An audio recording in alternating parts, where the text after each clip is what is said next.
The doctor told me I only have 3 months left. 10 minutes later, my wife called and ordered me to come home to make soup for her lover. She treated me like a dog for 3 years, always at her beck and call, used and then discarded. And today, the doctor told me I only have 3 months left. Late-stage brain cancer. Holding that report, I didn't break down, I didn't cry. I just suddenly realized it wasn't that she forced me to leave. It was that I finally ran out of time to endure it. For 3 years, I was her husband in name only, and also the cheapest tool in her life. One phone call from her, and I have to appear. One glance from her, and I have to bow my head. I watched with my own eyes as she flirted, laughed, and sat side by side with other men. The tenderness in her eyes was never for me.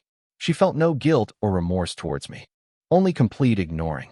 It's as if my sole purpose in life is to take care of that man for her. The thought of leaving has been there for a while now. I've just been waiting for a reason. Now, this thin diagnosis has made the decision for me. 3 months. If I only had 3 months left to live, I don't want to be a dog begging for mercy anymore. I want to live for myself, even if it's just this last stretch of the journey. I clutched the report and drove back to that riverside villa. It was brightly lit and opulent, yet it had never offered me a shred of warmth. Pushing open the door, I saw her arm in arm with Chun Mingxiu, her smile gentle and relaxed, an expression I had never seen before. She leaned against him, her eyes curving into crescents, while I stood in the doorway, like an outsider intruding into someone else's life. I quietly went into the kitchen, and it wasn't until the sound of pots and pans filled the air that she noticed I was back. Her first words, however, were a question about why I was so late. She pointed to Chun Mingxiu in the living room and said he had been waiting for me for an hour, her tone devoid of concern, only filled with impatience. I opened my mouth, wanting to explain, but found that all reasons seemed superfluous, so I simply threw the report into a corner where no one would notice. Seeing my silence, her face instantly darkened, and she was about to explode in anger when Chun Mingxiu stepped in to speak up for me. He spoke gently, saying that I was probably tired and it didn't matter whether I drank the soup or not. But I knew better than anyone that this would only make her angrier. Sure enough, she coldly said that Chun Mingxiu was physically weak and was waiting for my soup, warning me that if I was even half a minute slower, I wouldn't have to make it. My chest felt like it was being pressed down by a heavy object, and I even had difficulty breathing. I wanted to explain that I was sick, but I felt that would be too ridiculous. The kitchen door slammed shut, and laughter drifted in from outside. I stood in front of the stove and mechanically began processing the ingredients. The smell of onions was pungent, and my wrists quickly turned red, the redness spreading to my elbows, but I continued chopping as if nothing was happening. She didn't know I was allergic to onions, and she never asked. Perhaps in her mind, whether I felt unwell or not was completely unimportant. The aroma of the soup slowly wafted out, but my arm was already swollen and burning hot. I didn't even have the strength to lift the pot. She left behind only a useless remark, then sat down with Chun Mingxiu to drink soup, their laughter echoing in the room. That night, all I could hear was their laughter, like a dull knife, slowly cutting into my nerves. After cleaning up the mess on the table, I saw her sitting on the sofa, and Chun Mingxiu lying quietly in her arms, fast asleep. At that moment, an indescribable pain welled up in my heart. How much I had wanted to be treated like that by her, but the reality reminded me that I was not him. She never allowed any man to stay overnight, but this rule was easily broken by Chun Mingxiu. I walked up to her, forcing a smile, and reminded her that it was late, but she said he was too tired and should rest. Those words hurt more than the doctor telling me I only had 3 months left. My head began to throb, and even standing became difficult. She asked me to continue making soup for Chun Mingxiu first thing tomorrow morning. Looking at my swollen arm, I wanted to stand up for myself for the first time. But she shook off my hand and coldly questioned whether I had the right to call her by her name. I could only lower my head and change my address to President Lin. She said any nanny could do what I was doing and told me not to take myself too seriously. I silently walked back to the kitchen, but my mind was already made up. The smell of onions almost made me lose consciousness. I accidentally dropped a bowl and broke it, the sound waking her in the living room. She rushed in and scolded me, saying I had disturbed Chun Mingxiu. I leaned against the wall, panting, and looked up at her, finally uttering the words that had been bottled up inside me for so long. "Lin Wanyu, let's get a divorce." Lin Wanyue turned to look at me, her brows furrowed, her disgust undisguised. She said she was already tired enough every day and asked me how long I was going to keep making a scene. I stared at her face, gritted my teeth, and squeezed out the words one by one, saying that I was not joking and that this marriage was a mistake from the very beginning. She looked at me as if I were a joke, her eyes full of mockery, as if my bringing up divorce was absurd and laughable. She said I was going crazy again, just trying to get her attention and force her to give in, and that I was utterly ridiculous. My throat tightened, but I repeated myself, saying that it was all over between us a long time ago, and continuing would only make things worse. My heart ached as if it were being squeezed, and I could feel my voice trembling, but there was no turning back. She sneered and said, "What am I? Without her, I wouldn't even deserve this house or this car." Her voice was sharp and cutting, each word like a knife, slicing away the last bit of my self-respect. The next second, she pulled a check from her bag and threw it in my face without hesitation, telling me to take the money and get lost, and stop embarrassing myself. My vision went black, my stomach churned, and all my emotions exploded at that moment. But I didn't even have the strength to argue. She waved her hand impatiently, saying she'd call security if I didn't leave, treating me like an eyesore. I staggered backward. The world began to spin, and all I could hear was her cold voice and Chun Mingxiu's faint laughter. After a muffled thud, all the light went out completely, and I felt nothing anymore. When I opened my eyes again, the pungent smell of disinfectant filled my nostrils. I frowned and saw the familiar yet cold white ceiling. This was a hospital. I had been sent back to this place once again, like an old object that had been repeatedly repaired but was ultimately worthless. I tried to sit up, but found I had no strength left in my body. Even raising my hand was extremely difficult. The doctor's indifferent voice came from beside me, asking if I was awake, his tone devoid of any concern. I instinctively asked her where she was, but as soon as the words left my mouth, I realized how ridiculous I was. The doctor glanced at me and said that President Lin didn't have time to care about me. If I weren't still somewhat useful, I wouldn't even qualify for hospitalization. I gave a bitter smile, but my heart felt like it was blocked, and I couldn't utter a word. It turned out that in her eyes, I wasn't even a patient, just a tool that wasn't completely broken down yet. Just as the ward fell silent, the phone rang urgently, like a death knell. I struggled to reach for the phone, and when I answered, I heard Chun Mingxiu's sarcastic voice. He mocked me for finally waking up, his tone no longer feigning gentleness, but full of smugness. I suppressed my anger and asked him why he was calling, but my voice was so weak it sounded like my own. He said Lin Wanyue had left an important document at home and asked me to deliver it to her immediately. He would send me the address later. I took a deep breath and replied with only 3 words, "I understand." After hanging up, I leaned against the bed for a while, feeling utterly helpless, unable to even stand. I shuffled into the bathroom, supporting myself against the wall, and looking at my pale, haggard face in the mirror, I suddenly couldn't recognize myself. I once had pride and ambition, but all of that was gradually worn down in that marriage. I washed my face, changed my clothes, and dragged my weary body out of the hospital, too exhausted to even look back. Following the address Chun Mingxiu sent me, I arrived at an upscale club. The lights were blinding, and the air was thick with the scent of perfume. The music was so loud it gave me a headache. Everyone around me was impeccably dressed, but I felt like an outsider who had wandered in by mistake. I crossed the dance floor to the bar and asked where Lin Wanyue was, but the waiter coldly refused. I lowered my voice and said I was her husband. The waiter hesitated for a moment before making a perfunctory attempt to confirm. A few minutes later, he returned and told me that she was with important guests and asked me to wait nearby. I sat in the corner, watching the time tick by, my unease growing stronger.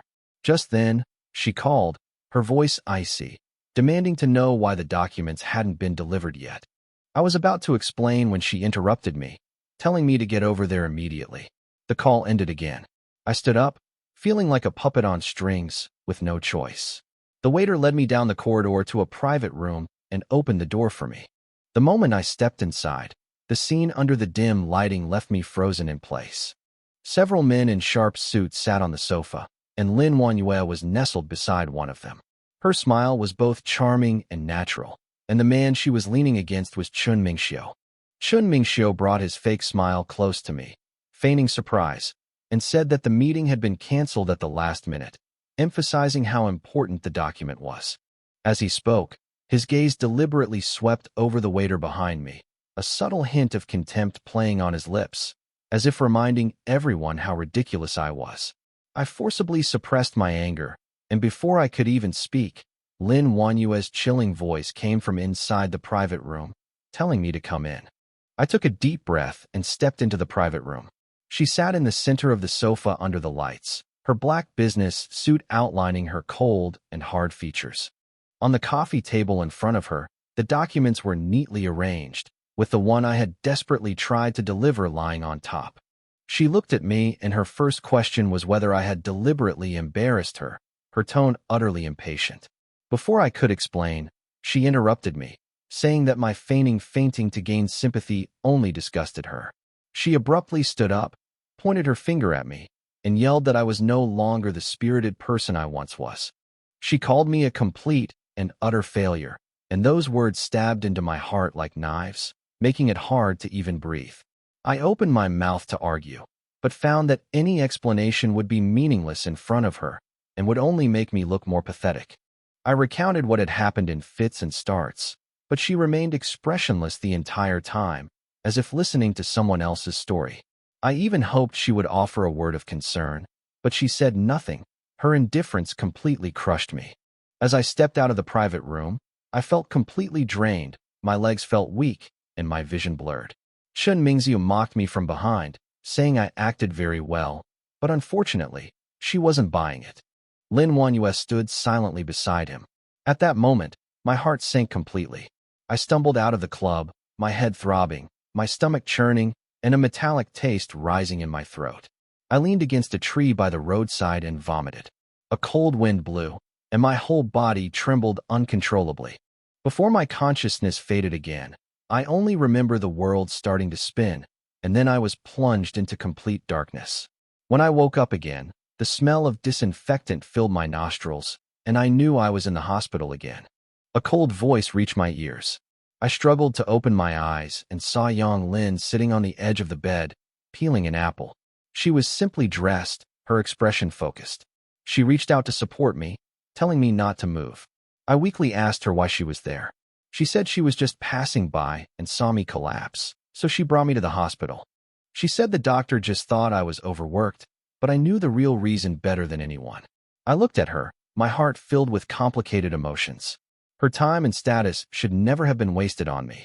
She seemed to see right through me, saying we were just friends, and she didn't want to see me die on the roadside. At that moment, I suddenly felt a pang of irony. The first person to reach out and pull me back wasn't my wife. I spent 2 days in the hospital, my body slowly recovering, but the rift in my heart only deepened. I ate my food with my head down, avoiding her eyes, pretending nothing had happened. Back then, to make her happy, I searched through countless recipes to learn how to cook. Even when the fumes made my eyes water, I wouldn't stop, just wanted to make her smile more when she ate. But now, when I think back to those scenes, it's like a series of dull knives, slowly cutting into my heart. The sweeter the memory, the deeper the pain. I put down my chopsticks and thanked Yang Lin sincerely. Without her, I might not have made it through these last few days. She just smiled faintly and said there was no need for formalities between friends, and told me to rest assured and get some rest before turning and leaving. Watching her figure disappear through the door, I felt a mix of emotions. For the first time, I realized what it felt like to be cared for. I spent a day at Yang Lin's house, frantically doing housework and cooking, just wanting to repay this kindness in the most basic way. The complex yet amazed look in her eyes as she ate made me feel as if I had been transported back to the past, to the days when I cooked and prepared meals for Lin Wanyue. Back then, my imagined future was simple. 2 people, 3 meals a day, the mundane necessities of life, and we could live out our lives together. Suddenly, my hands trembled, my fingertips still feeling the thin calluses from cutting vegetables back then. Those scars were all etched in my memory. Yang Lin called my name, pulling me back from my reverie. I gave an awkward smile and said I was just thinking about things from the past. She glanced at me but didn't press me further. That restrained concern made me more uneasy than any questioning. That night, I said goodbye to her and walked home alone. The streetlights cast long shadows, as if mocking my pathetic state. Suddenly, my phone rang. It was Lin Wanyue's number. My heart clenched, and a bitter feeling welled up in my throat. Her voice was icy cold, demanding to know where I was. For the first time, I lied to her, saying I was at Moon Bay. That was the place where we declared our relationship. The moonlight was gentle, and she nestled in my arms, saying we'd be together forever. Now, mentioning that name only brings irony. She immediately raised her voice, telling me to come home right away. The call was abruptly ended, and seconds later, she removed me from her blacklist and transferred 5,000 yuan to me. The numbers on the screen stung my eyes, because I remembered that was the money we earned from the first job we did together. That day, she stood all day just to buy me a watch, telling me to think of her every moment. I held her hand then and swore to treat her well for the rest of my life. Now, looking back, it's just self-deprecation. I turned off my phone, but the image of her and Chun Mingziu sitting side by side kept flashing through my mind. I felt like an unwanted outsider. A thought suddenly popped into my head. If I told her I had brain cancer, would she hesitate even for a second? The piercing sound of a car horn interrupted my thoughts, and I realized I was standing in the middle of the road. The next second, a sharp pain struck. I was thrown to the side of the road. The driver cursed and drove off. I scrambled to my feet. All I could do was apologize repeatedly. The streetlights were dim, and my shadow was distorted and twisted, as if silently mocking my failed life. My phone lit up, and I saw the time was 10:30. My mind went blank. 10 o'clock was the time she had begged me to come home. That day, she curled up on the sofa, saying she was afraid to be home alone, and since then, I've made sure to come every day, rain or shine. But today, I was still a full half-hour late. I stumbled home, my heart clenched by an invisible hand, too afraid to think about what awaited me. The door opened, and she dragged me inside, her voice laced with suppressed anger, demanding to know what time it was. The door slammed shut, and she approached me, her voice trembling, asking if I wanted to escape from her. I leaned against the door, my mind blank. If I could, I really would have wanted to run away. She hysterically demanded I speak, and looking at her contorted face, I felt nothing but endless bitterness.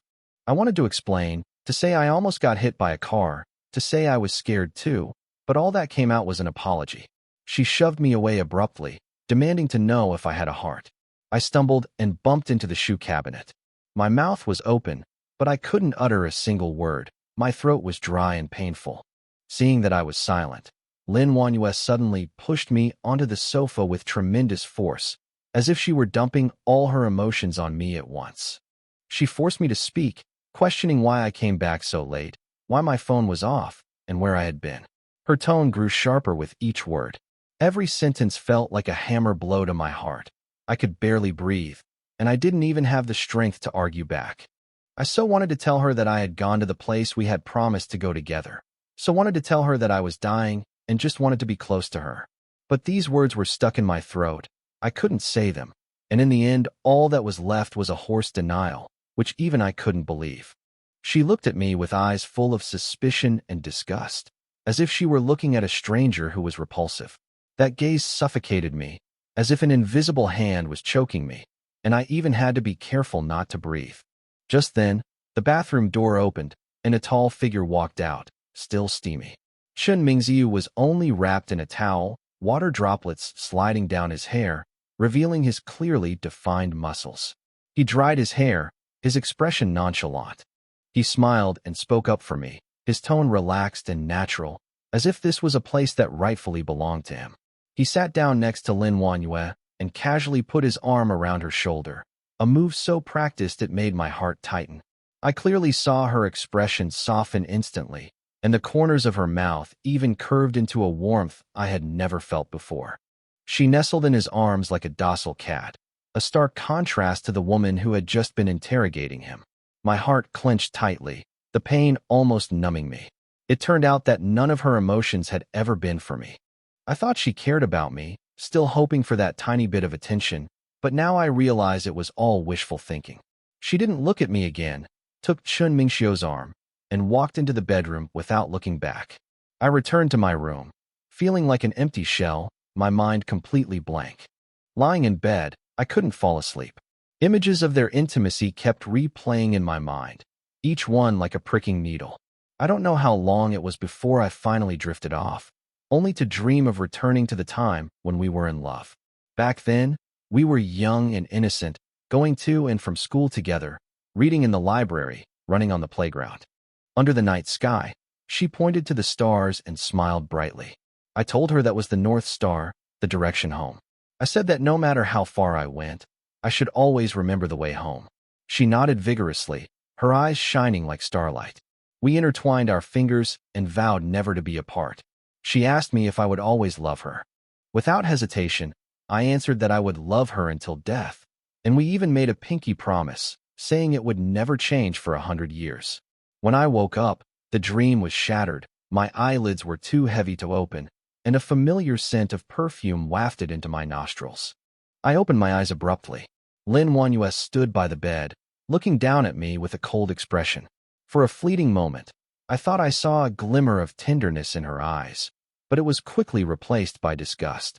I called her name in a hoarse voice, but I didn't know what else to say, only feeling ridiculous.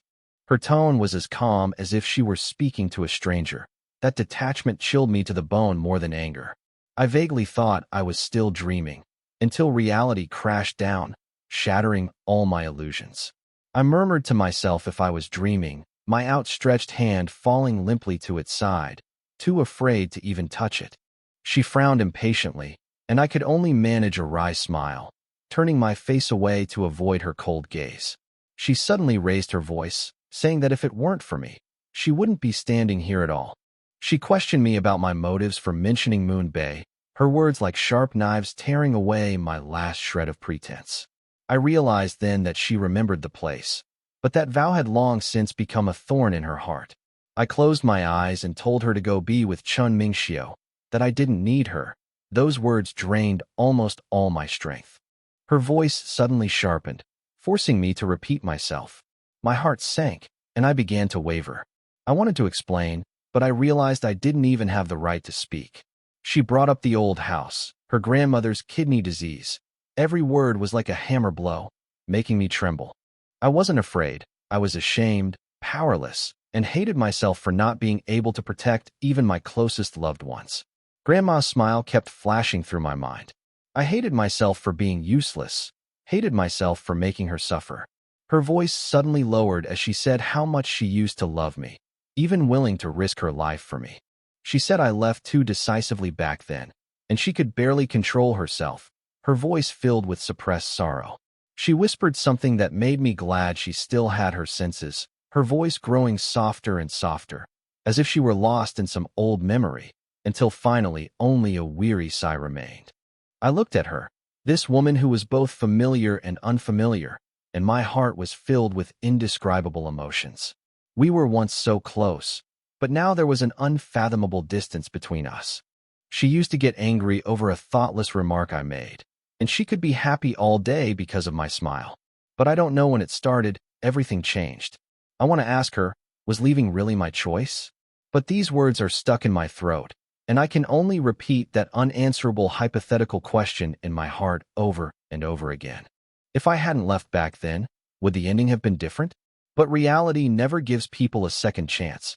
What's broken can never be put back together. I closed my eyes, forcibly suppressing my surging emotions. Dwelling on these things now would only make me more miserable. Seeing that I didn't speak, she snorted coldly, turned around, and slammed the door shut as she left, the loud noise making my eardrums ring. That slamming of the door shattered the last shred of hope in my heart, leaving me alone in the room. I felt like a fish thrown onto the shore, mouth agape, yet even breathing became difficult. I struggled to my feet, staggered into the bathroom, and faced the unfamiliar, disheveled face in the mirror. Unshaven, eyes bloodshot, I gave a bitter smile, almost unrecognizable as the once spirited person I was. Cold water splashed on my face. forcing me to wake up and accept the reality that things had come to this. I can't collapse, and I can't let Grandma know that I've become like this. She's old and her health has always been poor. If she knew my situation, she would only be more distressed than I am.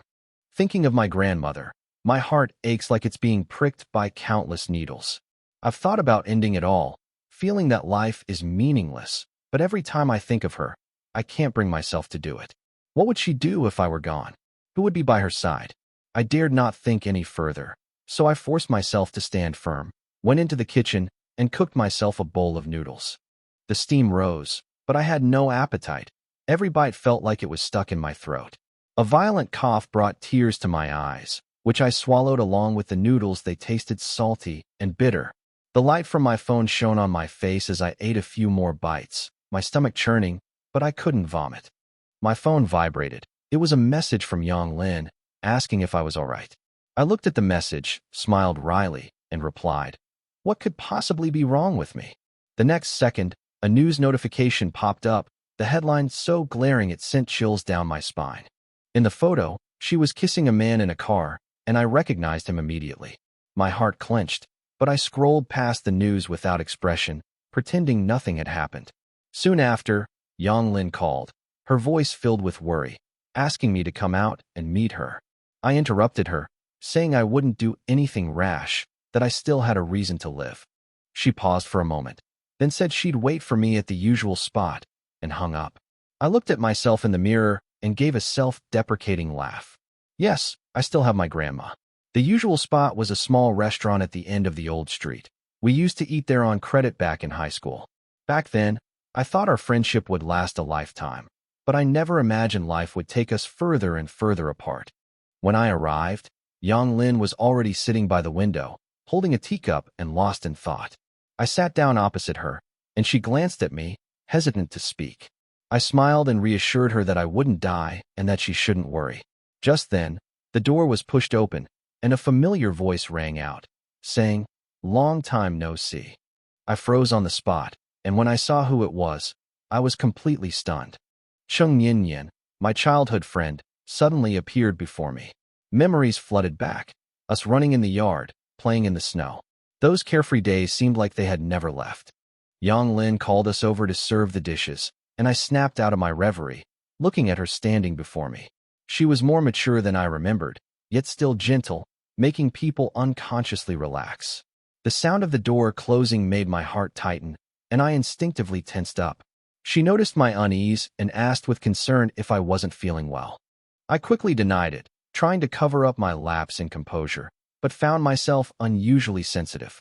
She brought me some fruit, which I accepted and thanked her for, but suddenly lost my appetite. Over the years, I've learned to hide my emotions, but in front of her, I had nowhere to hide. After finishing the fruit, I finally mustered up the courage to ask her in a low voice how she had been all these years. After hearing my words, Cheng Yin smiled enigmatically and said that whether I was doing well or not, shouldn't I ask myself first? This question startled me, but I forced a smile and said that of course I was doing well. Everyone knew my wife was the CEO of the Lin Group. I deliberately put on a smug look, but my voice was dry and hoarse, as if I had been walking in the desert for days, and even breathing was painful. She stared at me for a few seconds, then suddenly chuckled and said that she remembered me saying before that lying was not a good habit. Her tone was soft, yet it felt like a hammer blow to my heart. My smile froze instantly, and a chill ran through me. I cursed myself inwardly for trying to be strong in front of her, for making up such clumsy lies.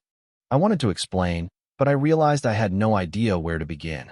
Just then, Yang Lin came in with 2 plates of kebabs, smiling and inviting me to have a drink since we were all together. She reached for a beer, but I grabbed her hand abruptly, my reaction so quick I was startled. She looked at me questioningly, asking if I couldn't drink, and I realized how out of line I had been. I quickly explained that I had to drive later and couldn't drink, but she didn't seem to think much of it. Cheng Yin simply said she would call a designated driver, opened a beer, and pushed a glass in front of me.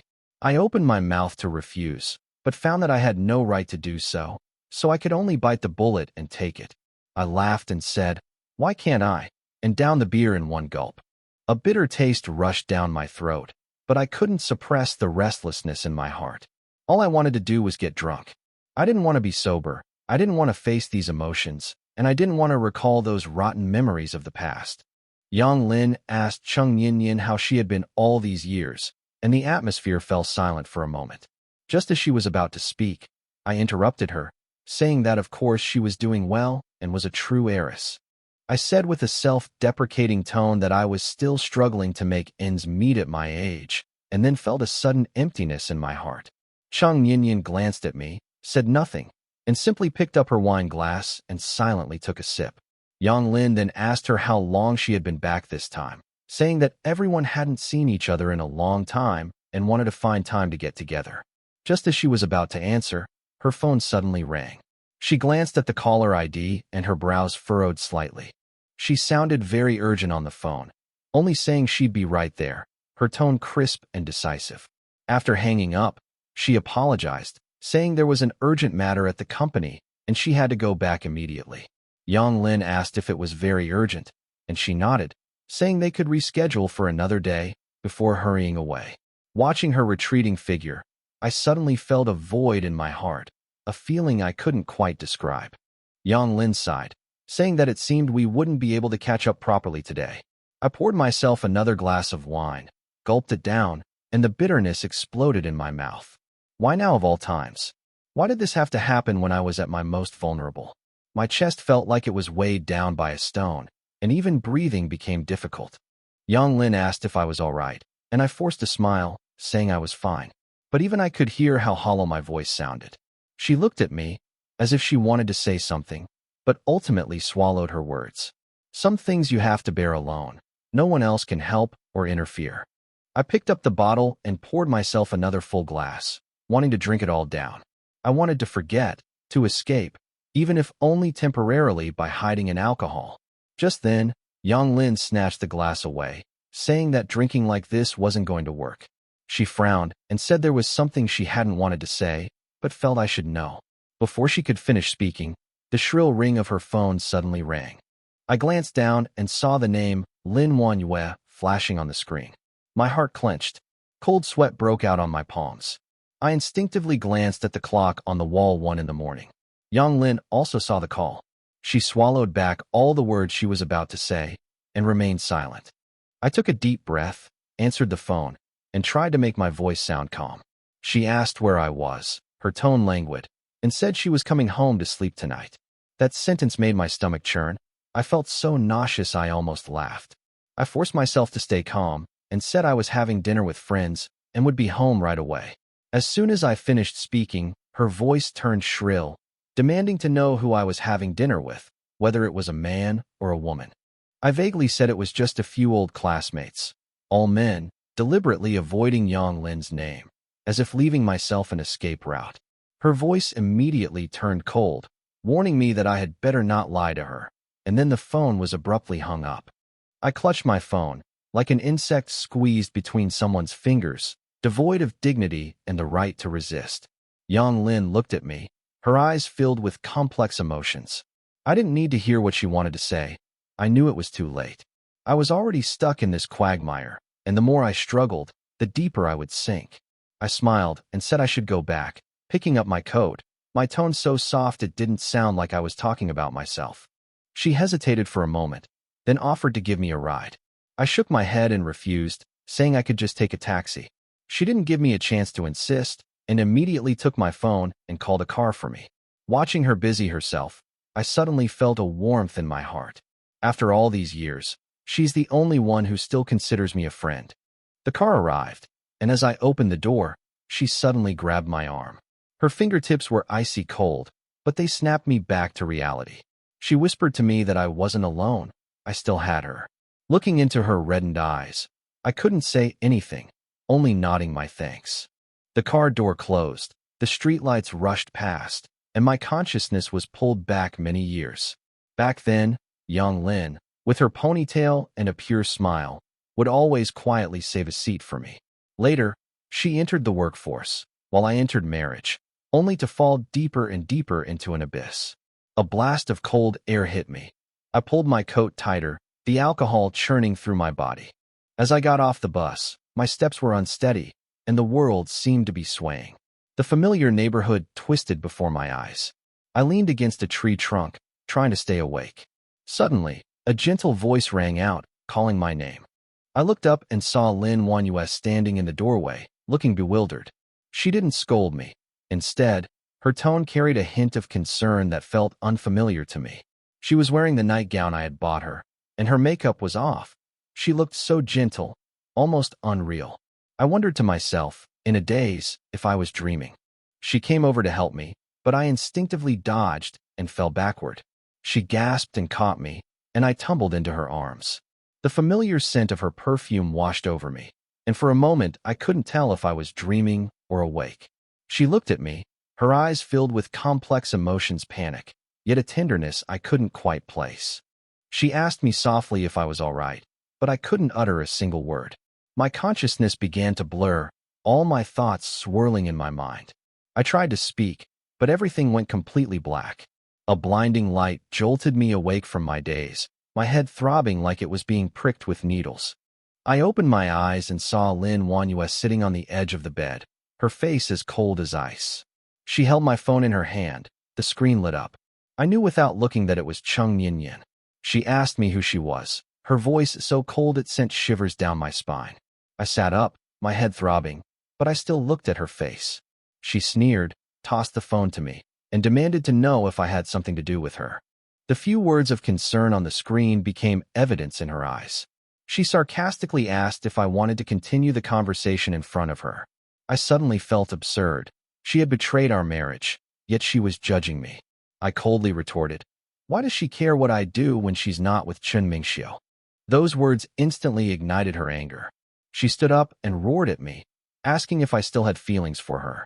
I closed my eyes, waiting for the familiar pain, but the slap I expected didn't fall. I opened my eyes and saw her hand frozen in midair, her emotions churning. Anger, resentment, and a hint of pain she was unwilling to acknowledge. I opened my mouth, but found that this time, I didn't want to say anything more. Lin Wanyue gave me one last look, her eyes as cold as knives. The next second, she abruptly lowered her hand, turned around, slammed the door, and left. The loud noise echoed in the room, leaving me sitting alone on the bed, stunned, my heart completely empty.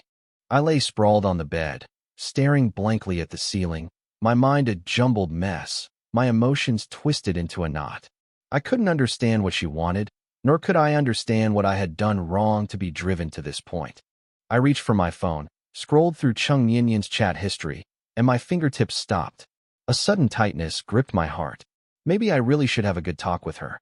But just as this thought crossed my mind, the phone rang. I was startled and hurriedly answered the phone.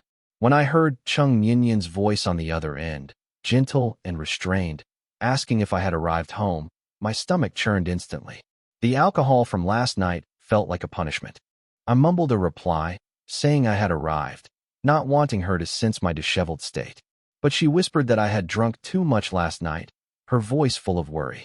I closed my eyes, and the lights, the wine glasses, and Lin Wanyue's indifferent face all rushed into my view. I didn't want to listen anymore, so I coldly interrupted her, saying I was tired and needed to sleep. There was a few seconds of silence on the other end of the phone, then she quietly agreed. I hung up the phone almost as if I were escaping, as if that would cut off everything. But as soon as my phone went dark, Yang Lin's messages popped up one after another, as if she was there to expose my evasion. She said that Chung Yinyan had liked me since high school, and that she secretly cried on my wedding day. I stared blankly at the screen, my heart pounding as if someone were pressing down on it, making it hard to breathe. I had never thought about this before, nor dared to. She was so wonderful, and now my own life was a complete mess. I threw my phone aside and sank into the bed. The failure of my marriage, Lin Wanyue's betrayal, and Chung Yinyan's feelings hidden for so many years all weighed on me, leaving me with no strength to even escape. I closed my eyes, trying to fall asleep, but I don't know how much time passed before a sharp pain suddenly shot through my face. I jerked my eyes open, and a cold photograph was thrown against my face. The hangover headache almost made me vomit. I struggled to sit up and saw the photographs scattered on the bed. My heart sank. Lin Wanyue stood by the bed, looking down at me with a cold smile. saying, "I don't think I've forgotten these things so quickly, have I?" I looked down and saw that all the people in the photos were Chung Yin Yin, from her college photos to pictures with her friends, and even photos of her family. Every single one seemed to be reminding me that I knew nothing about her. I looked up and questioned her, asking if she was crazy for investigating an innocent person. She just smiled coldly and said that in my current state, I had no right to criticize her. I couldn't say a word. I leaned against the headboard, my stomach churning, but my heart grew even colder. I felt like a trapped wild beast, firmly locked in this marriage, unable to escape or resist, forced to let her approach. She leaned down and stared at me, her voice deliberate and forceful, saying that I was not good enough for Chung Yin Yin and that I should have no further contact with her. That unspoken threat was even more ruthless than if it had been said directly. I closed my eyes and told her to get out. The room fell silent again, except for the sound of the door closing, which pounded heavily on my heart. I lay back on the bed, the words, "You're not good enough for me," echoing repeatedly in my mind. Yes, I can't give her anything. All I have left is exhaustion and arguments. I can't even save myself, so what right do I have to get close to her?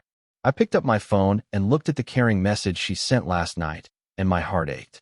I laughed self-deprecatingly, laughing at my own slowness and incompetence. But then, a thought flashed through my mind. Why was she investigating Chung Yin Yin? Was it really just because of me? I suddenly sat up straight, my heart pounding. This wasn't just a matter of control. She was jealous of Chung Yin Yin's purity, her kindness, and her feelings for me. Thinking this, I felt anger for the first time. How dare she treat someone who hadn't done anything wrong like this? I took a deep breath, forcing myself to calm down. I couldn't run away anymore. I had to protect Chung Yin Yin. At least I couldn't let her get dragged into this messy marriage. I picked up my phone, wanting to call her, but my finger remained on the screen. What should I say? Should I tell her that someone is investigating her and threatening her out of jealousy? That sounds too absurd. Would she believe it? And what right do I have to stand in front of her?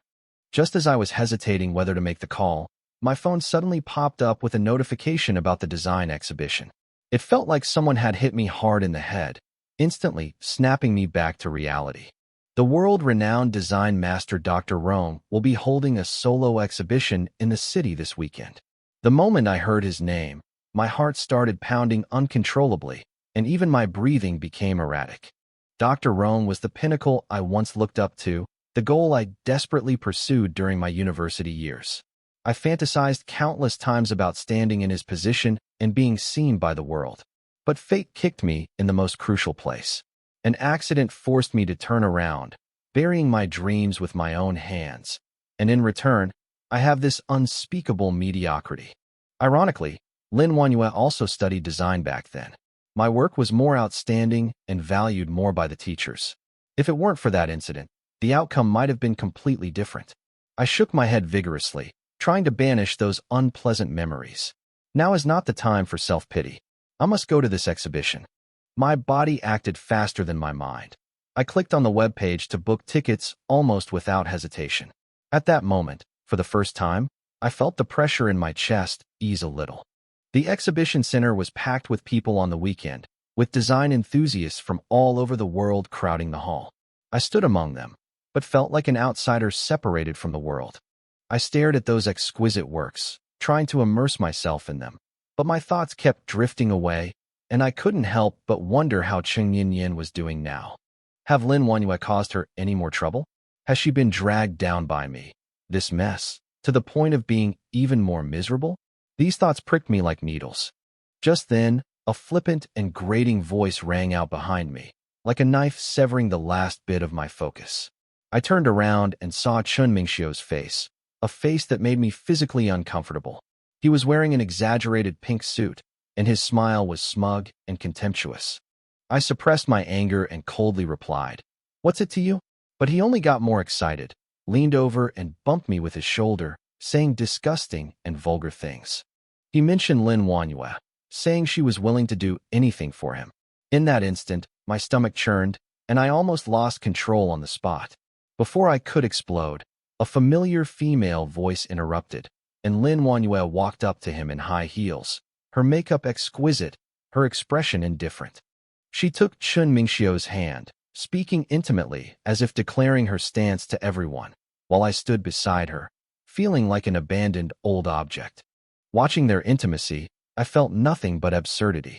This woman, who had once been my wife, now seemed superfluous even to glance at me. She finally noticed me, a mocking smile on her lips, about to utter a humiliating remark, when another voice suddenly interrupted her. I looked up and saw Yang Lin helping Cheng Yinyan walk towards me. Her face was pale, but she remained quiet and gentle. When she saw me, her eyes flickered. That glimmer of light quickly went out, and she spoke softly, saying that I really had come. My heart trembled violently, but I couldn't utter a single word. As if stabbed, Lin Wanyue immediately stepped in front, scrutinizing Cheng Yinyan with a look of intense hostility, her words sharp and harsh. She accused Yinyan of harassing a married man, her tone self-righteous, as if she were trying to put on a clean cloak. Cheng Yinyan was stunned for a moment, but quickly calmed down. She looked at Lin Wanyue, her tone not harsh, but each word clear, reminding her that she was also a married woman. These words exploded like a bomb in the crowd, instantly changing the surrounding gazes, and Lin Wanyue's face turned ugly on the spot. Chun Mingxiu hurriedly put his arm around her, trying to smooth things over by saying they were just ordinary friends, but his guilty look was laughable even to me. Cheng Yinyan didn't back down and coldly retorted, "Would ordinary friends be this intimate?" Her words left Chun Mingxiu speechless. I stood aside, watching them undermine each other, and a strange sense of vengeful pleasure welled up inside me. Seeing the situation turning sour, Lin Wanyue feigned concern and pulled Cheng Yinyan aside, offering words of blessing and letting go, all of which were nothing but humiliation from a position of superiority. Cheng Yinyan shook off her hand, her voice calm yet sharp, telling her to mind her own business first, lest she end up losing both her money and her lover. Lin Wanyue trembled with anger, but Chun Mingxiu pulled her away, leaving behind only awkward silence and whispers. Yang Lin noticed my embarrassment and tried to pull Cheng Yinyan away, but I couldn't help but call out to her. When I asked her if she was all right, I realized my voice was trembling. She turned to look at me, her eyes filled with a complex and distant gaze, and softly asked, "Whether I'm all right or not, does it concern you?" These words were like a knife stabbing into my heart, making even breathing painful. I wanted to explain, but I couldn't utter a single word. Yang Lin stood in front of me, reminding me that I should be responsible for my marriage. They turned and left without looking back, while I stood there, watching the crowd continue to flow, and for the first time clearly realized what I was losing. A sudden, intense dizziness struck, like countless needles piercing my brain at once, and my vision began to distort and collapse. It's that damned illness again. I reached out to grab the wall, but I didn't even have the strength to stand up, and I slid down the wall. Before my consciousness faded, I saw Cheng Yinyan and Yang Lin rushing towards me in terror, calling my name, but their voices were gradually swallowed up by the darkness. When I opened my eyes again, all I saw were stark white walls and the pungent smell of disinfectant. I lay on the hospital bed like a piece of rag. No part of my body obeyed my commands. Even raising my hand was a luxury, and only weakness spread through my bones. Suddenly, I heard a suppressed sob in my ear, saying that I had scared her to death. I turned my head with difficulty and saw Cheng Yinyan lying by the bed, her eyes swollen and red, with tear stains still wet. I asked her in a hoarse voice how she got here, but the words came out as light as the wind. She suddenly looked up, almost losing control of her emotions, and questioned me about why I had kept my brain cancer diagnosis a secret from her. In that instant, my heart clenched, but I still coldly turned my face away, making her move aside. She stood there as if struck by lightning, her eyes so broken I dared not look at her. She asked me how I could treat her like this, her voice trembling as if she was about to collapse. I closed my eyes, refusing to look at her, but my heart was being torn apart, bleeding and mangled. I can't drag her down with me. Why should someone like me be expected to stay with me until the end? I said I was tired and needed to rest, my tone so cold that even I felt like a stranger to myself. She suddenly hugged me from behind, her voice trembling, begging me to give her another chance. She said she could take care of me, just once. I clenched my fists so tightly that my nails dug into my flesh, but I still didn't turn around. I told her to let go and reminded her that I was already married. She broke down, screaming that she didn't care and that she had loved me since college. She said she would reject everyone and even give up her future for me, just so I would look back at her once. I forced myself out of bed and walked out of the ward without looking back, shutting out her cries behind me. The corridor was empty and cold. I held onto the wall and moved forward step by step, each step feeling like stepping on a knife. I dare not look back, for I fear that if I do, I will never be able to walk again. I flagged down a car, just wanting to see my grandmother. The driver asked me if I was sick, and I vaguely replied that it was an old ailment. The scenery outside the car window rushed past, but I was thinking, would things be different if I hadn't gotten married? When I arrived at the hospital, I dragged myself upstairs, but froze on the spot as I turned the corner. I saw Lin Wanyue. She stood at the end of the corridor, her back view cold and aloof, like a knife that keeps people at a distance. How did she get here? My mind was a complete mess. She turned around, saw me, and was clearly stunned. She asked me why I was at the hospital. She said Yang Lin told her that she only had a fever and was receiving in 4 drip. I sneered inwardly. Yang Lin hadn't told the truth after all. The next second, a hurried voice came from the other end, saying that his mother had kidney disease and needed 1 million. Chun Mingxiu rushed over, his face full of anxiety, clutching the examination report in his hand. I instantly understood. She had come with him. Lin Wanyue hesitated for a moment, then took out her bank card and handed it to him. She told him to go pay the fee first. Chun Mingxiu immediately put on a smiling face and reached out to pull her, but she avoided him. She said she was only doing it out of pity for his mother and told him not to overthink it. I stood aside, watching this scene, and felt my stomach churning violently. She suddenly looked at me and asked if I was jealous. She said I only had a fever, but his mother was seriously ill, and told me to distinguish between the two. At that moment, my heart felt like it was filled with bitterness. Yes, what am I? A dying man. I said in a low voice. I came today just to see my grandmother. I forced a light laugh, trying to hide my emotions, but my mind was already in turmoil. Just when I thought the matter was over, she said she wanted to come with me. I refused almost reflexively, my tone urgent and harsh, startling even myself. In that instant, I clearly felt the atmosphere had completely changed.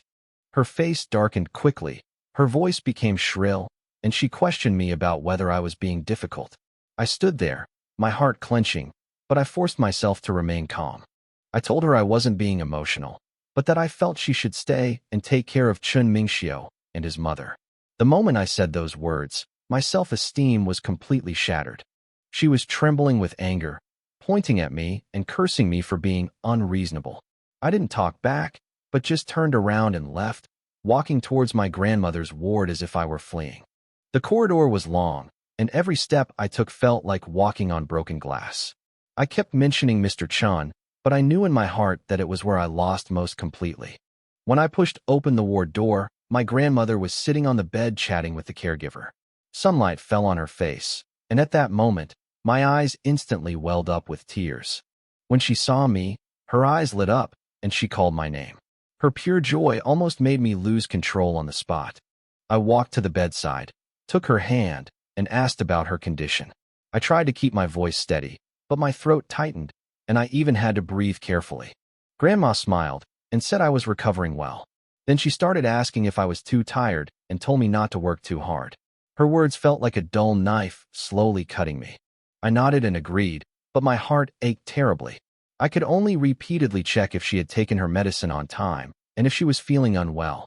She smiled and said she cherished her life, then suddenly brought up Lin Wanyue, asking if she had said something to me. My heart tightened.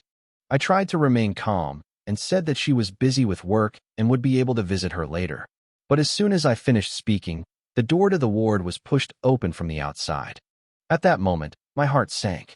I turned around and saw Lin Wanyue walking in with a fruit basket, her smile polite, as if nothing had happened. She greeted her grandmother gently, as if the argument from before had never happened. I stood to the side, feeling my face burning with embarrassment. Grandma held her hand and asked her with concern. The two chatted naturally and intimately, while I felt like an extra person, isolated from the world. After Grandma finished her afternoon nap, I pulled her to the corridor and asked her in a low voice what she wanted to do, since she had clearly said she was going to spend time with someone else. She looked at me with a cold smile and said that I didn't need to report to visit my nominal grandmother. She also reminded me not to forget who was helping me, a sentence that hit the nail on the head. I clenched my fists and didn't argue, because I knew better than anyone that Grandma's medical expenses were paid by her. It was a rope around my neck. Seeing my silence, she became even more contemptuous, saying I had become a coward. I looked at her and suddenly realized that I didn't even have the strength to fight back. I asked her what she really wanted, but she raised her voice and said I was petty and jealous, yet she coldly reminded me that I was inferior to her in every way. I opened my mouth, but found myself speechless, because the reality was that I truly had nothing right now. She finally told me that if I knew what was good for me, I should obey her, otherwise I would have to bear the consequences.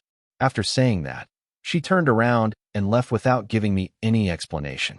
I stood in the corridor, feeling incredibly empty inside, as if I were locked in a cell with no exit, and the more I struggled, the more suffocated I felt. When I returned to the ward, my grandmother was already awake. She looked at me and asked me directly if I had quarreled with Manhwa. My heart skipped a beat.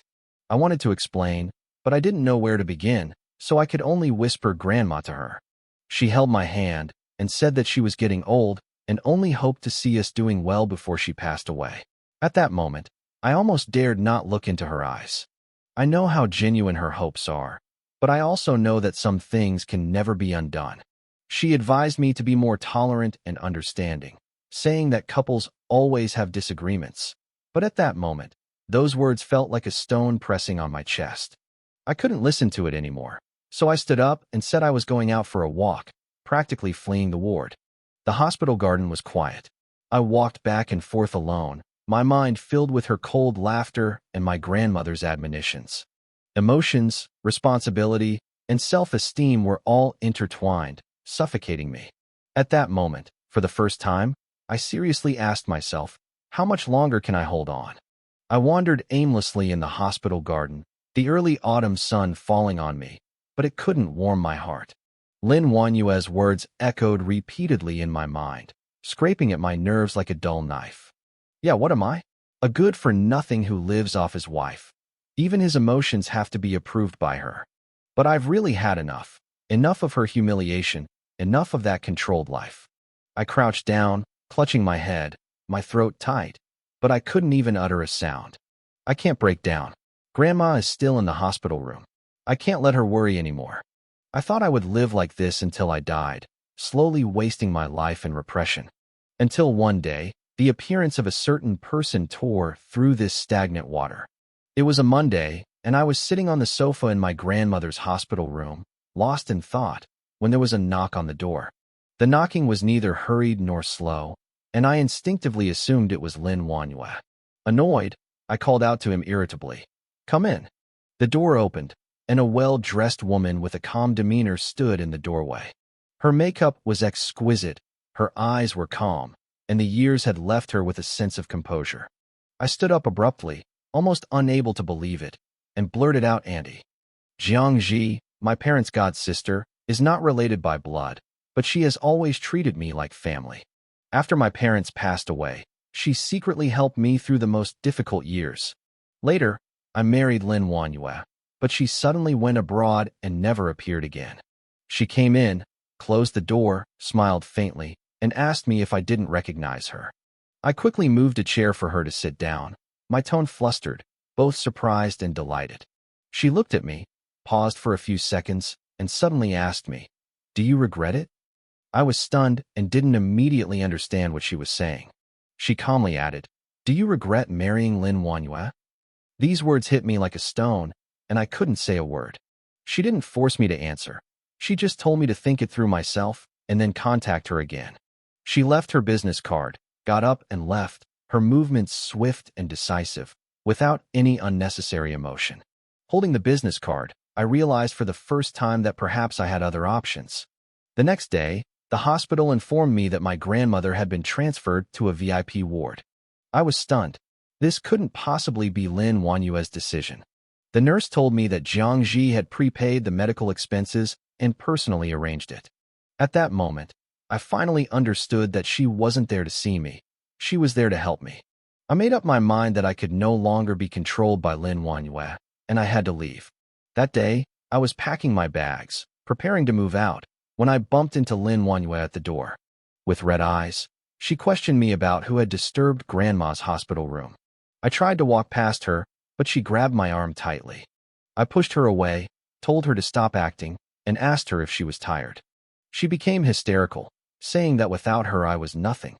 She suddenly laughed, overturned my suitcase, and scattered my things all over the floor. I bent down and picked them up one by one, without arguing again.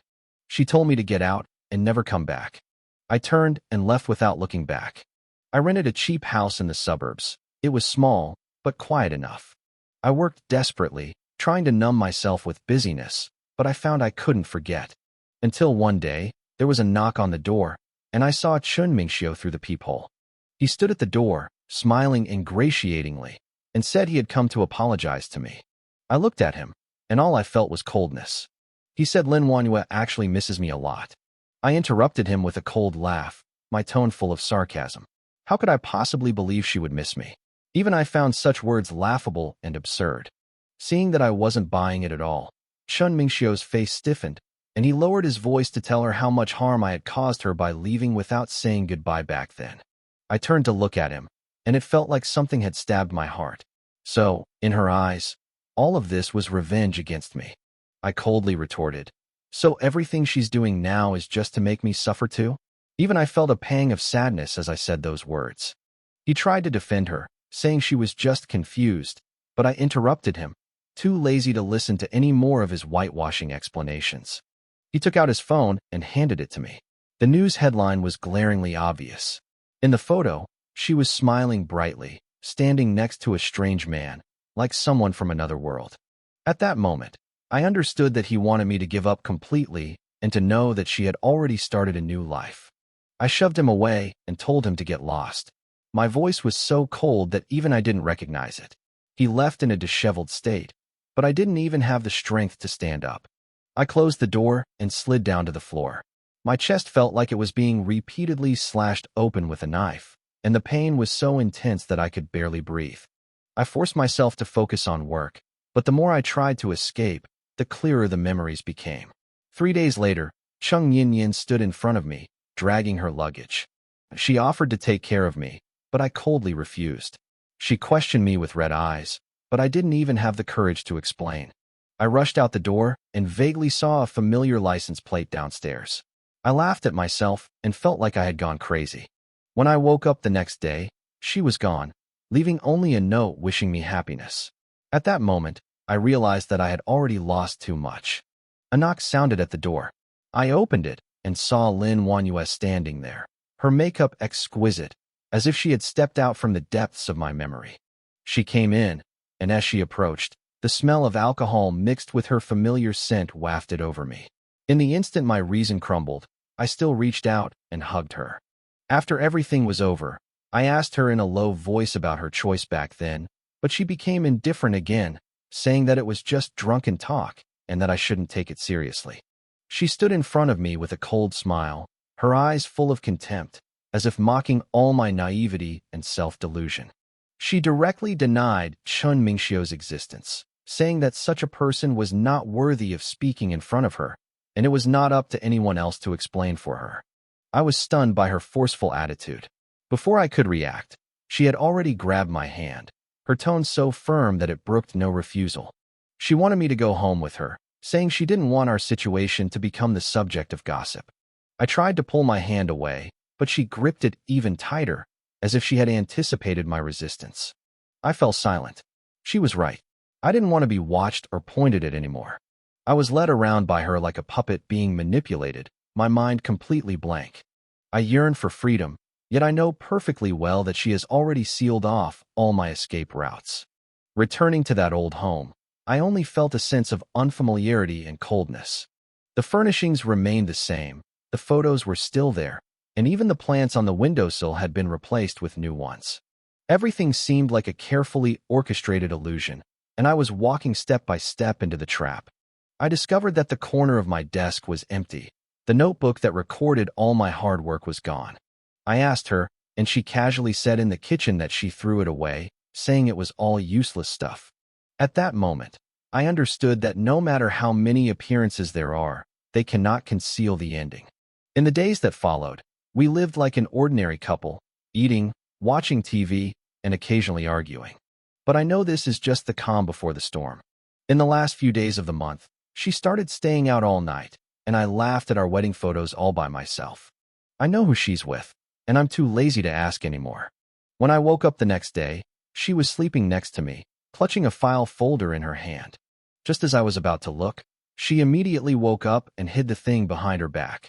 When I pressed her for details, she said it was just work-related documents. I didn't believe it, so I opened it directly. Just one glance, and my heart sank to the bottom. It was a pregnancy test report, and the name on it was hers. I asked her if she was pregnant, but she avoided answering. Those few seconds of silence from her were more cruel than any explanation. When I pressed her for answers, she suddenly lost control and lunged at me, grabbing my neck. At that moment, I thought I was really going to die. When she let go, what remained in her eyes was not guilt, but despair.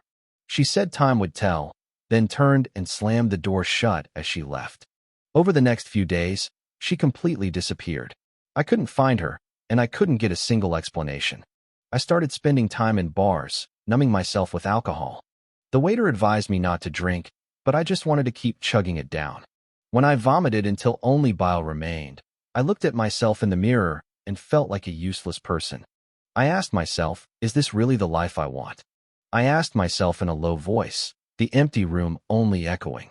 The moment she left, it felt like she had taken away my last support. After Lin Wanhua left, I felt like a lost lamb, thrown into an abyss, struggling desperately but unable to climb out. Insomnia began to plague me, and every night felt like torture, with memories replaying frame by frame, from love to suspicion, from arguments to indifference. When the diagnosis was in my hands, I realized that I was severely depressed, and even my breathing was filled with heavy despair. The shadow of brain cancer had not yet dissipated, but a new illness pressed down on me. I felt like I was sinking into a quagmire, getting deeper and deeper the more I moved, with no way out. When that thought suddenly popped into my head, I was startled myself. The coldness of the knife in the kitchen brought me to my senses for a brief moment. I told myself I couldn't die, but when I collapsed on the ground, I realized that living had lost all meaning for me. Without her, there is no future, no hope. I can't even find a reason to keep my eyes open. I picked up my phone to call her, but my hand froze in midair. I couldn't bring myself to say either a question or a plea. The moment I raised the knife, the door was kicked open, I was tackled to the ground, and the world completely spiraled out of control. Yang Lin snatched the knife, and Cheng Yinyan hugged me and cried, but all I wanted was to be free, and I struggled desperately to end it all. I was stunned when they shouted those words. I looked down and saw that the blood had stained my clothes and Yinyan's hands. My consciousness began to fade. I only remember them crying and calling my name, their voices filled with fear. The operating room was cold and pungent. The doctor said I had lost too much blood and needed a relative's signature to arrange for blood transfusions, but I had nothing. They dialed her number again and again, but the mechanical female voice kept ringing out, as if declaring that I had been completely abandoned. When the call finally connected, she coldly mocked him, saying she was out shopping and that Nian Nian was shameless. At that moment, I couldn't even feel the pain anymore. All that remained was a complete and utterly collapsed emptiness. When I woke up again, I was lying in a hospital room. She wasn't there. Only Nian Nian and Yang Lin were there to keep me company. I couldn't help but ask her if she came, but the answer was like a knife, telling me that I was not important at all. I finally understood that all my struggles and attempts to prove myself were nothing but a joke in her eyes. Yang Lin patted my shoulder and told me not to think too much. The doctor said that what I need most right now is rest, and we can talk about the rest later. I nodded and didn't say anything more. Cheng Yinyan sat on the edge of the bed and kept crying. Her eyes were so red that it made my heart clench. I apologized to her in a low voice, saying that I had worried her. but she shook her head vigorously, saying that she hadn't taken good care of me. I interrupted her and said it wasn't her fault, it was my own stupidity, and I couldn't blame anyone else. Seeing this, Yang Lin pulled her up and told her to go back and rest, saying that she had been watching over me all night. Chang Yinyan hesitated for a moment, but still left the ward, turning back to look at herself every few steps as she went. Only Yang Lin and I were left in the room, and the air suddenly became quiet. I looked at her and suddenly asked her if she hated me. She paused for a moment, then smiled bitterly and said that I was her best friend, so why would she hate me? I opened my mouth, but didn't know how to continue. She sighed and said that there is no right or wrong in matters of the heart. It's true that I love Lin Wanyue, but she doesn't love me, and there's nothing I can do about it. I closed my eyes and said I couldn't let her go, my voice trembling uncontrollably. Yang Lin was silent for a while, then suddenly asked me if I had ever thought that my feelings for Lin Wanyue might not be love, but rather an obsession. The word obsession struck my mind like a thunderbolt, and I was stunned. She said I was unwilling to accept defeat, unwilling to give everything only to end up with nothing, which is why I clung on so tightly. She asked me if I had ever thought that the best choice for me might be to let go. I couldn't speak. My mind was filled with images from the past, sweet and bitter, all mixed together. Just then, my phone rang. I saw the caller ID and my heart clenched. It is Lin Wanyue. I almost hung up immediately, but I answered anyway. The first thing she did was question me about whether I was with Cheng Yinyan and reminded me not to forget that I was married. In that instant, the fire that had been burning inside me suddenly exploded. I coldly retorted to her, asking what right she had to question me and what her current status was. There was a moment of silence on the other end of the phone. Then her voice suddenly became panicked. She asked me where I was and said my tone was off. Yang Lin tried to hang up the phone for me, but I dodged her. I told them I was in the hospital, and my voice sounded so tired it didn't even sound like my own. She suddenly became anxious and pressed me to tell her if I was sick and how serious it was. Looking at the sunlight outside the window, I suddenly felt a sharp sense of irony. I said it was just a minor problem, and I didn't want to explain anymore. She became more and more anxious as she asked, but I remained completely unmoved. I took a deep breath and said I was getting a tubal ligation at the hospital. There was an instant silence on the other end of the phone. After a long time, she asked me in a trembling voice why, saying that I must be crazy. I retorted with a cold laugh. Since she doesn't love me and doesn't want anything to do with me, of course I should grant her wish. Her voice began to choke, as if she had been struck hard. I continued, saying that when she trampled on my feelings, she should have known this day would come. A suppressed sob came from the other end of the phone, and my heart ached. But this time, I have no regrets. Lin Wanyue was crying her heart out on the other end of the phone, but her voice sounded as if it were through a layer of water. I could hear it, but I couldn't quite grasp it. The images of our love churn in my mind, and the sweetness of the past now feels like knives, cutting into my heart again and again. I love her so much that I would give up everything for her, even my life. But she has always only ever loved herself. Since she refused to turn back, at that moment I had only one thought in my mind. Let everyone fall together, that would be fair. I closed my eyes, hung up the phone, and the room was eerily quiet. The sunlight outside the window was blinding, yet it chilled my heart to the bone. Yang Lin stood to the side, hesitant to speak. I leaned against the headboard, my mind blank, too exhausted to even feel regret. I reached out to her for a cigarette, and she froze, probably never having seen me so disheveled. But all I wanted to do was numb myself. Nicotine filled my lungs, but my heart became even more chaotic. I knew I had lost control, but I couldn't stop. The waiting time seemed to stretch on endlessly. I wanted to get out of bed and walk around, but I didn't even have the strength to stand up straight. Cheng Yinyan rushed in and supported me, her eyes red, but I irritably shook her off, not wanting anyone to see my weakness. She cried and asked me why I did this. I knew the answer in my heart, but I couldn't say it. She stood before me like a ray of light, but I knew I couldn't give her what she wanted. I rejected her, and I rejected all possible escape routes, leaving only one path leading to the abyss. When she opened her eyes again, Lin Wanyue was already standing at the door, her face pale, as if she had finally realized that things were out of control. She grabbed my wrist and questioned me, but I only felt exhausted and didn't even have the energy to hate anymore. When she got home, she replaced all the dangerous items, as if she were looking after a patient who was on the verge of collapse. As I watched her busy figure, I suddenly realized that there was already an insurmountable wall between us.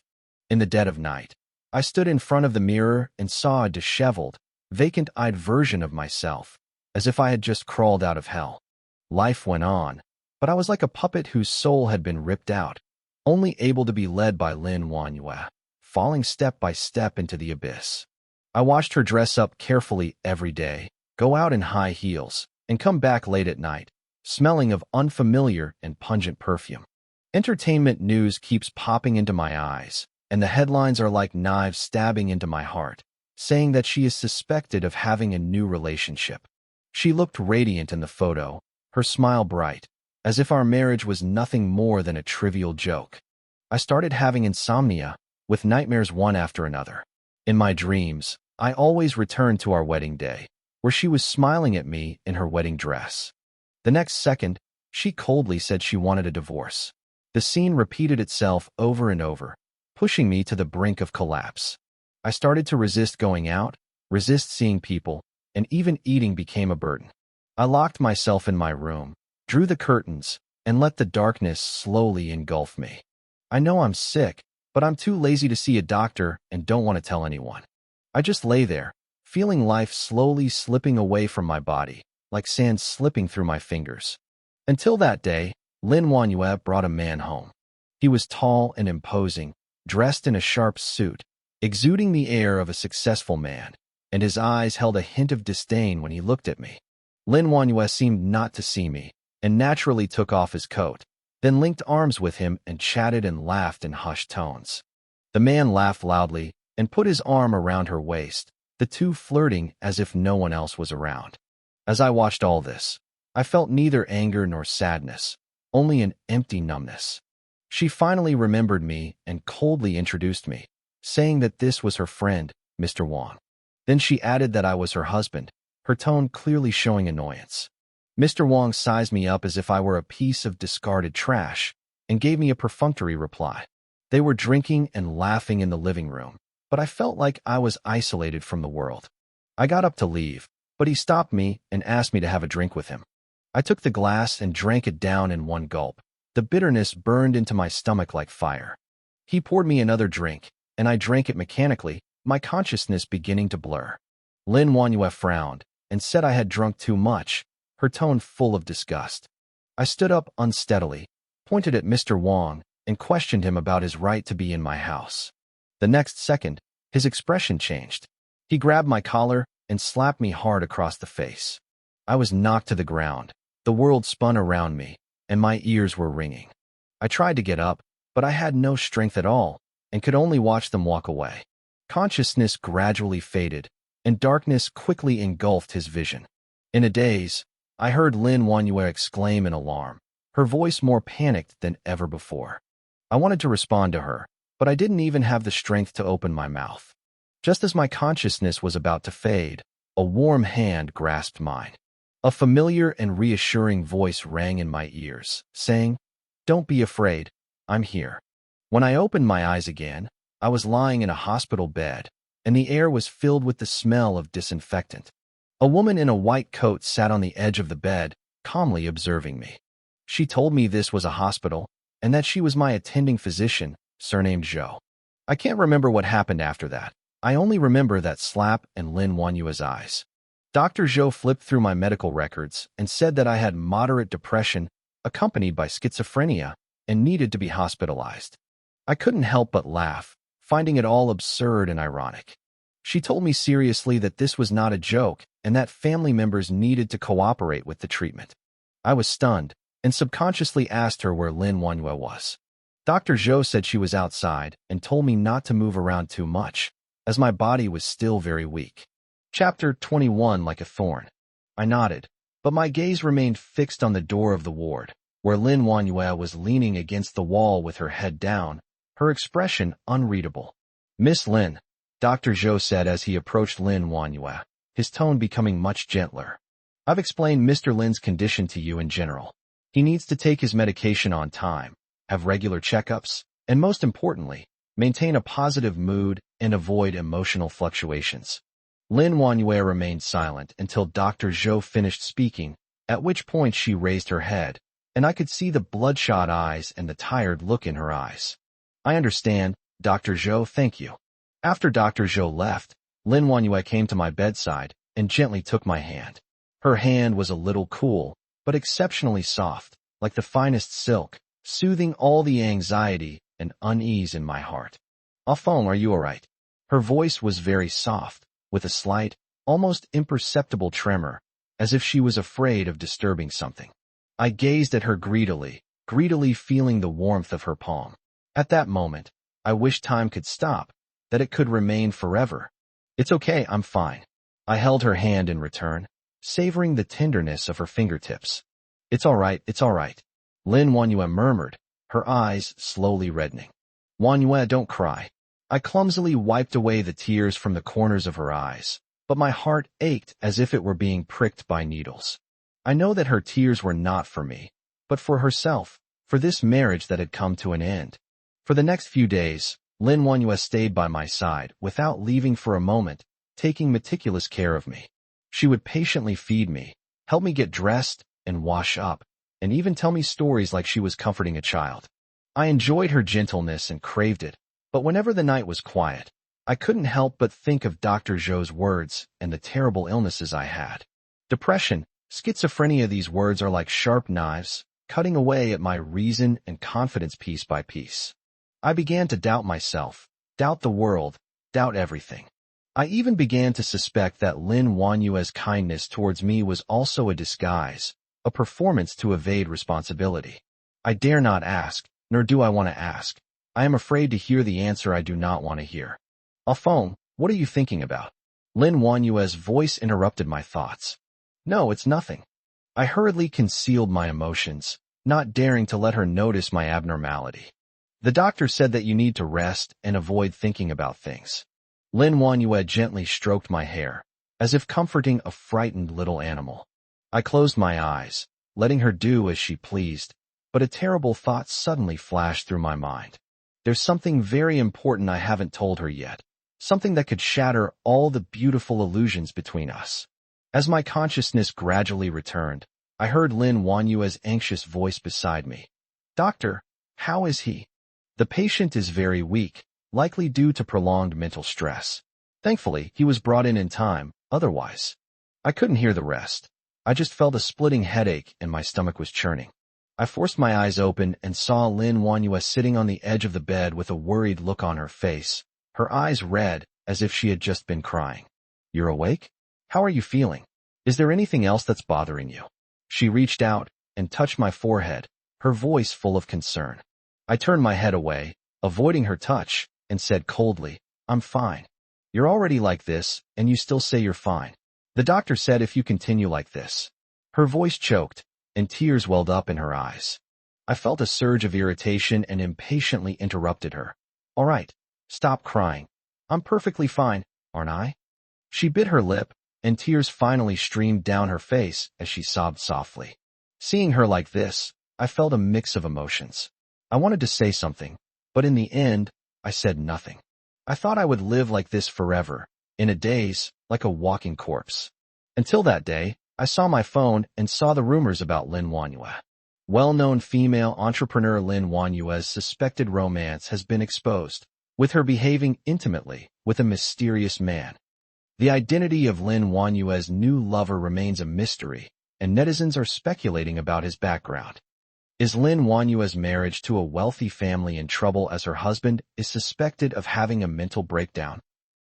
The glaring headlines and ambiguous photos were like sharp blades, stabbing my heart raw and bleeding. The comments section was a chaotic mess, utterly disgusting. So what if she's the original wife? Isn't she still a loser who gets dumped? Rich men are prone to getting bored easily. It's normal, especially since this woman is already. That guy deserved it. Who told him to be so incompetent? Those vicious words, like venomous snakes, coiled around me, devouring my last shred of sanity. The image of President Wang's face that night, Lin Wanyue's cold eyes, and those harsh taunts kept echoing in my mind. Madman. He's a madman. Yes, I'm a madman. I grabbed the ashtray on the table and smashed it hard against the mirror. Bang! With a loud bang, the mirror shattered, and countless fragments flew everywhere, some of which pierced my skin, causing blood to gush out instantly. I felt no pain at all. Instead, I felt a sense of vengeful pleasure. Lin Feng, what are you doing? Lin Wanyue rushed in, looking at me in horror. With bloodshot eyes, I grabbed another shard of glass and slashed it hard against my wrist. Stop! Are you crazy? She screamed as she lunged at me, trying to stop me. I, however, acted like a maddened beast, shoving her away and continuing to hurt myself madly. Do you think this will free me? It will only make me suffer more, she cried out, her voice hoarse. I paused, looking at her tear-streaked face, and a sudden, inexplicable sadness welled up in my heart. Yes, what I'm doing will only cause her more pain, won't it? I let go helplessly, and shards of glass fell to the ground with a crisp sound. I stood there like a soulless puppet, letting the blood flow down my wrist. Lin Wanyue frantically grabbed a towel, pressed it against my wound, and anxiously shouted, "Someone help! Call an ambulance!" I looked at her, my gaze vacant, my mind blank. Will Lin Wanyue also shed tears for me? I had never thought about this question before. Perhaps she wasn't entirely without feelings for me? After that day, Lin Wanyue turned down all her work and stayed by my side every step of the way. She cooks me delicious meals every day, chats with me, tells me stories, and tries to make me happy like she's a child.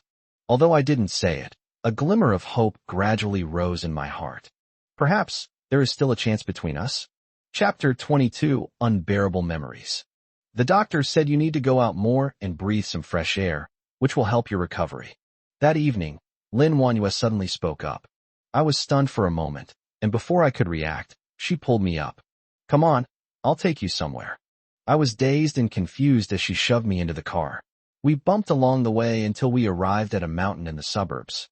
Do you remember this place? We used to come here on dates all the time, she said, pointing towards the mountaintop with a smile. I looked up and saw the sun setting in the west, the evening glow dyeing half the sky red and enveloping the entire mountain in a layer of golden light. This is the place where we once fell deeply in love. Back then, we were carefree and full of hope for the future.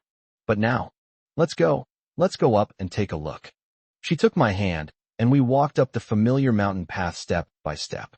A mountain breeze blew by, carrying a hint of coolness. Achoo! Lin Wanyue suddenly sneezed, and her body trembled slightly. That's when I noticed that she was dressed very lightly today, wearing only a thin sweater. Why are you dressed so lightly? Be careful not to catch a cold, I said mechanically, but a strange sense of irritation welled up inside me. It's okay, I'm not cold. She smiled and continued walking. As I watched her retreating figure, a nameless fire suddenly rose within me. Lin Wanyue, do you even have a heart? I grabbed her arm, pulled her in front of me, and glared at her. Do you know what kind of weather this is? Do you know you're very likely to catch a cold dressed like this? Do you even care about me? She stared at me blankly, her eyes full of surprise. That's when I realized what I had said and done. She actually hugged me, her soft body pressed against me, carrying a faint fragrance, like the scent of her usual shower gel when we used to be inseparable.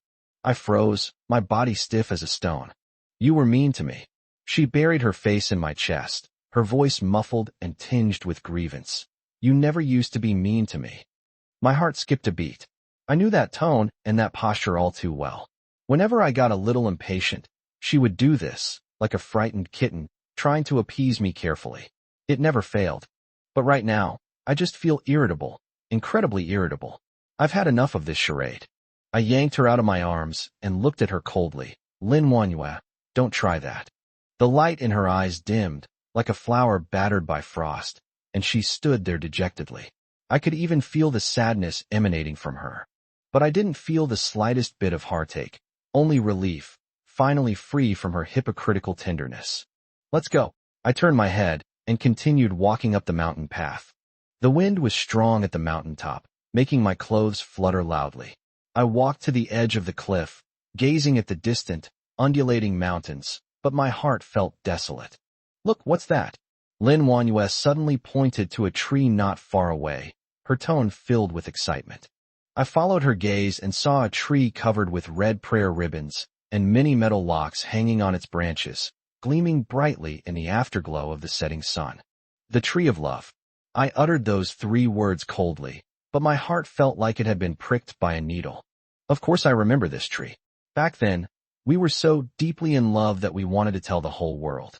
We even hung a lock on this tree with our initials engraved on it and a childishly drawn heart. Let's go take a look, Lin Wanyue said, reaching for my hand. I followed her gaze and saw that the lock was indeed still there, gleaming in the setting sun. The writing on the lock was still clearly visible, as if mocking my self-deception. So what if it's still there? It's already rusted and will fall off sooner or later, I said coldly, though my heart felt like a jumbled mess of emotions, and I couldn't quite put my finger on it. No, Lin Wanyue shook her head stubbornly. We will be together forever. Together forever? I couldn't help but laugh out loud, as if I'd heard a hilarious joke. Lin Wanyue, wake up. It's all over between us. I turned around abruptly, wanting to leave this suffocating place. It's not over yet. It's not over until I agreed. Lin Wanyue suddenly rushed in front of me, grabbed my arm tightly, and said excitedly, even if we can't be together, you can't erase the beautiful memories we shared. Beautiful? Is your idea of beauty just hurting me beyond repair? I flung her hand away, pointed to my chest, and roared, Lin Wanyue, do you even have a heart? Lin Wanyue was startled by my appearance and took a few steps back, her eyes filled with panic and helplessness. I didn't want to get entangled with her any longer, so I turned around and left. Where are you going? She asked loudly behind me. I'm going to take that damn lock off, I yelled without turning around, filled with a sense of vengeful pleasure.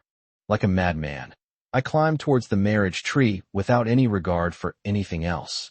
The branches were slippery, and my hands were scraped raw. Blood flowed down the trunk, but I seemed not to feel the pain. My eyes were only on that glaring golden padlock. Sir, danger. Please come down quickly. Sir, this is too dangerous. Please get down. I heard the anxious shouts from below, but I ignored them, with only one thought in my mind. I have to take it off. Finally, I climbed up the branch with the lock and reached for it. The lock was weathered and worn from wind and sun, and I tried to pull it off, but I couldn't get it off. Damn it, I couldn't help but curse, pulling even harder. With a snap, the chain broke, the sharp edge instantly cutting my palm. I groaned in pain, and before I could react, I lost my balance and plummeted straight to the ground. I heard Lin Wanyue's heart-wrenching screams, but I couldn't hear anything else. Everything was dark. When I woke up, everything was white, and the smell of disinfectant filled my nostrils. Where was I? Heaven? Hell? It shouldn't be hell. After all, I haven't met Yama or the black and white impermanence yet. You're awake. A familiar voice rang in my ears, carrying a mix of surprise, panic, and a complex emotion I couldn't quite discern. It is Lin Wanyue. I turned my head with difficulty and saw her sitting on the edge of the bed, holding a half-peeled apple in her hand, her eyes red, as if she had been crying. Where am I? My voice was terribly hoarse, as if I had a mouthful of sand in it. The hospital. She put down the apple, got up, and poured me a glass of water. You fell from the tree and were unconscious for 3 days. 3 days? I've been unconscious for that long. I tried to recall what happened before I lost consciousness. That damned lock, Lin Wanyue's scream, the feeling of weightlessness as I plummeted downwards. Did you bring me to the hospital? I looked at her, my tone inquisitive. Chapter 23, An Unspeakable Disappointment. She avoided my gaze and said calmly, A passing staff member called the police, and an ambulance brought you here. Oh, I replied, feeling a mix of disappointment and relief. For the next few days, Lin Wanyue stayed by my side, without leaving for a moment, taking care of my daily life, even more considerately than when we were deeply in love. To be honest, this feeling is very unfamiliar to me, and I'm not used to it. You don't need to do this. I'm fine now, I said, watching her busy figure. The doctor said you need to rest, she replied without looking up, her tone so calm it felt unfamiliar to me. Rest? Is rest what I need? No, what I need is an explanation, an answer. Lin Wanyue. I called out to her, staring intently into her eyes. Tell me, do you still love me? Her hand paused, the half-peeled apple skin breaking in midair. She slowly raised her head, looking at me with a complex expression. After a long while, she softly uttered a single word, love. At that moment, I suddenly found it ridiculous, as if I had heard a huge joke. Love? Is this what you call love? With this condescending tone, with these evasive eyes? Lin Wanyue, you really are. I sneered, wanting to call her hypocritical and disgusting, but the words just wouldn't come out. Never mind. It's all over, isn't it? I closed my eyes and stopped talking. After being discharged from the hospital, I didn't know where to go, and I didn't want to go home and face the empty room. Her attitude remained indifferent, neither warm nor cold, as if she were taking care of an unimportant patient, not her ex-husband. This went on for a month. After a month, I was finally able to walk again, and life seemed to return to normal. However, this peace did not last long before it was broken by an uninvited guest. That day, I was sitting in the living room watching TV when the doorbell suddenly rang. I'll go open the door. Lin Wanyue put down the book in her hand and got up to open the door. I was watching TV absent-mindedly when suddenly a piercing sound came from behind me. Honey, I brought you your favorite food. I looked up abruptly and saw a slick-haired man standing at the door, carrying bags and packages, his face plastered with a fawning smile. Lin Wanyue stood behind him, pale-faced and looking flustered. Chun Mingxiu, get out of here, I roared. My roar seemed to wake Lin Wanyue, who hurriedly pushed the man away, saying, Mingxiu, go back first. I'll explain to you later. Chun Mingxiu clearly wasn't going to let it go so easily. He grabbed Lin Wanyue's arm. Explain what? Explain why you were with another man behind my back. Smack. The crisp sound of a slap interrupted Chun Mingxiu's words. I saw Chun Mingxiu covering his face, his eyes filled with disbelief and humiliation. Chun Mingxiu, you bastard. Lin Wanyue's voice trembled, as if suppressing immense anger. Me, a bastard? Haven't I been good enough to you? What do you want that I can't give you? Why are you treating me like this? Chun Mingxiu roared hysterically. I watched this farce unfold before me with a cold gaze. Yet a strange sadness welled up within me. Get out, I said, pointing to the door and enunciating each word clearly. Otherwise, don't blame me for being impolite. Chun Mingxiu glared at me fiercely, but in the end he shook off Lin Wanyue's arm and turned to leave. Watching Chun Mingxiu's departing figure, a sudden unease welled up in my heart. His resentful gaze as he left was like a cold knife, deeply piercing my heart. Are you all right? Lin Wanyue walked to my side, her voice tinged with worry. I didn't say anything. I just shook my head. I'm sorry, you must have seen this funny. Lin Wanyue said with a wry smile. You don't need to apologize to me, I said calmly. There's nothing between us anymore. Lin Wanyue's face turned pale instantly. She opened her mouth as if she wanted to say something, but in the end she said nothing and just silently lowered her head. Looking at her pitiful appearance, I suddenly felt a surge of irritation. I'm tired, I want to rest. Then you should get some rest, Lin Wanyue said softly, then turned and left the room. I lay in bed, but I just couldn't fall asleep. Chun Mingxiu's words were like a thorn, deeply embedded in my heart. Why did Lin Wanyue get together with him? Was it for money? Or to get revenge on me? The more I thought about it, the more agitated I became, so I finally got up and dialed Yang Lin's number. Hey, Yang Lin, help me look up someone. Who? Lin Wanyue. Why are you investigating her? Yang Lin asked, her tone tinged with doubt. Don't worry about it, just help me check. Okay. Yang Lin agreed, and then hung up the phone. I waited anxiously for news from Yang Lin. Every minute felt like torture. Finally, half an hour later, Yang Lin called. I've sent the information you requested to your email. Okay, thank you. I hung up the phone, immediately turned on my computer, and logged into my email. The email contained only one photo, in which Lin Wanyue and Chun Mingxiu were behaving intimately, both with happy smiles on their faces. My heart felt like it was being gripped tightly by an invisible hand, making it hard to breathe. So it was all true. Lin Wanyue, she really betrayed me. I suddenly felt ridiculous, as if the whole world had played me for a fool. I suddenly threw off the covers, rushed into the bathroom, grabbed a razor, and slashed my wrist hard.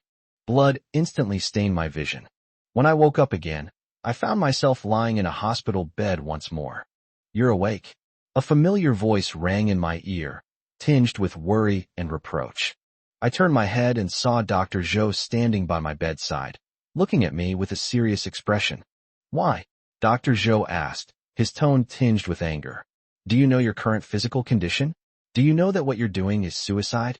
I didn't say anything. I just looked down at my wrist wrapped in gauze. "You had it under control before, so why did it turn out like this again?" Dr. Zhou sighed, his tone filled with helplessness and pity. I was silent for a moment, then slowly began to tell her what had happened during this time. After listening to my story, Dr. Zhou remained silent for a long time, just looking at me quietly with a complex and unreadable expression in his eyes. After a long pause, she sighed and said, "I will process your discharge and refund all your medical expenses." I looked at her in surprise. "Why?" "I'm no longer suitable to be your attending physician," Dr. Zhou said calmly. "Your illness is outside my scope of treatment." After saying that, she turned and left the ward, leaving me alone in the empty room, facing this cruel reality by myself. Chapter 24: Unforgettable Scenes. After Dr. Zhou left, I was left alone in the ward. It's a hospital room, but it's more like a luxurious single suite, except it smells a bit like disinfectant. Dr. Zhou is a good person. He has been in charge of my treatment since my first suicide attempt and hospitalization, and he always tries to find ways to reduce or waive my medical expenses. I'm such a jerk, enjoying her care on one hand, and acting like I'm going to die in front of her on the other. Thinking of this, I laughed self-deprecatingly, the laughter sounding particularly jarring in the empty ward. I lay down on the bed, my thoughts a jumbled mess, impossible to unravel. When exactly did Lin Wanyue and Chun Mingxiu get together? What's so great about that man? I closed my eyes, trying hard to forget those photos, to forget those unbearable scenes. In a daze, I had a dream.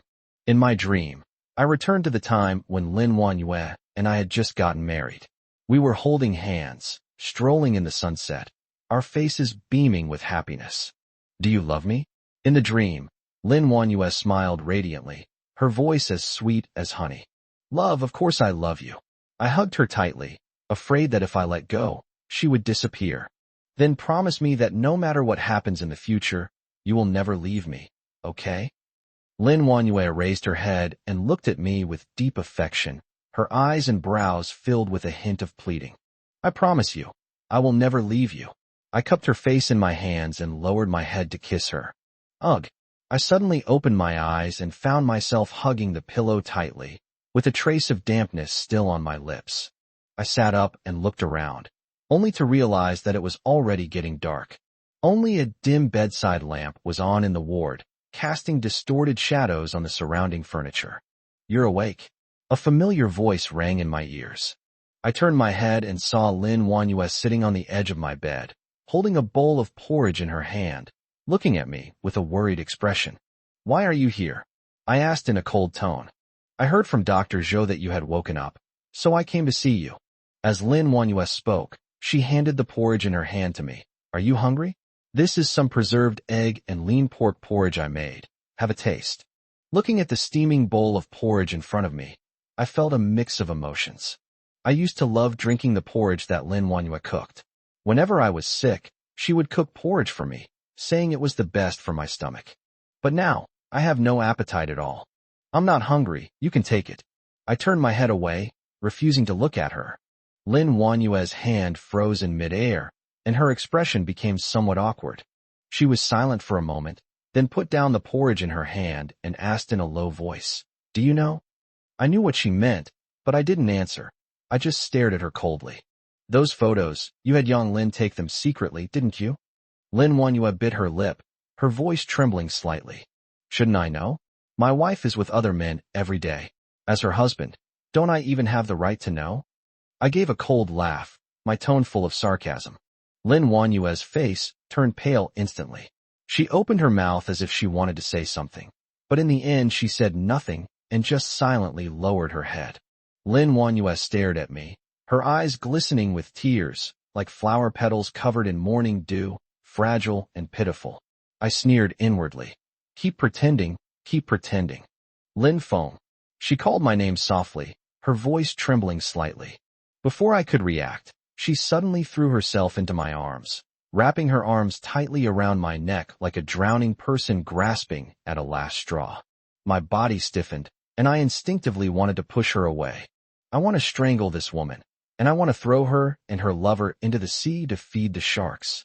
But her body was so soft, with a familiar fragrance, like countless tender nights we spent together, making me yearn for it, making me fall into its trap.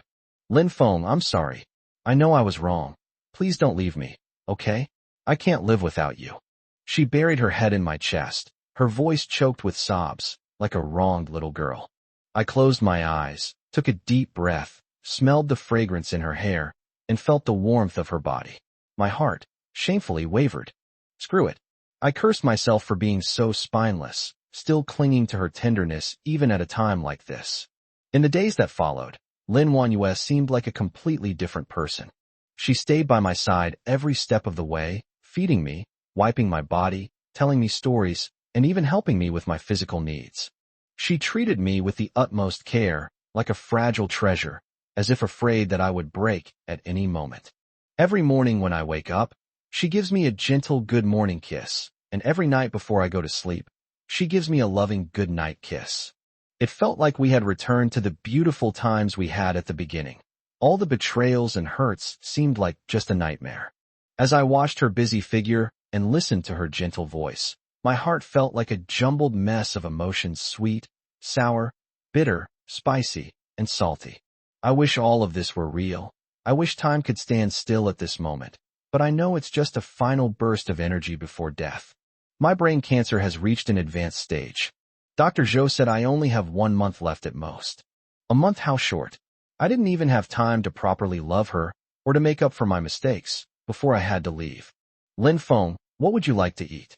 I'll make it for you. Lin Wanyue asked softly as she cleared away the dishes.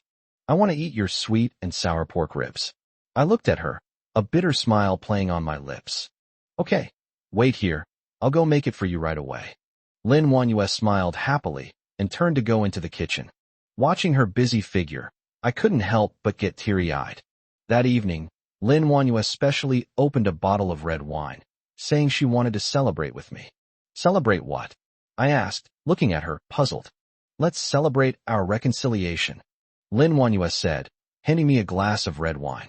Come on, cheers. I took the glass, clinked it with hers, and drank it all in one gulp. Raymond Lam, do you remember when we first kissed? Lin Wanyue rested her chin on her hand and looked at me with a smile. I put down my glass and drifted into memories. It was at a university welcome party that I fell in love with her at first sight and mustered up the courage to ask her to dance. That night, we talked a lot, from poetry and songs to the philosophy of life. It wasn't until the party ended that I mustered up the courage to kiss her. Of course I remember. That night, you wore a white dress and looked like a fairy. Chapter 25 Memories. I looked at her, and a smile unconsciously crept onto my lips. Really? Do you remember what you said to me that night? Lin Wanyue pressed on, a sly glint in her eyes. I said. I paused, but my mind suddenly went blank. I said. I tried desperately to remember what I had said that night, but no matter how hard I tried, I just couldn't recall it. I said, I love you. I looked at Lin Wanyue and uttered these 3 words with difficulty. However, the moment I finished speaking, I clearly saw Lin Wanyue's smile freeze on her face, and a barely perceptible hint of panic flashed in her eyes. As I stared at her face, I felt as if everything had faded away, and I didn't even know when I fell asleep. My head felt like it was going to split open. The excruciating pain jolted me awake from my sleep. I groaned in pain, only to find the bed empty beside me, with only cold sheets. Lin Wanyue was gone again. I lay helplessly on the bed, letting out a bitter laugh. What is this? A final burst of energy before death. Ironically, this light didn't last long before it went dark again. I struggled to get up, and a wave of dizziness washed over me, making my vision go black. Damn brain cancer, it always strikes when I least want to collapse. I held onto the edge of the bed, and it took me a while to regain my balance. I stumbled into the living room, which was empty. On the coffee table sat a glass of milk that had gone cold, next to a note written in Lin Wanyue's beautiful, delicate handwriting. Lin Feng, I'm going to the supermarket to buy some things. Drink some milk when you wake up, don't go hungry. I'll be right back. Soon. Huh, that's that phrase again. These past few days, she keeps saying soon, but every time she gets back, it's already several hours later. I grabbed the glass of milk and poured it down the sink without a second thought. To hell with the milk, to hell with the fast milk. I grabbed my coat, ignoring the throbbing pain in my head, and went out the door. I was going to the hospital to ask that quack how many days I had left to live. The taxi bounced along the bumpy road, and my head throbbed with each jolt. I gripped the handrail on the door so tightly that my fingernails turned white. Sir, are you all right? The driver asked with concern when he saw my pale face in the rearview mirror. I'm fine, I won't die. I replied weakly, my eyes closed. When I arrived at the hospital, I went straight to the oncology department.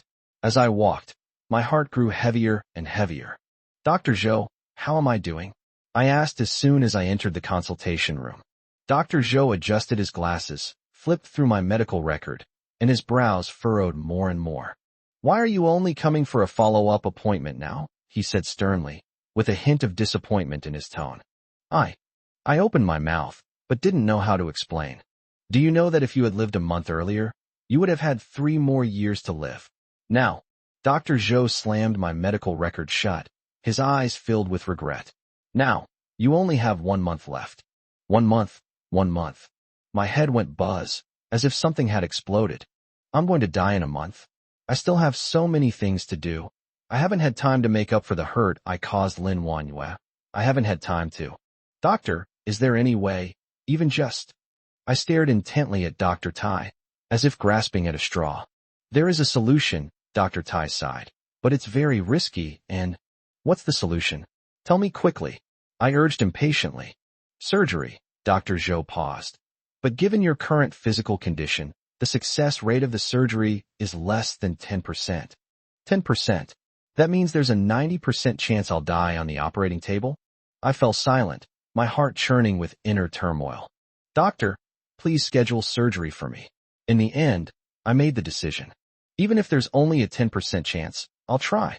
For Lin Wanyue, and for myself.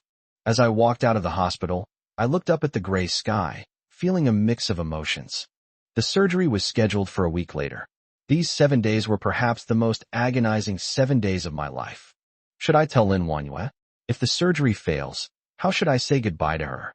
If the surgery is successful, will I still be able to give her happiness? A month, like a rusty knife, hangs over my head. Surgery became my only lifeline, but ironically, I couldn't even grasp onto it. The exorbitant surgery fee is like a mountain, weighing me down and making it hard to breathe. I took out my phone and scrolled through my contacts. Names flashed by, but none of them prompted me to ask for help. Finally, my finger stopped on the name, Yang Lin. The moment the call connected, I could even feel my own heartbeat, pounding against my eardrums. Hello?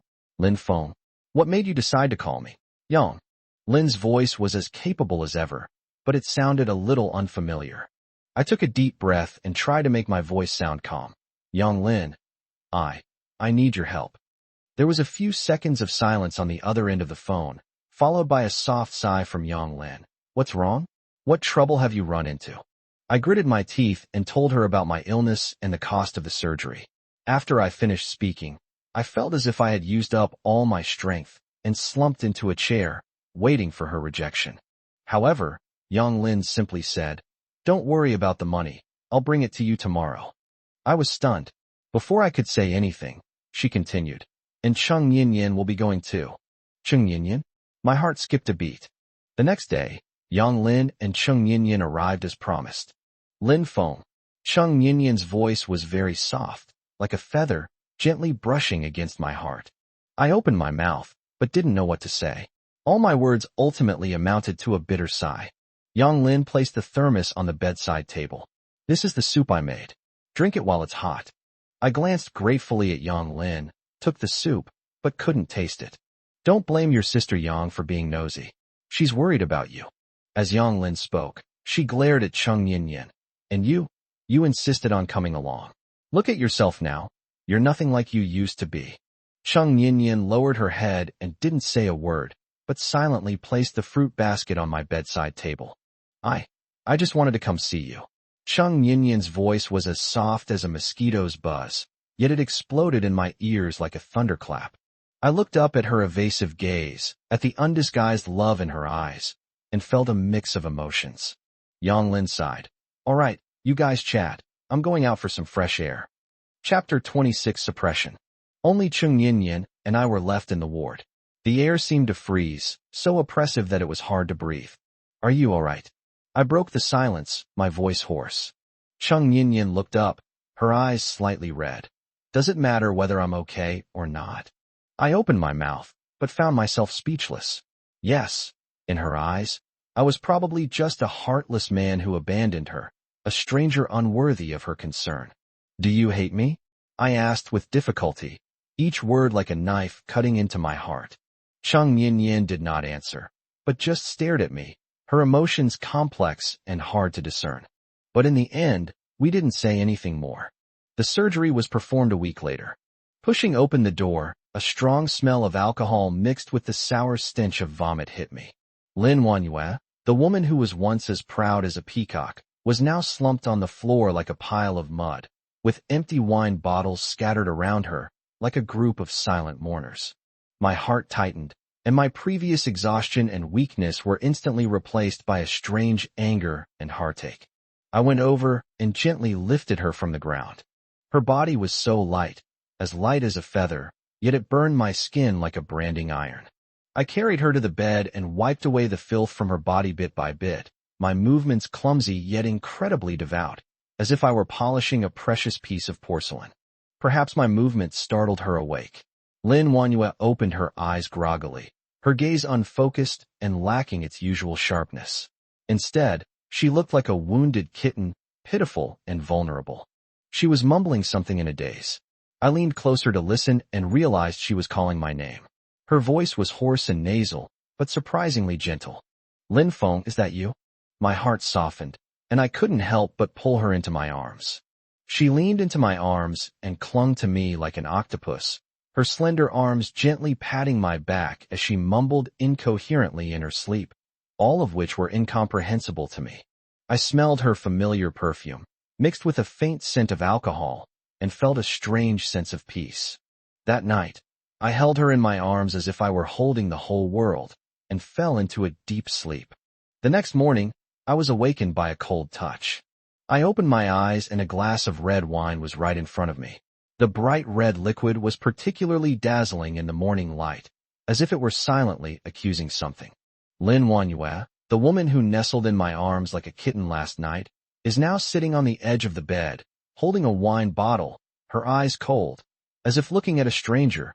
No, more like looking at an enemy. Awake. She curled her lips into a mocking smile.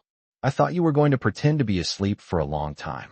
My heart skipped a beat, and a sense of foreboding washed over me. I knew a storm was brewing. Lin Wanyue, don't call me. She smashed the bottle on the ground, glass shards flying everywhere. How dare you come back? My heart sank instantly, as if someone had poured a bucket of ice water over my head. I know that the fragile trust we had painstakingly built up has collapsed again. Lin Feng, are you even human? Lin Wanyue's voice was so sharp it felt like it was going to pierce my eardrums. How could you be so vicious? I thought you had changed. I thought we could go back to the way things were. But you actually... She choked back a sob, her eyes red as if they were about to bleed. You're a fucking bastard. A complete and utter bastard. Looking at her, my heart ached. I knew how much pain and despair she was in, because all of this pain and despair was caused by me. I wanted to hug her, tell her that none of this was real, tell her how much I loved her. But before I could even take a step, she pushed me away violently. Don't touch me. Lin Wanyue glared at me through gritted teeth, her eyes filled with hatred that seemed to devour me. From now on, I will have no pity for you whatsoever. Wanyue, listen to me. I explained weakly. I'm not lying to you. I really do have brain cancer. The surgery is just... Enough. Lin Wanyue abruptly interrupted me, letting out a cold laugh. Brain cancer? Why don't you just say you have a terminal illness and don't have more than 3 months to live? Raymond Lam. There's a limit to making up stories. Do you think I'd still believe your nonsense? I looked at her in despair, wanting to explain, but not knowing where to begin. The suspicion and disgust in her eyes were like sharp knives, stabbing my heart deeply. Lin Feng, I was so blind to have fallen for a scumbag like you. Lin Wanyue wiped away her tears, her tone as cold as a stranger's. Between us, it's over. It's completely over. After saying that, she slammed the door and left without looking back, leaving me standing alone in the empty ward, like a walking corpse. She left, taking all the warmth from the room, leaving only a mess and a biting chill. I slumped helplessly onto the cold floor, letting shards of glass pierce my skin, yet feeling no pain. Compared to the pain in my heart, these things were nothing. I thought I could make amends. I thought I could win her back. I thought I could regain her love, but I was wrong, terribly wrong. Lin Wanyue was right. I am a complete and utter bastard. From that day on, Lin Wanyue completely disappeared from my world. She wouldn't answer my calls or reply to my messages. When I went to her house to look for her, all I got was a cold, "I don't want to see you." Like a lost soul, I wandered through every corner of the city, desperately trying to grasp something, only to find that I had nothing. What's even more terrifying is that Lin Wanyue began to retaliate against me in an even more ruthless manner. She kicked me out of the company we used to run together, leaving me with nothing. She canceled all my credit cards, leaving me penniless. She even hired people to follow me and monitor my every move, leaving me nowhere to hide. I know that all of this is my own fault, so I chose to silently endure it, and even if she wanted my life, I would never resist. Until that day, she suddenly called me and asked me to attend a party. "What? You finally decided to contact me?" I asked self-deprecatingly. "Stop talking nonsense. 8 p.m. tonight. Hotel XX. Don't be late." After saying that, she hung up the phone. I stared at my phone, my heart filled with mixed emotions. I was afraid she would embarrass me in front of everyone. Yet I also felt a faint sense of anticipation, since this was the first time she had contacted me first in a while. With all these thoughts swirling in my mind, I still followed Lin Wanyue with trepidation. Chapter 27: Humiliation. Upon arriving at the hotel, Lin Wanyue led me directly to a table filled with women. "Ladies, I'm late, so I'll punish myself with 3 drinks." Lin Wanyue picked up her wine glass and downed it in one gulp, drawing cheers from the crowd.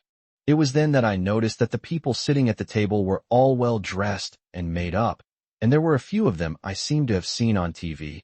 They were all powerful businesswomen. To my surprise, Cheng Yinyin was among them. She wore a black dress today, which made her skin look even whiter. Her long hair was casually draped over her shoulders, and she had a faint smile on her face. She looked elegant and charming.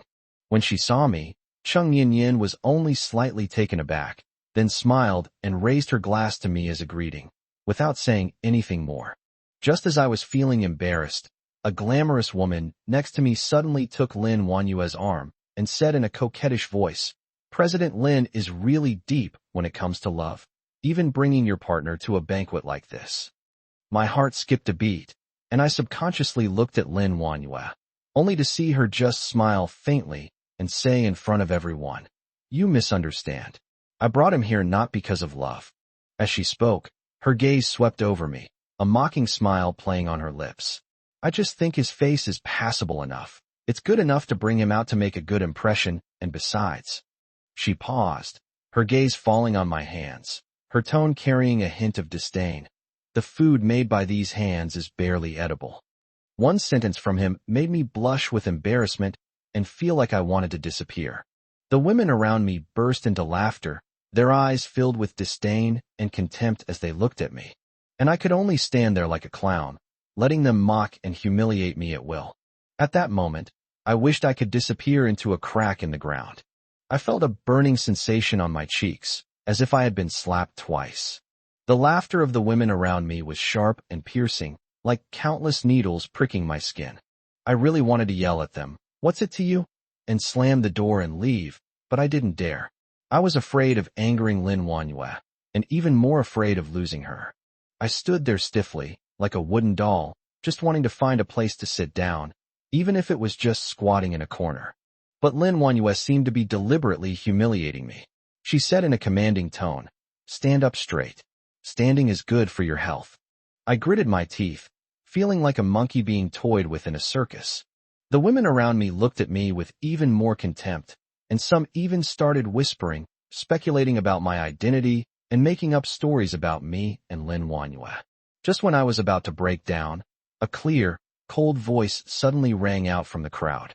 "Ms. Lin, you're in such a good mood, making fun of your own husband. Aren't you afraid that one day?" It was Cheng Yinyan who spoke. She sat there, still with that elegant and composed demeanor, but I knew that her words were undoubtedly a challenge to Lin Wanyue and an attempt to stand up for me. Lin Wanyue sneered, turned to look at Cheng Yinyan, her tone filled with undisguised mockery. "Miss Cheng, who do we have here?" "Oh, it's you." "What? An unmarried young lady from the Cheng family. You also like to eat food I've already chewed." Cheng Yinyan's expression changed, but she quickly regained her composure.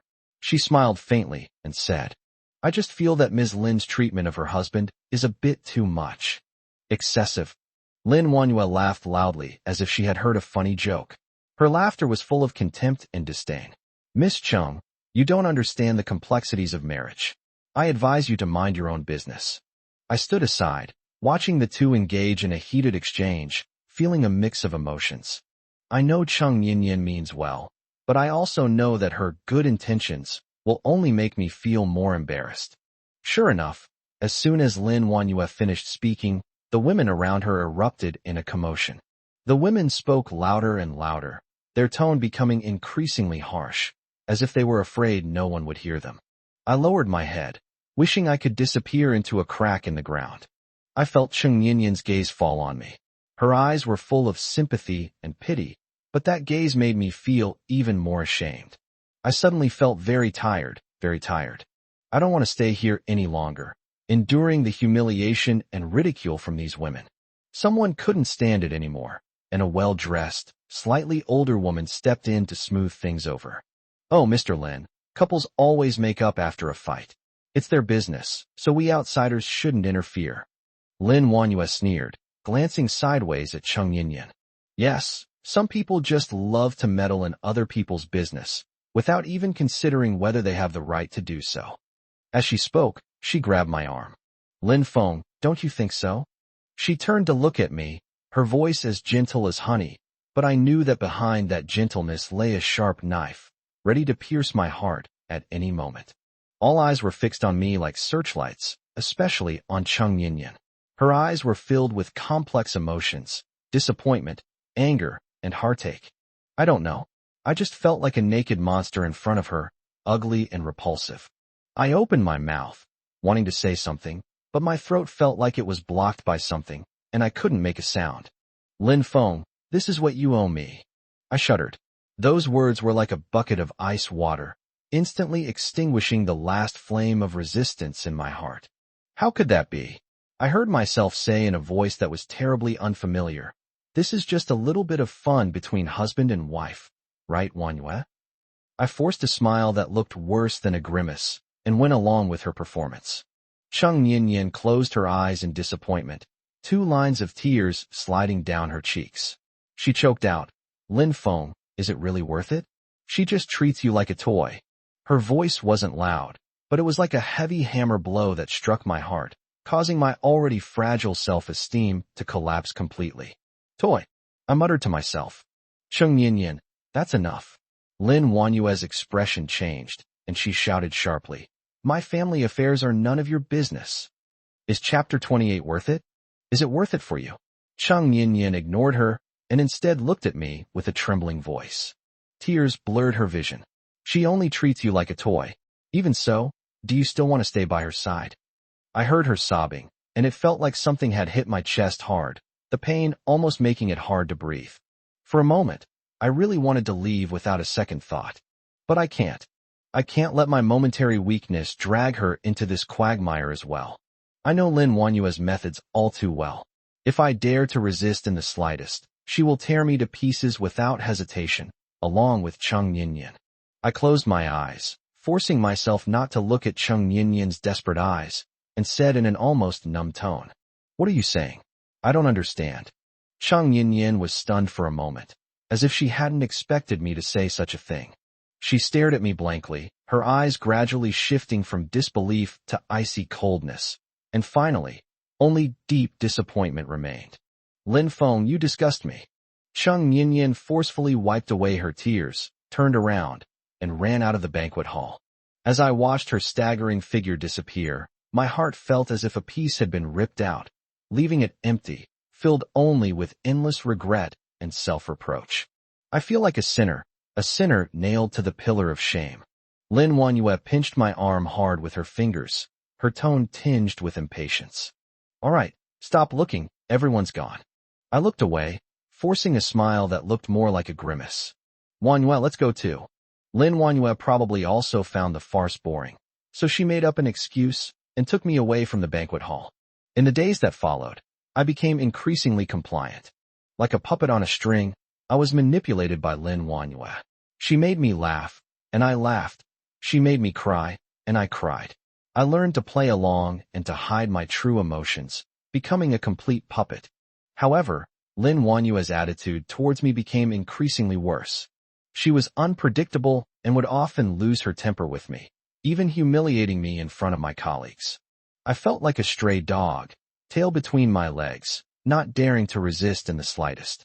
The conversation between Lin Wanyue and Cheng Yinyan at the banquet was also exaggerated and widely reported by unscrupulous media. Suddenly, I became the target of public criticism, labeled as a gold digger and a phoenix man, a man from a poor background who achieved success, and some even said that I abandoned Cheng Yinyan for money and hooked up with Lin Wanyue. Cheng Yinyan, on the other hand, was relentlessly attacked by keyboard warriors, who said she deserved to be abandoned and that she brought it on herself. Looking at those glaring news headlines and appalling comments, my heart felt like it was being pierced by countless needles, the pain almost making it hard for me to breathe. I hate myself. I hate my cowardice. I hate my powerlessness. I so wanted to stand up and tell everyone that things weren't as they thought, that Cheng Yinyan was innocent, and that it was all my fault. But I can't. I can't imagine what Lin Wanyue would do if she knew I wanted to speak up for Cheng Yinyan. I could only watch helplessly as Cheng Yinyan endured all of this, and I was powerless to do anything about it. This feeling is worse than death. I started having insomnia and nightmares, my dreams filled with Cheng Yinyan's crying face. Countless times I wanted to pick up my phone and dial that familiar number, but each time I hesitated because of fear. I'm afraid my presence will cause Cheng Yinyan further harm. What do? I couldn't resist sending Yang Lin a message in the end, asking her how she was doing. I don't dare to ask for her forgiveness. I just want to know if she's doing well. Yang Lin's reply was brief, simply stating, "She is fine." Those 3 short words felt like a huge boulder, pressing heavily on my heart. If she's doing well, it means she's completely let go of me and the relationship that I destroyed with my own hands. I thought my life would continue in this muddled way, like a walking corpse, without a soul or hope. Every day, he repeats the same work, dealing with Lin Wanyue's endless torment. Only in the dead of night can he secretly retreat into his memories and lick his scabbed wounds. Until that day, Lin Wanyue suddenly told me that she was going to take me to a dinner party to meet an important client. Who is it? So mysterious. I asked casually, but my heart was completely unmoved. To me, everyone was the same. They were just people I was playing along with. You'll see when you get there. Dress smartly. Don't embarrass me, Lin Wanyue said impatiently as she touched up her makeup in front of the mirror. I was too lazy to argue with her, so I just changed my clothes and went out with her. The restaurant was a very high-end Western restaurant, decorated in a magnificent style, exuding an air of wealth. I followed Lin Wanyue into a private room and immediately saw the man sitting inside. Lu Ming. This is the 3rd time I've seen him. The first time was at the university's welcome party, where he spoke on stage as the student union president. His simple white shirt couldn't hide his dazzling aura, eliciting screams from the girls in the audience, including Lin Wanyue, of course. As for me, I sat in the corner, silently watching all of this, my heart filled with mixed feelings. The second time was on the day of my wedding with Lin Wanyue. He attended the wedding as a guest, still with that elegant demeanor, a smile that was hard to decipher, and raised his glass to congratulate me. I felt it was ironic. but I had to force a smile and clink glasses with him. When Lu Ming saw us, he stood up, a playful smile on his face. "Beautiful Lin, it's been a long time. You've become more and more beautiful."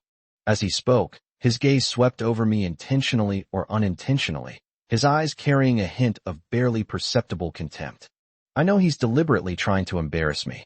During my university years, Lu Ming and I were recognized as rivals in the department. We were equally competitive in both academic performance and student affairs. His pursuit of Lin Wanyue caused quite a stir at the time, and almost everyone thought that the two of them were a match made in heaven. I once naively thought that as long as I worked hard and treated Lin Wanyue well, I could win her heart. However, reality slapped me hard in the face. "President Liu, it's been a long time." Lin Wanyue's voice was gentle, completely different from how she usually spoke to me. She seemed to have completely forgotten how she had rejected Lu Ming back then. "And who is this?" Lu Ming asked knowingly, his gaze falling on me, a playful smile curving his lips. "This is mine." Chapter 29. Lu Ming. Just as Lin Wanyue was about to introduce him, Lu Ming waved his hand, as if to say, "No need for introductions, I know." He smiled contemptuously, turned to me, and said in a condescending tone, "Come, sit down, don't be shy."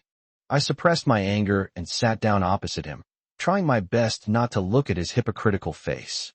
Lin Wanyue acted as if nothing had happened, sat down next to Lu Ming, and the two started chatting enthusiastically, completely ignoring me. They were talking about business matters, and I couldn't get a word in edgewise, nor did I want to.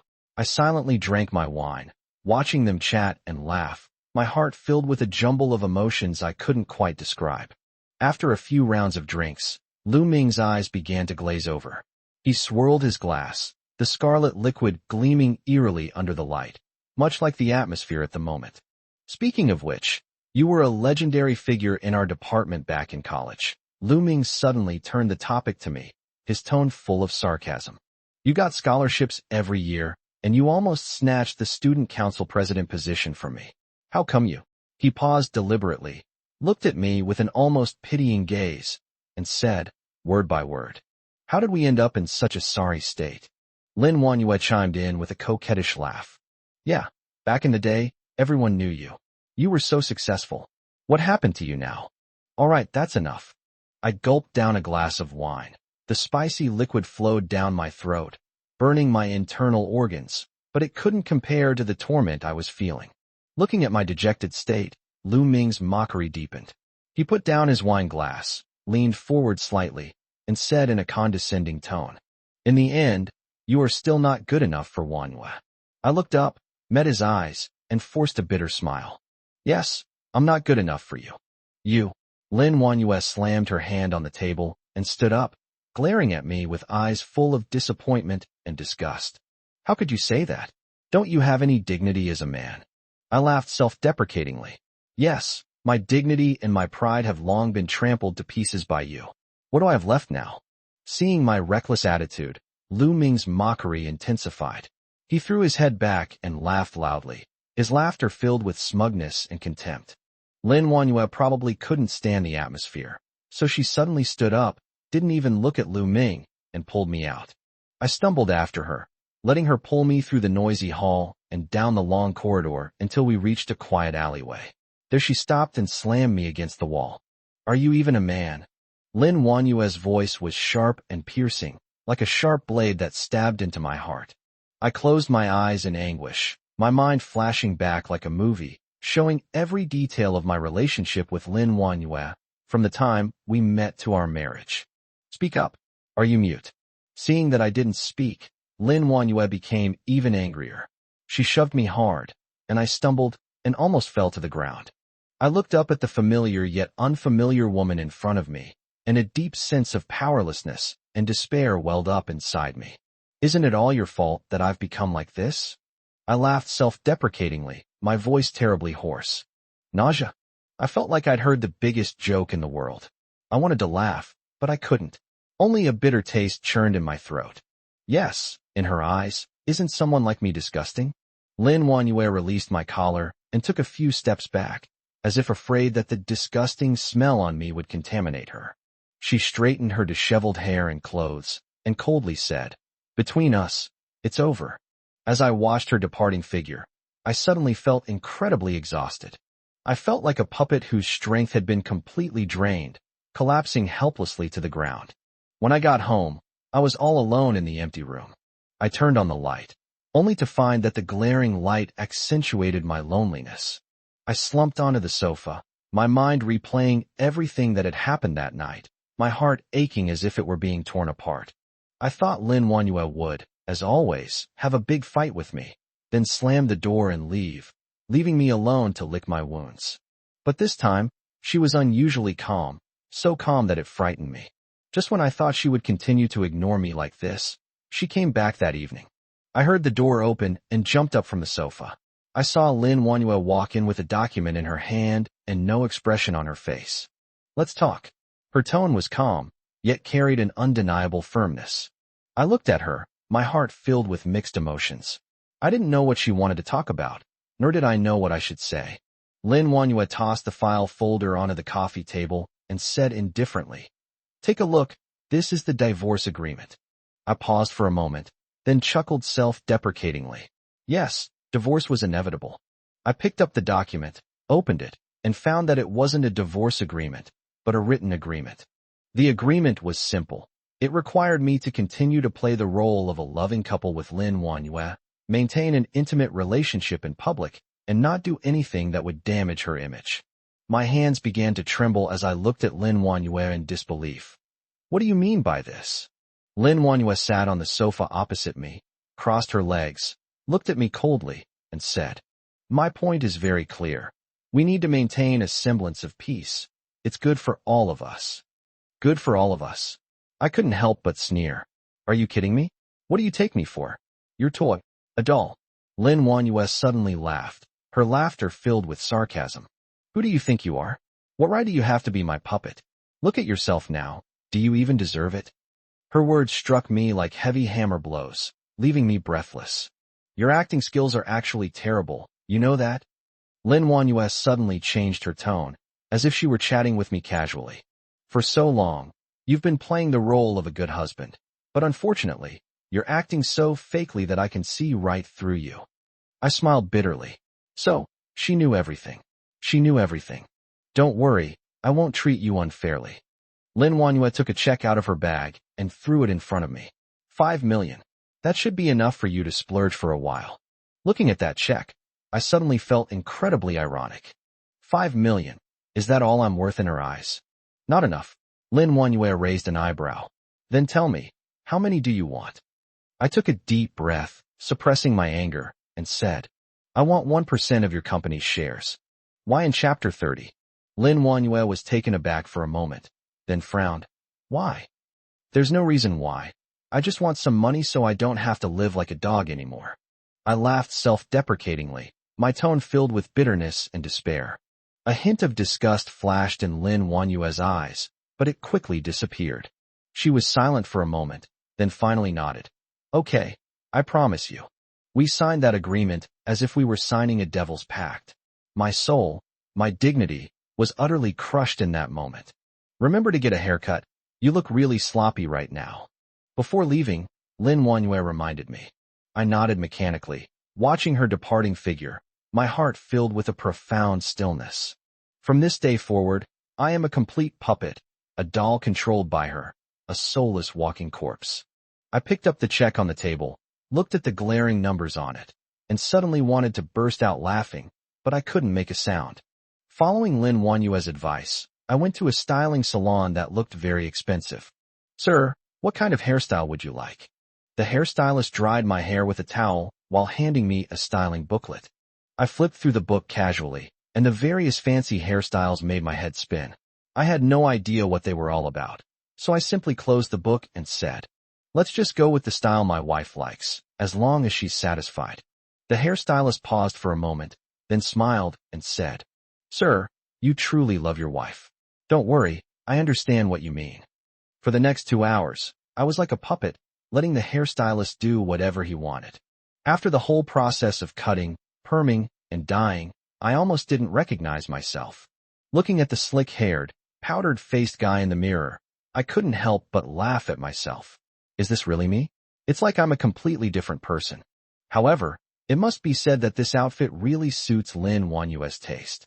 She's always liked refined and elegant men, and I think I fit her aesthetic perfectly now. When I got home that evening, I took out my keys to open the door, but the door opened from the inside. Lin Wanyue was clearly stunned for a moment when she saw me. A hint of surprise, or even heartache, flashed in her eyes. I rubbed my eyes, wondering if I was seeing things. Why would Lin Wanyue feel sorry for me? She'd rather I disappear as soon as possible, wouldn't she? What? Don't you recognize me? I smiled casually and walked into the room. Lin Wanyue didn't speak, but just looked at me quietly, her eyes filled with complex and unreadable emotions. I walked straight to the sofa, sat down, and picked up a magazine to start flipping through it. The room was eerily quiet, with only the sound of turning pages of a magazine echoing in the air. You've lost weight, Lin Wanyue suddenly said, her tone carrying a hint of barely perceptible concern. Really? I put down the magazine and looked at my body with feigned surprise. I've probably been too busy with work lately and haven't paid attention. Don't make yourself so tired in the future, Lin Wanyue said calmly, then turned and walked into the kitchen. As I watched her retreating figure, I felt a mix of emotions. That night, unusually, we didn't argue or have a cold war. Instead, we ate dinner together like a normal married couple, watched TV for a while, and then went back to our respective rooms to rest. Lying in bed, I couldn't fall asleep. Lin Wanyue's unusual behavior today filled me with doubt. What exactly is she trying to do? Did she have a change of heart and want to settle down with me? Impossible, absolutely impossible. I know her better than anyone. She's cold-blooded, ruthless, and will stop at nothing to achieve her goals. The reason she's being nice to me today must be because she has ulterior motives. As I was lost in thought, I suddenly heard a knock on the door. Who? I asked warily. It's me.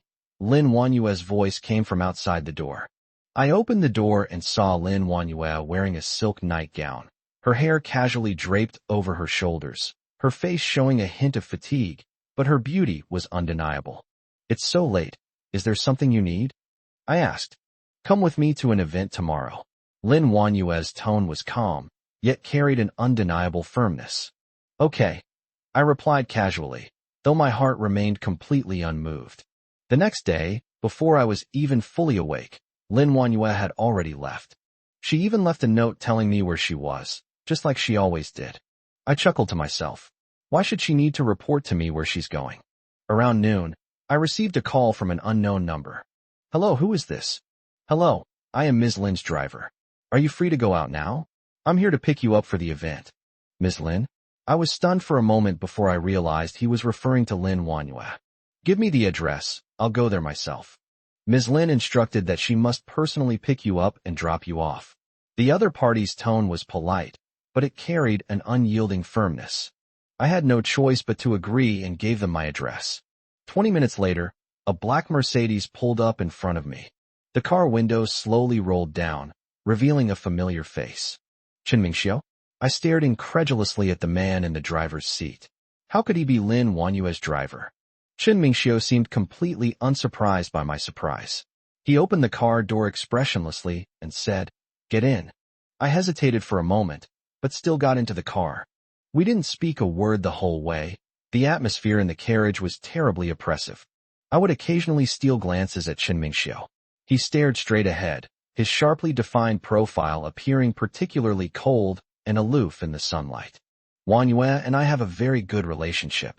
As they passed a traffic light, Chen Mingxiu suddenly spoke, his tone calm, yet it sounded like he was asserting his dominance. I paused for a moment, then gave a faint He glanced at me in the rearview mirror, his eyes icy.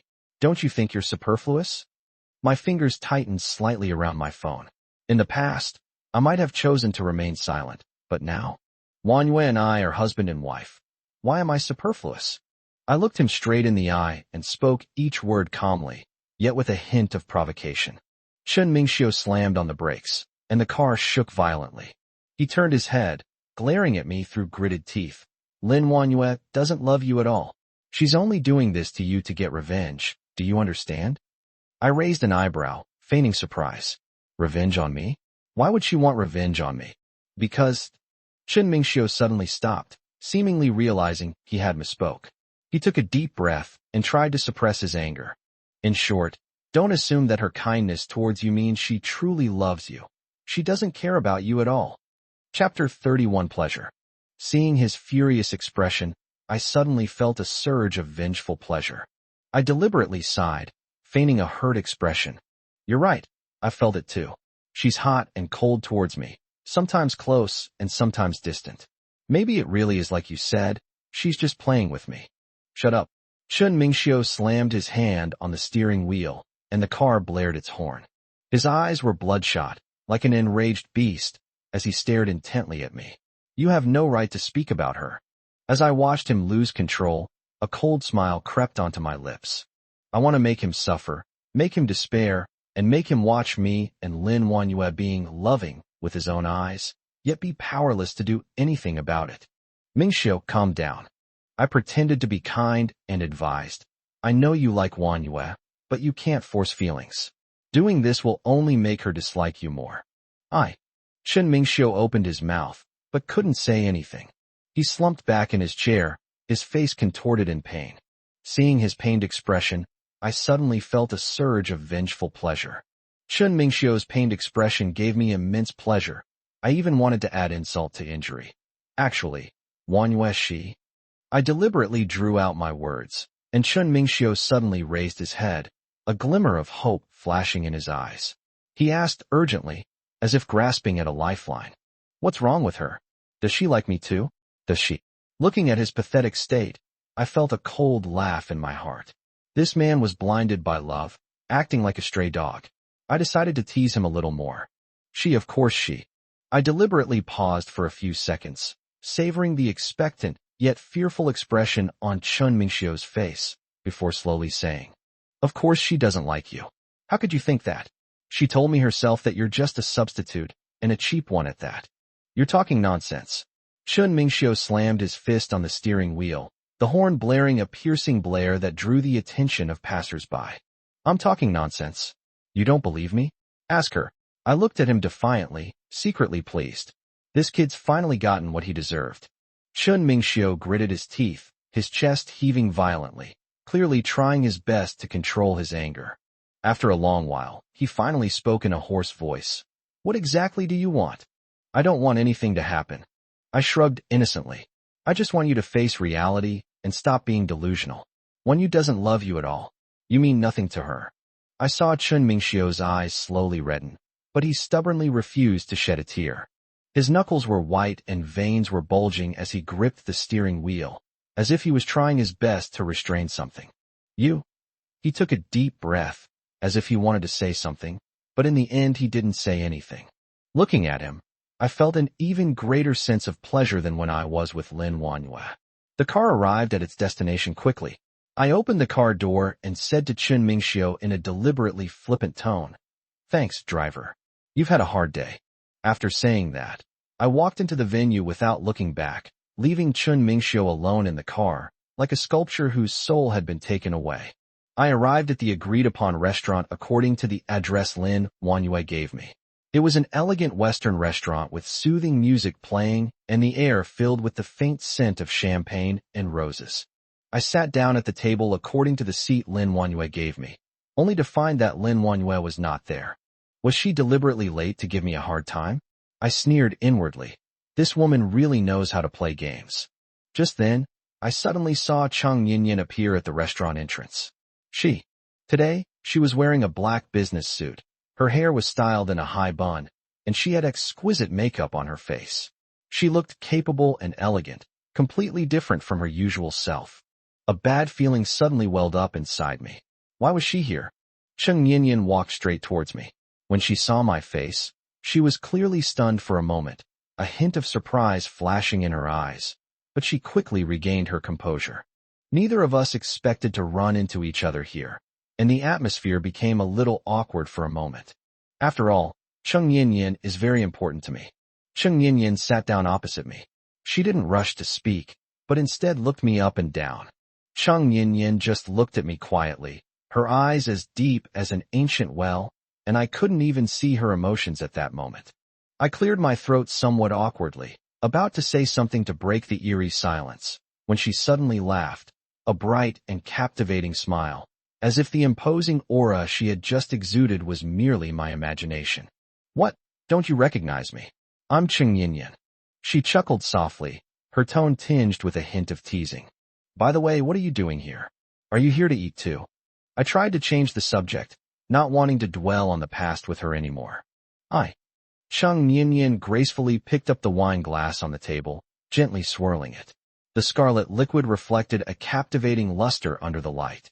"I'm here waiting for you." "Wait for me?" I was even more confused. "Wait for me for what?" Cheng Yinyan didn't answer my question directly. Instead, she turned to the waiter next to her, snapped her fingers, and said lazily, "Please bring all the dishes on the menu. Thank you." The waiter was visibly taken aback, seemingly unfamiliar with such an order, but his excellent professionalism allowed him to quickly recover, and he respectfully nodded in response. "Okay, ma'am, please wait a moment." As I watched the waiter leave, and then glanced at the thick menu on the table, I couldn't help but ask, "What are you doing? Ordering so much food. Are you sure you can finish it all?" Cheng Yinyan put down her wine glass, looked at me with a half smile, and asked in return, "What?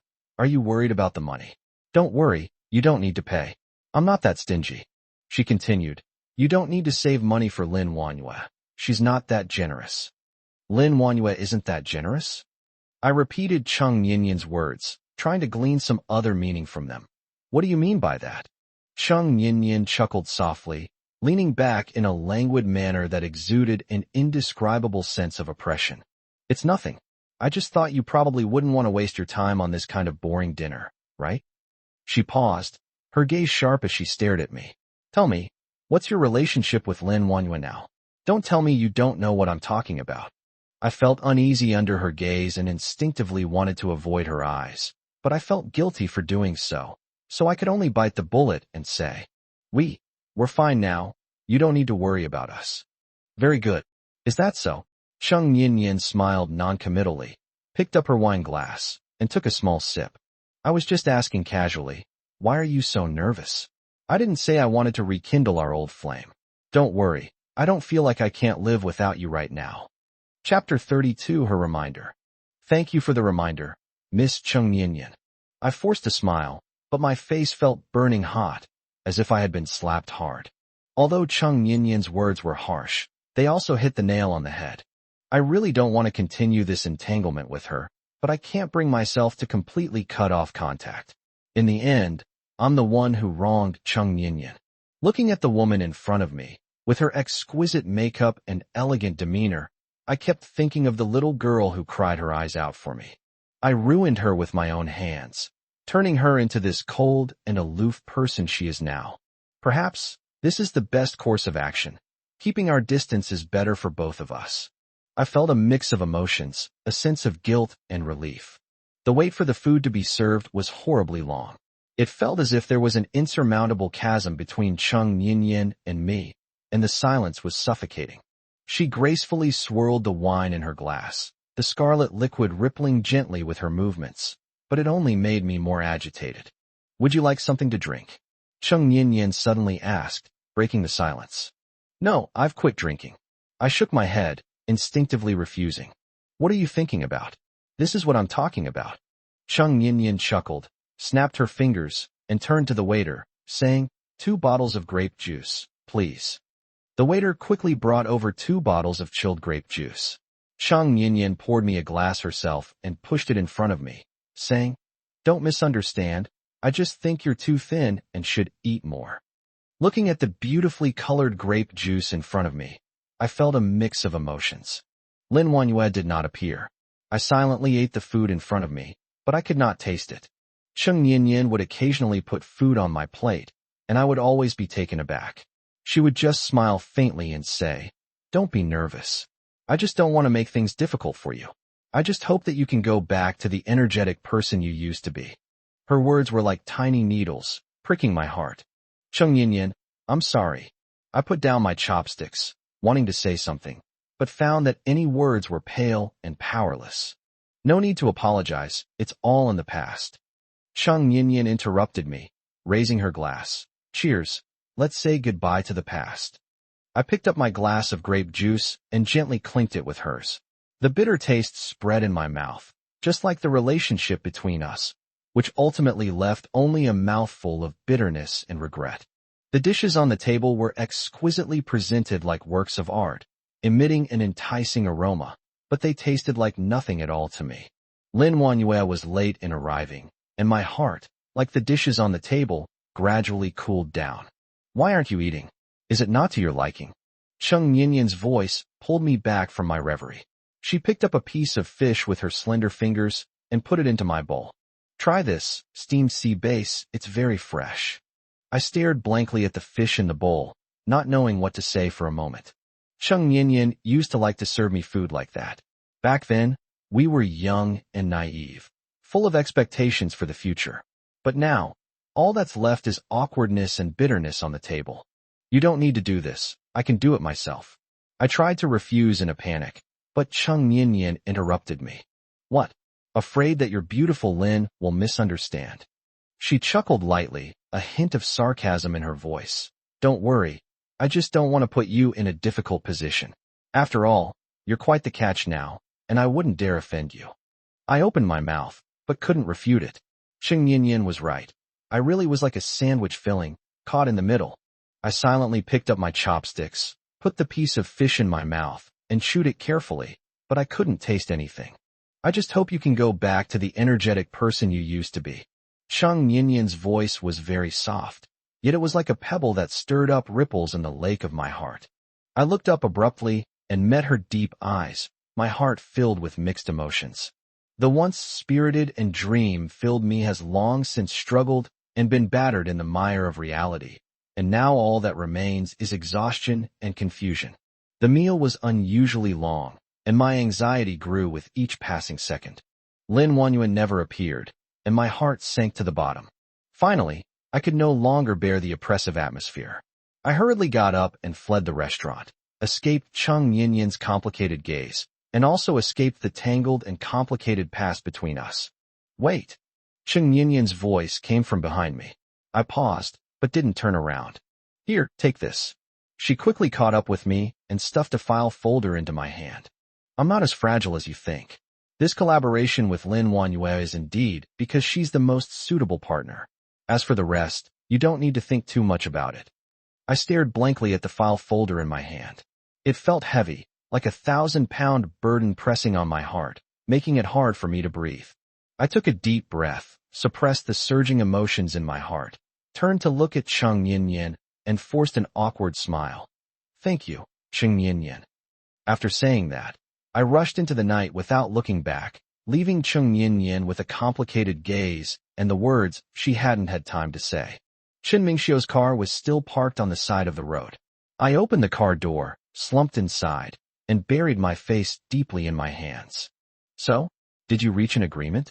Chen Mingxiu's voice carried a hint of mockery, clearly indicating that he had recovered from the blow I had dealt him earlier. Drive. Ignoring his teasing, I commanded in a hoarse voice. Chen Mingxiu shrugged, started the car, and couldn't help but sneer as he drove. I'm telling you, you're so useless. You can't even handle such a small thing. I think you should just quit and stay at home as a mascot. I looked up abruptly, anger surging within me. The contract has already been signed. If you don't want to delay the process, then stay here and wait. I retorted coldly, my anger almost bursting out. Chen Mingxiu was taken aback, seemingly not expecting me to speak to him in that tone. He narrowed his eyes, a dangerous glint flashing within them, but ultimately said nothing. He simply pressed down on the accelerator, and the black sedan shot off like an arrow. The car shook violently, and my body involuntarily leaned backward, my stomach churning. When I got home, Chen Mingxiu didn't wait for me as usual. Instead, he glared at me fiercely and slammed the door shut. I stood there, staring at the closed door, feeling a chill in my heart. In the living room, Lin Wanyue was lounging on the sofa, casually flipping through TV programs. Hearing me enter, she merely turned her head slightly, without even lifting her eyelids, and asked in a flat tone, "How's the contract going?" Chapter 33, She did it on purpose. I stood at the doorway, looking at the familiar yet unfamiliar woman before me, my heart filled with mixed emotions. We were once so close, but now, all that remains between us is endless indifference and suspicion. Why didn't you go today? I tried to suppress the bitterness in my heart and make my tone sound as calm as possible. Hearing my question, Lin Wanyue finally deigned to give me a proper look. She curled her lips into a mocking smile, her tone laced with sarcasm. Isn't my absence exactly what you wanted? So, are you having a good time catching up with your old flame? Her words were like a sharp knife, piercing my heart. My face turned pale, and tears welled up in my eyes uncontrollably. Seeing my reaction, Lin Wanyue suddenly stood up, her previous languid expression vanishing, replaced by a gloomy look. I mechanically opened and closed my mouth. I'll say it again, there's nothing between her and me. Also, you're the one who asked me to go on this collaboration, aren't you? I looked at her silently, feeling utterly powerless. The gentle and considerate Lin Wanyue of the past had become so unfamiliar, so aggressive. You'd better remember that you're a married man. After saying that, Lin Wanyue turned and went back to her room, leaving me standing alone in the empty living room, feeling as if all my strength had been drained away. Strangely, when faced with Lin Wanyue's questioning and warnings, I didn't feel as angry or aggrieved as I had imagined. Instead, I felt a sense of relief. Yes, things have changed between Lin Wanyue and me long ago, haven't they? We're like two intersecting lines. After a brief intersection, we gradually drifted apart and eventually went in different directions. I took a deep breath, suppressed the surging emotions in my heart, and turned to walk into the study. I slumped weakly into a chair in the study, a wave of exhaustion washing over me. Lin Wanyue's words still echoed in my ears, each one piercing my nerves like a needle. I thought I could be indifferent. I thought I could pretend nothing had happened, but I can't fool myself. There's no going back between Lin Wanyue and me. I scratched my head in frustration, then randomly turned on my computer, trying to find something to distract myself. The screen lit up, but what greeted the eye was a familiar photograph. In the photo, Lin Wanyue and I are smiling brightly, with the beach where we spent countless days and nights together in the background. That's a photo from when we were dating. We were so happy back then. I shook my head with a wry smile, reached out to turn off the computer, but inexplicably opened the photo album. Each photo records every moment of my relationship with Lin Wanyue, from the time we met to the time we fell in love. In the photo, Lin Wanyue's every smile and gesture is full of vitality and sweetness. At that time, she only had eyes for me, and I thought we would be happy like this forever. But when did cracks begin to appear between us? I don't know. I really don't know. All I know is that Lin Wanyue is no longer the girl who would get angry over a thoughtless remark I made, or be happy over a hug from me. She was now filled with suspicion and doubt, and even a little disgust. Thinking about this, my heart felt like it was being squeezed tightly by an invisible hand, making it hard to breathe. I slammed my laptop shut, not wanting to look at those memories that were already gone. For the next few days, life was as calm as a stagnant pool. Ever since Lin Wanyue took the signed contract from me that day, she has become unusually busy, leaving early and returning late every day, sometimes even late at night, reeking of alcohol. I sat on the sofa, watching a boring soap opera on TV, but I couldn't concentrate on a single word. I'm like an old piece of furniture forgotten in a corner, dispensable. This continued until that afternoon when a pale yellow envelope appeared on my desk, breaking the suffocating tranquility. The sender was Feng Miao, Lin Wanyue's best friend. Upon seeing this name, I couldn't help but sneer inwardly. This woman has disliked me from the very beginning. I remember when I married Lin Wanyue, she pointed her finger at me in front of all the guests and said I was a gigolo and that I was after the Lin family's money. Later, she spoke ill of me and made up stories about me in front of Lin Wanyue. If it weren't for Lin Wanyue's sake, I would have torn her mouth apart. However, ever since my relationship with Lin Wanyue cooled, this woman has disappeared without a trace. Why did she suddenly remember to send me a letter today? With a mix of curiosity and doubt, I opened the envelope. Inside was a gold-embossed invitation to Lin Wanyue to attend Lu Ming's birthday party. Lu Ming? Feng Miao's best friend. These two together look like they're up to something. Lu Ming's fake smile flashed into my mind, and I felt a surge of disgust. Like Feng Miao, this guy puts on a respectable front, but behind the scenes he's done countless despicable things. To be honest, since Lin Wanyue and I got married, we've rarely heard any news about Lu Ming. It seems this guy was lying in wait, hoping to see me make a fool of myself. I slammed the invitation on the table and sneered inwardly. Of course I don't plan to go. What these people are doing together is none of my business. That evening, Lin Wanyue returned home very late. I pretended not to know anything and handed her the invitation. Your letter. Lin Wanyue was stunned for a moment, took the invitation and glanced at it. Her expression changed slightly, but she quickly regained her composure. Oh, I see, she replied curtly, her tone devoid of any emotion. Looking at her, I suddenly felt a strange sense of irritation. You're not planning to go? I asked deliberately. Yes, of course I'll go. Lin Wanyue raised her head, looking at me coldly. What? Are you afraid I'll go see him? Afraid? I sneered. What do I have to be afraid of? I just think that some people are not worth wasting your time on. Whether it's worth it or not is my business, Lin Wanyue said coldly, turning and entering her room. After Lin Wanyue left, I sat alone in the empty living room, and the more I thought about it, the more uneasy I felt. That woman Feng Miao never shows up unless she has a reason. This time, she suddenly sent me an invitation. She definitely doesn't have good intentions. And then there's that hypocrite Lu Ming. He'd love to see me make a fool of myself. How could he possibly sincerely invite me to his birthday party? The more I thought about it, the more suspicious it seemed.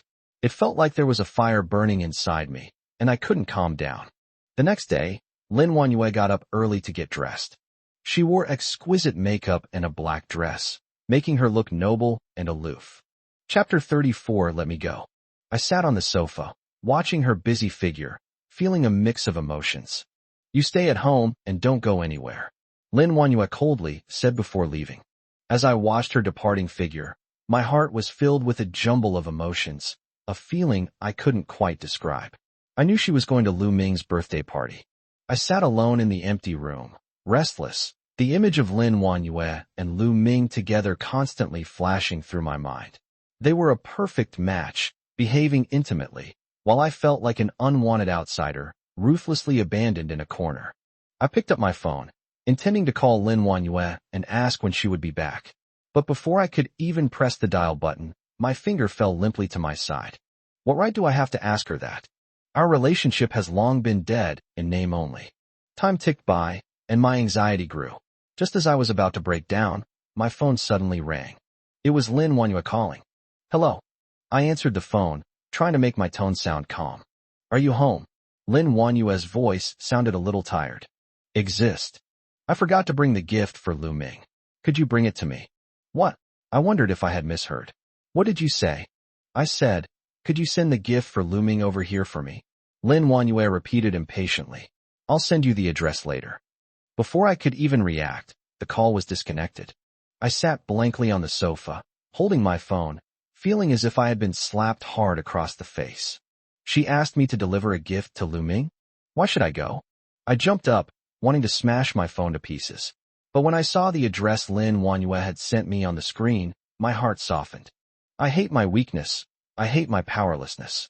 I knew perfectly well that there was something going on between Lin Wanyue and Lu Ming, but I still couldn't help wanting to be good to her and fulfill all her requests. I was like a clown, manipulated by her, yet I was still willing to give everything for her. I changed my clothes, picked up the beautifully packaged gift box from the table, and drove to the address Lin Wanyue had sent me. It was a high-end private club, luxuriously decorated and exceptionally grand. Standing at the entrance, looking at the well-dressed men and women, I suddenly felt a sense of inferiority. I was wearing a plain t-shirt and jeans, which made me feel out of place here.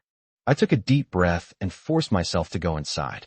The banquet hall was brightly lit, filled with elegantly dressed women, and the air was filled with the clinking of glasses, a lively and bustling scene. I spotted Lin Wanyue in the crowd immediately. She was standing with Lu Ming, chatting and laughing, like a perfect couple. My heart felt like it was being squeezed tightly by an invisible hand, making it hard to breathe. I walked up to Lin Wanyue and handed her the gift. This is your gift. When Lin Wanyue saw me, a hint of surprise flashed in her eyes, but she quickly concealed it. Why are you here? she asked casually. Didn't you ask me to come? I asked back, a hint of self-deprecation in my voice. Oh, Lin Wanyue replied casually, then turned to Lu Ming and said, This is my husband. You've met him before. Lu Ming turned around, looked me up and down, and a playful smile appeared on his lips. We meet again. I gave him a cold look and didn't say anything. Why are you dressed like this? At this moment, a woman dressed in a flamboyant manner suddenly spoke up. If I didn't know better, I would think you were here to work as a waitress. I sensed the sarcasm in her tone and frowned slightly. This is my college classmate, Zhao Ting, Lu Ming introduced. Ting Ting, this is Lin Wanyue's husband. He deliberately emphasized the word husband, his eyes filled with mockery. Hello. Zhao Ting covered her mouth and smiled dismissively. I ignored her provocation and just stood there coldly, looking at Lin Wanyue. Upon hearing the woman's words, Lu Ming feigned surprise, raised an eyebrow, then turned to me with a smug smile. Hey, miss, why are you being so harsh? This is Lin Wanyue's husband. He must have come here for something, right? As he spoke, he reached out and patted my shoulder with surprising force, as if asserting some kind of sovereignty. I endured the pain in my shoulder, coldly slapped his hand away, and said nothing. This man's hypocritical face makes me nauseous. He clearly wants to have an ambiguous relationship with Lin Wanyue, but he still pretends to be a gentleman. It's disgusting. The people around seemed to sense that something was wrong and began to cast curious glances in their direction. I didn't want to embarrass Lin Wanyue, so I turned around and tried to find a place to sit down so I wouldn't have to see her or be bothered by her. A few sofas were placed in one corner of the banquet hall. I walked straight over and was about to sit down when a sharp, sarcastic voice rang out. Oh, isn't this Lin Wanyue's husband? Why are you sitting here alone? Shouldn't you be with your precious wife? I looked up and saw a heavily made-up woman, tall and slender, wearing a black low-cut dress. She stood arrogantly in front of me, holding a glass of red wine and a disdainful smile on her lips. Feng Miao, say less, someone whispered a reminder from the side. Am I wrong?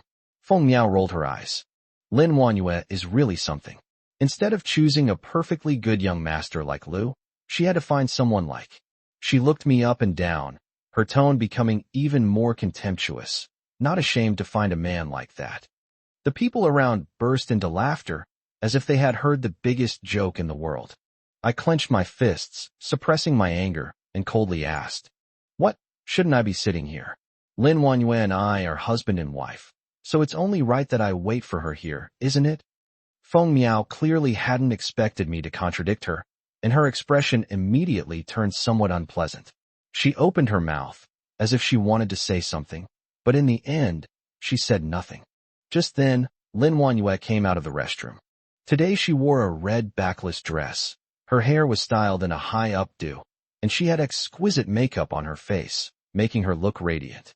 However, her face always carried a faint sense of aloofness and indifference, and even when she saw me, she showed no warmth whatsoever. Wanyue, you're finally back. Lu Ming went up to her and affectionately put his arm around Lin Wanyue's waist. I watched as Lin Wanyue stiffened for a moment, but did not dodge. Chapter 35 Ambiguity. The group exchanged knowing smiles, their eyes filled with ambiguity and mockery. I know that in their eyes, I am a complete joke, a pathetic wretch who is manipulated by Lin Wanyue. Lin Wanyue ignored me and handed the gift I gave her to Lu Ming in front of me. Lu Ming, this is a gift I specially chose for you. I hope you like it. Lu Ming smiled as he accepted the gift, and then, in front of me, he pulled Lin Wanyue into his arms. Wanyue, you're so thoughtful. I'm liking you more and more. Lin Wanyue remained silent. I stood there, watching them flirt as if no one else was around, and felt like an outsider, completely out of place.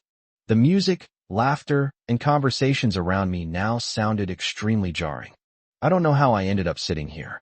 By the time they realized what was happening, the banquet had already begun. Lin Wanyue's actions were like a resounding slap across my face, leaving a burning pain. The people around me looked at me even more strangely, as if they were looking at a clown, a pathetic wretch who was being cheated on by his wife, and was completely unaware of it. Just as I was about to lose control of my emotions, a slender hand suddenly reached out, picked up a piece of fish, and put it into my bowl. Eat more, you've lost too much weight lately. Lin Wanyue's voice was as gentle as ever, as if we really were a loving couple. I looked up at her formulaic smile, and a wave of nausea washed over me. I wanted to tear that fake smile apart and ask her why she was humiliating me like this. But in the end, I didn't say anything. I just forced a smile that looked worse than a grimace. Thank you, honey. You should eat more too. I picked up my chopsticks and mechanically put the fish into my mouth, but it tasted like chewing wax. Lu Ming and Feng Niao, sitting opposite me, had livid faces, clearly not expecting Lin Wanyue to suddenly serve me food. I sneered inwardly. This show was getting more and more exciting. For the rest of the time, I became Lin Wanyue's tool for shielding her from drinking. Every time someone offered me a toast, I refused.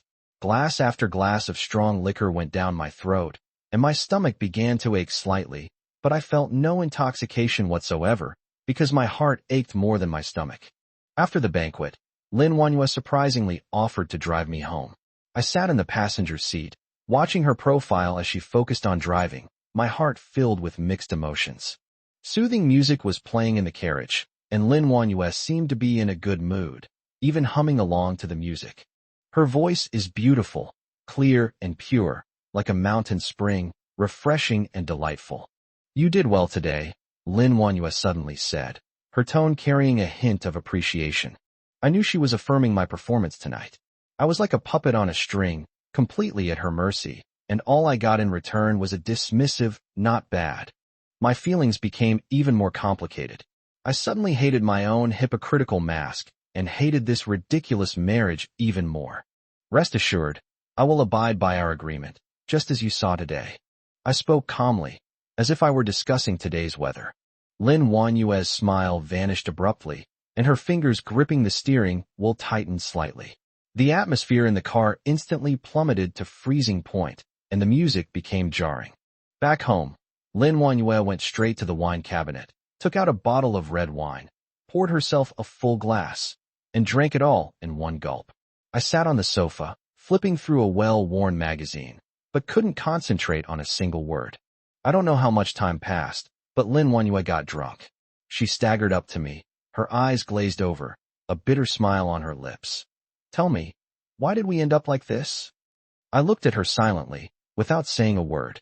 I knew that we both knew the answer to this question. Lin Wanyue suddenly reached out and stroked my cheek, her eyes glazed over, her voice murmuring. You know what? You're actually quite good-looking. I grabbed her hand and pulled her into my arms. The alcohol numbed her senses, making her forget to resist, and she let me hold her in my arms. I lowered my head and kissed her lips. She didn't refuse. Instead, she responded passionately.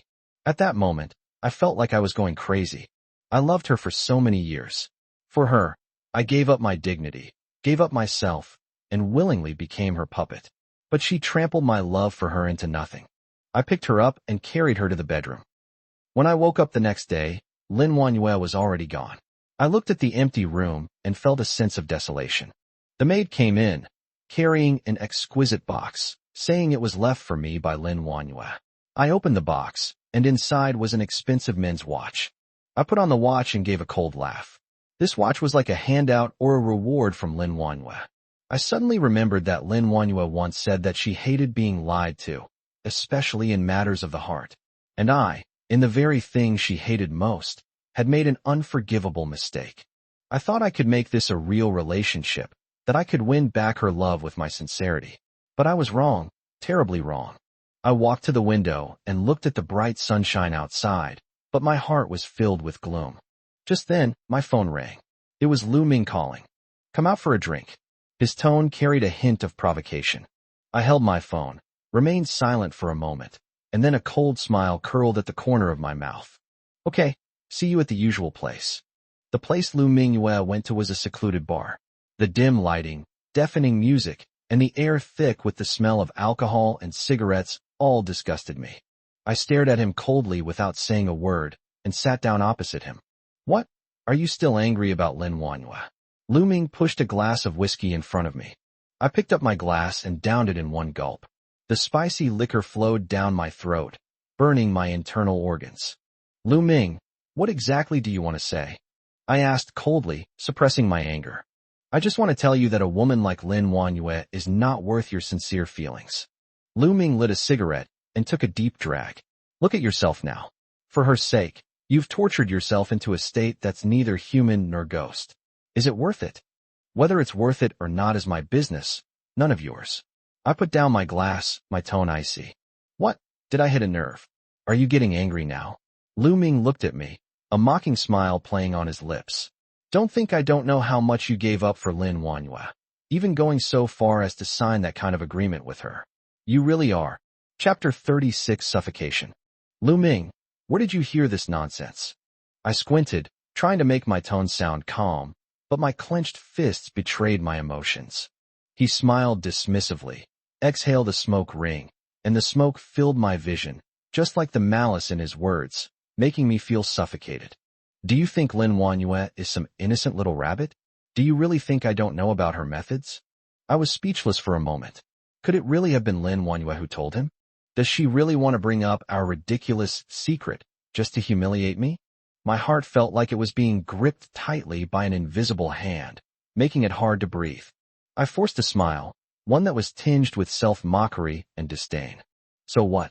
She'd rather sign an agreement with me than choose you, wouldn't she? These words seemed to hit Lu Ming's sore spot. His smiling face instantly turned gloomy, like dark clouds rolling in before a storm. He stubbed out his cigarette in the ashtray with such force that it looked like he was going to crush it. You. He gritted his teeth, but ultimately said nothing, only taking a deep breath as if trying his best to control his anger. After a long while, he spoke again, but his tone became eerily calm. Leave Lin Wanyue, and I'll give you whatever money you want. I was stunned for a moment, wondering if I had misheard. Leaving Lin Wanyue? What is that? Charity? Or pity? Who does he think he is, and what right does he have to tell me what to do? What do you mean? I feigned ignorance and asked back, but a bitter feeling welled up inside me. If he had come back sooner and said those words sooner, perhaps I would have actually said yes. Stop playing dumb. Lu Ming sneered, as if he had seen through my disguise. Don't you like money? Name your price. As long as you leave Lin Wanyue, no amount of money is a problem. Yes, I like money, I love money, and I can give up everything for money, including dignity and love. But it was all for her, for Lin Wanyue, to give her the life she wanted, and to be with her. Ironically, in the end, I became her tool for revenge, a pathetic clown. I really don't understand. I shook my head, a hint of sarcasm in my voice. Why are you so persistent? You know perfectly well that she doesn't love you, never has. Lu Ming suddenly stood up, looking down at me with anger and warning in his eyes. You'd better not be ungrateful. He lowered his voice and spoke slowly, word by word. Why do you think Lin Wanyue married you? Do you really think she loves you? To her, you're nothing more than a tool to be used, a toy that gives her the pleasure of revenge. His words were like a sharp knife, piercing my heart and tearing away all my pretense and self-deception, revealing the bloody truth within. I was powerless to refute him because I knew he was right. You're right, I'm worthless to her. I admitted with a wry smile that my voice was as dry as the cracked lips of a traveler in the desert. Lu Ming seemed satisfied with my reaction. He sat back down in his chair, and his tone softened a bit. You know that's good. Leaving her is better for both of you. I can give you everything you want. Money, status, women. Enough. I interrupted him abruptly, unable to bear his charity and pity any longer. My affairs are none of your business. Lu Ming, is this your method? No wonder Lin Wanyue chose me instead of you back then. I gave a cold laugh, tinged with self-mockery, melancholy, and a hint of defiance. Lu Ming's face instantly contorted, as if he had been slapped hard across the face. He abruptly stubbed out his cigarette, the crimson flame reflecting in his eyes, which were filled with rage. You fucking want to die? I closed my eyes, waiting for the storm to come. The next second, my body was thrown to the ground by a tremendous force. I groaned, my stomach churning, and bitter liquor welled up in my throat. I was powerless to struggle and could only let him punch and kick me. Who do you think you are? Do you really think Lin Wanyue loves you? She's just been fooled by your hypocritical facade. Lu Ming's voice was like that of a demon from hell, hoarse and full of resentment. You're nothing but a pathetic wretch, a fool who's been manipulated by her. I curled up on the ground, powerless to refute. Yes, what am I? I'm nothing but a pathetic wretch who gave up his dignity and self for a woman. I thought my sincerity would win her love, but in the end, all I got was a body full of scars. The intense pain gradually blurred my consciousness, and the sounds around me became increasingly distant. No, that's not how it is. I tried to grab her, but my hand fell limply to my side. Wake up. Don't sleep. You damn sickly brat. A woman's voice rang in my ears. I tried to open my eyes, but could only see a blurry blur. Who is it? I began weakly, but no sound came out. Thank God, you're finally awake. A clear voice rang in my ears, tinged with worry and anxiety. I struggled to open my eyes, and as my vision gradually cleared, a woman in a black leather jacket appeared in front of me. She had neat short hair, delicate features, and a hint of heroism in her eyes. It was none other than Yang Lin. How is it you? I struggled to sit up, but felt a wave of dizziness. Don't move. Yang Lin pressed down on my shoulder, her tone tinged with reproach. You're already like this. Why are you still trying to be strong? I gave a bitter laugh and lay back down on the bed, feeling utterly helpless. Yes, I was lying in a hospital bed again, like a fragile porcelain doll, unable to withstand any storm. What are you doing at that bar? I asked Yang Lin, my eyes full of doubt. What? Can't I go to places like that? Yang Lin raised an eyebrow, a hint of provocation in her eyes. No. I opened my mouth, but didn't know how to explain. That bar is my favorite place to go. Whenever I'm in a bad mood, I go there for a drink. Yang Lin walked to the window, lit a slender woman's cigarette, took a deep drag, and exhaled a cloud of white smoke. I happened to be there that day and saw a beast beating a sick man, so I helped you out. A beast? A sickly man. I repeated those two words, and the image of Lu Ming's ferocious face and my own disheveled state flashed through my mind. I couldn't help but laugh at myself. Yang Lin turned around, looked at me, and her eyes held a complex emotion. Why are you always causing me so much trouble? I looked at her without saying a word, and silently put my hand into my pocket, gripping my phone tightly. The screen displayed Lin Wanyue's name. Yang Lin followed my gaze and instantly understood what was happening. She walked over, snatched my phone, and spoke with a hint of anger in her voice. You're still thinking about her? She's ruined you like this, and you're still thinking about her. Chapter 37. Go apologize. I looked at my empty hands, feeling utterly lost. Yes, I still think about her. Even though she hurt me time and time again, I still can't stop thinking about her. You.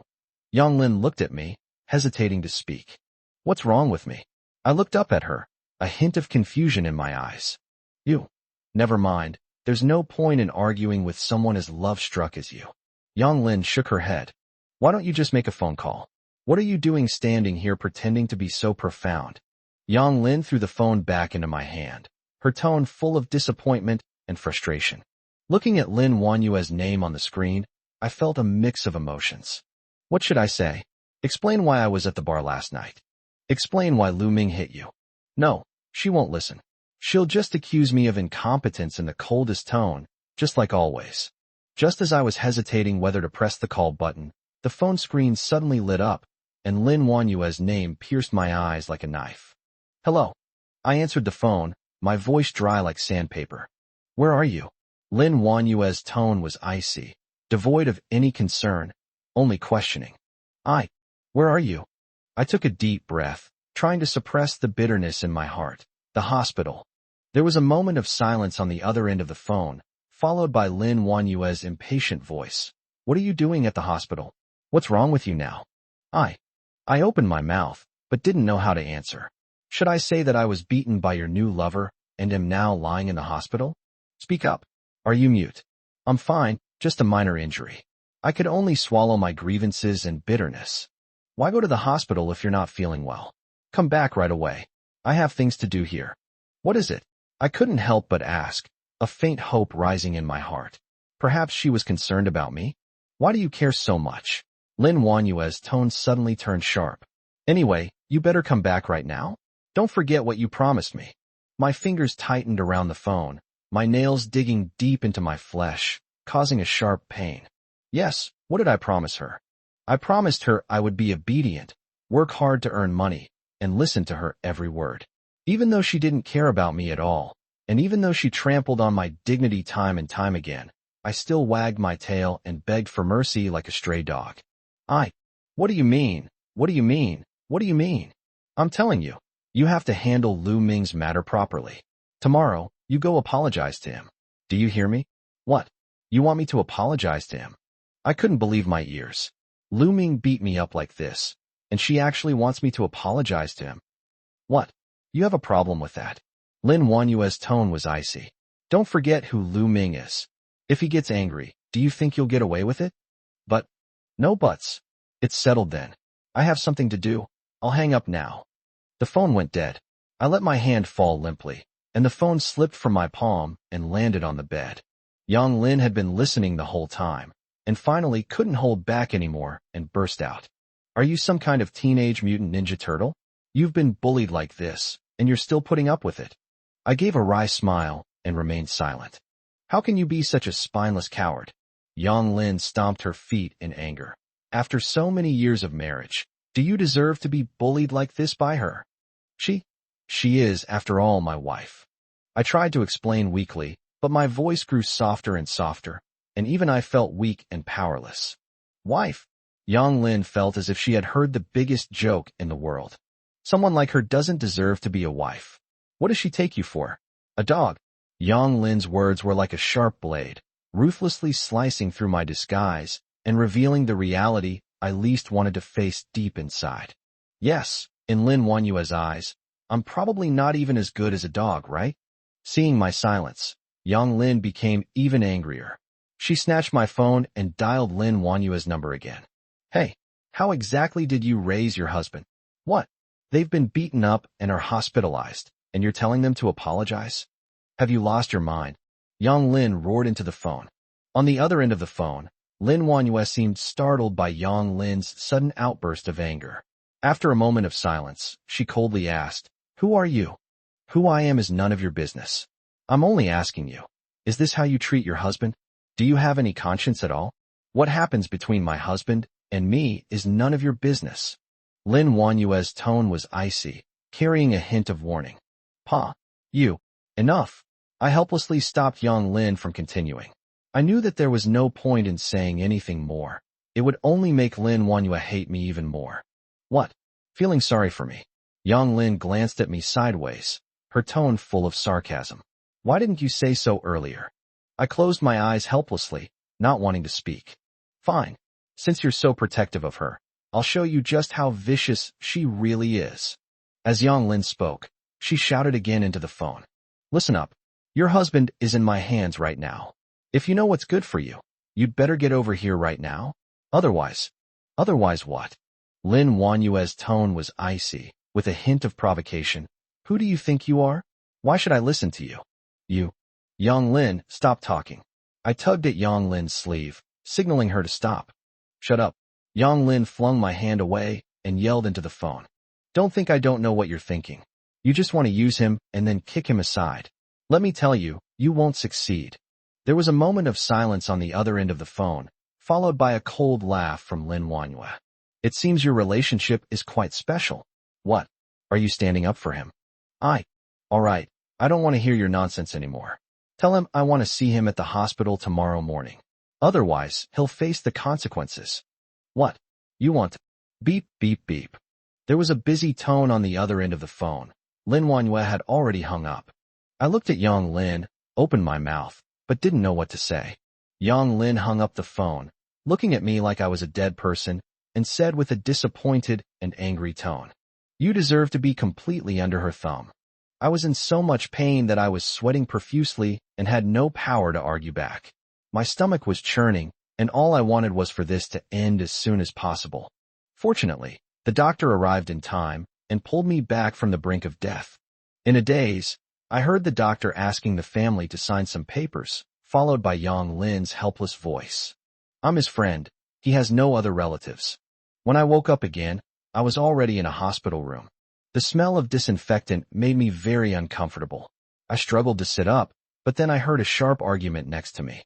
Chapter 38, Burning with Rage. You still have the nerve to come here? What? Have you come to see if he's dead yet? It was Yang Lin's voice, filled with undisguised anger. Who are you to speak here? I'm disciplining my husband. What business is it of yours? Lin Wanyue's voice was sharp and piercing, like glass scraping across the ground. A lesson? You call this a lesson? You've driven him to the point of having a stomach hemorrhage. If it weren't for me, he would be dead right here today. Stomach bleeding?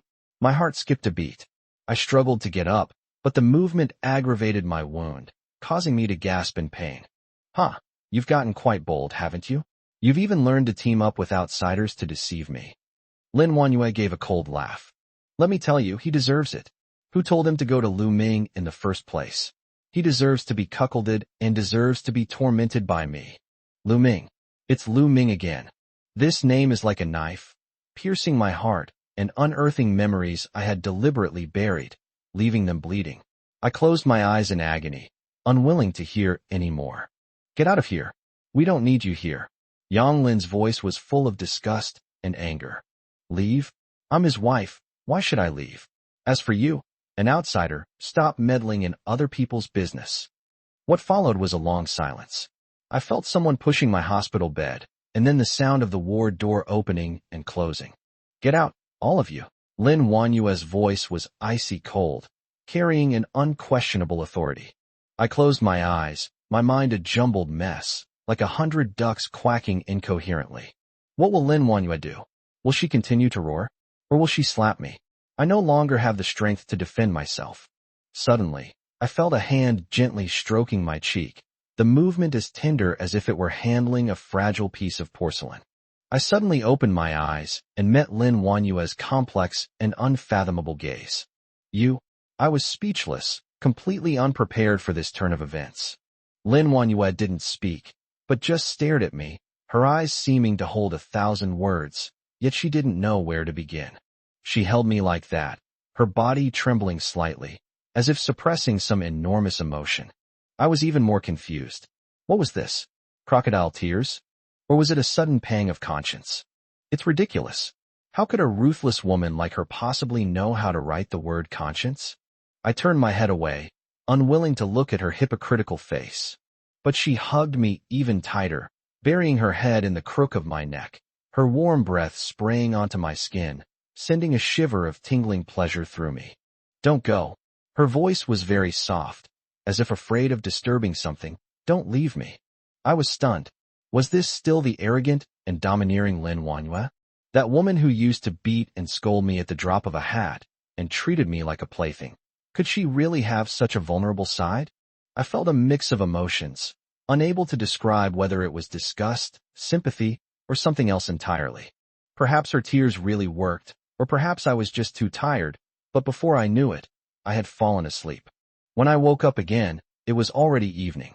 The last rays of the setting sun shone through the gaps in the curtains, casting a warm orange hue over the room. Lin Wanyue sat on the edge of my bed, one hand supporting her chin, staring blankly out the window, lost in thought. I coughed lightly, and she finally came to her senses. When she saw that I was awake, a hint of panic flashed across her face, but she quickly covered it up. You're awake. Her voice sounded a little hoarse. I nodded and struggled to sit up, but the movement aggravated my wound, causing me to gasp in pain. Don't move around. Lin Wanyue quickly supported me, her tone carrying a hint of barely perceptible concern. The doctor said you need to rest well. Why are you here? I looked at her, my tone calm, as if those unpleasant things had never happened between us. Lin Wanyue snorted coldly and retorted. If Cheng Yinyin can come, why can't I? Cheng Yinyin? She came by. I was startled, realizing that during the time I was unconscious, besides Yang Lin, there were other people who had come to visit me. When did she arrive? I asked with some difficulty. What? You still expect her to rekindle her feelings for you? Lin Wanyue smiled sarcastically. Don't worry. She just came to see if you're really dead. After all, she's in love with you. I fell silent. Lin Wanyue's words were like sharp thorns, piercing my heart and leaving me speechless. Yes, what right do I have to care about Cheng Yinyin? I lost that right a long time ago.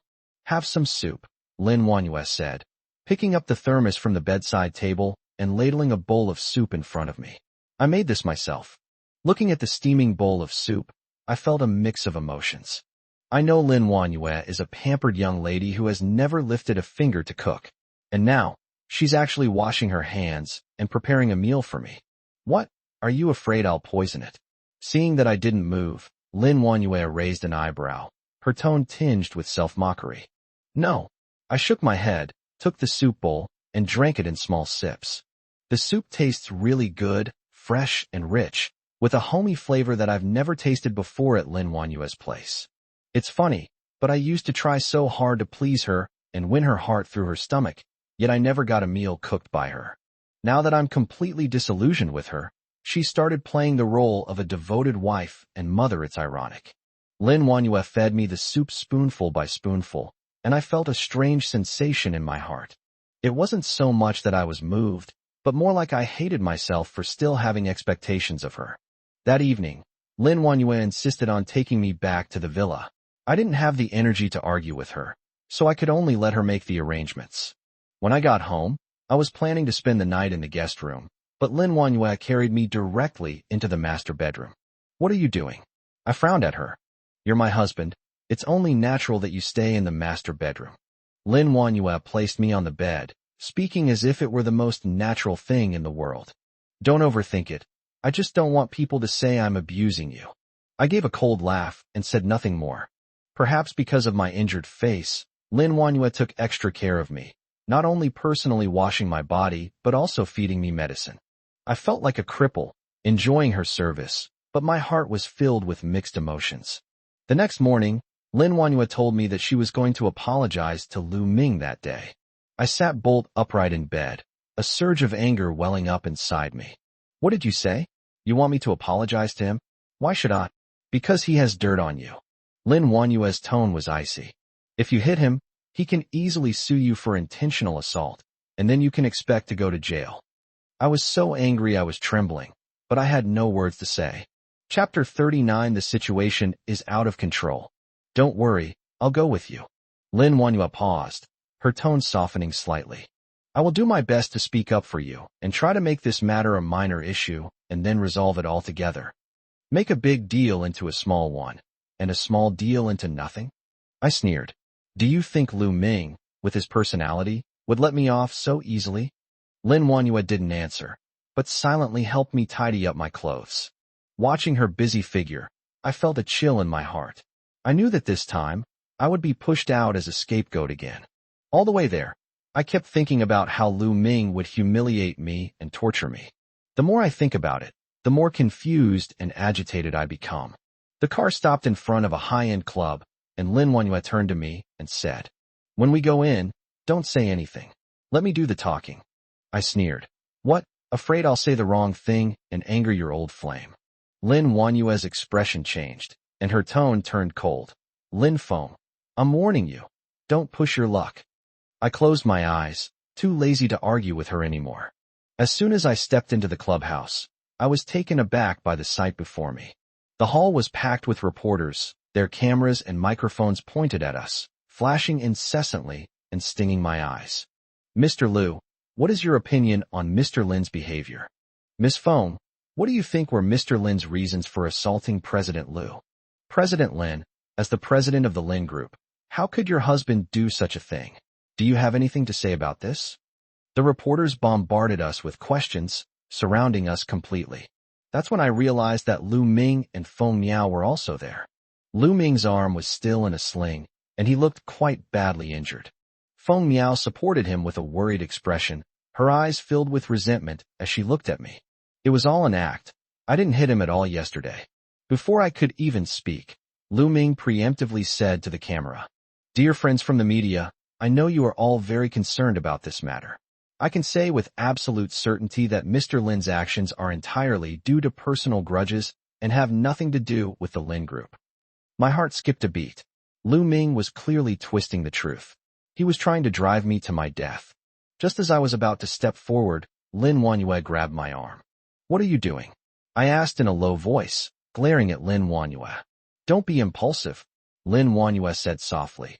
Have you forgotten what I just said? I took a deep breath, trying to suppress the anger in my heart. Lin Wanyue quickly stepped in front of me, a professional smile on her face, and said to the group of reporters who seemed to want to shove microphones into my mouth. Raymond Lamb is usually very gentle, but this time, sigh. It's mainly because his depression has relapsed, and his emotions are quite unstable. Her words, seemingly in defense of me, actually labeled me as mentally ill, confirming my charge of intentional assault. I stared at her in disbelief, feeling as if my blood had frozen. Did Lin Wanyue really see me as such a capricious and unpredictable madwoman? I opened my mouth, wanting to say something, but was interrupted by Lu Ming's insincere greeting. He limped over and said with a forced smile, "Wanyue, it's been so long. I'm so happy you could come." Lin Wanyue smiled slightly, seemingly oblivious to the injury on his face, her tone both formal and distant. "Mr. Lu, you're joking." This time, it was Lin Feng's fault. "I brought him here specifically to apologize to you." Feng Miao, who was standing to the side, gave me a disgusted look. I sneered and glared back without fear. Lu Ming said hypocritically, "It's nothing, don't take it to heart. We're old classmates after all. This little spat will be fine if we talk it out. It'll be fine if we talk it out." As he spoke, he subtly moved closer to Lin Wanyue, but she effortlessly dodged him. Watching them put on such a grand show in front of the media only made me feel utterly disgusted. These people are so hypocritical, they make me want to vomit. Seeing Lu Ming's humiliation, Feng Miao jumped out unwillingly and said, "Mr. Lin, what do you mean by this? One you personally brought you here, and you're just standing here watching? Aren't you even going to apologize?" Lin Wanyue also turned around and lowered her voice to say to me, "Lin Feng, can you be a little nicer? Apologize, and this matter will be over." Apologize? Why should I apologize? I abruptly raised my head and looked directly at her. What did I do wrong? Why should I bow down to these hypocrites? My voice wasn't loud, but it was firm and clear, and the surroundings immediately fell silent. Lin Wanyue's expression changed, and she was about to lash out, but Lu Ming stopped her. "Wanyue, don't be angry." Mr. Lin acted impulsively. I understand. As Lu Ming spoke, he turned to look at me, his face plastered with a fake smile. "Mr. Lin, let's leave this matter here. I'll treat you and Wanyue to a meal, just to save face for me. How about that?" Before I could react, he had barely finished speaking when I saw him reach out and grab Lin Wanyue's wrist. In that instant, I felt something snap in my mind, and an uncontrollable rage burned fiercely from the bottom of my heart. I suddenly raised my arm and slapped Lu Ming's hypocritical face hard across the face. Smack! The crisp sound of a slap echoed in the silent hall, and everyone was stunned, staring at me in disbelief. My palms were burning with pain, but my vision was clear.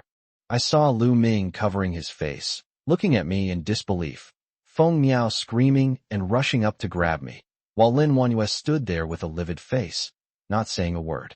I took a deep breath, with only one thought in my mind. I'm done. The air seemed to freeze. You could hear a pin drop. Everyone, including Lin Wanyue, stared at me, as if frozen in place.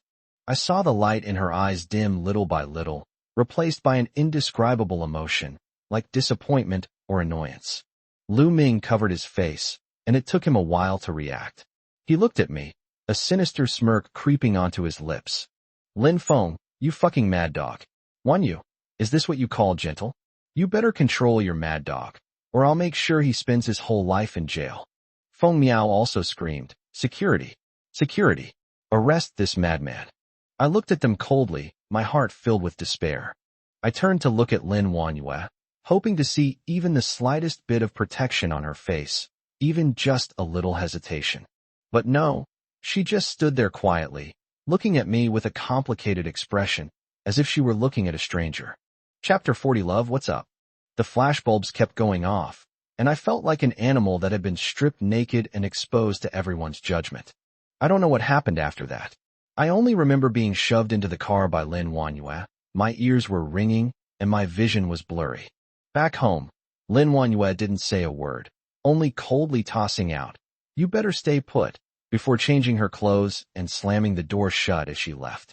I slumped onto the sofa, the scene replaying in my mind over and over again. My heart felt like it was being cut by a knife, and the pain was so intense that I could hardly breathe. That evening, Lin Wanyue returned, reeking of alcohol. She stumbled to me, looking at me with unfocused eyes, then suddenly grabbed my hand and murmured, "Lin Feng, don't worry, I won't let anyone bully you." I was stunned, looking at her drunken, hazy appearance, and felt a mix of emotions. I couldn't tell whether her words were true or false, whether they were drunken ramblings, or whether she meant them sincerely.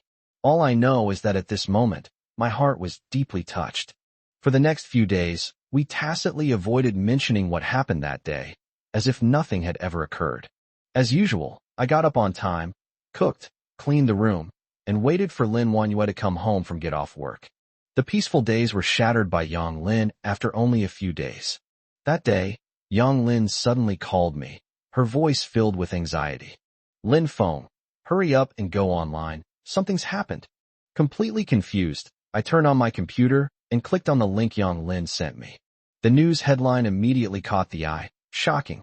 Renowned entrepreneur Lu Ming slapped in public by a mentally ill patient. His girlfriend is actually. I clicked on the news, and when I saw the content, my face turned deathly pale. The news report described the events of that day in detail and included videos and photos from the scene. What's even more infuriating is that the news also revealed that Lin Wanyue and Lu Ming were college classmates, and included a photo of the two of them from their university days. In the photo, Lin Wanyue is youthful and beautiful, and Lu Ming is sunny and handsome. The two look very well matched standing together. The comments section exploded, with most netizens calling me crazy and saying I deserve to be beaten. There are still many people shipping Lin Wanyue and Lu Ming, saying they are a perfect match, a match made in heaven, and that I deserve to be dumped for interfering. I painfully closed my eyes, feeling waves of dizziness. I told myself that these were just the fantasies of a bunch of bored netizens who didn't understand anything, but I still couldn't help but care and have doubts. Just then, there was a sudden, urgent knocking on the door. I was startled, and a sense of foreboding washed over me. I opened the door and saw two uniformed public officials standing outside, looking serious. "Mr. Lin Feng, we are XX from the Public Security Bureau. Please come with us." My mind went blank with a buzz. My head was buzzing, as if 1,000 bees were swarming around my ears. XX? Me? Mentally ill?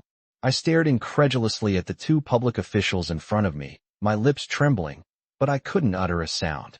"Mr. Lin, we have received a report that you have maliciously injured someone. Please cooperate with the investigation." One of the public officials spoke expressionlessly, as if reading a heartless official document. I opened my mouth, wanting to explain, wanting to refute, but looking at their cold eyes, all the words stuck in my throat. I suddenly realized that any explanation was pale and powerless, and in the face of those so-called evidence, I was a complete joke. I was taken to the police car and remained silent the whole way. Looking out the car window at this familiar city, I suddenly felt incredibly alienated. I was like an insignificant speck of dust, caught in a massive storm, powerless to struggle, and left to drift with the tide. At the police station, I was asked to recount what happened that day over and over again. I tried my best to stay calm and told them the whole story of the grudge between me and Lu Ming, as well as everything that happened that day. However, to them, my words sounded like the ramblings of a madman. "You say Lu Ming is deliberately targeting you, so what evidence do you have? You say Lin Wanyue and you are truly in love. Then can you explain her relationship with Lu Ming? Then why did you slap Lu Ming in public?" Every question is like a sharp knife, piercing my heart. I tried desperately to explain, but I found that the more I explained, the more it sounded like I was making up a lie. Finally, I was completely desperate. I slumped helplessly in my chair, letting them label me as mentally ill. I don't know how long I stayed in the police station. I only remember that during that time, my world was dark and I couldn't see a single ray of light. Until Lin Wanyue appeared in front of me. "Lin Feng, are you alright?" Her eyes were filled with tears, and her voice was full of worry. Lin Wanyue's eyes were red and her face was haggard. I felt like I had grasped a lifeline and suddenly stood up, trying to grab her, but I missed. "Why are you here? Who sent you?" I asked in a hoarse voice, my heart filled with mixed feelings. "I heard about what happened here, so I came here as soon as possible." As she spoke, she took a folder out of her bag. "This is your psychological evaluation report. I've kept it all this time. I never expected. She didn't continue, but I understood what she meant. Yes, I never imagined that the report that was once used to prove my mental health would now become the tool she used to rescue me from the label of crazy. She handed the folder to a policeman next to her and whispered a few words. The police officer took the folder, carefully flipped through it, then looked up at me with a complicated expression. "Mr. Lin, you can leave now." Half an hour later, I walked out of the police station, breathing in the air of freedom, but it felt like I had just woken from a nightmare. Lin Wanyue had been silently following beside me the whole time, without saying a word. We hailed a taxi and returned to my place. The house was in a mess, clearly indicating that the police had searched it. Neither Lin Wanyue nor I spoke. We silently tidied up the messy room. By the time I finished tidying up the room, it was already midnight. I lay exhausted on the bed, but couldn't fall asleep. Lin Wanyue took off her shoes, lay down beside me, and gently hugged me. "Don't think about it anymore. It's all in the past," she whispered in my ear, her voice as gentle as a tranquilizer, gradually calming my restless heart. I turned over and hugged her tightly, greedily inhaling her fragrance. At this moment, I desperately longed for her warmth, her comfort, and to draw strength from her to fight against this cruel world. "Wanyue we." My voice was hoarse as I tried to say something, but I didn't know where to begin. "Shoo." She gently pressed her finger to my lips. "Don't say anything. I understand." Her eyes sparkled like stars in the night sky, illuminating my dark world. I lowered my head and kissed her lips, a tenderness tinged with a hint of madness. She responded to my kiss with passion and initiative, as if she wanted to pour all her grievances and longing into that kiss. We were like two dried-up fish, desperately trying to draw water from each other to fill the emptiness deep within our hearts. Chapter 41. Indifferent. Days pass by like this, bland and tasteless, like a glass of plain water. Lin Wanyue leaves early and returns late every day, busy with her company, while I am like a rootless duckweed, doing nothing at home. At first, he enjoyed being cared for by Lin Wanyue, but as time went on, the suffocating feeling of being bound became stronger and stronger. One afternoon, I suddenly became irritable. Lin Wanyue had gone out to attend some kind of party, and I was alone at home. Looking at the empty room, I felt a sense of emptiness in my heart, as if I were walking in the desert, leaving a deep trail of footprints with every step, but I couldn't find any place to rest. I picked up my phone, scrolled through my contacts, and my eyes fell on Yang Lin's name. Since that incident, I've reduced my contact with Yang Lin considerably, afraid that Lin Wanyue might overthink things. But today, I couldn't hold back any longer and wanted to talk to someone. I called Yang Lin and asked her out for dinner. Yang Lin agreed, and we arranged to meet at our usual bar. The dim lighting in the bar, accompanied by somber music, made my heart feel even heavier. Yang Lin sat across from me. She wasn't wearing makeup, and her eyes were dark. She looked much more haggard. "How have you been lately?" I picked up my glass, took a sip of wine, and asked in a low voice. "It's all right, just a little tired." Yang Lin also picked up her wine glass, swirling it gently, her eyes somewhat unfocused. Looking at Yang Lin, I felt a surge of inexplicable pity. Since the Lin Wanyue incident, Yang Lin hadn't dated anyone. She seemed to have lost faith in love. "Why don't you find a boyfriend?" I asked, slightly drunk. Yang Lin was stunned for a moment, then gave a bitter smile. "Look at yourself now. Do you think I'd still look for you? What's it to you?" I was a little angry. Yang Lin's words were like a sharp blade, stabbing me in the sore spot. "Of course it's related. Seeing you like this makes me realize that love is not worth believing in at all, and men are all unreliable." Yang Lin's voice trembled slightly. "Don't say that. Every man is different." I wanted to argue, but I felt powerless. Yang Lin didn't say anything. She just silently drank her wine. I took a sip of my drink, looked at Yang Lin, and suddenly felt a pang of sadness. I realized that Yang Lin and I seemed to be in the same boat. We had both been hurt in love and were both searching for someone we could rely on. I wanted to say something comforting, but I didn't know how to say it. "What are you saying?" "Drink up." Yang Lin picked up her glass and downed the wine in one gulp. I looked at Yang Lin, wanting to say something more, but was interrupted by a phone ringing. I took out my phone and saw that it was Lin Wanyue calling. "Where are you?" Lin Wanyue's voice sounded tired. Having dinner with Yang Lin, I replied. Don't go home tonight. Lin Wanyue's voice was somewhat cold. I was taken aback for a moment, then asked, why? I'm in a bad mood today, and I don't want to see you, Lin Wanyue said coldly, then hung up the phone. I held my phone, staring at the black screen, feeling a mix of emotions I couldn't quite describe. What's wrong? Yang Lin seemed to notice my unusual behavior and asked. Lin Wanyue said I shouldn't go home tonight. I gave a wry smile and threw my phone on the table. She's making you sit on the sidelines, Yang Lin said calmly. I wanted to say something, but Yang Lin interrupted me directly. Don't say anything. I know you must be feeling terrible, but you can't go on like this. You have to pull yourself together. I looked at Yang Lin, who had an encouraging smile on her face, but I felt even more frustrated. I took a sip of my drink, looked at Yang Lin, and suddenly remembered the happy times we had together. Back then, we were both full of dreams for love and aspirations for the future. But now, we've both become like this. Yang Lin, I wanted to say something from the bottom of my heart, but I couldn't bring myself to say it. All right, stop thinking about it. Come on, let's drink. Yang Lin picked up her glass and raised it to me.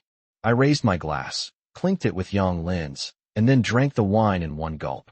The alcohol gradually relaxed me, and I slowly forgot my troubles. I looked at Yang Lin, and her eyes shone with an elusive light. Yang Lin's eyes were like ice, staring straight at me with a mocking smile. You're in this state. What's the point of me finding a boyfriend? Do you think finding someone guarantees happiness? Look at you now. I'm more comfortable living alone. I was speechless, her words leaving me feeling like I'd been pricked by a needle of bittersweet pain. Yes, I am indeed in a terrible state right now. The failure of my marriage and the stagnation of my career have made me feel like a walking corpse. You shouldn't say that. I lowered my head, my voice filled with helplessness. Yang Lin sighed softly. The frost in her eyes seemed to melt a little. She patted my shoulder, her tone much gentler. All right, stop thinking about it. Don't let me see you looking so pathetic. You make me feel disgusted. I nodded silently, said nothing more, and simply followed Yang Lin out of the restaurant. She led me to her apartment complex. As soon as I inserted the key into the lock, I heard hurried footsteps coming from the stairwell. Then, a tall man appeared at Yang Lin's door.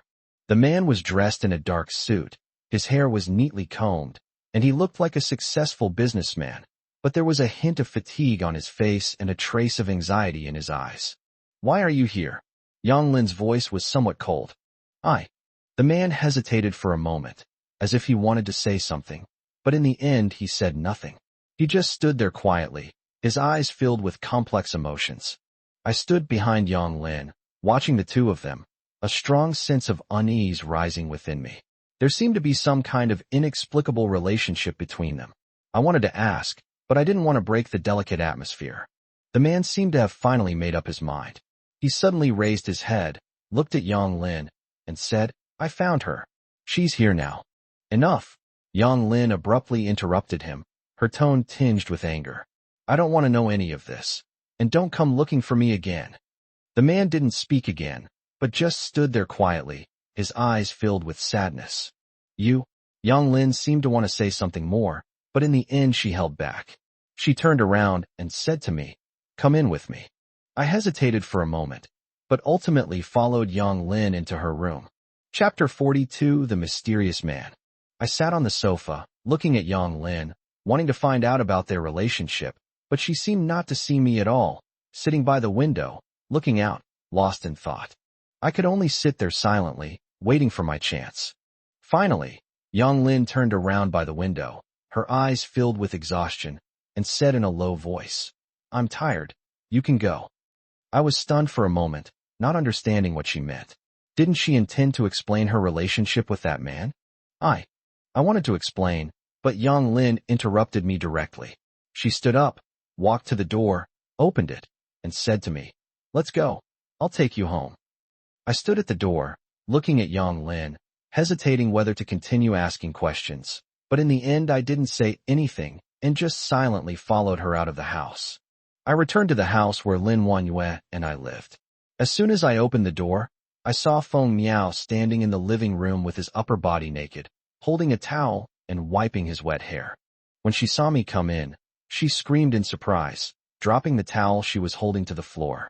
She frantically covered her chest with her hand, her eyes filled with anger. How did you get in?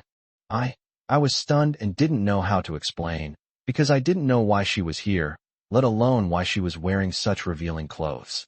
You pervert. Feng Miao pointed at me and roared angrily. You peeped at me while I was showering. I'm calling the police. What the hell is wrong with you? Didn't you say you weren't coming back today? Lin Wanyue's voice came from the doorway, her tone filled with intense anger, like an enraged lioness. I glanced guiltily at Feng Miao, who was standing smugly behind Lin Wanyue, a mocking smile playing on her lips, her eyes looking at her like she was a bug. I opened my mouth, but didn't know how to explain. You pervert. Feng Miao's voice was sharp and piercing, like a knife scraping against my heart. You peeped at me while I was showering, and. Before she could finish speaking, Lin Wanyue interrupted her. All right, that's enough. You can go now. As Lin Wanyue spoke, she pushed Feng Miao out of the room, then turned around and stared at me with an unfriendly expression, her eyes filled with disappointment and anger. Why did you attack her? Lin Wanyue's voice was as if it were wrapped in frost, devoid of any warmth. A surge of anger welled up inside me. She didn't believe me? I pointed at Feng Miao, almost shouting. Look at her like this. Who would lay a hand on her? Apart from her face, she's practically a pile of rotten flesh. Who do you think she is? She's nothing but. Enough. Lin Wanyue abruptly interrupted me, her tone carrying a hint of warning. You're a married woman. How could you do something so beastly? Her face was filled with disgust and disappointment. I could hardly believe my ears. She actually called me worse than an animal? I was speechless. My mind went blank. I could only stare at her blankly, feeling as if I had been doused with a bucket of cold water from head to toe. All my passion had been extinguished, leaving only a chill. Get out of here. Lin Wanyue spoke again, her voice icy and chilling, as if it could freeze my heart. I walked out of the room in silence, my heart filled with anger and humiliation. I thought our relationship was based on trust and understanding, but I never imagined that she would see me as so worthless.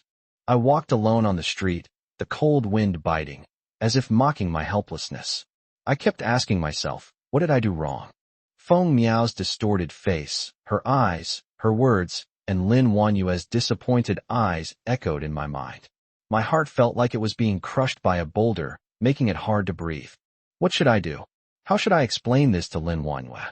I walked helplessly down the street, and before I knew it, I had arrived at Yang Lin's building. I hesitated for a moment, but decided to go up and take a look. I pressed the doorbell, and after a long while, the door opened. Yang Lin was wearing pajamas. Her hair was a little messy, and she looked tired. When she saw me, she paused for a moment, seemingly surprised. Why are you here? Her tone was somewhat cold, carrying a hint of aloofness. I opened my mouth, wanting to explain, but I didn't know what to say. What should I say? That Lin Wanyue misunderstood me, that I was slandered by Feng Miao? But how could I possibly say these things? Come in. Yang Lin stepped aside to let me into the house. I walked into the room. Yang Lin closed the door, turned around, and looked at me with a hint of inquiry in her eyes. What's wrong? What happened? She asked. I took a deep breath and told her everything about Lin Wanyue and Feng Miao. Yang Lin listened quietly without interrupting me. Only after I finished speaking did she slowly open her mouth, her tone tinged with sarcasm. Are you sure you didn't lay a hand on her? I was speechless. I didn't know how to answer. Because even if I didn't do anything, I couldn't guarantee that Feng Miao wouldn't make up other lies.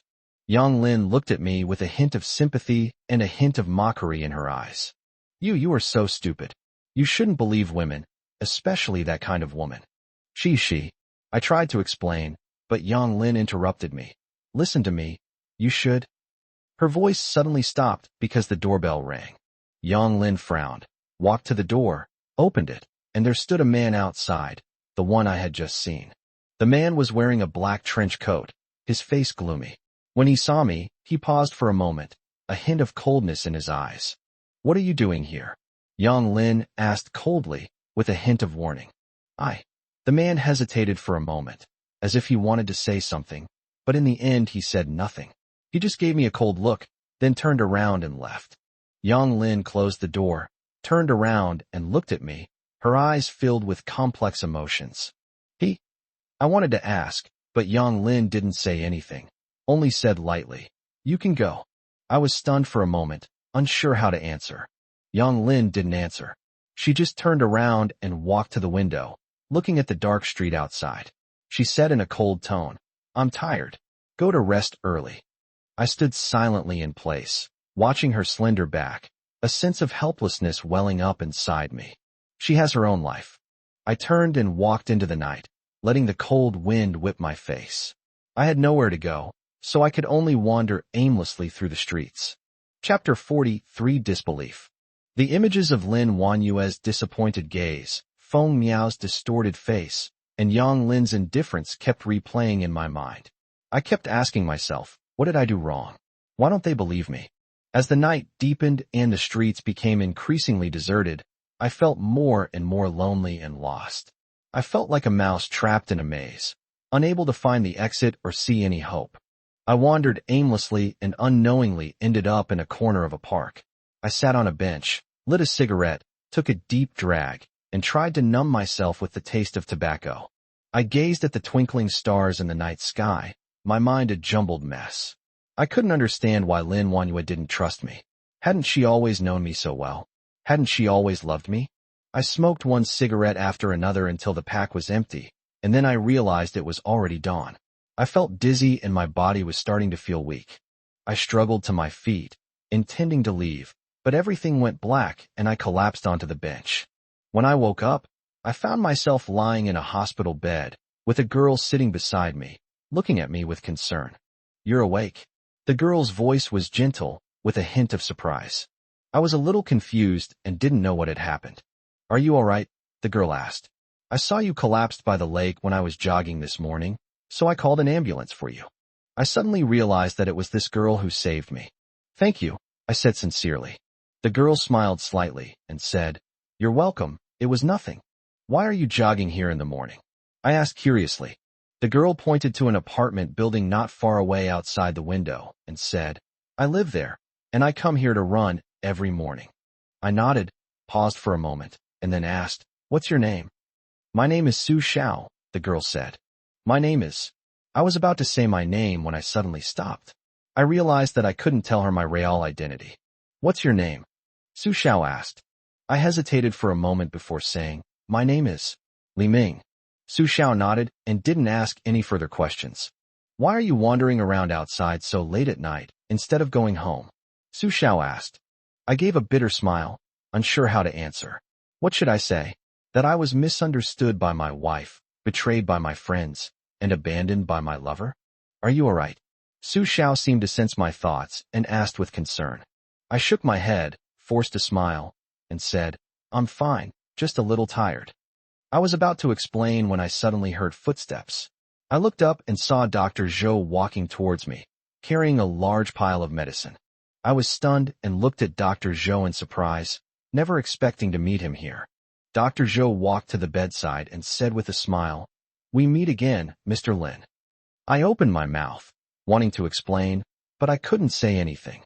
How could I explain? My throat felt like it was blocked by something, and I couldn't say a word. Ignoring my silence, Dr. Zhou continued with a smile. "You need to get proper treatment and stop running around." I nodded silently, my heart filled with bitterness. How could I face all of this? How could I face Lin Wanyue, Yang Lin, and Su Xiao? Looking at the medicine in Dr. Zhou's hand, I felt completely lost. "Why? Why are you here?" I finally couldn't help but ask. "I've worked here, always have." Dr. Zhou paused, then explained calmly. "I understand your concerns, but it's really not as complicated as you think." He finished speaking and took out his phone to call Lin Wanyue. A short while later, Lin Wanyue arrived in a flurry of activity. Her eyes, which usually held a gentle smile, were now filled with rage, as if they were about to spew flames. "Oh, isn't this my good husband? What? Changed places and changed people again?" Lin Wanyue sneered, her gaze sweeping over Su Xiao, her words full of sarcasm. There was no fear in Su Xiao's eyes. She looked directly into Lin Wanyue's eyes and said bluntly, "Watch your mouth." I don't like people talking to me like that. Lin Wanyue was enraged by Su Zhao's domineering attitude. She pointed at Su Zhao's nose and asked angrily, "Who do you think you are? Who do you think you are?" Su Zhao chuckled softly, her tone laced with obvious sarcasm. "Who do you think you are? A woman who doesn't even trust her own husband? A woman who doubts even the people around her husband? What right do you have to point fingers here?" The two were locked in a fierce confrontation, their battle seemingly about to erupt, the air thick with the smell of gunpowder. "Lin Wanyue, that's enough." Dr. Zhou stepped forward in time, trying to stop the impending conflict. "This is just a misunderstanding. Calm down and listen to my explanation." Lin Wanyue acted as if she hadn't heard me. She grabbed my arm, pulled me up forcefully, and left the hospital without saying a word. Throughout the journey, Lin Wanyue remained silent, only gripping my hand tightly. Her grip was so strong it hurt, as if she were trying to crush me. Her silent anger made it hard for me to breathe. Finally, we got into the car, and Lin Wanyue finally spoke. Her voice was icy, as if she were speaking from an ice cellar. "You really enjoy being ambiguous with other women? Do you think you can hide it from me? You've misunderstood, it's really not what you think." I tried to explain, but Lin Wanyue interrupted me. "What else do you want to explain? Do you think you can explain it clearly? Do you think I'm blind? Do you think I'm stupid? Let me tell you, don't try to fool me." I took a deep breath, trying my best to control my anger. I looked at Lin Wanyue, my voice trembling. "Let me explain, it's not what you think." Lin Wanyue didn't listen to my explanation anymore. She opened the door and pushed me inside. We went into a hotel. I stumbled into the hotel lobby, with Lin Wanyue following closely behind me. Her eyes were cold, like those of a venomous snake, fixed on me.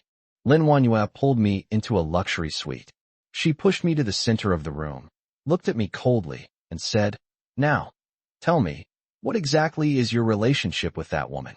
What exactly did you do?" A chill ran through me. Looking at Lin Wanyue's face, filled with anger and suspicion, I felt a wave of despair.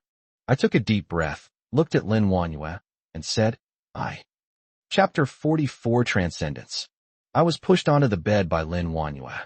She pressed down on me, and I instinctively tried to dodge, but it aggravated my wound, causing me to gasp in pain.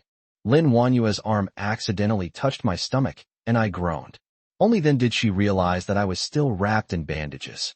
Lin Wanyue abruptly got up from me, her eyes filled with panic, and her tone softened considerably. "What's wrong? Does it still hurt?" "It's nothing." I tried to sit up, enduring the pain, but Lin Wanyue held me down. "Don't move. You're still weak. Rest for a bit." Lin Wanyue's voice carried a hint of concern, but it couldn't hide the anger in her eyes. We sat silently on the edge of the bed, an awkward atmosphere filling the air. Lin Wanyue frowned, as if deep in thought, a complex emotion flashing in her eyes. "Come home with me." Lin Wanyue finally spoke, her voice tinged with weariness. "Let's just forget about yesterday." I gave a cold laugh, but a surge of anger welled up inside me. I spent the whole night freezing on the bench, while she was all lovey-dovey with Feng Miao, and now she thinks she can just brush me off with a "that's it." "Lin Wanyue, if problems arise and we don't address them, what about my reputation?" I said coldly, trying to hide my disappointment. "Are you really that unreasonable?" Lin Wanyue said impatiently. "Why are you arguing over such a small thing? Don't you know that Feng Miao is my friend? She just wanted to help me." A bitter feeling welled up inside me. Feng Miao had framed me, yet she was siding with Feng Miao. I wanted to explain, but I found myself unable to. I felt powerless, as if I had fallen into a quagmire and couldn't climb out no matter how hard I struggled. My thoughts began to swirl, my mind replaying Feng Miao's words, Lin Wanyue's suspicious gaze, and the night I spent alone on the bench. I felt a suffocating sensation, as if a stone was pressing down on my chest, making it hard to breathe. I pulled my depression medication out of my pocket and swallowed it without hesitation.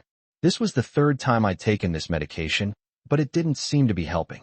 When Lin Wanyue saw me swallow the pills, a hint of panic flashed in her eyes, but she quickly regained her composure. "This matter must not be mentioned again," Lin Wanyue said firmly. "I can grant you one request." I sneered. "Some things can't be solved like this."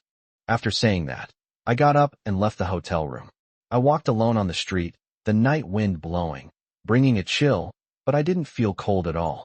When I got home, I found that everything had changed. My room had been cleaned spotless by Lin Wanyue, and all my belongings had been put away. I went into the kitchen, intending to make myself a bowl of noodles, but the nanny stopped me. She said expressionlessly, "Sir, you cannot enter the kitchen." I chuckled to myself. It turned out that in the eyes of these nannies, I didn't even have the right to use the kitchen. The nanny seemed to sense my embarrassment, and her expression softened. She said, "Sir, please have a seat. I'll make you a bowl of noodles." I nodded, sat helplessly at the dining table, and watched the nanny's back. Her cooking skills weren't exactly great, but at that moment, this steaming bowl of noodles felt like a spring of water in the desert. My stomach was churning, but I forced myself to finish it. Lin Wanyue didn't come home all night again. I lay alone in bed, tossing and turning, unable to sleep. The scene from last night kept replaying in her mind. Lin Wanyue standing beside Feng Miao, the two whispering to each other. A cheerful smile graced her face. The more I thought about it, the stronger my unease became. The next day, while I was still dreaming, Lin Wanyue returned. She was wearing pajamas. Her hair was a little messy, but she exuded a languid charm. She walked to the bedside, grabbed my hand, and said coquettishly, "Darling, wake up. I want to eat your braised beef." I was a little stiff from her sudden display of affection. Wasn't she just angry? How come she's suddenly become so gentle again? I suppressed my doubts and asked, "Why are you back? Didn't you say you were going out with your friends?" Lin Wanyue seemed not to hear me, and just smiled and said, "I suddenly wanted to eat your braised beef, so I wanted to come back. Hurry up and make it. I'm starving." Her tone carried an irresistible, coquettish quality, and I instantly lost all will to resist. I have to admit, I still have feelings for Lin Wanyue. Despite her repeated hurts, I still couldn't help but be attracted to her charm.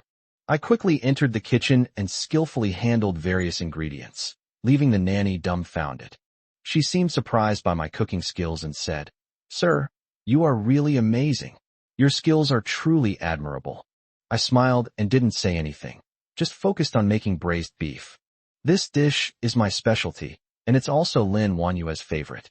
I remember that the first time we met was because of this braised beef. The braised beef was ready very quickly.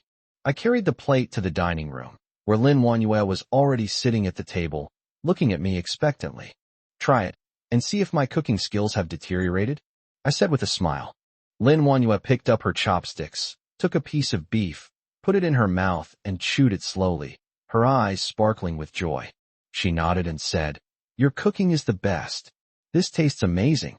As she spoke, she picked up another piece of beef and put it in my bowl, saying, "You should eat too. I can't finish it all by myself." I looked at her, feeling a mix of emotions. Her current behavior seemed completely different from last night. I couldn't help but ask, "What's wrong with you today? Why are you suddenly like this?" Lin Wanyue seemed not to notice my tone, and just smiled and said, "Nothing much. I just suddenly missed you. It's been so long since we sat down to eat together. Let's enjoy it today." I hesitated for a moment, but eventually sat down and ate with Lin Wanyue. Watching her enjoy the braised beef I made, I felt increasingly uneasy. What is she thinking? Why is she suddenly being so nice to me again? I picked up a piece of beef and put it in my mouth, but I couldn't taste anything. A wave of sadness washed over me, and I couldn't help but say, "Have you forgotten what happened last night?" Lin Wanyue was stunned for a moment, and the chopsticks in her hand fell onto the table with a crisp sound. She looked up at me, her eyes filled with confusion, as if she was at a loss for words after my question. "What is it?" she asked. I looked at her, my tone turning icy. "Have you forgotten Feng Miao?" Chapter 45 Fleeting Moments. "Enough, Lin Feng. Don't bring these things up when I'm happy." Lin Wanyue's voice was like a leaf rustling in the wind, gentle, yet carrying an undeniable firmness. I shut my mouth and looked at her. The smile on her face was like sunlight shining on winter snow, fleeting and leaving only a cold emptiness. "I can grant you one request," Lin Wanyue said. She picked up her chopsticks again, took a piece of braised beef, but only placed it in my bowl without eating it. I smiled and decided to remain silent. After a while, I looked up at her, my voice soft but carrying an undisguised pleading tone. "I want you to travel with me." In that instant, I also remembered the promise we made in college. Lin Wanyue and I made a pact to go to Rabbit Ear Wonder together in the future. However, due to unforeseen circumstances, this promise has never been fulfilled, even now. We're going to Rabbit Ears, I continued. You said we were going to ride in a hot air balloon. Lin Wanyue's expression was complicated. She put down her chopsticks, but her gaze never left me. There was an emotion flickering in her eyes, but I couldn't decipher it. Change it, Lin Wanyue finally said, her tone as calm as a breeze on a lake, yet with an undeniable firmness, except for travel. My heart suddenly broke. Lin Wanyue's desire for control has never changed. The only difference is that she has now learned to hide it, concealing her desires beneath a gentle exterior. I, however, remained a fool, completely immersed in her gentle trap. I suddenly felt sad about myself. After a moment of silence, I asked, then you tell me. Perfect, you should know what I want. Lin Wanyue tilted her head, a sly smile playing on her lips. Let's have a meal together. Your classmate is here too. I smiled to myself. Actually, I don't like parties, but it was Lin Wanyue who suggested it. Okay, I said casually, but her words had already stirred up a storm in my heart. You've only talked, you haven't eaten yet. Lin foamed. Hurry up and eat, Lin Wanyue urged. I remember you used to love eating meat too, didn't you? Her eyes held a certain expectation, as if she hoped that I could accept everything about her without reservation, just like before. I endured the discomfort in my stomach and still took a bite, even though it tasted like cardboard. What's wrong? Lin Wanyue asked. You seem unhappy. It's nothing, I said, trying to sound casual. I'm just a little tired. Lin Wanyue didn't press further, but continued to smile and say, you seem to have lost weight recently. Eat more. I chewed the beef in my mouth in silence, unable to hide the disappointment in my heart. Lin Wanyue, what exactly do you want me to do? Lin foamed. Lin Wanyue suddenly called out, her tone tinged with urgency. Tell me, what do you want? I looked up at her, my eyes full of questions. Do you really want to know? Lin Wanyue nodded. She seemed genuinely interested in knowing my answer. As I looked at her, a story suddenly came to mind. Do you know? I asked. There was a king who had a beautiful wife, but he always suspected her of betraying him. Lin Wanyue paused for a moment, seemingly quite interested in the story. To prevent his wife from betraying him, the king imprisoned her in a high castle and assigned the most loyal knights to guard the castle day and night. I continued, but the knight fell in love with the queen and was determined to help her escape the castle. And then, Lin Wanyue pressed, her eyes filled with curiosity. The knight found a secret passage and prepared to take the queen away from the castle, I said. But the queen refused. Why? Lin Wanyue asked. Why doesn't she want to leave? I looked at her and gave a bitter smile. Because she knows that once she leaves the castle, she will lose her freedom forever. I looked at Lin Wanyue, whose face was full of confusion. Lin Wanyue, I said, do you really want to know what I want? Lin Wanyue's eyes sparkled, and she nodded, seemingly having prepared herself mentally. I want it, I said firmly, taking a deep breath. I want it.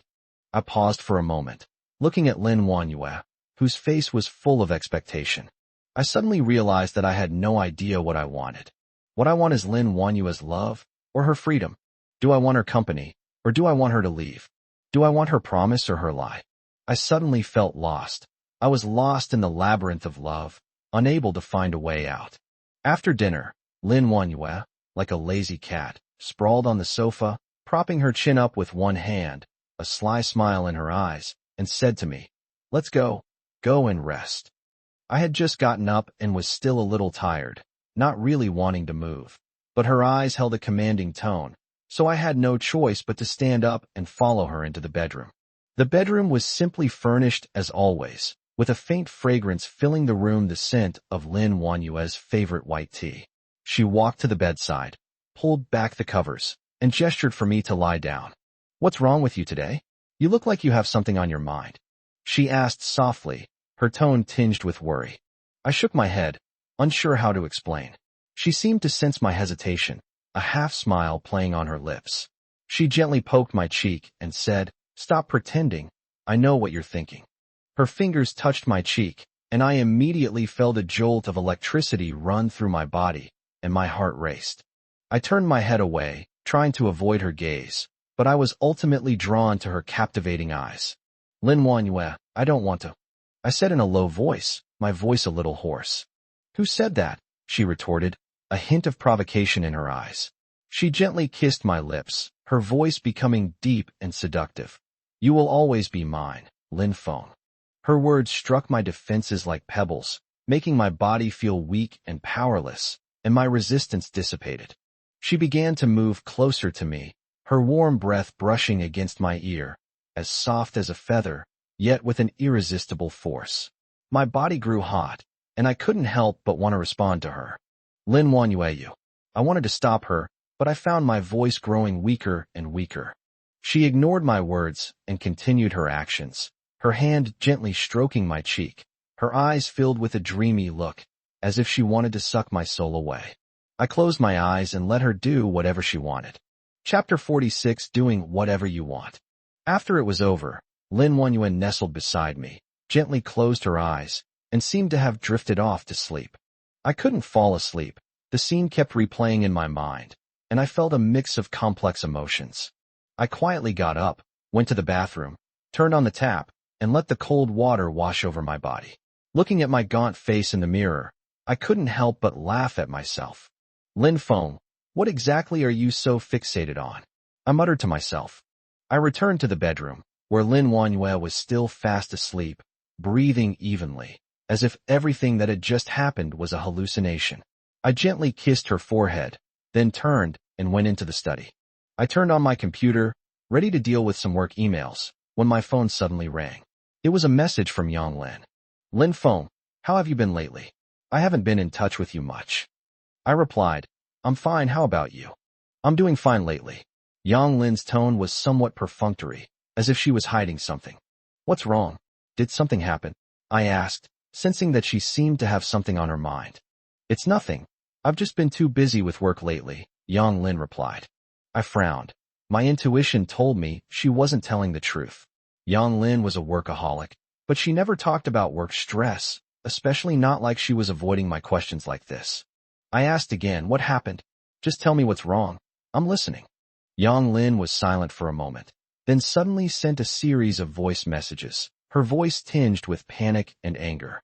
Lin Feng, you're such a gossip. How did you know something was wrong? I didn't do anything. I was both amused and exasperated. Yang Lin's tone sounded as if she had been caught red-handed, which further confirmed my suspicions. Who made you angry? I asked, my tone tinged with helplessness. Nobody. Lin Feng, stop asking. Yang Lin's reply became even more urgent. I smiled slightly. I know Yang Lin's personality too well. Anyone who can make this workaholic act out of character must be no ordinary person.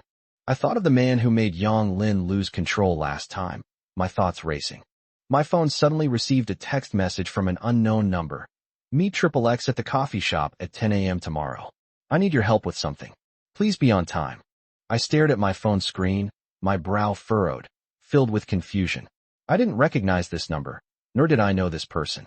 Why would she suddenly contact me? I hesitated, unsure what to do. My phone rang again, and another text message popped up. Lin Feng, I know who you are. Don't play dumb. Tomorrow morning at 10 a.m., at the coffee shop XXX, see you there.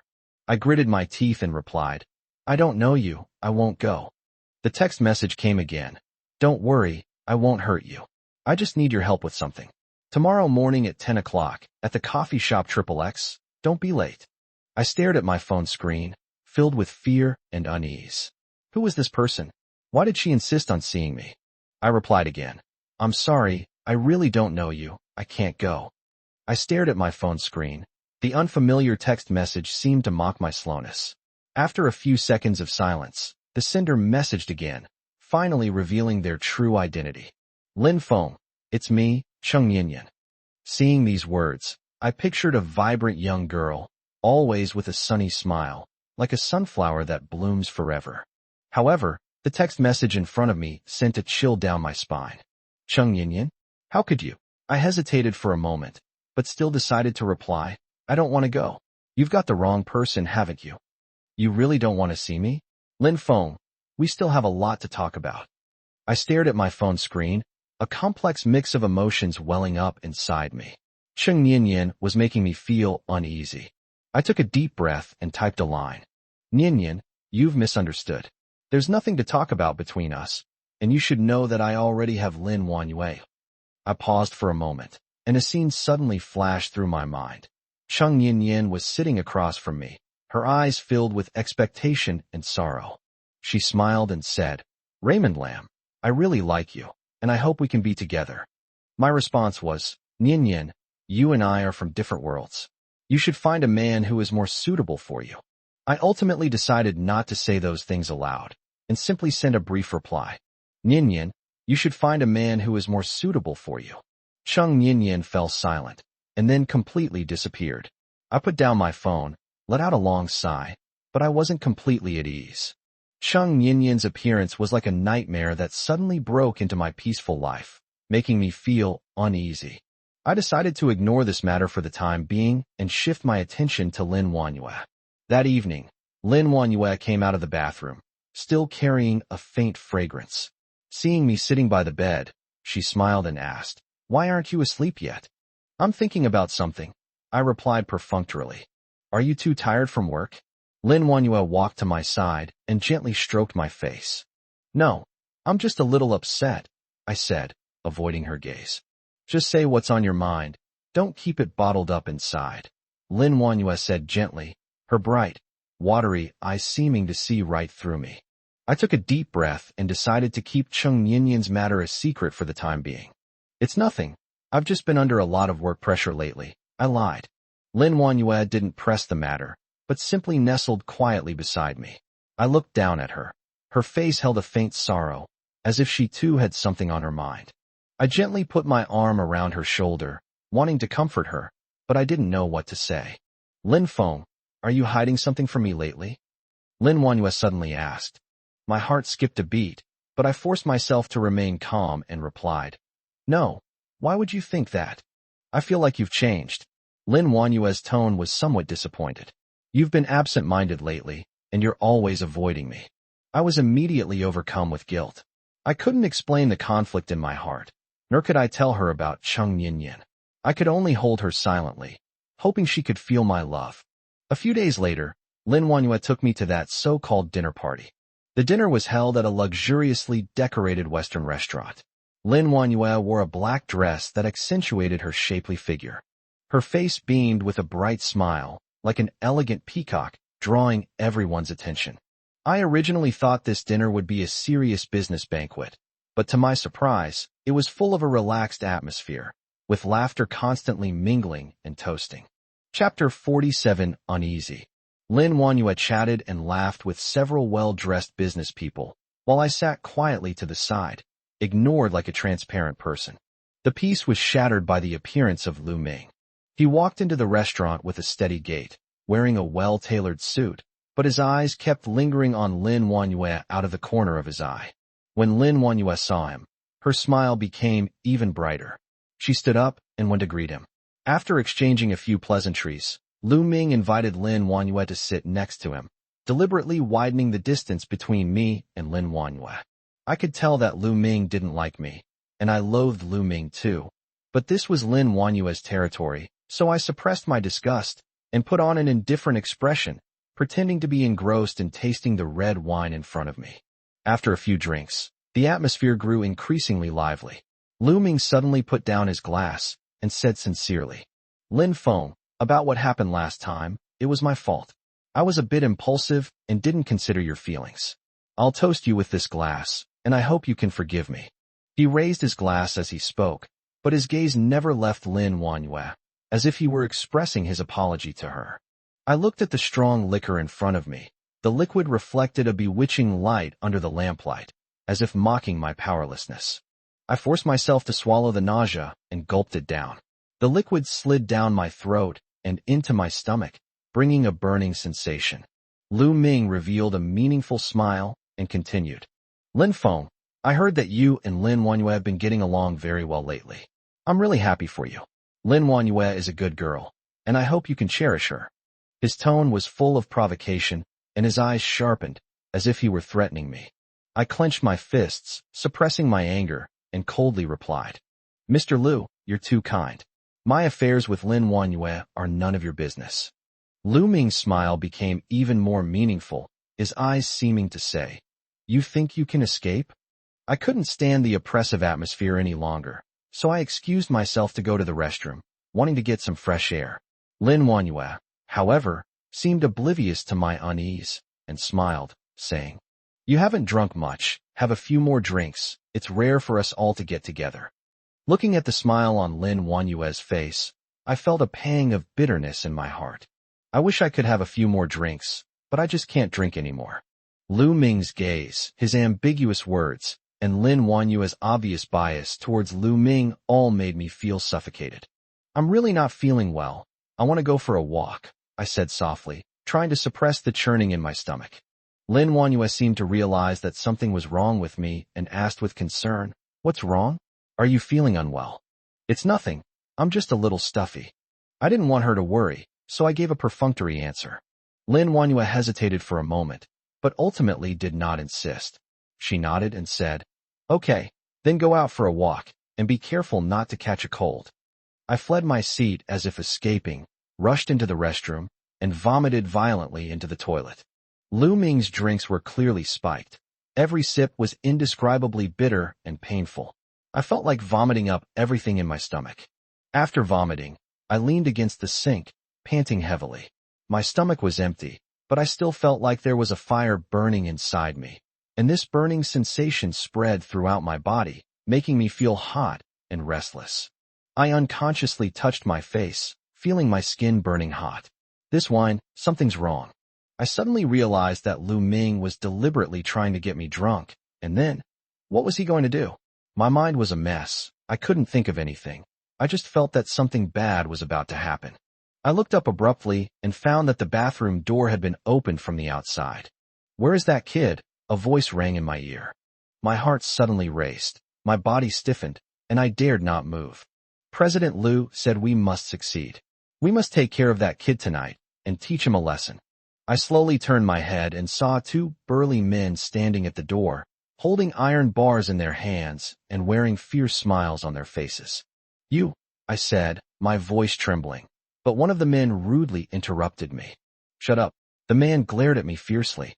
"No one can stop the task assigned by President Liu."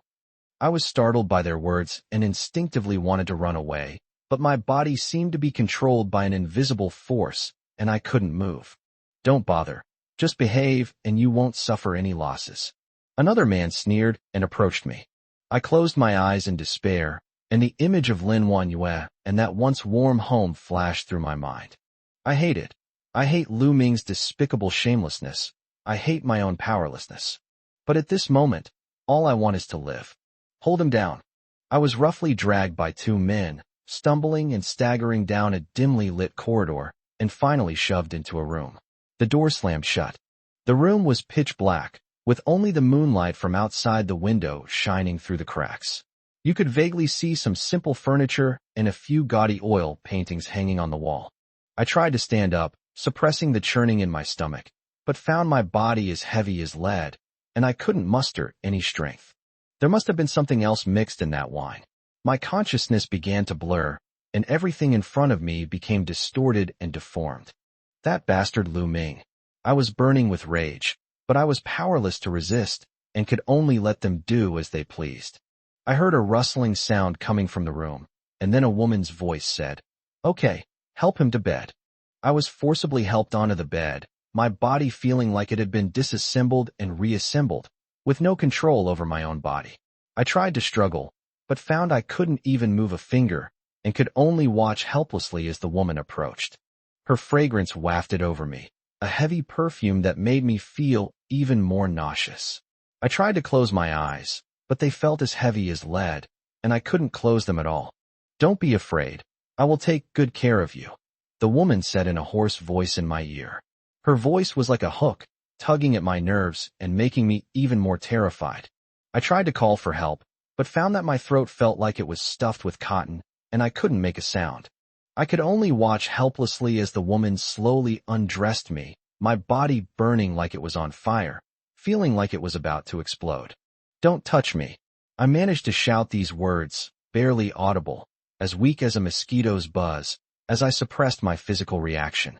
"Yeah, do you think you can still escape?" The woman chuckled coldly, her fingers tracing patterns on my body. The icy touch made me even more alert and terrified. I wanted to call out to Lin Wanyue to ask her to save me, but my mind was blank, and I couldn't even say her name properly. Lin Wanyue. I murmured her name, as if grasping at a lifeline, hoping she could hear my call and come to my rescue. Chapter 48. My Savior. I thought I was going to die. My consciousness was becoming increasingly blurred. The woman's panting grew closer and clearer. Just as I was about to lose consciousness completely, suddenly, a piercing alarm sounded. The door to the room was kicked open suddenly, and then a familiar voice rang out. "Stop!" I struggled to open my eyes and saw Cheng Yinyan standing at the door. The once so frail person was now holding a fruit knife, the tip of which was pointed directly at the woman.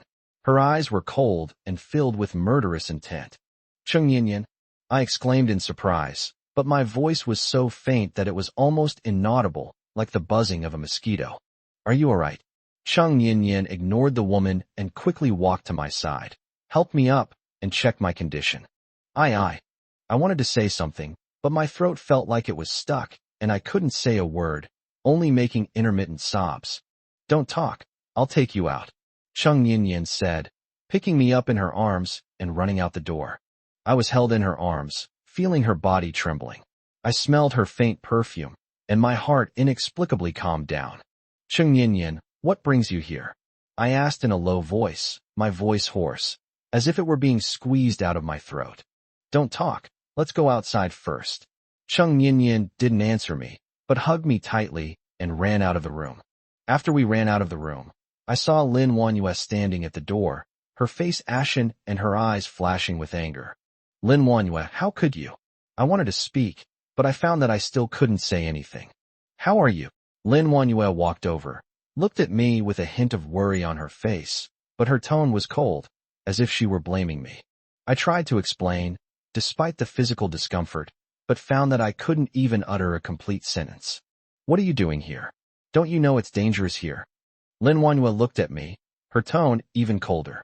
She turned her head and looked at Cheng Yinyan. "What are you doing here?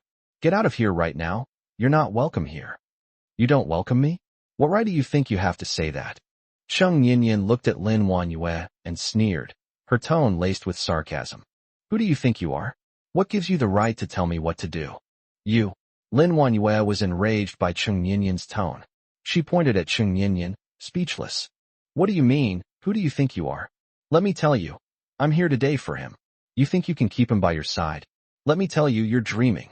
As Cheng Yinyan spoke, her tone grew increasingly agitated. She gripped the fruit knife tightly, the tip pointing at Lin Wanyue, as if she were about to strike at any moment. "Cheng Yinyan, calm down." I tried to stop Cheng Yinyan despite the pain in my body, but my voice was hoarse and weak, and I could only let out a faint groan. "Shut up." Cheng Yinyan ignored me, staring intently at Lin Wanyue, her eyes filled with anger and hatred. "Lin Feng, how long are you going to put up with her? You can leave now. This is between Lin Feng and me," Lin Wanyue said coldly, her eyes piercing Cheng Yinyan like knives. Cheng Yinyan gripped the fruit knife tightly, her knuckles turning white. She gave a cold laugh and retorted, "You don't welcome me? What gives you the right? Who do you think you are? Do you think you can keep him by your side? Let me tell you, you're dreaming." Her tone was sharp, filled with intense hatred, as if she wanted to devour Lin Wanyue. As I watched them draw their swords, my fear and unease grew stronger, yet I couldn't help but want to stop the impending argument. "Cheng Yinyan, that's enough," I called out weakly, my voice hoarse, as if a mournful cry was coming from my throat. Cheng Yinyan was startled by my voice. She turned her head and looked at me. In that instant, I saw the pain in her eyes and the vulnerability hidden beneath the hatred. "Lin Feng." She murmured my name softly, as if her heart was broken, her voice trembling slightly. Her eyes, her tone, made my heart clench painfully. I suddenly realized that I seemed to occupy a more important place in her heart than she imagined. I struggled to sit up, but found my body as heavy as if it were filled with lead, and I couldn't move. Lin Wanyue looked coldly at Cheng Yinyan and ruthlessly gave her the order to leave. If you don't leave, don't blame me for being impolite. Cheng Yinyin bit her lip, remained silent for a moment, gave me a deep look, and finally slowly retreated. She didn't look back when she left, but her departing figure conveyed her disappointment and heartbreak. Only Lin Wanyue and I were left in the room. I lay helplessly on the bed, watching her stand there coldly, her eyes filled with complex emotions. "Are you all right?" she finally asked, her tone still cold, yet carrying a hint of barely perceptible concern. I shook my head, gave a weak smile, and said, "I'm fine, just a little tired." She didn't speak, but walked to the bedside and looked down at me. Her eyes held a complex light, like worry and anger, or perhaps a hidden tenderness. I suddenly realized that she wasn't completely heartless. I reached out and gently took her hand. "I'm so hot, please help me." Her hands were very cold, but the touch gave me a strange sense of peace. I pulled her hand to my lips and kissed it gently. Her body trembled slightly, but she did not break free from my hand. I could feel the temperature of her palms gradually rising, and her breathing became somewhat rapid. I held her hand tightly, placed it on my chest, and felt the warmth of her fingertips and the beating of her heart. "Lin Wanyue," I wanted to say something, but I found myself unable to speak, only able to let out weak groans. She lowered her head, gazing intently at me, her eyes filled with complex emotions.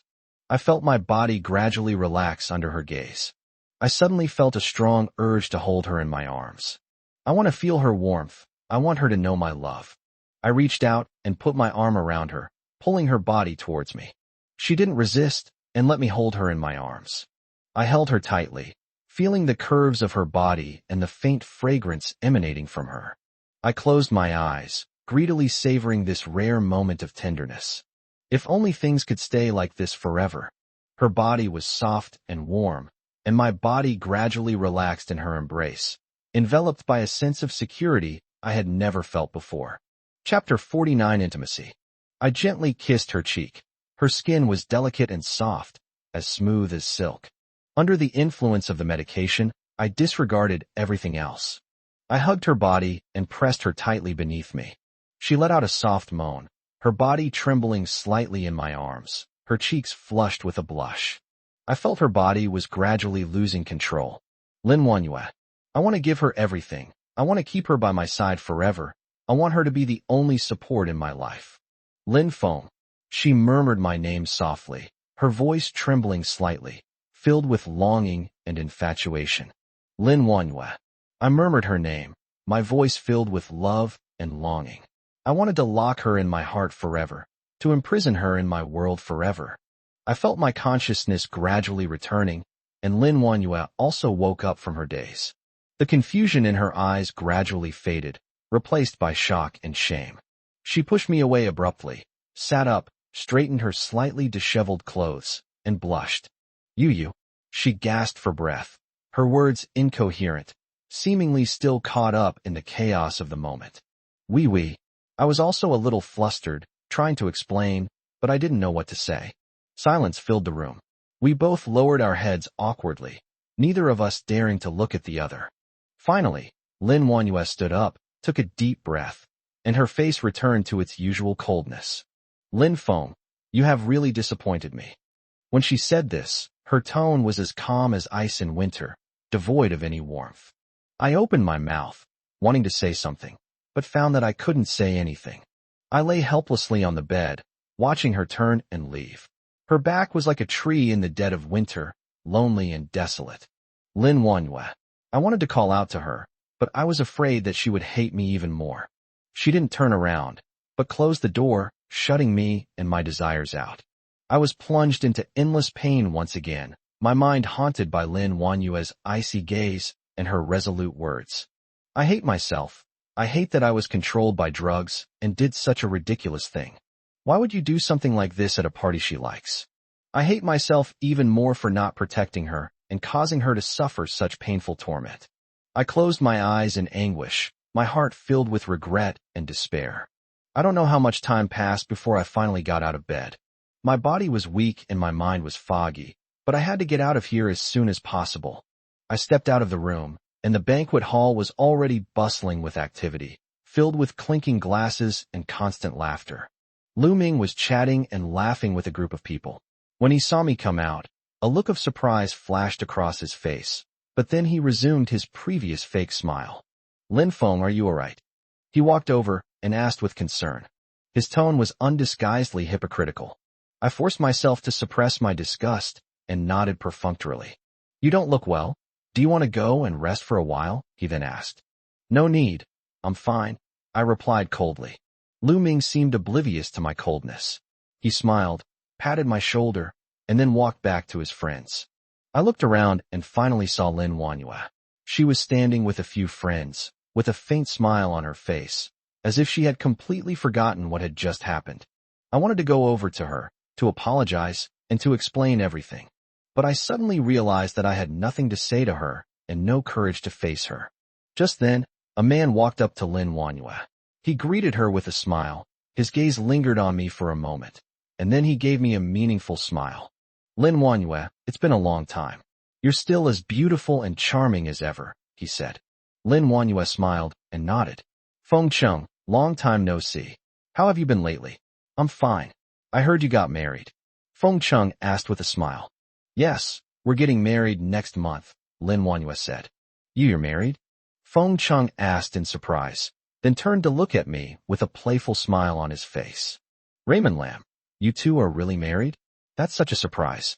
I thought it was just a passing fancy, and you wouldn't actually marry her. My face turned pale at Feng Cheng's words. I wanted to refute him, but I didn't know what to say. Feng Cheng, what are you talking about? Mind your own business between Lin Feng and me, Lin Wanyue said in an unfriendly tone. Feng Cheng didn't take it to heart and continued to speak with a smile. I'm just concerned about you. Back then, I thought you would marry Lu Ming. If you had married him back then, you wouldn't have lost face at this important banquet now. His words were like a sharp blade, deeply piercing my heart. I suddenly raised my head and looked at Feng Cheng, my eyes filled with anger. You? I wanted to retort, but I found myself unable to say anything. Feng Cheng looked at me with a smug smile on his face and continued. Lin Feng, you should thank me. I helped you remind Lin Wanyue that she should have chosen Lu Ming instead of you. After all, you're just a poor guy, while Lu Ming is the heir to the Lu group. He can bring her wealth and luxury, and let her live a life without worries. What about you? You can't give her anything. You can only bring her pain and torment. I clenched my fists, my teeth grinding together, wanting to rush over and teach him a lesson, to shut him up. But Lin Wanyue grabbed me and said coldly, Feng Cheng, that's enough, stop talking. I wanted to take action against Feng Cheng, but I remembered the consequences of my last attack on him, so I had to suppress my anger. In the past few years, for Lin Wanyue's sake, I have turned from a passionate young man into a cowardly man. Every time I want to resist, I think of her gentle face and can only choose to endure. Lin Feng, you should thank me. Feng Cheng continued rambling on, each word like a knife stabbing into my heart. Just when I thought I was about to be humiliated, Lin Wanyue suddenly moved. Her face, which had been carrying a faint smile, instantly turned cold, and her gaze shot towards Feng Cheng like ice. With a sharp smack, the crisp sound was particularly jarring in the banquet hall. Feng Cheng covered his face, looking at Lin Wanyue in disbelief, seemingly completely unprepared for her to make a move. Chapter 50, She Saved Me. Even when beating a dog, you have to consider its owner. Lin Wanyue's tone was icy, and every word carried an unquestionable authority. I stood there dumbfounded, completely unprepared for Lin Wanyue to stand up for me. It was simply unbelievable. I thought she was already tired of me, or even started to hate me. I never expected that she would still be on my side. Feng Cheng was stunned by Lin Wanyue's actions. He was stunned for several seconds before he reacted, pointing at Lin Wanyue and roaring. Lin Wanyue, are you crazy? How dare you hit me? Do you know who I am? Lin Wanyue sneered, her tone even colder. Feng Cheng, I don't care who you are. You dare to insult my husband, and I will make you pay the price. The atmosphere instantly became tense.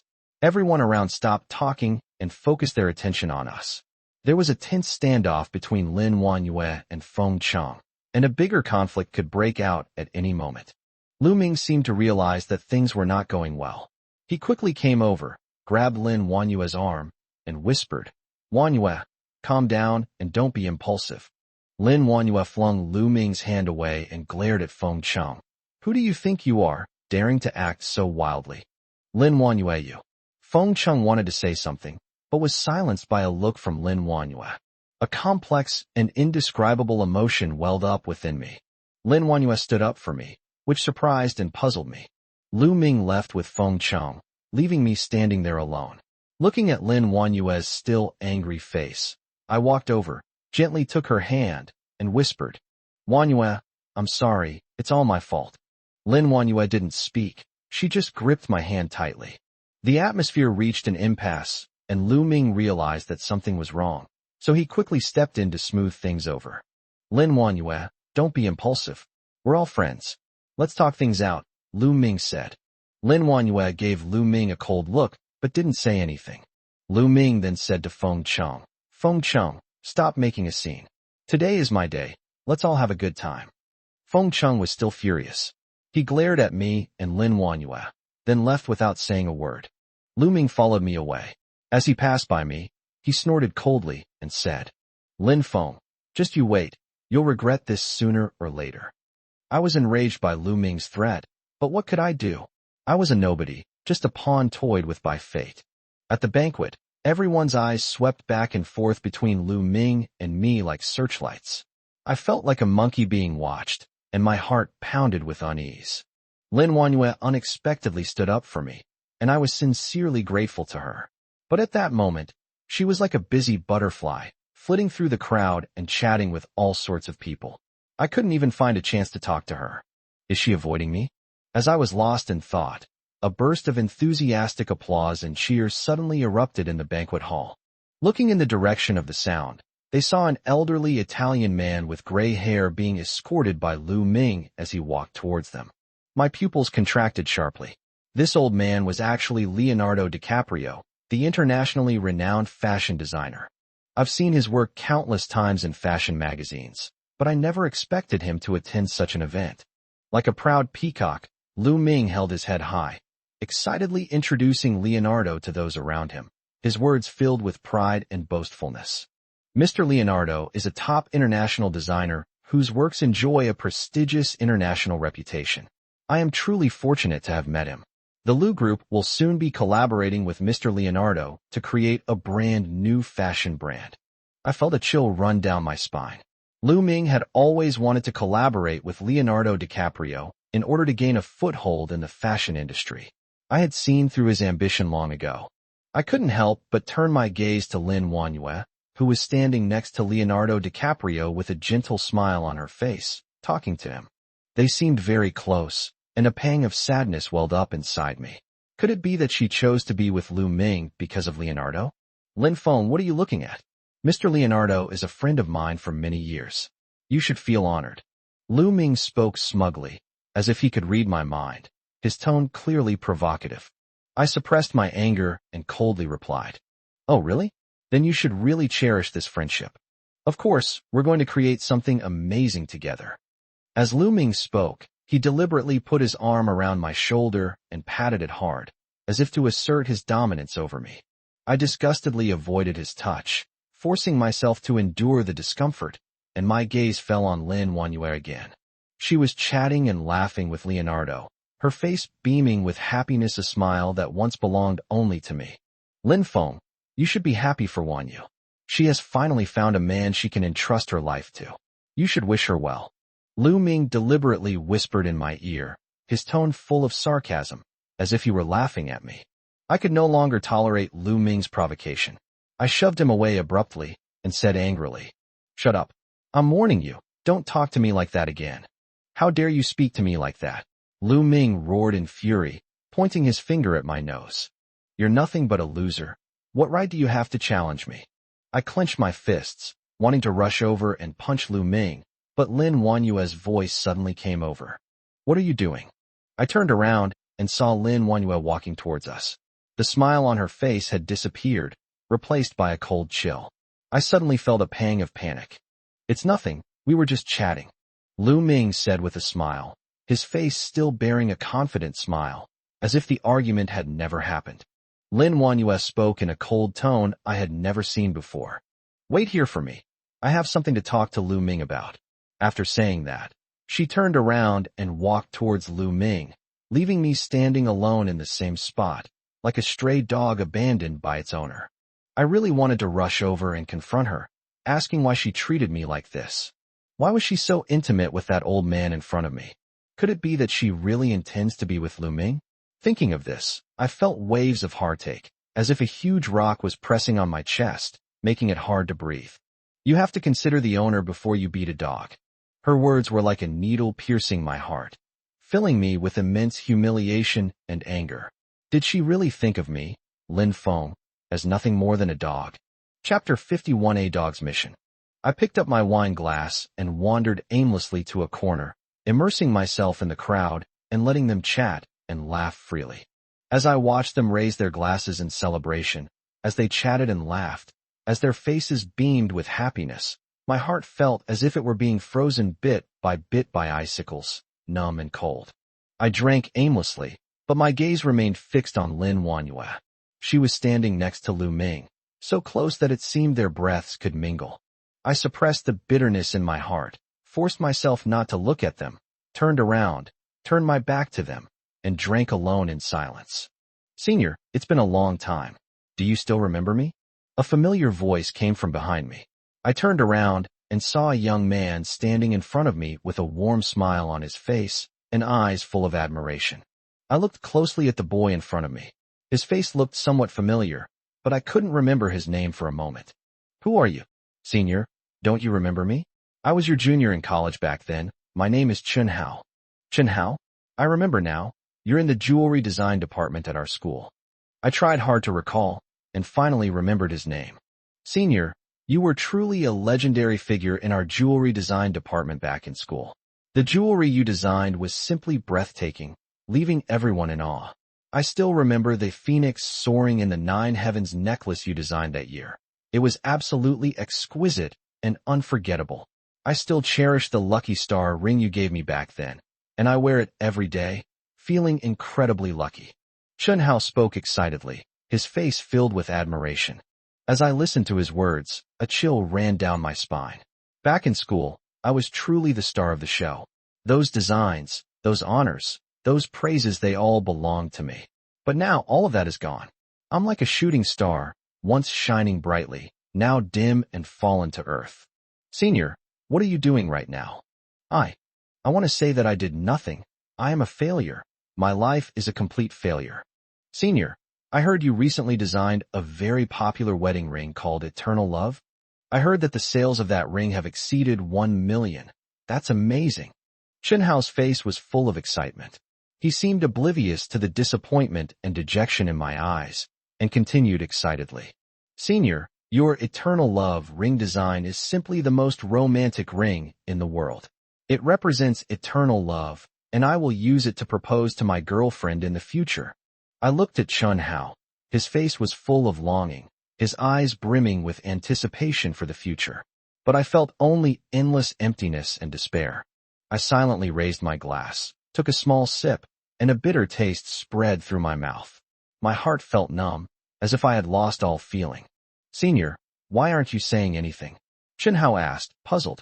I gave a wry smile and said, that's all in the past. I haven't done design work in a long time. How could this be? Chun Hao's tone was full of shock. He looked at me in disbelief, as if I had suddenly become a stranger. You used to be a legendary figure in our school's jewelry design department. Your designs were simply breathtaking, leaving everyone in awe. Why did you suddenly stop designing? Could it be that you encountered some difficulties?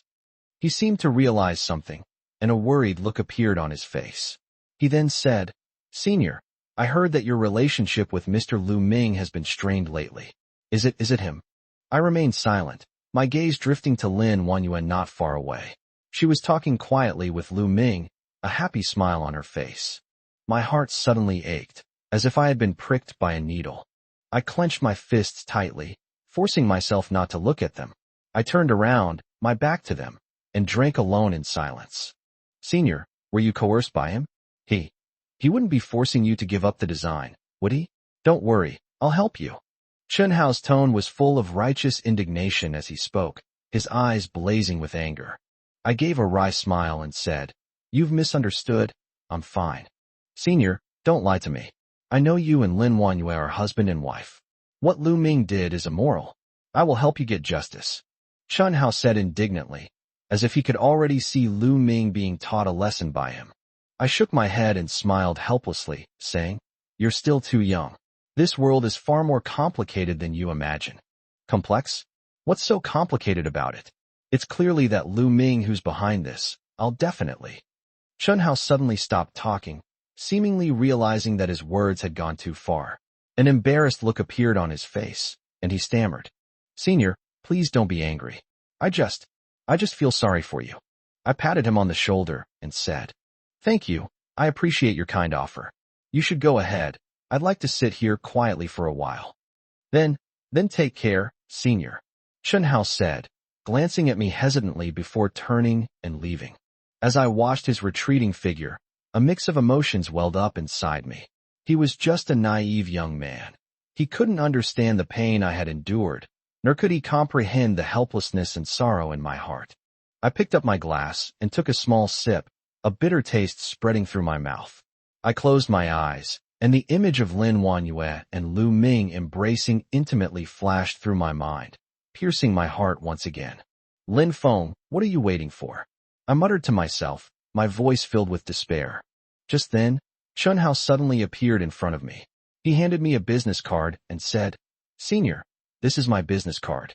If you need any help, please feel free to contact me anytime." I took the business card, glanced at it, and saw it read, Chunhao, jewelry designer. I intended to throw it away, but somehow I ended up keeping it. "Thank you, Chunhao," I said gratefully. "Senior, don't worry. I will always support you," Chunhao said, a determined expression on his face. I remained silent again, simply watching Chunhao's departing figure, my heart filled with complex emotions. Chapter 52. The noise has nothing to do with me. This banquet felt more like torture to me. I felt like a caged beast, surrounded by clinking glasses and boisterous laughter, yet I couldn't fit in. Lin Wanyue and Lu Ming were inseparable, their faces beaming with smiles, while I was like a forgotten corner, ignored by everyone. Fueled by alcohol, I kept drinking, trying to numb my aching heart. Watching Lin Wanyue and Lu Ming's intimate behavior, my heart felt like it was being repeatedly cut by a knife, bleeding profusely. Finally, the banquet ended, and I decided to leave, no longer wanting to suffer in this hypocritical facade. Just as I stepped out of the hotel, a familiar voice suddenly came from behind me. "Mr. Lin, you must be Ms. Lin's husband? I saw you over there just now, and you look familiar. Have you ever lived abroad? Or have we met before?" I turned around and saw the Italian man in a sharp suit standing behind me, his face showing a mixture of doubt and anticipation. "No, you've mistaken me for someone else," I replied coldly, then walked straight ahead. "Really? Are you sure?" Leonard seemed a little disappointed. His gaze lingered on me for a second, then he lowered his head and stopped talking. I quickened my pace, trying to escape the suffocating atmosphere. I knew Lin Wanyue wouldn't leave with me. She would choose to leave with Lu Ming. I walked alone on the empty street, surrounded by cold streetlights that illuminated my loneliness. I took out my phone, wanting to listen to music to relax, only to find that it had run out of battery and shut down automatically. I sighed and wandered aimlessly. Everything around me seemed so unfamiliar and so cold. Suddenly, a black sedan stopped in front of me, and the window slowly rolled down, revealing young Lin's delicate face. She was wearing sunglasses, and a playful smile played on her lips as she looked at me. Young Lin, wearing sunglasses, slowly rolled down the car window and asked me, "Why are you here all alone?" I saw that tall man was sitting in the passenger seat. The two seemed to be in good spirits. The man was smiling and talking to Yang Lin, and Yang Lin was smiling back. They looked very happy. "Isn't this a perfect opportunity to run into you?" Yang Lin said with a smile. "Come on, get in the car. We were just about to go eat too." She waved to me as she spoke. The man turned his head and nodded to me, a hint of apology on his face. I was pleasantly surprised. Ever since I met them at home last time, I had a vague feeling that their relationship would work out, and now it seems that it was indeed true. I smiled and said, Perfect timing. I was just looking for a place to eat, so I'll have to bother you then. Yang Lin said happily. No problem. No problem at all. It's perfect for us to have some fun together. As I got into the car, the man reached out to greet me, saying, Hello, my name is Xiaoxia. I'm really sorry about what happened at home last time. I made you laugh. I shook my head and said with a smile, Don't mention it. We're all friends. Don't be so polite. We arrived at a restaurant we frequent. Yang Lin greeted the owner warmly, and Xiaoxia chatted politely with her as well. It was clear they were both relaxed and liked each other very much. Wow, I never expected that you and Yang Lin would end up together, I said with a smile. You two are a match made in heaven. Xiaoxia smiled shyly and said, I didn't expect it either. Things in this world are really amazing. I never thought I would end up with Yang Lin. But you're happy now, aren't you? I asked with a smile. Xiaoxia nodded, her eyes filled with happiness. I can tell you really love Yang Lin, I said. Xiaoxia paused for a moment, then said softly, I really love her. She's like a ray of light that illuminates my world. I never thought I would meet someone like her. She rekindled my hope for life. I looked at Xiaoxia, and his eyes were full of sincerity. It was clear that he truly loved Yang Lin. She does too, I said with a smile. She loves you very much. I noticed that Xiaoxia looked at Yang Lin with the same loving and tender gaze that Lin Wanyue had when she was in love with me. I was overjoyed, happy for Yang Lin and happy for Xiaoxia. They finally found each other and found their own happiness. I raised my glass, smiling, and said, Come on, let's toast. May you be happy forever. Xiaoxia and Yang Lin both smiled and raised their glasses. The three of them clinked glasses and then drank the wine together. By the way, how have you been lately? Yang Lin asked. I shook my head, gave a wry smile, and said, It's all right. Why do you seem a little unhappy? Yang Lin asked. I shook my head, not wanting to say more, and simply said, It's nothing. I'm just a little tired lately and want to rest. Okay. Yang Lin didn't press further and instead started talking to Xiaoxia about their travel plans. I sat to the side, quietly listening to their conversation, but I couldn't help but imagine Lin Wanyue and Lu Ming together in my mind. I couldn't help but clench my fists, and the bitterness in my heart grew stronger. Lin Feng, what's wrong? Yang Lin suddenly asked, her eyes filled with worry. I forced a smile and said, It's nothing. I was just thinking about some things. What are you thinking about? Tell me. Maybe I can help you solve it, Xiaoxia asked with concern. I shook my head and said, It's nothing. I was just thinking about some things from the past. Let bygones be bygones. You have a new life and a new beginning now, Yang Lin said with a smile. Don't let the past bother you anymore. Look forward. I remained silent, simply drinking my wine in quiet contemplation. Looking at this happy couple in front of me, my heart was filled with bitterness. I suddenly remembered that I had once had such happiness. We once loved each other and promised to spend our lives together. But everything has changed. She chose to leave and chose another man. But I can only struggle painfully alone in my memories. I closed my eyes, and Lin Wanyue's gentle smile appeared in my mind, piercing my heart once again. Lin Feng, what's wrong? Yang Lin asked again, her voice filled with anxiety. I opened my eyes, forced a smile, and said, It's okay, I'm fine. However, my heart was filled with despair. I took a deep breath, trying to calm myself down, but found that my mind was already in complete turmoil. Chapter 53, Dizziness. I suddenly felt dizzy, and the world in front of me began to blur. I felt like I was about to collapse. I got drunk soon after, my head was spinning, and I felt dizzy. Yang Lin helped me up and took me back to her house. I was in a daze, as if I had a strange dream. In the dream, there was Lin Wanyue, who was smiling like a flower, but with a chill in her heart. When I woke up the next day, I had a splitting headache and the room was filled with a pungent smell of disinfectant. I struggled to sit up and saw Yang Lin busy in the kitchen. Her slender and gentle figure reminded me of Lin Wanyue, a girl who was once just as gentle. I fumbled for my phone and found that it was already fully charged. When he opened his phone, he saw dozens of missed calls from Lin Wanyue, as well as several WeChat messages, all sent last night, filled with questions and anger. I hesitated for a moment, then called Lin Wanyue back. The call was answered quickly, and Lin Wanyue's voice was as cold as the winter wind. She said, Lin Feng, why was your phone off last night? I forced back my headache and explained, my phone died. No power? Where are you now? Lin Wanyue's tone became even colder, as if she was about to unleash flames at any moment. I'm at Yang Lin's house, I said softly, my voice tinged with an indescribable timidity. Send me your address. I'll come pick you up.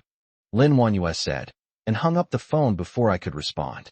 I held the phone, stunned, my mind reeling. Yang Lin came out of the kitchen and saw me sitting blankly on the bed. She asked, what's wrong?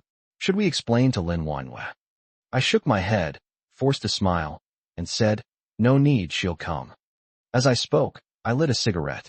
The smoke swirled around me, obscuring my vision and masking my inner unease. Time ticked by, and as I watched the sky outside the window change, my anxiety grew stronger. It's only a 20-minute walk from Lin Wanyue's house to Yang Lin's house, but she's been gone for almost 2 hours. Why haven't she arrived yet? I dialed Lin Wanyue's number, but found that no one answered. I felt increasingly uneasy, and various guesses popped into my mind. Had Lin Wanyue changed her mind? Was she deliberately trying not to pick me up? Just as I was lost in thought, the doorbell rang suddenly. I jumped up, my heart pounding. I took a deep breath, forced myself to calm down, walked to the door, and looked out through the peephole. I saw Lin Wanyue's figure. She was wearing a black trench coat. Her hair was loose over her shoulders. Her face was expressionless, but her eyes seemed to carry a chill that sent shivers down my spine. I opened the door, and Lin Wanyue walked in without a word. Her gaze swept across the room, finally settling on me. I felt her gaze was like a sharp knife, piercing me so deeply that I had nowhere to hide. What are you doing? Lin Wanyue asked coldly, her tone clearly filled with anger. Why did you take so long to come?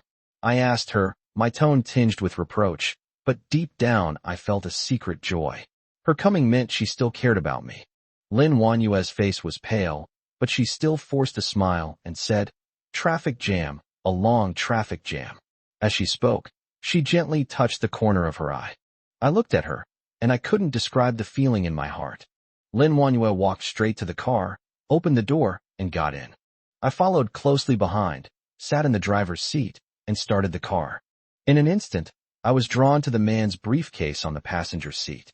The briefcase was made of dark brown leather, looked very sophisticated, and had delicate English lettering engraved on it, like the logo of a high-end brand. My throat felt like it was blocked by something, and I couldn't speak. What's wrong? Lin Wanyue asked in confusion. She seemed to notice my strange behavior and turned to look at me. I forced a smile and said, it's nothing, it's nothing. I tried to avoid her gaze, started the car, and slowly drove away from Yang Lin's house. We didn't speak a word the whole way. An eerie silence filled the carriage, as if the air was thick with tension, and a war could break out at any moment. I felt increasingly uneasy, and I began to regret my decision last night. Why did I drink so much? Why did I go to Yang Lin's house? I glanced at Lin Wanyue furtively. Her complexion was terrible, her lips were tightly pursed, and her brows were furrowed, as if she were enduring immense pain. The car arrived home quickly. I parked the car, turned off the engine, but hesitated to get out. Lin Wanyue got out of the passenger seat, walked to the car door, looked at me, and said, you can get out now. I took a deep breath and got out of the car. Lin Wanyue entered the house, and I followed closely behind. Why don't you have any appetite today? Lin Wanyue asked, frowning, when she saw me standing by the dining table with a pale face and no appetite at all. I don't have much of an appetite, I replied absent-mindedly, picking up my chopsticks and taking a piece of fried egg, only to find that I had no appetite at all. Eat something, you have to eat breakfast in the morning. Lin Wanyue forced me to sit down and put the fried egg in front of me into my bowl. Aren't you going to eat? I asked her, my tone tinged with reproach. I've already eaten, Lin Wanyue replied, her tone cold, as if she was deliberately distancing herself from me. I forced myself to eat some breakfast, but it tasted bland. I got up to go to the bathroom to take a shower and wash away the smell of alcohol on my body. Lin Wanyue blocked the bathroom doorway, staring coldly at me, and said, let's talk. What do you want to talk about? I asked her, my tone tinged with impatience. Why did you turn off your phone last night? Lin Wanyue asked coldly, her tone tinged with anger. My phone is dead, I replied, but I knew my answer wouldn't satisfy her. Your phone is dead? Then why are you at Yonglin's house? Lin Wanyue pressed me relentlessly, as if she wanted to drive me into a corner. I remained silent. I didn't know how to answer her. Seeing my silence, Lin Wanyue continued. How long did you stay at Yonglin's house last night? What is your relationship with Yonglin? We're just friends, I replied, my tone becoming somewhat flustered. Friends? Lin Wanyue sneered. You're just friends? Would friends go to each other's houses in the middle of the night? Would friends sleep together? Would friends? I suddenly stood up. What exactly do you want? What do you want? Do you want me to admit that Yonglin and I had something going on? Do you want me to admit that I betrayed you? Do you want me to admit that I've fallen in love with someone else? Do you want me to admit that I... Chapter 54 Enduring with all one's might. Things aren't what you think. Lin Wanyue's voice was low and weary, as if she was trying her best to endure something. Okay, things aren't as I thought, so can you leave now? I said calmly, but with a hint of coldness. A barely perceptible pain flashed across her face, but it quickly disappeared, replaced by an almost desperate silence. I couldn't be bothered to argue with her anymore. I took out half a pack of cigarettes from the drawer, lit one, took a deep drag, and let the smoke swirl in front of me, obscuring the increasingly clear anger in my eyes. Don't you not smoke? She suddenly asked, her tone accusatory. I ignored her and continued puffing on my cigarette, as if her voice was just a barely audible whisper in the wind. You.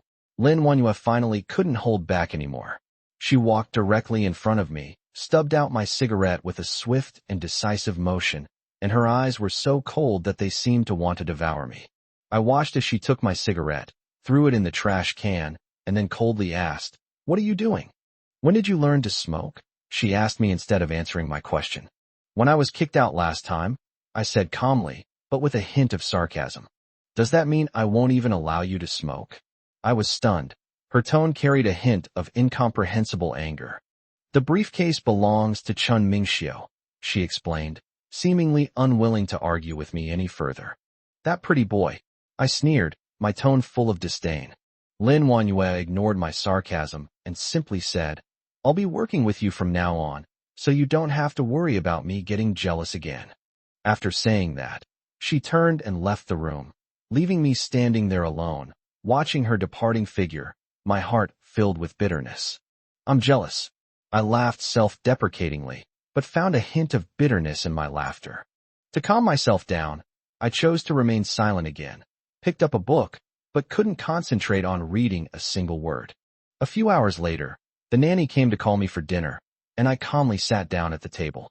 Lin Wanyue also came out of the bedroom, her face expressionless, as if the argument from last night had never happened.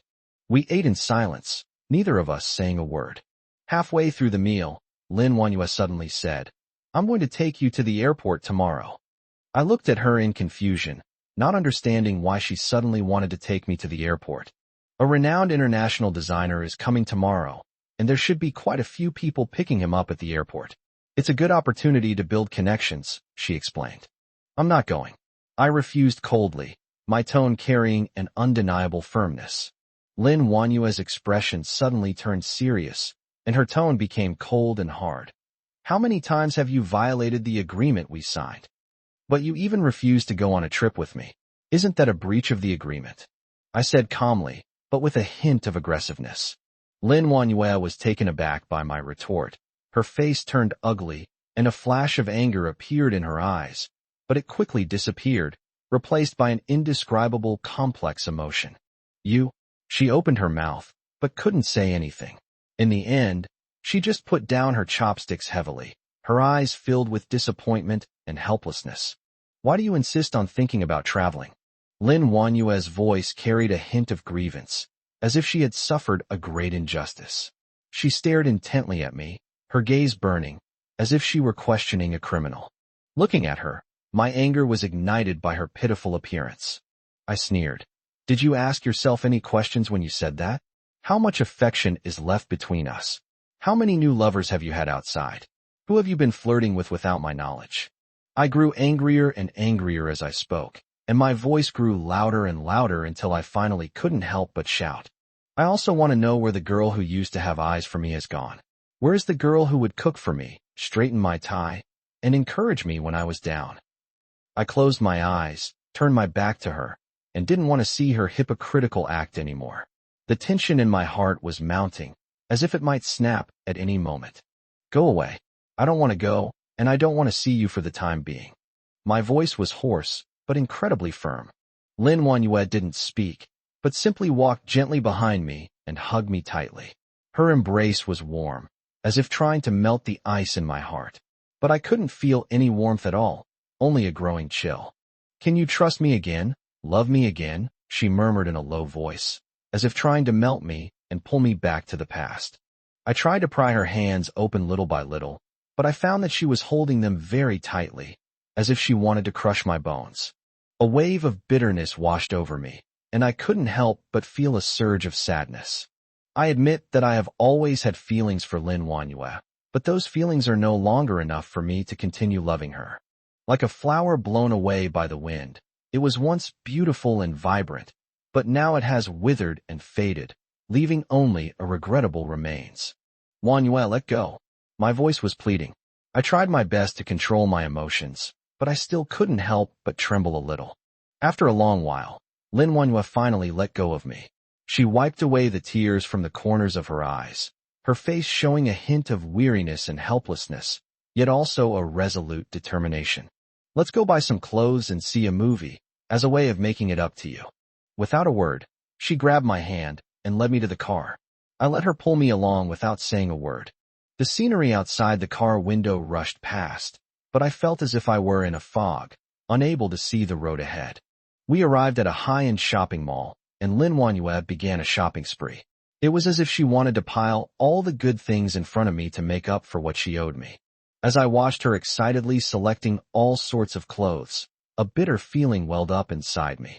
Chapter 55. On the eve of the onset of illness. This suit suits you very well, try it on. Lin Wanyue handed me a dark suit jacket, her eyes shining with anticipation. She was like a puppeteer manipulating a puppet, and I was the puppet she could manipulate at will. I took the suit, but didn't put it on. I looked at myself in the mirror, wearing an empty suit, and felt a little unfamiliar. I haven't seen myself for several months, and I've gotten so thin that I hardly recognize myself anymore. What's wrong with you? Lin Wanyue looked at me with some confusion, seemingly unaware of my strange behavior. She was like an ostrich, lost in her own world, oblivious to her surroundings. I silently looked at my thin and haggard self in the mirror, and memories of my past with Lin Wanyue surfaced in my mind. The sweetness and happiness we once shared have now become blurred, leaving only indelible scars. I suddenly felt a strange panic. I felt as if I were lost in an endless darkness, unable to find my way or my way out. Let's go home, I said hoarsely, my gaze unfocused. What's wrong? Are you feeling unwell? Lin Wanyue asked with concern. She's always like this, forever innocent and naive, as if the world is only sunshine and flowers for her. I shook my head without saying anything, and simply picked up the suit and mechanically put it on. See, I told you this suits you perfectly, Lin Wanyue said excitedly, seemingly unconcerned about my silence.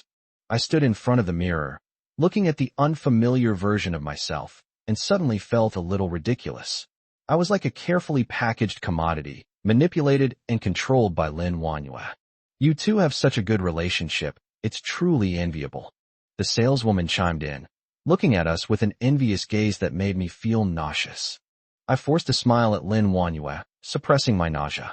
I feel like an actor forced to perform, desperately playing a role on stage that I don't like. Let's go eat. Lin Wanyue pulled me out of the mall. She chattered away like a cheerful sparrow, completely oblivious to my silence and loneliness. I followed Lin Wanyue out of the mall, and looking at the bustling crowds on the street, I suddenly felt a sense of powerlessness. I felt like a canary trapped in a cage, yearning for freedom but powerless to achieve it. The next day, Lin Wanyue indeed took me to the airport. She was as assertive as ever, as if she were taking me to a completely unfamiliar world, a territory I had never touched before.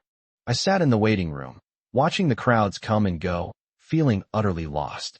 I felt like a camel lost in the desert, unable to find direction or hope. What's wrong with you?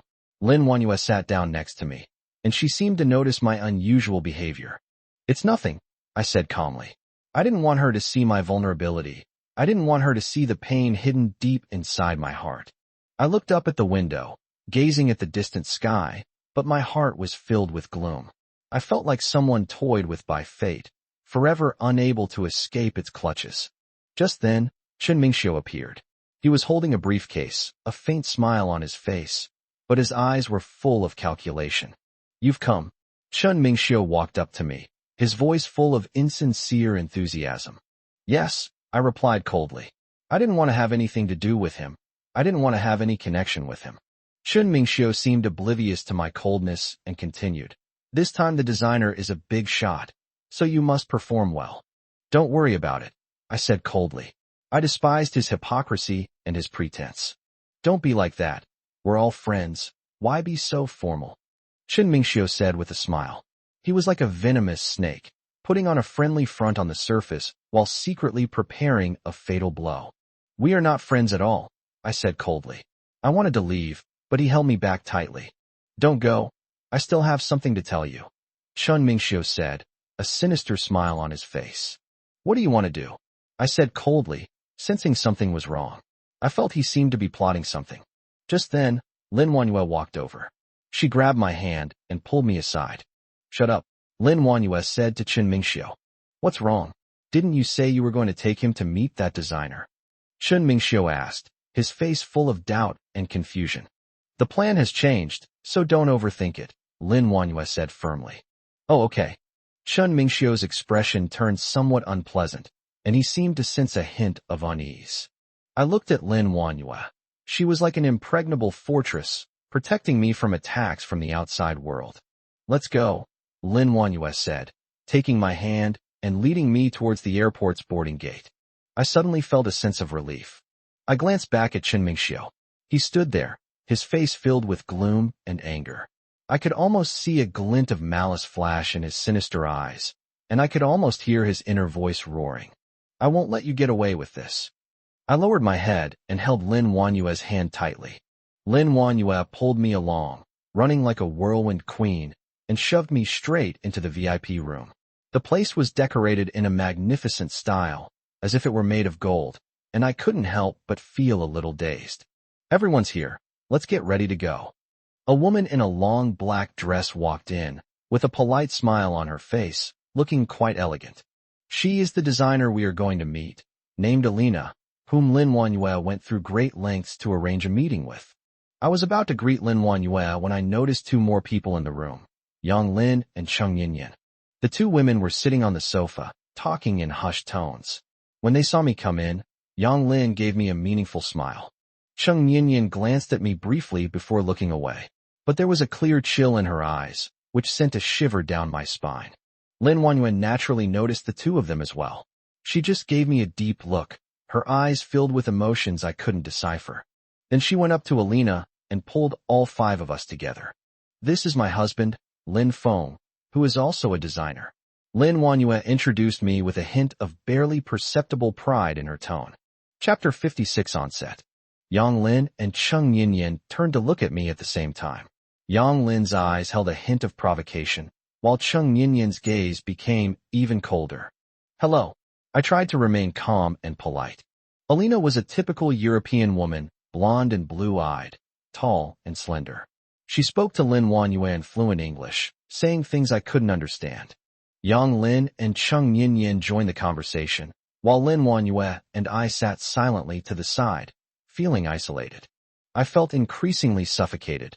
Cheng Yinyan's icy gaze seemed to pierce my soul. Her deliberately lowered tone always managed to make me feel uneasy. Finally, I couldn't take it anymore and said to Lin Wanyue, I'm going to the restroom. Lin Wanyue gave a faint hum and did not stop her. I went to the bathroom, turned on the tap, and washed my face with cold water, trying to calm myself down. How are you?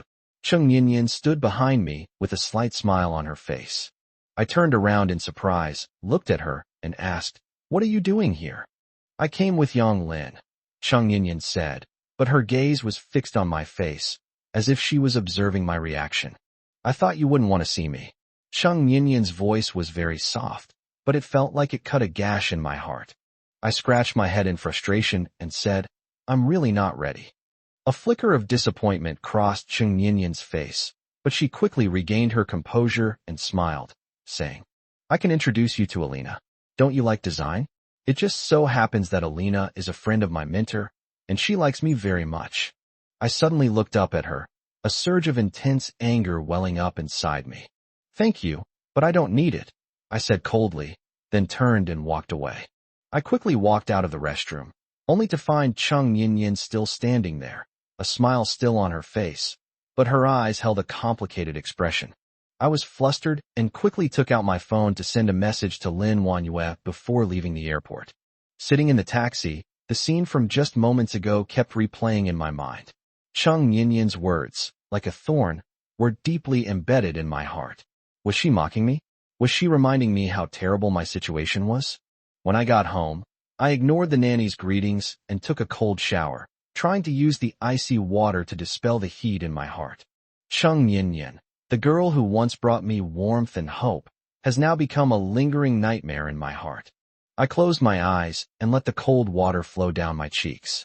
The icy water flowed over my skin, and I struggled in the bathtub like a stranded fish, trying to catch my breath, but could only sink helplessly.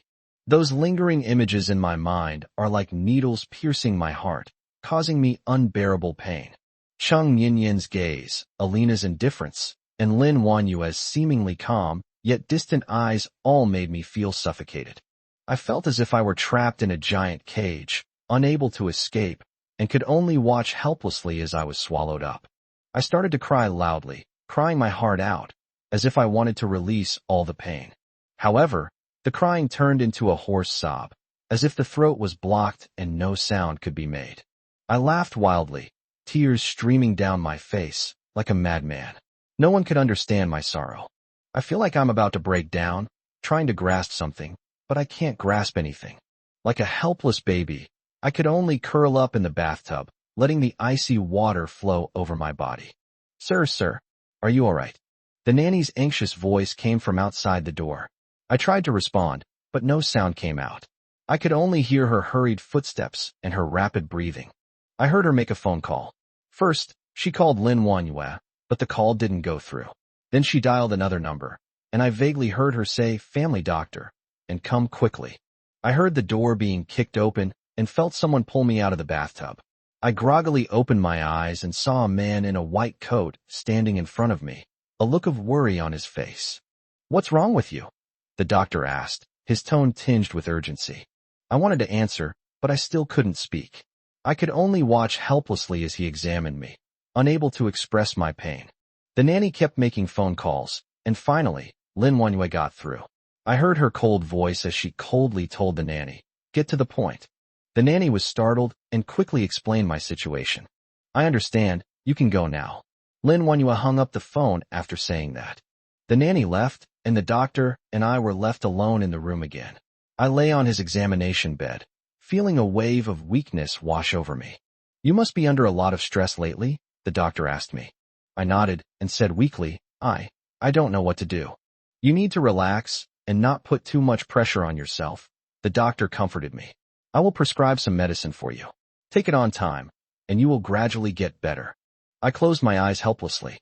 The doctor prescribed some medicine and then left. I lay alone in bed, feeling utterly exhausted. I closed my eyes, but couldn't fall asleep. Those suffocating images kept replaying in my mind. I had a dream. In the dream, I returned to my university days, to that sunny afternoon. I was sitting on a bench on the playground, and Lin Wanyue was sitting next to me. We watched the sunset side by side. "Why are you unhappy?" Lin Wanyue asked me. I wanted to express my feelings, but my voice disappeared. I suddenly realized that Lin Wanyue was gone, and the person sitting next to me was Chung Yinyan. "Why are you unhappy?" Chung Yinyan asked me, her eyes filled with tenderness. "Why?" I wanted to ask her, but my voice got stuck in my throat, and I couldn't say it. "Why are you unhappy? Tell me, and I'll help you solve it," Chung Yinyan said, her voice tinged with pleading. I wanted to tell her about my pain. I wanted her to help me, but I couldn't make a sound. I suddenly woke up with a start. I sat up, panting heavily, feeling as if I had just woken up from a nightmare. I sat on the bed, looking at the night view outside the window, my heart unable to calm down for a long time. I want to forget those painful memories, but they just won't go away. I want to hold on to something, but I'm powerless to do so. What do I do? Chapter 57. She's here. I felt parched and wanted to drink water.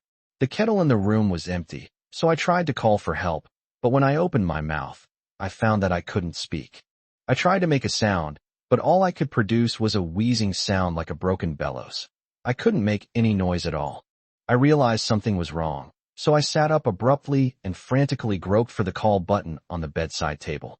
My hands trembled as I finally managed to press the call button, then collapsed weakly onto the pillow. I closed my eyes, letting the eerie silence echo in my ears. Time passed second by second, and I felt as if my throat was blocked and my breathing became rapid. I wanted to get up, but my body felt like it was filled with lead, and I couldn't move. I could only toss and turn in bed, feeling like a wild beast trapped in a cage, filled with a sense of powerlessness. Half an hour passed, and still no one came. Frustrated, I got out of bed and decided to go outside for a walk. I held onto the edge of the bed and slowly moved to the door, then opened the door and walked out of the ward. The hospital corridor was deserted, with only the sound of hurried footsteps coming from afar, as if someone was chasing something. I wandered alone in the corridor, feeling like a lost soul wandering in a wasteland, unable to find my way home. I was walking aimlessly when suddenly my phone vibrated. I took it out and saw it was a call from Manhwa. I hesitated for a moment, but still chose to answer the phone. However, all I could do was gasp for breath. "Where are you? Say something." Manhwa's voice came through the phone, tinged with anxiety and unease. With difficulty, I typed a line on my phone screen. I can't speak anymore." "What did you say? Where are you?" Manhwa sent a series of messages. All I could tell her was that I was in the woods near the hospital. "Why are you running around like this? What do you want? Are you trying to leave me again?" Manhwa's messages kept coming in. I remained silent, enduring her questions, my heart growing heavier and heavier. I put my phone away and continued walking along the path in the grove. The leaves rustled, as if mocking my helplessness and powerlessness. I suddenly felt dizzy, my vision blurred, and my body began to feel weak, as if I was about to collapse. I wanted to call for help, to grab onto something, but my body felt as if all my strength had been drained away, and I could only collapse helplessly to the ground. I closed my eyes and let the darkness engulf me. "Are you all right? What happened to you?" A familiar voice came from inside. I tried hard to open my eyes, but found that everything was pitch black. "Wake up! Wake up!" the person shouted anxiously, and I felt my hand being held tightly. "It's you? What are you doing here?" I asked weakly. "Why didn't you answer my calls? I've been looking for you for ages. Why were you running around like that? Do you know how worried I was?" Manhwa's voice was choked with sobs. I can't speak anymore." I tried hard to explain, but my voice was like a broken bellows, and I couldn't make a sound. Manhwa fell silent. She lowered her head, looked at me, and her eyes were filled with complex emotions. I felt her hand gently stroking my cheek, and her eyes seemed to hold a kind of inexplicable tenderness. "What did you say?" Manhwa asked, her voice so low it was almost inaudible. I struggled to get up, but my body felt as if it were sealed shut, unable to move. I could only lie quietly on the ground, waiting for Manhwa's next move. A wave of fear washed over me. I didn't know what Manhwa would do, or what she was thinking. All I could do was pray that she wouldn't abandon me. Manhwa stepped forward and dragged me into the car without saying a word. I let her do as she pleased. Her movements were rough, like stuffing a wild beast into a cage. She forced me into the seat, my body aching from the impact, but I couldn't even groan. "The doctor said you're fine. It's just the medication. You'll be fine after a few days of rest." Manhwa's tone was unusually gentle, but the anxiety between her brows could not be concealed. I closed my eyes, ignoring her explanation. Manhwa drove me home. As I looked at the familiar streets, a sense of estrangement welled up inside me, as if this once warm home had now become a cold cage. After we got home, Manhwa pulled me into the living room, sat me on the sofa, and asked me in a cold tone, "Why did you suddenly run back yesterday? And why did you suddenly fall ill? I can only type on my phone. It was just an accident. She scoffed and stared at me sharply. An accident? You think I believe that? Did that bitch Cheng Yin say something to you again? I was startled by her words and looked up sharply, wanting to explain, but found myself speechless. I could only look at her, my eyes filled with helplessness and anger. Stop pretending. I've known for a long time that you're interested in her. You think I don't know you've been secretly contacting her behind my back? Lin Wanyue suddenly stood up, pointed at me, and roared. I clenched my fists, and the anger in my heart erupted like a volcano, but I still couldn't refute it.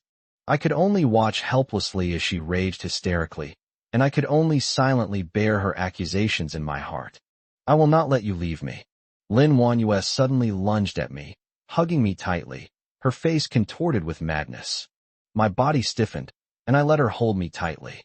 I could feel her body trembling. She seemed to be on the verge of collapse. You can't leave me. You can't. Lin Wanyue kept repeating this sentence, her voice getting softer and softer until finally only sobs remained. I closed my eyes and let her vent her emotions. I was powerless and could only let her do as she pleased.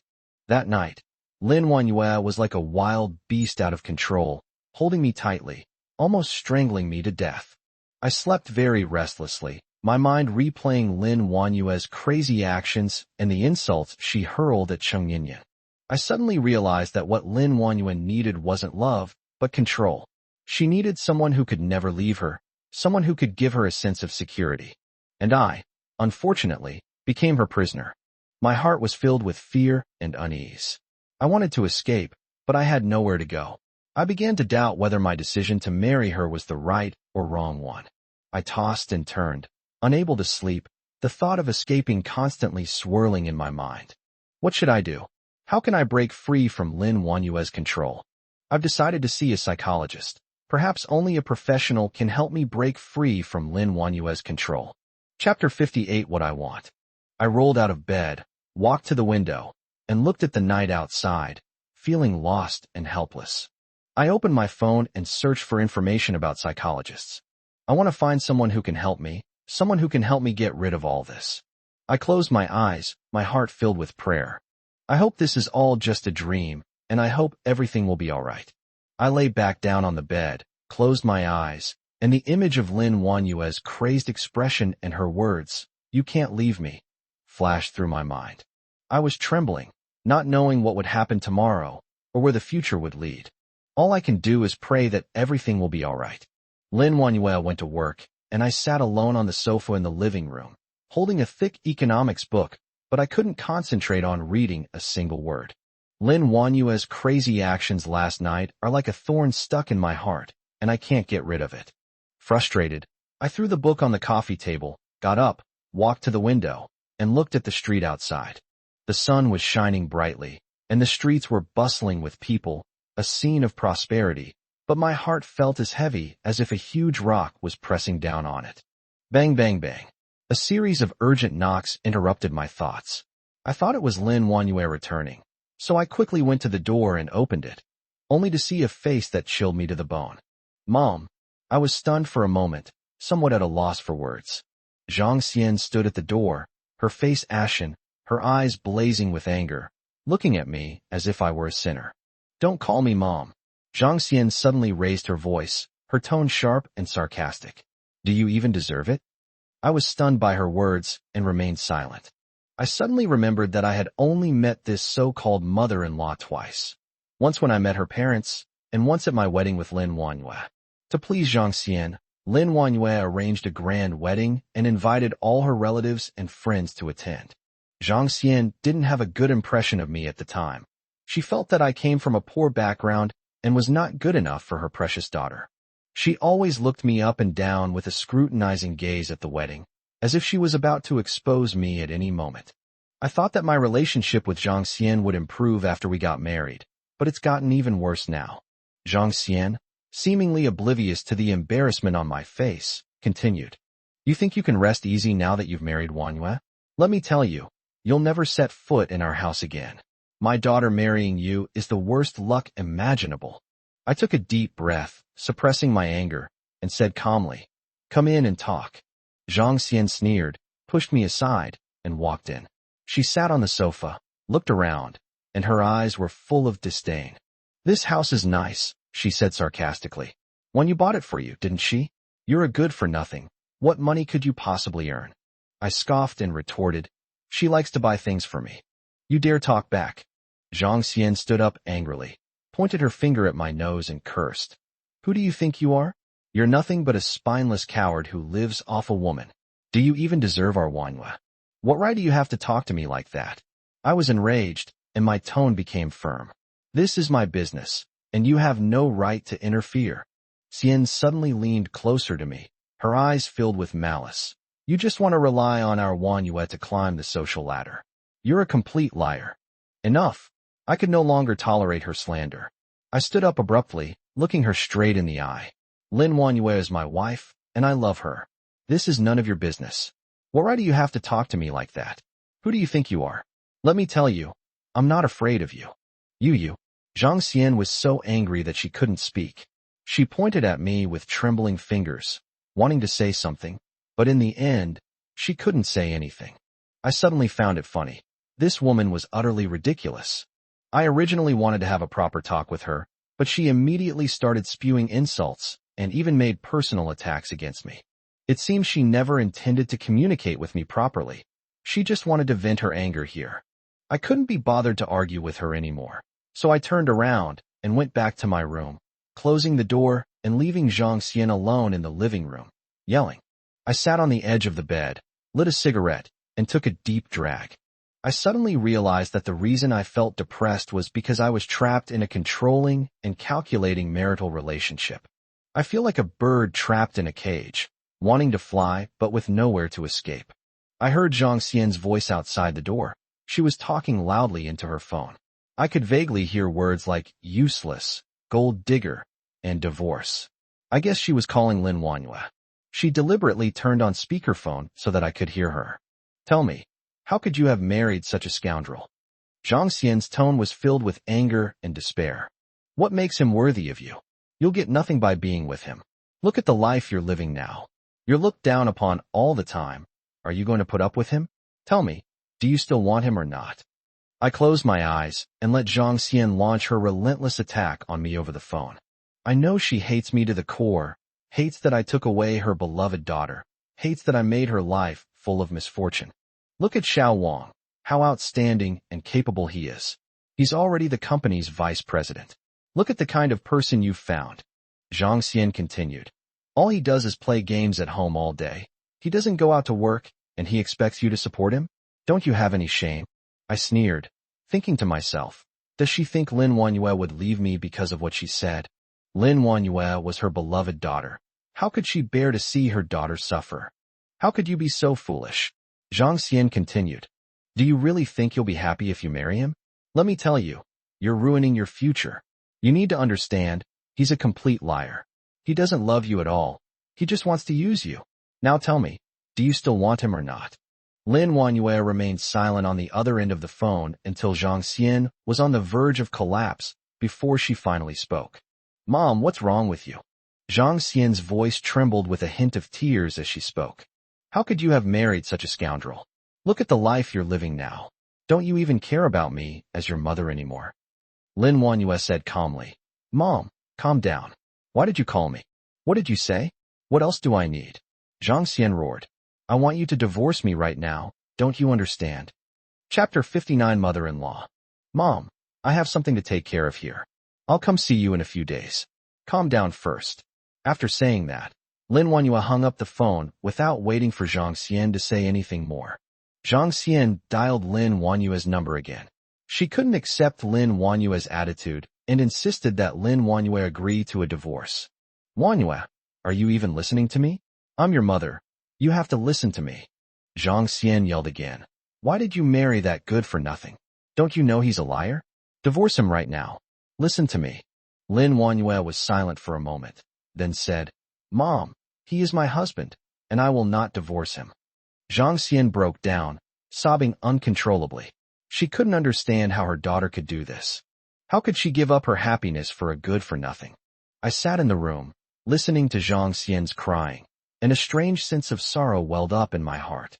I suddenly remembered that when Lin Wanyue and I got married, we also faced pressure from all sides. I know that if I keep thinking like this, I'll get sick sooner or later. He simply swallowed a sleeping pill with a cold laugh, the bitter taste spreading on his tongue like a silent mockery. The medicine took effect quickly, and I drifted off to sleep. I dreamt of my wedding with Lin Wanyue.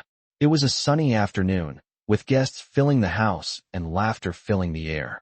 Wearing my groom's suit, with a mix of nervousness and anticipation on my face, I watched Lin Wanyue, dressed in a pure white wedding gown, slowly walk towards me.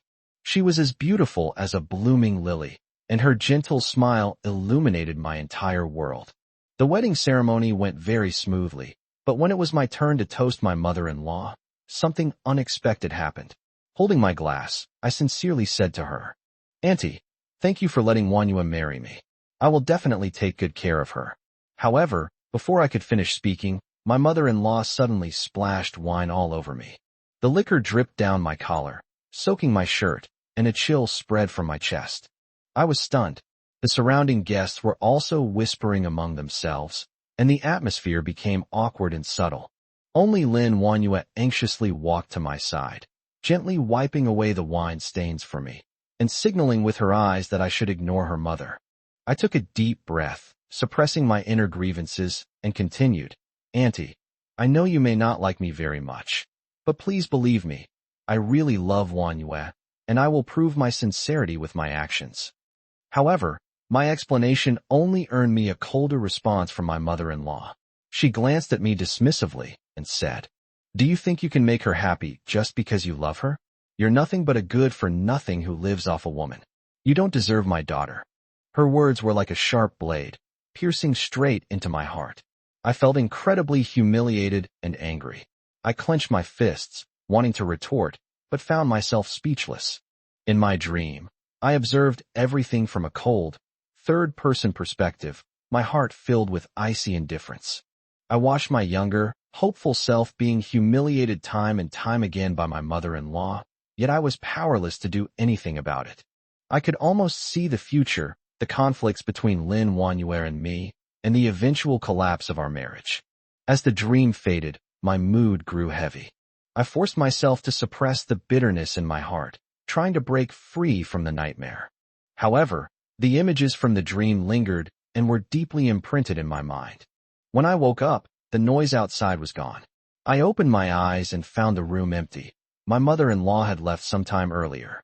Lin Wanyue's voice suddenly came from the corner of the room. "You're awake." I was taken aback. I didn't know when she had arrived or how long she had been sitting there. I agreed and turned on the bedside lamp. Lin Wanyue walked wearily to my side, gently sat down on the edge of the bed, and said softly, "Are you all right? My mom, don't worry about her too much." I paused for a moment, then forced a smile and said, "No, really no, don't take your mother's words to heart." Lin Wanyue forced me to straighten my head, staring straight at me. "You took sleeping pills this afternoon. Why? If you really don't care as you say, why did you take sleeping pills?" I was speechless, unable to respond. How did she know I had taken sleeping pills that afternoon? Lin Wanyue sighed and said, "You're my husband. When you're sad, you should tell me. Why do you always bear it all alone?" I suddenly found it ridiculous and asked in return, "Lin Wanyue, when we first got married, what did you take me for? Your slave, your servant, or just someone to get revenge on me? I served you every day, cooked for you, did your laundry, and took care of you. Did you really consider me your husband? Or did you just use me as a tool?" Lin Wanyue's face turned pale instantly. She asked me in a panic, "Who said that? Was it Mom? What nonsense is she spouting now?" I lowered my eyes and remained silent. I didn't want to discuss her mother with her anymore, because I knew it would only make things worse. Lin Wanyue became even more anxious. She gripped my hand tightly, her voice tinged with pleading. "These are all just things my mom said. Don't take them to heart. I really never thought that way. You're my husband. How could I treat you like a maid? Besides, I've never done any housework since I was a child. My mom always did it for me." Looking at her, I felt as if a huge rock was pressing down on my heart, heavy and cold. At that moment, I suddenly understood that Lin Wanyue really thought that way. She really treated me as a nanny, a man she needed to rely on, rather than an equal partner. My mind was filled with a multitude of thoughts, and various images flashed through my mind like movie clips. When we first got married, I excitedly cooked for her, but she said expressionlessly, "This dish is terrible. Do you even know how to cook?" I helped her tidy up the room, but she frowned and said, "Why did you mess up all my clothes? If you can't do housework, don't touch my things." I paid her rent, but she took it for granted and said, "You should give me all the money you earn. You're useless anyway. I can support you." Everything felt like sharp knives stabbing into my heart, causing me unbearable pain.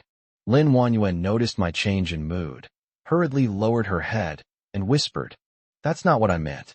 I really didn't treat you like a nanny." She stammered, her face full of panic. I looked up and stared at her with icy eyes. Chapter 60. She swears. Seeing my cold gaze, she panicked even more and stammered, "I swear, I never treated you like a maid. I really treated you like my husband." "What's the use of swearing an oath?" I interrupted her coldly, my tone full of sarcasm. "Do you think I'll believe you? Do you think your oath can erase your contempt and indifference towards me?"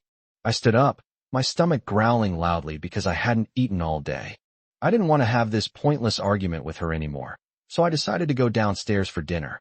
Unexpectedly, Lin Wanyue stopped me first, grabbing my arm tightly and asking anxiously, "Are you doubting me?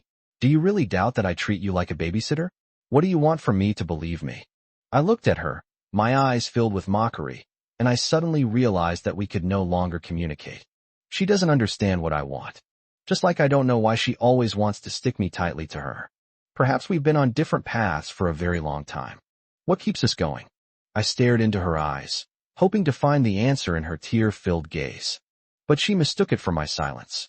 "Don't you believe me at all?" she screamed frantically, her voice sharp and piercing, as if it were going to tear my eardrums apart. I forcefully shook off her hand, trying to get away from her, but found that her hand had already wrapped around me like a snake. I felt her emotions, which engulfed me like a flood. The immense pressure hit me hard, and I could barely breathe. "Lin Wanyue, you've gone mad." I wanted to save myself. I wanted to pray. I wanted to pull myself ashore. But all of this was in vain. She won't let me go. "Why did you do this to me?" I have made myself perfectly clear to her what I needed to say. I looked at her, that woman who seemed to have gone mad. I can't quite describe how I feel. Is it a pity? Two people who were once inseparable are now suspicious of each other. Do you regret it? Perhaps yes, perhaps no. But if I hadn't returned from abroad, she might have had a different partner by her side all along. Seeing that I didn't speak, Lin Wanyue suddenly rushed up and wrapped herself tightly around my body like a vine. Her skin was smooth and delicate. It was the place I longed for so many nights. "Lin Feng, I don't believe it." She leaned close to my ear, tears streaming down her face. I felt the hot breath on my ear, which aroused my most primal urges. My body, including my flesh and blood, began to tremble, and I was shivering all over. I think I still can't stop contacting her, just like I have 1,000 times before. "Sit with me." I heard her voice in my ear, like a kitten's. "But no, it's because I don't want it today." I pried her hands off me little by little. His tone was almost icy and chilling. She stood there, stunned, her eyes frighteningly red. After pushing her away, I inexplicably felt a sense of ease that wasn't mine. My brain went into an excited state, and I felt like a living person again, instead of the previous state of despair and pain. I turned and left. I didn't want to see her again, I didn't want to hear her voice again, and I didn't want to feel her presence again. I went to the kitchen and cooked myself a bowl of noodles. I wolfed down my noodles, my stomach empty, just like my heart. Not long after, Lin Wanyue also came in. She stood at the door, looking at me with complicated emotions in her eyes. I pretended not to see her and continued eating my noodles. Lin Wanyue didn't stay at home that night. I slept soundly and peacefully. The next morning, I had just gotten up when I heard someone knocking on the door. I opened the door and found Chun Mingxiu standing there with a smug smile on his face. When he saw me, a sly glint flashed in his eyes. "Why are you here?" I asked coldly, my tone full of wariness. "I've come to see my good brother," he said with a smile, his tone full of contempt and sarcasm. With a knowing look on his face, Chun Mingxiu leaned close to my ear and whispered, Wan Yue's business trip will last for about a month. I heard she also has some kind of cocktail party to attend. She'll be quite busy. I gave a casual, and Chun Mingxiu expected me to react in some way. But when he realized I wasn't interested at all, his smug smile froze for a moment, and then he continued. Just tell me, aren't you a little happy? I glanced at him. There was a strange expectation in his eyes. I didn't want to waste words with him, so I said directly, if you have something to say, talk to Andy. Don't bother me. Chun Mingxiu was clearly embarrassed. He gave an awkward smile and wanted to say something, but I had already turned around and gone into the room, closing the door and leaving him alone and embarrassed at the door. A few hours later, I sat alone in the dining room, with a table full of dishes that I rarely eat by myself, even though I had no appetite. But with Lin Wanyue not around, I inexplicably had a huge appetite and ate much more than usual, which surprised me. I was eating when my phone rang. It was Lin Wanyue calling. I answered the phone, and her voice was a little shrill. Don't you even want to know where I went on my business trip? I put down my chopsticks and said calmly, no. Her voice suddenly rose several octaves, and I could imagine her expression at that moment. She must have been furious. She must have been very angry. She thought I would anxiously question her and care about her as before, but now she seemed completely uninterested in the matter. Don't you care about me at all? Her tone became aggrieved, like a wounded little animal. You weren't like this before. As I listened to her incessant complaining, I felt completely calm, as if those things had nothing to do with me. I asked calmly, are you done talking? You? She was about to say something when I interrupted her, saying, I've eaten. If you have nothing else, you can hang up now. With that, I hung up the phone and continued eating. Her angry voice still echoed in the phone, but I felt detached, only a strange sense of relief. As I ate alone, I thought about how Lin Wanyue must be very tired from this business trip, since those social engagements and banquets were not easy for her. I suddenly realized that I had started to disregard her feelings, which I found very strange. Chapter 61 Her Coercion. Just then, Lin Wanyue called again, and I thought she would continue to ramble on. Unexpectedly, her tone softened considerably, and she said she was going to discuss an endorsement deal, which would take 3 to 5 days, and she would be back soon. I gave a casual and then hung up the phone. With Lin Wanyue gone, I had a rare good night's sleep, sleeping until I naturally woke up. When I woke up, Yang Lin called me and asked if Lin Wanyue and I had argued. My heart skipped a beat. How did she know about my affair when she wasn't with her boyfriend at this hour? How did you know? I asked her, my tone slightly displeased. I don't want my situation to affect her, but I now know clearly that my situation has already dragged her into it. There was a long silence on the other end of the phone before she finally said, take a look at the local news. I picked up my phone, opened the local news, and a striking headline caught my eye. Lin Wanyue's latest relationship exposed. She's seen sweetly cuddling with what appears to be her new boyfriend. I instinctively scrolled to the picture. In the photo, Lin Wanyue was wearing a white dress, with a slender figure and a bright smile, while next to her was a blurry figure from behind, whose face was not visible. What kind of nonsense is this? I scoffed. This is supposed to be a relationship reveal? You can't even see their faces clearly. There's a video below the news article. Take a look. Yang Lin's voice carried a subtle tone. I opened the video, and in it, Lin Wanyue and the man were having dinner at a restaurant. They were behaving intimately and whispering to each other from time to time, and they did look like a couple. In the video, Lin Wanyue smiled even more happily than usual, and there was even a hint of tenderness in her eyes. I watched the video, but I felt absolutely nothing. It doesn't matter who it is. As long as she's willing, we can get a divorce anytime, I muttered to myself. However, my heart felt like it had been pricked by a needle, a dull ache, and I didn't know why.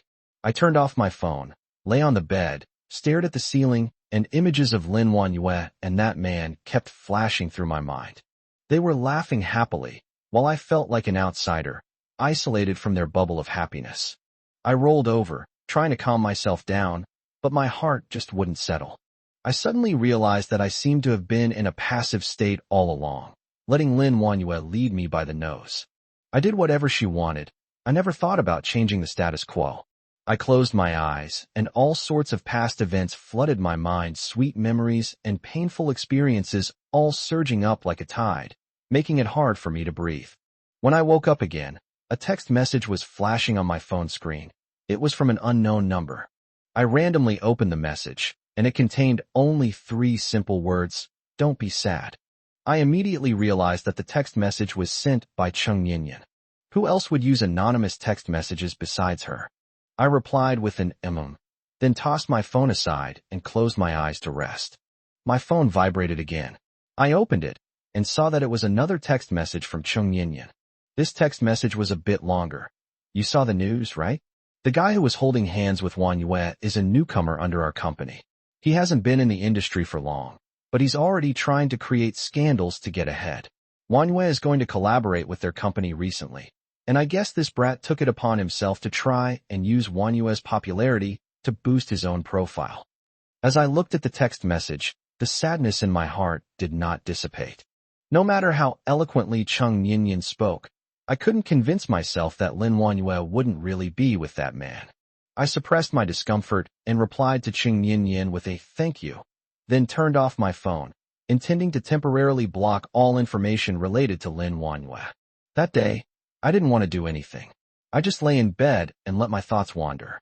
Lin Wanyue, isn't she always like this? Giving me hope, and then instantly plunging me into despair.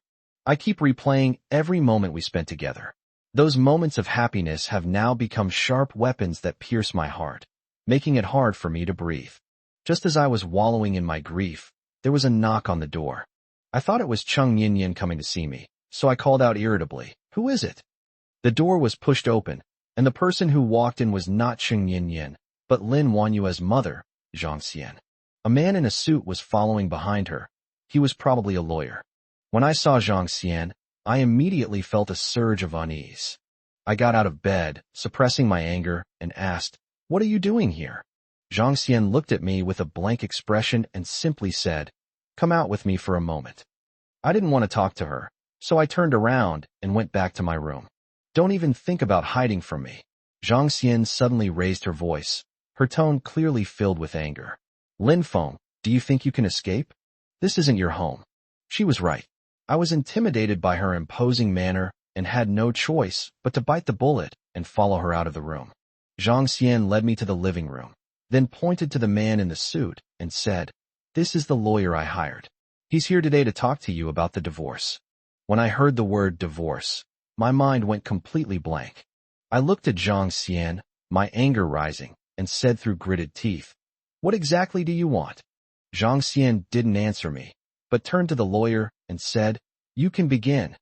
The lawyer took a document out of his briefcase, handed it to me, and said, "This is the divorce agreement. Take a look." I picked up the document, but had no intention of reading it. I asked coldly, "Do you really want me to get a divorce?" "That's right," Zhang Xian said coldly. "You've done so many things to wrong Wanyu. She's reached her breaking point." What did I do to offend her? I stood up abruptly, pointing at Zhang Xian, my voice filled with anger. "What are you talking about? Did she send you here? You think I don't know?" Zhang Xian sneered. "I've known about your affair with her for a long time." "You're talking nonsense," I warned. "What makes you say that? What evidence do you have? I have never been falsely accused to this extent before." "Evidence?" Zhang Xian sneered. "Do you think I wouldn't have evidence if I wanted to?" As she spoke, she took out a photo from her bag. The photo showed me and another woman being intimate in a hotel room. I looked at the photo and immediately turned pale. I never did such a thing. That's not me in there. I screamed in my heart. But the words that came out of my mouth turned out to be something else entirely. "What exactly do you mean?" I pointed at Zhang Xian and said through gritted teeth. Zhang Xian didn't answer me, but coldly said, "What else do you have to say?" I was speechless. I didn't know how to answer or how to refute. Admittedly, I do want a divorce, but not one that I'm being coerced into. Zhang Xian looked at me with a mocking smile on her face. Chapter 62, There's No Way to Escape. You think you can still escape? You think you can continue to enjoy the superiority of being with Wanyue? Now it's all over. Looking at Zhang Xian, I felt a deep sense of powerlessness. I suddenly realized that everything I had, including Lin Wanyue's love, was about to leave me. I slumped onto the sofa and lowered my head helplessly. She's right. Everything I have now is indeed a gift from Lin Wanhua. But this is not what I wanted. The lawyer coldly said from the side. Sign now and end this marriage as soon as possible. I stared blankly at the agreement, my mind a complete mess. Should I get a divorce now? Without any explanation, I was smeared with dirty water. No, can't. I simply went crazy and kicked them all out. Get out. All of you get out. I roared through gritted teeth, pointing at the door. You bunch of vampires, you all wish I were dead, get out. Lin Wanhua is, and so is Zhang Xian. Zhang Xian's face turned red with anger, and she pointed at me, cursing. You useless piece of trash. You just lie here and don't move. What makes you think I can't deal with you? Just because Lin Wanhua can't bring herself to do it doesn't mean I'll go easy on you. Crushing you is as easy as crushing a bug. My mind went blank for a moment as I thought about Zhang Xian's attitude towards me over the years. Long suppressed emotions erupted. I've put up with you for too long, and now I'm telling you, I never want to see you again. Shut up, Zhang Xian screamed. You're nothing but a parasite. Enough, I roared, shoving Zhang Xian to the ground. Get out of my sight. Zhang Xian scrambled to her feet, perhaps because her current appearance as a demon was too frightening. She backed away behind the lawyer, pointing at me and yelling, You wait. I won't let you get away with this. She stormed off with her lawyer, slamming the door shut. I collapsed onto the sofa, panting heavily, feeling like I was about to explode. The room fell silent, which made me feel a little better. I looked out the window. The sun was setting, the sky a fiery red, just like my heart, burning with anger. I heard Zhang Xian cursing outside the door. She was basically ordering my lawyer to make me sign the agreement to leave with nothing within 3 days. The lawyer was thoroughly berated, but showed no anger whatsoever. Instead, he acted as if he wanted to please Zhang Xian, assuring her that, Don't worry, Mr. Zhang. I will definitely get him to sign it within 3 days. Listening to their conversation, I sneered, my heart filled with disdain. After the two returned, I sat alone facing the setting sun, feeling utterly desolate. Divorce? Do you think I enjoy this messy situation? Lost in thought, I don't know how much time had passed. Unexpectedly, someone knocked on my door in the middle of the night. I opened the door cautiously and found it was the lawyer from Noon. Why are you here? I asked him, my tone tinged with impatience. I'm here to help you, the lawyer said in a low voice. I don't want to watch you be ruined by that woman Zhang Xian. What does he mean? I stared at him in surprise, somewhat incredulous. What did you say?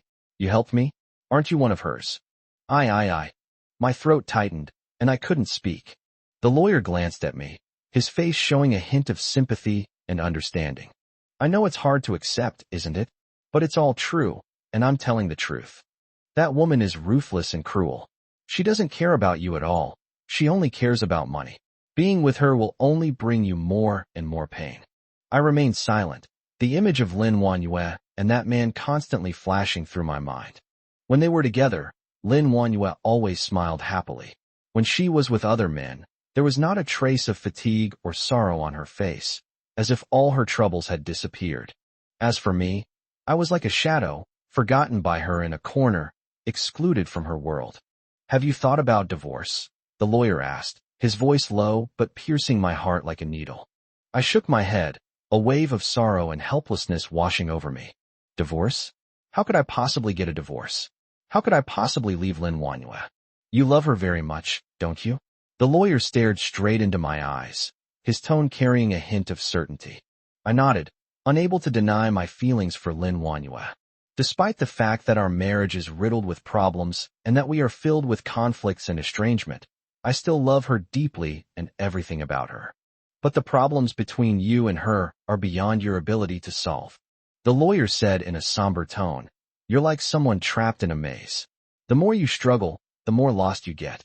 You should try a different approach, a different path, and maybe you'll find the way out. I don't know. I bit my lip, unsure how to answer. The lawyer didn't say anything more. He handed me a business card and gently patted my shoulder. This is my business card. If you change your mind, feel free to contact me anytime. I took the business card, my fingers trembling slightly. Looking at the lawyer's name and phone number printed on it, A strange sense of hope welled up inside me.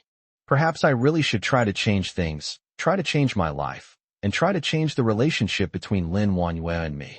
After the lawyer left, I sat alone on the sofa, his words replaying in my mind, my heart filled with mixed emotions. I picked up my phone, found Lin Wanyue's number, and dialed it. The phone rang for a long time before it was finally answered. A man's voice came through, tinged with a hint of mockery. Hello? Who are you looking for? My heart skipped a beat, my fingers tightened around the phone, and my voice trembled as I asked, Where is Lin Wanyue? Her? She went to take a shower. Wait a moment. After saying that, the man hung up the phone. I held my phone, my whole body ice cold, as if a chill had been poured over me from head to toe. I suppressed my anger and sorrow and dialed Lin Wanyue's number again. But this time, the call went unanswered. I slumped onto the sofa, feeling as if all my strength had been drained, and leaned weakly against the back of the sofa. I closed my eyes, and images of Lin Wanyue and that man flashed through my mind. My heart felt like it was being pricked by needles, a constant, sharp pain. I clenched my fists, my nails digging deep into my palms, but I still couldn't ease the pain in my heart. I suddenly realized that I had been deceiving myself all along, and that I had been running away from reality. Just then, my phone rang. I picked it up and saw that the caller ID showed Lin Wanyue.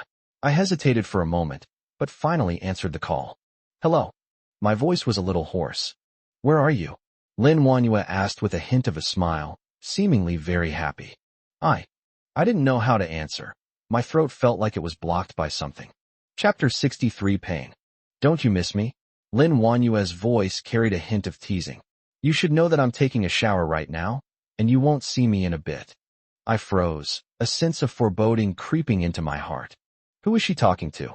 I suddenly realized that Lin Wanyue wasn't talking to me, but was with another man.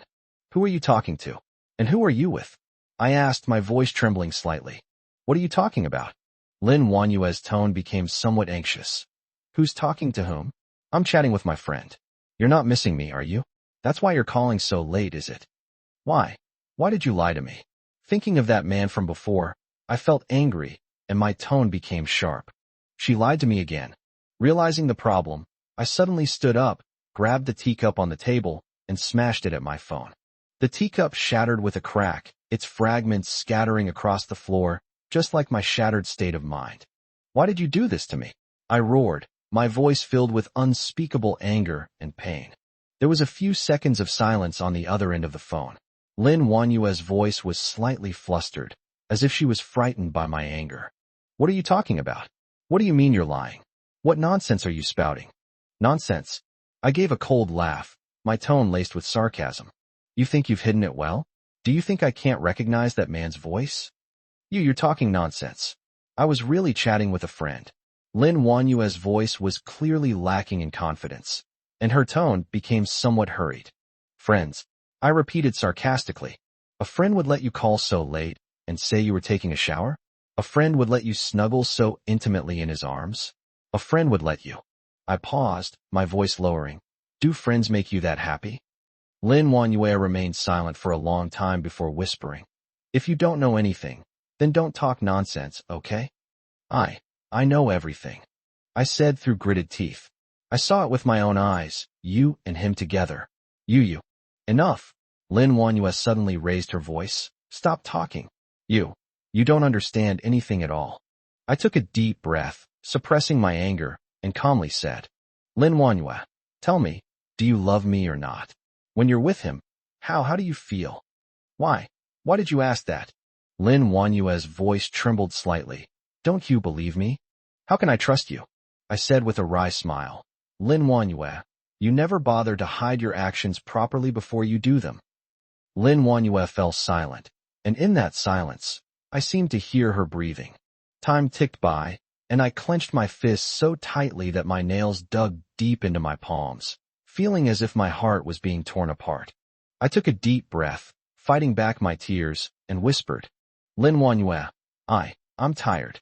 I don't want to go on like this anymore. You. Lin Wanyue's voice carried a hint of panic. What do you want? You want to leave me? I fell silent. I really didn't know what to do. I love her, but I can't bear the pain of being betrayed. I took a deep breath and said in a hoarse voice, I don't know. I need time to think. Perhaps it really is time to leave. After saying that, I hung up the phone immediately, and the phone slipped from my hand and fell to the cold floor. What do I do? Feeling restless and uneasy, looking at the moon outside the window, I felt as if it were mocking my helplessness. On what grounds? Do I deserve to suffer such humiliation? I don't know when, but I saw it disappear out the door like a ghost. Like a zombie, I mechanically walked into the bar, found a corner to sit down, and gestured to the bartender. Just give me some hard liquor.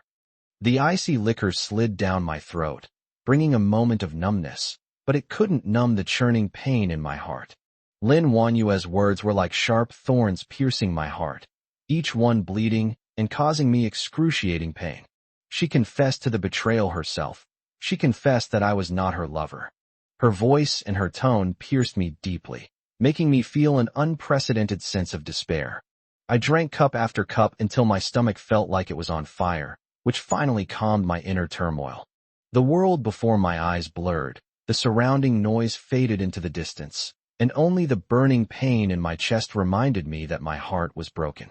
Suddenly, a sweet, coquettish voice rang in my ear. Handsome, drinking alone? I frowned in disgust and turned to see a scantily clad girl looking at me with her large, watery eyes. Her heavy makeup and exaggerated attire disgusted me. It looks like it's for sale. I replied coldly, not interested. The girl acted as if she hadn't heard me and sat down next to me, her slender legs propped up on the bar.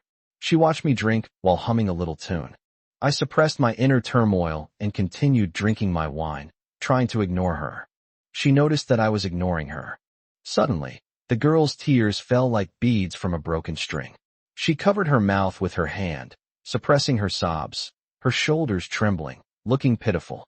Even though my heart was numb, I was still startled and asked her, "What's wrong?" I've broken up with my boyfriend," the girl sobbed. "My boyfriend, he betrayed me." I was stunned. I never expected that this glamorous girl would say such a thing. I couldn't help but ask, "Who? Who is your boyfriend?" The girl looked up at me, her eyes blurry with tears, filled with helplessness and sorrow. She pointed at the bar, then at a boy dancing intimately with another girl, and said, "That's him. That's him." I looked in the direction she was pointing, and there was a boy wearing a floral shirt, embracing another girl and dancing wildly on the dance floor.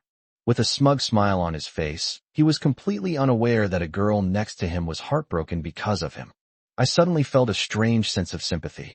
This girl, like me now, had suffered betrayal in love. A wave of pity washed over me, and I gently patted her shoulder, saying, "Don't cry.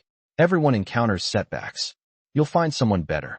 The girl looked up at me with a grateful expression. She wiped away her tears and said, "Thank you. Thank you." The girl's story, like all breakup stories, was full of drama and cliches. As I listened, my eyes glazed over, but Lin Wanyue's face kept appearing in my mind. Her eyes held a hint of vulnerability and confusion, and her last, small voice uttered, "The person I love is not you." I silently finished the drink in my glass. The numbness brought by the alcohol couldn't numb the pain in my heart.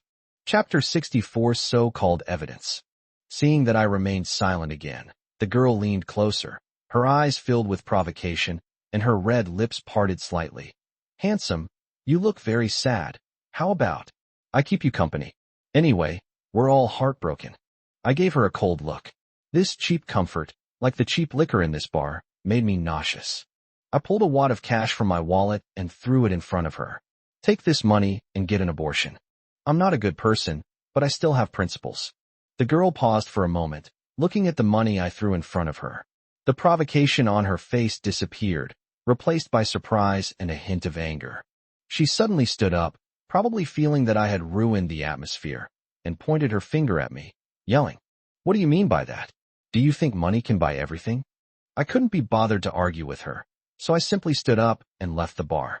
When I got home, I was completely drunk and collapsed onto the bed, fast asleep.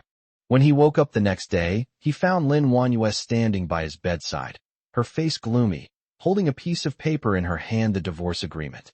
"Did you write this?" Lin Wanyue's voice was icy cold, devoid of any warmth. I sneered. You think I would write something like this? This was written by your mother, Zhang Xian. She's trying to force us to divorce. Lin Wanyue frowned, her tone tinged with accusation. Why didn't you throw it away? Throw it away? Do you think you can just throw this away like that? I've already been sued, and it's too late to throw it away now. Sue? My mother? Lin Wanyue was clearly uneasy.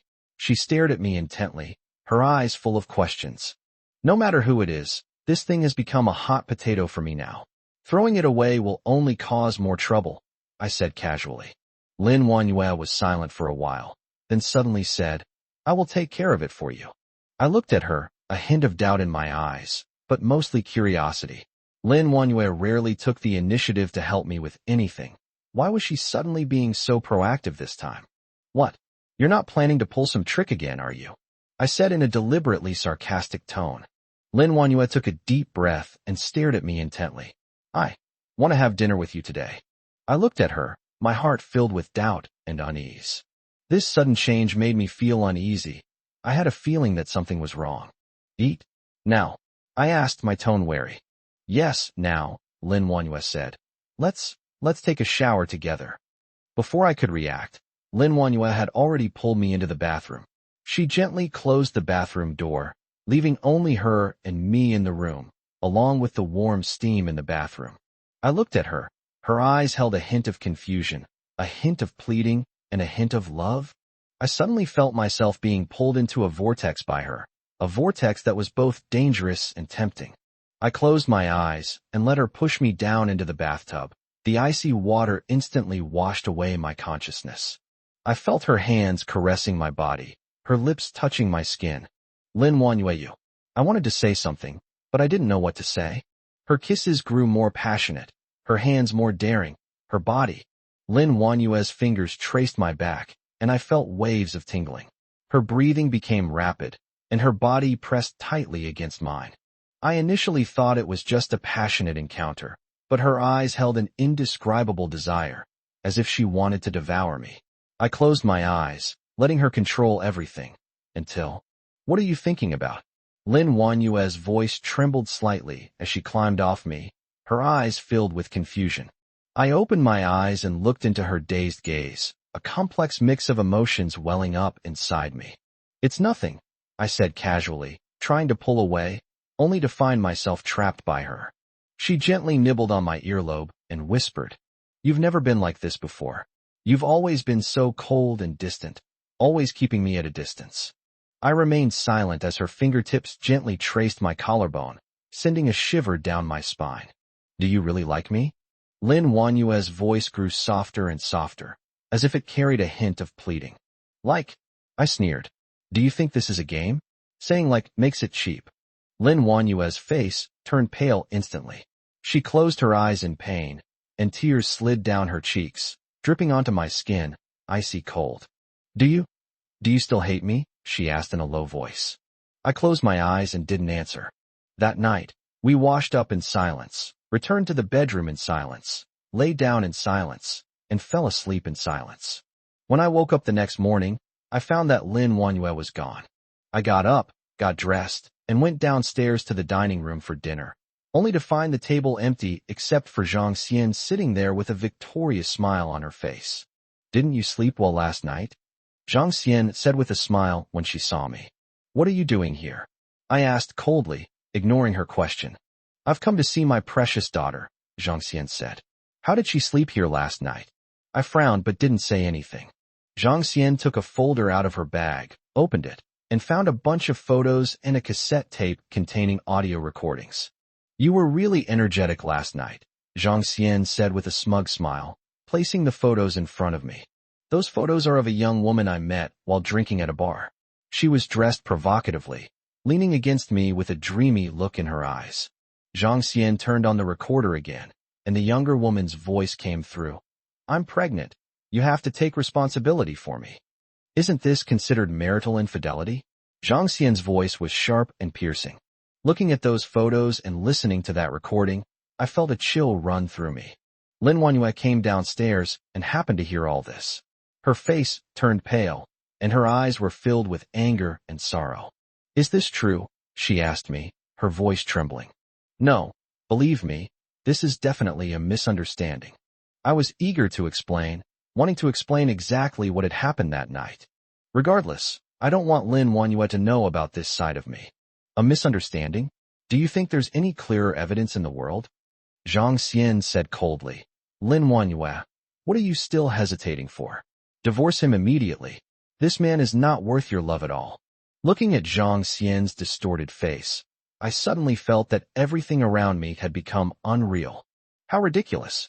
I was completely manipulated by this mother and daughter. What do you want? I asked, my voice trembling. What do I want? I want you to be utterly disgraced. I want you to lose everything. I want you to taste what it's like to be abandoned. Zhang Xian's voice was like a venomous snake, full of coldness and ruthlessness. I closed my eyes. I didn't know why she hated me so much. Why did Zhang Xian hate me so much from the beginning? Could it be because of that incident? Chapter 65 Waste. I closed my eyes, and memories of my interactions with Lin Wanyue flooded my mind. Zhang Xian's harsh face also became clearer. She always looked at me with a condescending attitude, as if I were a stray dog covered in dust, unworthy of her precious daughter's pure whiteness. Do you deserve Lin Wanyue? You're just a good-for-nothing who got into the company through family connections. What do you have to offer her for happiness? Her words were like sharp knives, piercing my heart again and again. I remember that she forced me to go abroad, and I promised to give her an explanation when I came back.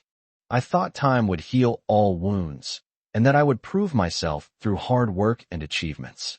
But Zhang Xian's prejudice was like a deep-rooted cancer that I couldn't eradicate no matter what I did. Now, she succeeded, and I've been pushed to the brink of divorce.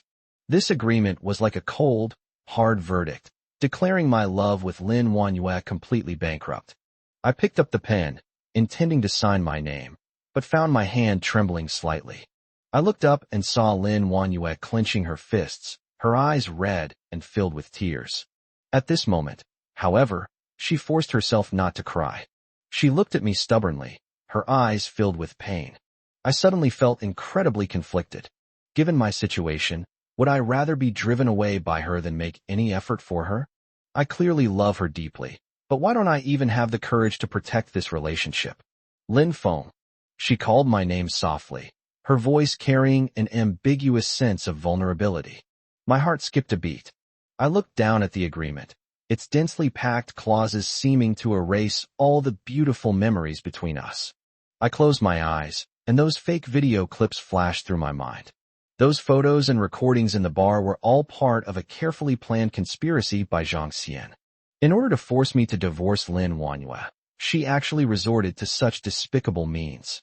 I cannot tolerate her disgusting behavior, nor can I bear the feeling of being manipulated by her. But now I realize that she never intended to give me a chance. Since that's the case, since everyone is suffering anyway, let's just stop here. I thought about it painfully. Just as I was about to sign, Lin Wanyue suddenly rushed over, snatched the agreement from in front of me, and tore it into pieces. The scraps of paper fell like snowflakes, scattering among us.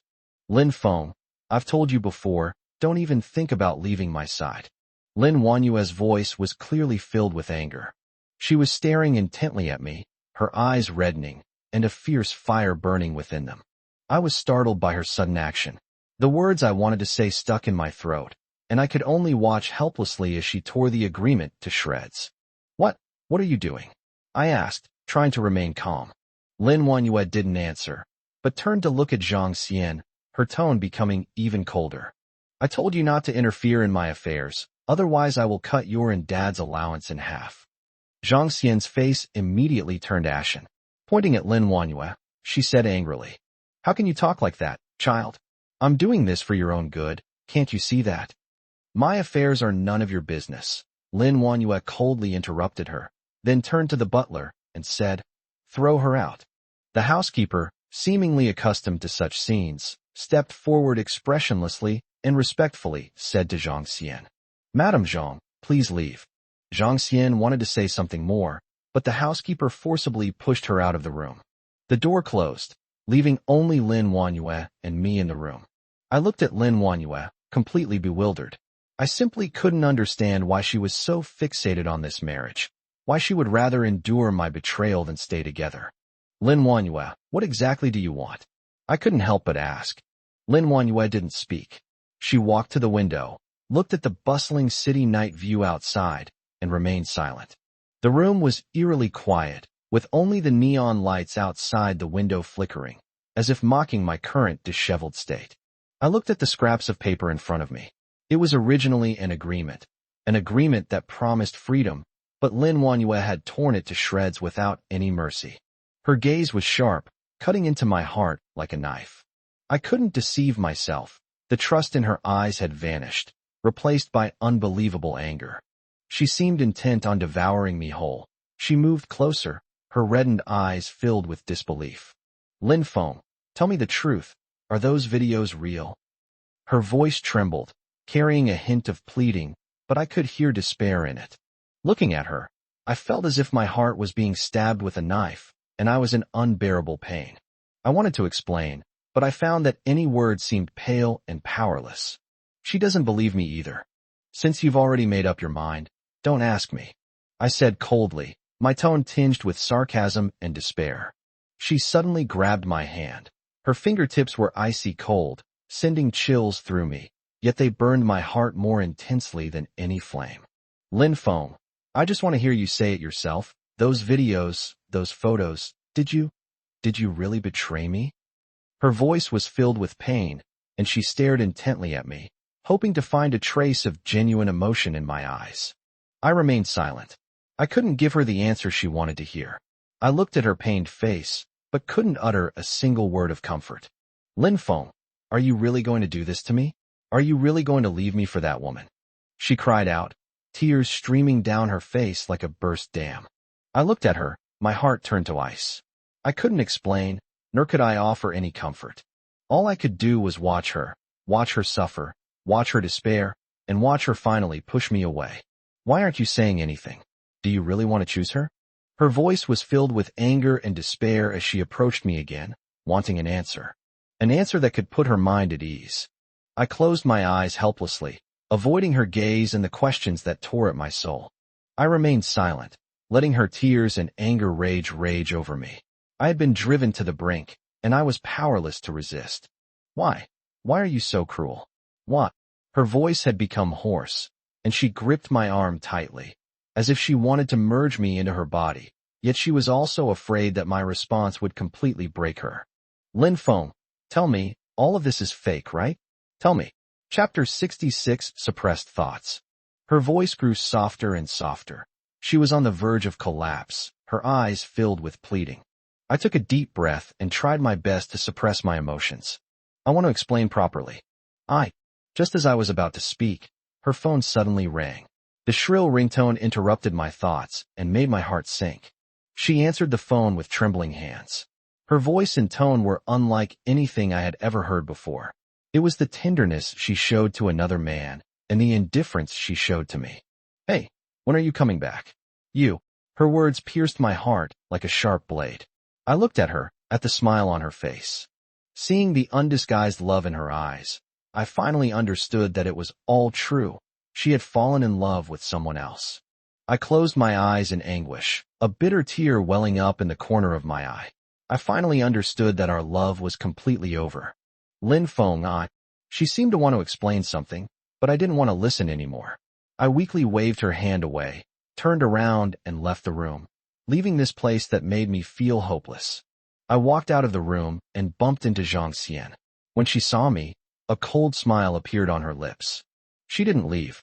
I remained silent, looking at her repulsive face that resembled a venomous snake. I finally understood that this was all a carefully planned conspiracy. Lin Feng, so what if you don't sign? You're wrong. You'll never get it. You'll always be just a clown, manipulated by us.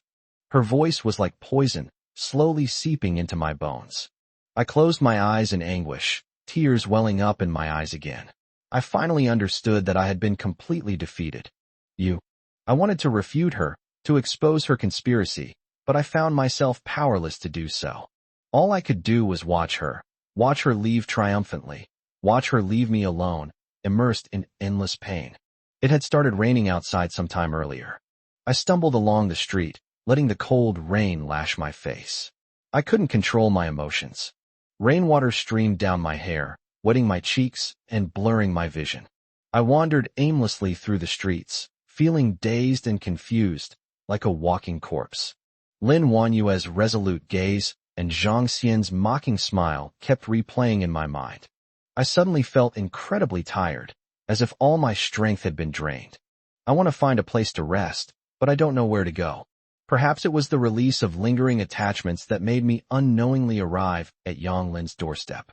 I stood at the door, hesitating, unsure whether I should knock. I haven't contacted her in a long time. We've rarely seen each other since her boyfriend came along. I finally decided to knock on the door. I was just too tired and needed a place to rest. When Yang Lin opened the door and saw it was me, a look of surprise appeared on her face, followed by a hint of worry. She saw that I was soaking wet and quickly pulled me into the house to dry my hair. "How did you get so wet?" she asked with concern as she dried my hair. I held back my tears and remained silent. Seeing me like this, Yang Lin sighed and took out her boyfriend's clothes for me to wear. "What happened?" she asked, her voice tinged with worry. I remained silent for a moment before finally telling her about my relationship with Lin Wanyue.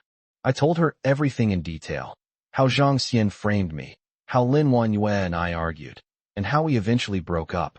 This is really terrible." Yang Lin couldn't help but sigh after hearing my story. "Perhaps divorce is a good option for you," she continued, her tone hesitant. I looked up abruptly, staring at her angrily. "What did you say?"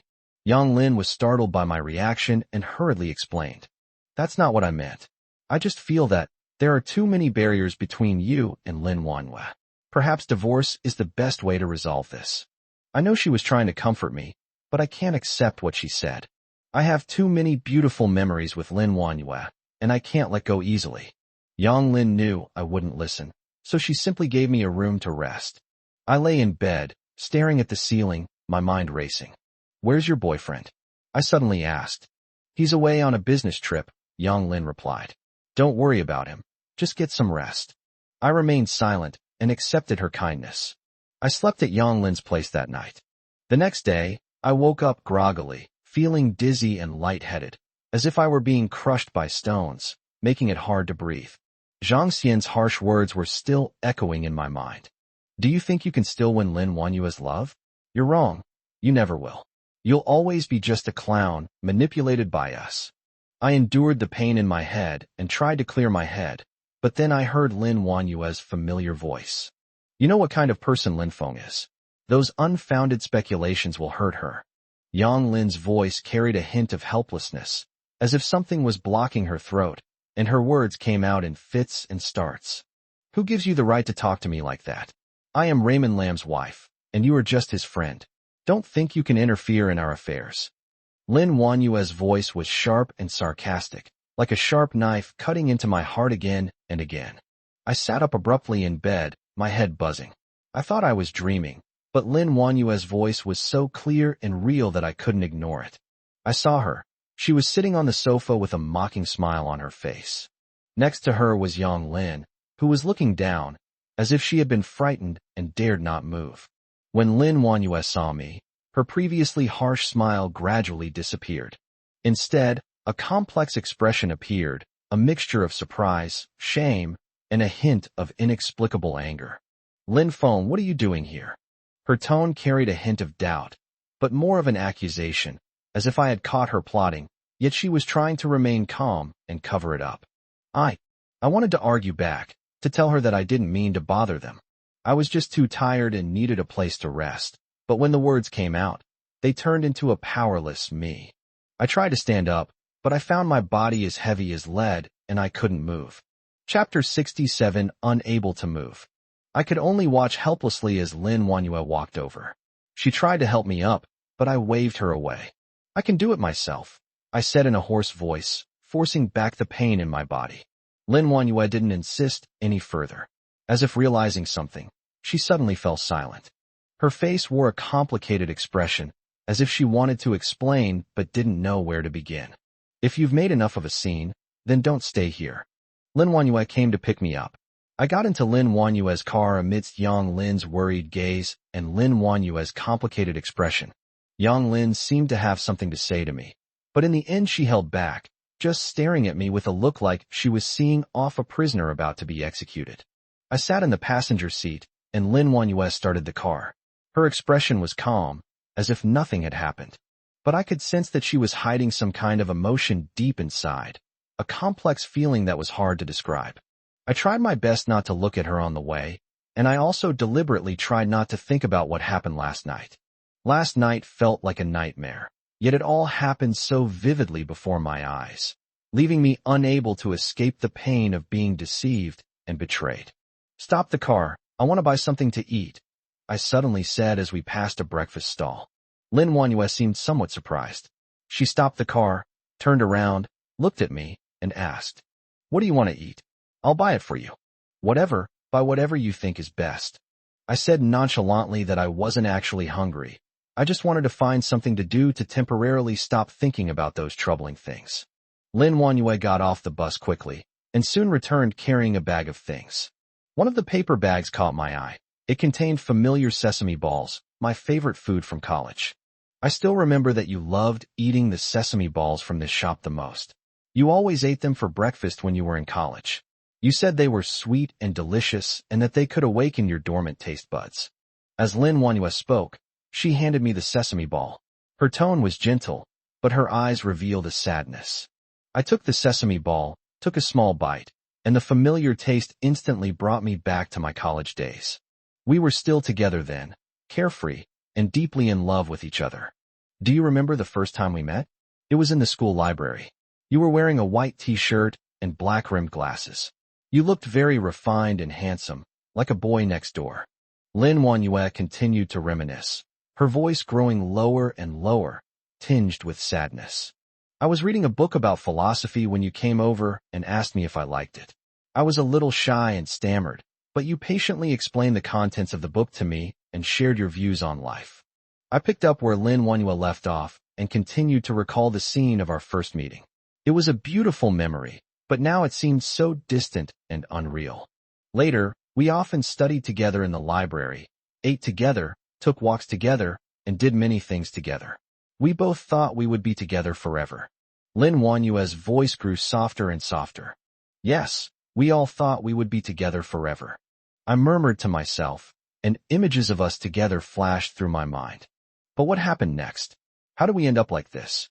I couldn't help but ask, my tone full of confusion. It also seemed like he was muttering to himself. Later, Lin Wanyue paused, her eyes suddenly becoming complicated. She seemed to want to say something, but hesitated. Later, a lot of things happened between us, many things that were beyond our control, which ultimately led to the situation we are in today. Lin Wanyue ultimately didn't say anything. She just sighed softly and continued driving in silence. I looked at her. Her profile looked particularly haggard in the dim car lights, and her eyes were filled with sadness and confusion. I suddenly realized that Lin Wanyue wasn't happy either. She seemed to be experiencing some kind of pain. "Lin Wanyue, do you regret it?" I suddenly asked, my voice low but my tone firm. Lin Wanyue didn't say anything. She just drove in silence, a silence that made me feel uneasy. "Do you regret everything between us?"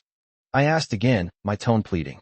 Lin Wanyue finally turned her head and looked at me. Lin Wanyue opened her mouth as if she wanted to say something, but in the end she didn't say anything. She just shook her head and then turned her gaze forward. As I looked at her, my heart suddenly began to pound, and countless questions flooded my mind. What is Lin Wanyue thinking? What is she hiding? Does she still love me? My thoughts became chaotic. I felt my world collapsing, and my love was coming to an end. Lin Wanyue. I wanted to ask her something, but in the end I said nothing. I could only watch her drive, silently waiting for fate to take its course. Lin Wanyue was driving, and the car was moving slowly along the road, but my thoughts were like drifting in a storm. I couldn't control my emotions. I could only let my heart be consumed by pain and confusion. However, at that moment, Lin Wanyue suddenly stopped the car, turned around, looked at me, and her eyes were filled with complicated emotions. "Lin Feng," she suddenly spoke, her voice low but full of power. "Let's go on a trip," Lin Wanyue suddenly said, her tone hesitant but firm. I paused for a moment, then instinctively asked, "Where to?" "Any country is fine, as long as you like it. Lin Wanyue turned her head and looked at me, her eyes filled with a pleading look, but I couldn't help feeling annoyed. This woman really knows how to say nice things. She's never been this gentle before. I remember she once said that she hated traveling because she didn't like going to unfamiliar places or having her life disturbed. Rabbit ears, I blurted out. Lin Wanyue was stunned. She clearly hadn't expected me to say that name. She asked me with some surprise, why rabbit ears? What's so appealing about it? I stared at her familiar face, a wave of sorrow washing over me. Had she really forgotten what she had said? Nothing. I shook my head, suppressing the bitterness in my heart, and refused to look into her eyes, which held a mixture of doubt and inquiry. How could I not know that her favorite country is Italy? Chapter 68, Unspeakable. Years ago, she enthusiastically described to me her dreams in Turkey to eat their specialty ice cream, to ride in a hot air balloon, to watch the sunset. And I always stayed with her, doing the things she wanted to do together. Lin Wanyue. I suddenly called out to her, my voice tinged with sadness.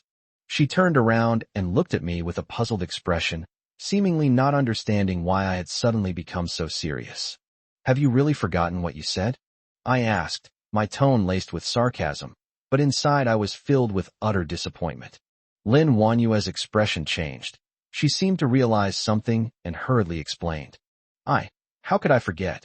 I just think rabbit ears are pretty good too.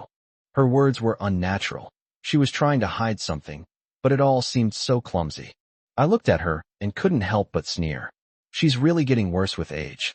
I'm tired. I don't want to play this boring game with you anymore, I said coldly, with a hint of weariness in my voice. Lin Wanyue seemed startled by my attitude. Her face turned pale.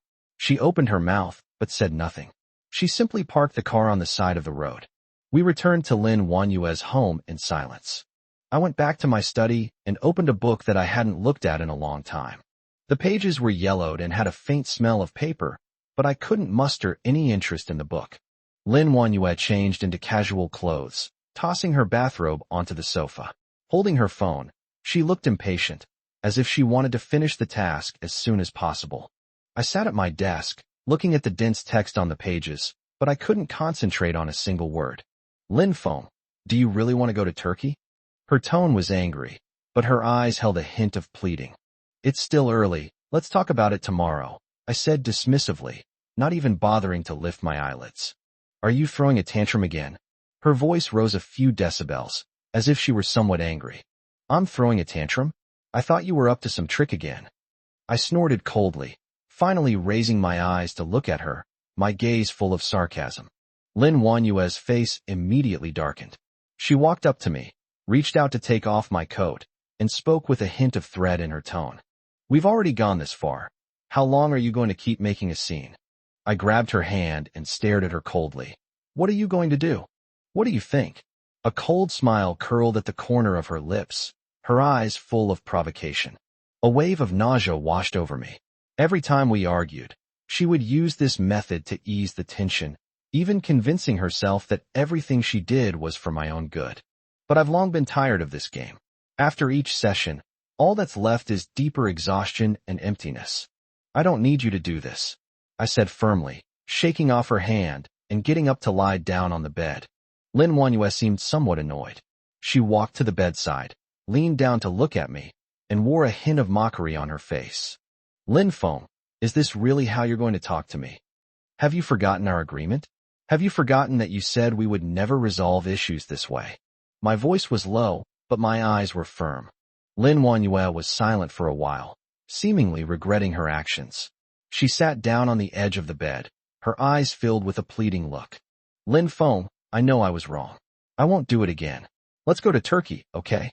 Lin Wanyue didn't want me to look so sad, so her expression immediately darkened again. She got up, walked to the bedside, and reached out to unbutton my shirt, her eyes filled with dominance and aggression. Lin Feng, isn't this better for us? Her tone carried a hint of threat, as if she wanted to control the situation in this way.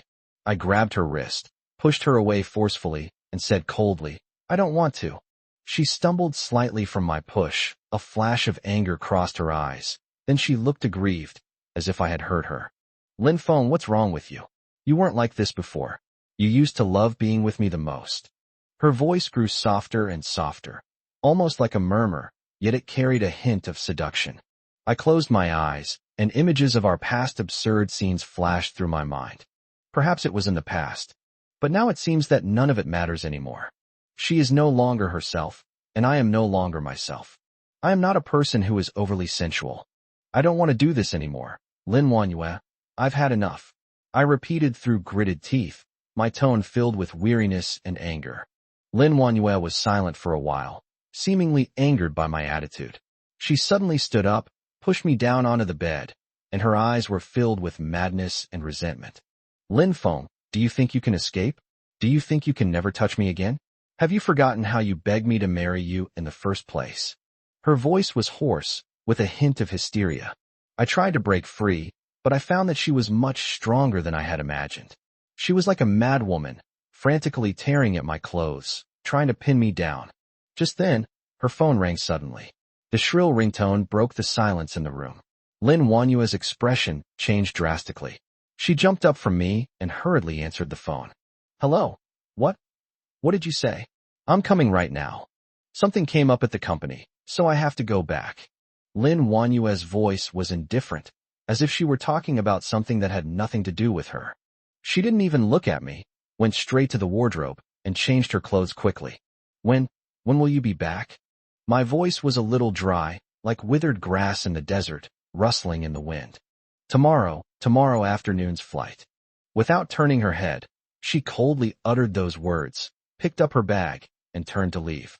I stared blankly at her retreating figure, a strong sense of powerlessness welling up inside me. This familiar scene, these familiar lines, this familiar indifference. It's like a movie playing on repeat. I already know the ending, but I still can't help but hope for a miracle. I picked up the book on the table, flipped through a few pages, but couldn't concentrate on reading a single word. My mind is filled with Lin Wanyue's cold eyes, her indifferent tone, and her lingering sense of loneliness. How can a person be so split, 1 second passionate and the next cold as ice? Mr. Lin, it's time to eat. The nanny's voice interrupted my thoughts. She stood at the door with a smile on her face, holding a plate of fragrant dishes. Okay, sure. I forced myself to stay awake and got up to go to the restaurant. Mr. Lin, we have an important guest at home today, the housekeeper said while setting out the dishes. A guest? I frowned in confusion. Who is it? Chapter 69 Memories Sealed in Time. Friend? Which friend? I frowned, my tone slightly impatient. The nanny just smiled mysteriously and said, Mrs. Lin's friend, she'll tell you herself. Looking at the cold dishes laid out in front of me, I wondered if I didn't even have a chance to sit at the table. This is an absolute and blatant insult. Lin Wanyue has vanished into thin air these past few days. Her phone is always switched off whenever I call her, and now she's even brought her friends home? I suddenly felt an inexplicable anger churning in my chest. Mr. Lin, please eat first.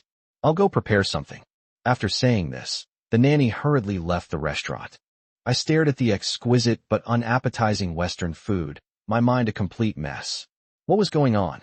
Why was Lin Wanyue doing this to me? I stood up, intending to go to the kitchen to cook myself some noodles. Since they treat me like I don't exist anyway, why should I keep putting up with this? Mr. Lin, where are you going? The nanny blocked my way, her face showing a hint of apology.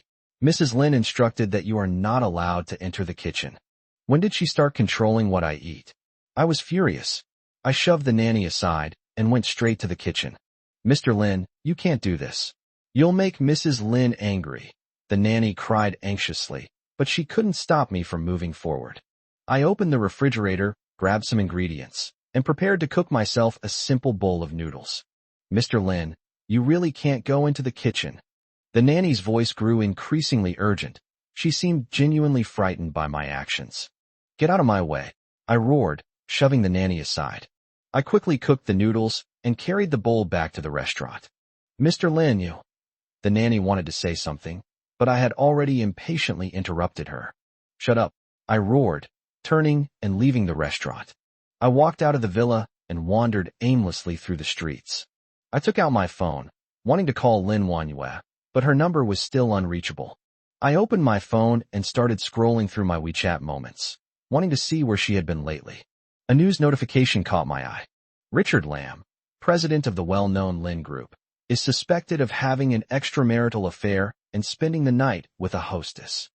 The accompanying photo in the news article was a candid shot of me from that day, showing me embracing a scantily clad woman, the two behaving intimately. I suddenly felt dizzy. What exactly happened? I opened the news and saw a barrage of insults in the comments section. It's disgusting. He's married but still chasing after other women. I never imagined that someone who looks so respectable could be so despicable in private. Lin Wanyue is so pitiful, marrying such a man. I was furious and gritted my teeth as I turned off my phone. I wandered aimlessly through the streets, my mind a complete mess. I looked at the steamed buns I had just bought, but I couldn't taste them. Does Lin Wanyue's offer to help me handle this mean she'll let this kind of news hurt me? Doesn't she know that this is more painful for me than being ignored by her? I simply turned off my phone, tossed it on the table, and got up to leave the restaurant. The air was filled with a strong fragrance, but I couldn't smell or taste anything. That photo kept replaying in my mind. Was that me? The man who once fought hard for love and gave up everything for her? Now, however, she herself has pushed him into the abyss, turning him into a heartless man despised by everyone. I wandered aimlessly down the street, the interplay of light and shadow from the streetlights stretching my shadow into a distorted and blurry shape. I don't want to go home, and I don't want to face Lin Wanyue. She's probably chatting and laughing with her friends right now, maybe even making fun of me. I felt like an abandoned dog, wandering the city with nowhere to go. Suddenly, a musical instrument store caught my attention. The shop is small, but it is decorated in a warm and elegant style. Various musical instruments are displayed in the glass window, among which a guitar is particularly eye-catching. It was a black wooden guitar with a bronze sheen, and the strings seemed to still faintly echo with the sound of the guitar. I walked over and gazed at the guitar for a long time. It was like a mirror, reflecting my past and the past between Lin Wanyue and me. I remember when we first met. She was a cheerful girl who liked to play and sing folk songs on her guitar. I fell in love with her at first sight and started learning guitar just so I could play and sing with her. We've shared countless joys and sorrows and spent countless unforgettable nights together.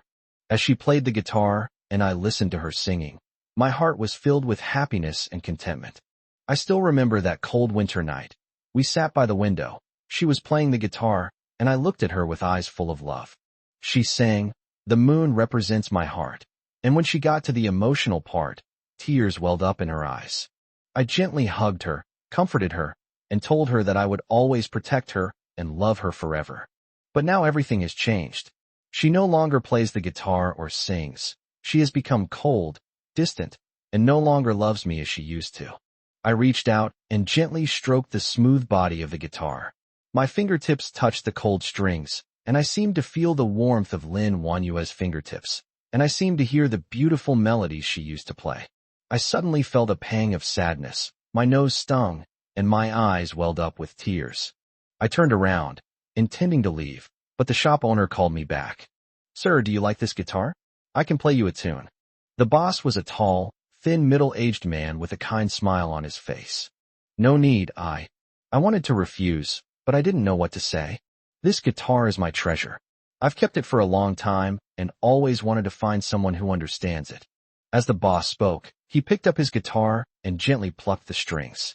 The music was melodious and pleasant, as if telling an ancient story. I listened quietly, and the image of Lin Wanyue's voice and smile appeared in my mind. After the boss finished playing the last piece, he looked up at me, smiled, and said, "Sir, you have excellent taste. This guitar is a century-old instrument, priceless." "How much?" I asked, my voice a little hoarse. 50,000 yuan, the boss said. I was stunned for a moment. This amount of money was nothing to me, but right now, I couldn't even come up with 5 yuan. I lowered my head and remained silent. The shop owner seemed to sense my embarrassment, sighed, and said, "Sir, if you like this guitar, keep it. No one has wanted it before, so consider it a gift." "How can you do that?" I quickly refused. "It's all right. Let's just consider it fate," the boss said with a smile. "I've met many people like you before. They all had a deep love for this guitar, but in the end, they all gave it up for various reasons. I believe you will take good care of it. I nodded gratefully, took the guitar, and carefully held it in my arms. I suddenly realized that this guitar is not just a musical instrument, but more like a source of emotional support. I walked out of the music store and onto the quiet street, the sound of the owner playing the piano echoing in my ears, my heart filled with complex emotions. Chapter 70 Guitar. As I left the music store and walked home, I felt inexplicably calmer. Holding this guitar in my hands is like holding a warm shell. All the suppressed negative emotions are absorbed by it, leaving only a faint sense of loss. When he got home, he ran into Lin Wanhua. Today she wore a black lace dress, revealing her fair neck and slender legs. With her exquisite makeup, she wore a polite smile, but the smile seemed to lack warmth. "You're back?" she asked casually, as if she were greeting me or reporting her itinerary. I nodded without saying anything and walked straight to the bedroom. "Wait," she called out to me, her voice tinged with urgency. I stopped and turned around. She pointed to the guitar in my hand and said, "Where did you get this?" "Bought on the street," I replied casually. "What kind of trick are you playing?"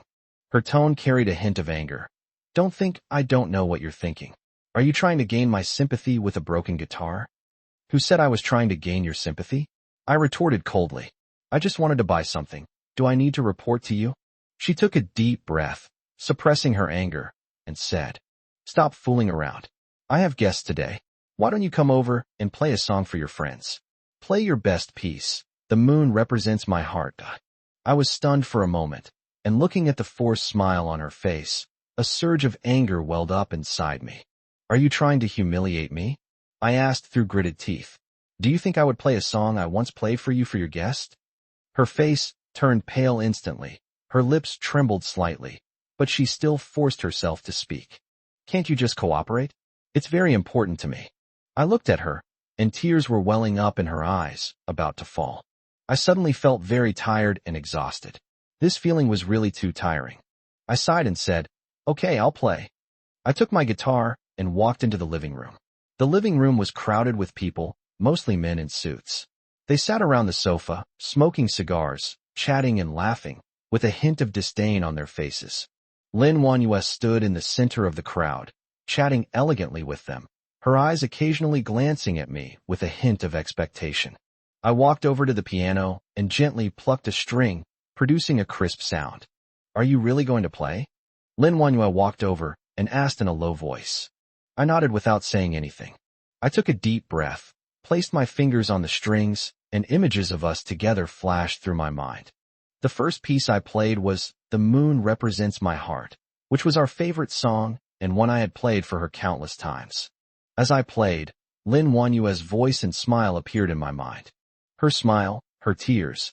Scenes flashed through my mind like a movie, and suddenly I felt a sharp, deep pain in my heart. I played faster and faster, and the melody became more and more exciting. My fingers seemed to have lost control, jumping wildly on the keys, and my heart was pounding wildly along with the melody. I played "The Moon Represents My Heart" on my piano, and the melody echoed in the living room, but it could not mask the bitterness deep in my heart. The men in suits wore amused smiles, as if watching a hilarious farce. They held their wine glasses, clinked them together, and chatted and laughed, but their eyes would occasionally glance at me with a hint of mockery. My hands grew increasingly stiff, and the strings on my fingertips felt like rusty wires, producing a piercing noise with every pluck. My heart was filled with anger and humiliation. I hated them. I hated Lin Wanhua, and I hated myself even more for playing this song that was once full of sweet memories for them. I played mechanically, as if in a sleepwalking state, until finally, the sound of a snapping string pierced the quiet living room. "Oh dear, what kind of rubbish is this? It seems this brother's skill level is lacking. Perhaps Miss Lin should find a different husband. Maybe he could play more beautiful music." A slick-haired man, holding a wine glass, swirled the liquid in it while speaking with a smile. As soon as he finished speaking, the people around him burst into laughter.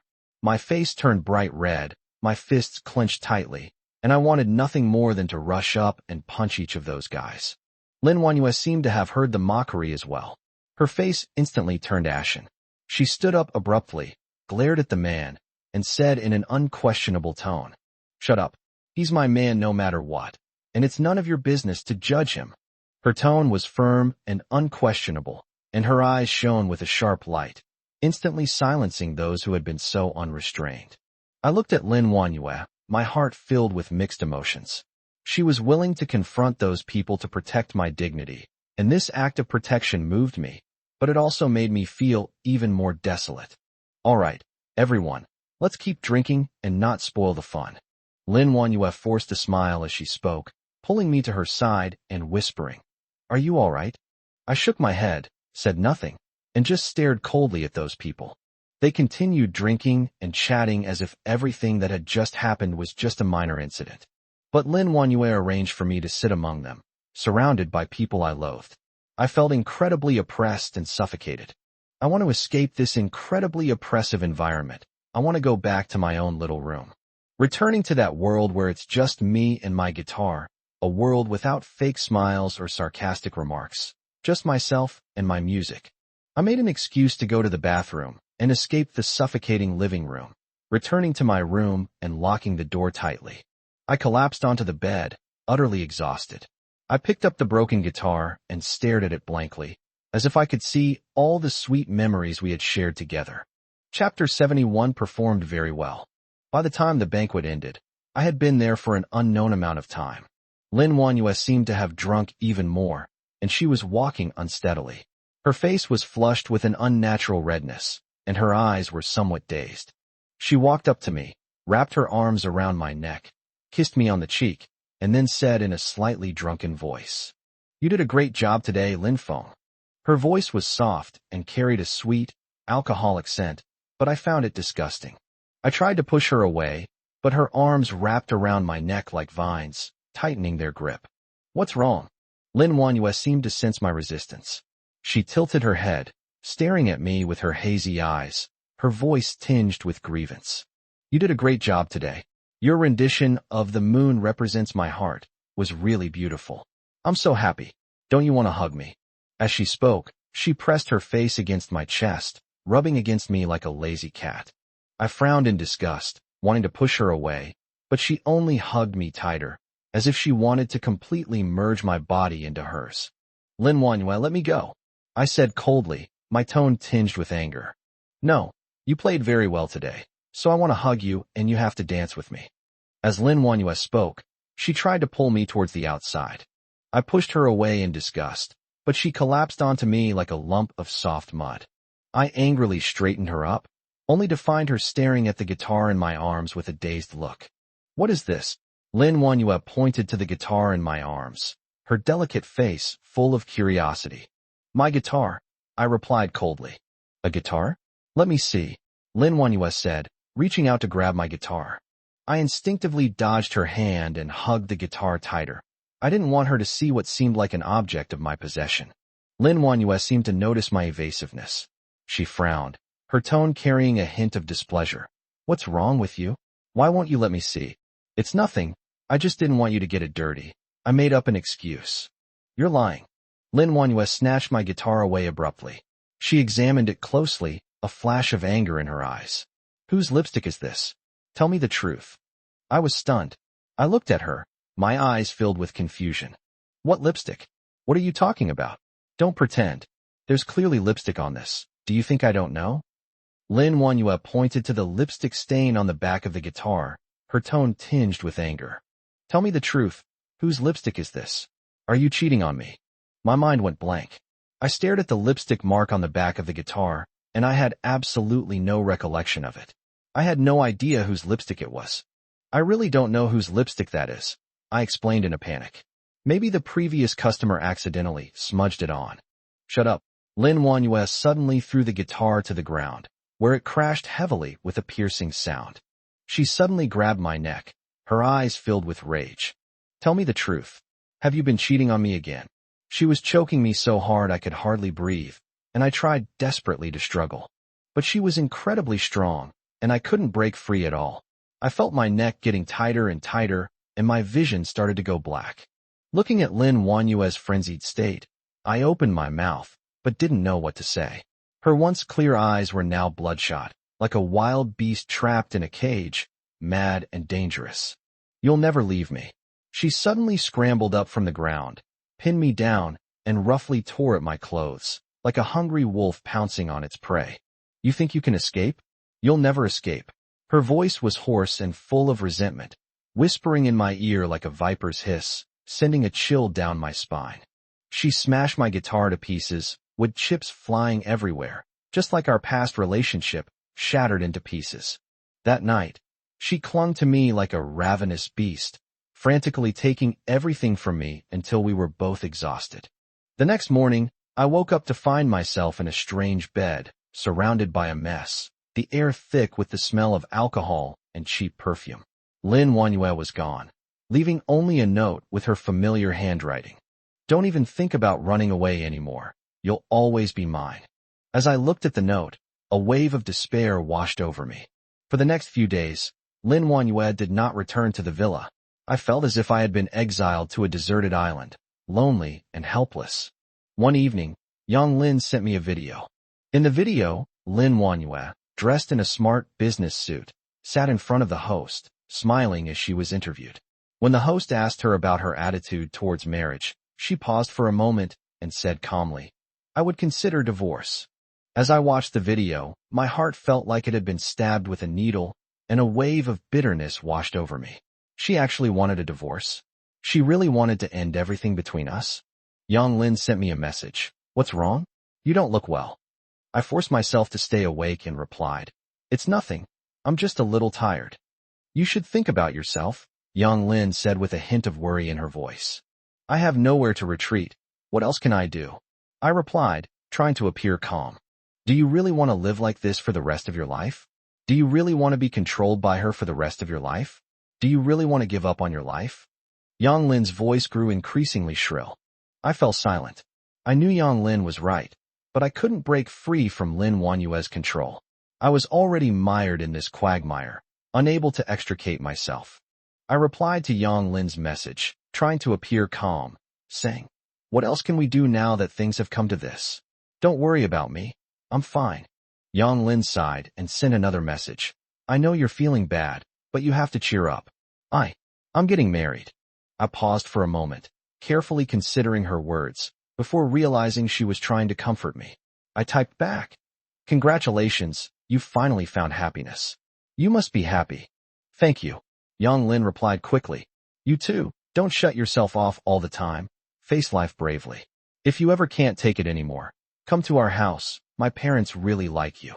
Looking at my phone, I felt a warm feeling in my heart. Yang Lin is such a good girl. What have I done to deserve such a friend? Chapter 72, Unexpected. Just as I was lost in thought on my phone, the doorbell rang. I thought it was Lin Wanyue returning, so I suppressed my irritation and slowly went to open the door. The door opened, and I saw a familiar face. It was Fu Hong, the lawyer from last time. He looked at me seriously and said, "Mr. Lin, we meet again." I forced myself to remain calm and let him in, asking, "Attorney Fu, what brings you here all of a sudden?" Fu Hong looked at my expression and said, "Mr. Lin, I know you're upset right now, but you can't go on like this. It's clear that Lin Wanyue cheated on you. You need to get a divorce as soon as possible so you can get rid of this pain." A wave of irritation washed over me. I abruptly stood up, walked to the window, looked at the gray sky outside, and said, I can't bear to part with her." Fu Hong sighed, walked over to me, patted my shoulder, and said, "I know you're reluctant, but this won't do you any good. Lin Wanyue doesn't love you anymore. She just sees you as a tool to rely on. You should think about yourself and stop letting her lead you by the nose." Fu Hong is right. I know Lin Wanyue no longer loves me. She just wants to use me. I should have seen through her a long time ago. But deep down, I still can't bear to let her go. "Okay, I promise you, I will get a divorce." I finally made up my mind. Fu Hong's face lit up with joy, and he said, "Mr. Lin, I'm so glad you finally come to your senses. Let's get started on the divorce proceedings as soon as possible." I nodded, but my eyes were somewhat vacant. I had finally made up my mind to get a divorce, but my heart felt as heavy as if it were being weighed down by a stone. I suddenly realized that I had invested 10 years of my feelings, only to end up like this. I felt a strange sadness and emptiness. Seeing that I remained silent, Fu Hong assumed I was still sad and comforted me, saying, "Mr. Lin, don't worry. I will do my best to get you the best result." I forced myself to nod, suppressing the pain in my heart. I forced myself to stop thinking about Lin Wanyue, to stop thinking about those unbearable memories. The next day, Fu Hong came to my villa with a divorce agreement. I sat on the sofa, casually flipping through the agreement, but my heart was filled with complicated emotions. I tried hard not to think about Lin Wanyue, but her voice, her smile, and all the little things we did together kept appearing in my mind. I painfully closed my eyes, trying to banish those images from my mind, but they lingered like an inescapable nightmare. Seeing that I hadn't signed yet, Fu Hong assumed I was still hesitating and said, "Mr. Lin, there's no need for you to hesitate any longer.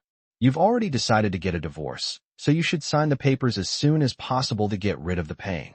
I looked up at Fu Hong with a complicated expression and said, "You're right. I've made up my mind. But I'm afraid I'll regret it."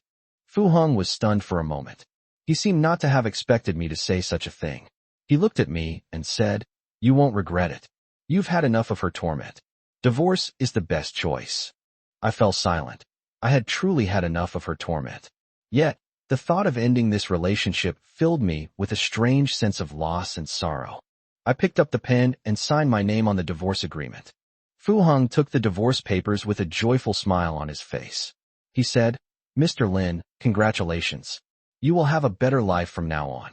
I forced a smile through my pain and said, "Thank you." After Fu Hong left, I sat alone on the sofa, looking at the signed divorce agreement, my heart filled with mixed emotions.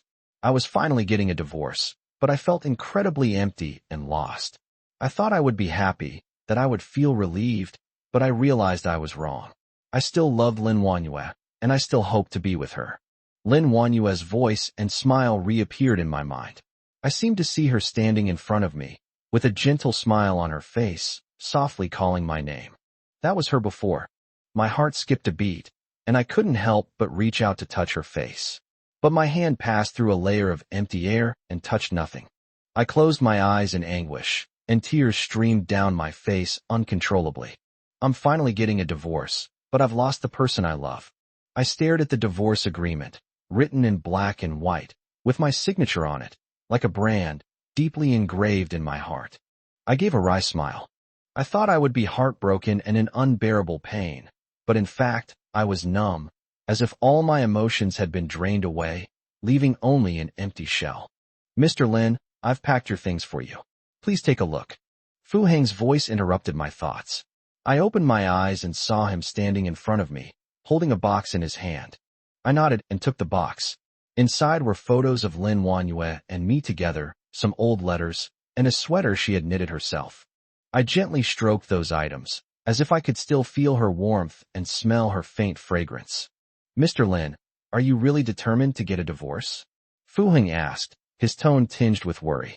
I looked up at him, my eyes filled with weariness, and said, "I've made up my mind. I've had enough." "Mr. Lin, what are your plans for the future?" Fu Hong asked. I shook my head and said, "I don't know." Fu Hong didn't say anything more, but silently patted my shoulder. After seeing Fu Hong off, I dragged my tired body back to my room. As soon as I entered the door, I heard the nanny, Aunt Wang's, signature voice. "Mr. Lin, someone is looking for you." "Who is it? What time is it? Why are you looking for me?" I wondered to myself. Could it be that Lin Wanyue has come to her senses again? "They say it's Lu Ming. Can you take a look?" Aunt Wang said, pointing to Lu Ming standing at the door. "Lu Ming? What's he doing here? That kid has always disliked me. We've been at odds for ages. Lin Wanyue likes him, so of course he dislikes me even more. I've endured it for so long, and now that she's divorced me, what's he doing here?" "Come in," I said, deliberately keeping my tone indifferent, wanting to see what he was up to. Lu Ming pushed open the door and walked in. His face was expressionless. He just looked at me quietly. His eyes, like those of a venomous snake, were fixed on me, making me very uncomfortable. He stared at me for a long while before slowly saying, "Mr. Lin, you are quite calm." "What?" I was a little confused by his words and frowned as I asked back. "What exactly are you trying to say? Your wife is about to divorce you. How can you still be so calm?" Chapter 73. The Dike Breaks. Lu Ming looked at me as if I were a joke, a cold smile on his lips. What a coward. I laughed in anger. This kid is simply asking for trouble. What business is it of his? Lu Ming, get lost after you're done talking. I have other things to do. My tone was icy, and my eyes carried a hint of mockery. Lu Ming seemed to be enraged.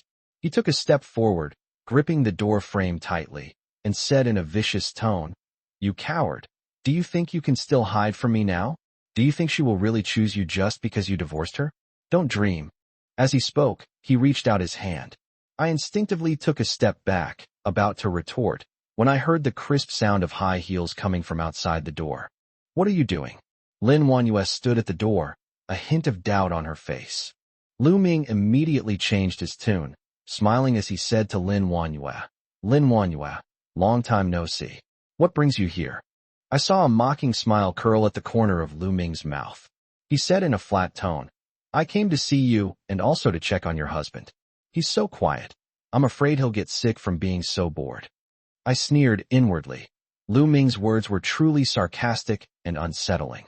"Since you're here, why don't you stay for dinner?" "It'll be my treat," Lin Wanyue said, her tone carrying an air of command that brooked no refusal. She ignored me completely and went straight to the sofa to sit down. Lu Ming followed her eagerly, and the two of them huddled together and started chatting. I stood to the side, watching them, feeling a pang in my heart.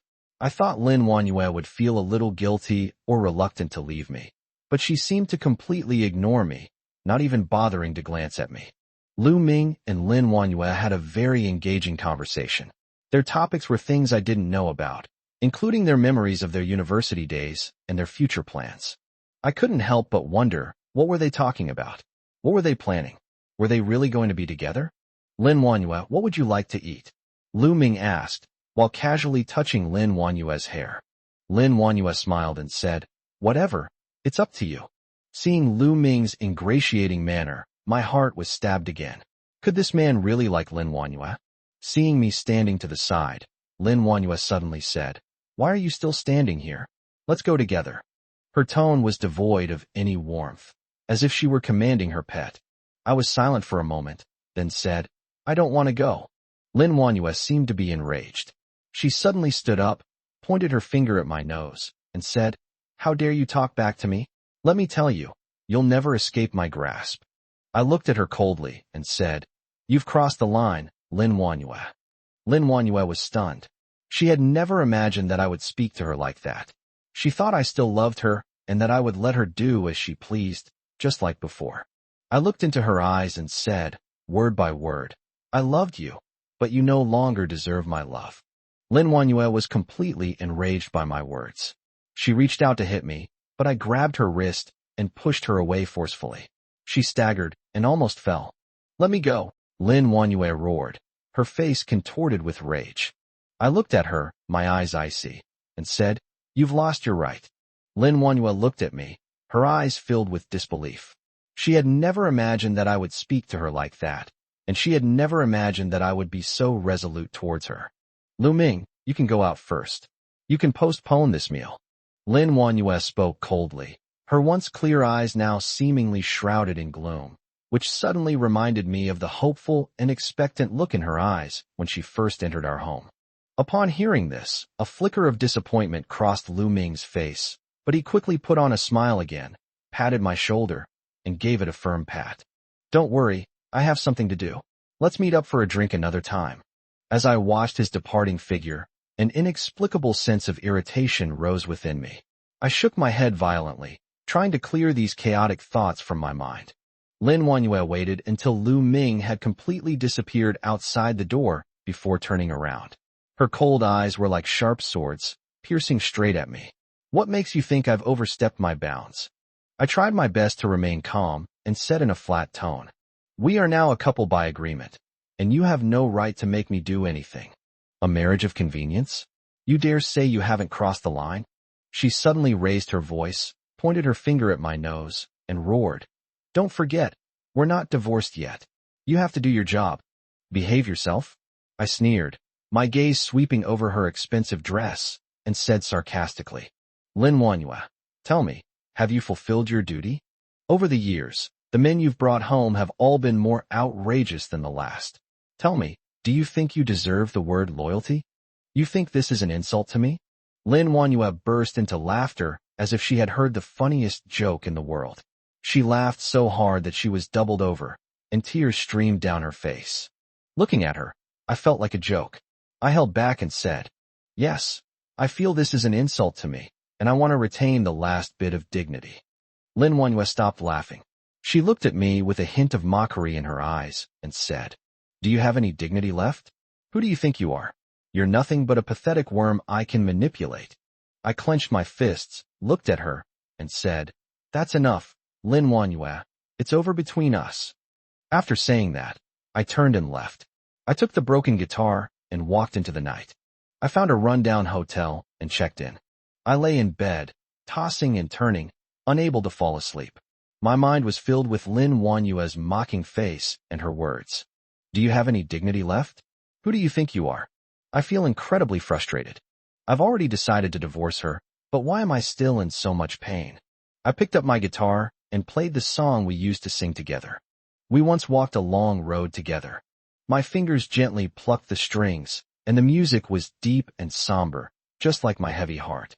As I was playing, I suddenly felt my phone vibrate. I picked it up and saw it was Chun Mingxiu calling. "Hello." I answered the phone, my tone somewhat cold. "Where are you? I've been looking for you for so long." Chun Mingxiu's voice was somewhat anxious. "I'm fine. I'm at the hotel. Do you know where Lin Wanyue went?" Chapter 74, Her Disappointment. "How could I possibly know?" I said curtly. "She hasn't been back to the company for 3 days. I've also gone to her house to look for her, but the nanny says she's not there." Chun Mingxiu's voice trembled slightly, and I felt like he was about to cry. "You should know better than I do that I've already decided to divorce Lin Wanyue." "Stop making a scene, Lin Wanyue. What's wrong with her? Did she run off with another man again?" I interrupted him, my tone laced with sarcasm. Chun Mingxiu was silent for 2 seconds, then said, "Lin Wanyue. She's gone." "Disappeared? What do you mean?" "She's really gone. I tried calling her, but I can't get through, and her phone is switched off." What should I do?" "You're asking me what to do? I have nothing to do with her anymore." I stood up abruptly and threw the guitar to the ground. I heard a loud bang as the guitar fell to the ground, and a gasp of surprise from Chun Mingxiu's side. "Don't be impulsive. Calm down, calm down." I took a deep breath, forcing myself to calm down, and said, "How exactly did she disappear?" I don't know either. She's been very depressed these past few days. I've tried to persuade her to go to the hospital to get checked out, but she refuses. She seems to be avoiding me." "Avoiding you? Why is she avoiding you?" I don't know. I suspect she might be contemplating suicide." "Suicide?" I jumped to my feet, my voice trembling with fear. "Are you kidding me?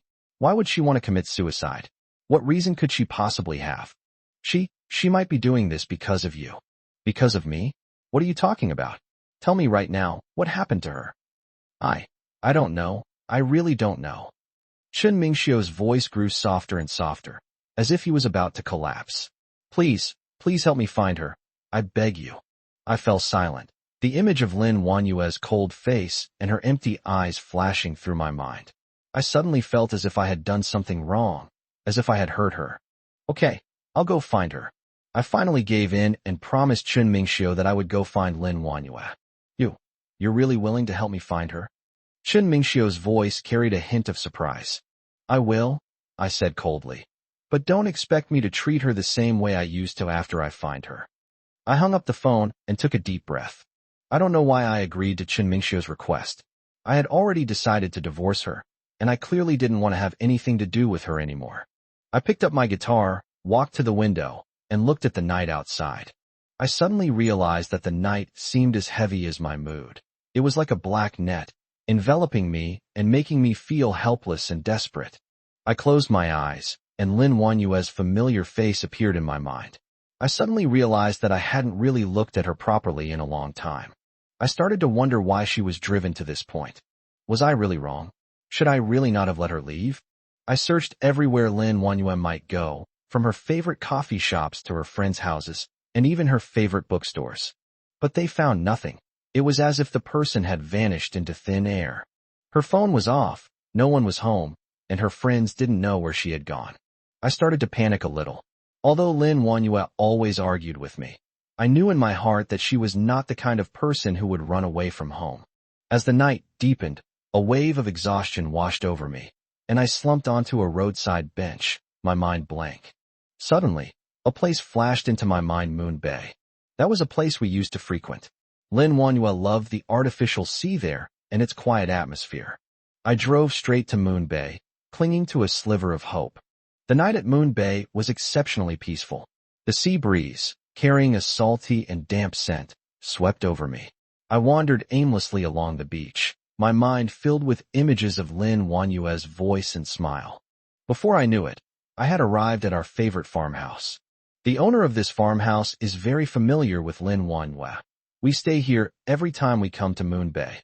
I pushed open the door, and the proprietress was sitting at the entrance enjoying the cool air. She paused for a moment when she saw me, then showed a surprised expression. "Why are you here? I thought you weren't coming back," the proprietress said, her tone tinged with sarcasm. I came to see Lin Wanyue. How has she been lately?" I was a little embarrassed and didn't know how to explain. "Why are you looking for her? She's doing just fine now. You don't need to worry about her." The proprietress snorted coldly, her tone clearly hostile. I immediately understood that Lin Wanyue must have said something to her, and it certainly wasn't anything nice. I gave a wry smile and explained, "Lin Wanyue and I have had a bit of a disagreement recently, and she's probably in a bad mood, so? Don't try to explain yourself. Do you think I don't know what you've done? Lin Wanyue treated you so well, and yet you..." The proprietress was interrupted by a cough before she could finish speaking. I looked in the direction of the sound and saw Lin Wanyue sitting by the window, holding a bottle of beer in her hand, her face flushed, clearly drunk.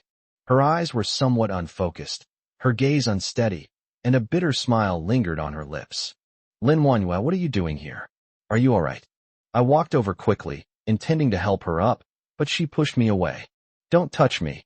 Get away from me," she said drunkenly, her voice hoarse. Seeing this, the proprietress became even angrier and pointed at my nose, yelling, "Look what you've done. Lin Wanyue has become like this because of you. You're such a bastard." I was speechless and could only stand there, letting the landlady's anger rage. I wanted to explain, but I found that I couldn't say anything. "What do you mean, you? You're a scumbag." The proprietress pointed at me and shouted, "Lin Wanyue was so good to you, yet you abandoned her after taking advantage of her. You're worse than an animal." I was so angry at the landlady's words that I couldn't speak. I could only stand there silently, letting her rage burn.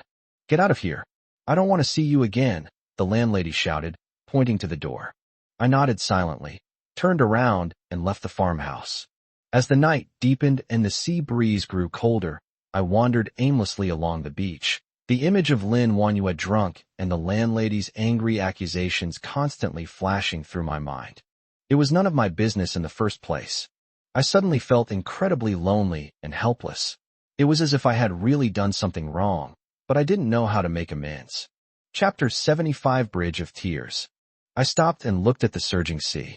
I had thought that I could treat Lin Wanyue with indifference and aloofness, just like before. But as it turns out, I was wrong. I couldn't ignore her influence on me, and I couldn't ignore her love for me. I took a deep breath and turned to walk towards the farmhouse. I must find Lin Wanyue. I must explain things to her. I must let her know that I don't want to lose her. I pushed open the door of the farmhouse again, and the landlady's face turned even uglier when she saw me. Why are you back again?" she said coldly. "I want to talk to Lin Wanyue," I said firmly. "What's there to talk about? What else do you have to talk about?" The proprietress sneered.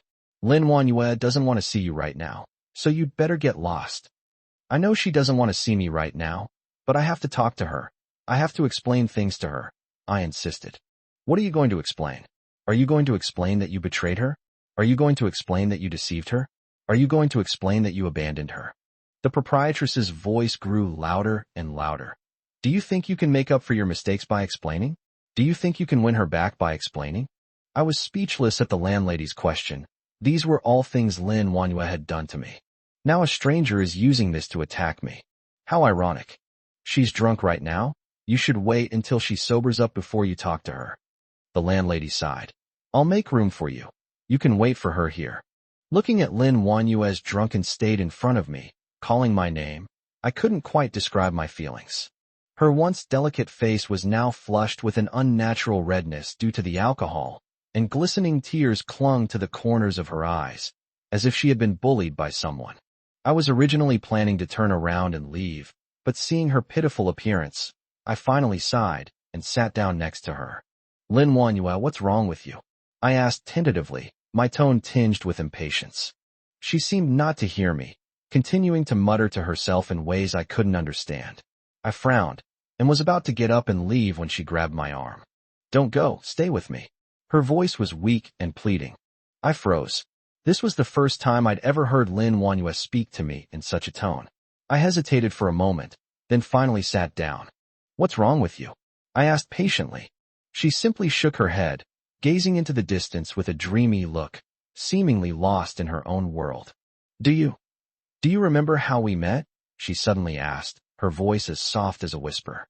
I paused for a moment, recalling that painful past. I remember, it was in the university library, I said, my voice calm and undisturbed. Yes, that was the first time I saw you. You were wearing a white shirt and gold-rimmed glasses. You looked refined, like a cultured scoundrel. As she spoke, a bitter smile appeared on her lips. Back then, I fell in love with you at first sight. I didn't respond. I just watched her quietly, waiting for her to continue. But you've always been cold to me, and no matter how hard I try, you remain unmoved. Her tone carried a hint of grievance, as if accusing me of being cold and heartless. I was about to explain when she interrupted me. Lin Wanyue, you're drunk, I said in a low voice, trying to change the subject. She suddenly grabbed my hand, staring intently at me as if trying to see right through me. You're lying. You know perfectly well that I like you and you like me. She suddenly raised her voice, which carried a hint of madness. I was rendered speechless by her, and could only let her hold my hand tightly and keep questioning me. You let go of me, I whispered, trying to break free from her grasp. But she gripped my hand even tighter, as if trying to merge me into her body. I don't want to. I want you to stay with me. Her voice was hoarse, with a hint of pleading. Lin Wanyue, you're drunk. You don't remember anything. I tried to explain again, but my voice sounded so small and powerless amidst her sobs. She suddenly hugged me, buried her face in my chest, and cried softly. Why don't you love me? Why don't you love me? She kept repeating this question, as if trying to drown me in her sorrow. I couldn't push her away. I could only let her hold me tightly, letting her tears soak my clothes. Did I love him? Maybe I did, but that was in the past. I may still feel reluctant now, but I also understand that something else has been mixed in. I swear, I will leave once Lin Wanyue has regained consciousness. I don't know when I fell asleep that night. When I woke up, the sun was high in the sky, and my mind was blank. The memories of last night had flown away like a kite with a broken string. I propped myself up and looked around, only to find Lin Wanyue clinging to me like an octopus. Her head rested on my chest, one hand wrapped around my waist, and the other hand tightly gripped my clothes. I frowned, trying to push her away, but she seemed to be sleeping very soundly, and I couldn't move her no matter what I did. I sighed. This woman really does act like a spoiled brat when she's drunk. I shouldn't have been soft-hearted last night. You're awake. Wan Yu's voice carried a hint of languor, like a cat that had just woken up, with an alluring charm. I froze. Lin Wanyue was awake. I hurriedly tried to pull my hand back, but found that she was gripping it even tighter. Lin Wanyue, I was about to say something when she interrupted me. I haven't properly thanked you for taking care of me last night. As she spoke, as if to prove she wasn't drunk, she deliberately reached out and tried to touch my face. I instinctively dodged, and her fingers missed their mark, bumping into my shoulder instead. What are you doing? My tone was tinged with anger. The warmth of last night had been completely extinguished by her. I'm so grateful to you for taking care of me last night. As she spoke, she leaned close to my ear and gently blew a breath that carried a faint scent of alcohol, instantly sending a shiver down my spine. What exactly do you want? I was forced to back down by her. I couldn't stand her shameless behavior any longer, and my determination to get a divorce was unwavering. Didn't you take care of me all night? Now I'll take care of you. As she spoke, she suddenly sat up abruptly, looked at me with dazed eyes, and a slight smile on her lips. Chapter 76. The Boss Lady. I was startled by her sudden action. Before I could react, she had already reached for my belt. Lin Wanyue, what are you doing? I grabbed her hand suddenly and questioned her angrily. She seemed not to hear my roar, but instead laughed even harder, saying in an almost teasing tone, "What's wrong, darling? Are you shy? Are you crazy? This is outside." I was furious and wanted nothing more than to throw her out right then and there. She seemed to freeze suddenly. Her eyes, which had been glazed with intoxication, gradually cleared. She looked at me with a complicated expression on her face and said softly, "It's been so long since I've seen you with that lively look on your face." I was stunned by her words and didn't know how to respond. Lin Wanyue. I was about to speak when I heard footsteps at the door. The proprietress came in with breakfast, a relieved smile on her face. "Oh, you two are finally awake? I thought you were up all night and wouldn't be able to get up today," the proprietress said as she placed breakfast on the table, her tone slightly teasing. Lin Wanyue immediately put on a shy expression and said with a smile, "No, we just slept very soundly." Looking at the fake smile on her face, I felt a surge of disgust. The proprietress seemed oblivious to the atmosphere between us and continued smiling, saying, "You two hurry up and eat. After you finish breakfast, you should leave as soon as possible. I have things to do this afternoon." I silently picked up my chopsticks and started eating, while Lin Wanyue acted as if nothing had happened, chatting with the proprietress while eating, her words full of praise for our affection.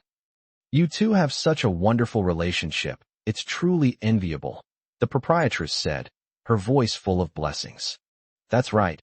We've always had a good relationship," Lin Wanyue said with a smile, but her eyes glanced at me intentionally or unintentionally, as if hinting at something.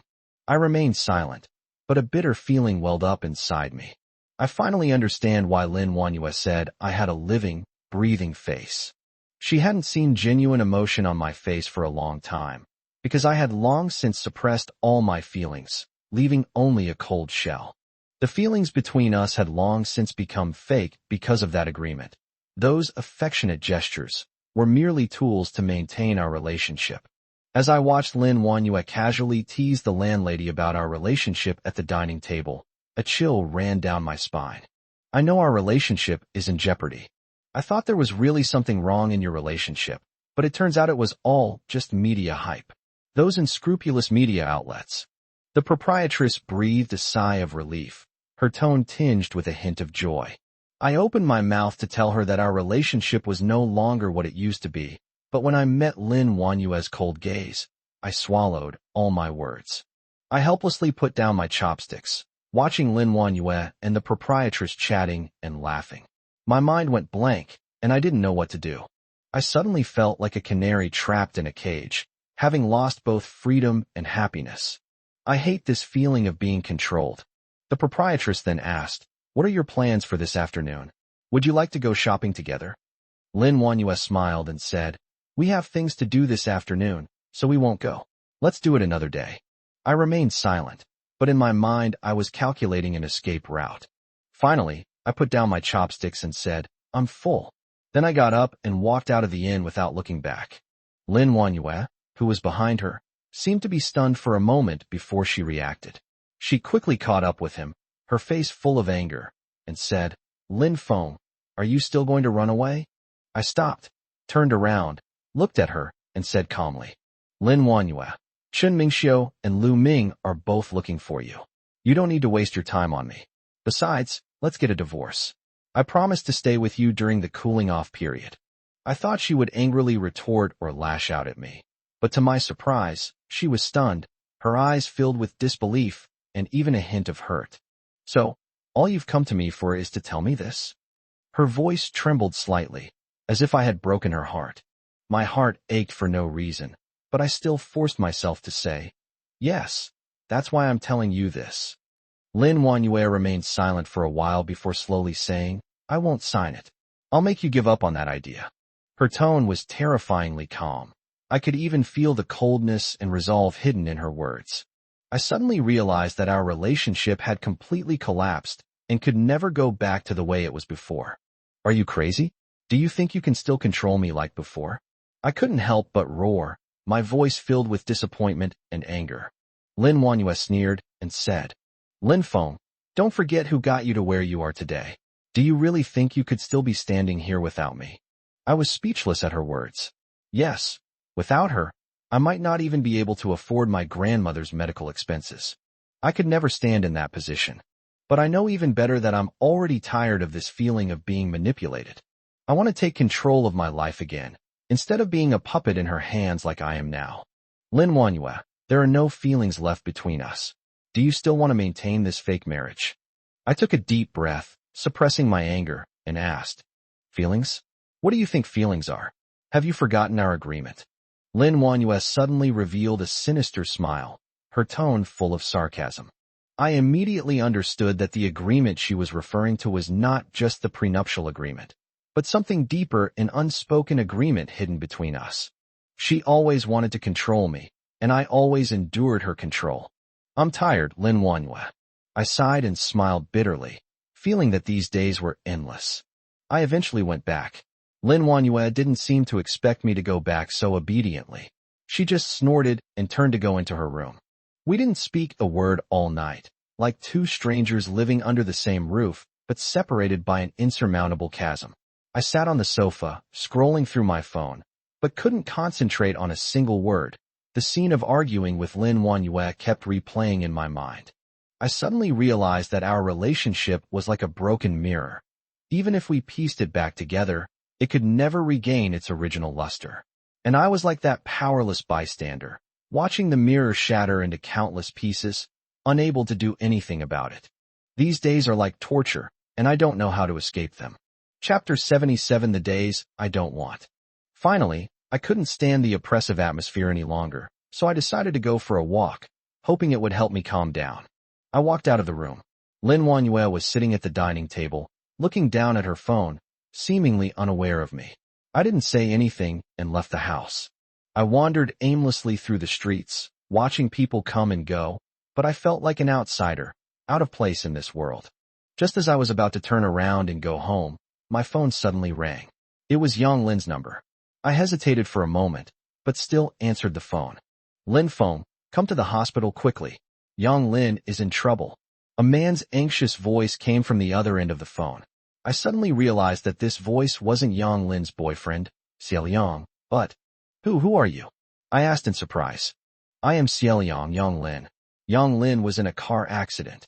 Xiaoliang's voice was choked with sobs, and I immediately felt uneasy. What? She was in a car accident? How is she now? I asked hurriedly. She's badly injured. The doctor said she injured her heart. And now, Xiaoliang's voice choked up, now only you can save her. Before I could even ask any questions, Xiaoliang hung up the phone. I was completely stunned. Yang Lin was in a car accident? How is she now? My mind is blank. All I can remember is Yang Lin's smiling face and all the wonderful memories we shared. I quickly took a taxi to the hospital. My heart was in my throat the whole way, wondering how Yang Lin was doing. When I arrived at the hospital, Xiaoliang was already waiting at the ward door. When he saw me, his eyes instantly reddened, and he grabbed my arm, saying urgently, Lin Feng, you're finally here. Please go see her quickly, the doctor said. Before Xiaoliang could finish speaking, he couldn't help but cry.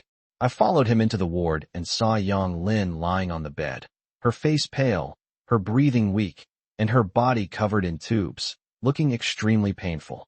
Where's the doctor? Where's the doctor? I asked anxiously. The doctor said her injuries were too severe, her heart was damaged, and they weren't sure if she was going to make a decision.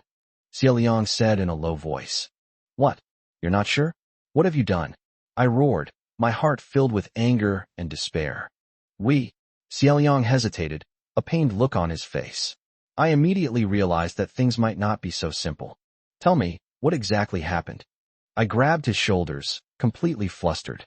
Xiaoliang was silent for a moment before slowly saying, Actually, the day Yang Lin had the car accident was. Before Xiaoliang could finish speaking, he was interrupted by a series of hurried footsteps. and a doctor in a white coat strode into the ward. "I am the attending physician." "Who are you?" the doctor asked. "I'm Yang Lin's boyfriend, and this is," Xiao Yang said, pointing at me. "I am her friend," I replied coldly. The doctor nodded and said, "The patient's condition is extremely critical. We need to perform surgery as soon as possible, otherwise." Before the doctor could finish speaking, I interrupted him. "What do you mean by not sure? You're doctors, don't you have any responsibility? Don't you?" "Lin Feng, calm down." Xiao Yang grabbed me and whispered, "The doctor said the surgery is very risky. If it's not done well, it's very likely." I suddenly felt powerless. Was Yang Lin really going to leave me like this? I shoved Xiao Yang aside, rushed to the doctor, and roared, "I don't care about the risks. I just want her to live. You must do everything you can to save her." The doctor was stunned, looking at me, unsure of what to say. "Get the surgery done right now," I roared, losing all reason. "This has absolutely nothing to do with the doctor." Xiao Yang stopped me, but his face was full of pain. Xiao Yang's words were like a bucket of cold water, extinguishing the anger in my heart. I stood there, stunned, not understanding what he meant. He seemed to sense my confusion, took a deep breath, and said, "Lin Feng, don't be impulsive. The doctor said Yang Lin's condition is very dangerous. Her heart is damaged. They're not sure if she's okay, but the world's top cardiac surgeon is." He paused, a hint of hesitation in his eyes, before continuing, "He is Lin Wanyue's distinguished guest." My mind went blank. Lin Wanyue? How could she possibly know one of the world's top cardiac surgeons? I practically gritted my teeth as I said, "Lin Wanyue? How did she know her?" Xiao Yang didn't answer me, but lowered his head and said in a low voice, "Lin Feng, I know that things aren't going well between you and Lin Wanyue, but now, only you can save Yang Lin. Can you go and talk to her? Ask that doctor to come and take a look at Yang Lin."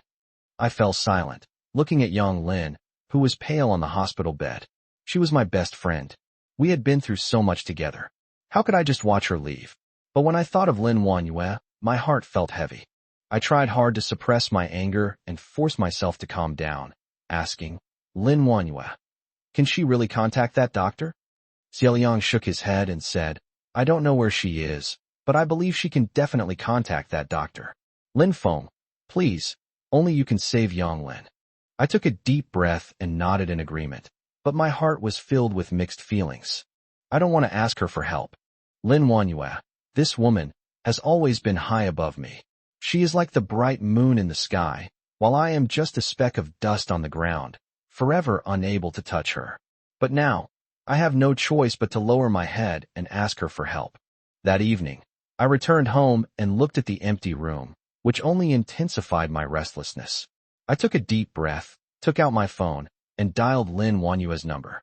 On the other end of the phone, her voice sounded tired, with a hint of barely perceptible indifference. "Lin Feng."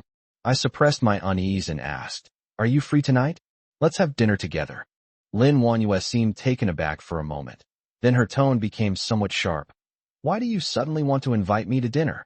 I gritted my teeth and forced a stiff smile. "Nothing. I just wanted you to talk to me. Talk to you for a bit." Lin Wanyue's voice carried a hint of sarcasm. "Lin Feng, are you trying to curry favor with me?" I was speechless, unsure how to respond. I had never intended to please her, but now I had no choice but to humble myself and ask her for help. "Lin Feng, say something." Lin Wanyue's voice carried a hint of impatience. "Yes." I compromised. "Okay." Lin Wanyue's tone remained indifferent, as if the two words were squeezed out from between her teeth. Chapter 78, Let's Just Struggle Like This. I hung up the phone, feeling a heavy weight pressing on my chest. I numbly went to the supermarket to buy some ingredients, and when I got home, I started preparing dinner. Back then, I always enjoyed cooking for Lin Wanyue. Watching her eat with relish filled me with happiness. Now, cooking the same dishes, all I feel is irony. I can't believe I've stooped so low as to resort to these things to please her, like a pathetic lapdog. As I chopped the vegetables, I recalled the scene of our first meeting. However, our love was like a meticulously planned farce. She was always aloof and superior, while I was like a humble follower, giving her everything but never being able to touch her heart. I was like a dog on a leash, willing to give up all my dignity and freedom for her sake. Time ticked by, but Lin Wanyue still hadn't returned. I had already prepared dinner, but I hadn't turned on the lights, leaving the entire room in darkness. I sat on the sofa, staring blankly out the window, my heart filled with confusion and unease. Finally, the door clicked open, and Lin Wanyue returned. She reeked of alcohol, staggered, and nearly fell. I quickly got up to support her, only to find her eyes filled with disgust. "Didn't you promise to have dinner with me?" I asked, my tone filled with cautious anticipation. Lin Wanyue paused for a moment, then coldly retorted, "Does promising something mean you have to keep it? Lin Feng, this is what you taught me. From the moment you started running away from me time and time again, you should have understood that promising something doesn't mean keeping it." Her tone was sharp, like a blade piercing straight into my heart. I froze, unsure how to respond. I released her weakly, and she fell to the ground, her breath reeking of alcohol. I remained silent for a while, then finally mustered up my courage and said in a low voice, "Actually, I just want to have a meal with you." Lin Wanyue sneered, her words slurred by the smell of alcohol. "You think I don't know? You're doing all this for Yang Lin, aren't you?" My heart sank. She actually knew about Yang Lin. I frantically denied it. You're lying. I just..." Lin Wanyue grabbed my arm and stared at me sharply. "Stop pretending, Lin Feng. You can fool others, but you can't fool me." Her tone was tinged with sarcasm and a hint of alcohol-induced haze, but her eyes were unusually clear. I felt as if my heart was being squeezed tightly, the pain almost suffocating me. I have to admit, she's right. Ever since Yang Lin's accident, I've been like I'm under a curse, constantly distracted, my mind completely consumed by her. To raise money for her medical expenses, I even went so far as to ask Lin Wanyue for a divorce, hoping to borrow her money. I took a deep breath and asked in a trembling voice, "You know about Yang Lin, can you help me?" Lin Wanyue didn't speak, but stared at me with an expression I couldn't understand, an expression that seemed to see through all the secrets in my heart. I suppressed my unease and asked again, "Can you help me?" Lin Wanyue finally spoke, her voice still cold, yet carrying an undeniable air of authority. "I can help you, but you are not allowed to mention divorce in front of me again." I was stunned. Her conditions were far too demanding. I thought she would make some financial demands or ask me to do something for her, but I didn't expect her to make such a condition. I was torn. I couldn't accept these conditions, but they were my only hope. I pleaded desperately, "Lin Wanyue, you can." Lin Wanyue interrupted me, her eyes filled with an unwavering determination. "This is my final bottom line, Lin Feng. You only have two choices, accept it or leave. The choice is yours." I finally gave in. I nodded helplessly and said, "Okay, I agree." We didn't eat any vegetables, and Lin Wanyue ignored me, simply leaning back on the sofa with her eyes closed to rest. I, on the other hand, stood to the side with my head down, like a child who had done something wrong, barely daring to breathe. After a while, Lin Wanyue suddenly stood up, coldly glanced at me, then reached out, grabbed my collar, and pulled me into the bathroom. What are you trying to do?" I asked in a panic. She suddenly shoved me into the bathroom, and before I could react, she pinned me to the cold tiles. Her cold face was only centimeters away from me, her eyes carrying a hint of mockery, a hint of anger, and a hint of unfathomable desire. I tried to struggle, to speak, but her lips had already sealed my mouth. What are you trying to do?" I finally managed to exhale from her lips, my voice hoarse and trembling. She didn't answer me. I felt like I was about to be consumed by her desire. "Lin Wanyue, you..." "Shut up," she interrupted me coldly. "This is what you owe me." Her tone carried a strong sense of revenge, which sent a chill down my spine. She seems to want me to pay the price for all my previous mistakes. I wanted to defend myself, but I didn't know what to say. I couldn't refute anything she said, because I knew that what she said was true. Lin Wanyue. I could only call her name helplessly, hoping she could calm down. "Shut up," she interrupted me again, her voice filled with anger. I felt desperate and angry. I hate her. I hate everything she did to me. But I hate myself even more. I hate that I had no power to fight back. Why? She sneered, staring at me coldly. "Haven't you always wanted my money?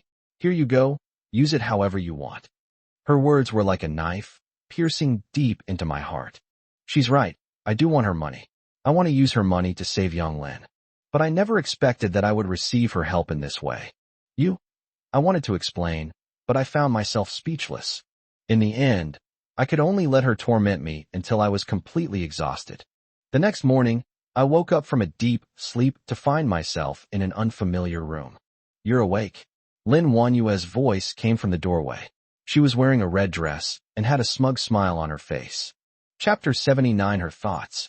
I asked her where she was going, and Lin Wanyue said she was going to the company, but she just casually added, "You decide what to do." They didn't mention young Lin at all. A chill ran through me, but I dared not show it. I simply nodded silently and watched her leave. Yang Lin's illness is getting worse every day, and I must find a solution as soon as possible. I can't delay any longer. I forced myself to calm down and started to think. My mind was a mess, but the phrase "you decide for yourself" pierced my heart like a needle. I drove to Lin Wanyue's company, parked the car, and looked up at the towering glass building. A strange sense of unease welled up in my heart. I took a deep breath and walked into the company. All the company's employees know me. I'm the closest person to Lin Wanyue. They used to nod and smile when they saw me. But today, every one of them had pity and compassion in their eyes. I felt as if I were surrounded by their silent pity, like a sinner nailed to a cross. Everyone knew my sin, but no one dared to condemn me. I helplessly avoided those gazes and walked straight to Lin Wanyue's office, pushing open the door. In the room, Lin Wanyue sat at her desk, while Chun Mingxiu stood behind her, one arm around her waist. I saw the distinct knuckles of his fingers, the veins bulging on his fair skin, pressed tightly against Lin Wanyue's waist. I felt my blood freeze, and my heart skipped a beat. "What are you doing?" I practically yelled, my voice filled with barely concealed anger. Lin Wanyue ignored me and continued calmly organizing the documents, as if she hadn't heard my question. Her delicate face appeared even more aloof under the lights, exuding an air of coldness that kept people at a distance. "Lin Feng, you'd better not flatter yourself." Chun Mingxiu's tone was tinged with sarcasm as he pulled Lin Wanyue closer, as if deliberately trying to display their intimacy. I was so angry that I couldn't speak, as if something was blocking my throat. "What brings you here today?" Lin Wanyue finally raised her head. Her eyes were cold and sharp, like a sharp knife piercing straight into my heart. I already told you yesterday, young Lin Shi. I was incoherent, trying to explain, but found myself unable to utter a word. "Why should I help you?" Lin Wanyue gave a cold laugh, her smile like a winter wind that chilled me to the bone. You promised me yesterday." I tried to explain myself weakly, but I knew that my explanations were meaningless in her eyes. "Did I promise you yesterday?" Lin Wanyue seemed to have heard a funny joke. The corners of her mouth turned up slightly, with a hint of mockery in her smile. "Why should I agree to your request? What right do you have to make me agree?" I was completely devastated by her words and stood there speechless. I felt like a pathetic creature stripped naked and standing in front of everyone, all my dignity and self-respect trampled to pieces by her. "Is young Lin that important to you?" Lin Wanyue's voice was icy cold, with a hint of undisguised sarcasm. "What does she really mean to you?" I lowered my head and murmured to myself, "She is my most important friend." "Friend?"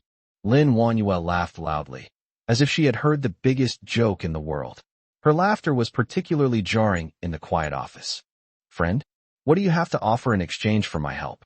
What do you think you are? You have nothing. You think you can buy everything I have with your feelings." I remained silent. I knew she was telling the truth. I really have nothing, except my feelings and my sincerity. I have nothing, but take a deep breath and force yourself to calm down. "But whatever you want, just tell me, and if I can do it, I will definitely give it to you." I looked up at Lin Wanyue, my eyes filled with sincerity. "You want to get something for nothing?" Lin Wanyue sneered, reaching out to gently stroke my cheek. "Do you think I'm a fool?" Her hand felt like a cold stone, and when it touched my skin, it stung. I wanted to explain, but found myself speechless. She leaned very close and suddenly spoke. "It's simple. I want to have a child with you."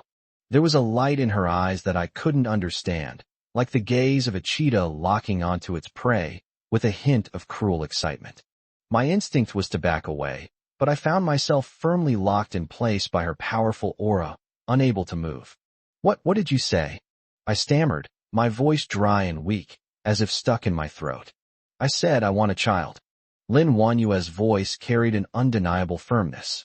She leaned close to me, almost touching my face, her hot breath spraying onto my skin, sending shivers down my spine. Chen Mingxiu's face immediately turned ashen. He clenched his fists, and the anger in his eyes almost consumed me. I seemed to want to say something, but I held back in the end. Are you crazy? I couldn't help but blurt it out. This sudden request felt utterly absurd to me. Lin Wanyue smiled softly, a smile as alluring and dangerous as a blooming poppy. She reached out and gently stroked my cheek. The touch was cold and stinging. What? You don't want to? Her tone was slightly amused, as if she were enjoying my pain. I tried desperately to avoid her touch, but her hand seemed to be attached to my face, gripping it tightly and leaving me no room to escape. We can adopt a child. I managed to say those words with great difficulty. It felt like a boulder was blocking my throat, and every word seemed to be uttered with all my might. Lin Feng, you know I'm talking about the child between you and me. Lin Wanyue's voice turned cold, and she ruthlessly exposed my lie. Do you think you can fool me?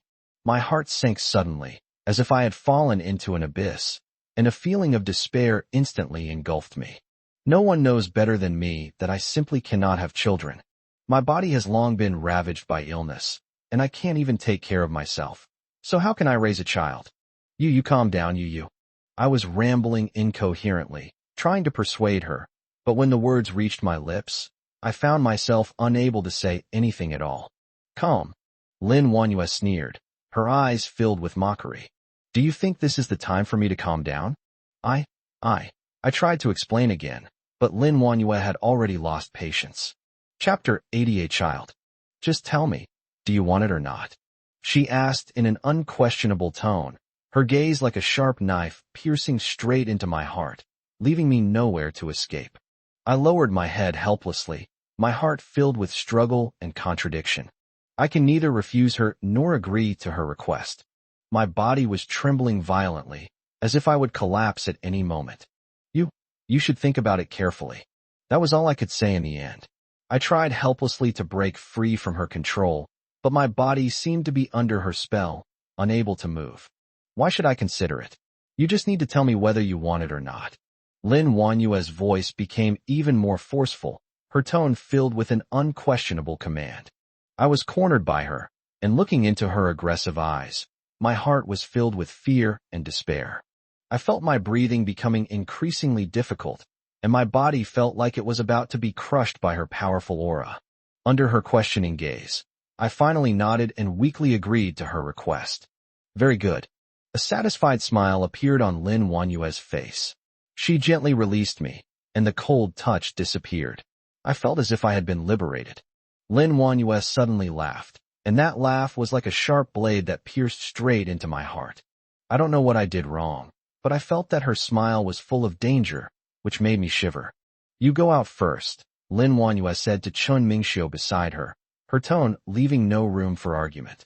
Chen Mingxiu seemed to want to say something, but in the end he just bumped into me and slunk away, not forgetting to glare at me fiercely before leaving. I could only silently endure his anger, daring not to retaliate in any way. Lock the door, Lin Wanyue commanded, her eyes like those of a cunning fox, making me uneasy. What do you want to do?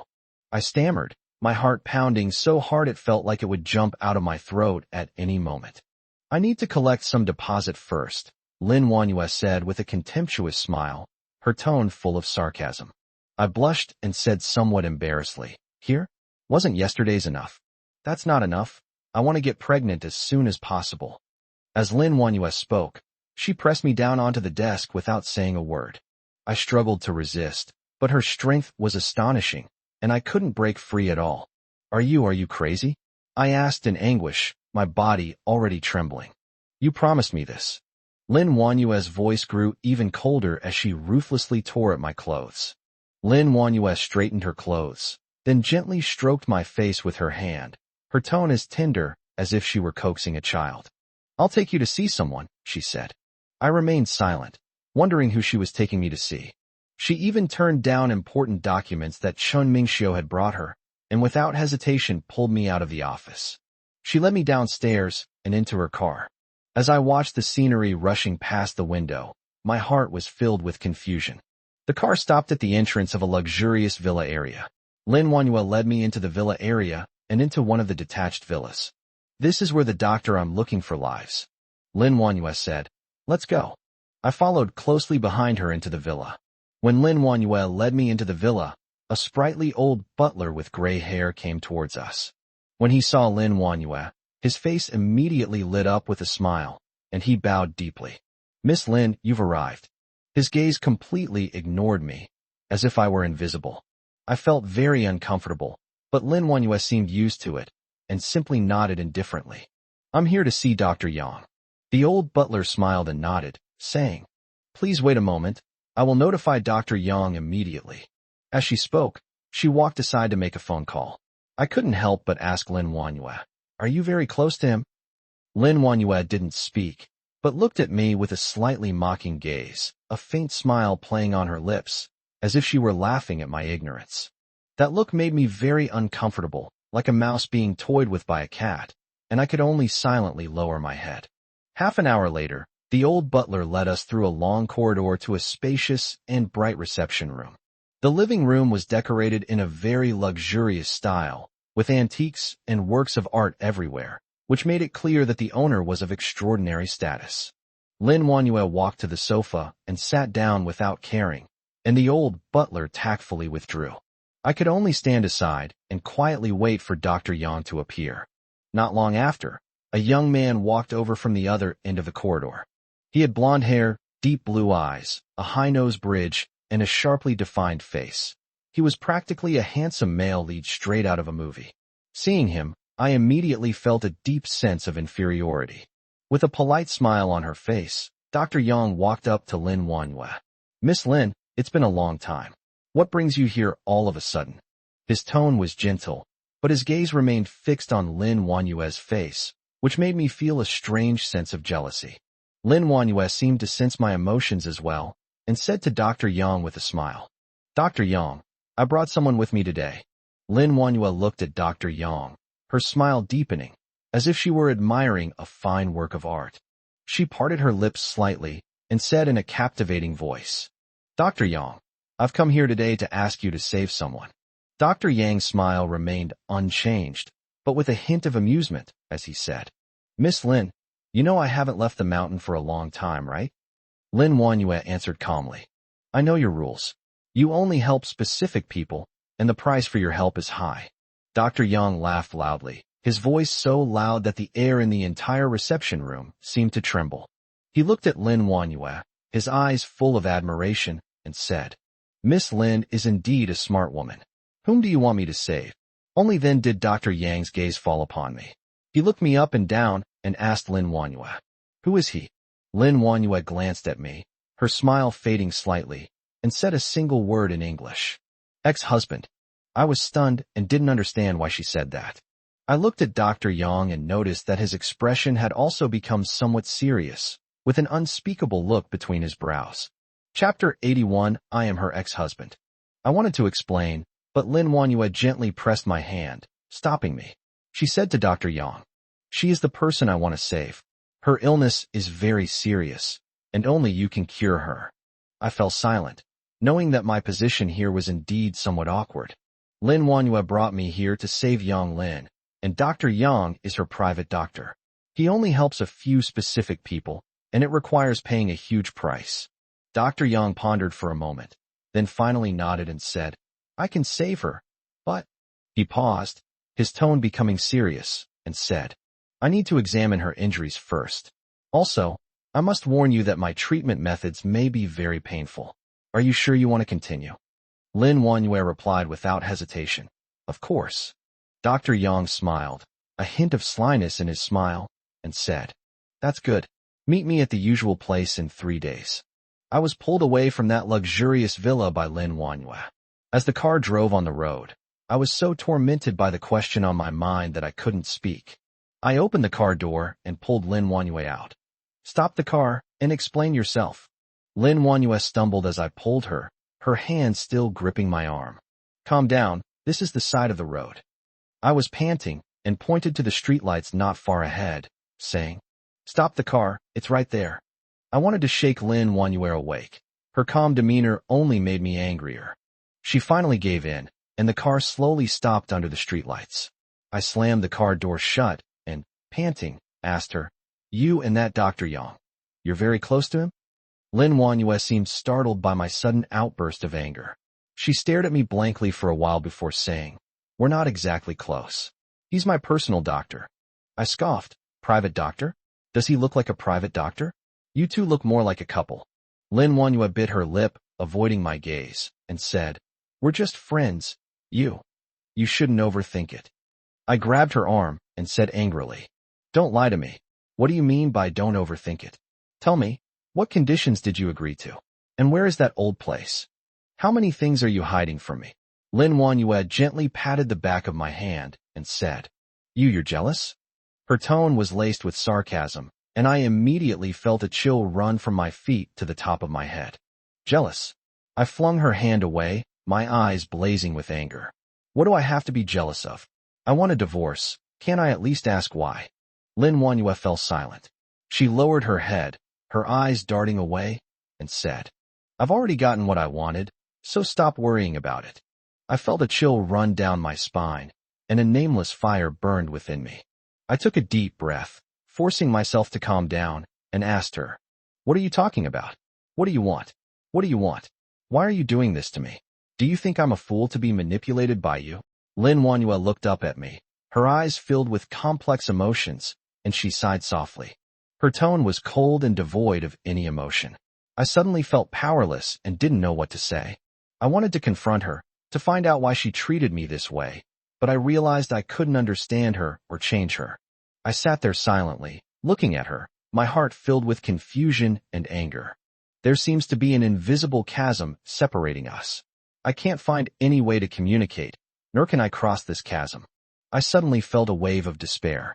As the car passed the city's central hospital, I suddenly slammed my hand on the seat, pointed out the window, and said, Stop the car, I want to get out. Lin Wanyue was taken aback, seemingly not expecting me to suddenly make this request, but she did not refuse, and simply said, What are you going to do? Dr. Yang said that the consultation can only be held in 3 days. I stared at her, my tone laced with sarcasm. Dr. Yang didn't say I couldn't visit patients, did she? Who do you take me for? Someone who won't see my woman until 3 days later. Lin Wanyue frowned slightly.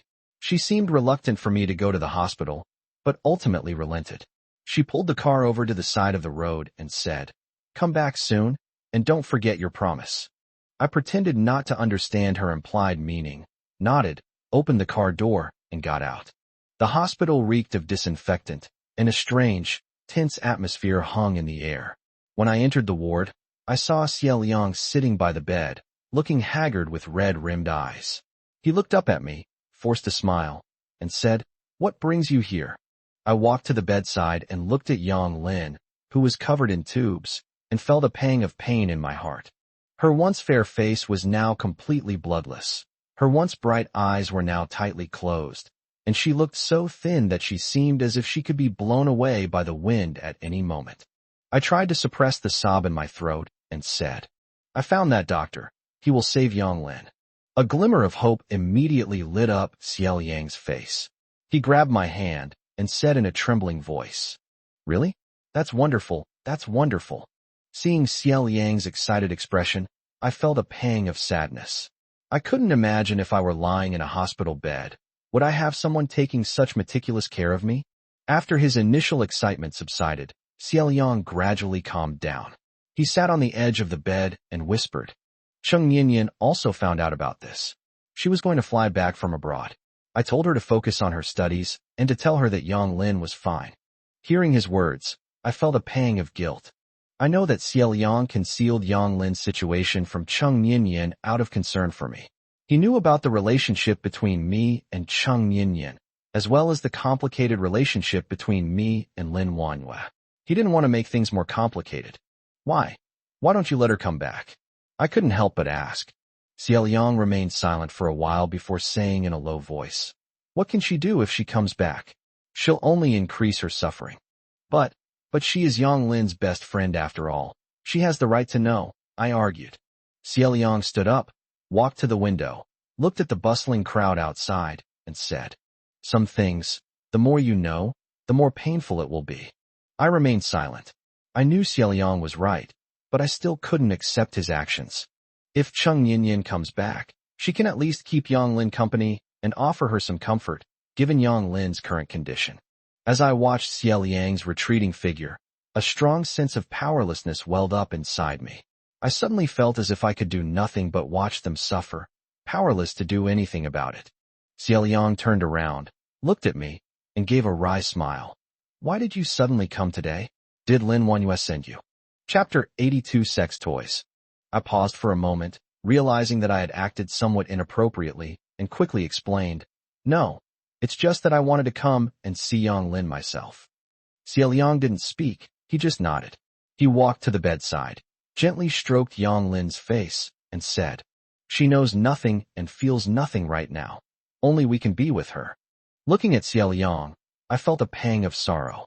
I suddenly realized that I seemed to have become an outsider, excluded by the two of them. There seemed to be an invisible glass between me and them, preventing me from touching their sadness. Xiaoliang stood up, walked over to me, and said, "Let's go get a drink together." I looked into Xiaoliang's eyes, hesitated for a moment, and said, "I'm not in the mood for drinking right now." Xiaoliang smiled and said, "It doesn't matter whether you drink or not. I'm going to drink anyway." I nodded and followed Xiaoliang out of the ward. I suddenly remembered Lin Wanyue's instructions and said, "I have to go back tonight. I still have things to take care of." Xiaoliang didn't say anything. He just nodded, and we walked out of the hospital together into the night. Xiaoliang and I were walking on the street when I suddenly felt very cold, not just physically, but also deep inside. As I watched Xiaoliang's retreating figure, I suddenly felt as if I had lost something important, but I couldn't quite put my finger on what it was. I looked up at the night sky, where countless stars twinkled, and I suddenly remembered Lin Wanyue's words, "Don't forget your promise." I pulled Xiaoliang into a shabby-looking little tavern by the roadside. The dim lighting and the smell of cheap beer made me feel like I was back in college. "Want some strong liquor?" Xiaoliang asked me, seemingly already used to this kind of environment. I waved my hand, poured myself a beer, and took a big gulp. The bitterness of the beer spread in my mouth, but it gave me a sense of comfort. I looked at Xiaoliang, who was looking at me with a worried expression, as if he wanted to say something.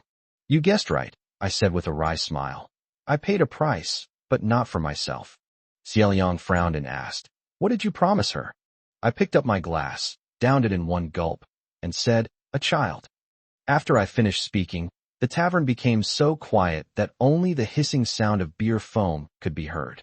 I looked up at Xiaoliang. His face was filled with shock and confusion. I continued, "She needs a child who can inherit her family business. And I became her tool." Xiaoliang remained silent for a long time before whispering, "I deserve to die. I've dragged you down with me." "Don't say that." I patted him on the shoulder. "Don't forget, you're my friends, and I'm doing this willingly." Xiaoliang took a deep breath, poured himself a glass of wine, and said, "You always carry everything on your shoulders. Do you really think you can handle it all? Do you think the only price you pay is money and freedom?" I shook my head and said, "I don't know either. Maybe. I can only take it one step at a time." I drank one glass of wine after another until I was dizzy and started talking nonsense. Seeing that I had drunk too much, Xiaoliang called a car to take me home. Back at Lin Wanyue's villa, I found a package at the door. I asked the delivery man, puzzled. "I don't think I've ordered anything." The delivery man checked the address again to make sure it was correct, and then I signed for the package. When I opened it, I was stunned. Inside were some sex toys for men. My face turned as red as a boiled shrimp, and I quickly hid the package. Just then, Lin Wanyue returned. Seeing my flustered appearance, she smiled knowingly and asked, "You knew everything?" I stammered, "What?" "You know everything." Lin Wanyue approached me and whispered, "Do you think I really need a child? I just need an excuse." I stared at her blankly. Her eyes were full of mockery and ridicule. as if she were looking at a ridiculous toy. Lin Wanyue gently stroked my cheek and said, "Don't be afraid, I won't hurt you. I'll make you the happiest man in the world. All you have to do is cooperate with me and do some fun things." I felt nauseous. Her words, like the forked tongue of a venomous snake, slithered through my mind, sending chills down my spine. I wanted to escape, but my body felt like it was nailed to the spot, unable to move. Lin Wanyue's fingers gently traced my lips. Her tone was as gentle as a spring breeze, yet it filled me with a sense of dread. She said, "What do you want? Tell me, and I'll give it to you." I started trembling uncontrollably. I didn't know what to say. I didn't know what I wanted. All I knew was that I was being manipulated by her, like a fly trapped in a spider web, powerless to struggle. Lin Wanyue suddenly laughed. Her smile was like a blooming poppy, beautiful yet dangerous. She said, "Don't worry, we'll have a lot of fun. Don't resist, darling." Lin Wanyue's voice rang in my ears. She seemed to read my mind and said with a gentle smile, "We just need to enjoy this moment and enjoy the game." I could only let her do as she pleased, let her kiss me, and let her caress my body. It was as if my body was being controlled by her. I couldn't control my actions or my thoughts. "Do you want to know what I want?" Lin Wanyue suddenly released my lips, her eyes becoming even more alluring, as if she wanted to devour me. "Do you want to know why I did this to you?" she continued. "Do you want to know why I chose you?" As if under her spell, I could only stare at her, wanting to know the answer, wanting to know her secret. Because, Lin Wanyue said with a soft smile, her eyes full of mockery and ridicule, as if she could see right through me. "Because you are too easy to manipulate, too easy to control, too easy to play with. That's why I like you. That's why I chose you." Her words struck me like a bolt from the blue, shattering me completely. I felt as if she had slapped me. My face burned, and my heart felt like it had been cut with a knife. The pain was excruciating. Chapter 83: Extravagant Days. A month passed by in a daze. Every day I lived in Lin Wanyue's villa, like a caged canary, leading a decadent life where everything was done for me. But this decadence was filled with a strange sense of oppression. I felt as if I were bound by an invisible rope, unable to breathe. A month later, Lin Wanyue threw a medical examination report in front of me. I was sitting on the sofa watching TV and was startled by her sudden action. "What? It's been a month, and there's still no sign of pregnancy?" Her tone was deliberately sharp, as if she was intentionally trying to provoke me.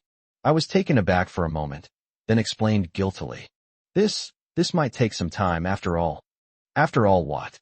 Lin Wanyue interrupted me, her eyes filled with a dangerous glint, like a leopard ready to pounce on its prey. "You think I believe your nonsense? You think I know nothing?"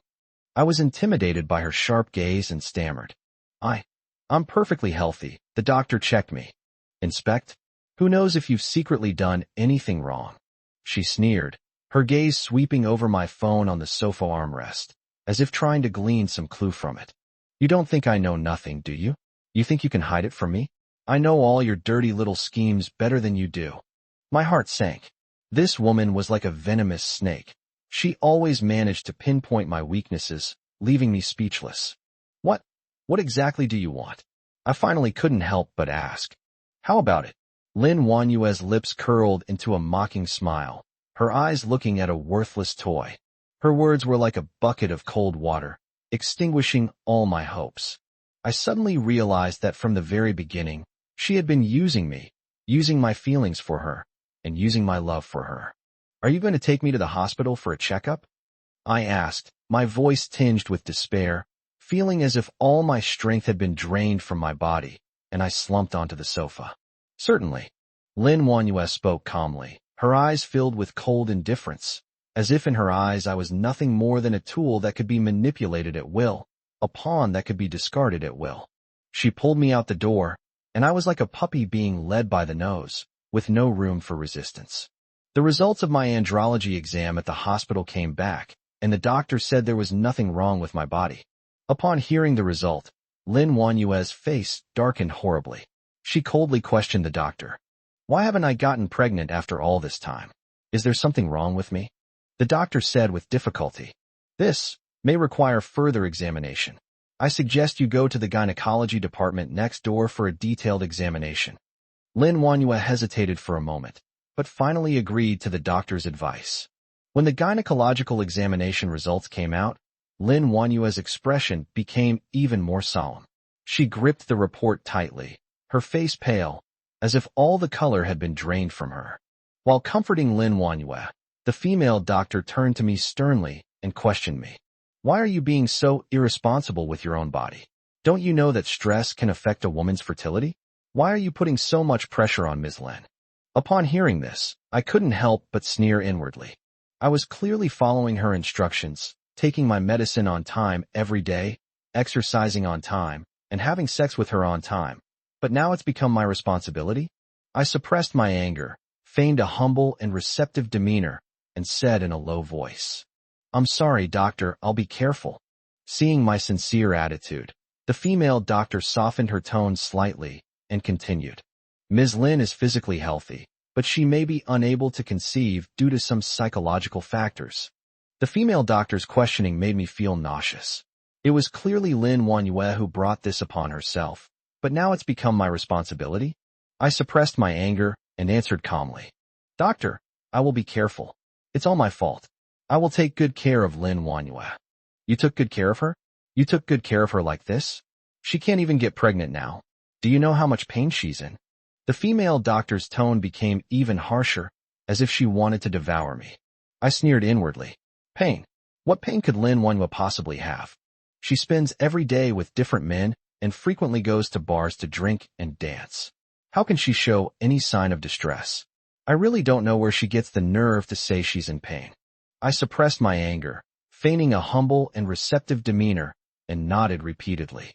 "Doctor, I will be careful. I will take good care of Lin Wanyue in the future and make her happy." Seeing the female doctor's serious expression, Lin Wanyue seemed to realize that her behavior had gone too far, and she whispered, "Doctor, I'm sorry. It's my fault. I'll be more careful in the future." The female doctor nodded and said, "Ms. Lin, you must be careful. Stress can affect a woman's fertility. You need to maintain a good mindset and not put too much pressure on yourself." As we left the hospital, Lin Wanyue remained silent, her face grim, looking as if she had swallowed a fly. "What's wrong?" I asked. "Don't you believe what the doctor said?" Lin Wanyue hesitated for a moment, then said in a low voice, "I'm a little worried. Is it really true that I can't have children?" I sneered inwardly. She's worried? What is she worried about? She was just worried that she wouldn't be able to enjoy men's affections anymore, and that she wouldn't be able to be as carefree and happy as she was now. I feigned concern and asked, "Why would you think that? Didn't the doctor say you're fine?" "It's probably because you've been under too much stress lately. That's why." "No," Lin Wanyue interrupted me, her tone resolute. "I feel like something's wrong with my body. I've never felt like this before." I sneered inwardly. She dared to say she hadn't done this before? She used to sleep around with those gigolos every day, and now she's saying something's wrong with her body? How shameless. Don't overthink it. The doctor said there's nothing wrong with your health. You're probably just under too much stress. You'll be fine after a rest. I pretended to be calm and said, "You want a child? I will try my best, don't worry." Lin Wanyue seemed to be comforted by my words. She nodded and stopped talking. When we got home, Lin Wanyue dragged me to the mall and bought a whole bunch of supplements. "Why are you buying so many supplements?" I asked. "Don't you trust what the doctor said?" Lin Wanyue hesitated for a moment, then said in a low voice, "I'm a little worried that I might not be able to have children anymore, so I want to buy some supplements to help improve my health." Chapter 84 Car Accident. I sneered inwardly. She bought supplements? She bought these supplements simply to find an excuse to shirk responsibility. She clearly couldn't get pregnant because she was messing around with those young gigolos every day, but now she's saying it's because of her health. It's utterly ridiculous. I pretended to be very concerned and said, "Don't worry, I'll help you get your body in good condition, and we'll have a lovely baby soon." Upon hearing my words, Lin Wanyue smiled slightly, nodded, and whispered, I sneered inwardly. Did she think I would help her improve her health? Did she think I would have a child with her? How could I possibly have her child? I'm tired of this hypocritical life. I'm tired of being used. I've decided to escape from here to escape this hypocritical woman, and to escape this oppressive life. I made an excuse that I was busy with work and had to go on a business trip for a few days. Lin Wanyue didn't suspect anything. She even told me to take good care of myself and not to overwork myself. With my suitcase, I left that house full of hypocrisy and deceit. I felt like a bird that had been imprisoned for a long time, finally regaining its freedom. I went to a bar, ordered a few drinks, and sat alone in a corner, quietly drinking them. The bar was bustling with noise and the music was deafening, but I couldn't feel any joy. My heart felt like it was being weighed down by a stone, so heavy that I couldn't breathe. As I drank, I thought of Lin Wanyue, her hypocritical smile, her calculating eyes, and her greedy heart. I took some time to visit young Lin at the hospital. She is out of danger, and the doctor said she is recovering very well, but she still needs some time for rehabilitation. I saw her lying weakly on the hospital bed, tears welling up in her eyes, and my heart ached. This girl, I've always protected her since she was little, and now she's going to marry someone else. However, I could only keep these words to myself. After all, this jinx, couldn't bring her any more bad luck. After leaving the hospital, I called my aunt and asked about my grandmother's condition in a light-hearted tone. My aunt's voice was visibly choked with emotion as she told me that my grandmother had passed away abroad and was buried on a beautiful beach. She said that her grandmother had been sick for a while, but she had kept it from us so that we wouldn't worry. My mind went blank, and the image of my grandmother's kind smile and warm hands flashed through my mind. Tears streamed down my face uncontrollably. "Auntie, Grandma, My voice was choked with sobs. "I know you're heartbroken, but you have to be strong. Grandma kept talking about you before she passed away, saying you were a good child." My aunt's voice was hoarse, and I forced back my grief and whispered my reply. "When Lin Wanyue and I visited Grandma last time, did she already know about us?" My aunt was silent for a while before whispering. "She saw it a long time ago, but she just didn't want to say it and didn't want to hurt you." "Why? Why did she hide this from me? What did I do wrong? Why does everyone have to leave me?" I broke down, screaming in despair. "I'm a jinx, bringing bad luck wherever I go." I rushed out of the hospital and wandered aimlessly through the streets, the oppression in my heart threatening to engulf me. I suddenly stopped in the middle of the road. A black sedan sped towards me, and the driver seemed not to see me. The car sped up and faster. I closed my eyes, leaving everything to fate. At that moment, I wished I could just disappear from this world and stop caring about anything else. With a loud bang, I was thrown back, my vision blurring. I vaguely sensed someone crying. Was it Lin Wanyue? In my coma, I dreamed of my grandmother. She held my hand, a warm smile on her face, and said, "Child, don't be afraid. There is no pain here, only happiness." In my dream, I saw young Lin and that bastard standing together, their faces beaming with happiness. I sat with them next to my grandmother, the three of us, enjoying a harmonious family time. I woke up in a hospital bed. The doctor said I hit my head. Luckily, I was rescued in time, otherwise. I slowly sat up, looked at the bright sunshine outside the window, and felt that everything was unreal. I was still alive? The doctor told me that Lin Wanyue had been taking care of me at the hospital until I woke up. I was a little shocked. Would Lin Wanyue be so good to me? I turned to look at the door of the ward, but it was empty. I wanted to see her, but I was afraid of seeing her disgusted expression. "Lin Wanyue, what are you really thinking?" I murmured to myself, my mind filled with questions. Suddenly, the door to the ward was pushed open, and Lin Wanyue walked in. She was wearing a white dress, with a faint smile on her face, and holding a bouquet of bright red roses in her hands. "You're awake." Lin Wanyue walked to the bedside and placed the roses on the bedside table. Her gaze was gentle, and her voice was gentle. I was captivated by her gentleness and forgot all the unpleasantness, as if I had returned to the moment we first met. You've been taking care of me all this time?" I asked tentatively. Lin Wanyue nodded and said, "Of course, you're my husband. It's only natural for me to take care of you." But I wanted to say something, but the words that came out were, "It's nothing." Lin Wanyue sat on the edge of the bed, holding my hand in hers. The warmth of her hand traveled through my fingertips, yet it sent a chill down my spine. Upon closer inspection, I noticed that his eyes were red, as if he had been crying, but his gaze was unusually firm, as if he could see right through me. Why? Why did you do that? Her voice trembled, yet still carried a hint of anger. I closed my eyes, a bitter smile tugging at the corners of my mouth. My throat felt like it was stuffed with cotton, and I could only utter a hoarse whisper. I didn't want to commit suicide. Nonsense. You broke 3 ribs. If that car hadn't braked in time, you would have. Lin Wanyue stopped abruptly. As if suddenly realizing her loss of composure, she forced back her tears, lowered her head, and her voice became gentle. You're just too tired, right? You're just too tired, so you want to rest. I sighed helplessly, my heart feeling numb and cold.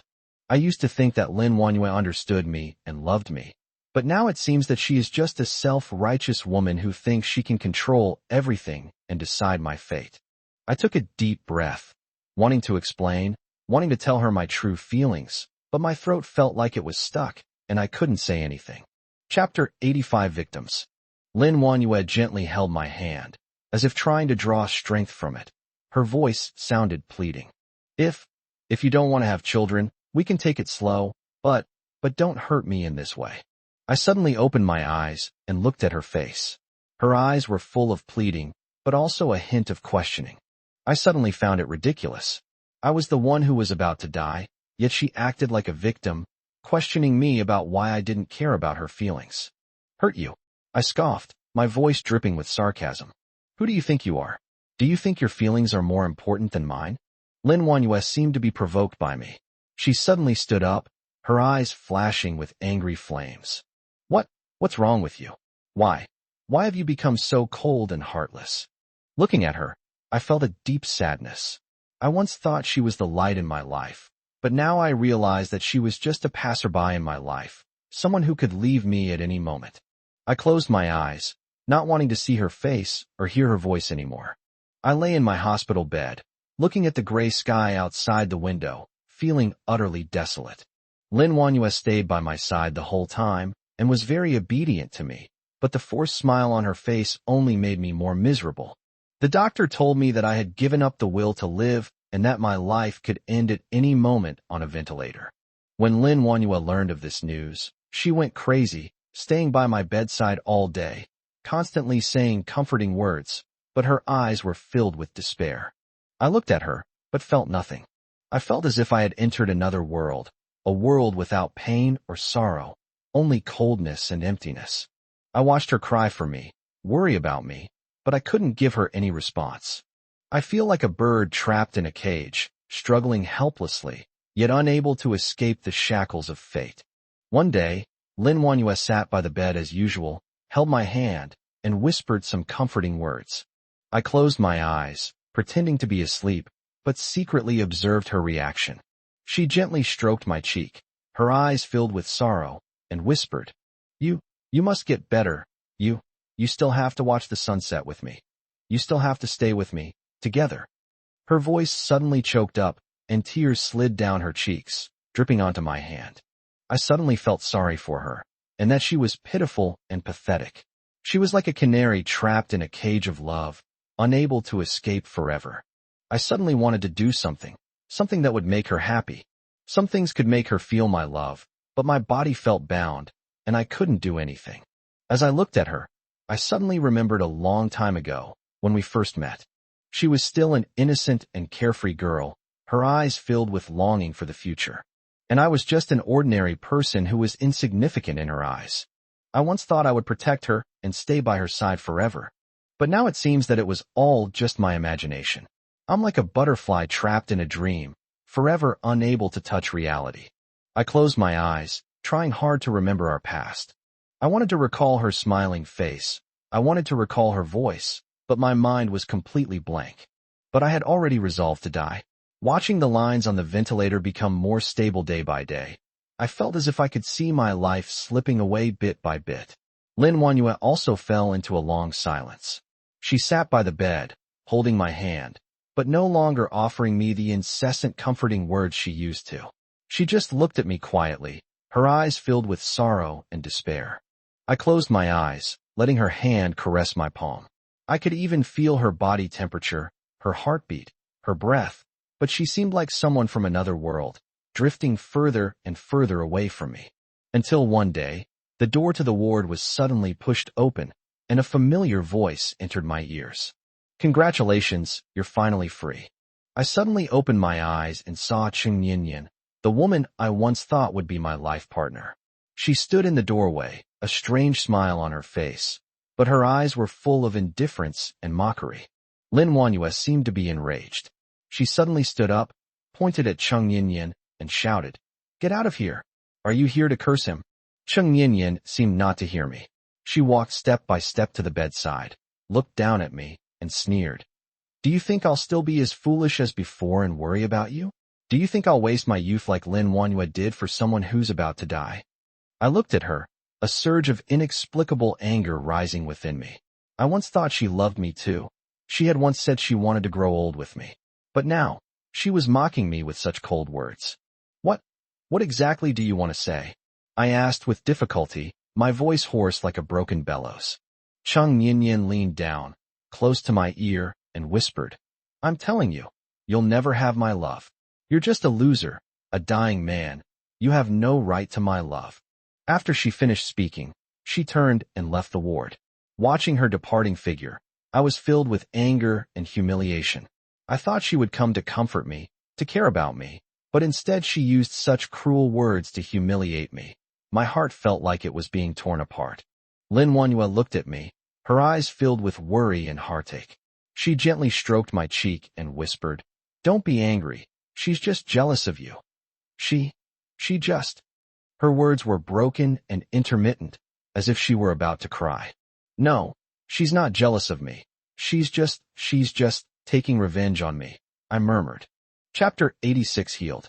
Cheng Yinyan's words were like a sharp knife, piercing my heart. I should have realized then that she was just jealous of me, jealous that I was about to be free from this painful torment. After she left, I thought Lin Wanyue would come to comfort me, hold my hand, and tell me that everything would be all right. But she didn't. She just sat there quietly, looking at me with eyes full of sadness and helplessness. I closed my eyes and let the tears flow freely. I thought I would fall asleep forever, but one day at a certain moment, I suddenly felt a warm current surge into my heart, and my body began to tremble slightly. I opened my eyes and was surprised to find that my breathing had become more steady and my heartbeat had returned to normal. After the doctor examined me, he told me that my condition was gradually improving, which was nothing short of a miracle. After being discharged from the hospital, I returned home. I thought I would start over, but I found that I seemed unable to do anything. Every day I sit in my room, flipping through the books I used to love, but I can no longer find any joy in them. I tried going for walks and traveling, but whenever I saw happy people, a nameless sadness welled up inside me.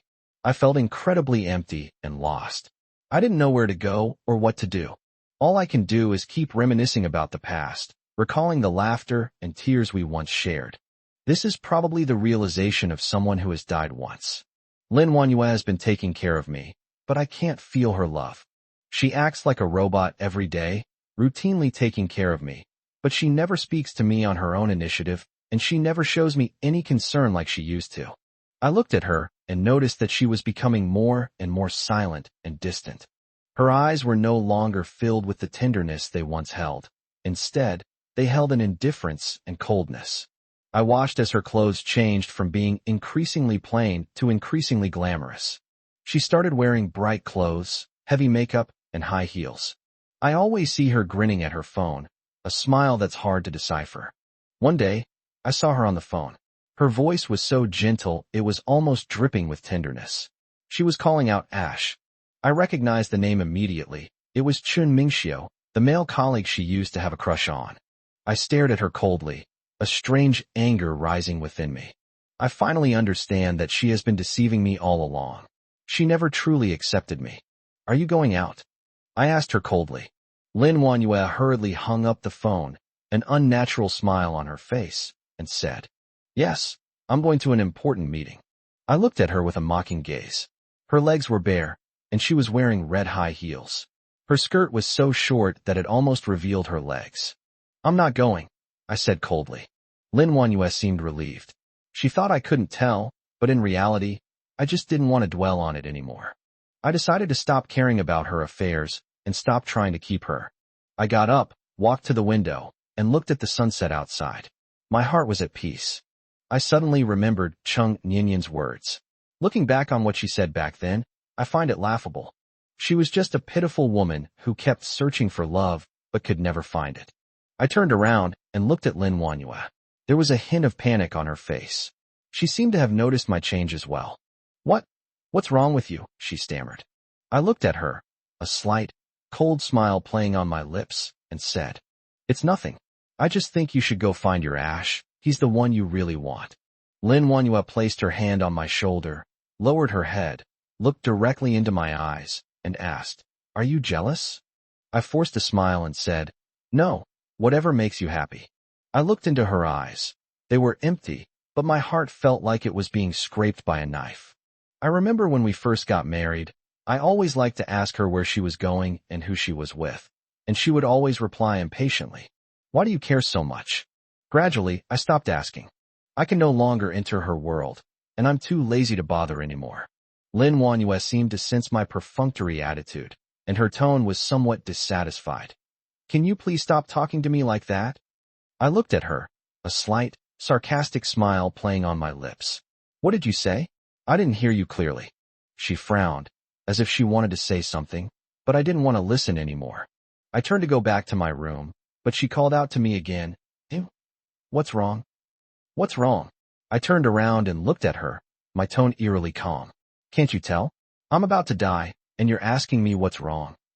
I paused for a moment, stared at her coldly, and said, "Lin Wanyue, if you want a divorce, just say so.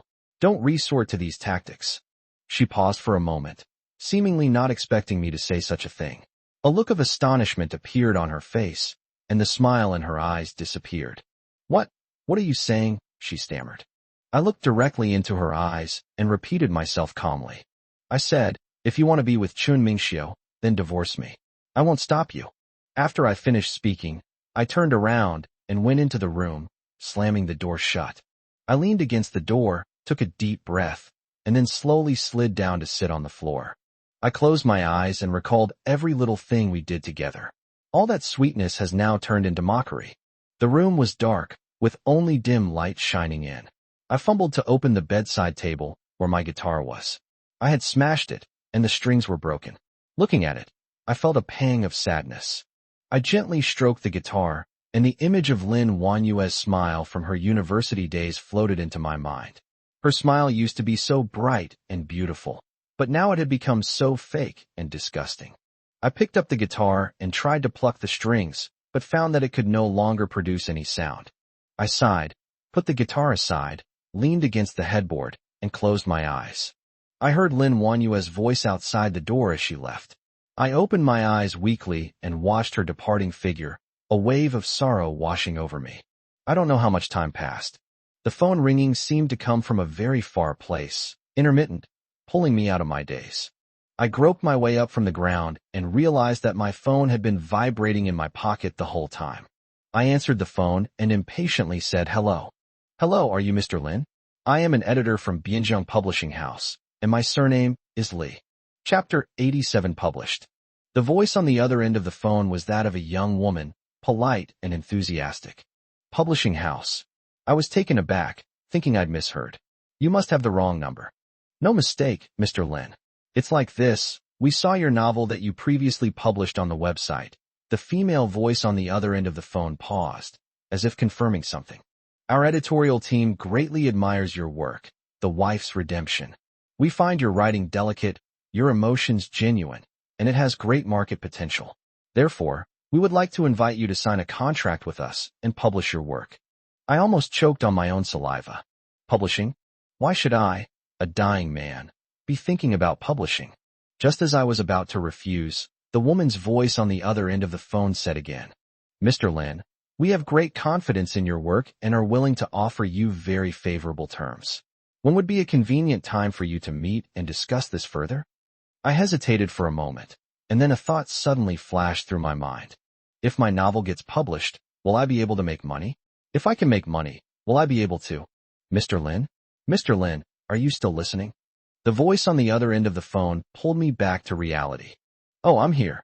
We can meet and talk. You can choose the time and place," I said. "Okay, then let's meet at Meat Cafe at 10 a.m. tomorrow, okay?" "Okay." I hung up the phone, feeling a mix of emotions. The next day, despite my weakened state, I arrived at the Encounter coffee shop at the agreed time. A young woman dressed in a business suit and with exquisite makeup was already sitting there waiting for me. When she saw me, she immediately stood up and warmly shook my hand. "Mr. Lin, hello, this is Editor Lee. We spoke on the phone yesterday." I nodded and sat down opposite her. Editor Lee handed me a cup of coffee, then took a thick stack of documents from her bag and pushed it in front of me. "Mr. Lin, this is our publishing house's introduction and contract. Please take a look. We have high hopes for your work and believe you will definitely become a best-selling author." I casually flipped through the document, which was filled with various clauses, but I couldn't concentrate on it at all. I picked up my coffee and took a sip. The bitter taste spread in my mouth, just like my current mood. "Mr. Lin, what do you think?" Editor Lee asked with a smile after I finished reading. "It's all right," I said dismissively. "To be honest, I know nothing about these things and have no opinions to offer." "That's great." Editor Lee seemed satisfied with my reaction. She pointed to a page and said, "This is our payment standard for your article. Do you have any questions?" I looked down and saw that it said 1,000 words per 1,000 characters, followed by a string of zeros. I was stunned. This is way too much. "Mr. Lin, do you have any further questions?" Seeing that I was in a daze, Editor Lee assumed that I was dissatisfied with the payment and quickly said something. "If you feel there's anything else that needs adjusting, we can discuss it further." I snapped out of my daze and shook my head. "No, that's fine." When Editor Lee saw that I agreed, a victorious smile appeared on his face. She handed me a contract. "Then please sign here." I took a deep breath, picked up the pen, and signed my name on the contract. "It's a pleasure to work with you." Editor Lee extended his hand, his face beaming with a bright smile. I looked at her, a bitter smile tugging at the corners of my mouth. A pleasant collaboration? My life is already a mess. What's pleasant about it? I sat there blankly, watching Editor Lee pack up and prepare to leave. To be honest, my mind was a mess, like a tangled ball of yarn that I couldn't untangle. I never imagined that something written by a dying man like me could actually be published. "Mr. Lin, I'll be going now. I'll contact you again after I've finished revising your manuscript," Editor Lee said, handing me a business card. "This is my contact information. Please feel free to contact me anytime if you have any questions." I mechanically took the business card, and looking at the 3 words Li Xiaoli printed on it, I suddenly felt a sense of irony. I don't even know how much longer I have to live, and I'm actually going to be discussing manuscript revisions with someone? After Li Xiaoli left, I sat alone in the coffee shop for a long time. Outside the window, cars and people bustled about, and everyone's face was filled with enthusiasm for life. Only I felt like a lost soul, unable to find my direction. "Sir, would you like to order anything else?" the waiter asked politely as he approached. "No need, just pay the bill." I waved my hand weakly. Back home, I collapsed onto the bed, overwhelmed by exhaustion. I closed my eyes, but Li Xiaoli's words kept echoing in my mind. "Your work has great market potential. We believe you will definitely become a best-selling author." These words were so unfamiliar to me, yet so alluring. I rolled over, pulled my phone from under the pillow, and saw a picture of my wife on the screen. In the photo, she was smiling radiantly, beautiful and charming, just like the girl I fell in love with at first sight. My heart skipped a beat. If my novel actually gets published, if I can make a lot of money, then maybe I can. I shook my head violently, banishing the absurd thought from my mind. No, that's impossible. My illness is already in its late stages. The doctor says I only have 6 months left at most. Even if I could pull off a miracle and finish the novel and make money in a short time, what then? I no longer have the right to hope for love, or to hope for a fresh start with her. I smiled bitterly, tossed my phone aside, closed my eyes, and let despair engulf me. I don't know how much time had passed when a sudden, urgent doorbell rang, waking me from my sleep. The doorbell rang like a death knell, one ring after another, driving me crazy. I struggled to get out of bed, wondering if I had forgotten to pick up a package. The moment I opened the door, a glass shattered at my feet, shards of glass flying onto my trouser leg. But I felt no pain, only a bone-chilling cold that shot up from my feet to my heart. Lin Wanyue, my wife, is standing at the door right now, her eyes so cold they look like she wants to kill someone. She was still holding a broken glass in her hand, the sharp edge pointed at me, as if it would pierce my throat at any moment. Lin Wanyue, what's wrong with you? I took a step back, dodging her approaching body, and my anger surged up as well. I'm crazy? I'd like to ask you what's wrong with you. Lin Wanyue screamed, her voice so sharp it seemed to pierce my eardrums. Tell me, why did you lie to me?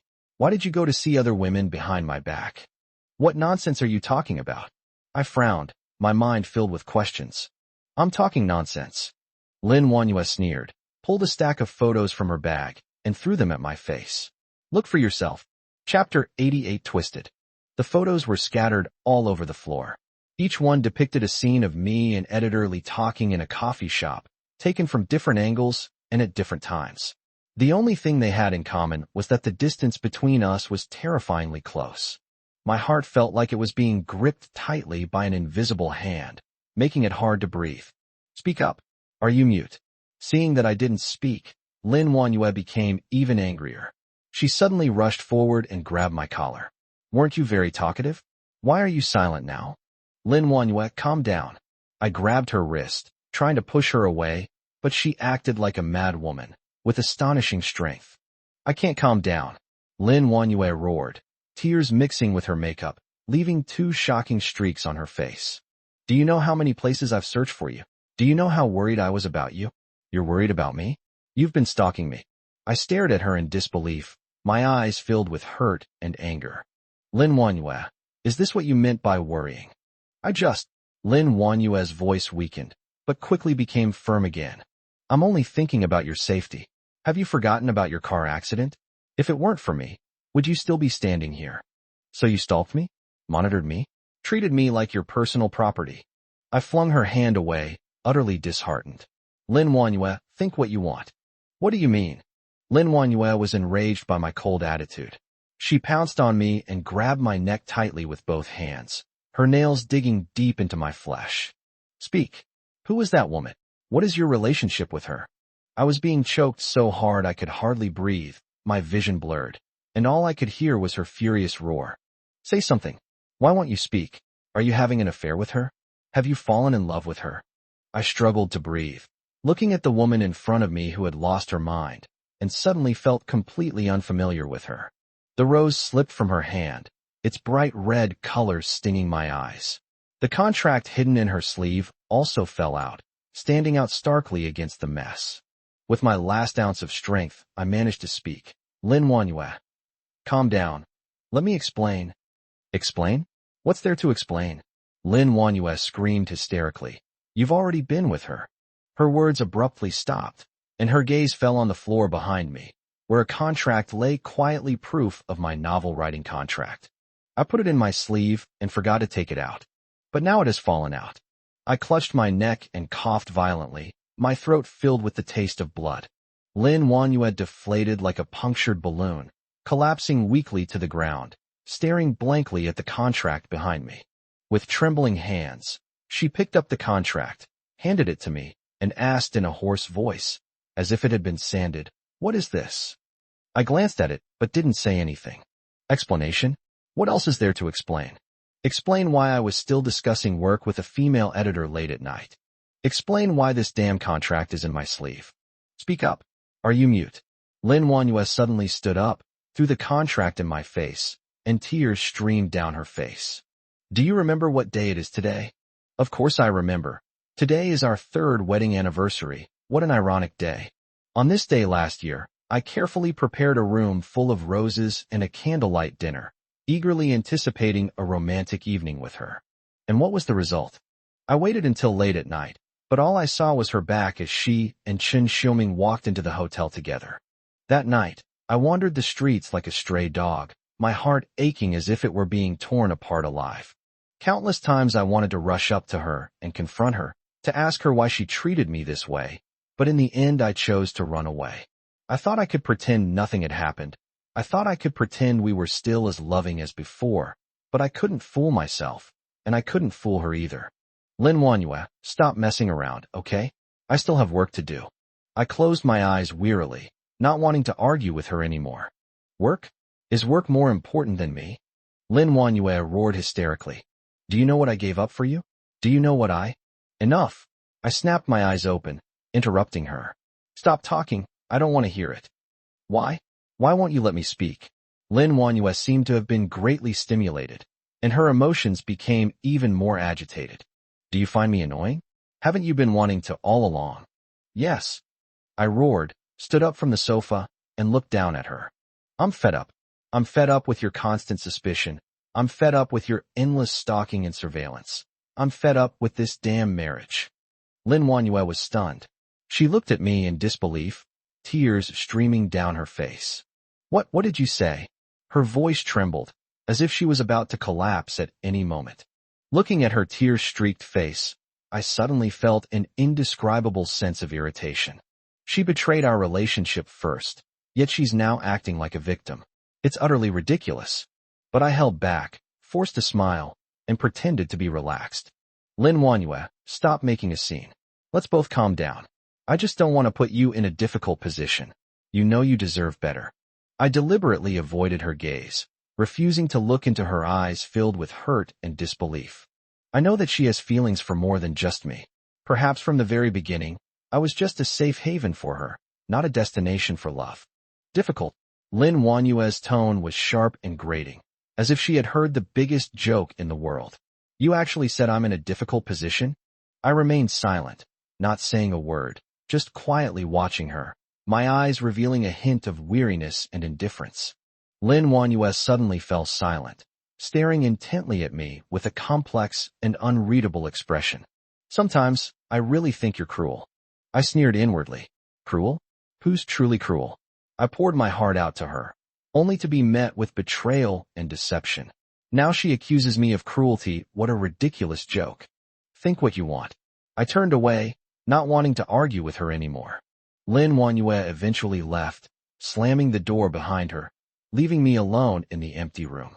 I lay helplessly on the bed, staring at the ceiling, feeling utterly empty inside. In the days that followed, Lin Wanyue and I fell into a cold war. We were like two parallel lines, never to intersect again.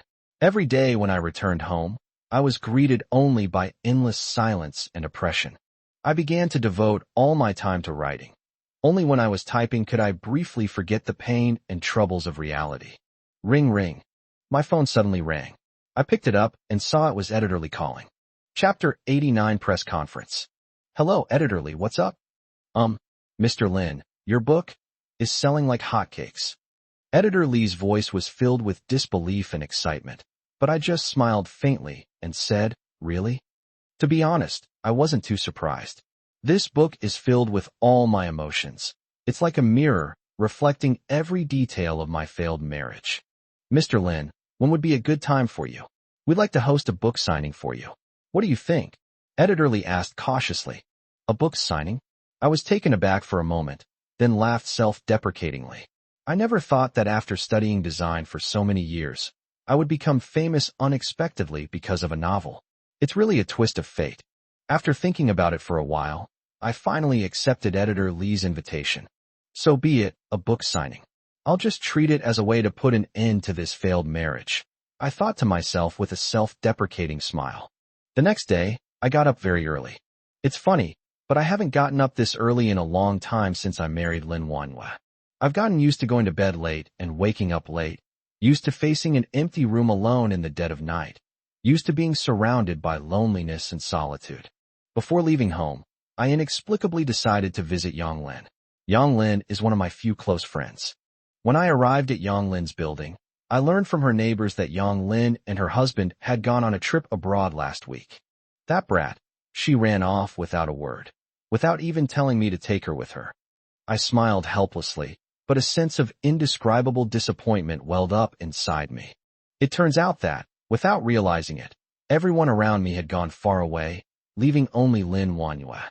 Thinking about this, I felt a mix of emotions and didn't know what to say.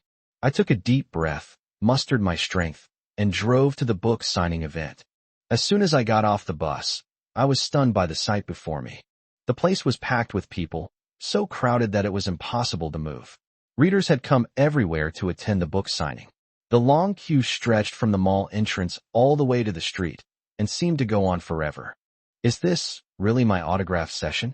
I rubbed my eyes, wondering if I was hallucinating. After writing books for so many years, I never imagined that one day my work would be so popular. When Editor Lee saw me, he quickly came up to me with a big smile on his face. "Mr. Lin, you've finally arrived. The readers have been waiting anxiously." I gave an awkward laugh and followed Editor Lee to the signing table. The book signing officially began, and I started mechanically signing autographs and taking photos with the readers. At first, I was a little nervous, but gradually, I began to enjoy the feeling of being surrounded by people. "Mr. Lin, your book is so well written, it made me cry." "Mr. Lin, you are even more handsome in person than in the photos." "Mr. Lin, could you write another novel about marriage?" The reader's enthusiasm allowed me to temporarily forget the troubles and pains of real life. It felt like I was back in my student days, a time when I also had dreams and was full of expectations for the future. "Mr. Lin, may I take a picture with you?" A sweet voice suddenly rang in my ears. I looked up and saw a delicate face. She was a young girl, in her early 20s, wearing a white dress, with long, black hair cascading over her shoulders, and her large, watery eyes filled with admiration and anticipation. Of course, I nodded with a smile. The girl excitedly took out her phone and took a picture with me. "Mr. Lin, my name is Su Qing, and I am a loyal reader of yours. I really like your books, especially the male protagonist you created. He reminds me of my first love," the girl said, blushing. "Thank you for your kind words," I replied politely. "Mr. Lin, you." Su Qing wanted to say something, but was pushed aside by the crowd behind her. The book signing ended earlier than I expected. Exhausted, I dragged my weary steps back to the villa where I lived with Lin Wanhua. It's laughable, but I naively thought we would be happy like this for the rest of our lives. Pushing open the heavy door of the villa, a strong smell of alcohol hit me, mixed with the scent of cheap perfume, making me frown involuntarily. Oh, the great writer is back. In the living room, Lin Wanhua was wearing the silk nightgown I bought for her, leaning against the sofa, swirling a glass of red wine in her hand, her eyes glazed over, and a mocking smile on her face. I didn't want to pay any attention to her and went straight to the study on the second floor, just wanting to take a good shower and get some sleep. "What? Your little fangirls didn't keep you here." Lin Wanhua's sharp voice came from behind me, like a thorn that pierced my heart.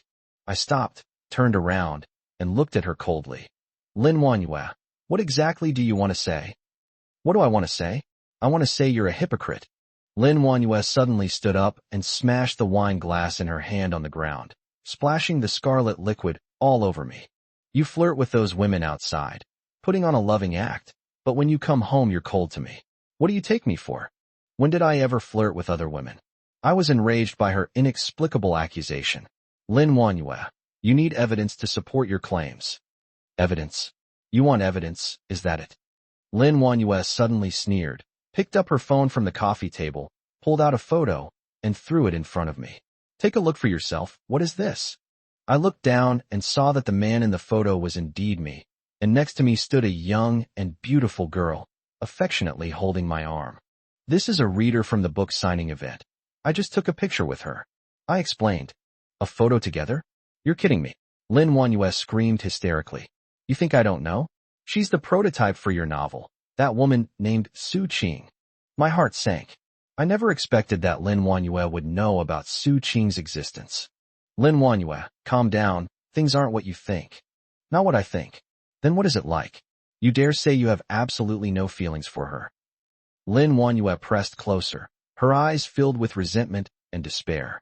I opened my mouth, but didn't know what to say. "Enough, stop talking." Lin Wanhua suddenly covered her ears and squatted down in pain. "I don't want to hear it. I don't want to hear it." Chapter 90 Threat. Lin Wanhua squatted on the ground, like a crumpled piece of silk, exuding the scent of perfume. As I looked at her, a wave of frustration washed over me. Explanation? Justification? At this moment, all seemed pale and powerless. I even started to doubt what there was left between us. She raised her head, her eyes brimming with tears, yet carrying a hint of fierceness. Unless you promise never to see those female readers again, otherwise. She paused, a hint of threat in her voice. Otherwise, I'll make sure you can't write your book. I froze, a chill running from the soles of my feet straight to the top of my head. She knew my weaknesses, and she knew what writing a book meant to me. This is not just a career, but also my spiritual pillar and my only solace in this absurd world. If even this is taken away, what is the point of my life? A deep sense of despair enveloped me, as if I were in a cold abyss. I opened my mouth, but no sound came out. After a long while, I finally heard my own hoarse voice, as if I had crawled out of hell. Okay, I promise. Hearing my promise, Lin Wanyue seemed to release all her strength, hugged me tightly, buried her head in my chest, and sobbed softly. I stood there stiffly, letting her hug me, feeling no warmth, only endless emptiness and numbness. We still have a child we haven't had yet. She spoke haltingly, her tone carrying a hint of pleading. A child? I almost sneered. How much sincerity and how much calculation was contained in the we she spoke of? She grabbed my hand and pulled me towards the bedroom. Her silk nightgown slipped to the floor, revealing her fair skin. I closed my eyes and let her do as she pleased, like a puppet on a string, completely powerless to resist. I lay in bed, staring at the ceiling, feeling my clothes being peeled off piece by piece, my body exposed to the cold air. My mind went blank. I didn't want to think about anything. I just wanted to escape this suffocating reality. Lin Wanyue pressed down on him, her body reeking of alcohol and perfume. I numbly endured all of this, feeling like a soulless shell, letting her take whatever she wanted.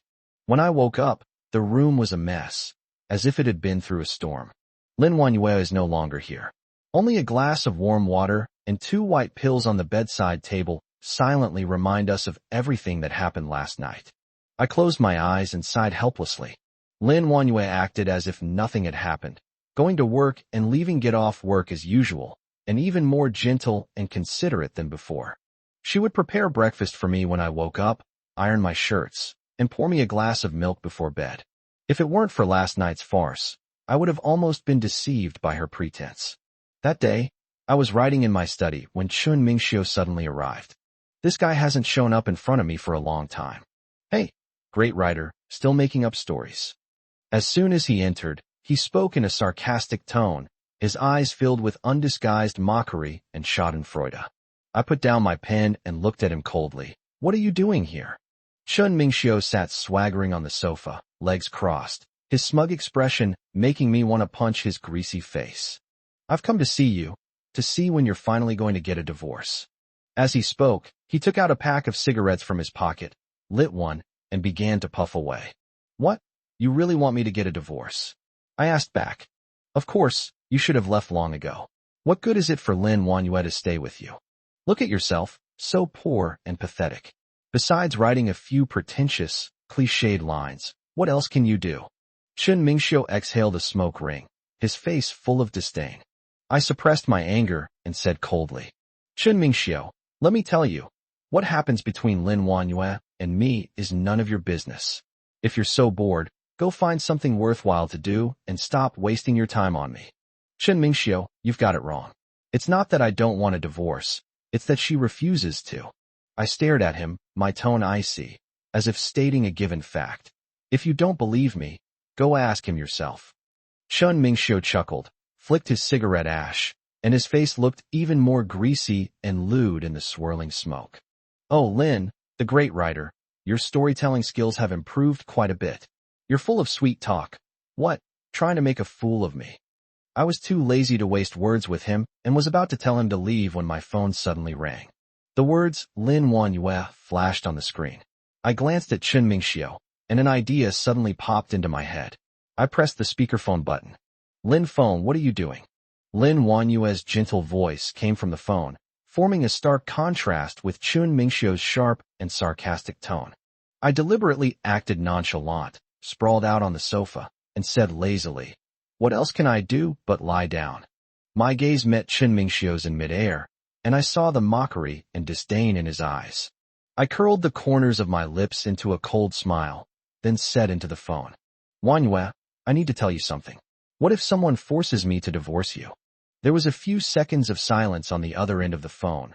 Then Lin Wanyue's shrill voice almost pierced my eardrums. Who? Who wants you to divorce me? Lin Feng, let me tell you, you're not leaving me. I'm going back right now. The call ended. I looked at Chen Mingxiu. Is Victor's posture blatantly obvious? What? Does young Master Chen intend to sit here and watch my wife and I being affectionate? Chen Mingxiu's face turned ashen. He glared at me fiercely, then got up and slammed the door shut as he left. I walked to the window and watched Chen Mingxiu's retreating figure as he fled in panic, the smile on my lips gradually widening. I did a pretty good job in this scene. When Lin Wanyue returned, I was standing at the door waiting for her. When she saw me, her expression softened slightly, but her voice still carried a hint of lingering fear. Who came by? Was it my mom again? I shook my head. No, it's just me. Then what did you say on the phone just now about divorce? Lin Wanyue stared intently at me, her eyes filled with a hint of inquiry. I forced a light laugh and said, It's nothing, just a nightmare. Lin Wanyue looked at me suspiciously, seemingly not entirely believing what I said. But in the end, she said nothing. Lin Wanyue didn't press further, only saying that she was hungry and wanted to take me to eat. I nodded and let her pull me into the car. Honestly, my mind is a mess right now. I just want to find a place to down a few beers and calm down. She drove around in circles, finally stopping in front of a restaurant. Looking at the familiar sign, I felt a mix of emotions. Chapter 91 Stationing. This restaurant was a place we frequented when we were dating.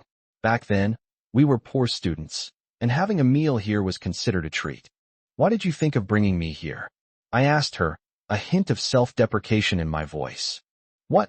Can't we come to the usual place? She rolled her eyes at me, grabbed my arm, and pulled me into the store. That's when I noticed that this restaurant was no longer the small eatery it used to be. The decor was much more luxurious, and the sign now had the words, Music Restaurant. Before I could think about it, a middle-aged woman in a waitress uniform came up to me with a big smile. Hey, isn't this Raymond Lam and Wanyu? Long time no see, you're married now. As she spoke, she looked us up and down, then lowered her voice, her tone tinged with concern. Wanyu, why has your husband lost so much weight? He doesn't look well either. Is he working too hard? Before Lin Wanyu could speak, I interrupted and said, It's nothing. My stomach hasn't been feeling well lately.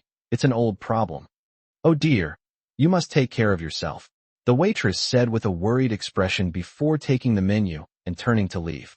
Lin Wanyue handed me the menu, smiling as she said, What would you like to eat? Order whatever you like, it's on me today. I quickly flipped through a few pages, randomly ordered a few dishes, and then pushed the menu in front of her. She didn't stand on ceremony and ordered several dishes I used to like, saying as she ordered, Do you remember this dish? You used to love it the most, and you always ordered 2 servings every time you came. Watching her beaming with joy, I felt a sharp pain in my heart. She still remembered these things. She actually remembered them. But why? Why can she say these sweet words while also getting involved with other men? I suppressed the bitterness in my heart and ate my food in silence. Lin Wanyue acted as if nothing had happened, continuing to talk to me about the past, as if those unpleasant things had never happened between us. Halfway through the meal, the restaurant lights suddenly dimmed, and a spotlight shone on the stage. A young girl in a white dress, holding a guitar, gracefully walked onto the stage. The next song is dedicated to everyone here. I hope you enjoy it. The girl spoke softly into the microphone, then plucked the strings and began to sing.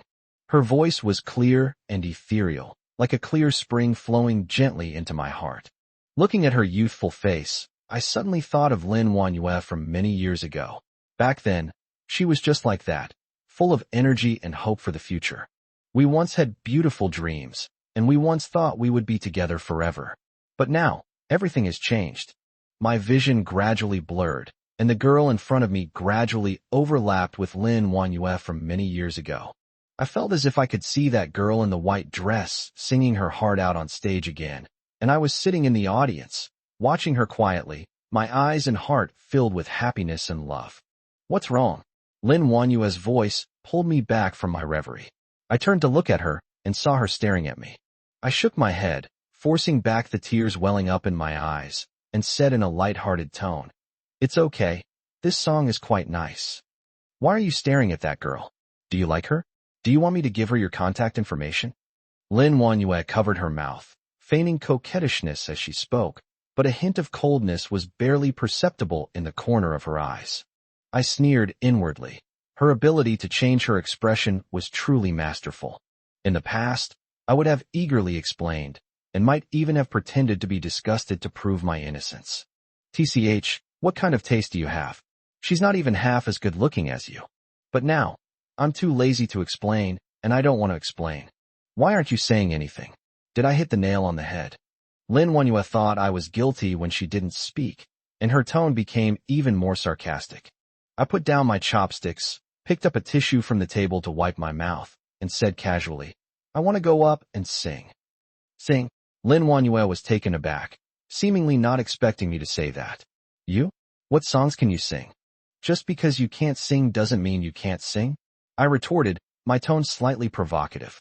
Lin Wanyue was taken aback by my retort, and her expression turned somewhat unpleasant, but in the end she didn't retaliate. She simply snorted coldly and said, "Whatever." I stood up and walked straight to the stage. The stage lights were a bit too bright, so I squinted slightly and glanced at the audience. Most of them were couples or friends who came here to eat, and they were looking at me curiously with a playful smile on their faces. I took a deep breath, picked up the microphone, and announced the title of a song. This is a relatively obscure song. The lyrics describe a man's pain and despair after being betrayed in love. I closed my eyes and immersed myself completely in the song, pouring all my emotions into my singing. My voice was low and hoarse, carrying a hint of heart-wrenching pain, echoing in the restaurant as if denouncing the hypocrisy and cruelty of love. At first, some people in the audience were talking quietly, but as my singing became more and more intense and indignant, the atmosphere became more and more lively. The entire restaurant fell silent. Everyone was immersed in my singing, as if infected by my emotions, and a touch of emotion appeared on their faces. After I finished singing, I put down the microphone and bowed deeply. A round of enthusiastic applause erupted from the audience, and some even whistled and cheered loudly. I opened my eyes and saw the girl who had sung earlier standing below the stage, looking at me with excitement. "You are..." She was about to speak when Lin Wanyue interrupted her. "I'm sorry, my husband has had too much to drink and has disturbed everyone's meal." As Lin Wanyue spoke, she walked onto the stage, grabbed my arm, and pulled me off the stage. "What are you doing?" I shook off her hand and said somewhat displeased. "Go home," Lin Wanyue said coldly, her tone leaving no room for argument. "I haven't finished singing yet," I said, somewhat unwillingly. "What are you singing for? It's embarrassing," Lin Wanyue scolded in a low voice, then turned to the girl and smiled. "I'm sorry, my husband had too much to drink and was talking nonsense. Please don't mind him." After saying that, she ignored my reaction and forcibly pulled me out of the restaurant. Throughout the journey, Lin Wanyue kept a dark expression and remained silent. I sat in the passenger seat, watching the scenery rushing past the window, feeling a mix of emotions. "What were you doing on stage just now?" Lin Wanyue suddenly asked, her tone icy. "I just want to sing," I said casually. "Singing? What kind of song are you singing? Look at yourself, what kind of person are you?" Lin Wanyue pointed at my nose and angrily scolded. "Do you know how embarrassing you were just now? I'm shameful? What shameful thing have I done?" I sneered and retorted. Chapter 92, Third Person. "Does my singing bother you? Or are you afraid I'll sing something I shouldn't?" "You?" Lin Wanyue was speechless after I retorted, and her face turned pale with anger. "Lin Wanyue, what exactly do you want?" I looked at her and said it word by word. "You've imprisoned me in this house, won't let me go out, won't let me work, won't let me contact anyone, and now you won't even let me sing. What exactly do you want?" "What do I want to do?" Lin Wanyue suddenly laughed, her laughter filled with mockery and disdain. "What do I want to do? I want to lock you up for a lifetime, so that you will always belong to me alone." Upon hearing those words, I felt as if I had been struck by lightning, and my whole body went cold. I suddenly realized with sadness that Lin Wanyue might not know that her current actions were also a way of locking me in. And I am like a canary locked in a cage. Although I have no worries about food and clothing, I have lost my freedom, my dignity, and even myself. The garage door slammed shut, and Lin Wanyue and I walked into the empty living room, like two travelers who had wandered onto a strange planet, keeping a safe distance from each other. The silence is like a giant net, enveloping us and suffocating us. I glanced at her. She was pale and had empty eyes, like a beautiful porcelain doll that had lost its soul. We each went back to our rooms. I lay in bed, but couldn't fall asleep. Lin Wanyue's unusual behavior tonight has left me in a state of utter confusion. Contrary to her usual behavior, she didn't become hysterical towards me, nor did she force me to have sex with her as she always did. This makes me uneasy, like the calm before the storm, foreshadowing an even bigger storm to come. A while later, I heard a cell phone ringing from the next room. I got up and walked to the door. I heard Lin Wanyue answering the phone. Her tone was serious and low, completely unlike her usual sharp and sarcastic manner when she spoke to me. Curiosity drove me closer, wanting to hear what she was saying, but I ultimately held back. After she hung up the phone, I casually walked to her door and knocked. "What's wrong? Who called?" She looked up at me, her eyes filled with a complex expression, seemingly carrying a hint of guilt. "It's nothing, just work-related." She paused, then suddenly asked me out of the blue, "Do you want to travel abroad?" I froze, my heart leaped, and I felt like a startled rabbit running around wildly. Tourism? To me, those two words are like an oasis in the desert, a symbol of freedom. Why would Lin Wanyue suddenly suggest that I go abroad? Did she have a change of heart and decide to set me free? I suppressed my excitement and nodded calmly. "I want to." "Where do you want to go?" she asked. "Rabbit-eared Turkey." I blurted out almost immediately. This was the place I had always dreamed of, and even after being imprisoned for so long, my longing for it had never diminished. Lin Wanyue seemed somewhat surprised. "You still want to go to Turkey? I thought you had given up on it." I gave a wry smile and said nothing. "Then let's go to Turkey," she said calmly, her tone devoid of any emotion. I wondered if I'd misheard. Lin Wanyue actually agreed. This was too unreal, like a dream. You really want me to go?" I asked tentatively. "What? You don't want to go?" She raised an eyebrow, a hint of mockery flashing in her eyes. "No, I'm willing to go," I said quickly. "Then let's get ready. We'll be leaving in a few days." After she finished speaking, she got up and walked to the wardrobe to start choosing clothes. So fast, I was a little surprised. "What? Is there anything else you need to prepare?" she asked without turning her head. No. I shook my head. "That's good." She took a black dress out of the closet, turned to me, and said, "I have a drinking party tonight. I have to go out." I looked at her, my mind filled with doubt. Her unusual behavior tonight made her even more unfathomable. "Oh," I replied, without asking any further questions. She changed her clothes, put on a delicate makeup, picked up her handbag, and left the room. I stood at the door, watching her graceful figure disappear into the night, my heart filled with mixed emotions. I went back to my room, lay on the bed, and tossed and turned, unable to fall asleep. Rabbit turkey, freedom, these words kept swirling in my mind, filling me with excitement. Could I really escape this cage and regain my freedom? The next morning, when I woke up, I found that Lin Wanyue had already returned. She lay in bed, fast asleep, a hint of fatigue on her face. I quietly got up, washed up, and went to the living room. Lin Wanyue woke up soon after. She walked up to me and handed me a plane ticket and a bank card. "Here's your plane ticket and some pocket money. Go have fun on your own. I won't come with you." I took the plane ticket and bank card, my mind filled with doubt. Lin Wanyue really wanted me to go to Turkey alone? This was unbelievable. "Aren't you coming with me?" I asked tentatively. "No, I still have work to do," she said calmly, her tone devoid of any emotion. "Oh," I nodded without asking any further questions. Over the next few days, I began packing my luggage for Turkey. I bought some new clothes and shoes, and also prepared some travel guides. Although I was still full of doubts, I couldn't suppress my excitement. On the day of departure, I arrived at the airport early. Lin Wanyue didn't come to see me off. She just sent a driver to bring me. I stood in the waiting hall, watching the crowds come and go, feeling a mix of emotions. The air conditioning in the waiting hall made my back feel cold. Even though it was the height of summer, I felt like I had fallen into an ice cave. Lin Wanyue was unusually calm this morning. There was no hysterical arguing, no sarcastic mockery, and not even a single unnecessary explanation. This unusual calm made me even more uneasy, like the calm before a storm, suffocating me. Like a fool, I clutched the plane ticket and bank card in my hand, as if I were holding the key to freedom, but I couldn't feel happy at all. Looking back now, I really feel like a pathetic dog, like a dog wagging its tail and begging for mercy, being summoned and dismissed at will. She gives me a little something sweet, and I run off to her eagerly. She slaps me, and I just silently endure it. What the hell am I after? Her money? Her looks? Or the pitiful bit of kindness she showed me? With 2 hours to go before boarding, I idly scrolled through my phone, hoping to find some news to distract me. As it turned out, I was shocked when I saw it. A photo suddenly appeared on Weibo's trending topics, showing Lin Wanyue holding a man's arm, both of them wearing the same style of ring.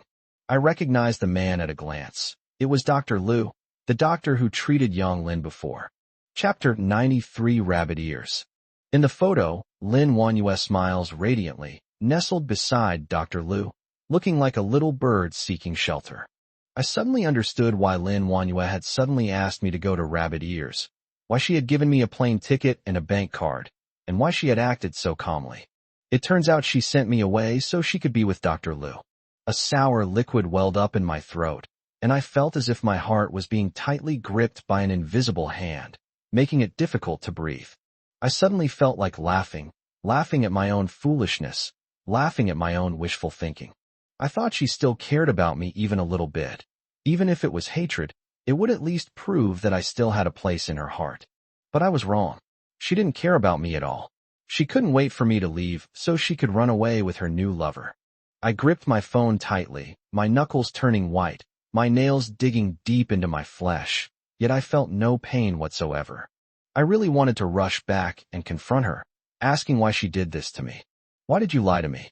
Why are you treating me like a fool? But what right do I have to question her? Isn't all of this my own fault? If it weren't for me, Yang Lin wouldn't have had this accident, and Lin Wanyue wouldn't be in this state now. I slumped into the chair, feeling utterly powerless. The surrounding noise and the crowds coming and going seemed to be mocking my stupidity and incompetence.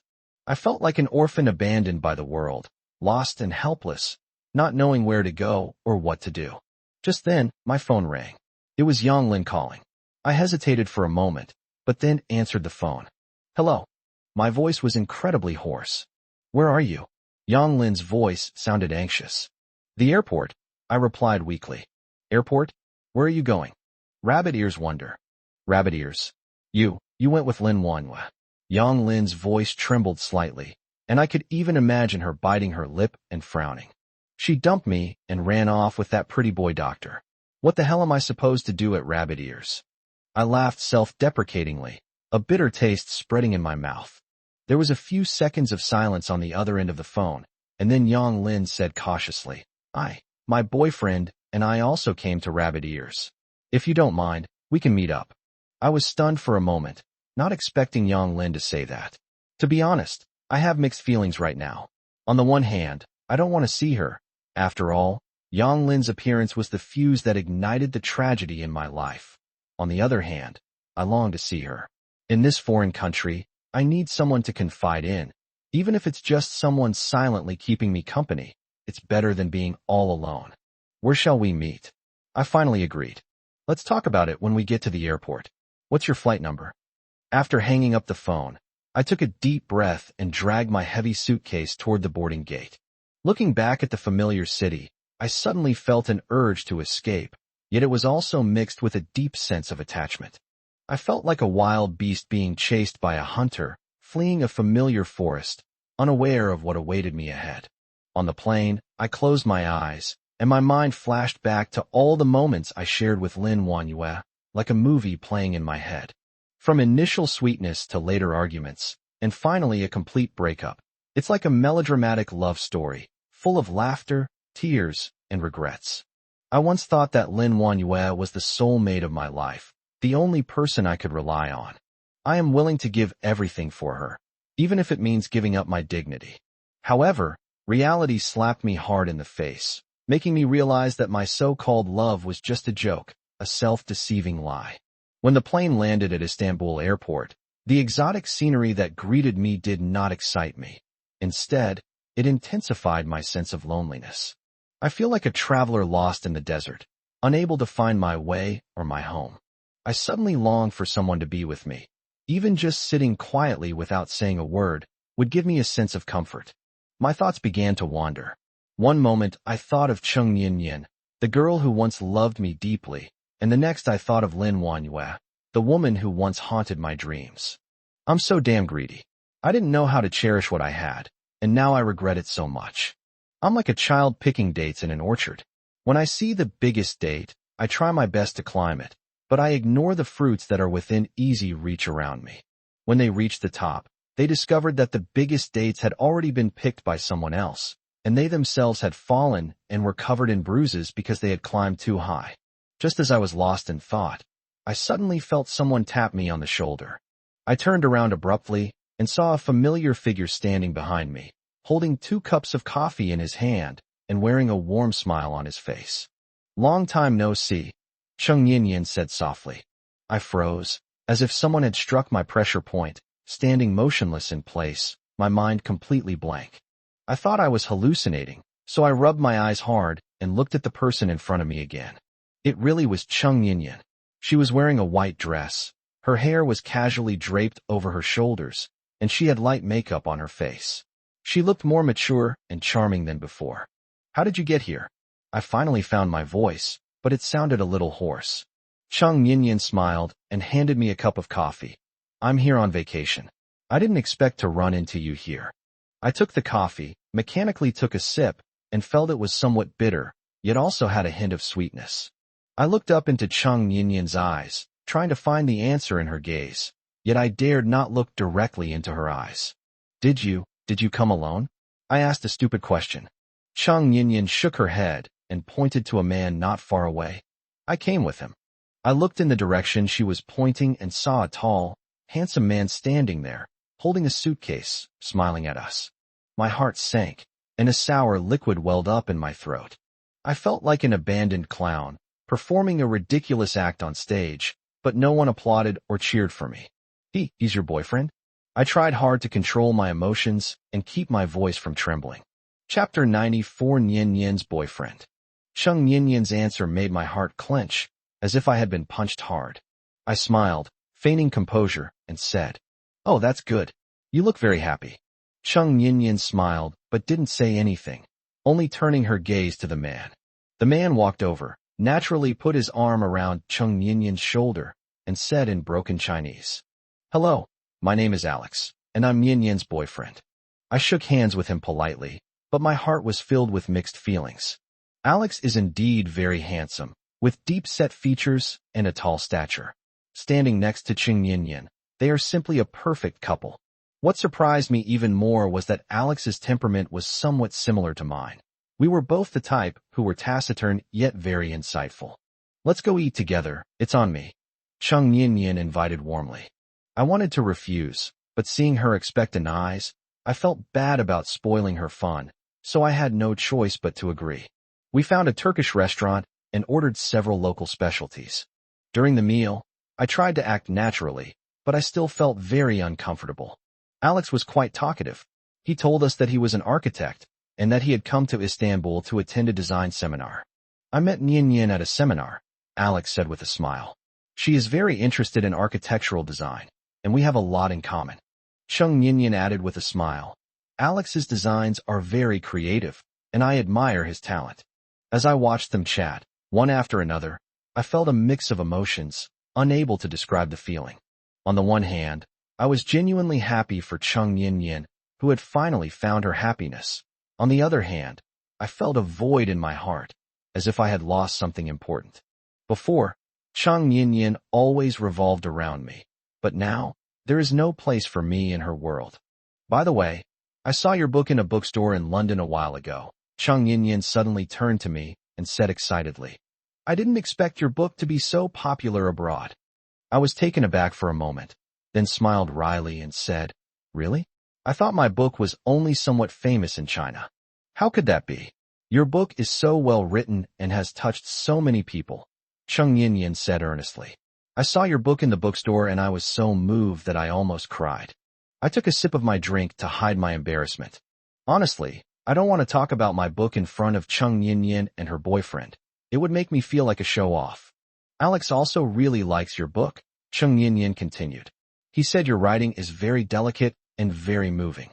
Alex nodded and said in broken Chinese, "Your book is very well written. I like it very much." I smiled, not knowing what to say. "By the way, did you come to Istanbul for tourism this time?" Cheng Yinyan asked. "I guess so," I replied casually. "I haven't been in a good mood lately, so I wanted to get out and clear my head." "Is it because of Lin Wanhua?" Cheng Yinyan suddenly asked. I was taken aback. I hadn't expected her to suddenly bring up Lin Wanhua. "How did you know?" I asked. "I heard from a friend," Cheng Yinyan said calmly.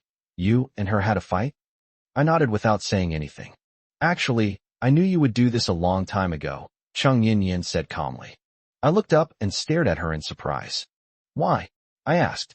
"Because," Cheng Yinyan hesitated, then sighed and said, "Forget it. Let's not talk about it anymore. It's all in the past anyway."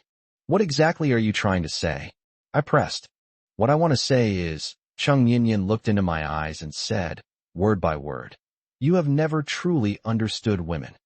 I was stunned, not understanding what she meant by that. Cheng Yinyan didn't say anything more, but simply picked up her wine glass and drank it all in one gulp. Her eyes were complex and deep, like a bottomless well, which I could neither see through nor guess. We sat there in silence, neither of us speaking. Suddenly, cheerful music filled the restaurant, and couples walked onto the dance floor, dancing gracefully to the music. Alex stood up, extended his hand to Cheng Yinyan, and said with a smile, "May I have this dance?" Cheng Yinyan hesitated for a moment, but finally placed her hand in Alex's hand. They walked arm in arm onto the dance floor, twirling and leaping under the lights like two happy butterflies. I sat in the corner, watching them, and suddenly felt as if my heart was being pricked by needles, with waves of sharp pain. At that moment, I realized that Cheng Yinyan had truly let go of me and found her own happiness, while I was still wandering in the same place, like a lost child who couldn't find my way home. I picked up my glass, downed the rest of the wine in one gulp, and then got up and left the restaurant. Istanbul at night is brightly lit and teeming with people. I wandered aimlessly down the street, watching the passers-by, feeling utterly lost. I don't know where I'm going or what I should do. I feel like a ship that has lost its way, drifting on the vast ocean, unable to find a harbor to dock in. Before leaving, Cheng Yinyan gave me a deep look, her eyes filled with a hint of apology. I don't know how to describe it. Perhaps guilt is a more accurate word. She said softly, "I'm sorry about what happened before, but it's all in the past, so don't think about it anymore. Just be with Lin Wanhua." I gave a wry smile, wanting to say something, but ultimately said nothing. Watching her and Alex walk further and further away, I felt a void in my heart, as if I had been punched hard, leaving me feeling suffocated and unable to breathe. Just then, the cell phone rang abruptly. It was Yang Lin. "Where are you? I haven't seen you at the airport." Yang Lin's voice carried a hint of anxiety and dissatisfaction. I was about to explain when she interrupted me again. "All right, stop wandering around. Tell me where you are, and I'll come find you. I don't know anyone here. What if you get lost?" I sighed and gave them my current location. To be honest, Yang Lin's presence in a foreign country did make me feel much more at ease. After waiting for about half an hour, a black Mercedes pulled up in front of me. Yang Lin got out of the car, looking at me with a disappointed expression. "I said you." She glanced at the empty street behind me and softened her tone. "Never mind. Let's get in the car first." I got into the car, and Yang Lin drove us to her residence in Istanbul. Honestly, I wasn't in the mood to appreciate any exotic scenery, but the lakes and mountains passing by the car window were indeed breathtakingly beautiful. Chapter 95 Relaxation. "Why did you come here all by yourself?" Yang Lin asked me as she drove. "Just trying to clear my head," I replied casually, though inwardly I was wondering whether I should tell her about my encounter with Chung Yin. You? Taking a break? Yang Lin scoffed. Tell me, did you and Lin Wanyue have another fight? I remained silent, which was taken as tacit agreement. I knew it. Why not just live a good life instead of courting disaster? Yang Lin retorted mercilessly. I rolled my eyes at her. Can't you wish me well for once? Aren't I teaching you? A man should. She wanted to continue lecturing, but I interrupted her directly. All right, let's drive. I'm hungry. Yang Lin shook her head helplessly and focused on driving. We chatted casually along the way, but I never mentioned Chung Yin. Ultimately, those are all things of the past, and there's no point in bringing them up again. When I arrived at Yang Lin's place, I discovered that she was actually renting a small villa with a garden, which was decorated in a warm and exquisite manner. How about it? Not bad, right? Yang Lin said proudly. I carefully selected this place. The environment is good and the transportation is convenient. I looked around and had to admit that Yang Lin had a good eye for talent. Are you planning to stay here permanently? I teased. What? It's not allowed. Yang Lin rolled her eyes at me. I'm planning to open an art gallery here. What do you think? Want to invest? I smiled and shook my head. I don't have any money to invest in you. You can play by yourself. Yang Lin didn't mind and started preparing the meal. Watching her busy figure in the kitchen, I suddenly felt a warmth in my heart. Perhaps having a friend like this by your side is quite nice. Dinner was plentiful, consisting of authentic Turkish dishes, which I thoroughly enjoyed. How is it? Delicious, right? Yang Lin asked proudly. Not bad. I nodded. I didn't know you had this skill. Of course, don't you know who I am? Yang Lin smiled happily. We ate and chatted in a relaxed and pleasant atmosphere. I suddenly realized that it had been a long time since I had felt this relaxed.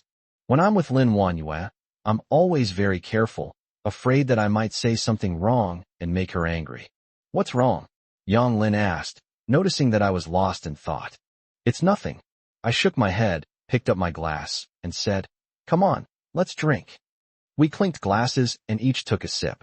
I put down my glass, looked out at the deep night sky, and suddenly remembered something very important. By the way, do you still have Lin Wanyue's number in your phone? I asked. Yang Lin looked at me suspiciously. What are you going to do?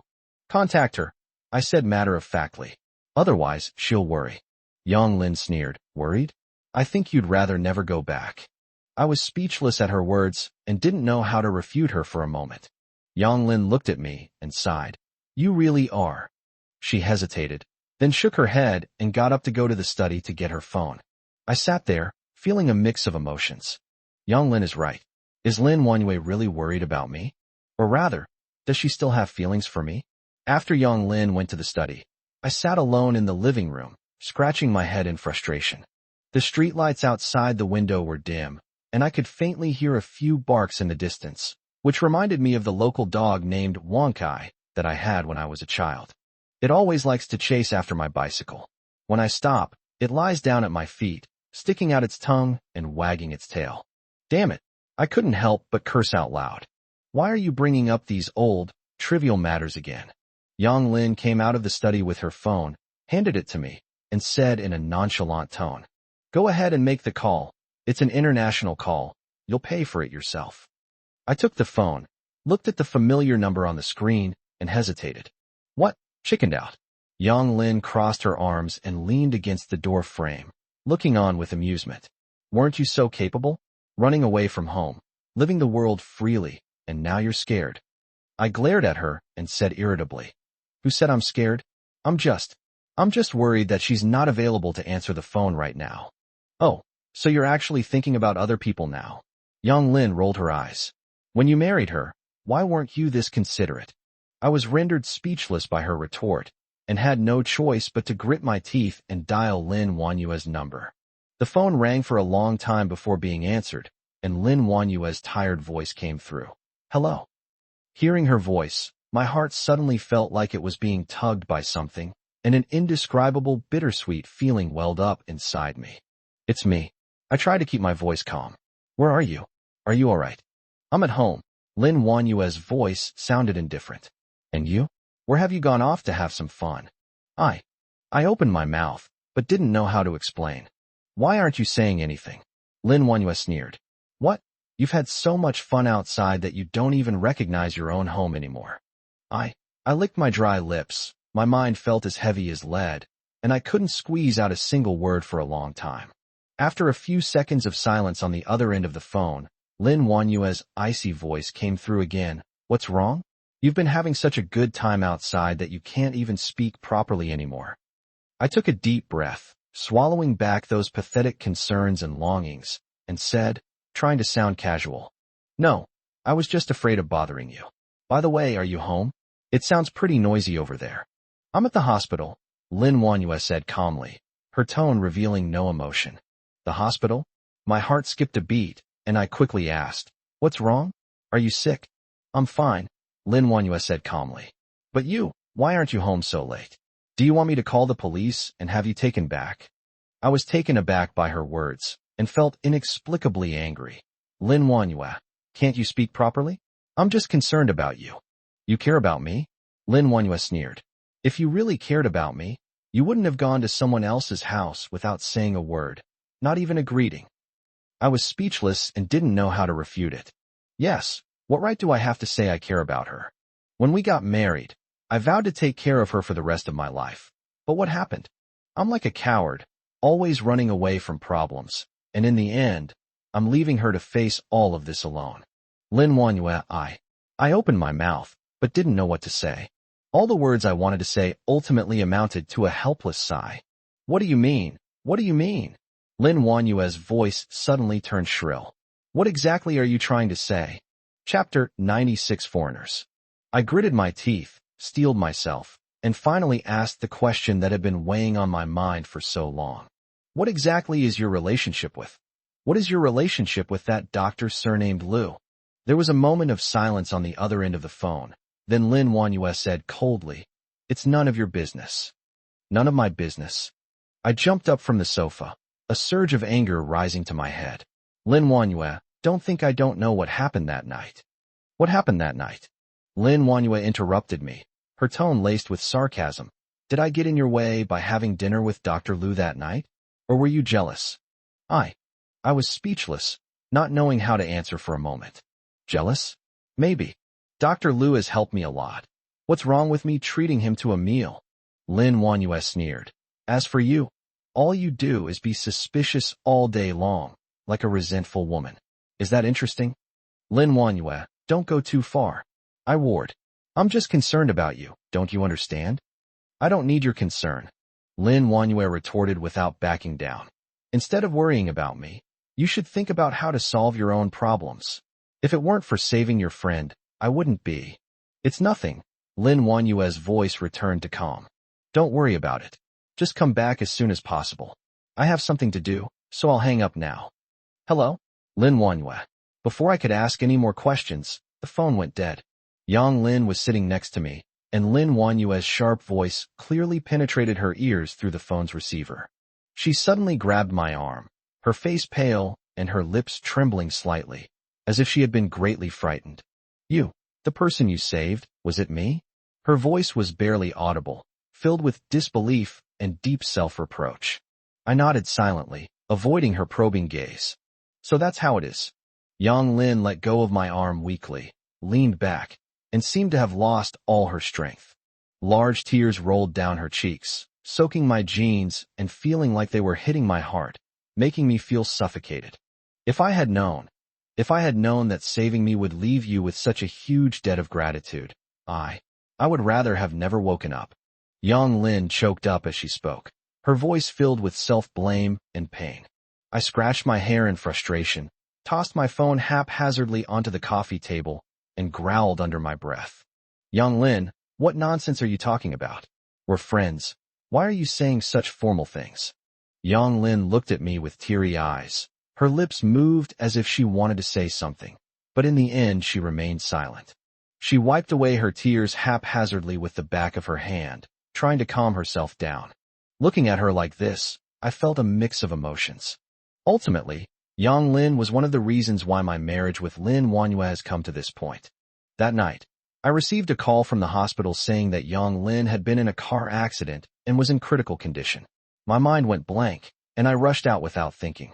Yang Lin wiped away her tears, sniffed, and said, "Don't stay cooped up. Let's go for a walk." I looked out the window. It was already dark, and the dim yellow light from the streetlights shone on the road, reflecting dappled patterns of light. "Where to?" I asked absent-mindedly. "How about a bar?" Yang Lin suddenly became interested, her eyes gleaming with a strange light. "I've heard the bars around here are quite unique. Shall we go check them out?" To be honest, I'm not in the mood to go to a bar at all right now. I just want to be alone and clear my head. But looking at Yang Lin's expectant eyes, I can't bear to refuse. "Okay." I nodded weakly. We arrived at a bar called Blue Moon. Before I even entered, deafening music blared from inside, and the noise of the crowd only made me more agitated. Yang Lin seemed very excited and pulled me inside by the arm. The bar was dimly lit, filled with the smell of alcohol and cigarettes, and men and women were dancing on the dance floor, releasing their hormones. I had never seen such a scene before, and I frowned slightly, feeling a bit uncomfortable. This is completely different from the glitz and glamour of bars in China. Here, there is a more primitive and wild atmosphere, as if it is about to ignite all your emotions.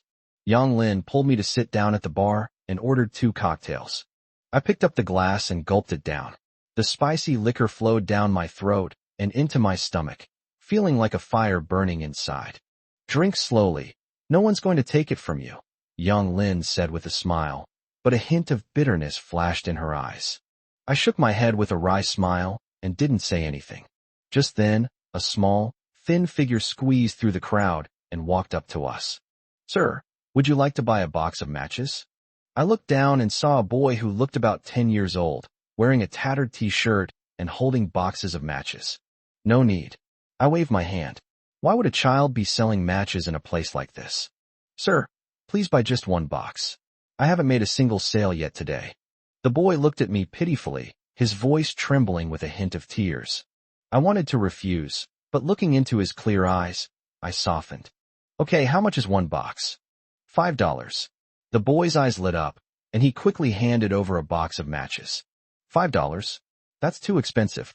I frowned, about to bargain, when Yang Lin took out $5 from her bag and handed it to the boy.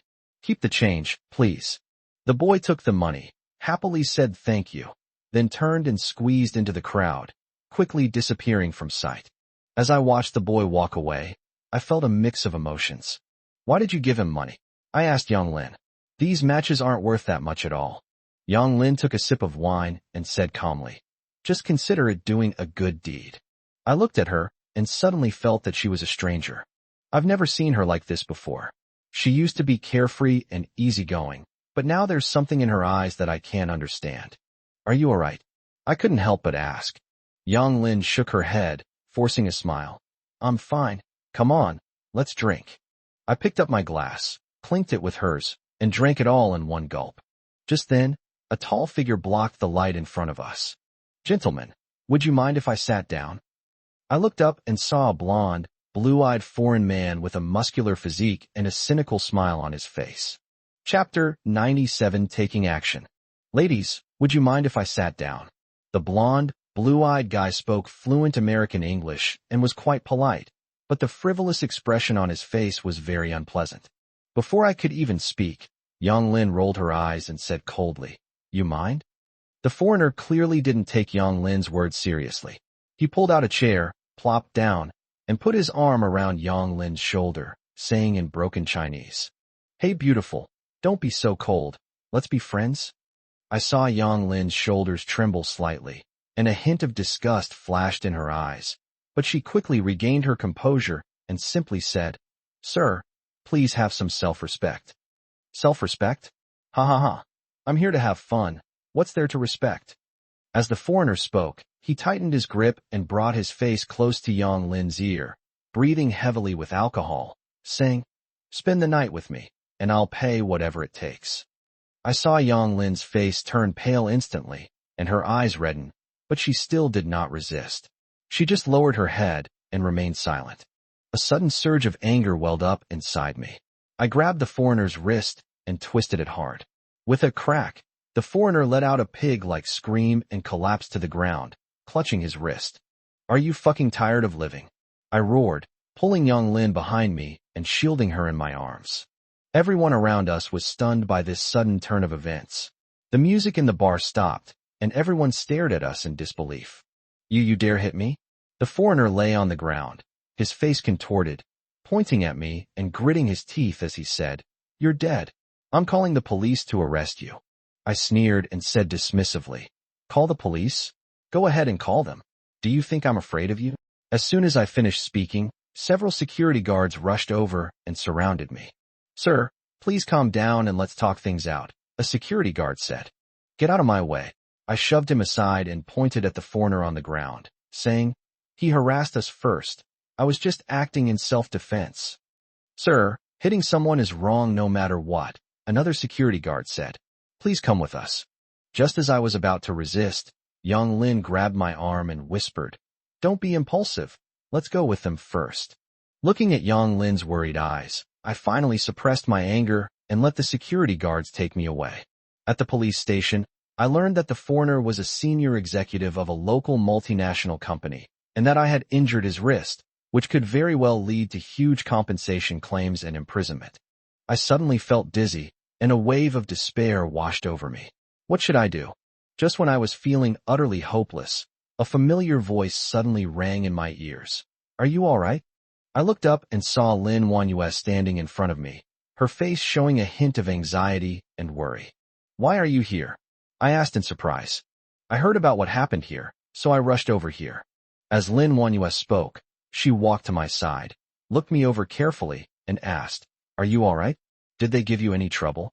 Looking into Lin Wanyue's concerned eyes, a warm feeling suddenly welled up in my heart, and all my grievances and fears vanished.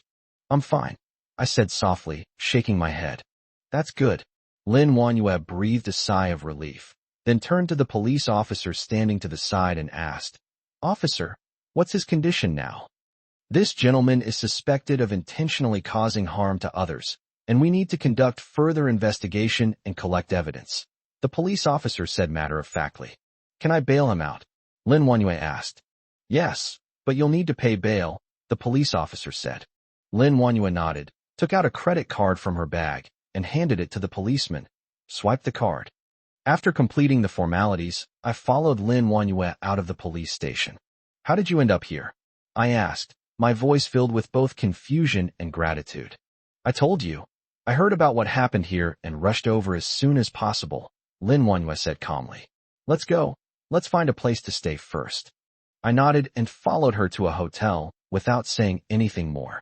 After entering the room, Lin Wanyue turned to look at me and asked, "What exactly happened? How did you end up fighting with someone? Can't you just give me a break?" Lin Wanyue threw her bag on the table, her almond-shaped eyes wide open, her tone filled with disappointment. "Why are you always causing trouble? When was the last time you got into a fight? Huh, it's only been a few days, and you've already broken that foreigner's wrist?" I remained silent, lit a cigarette, took a deep drag, and the smoke blurred my face. "It's not that I don't want to explain. It's just that I feel explaining would be too futile. She's right. I'm a troublemaker. I don't seem to have any other skills besides making her angry. Are you even listening to me?" Seeing that I didn't react, Lin Wanyue got even angrier and reached out to slam her hand on the table. But when she saw my dejected look, she lowered her hand and her tone softened. "Do you realize how troublesome this is? The other party is a senior executive of a multinational corporation. You injured him, and they definitely won't let this go." I gave a wry smile, exhaled a smoke ring, and interrupted her. "What can we do? Are we just going to let him bully Young Lin?" Young Lin again." Lin Wanyue suddenly raised her voice. "Can't you be a little more mature? Is it worth it to throw yourself into this for a woman? Have you thought about your future? Have you thought about me?" I remained silent and did not speak. "Yes, what right do I have to think about the future?" Just then, Lin Wanyue's phone rang. She glanced at the screen, and her previously pouty face instantly softened. When she answered the call, her tone was so gentle it was as if she were a completely different person. "Hello, Dr. Liu." A sharp pain shot through my heart, like being pricked by a needle. "Dr. Liu? Is he the young and promising surgeon who took such good care of her?" "Yes, a girl like Lin Wanyue deserves better, and I am destined to be just a passerby in her life." I got up and walked to the window, looking at the bustling city night scene outside, my thoughts racing. Where are you? Why is it so noisy? Dr. Lu's voice came from the other end of the phone, tinged with concern. I'm having dinner with friends outside, Lin Wanyue said with a smile, but her eyes unconsciously drifted towards me. Oh, I see. Dr. Lu's tone was somewhat disappointed. I was hoping to ask you to go to the movies with me tomorrow, the new one that just came out. Okay. I really want to see that movie. Lin Wanyue excitedly agreed, completely unaware that my face had become terribly gloomy. I couldn't listen to it anymore, so I turned around and went into the bathroom, slamming the door shut. I turned on the tap and let the cold water wash over my face, trying to extinguish the inexplicable restlessness and bitterness in my heart. I took out my phone and dialed Yang Lin's number. After the phone rang a few times, it was finally answered. Hello? Are you all right? Yang Lin's voice carried a hint of fatigue and worry. I'm fine, I'm out now. I tried to make my tone sound calm. What? You're out? Yang Lin's voice was filled with surprise. How come so fast? Who bailed you out? Was it? Chapter 98, 3 days. There was a few seconds of silence on the other end of the phone before Yang Lin's voice came through again, carrying a hint of weariness and relief. It's good that you're out. Enjoy the trip. Before I could say anything more, the phone went dead. Holding my phone, I felt a mix of emotions. Yang Lin's last words sounded like a farewell, yet also like a blessing. Lin Wanyue came out of the bathroom, saw me standing by the window, walked over and gently asked, Are you all right? I didn't say anything, just shook my head, put my phone in my pocket, and sat down on the sofa. Lin Wanyue also sat down, head down, twisting her fingers, seemingly wanting to say something, but holding back. Why are you here? I broke the silence, my tone carrying a hint of barely perceptible resentment. I'm worried about you. Lin Wanyue looked up, her eyes slightly red. When I heard the news of your accident, I immediately booked a plane ticket and flew over. You? I looked at her, unable to describe the feeling in my heart. What about your job? Lin Wanyue forced a smile. Work is nothing compared to you. I've already taken leave from work, and I'll stay here with you during this time. Looking at her tired expression, I felt a mix of emotions. I know that Lin Wanyue has given up a lot for me. For the next few days, we didn't mention anything else. We went to Cappadocia, rode in a hot air balloon, and saw a sky full of stars. The hot air balloon guide was a middle-aged man with a full beard, who spoke somewhat broken English and enthusiastically introduced us to the surrounding scenery. Come closer, you too, and smile. The uncle raised his camera, gesturing for us to pose. I forced a smile, and Lin Wanyue leaned closer, looking a little awkward, and gave the camera a faint smile. With a click, the camera captured the moment. All right, what do you two think of the photos? The uncle handed us the camera. In the photo, with a magnificent sunrise and hot air balloons filling the sky in the background, we look so happy and sweet. But only we ourselves know how much helplessness and bitterness are hidden behind that smile. It seems like it's been a long time since we took a photo together. Lin Wanyue looked at the photo and said softly, her tone tinged with nostalgia. Yes, how long has it been? Since we got married. It's like there's a barrier between us, and we can never go back to how things were before. Looking at Lin Wanyue's familiar smile in the photo, I suddenly felt a strange urge to reach out and touch her cheek.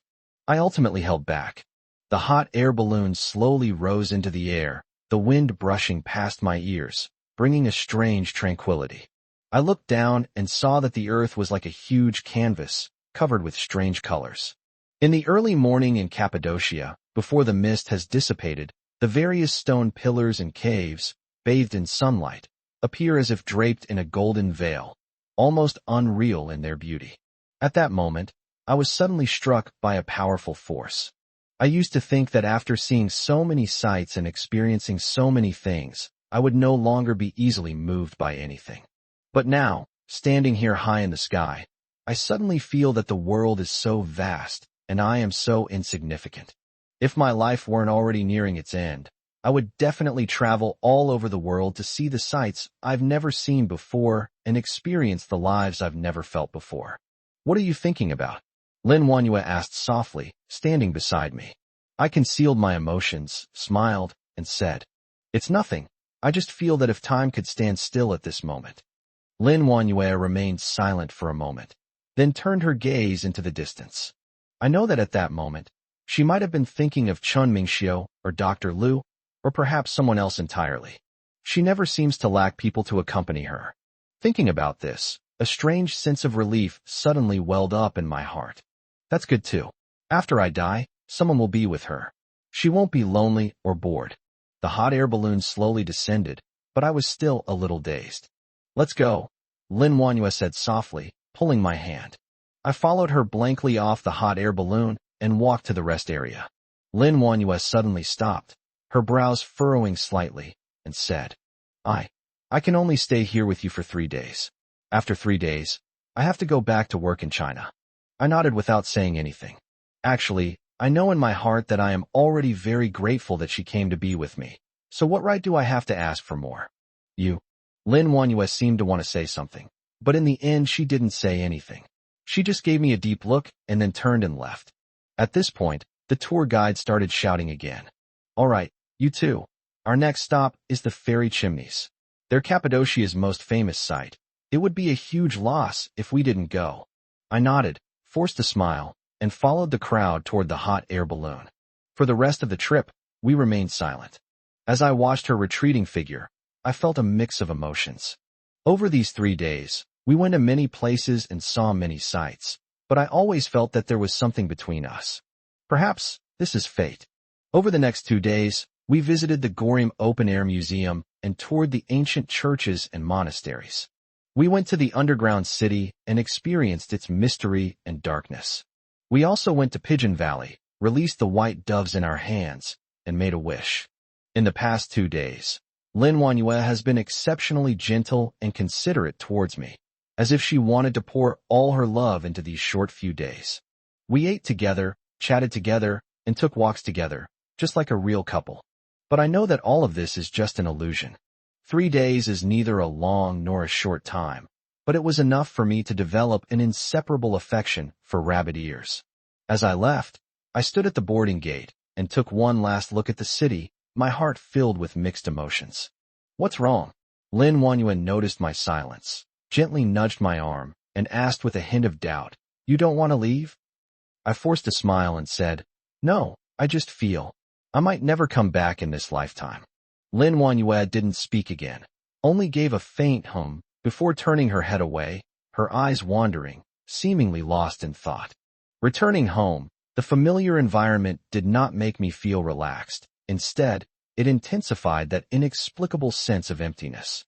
It's like being suddenly thrown from a bustling amusement park into a desolate wasteland, with the echoes of roller coasters still ringing in your ears, but all you see is boundless emptiness and desolation. Chapter 99. My life is like a desert. I threw myself onto the sofa, and a wave of exhaustion washed over me. Just then, Lin Wanyue's phone rang. It was an unfamiliar number. Hello. Lin Wanyue answered the phone, her voice carrying a hint of barely perceptible tension. I closed my eyes and ignored it, but my mind kept replaying every little thing about rabbit ears. Those memories that I thought I had forgotten are now vividly appearing before my eyes, like a movie playing. Okay, I understand. Thank you. Lin Wanyue hung up the phone, her tone noticeably more relaxed. Who is it? I asked casually. Oh, it's nothing, just a traditional Chinese medicine doctor. Lin Wanyue's eyes flickered, seemingly flustered. I was thinking of taking care of my health recently. A friend recommended it, saying it's very effective. Traditional Chinese medicine? I sneered inwardly, but asked calmly. Haven't you always believed in Western medicine? Why did you suddenly decide to see a traditional Chinese medicine doctor? Western medicine is too slow. I want to try traditional Chinese medicine. Maybe it will be faster. Lin Wanyue stopped abruptly halfway through her sentence, her eyes avoiding my gaze. Hurry up about what? I pressed, already guessing 7 or 8 parts of the answer. And nothing, Lin Wanyue said hurriedly. It's just that I want to get my body in better shape as soon as possible so that I can have a baby sooner. I looked at her without saying a word. I knew she was lying, but since she wouldn't say it, I wouldn't call her out on it. I no longer have the strength to pursue these matters. Like a drowning person grasping at a last straw, even knowing it's fake, I'm unwilling to let go. Lin Wanyue seemed to realize her lapse in composure, smiled awkwardly, and said, I'm going to the company now. I'll bring you something delicious when I get back tonight. After saying that, she hurriedly packed her things and left, leaving me alone in the empty room, facing the complete silence. When Lin Wanyue returned that evening, she reeked of alcohol. She changed her shoes, walked over to me, and spoke with a hint of ingratiation in her voice. Lin Feng, there's an auction tonight. Do you want to come with me? I wanted to refuse, but seeing her cautious manner, I couldn't bear to, so I nodded. Great. Lin Wanyue immediately perked up, like a child who had just received candy. Then hurry up and change your clothes. Let's set off now. I watched her triumphant figure disappear into the distance, but my heart was filled with doubt. Unlike her usual style, what kind of auction could excite her so much? I changed my clothes and followed Lin Wanyue out the door. She hummed a song the whole way, in an incredibly good mood. I looked at her, my heart filled with mixed emotions. Did this woman even have a heart? The auction was held in a high-end hotel, and when we arrived, the lobby was already quite crowded. Lin Wanyue linked arms with me as we weaved through the crowd, a polite smile on her face, chatting and laughing with the well-dressed men and women, as if we belonged to their world as well. I followed behind her listlessly, like a restless puppet. To be honest, I've always avoided these kinds of occasions. Those fake smiles and those high-sounding polite words disgusted me immensely. Lin Wanyue, you're here too? A familiar voice came from the side. Before I could react, Lu Ming was already there. I suddenly realized why she was so happy. It was because she could see Lu Ming. Looking at Lu Ming's harmless smiling face, I really wanted to punch him and tear his hypocritical mask to shreds. Yes, I heard you were going back to the United States, so I came to see you off. Lin Wanyue said with a smile, her tone carrying a hint of coquettishness I had never heard before. Lu Ming smiled, his gaze passing over Lin Wanyue and landing on me. He nodded slightly, which was his way of greeting me. I sneered inwardly. What is this? Charity? We followed Lu Ming to the auction floor, and I realized that Feng Miao, Lin Wanyue's fake best friend, was sitting on my other side. As soon as Feng Miao saw Lin Wanyue, he enthusiastically grabbed her hand and chattered on and on. Wanyue, you finally arrived. I thought you weren't coming. You know, this is Lu Ming's last public appearance before he leaves. If you miss this, you might never see him again. That's when I found out that Lu Ming was actually going back to the United States. I don't know why, but I felt a little relieved, as if a heavy stone that had been pressing on my chest had finally been removed. Feng Miao seemed to notice the change in my mood. She glanced at me sideways and said sarcastically, "Some people are just lucky. They don't have to do anything and can enjoy life easily.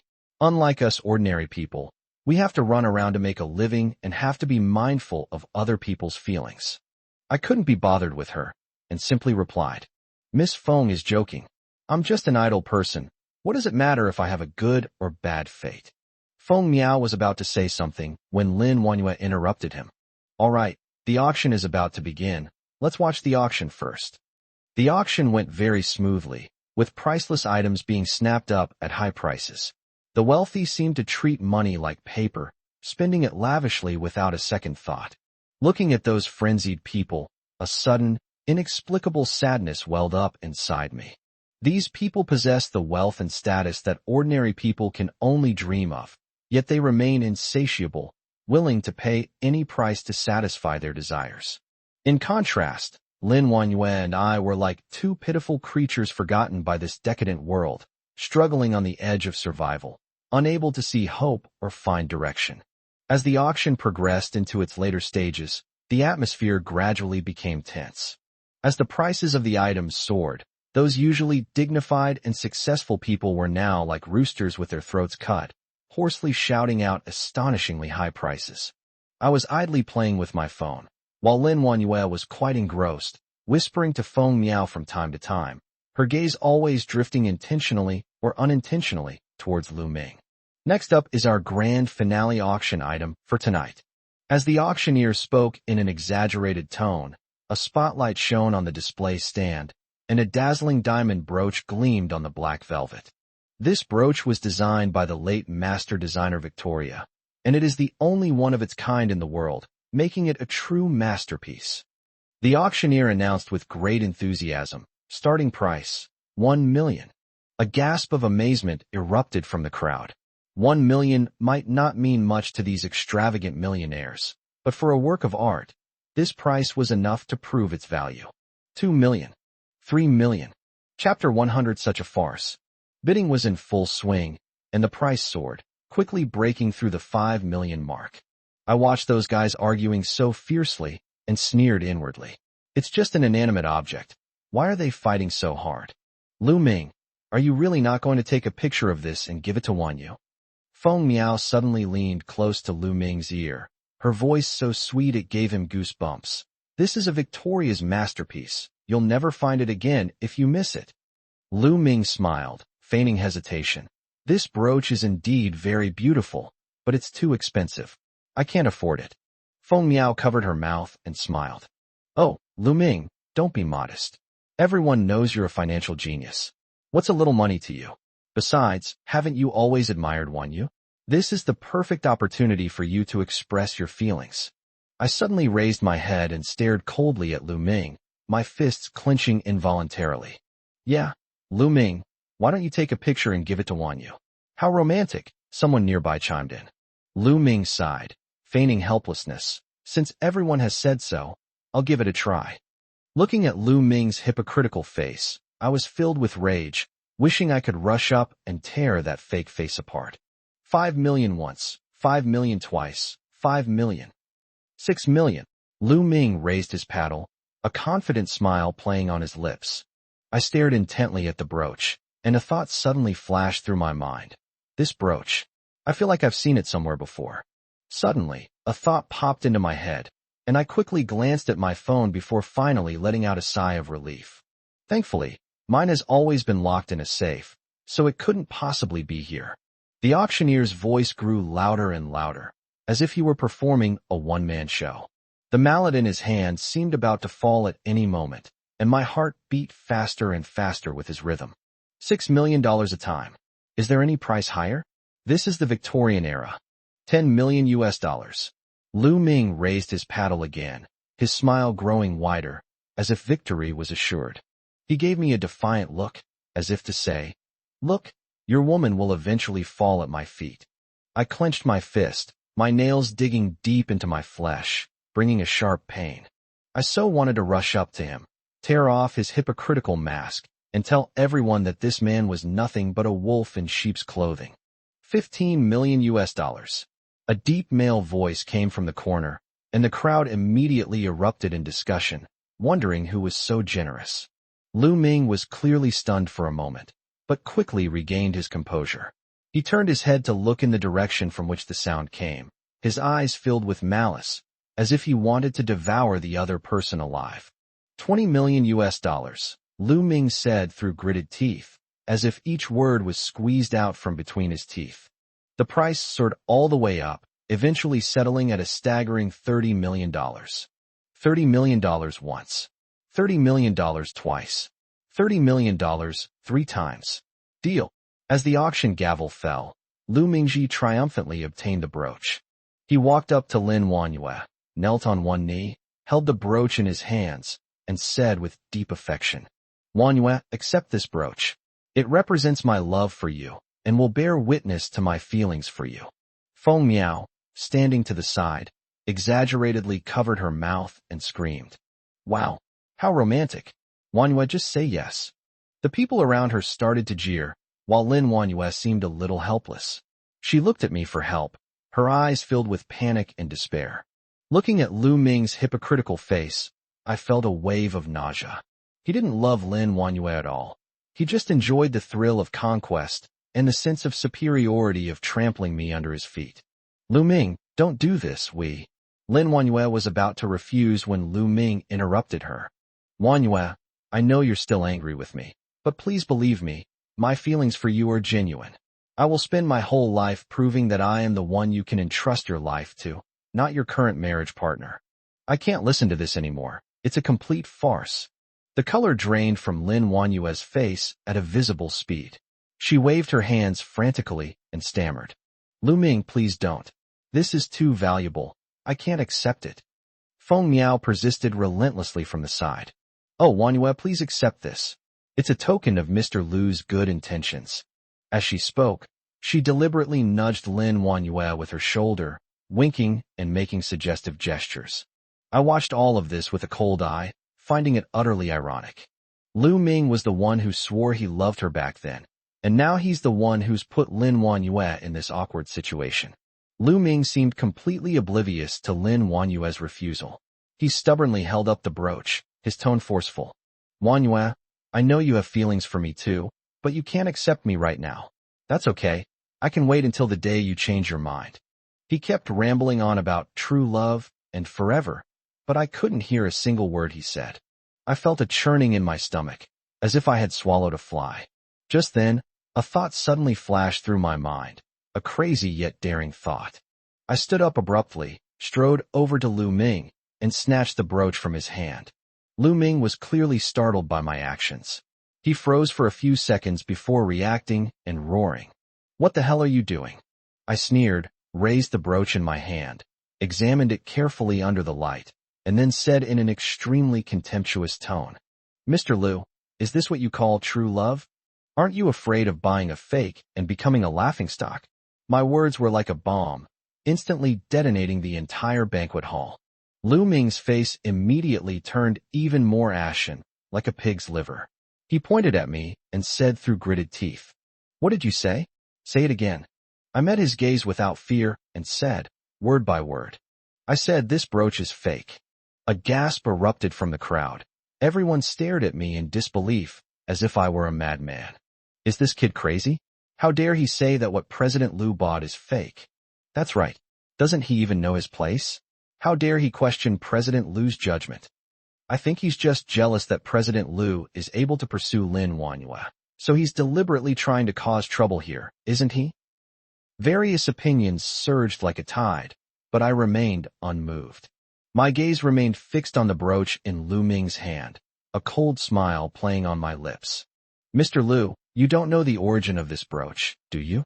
Oh, right. I forgot. How could a nouveau riche like you possibly understand these works of art? Chapter 101 The Secret of the Brooch. I deliberately feigned sudden realization, my tone full of sarcasm. Lu Ming's face turned pale and then red. Of course he knew the origin of the brooch. Otherwise he wouldn't have spent a sky-high price of $30 million to buy it. This brooch, named Heart of the Ocean, is the work of a famous jewelry designer from the Victorian era. It is said that this designer only designed 3 Heart of the Ocean brooches in his lifetime, each of which is priceless. The Heart of the Ocean in Lu Ming's hand is one of them. You. Lu Ming was so angry he couldn't speak. He pointed at me, his fingers trembling, as if he was trying his best to control his anger. I smiled dismissively and continued. I happen to know the maker of this brooch. When I was studying abroad, I had the pleasure of meeting her once. We were good friends despite the age difference. I paused deliberately to observe Lu Ming's reaction.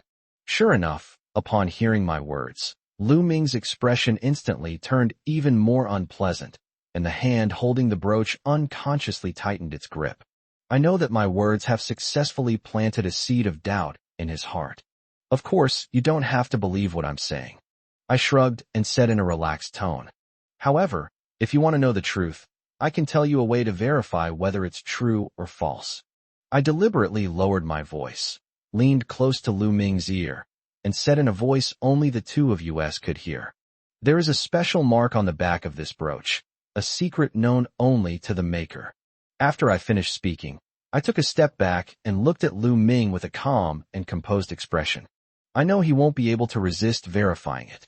Lu Ming squinted, like a leopard scrutinizing its prey, staring greedily at the brooch in my hand. Silence filled the air, and I could feel his inner struggle, like a trapped beast, clashing back and forth between reason and desire. What do you want? In the end, he couldn't help but ask, his voice low and tinged with barely perceptible tension.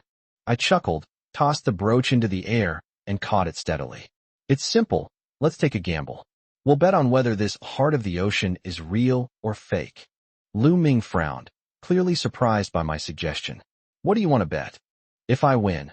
I paused, looking him straight in the eye, and said, word by word. From now on, stay away from Lin Wanyue and never appear in front of her again. My words were like a bomb, exploding in the room. Lu Ming's face instantly turned ashen. He stood up abruptly, pointed at me, and roared furiously. What gives you the right? What qualifications do you have? I looked at him coldly, my eyes devoid of any warmth. Just because I know the secret of this brooch, and because you know absolutely nothing about her. Lu Ming was trembling with anger. He clenched his fists, as if he was about to swing them at me at any moment. Just then, Lin Wanyue, who had been silent all along, suddenly spoke up. Lu Ming, that's enough. Although her voice was soft, it carried an undeniable air of authority. Lu Ming's body stiffened visibly. He took a deep breath, trying to suppress his anger, and finally slowly sat down. I walked up to him, placed the heart of the ocean on the table, and asked, So? Dare to bet? Lu Ming suddenly raised his head, his eyes burning with rage. Let's bet. Who's afraid of who? I picked up the brooch and pointed to a seemingly ordinary pattern on the back. See this? This is a special mark left by the jewelry designer back then, and it can only be found on the real heart of the ocean. As I spoke, I gently pressed the texture. With a soft click, the base of the brooch suddenly popped open, revealing a miniature gear mechanism inside. Lu Ming's face turned deathly pale instantly. He stared at the scene in disbelief, his lips trembling slightly, but he couldn't utter a single word. I know I've won. Not wanting to waste any more time, I grabbed Lin Wanyue and headed outside. Behind me came the chaotic sounds of tables and chairs colliding, mixed with Lu Ming's angry roar. I ignored them and left without looking back. I shoved Lin Wanyue into the car, started the engine, and the car shot off like an arrow. Stop the car. Lin Wanyue suddenly spoke, her voice icy.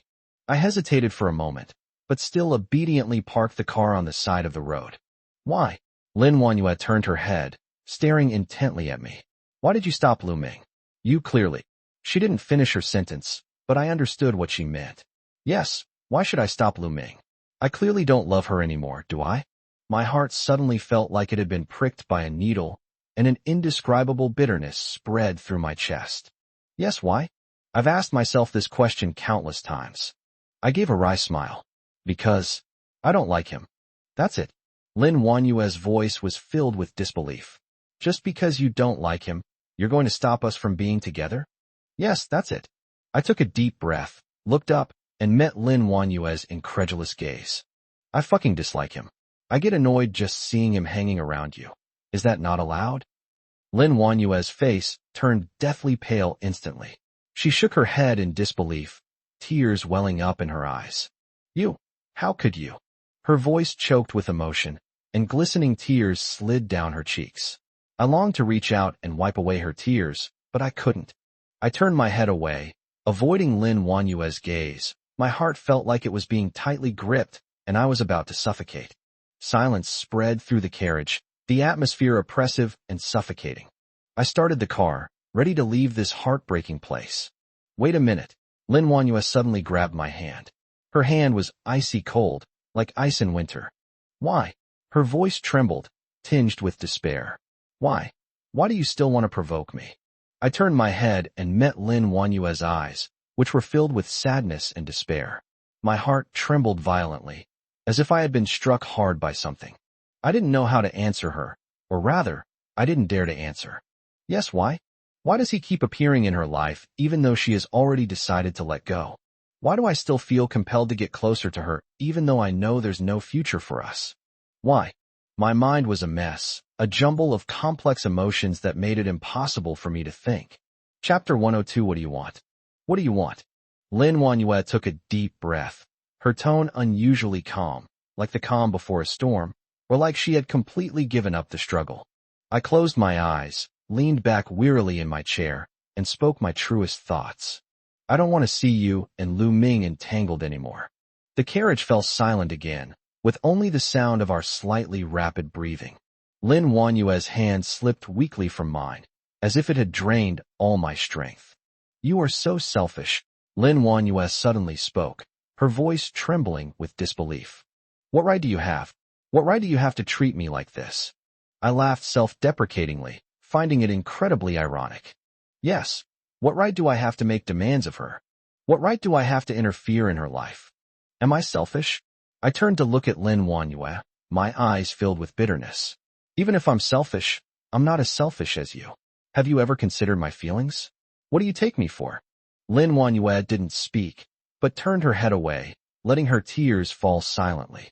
I know I touched a nerve with her, but I couldn't control myself. When I got home, it was as if there was an invisible chasm between Lin Wanyue and me.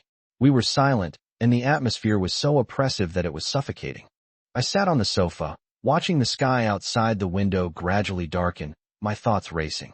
I know I shouldn't have lost my temper with Lin Wanyue today, but I just couldn't control myself. The thought of her being with Lu Ming makes my heart ache like it's being pricked by needles. As night deepened, a torrential downpour suddenly began outside the window, accompanied by deafening thunder. I was startled awake, turned over, but couldn't fall back asleep. Suddenly, I heard a slight sound of a door opening in the next room. I sat up and listened intently. It was Lin Wanyue's room. Boom! Another loud noise, and my heart skipped a beat. Immediately afterwards, I heard a series of hurried footsteps, followed by a soft knock on the door. I opened the door and saw Lin Wanyue standing there, her face pale, her whole body trembling, and tears blurring her vision. I'm scared. Lin Wanyue's voice was very soft, like a mosquito buzzing. Looking at her pitiful appearance, all my anger vanished. I pulled her into my arms and held her tightly, as if I wanted to meld her into my body. Don't be afraid. I'm here. I gently patted her back and comforted her softly. Lin Wanyue hugged my waist tightly, buried her head in my chest, and greedily absorbed the warmth from my body. Her body was still trembling slightly, but I knew she was slowly calming down. I held Lin Wanyue in my arms and suddenly remembered our student days, when she was just as afraid of thunder as she is now. Every time there was thunder, she would hide in a corner of the classroom, trembling with fear. And I would always sit next to her, shielding her from the thunder and lightning with my own body, giving her a sense of security. Back then, we were all very young and inexperienced, but our feelings were incredibly pure. We blush and our hearts race at the slightest glance or a word of concern from the other person. We would give everything for a promise made to the other person. However, time is like a merciless carving knife, etching the marks of years on our faces and changing the feelings between us. The sweetness and beauty of the past have now turned into devastation. I looked at Lin Wanyue in my arms. Her face still had tear stains, but she was already asleep. Her breathing was even and gentle, like that of a helpless child. My heart is filled with mixed feelings, and I don't know what to say. I gently carried her to the bed, covered her with the blanket, and then sat on the edge of the bed, quietly watching her. Looking at Lin Wanyue sleeping soundly, I felt a mix of emotions, like a jumbled mess of feelings. It would be a lie to say I have no feelings for her anymore, but the thought of her and Lu Ming makes me furious. I tucked her in, got up and went back to my room, but I just couldn't fall asleep. My mind was playing back all the moments I'd shared with Lin Wanyue over the years, like a movie. We had incredibly sweet times together, from meeting in college to getting married after graduation. At that time, we rented a small room. Although we were struggling financially, every day was filled with laughter. I remember once, on Lin Wanyue's birthday, I ate instant noodles for a whole month in order to buy her a necklace that she had wanted for a long time. When she received the gift, her eyes welled up with tears, and she hugged me tightly, saying, "Honey, you're so good to me." But when did our feelings for each other change? Is it the trivialities of life that have worn down our passion, or is it the distance between us that has driven us further and further apart? I sighed, got up, walked to the window, and lit a cigarette. The next morning, when I woke up, I found that Lin Wanyue had already prepared breakfast. "You're awake? Go wash up quickly. I'll go to work after breakfast." Lin Wanyue's tone was calm, as if nothing had happened last night. I looked at her, my heart filled with mixed emotions. I walked to the dining table and sat down. There were 2 bowls of steaming noodles on the table, garnished with scallions, which looked quite appetizing. I picked up my chopsticks, took a mouthful of noodles, and put it in my mouth. A familiar taste instantly filled the air. "This, you made it?" I looked at Lin Wanyue in surprise. The taste of this bowl of noodles was exactly the same as the one I made. Lin Wanyue chuckled softly, a hint of bitterness in her voice. What, are you surprised? In your eyes? All I can do is buy clothes and get my nails done. I can't even cook instant noodles, let alone cook a proper meal, right? I was speechless for a moment. Indeed, I used to be the one taking care of us. Lin Wanyuan never lifted a finger. She rarely even washed dishes, let alone cooked. I learned a lot during my time away, Lin Wanyue said calmly, but her gaze drifted to the window, as if she were recalling something. My heart sank suddenly, and an indescribable emotion welled up inside me.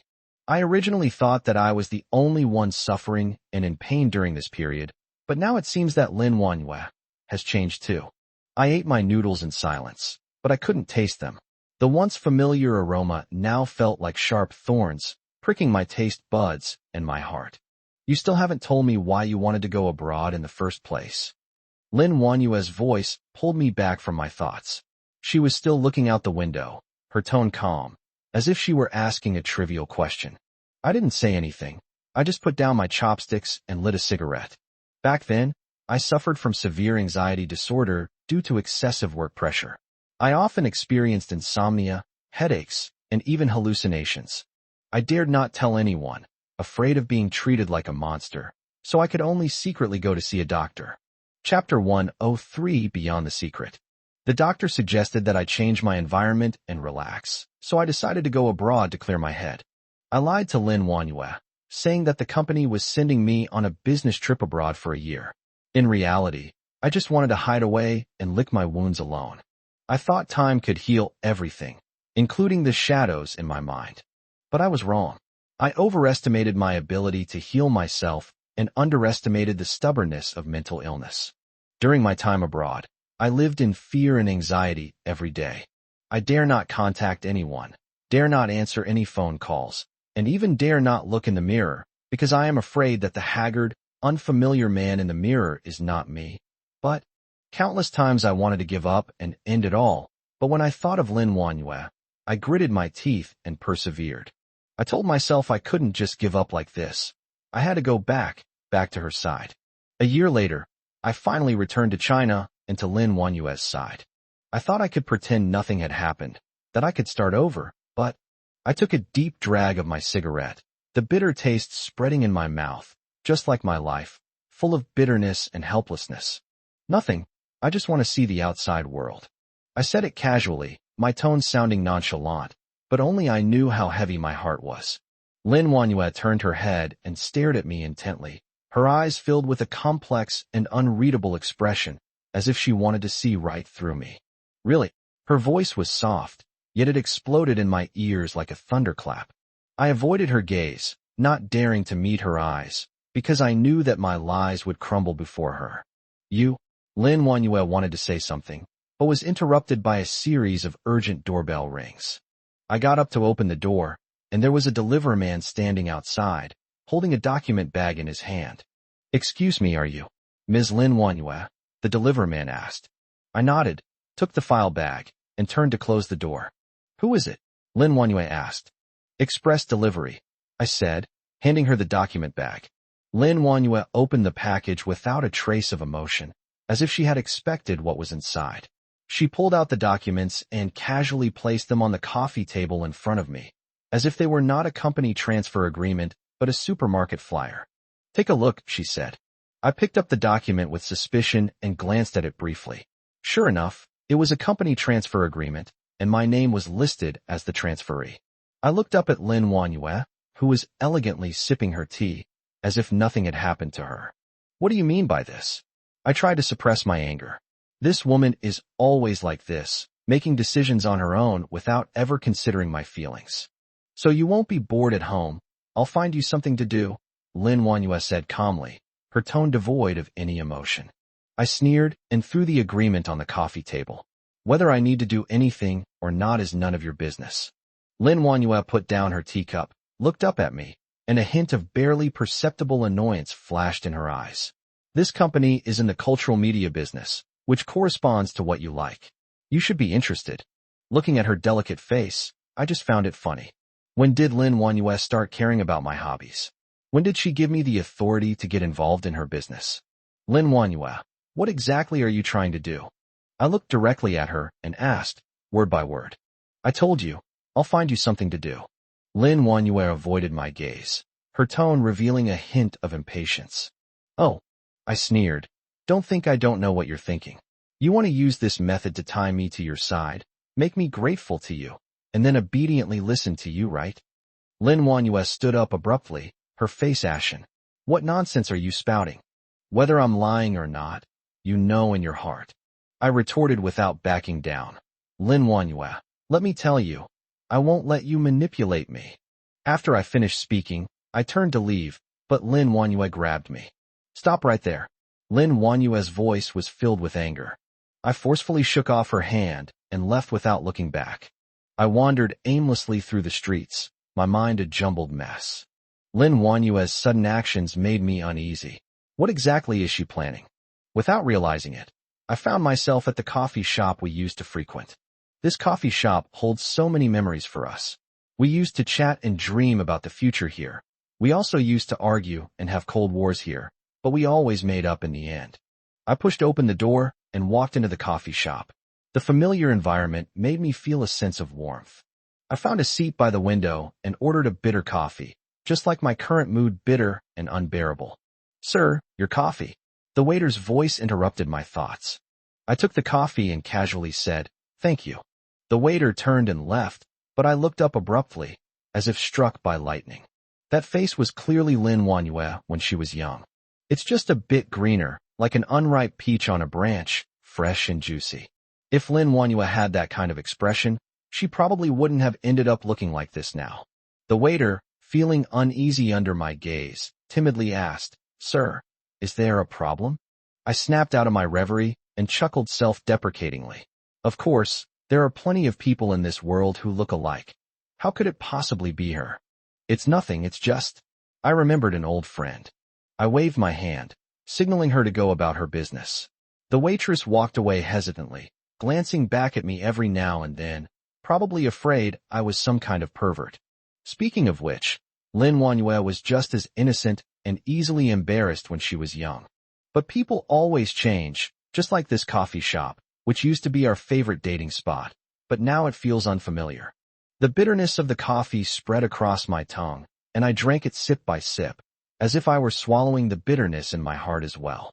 The store was playing my favorite jazz music, with deep saxophone and languid drum beats, which matched my mood quite well. I don't know how I got through the afternoon.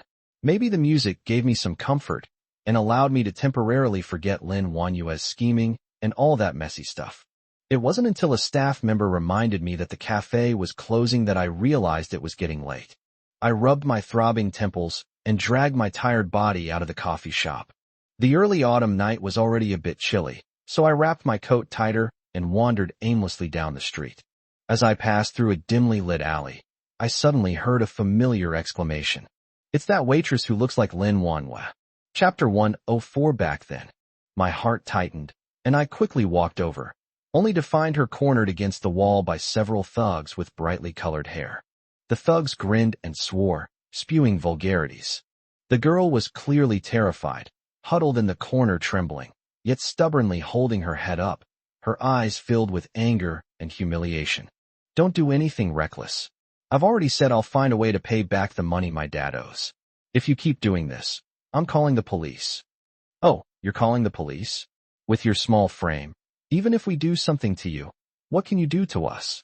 One of the thugs said, reaching out to touch the girl's face. I felt a surge of anger. These thugs were far too arrogant.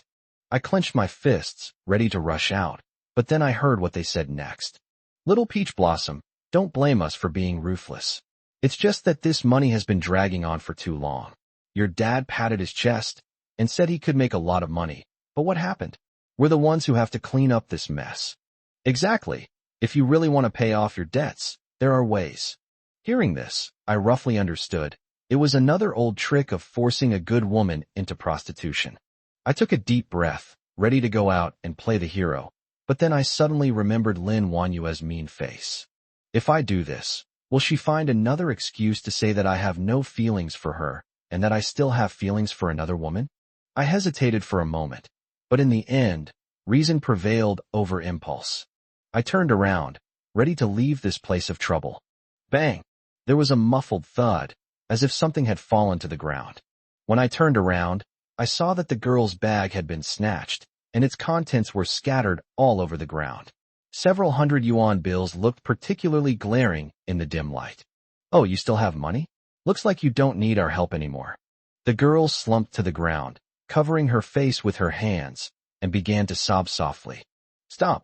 I shouted and rushed into the alley. The thugs were startled by my sudden appearance and turned to look at me. "Who are you?" "Mind your own business." Green hair glared at me fiercely. I sneered. "Of course I'm not a bystander. I'm her friend. Tell me, shouldn't I get involved?" As I spoke, I walked to the girl's side and shielded her behind me. The girl looked up at me in surprise, her eyes filled with gratitude. The thugs looked at each other, seemingly assessing my strength.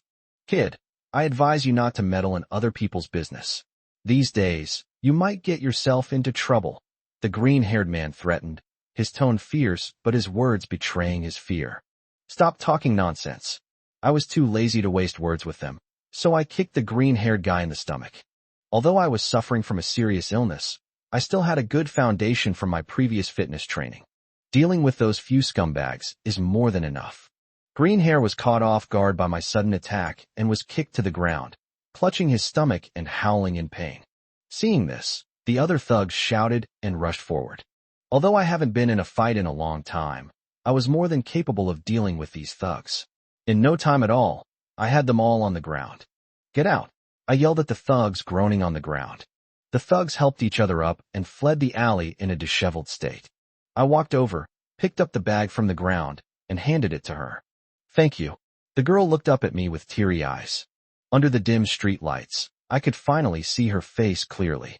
She was very young, with a touch of baby fat on her face, and her big, watery eyes were looking at me with gratitude. "You're welcome." I tried not to look into her eyes, afraid that I would soften my heart. "My name is Peach. What's yours?" I hesitated for a moment, but still gave my name. "Thank you. I really don't know what I would have done without you," Peach said, on the verge of tears again. "Don't cry. It's all over now," I comforted her. "Go home early and be more careful next time." After I finished speaking, I turned around and was about to leave, but Peach grabbed me. "Wait." She stood up and wiped away her tears. "You've helped me so much. I really need to thank you properly. I know a new restaurant that just opened nearby. The food is really good. Let me treat you to dinner." "No need, No, you have to go. Consider it a chance for me to repay you." Peach's tone was firm and brooked no refusal. Looking into her sincere eyes, I couldn't bring myself to refuse. "And I really am hungry." "All right then." I finally gave in. Peach stopped crying and smiled, happily pulling me towards the restaurant like a child. The restaurant has a warm and inviting atmosphere, with warm yellow lighting and soft music that makes you feel relaxed and comfortable. Peach ordered several signature dishes and a bottle of red wine. "You don't need to be so polite. Just eat whatever you like," I said. "How can I do that?" "You saved my life," Peach said, pouring me a glass of wine. "This glass is for you." I picked up my glass, lightly clinked it against hers, and drank it all in one gulp. After a few rounds of drinks, Tauzi became more talkative. She told me a lot about herself, including her father's debts and her current work in life. I listened quietly, occasionally interjecting a word or two. Peach is very talkative and optimistic.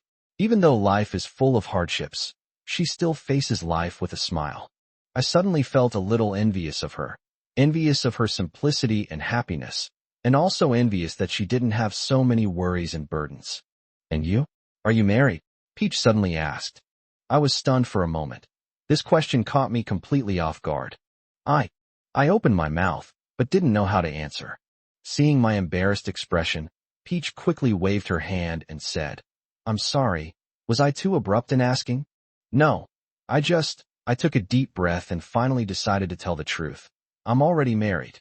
"Oh." Peach's smile faded slightly, but she quickly regained her composure. "Your wife must be very beautiful, right?" The image of Lin Wanyue's meticulously maintained face came to mind. "What's wrong with her?" Peach asked curiously. "It's nothing." I shook my head, not wanting to continue the topic. "It's getting late. I should go back." "Are you leaving so soon?" Peach's face was full of disappointment. I haven't properly thanked you yet. Really, it's not necessary, All right then. Seeing my firm attitude, Peach didn't insist on keeping me any longer. I'll see you out. I nodded and followed her out of the restaurant. On an early autumn night, a cool breeze was blowing, and under the streetlights, the shadows of Peaches were stretched long. We walked side by side without saying a word, and the atmosphere was a little awkward. The station is just ahead. I can get back by myself, I said, stopping in my tracks. Chapter 105 Cake. Okay. Peach stopped too, looked up at me, and said, "Thank you for your help tonight, Before she could finish speaking, she was interrupted by a rapid ringing of her cell phone. Peach took out her phone and glanced at it. Her face immediately turned pale. "What's wrong?" I asked. Peach didn't answer, but hurriedly picked up the phone, her voice trembling as she said, "Hey, Dad. What? You're in the hospital? Okay, I'm coming right away." She hung up the phone, her eyes instantly reddening. "My dad's had an accident. I have to get to the hospital right away." After she finished speaking, she turned and ran, but accidentally twisted her ankle and fell to the ground. "Are you all right?" I quickly went over to help her up. "I'm fine. I need to get to the hospital right away." As Towsy spoke, she struggled to stand up again, but I grabbed her and held her tightly. "I'll take you there." I hailed a car and headed towards the hospital. I don't know how long it took before we finally arrived at our destination. The hospital lights were glaring and cold. I carried Peach and ran all the way until I finally found the ward where her father was. "Dad." Peach rushed to the bedside, crying and shouting. I stood at the door of the ward, looking at this scene before me, my heart filled with mixed emotions. The smell of disinfectant, mixed with Peach's father's painful groans, created an indescribable sense of oppression. I originally intended to drop off the Peaches and leave, but seeing her helpless look, I couldn't bear to do it. "What did the doctor say?" I tried to keep my tone calm. Peach sniffed, her eyes brimming with tears, and said, "They said it's acute appendicitis, and I need surgery immediately, but what?" I frowned, vaguely guessing what she was about to say. "But the surgery will cost 20,000 yuan, and I can't come up with that much money right now." As Towsy spoke, tears streamed down her face like beads from a broken string. 20,000 yuan is nothing to me now, but for Towsy, it's an astronomical sum. I took a card out of my wallet and handed it to her. "This should be enough for the surgery fee. The password is..." No, I can't take your money." Peach waved her hands frantically, refusing. "You've already helped me so much, how can I?" "Don't be silly, saving lives is the priority, we can talk about money later." I interrupted her and shoved the card into her hand, saying, "Go pay the bill now." Peach hesitated for a moment, but finally accepted the card, choking back tears as she said, "Thank you. Thank you so much. You are truly my benefactor. I will definitely repay you in the future." I forced a smile and said nothing more. Watching her hurry to pay the bill, I felt a mix of emotions. Honestly, I didn't have any ulterior motives towards Peach. I just wanted to help her. She was like a lost lamb, helpless and pitiful, making people want to lend a helping hand. However, seeing her tearful gratitude, I felt a strange sense of guilt. I'm already married. I have a wife. How can I do this to her? I took out my phone, intending to call Lin Wanyue, but my finger hovered over the dial button, unable to press it. I don't know how to explain it to her. I'm afraid she'll misunderstand, and even more afraid she'll be hurt. Just then, my phone rang. It was Lin Wanyue calling. My heart skipped a beat, and an ominous premonition washed over me. "Hello. Where are you? Why aren't you back yet?" Lin Wanyue's voice sounded somewhat cold. I have something to do outside. I'll be back in a bit." I didn't dare tell her the truth. "What is it? Is it important? Is it more important than me?" Lin Wanyue's voice rose 8 octaves, her tone tinged with anger. I have something to do outside. I'll be back in a bit." I forced myself to answer, but my heart was beating faster and faster, as if it was about to jump out of my throat. "What is it? Is it important? Is it more important than me?" Lin Wanyue's voice was like ice, sending chills down my spine. No, I'll be right back. Wait for me." I hurriedly hung up the phone, but I didn't dare to look into Peach's expectant and grateful eyes. "I can't stay in the hospital for another second. After I wheeled Peach's father into the operating room, I made an excuse and left in a hurry. In the taxi, Lin Wanyue's cold voice filled my mind, and unease and guilt entwined me like vines. I don't know how to face her when I get back, and I don't know how to explain all of this. When I got home and opened the door, I was stunned. A huge cake sat on the living room table, with the words "Happy Birthday, Husband" written on it in cream. Lin Wanyue, wearing a light blue dress, stood next to the cake with a hint of impatience on her face. "Why are you only getting back now? I've been waiting for you for ages." Seeing me, her displeasure deepened. "I thought you'd forgotten what day it was." "Something came up on the way. I was delayed by something," I stammered, avoiding her eyes. "What could be more important than your birthday?" Lin Wanyue's tone was unfriendly, but she ultimately didn't lash out. "Never mind, it's good that you're back." She pulled me to the table and handed me a beautifully wrapped box. "Here, a birthday present." When I opened it, I saw it was a guitar. "I accidentally broke your guitar last time. This is to apologize," Lin Wanyue explained. Looking at the guitar in my hands, I felt a mix of emotions.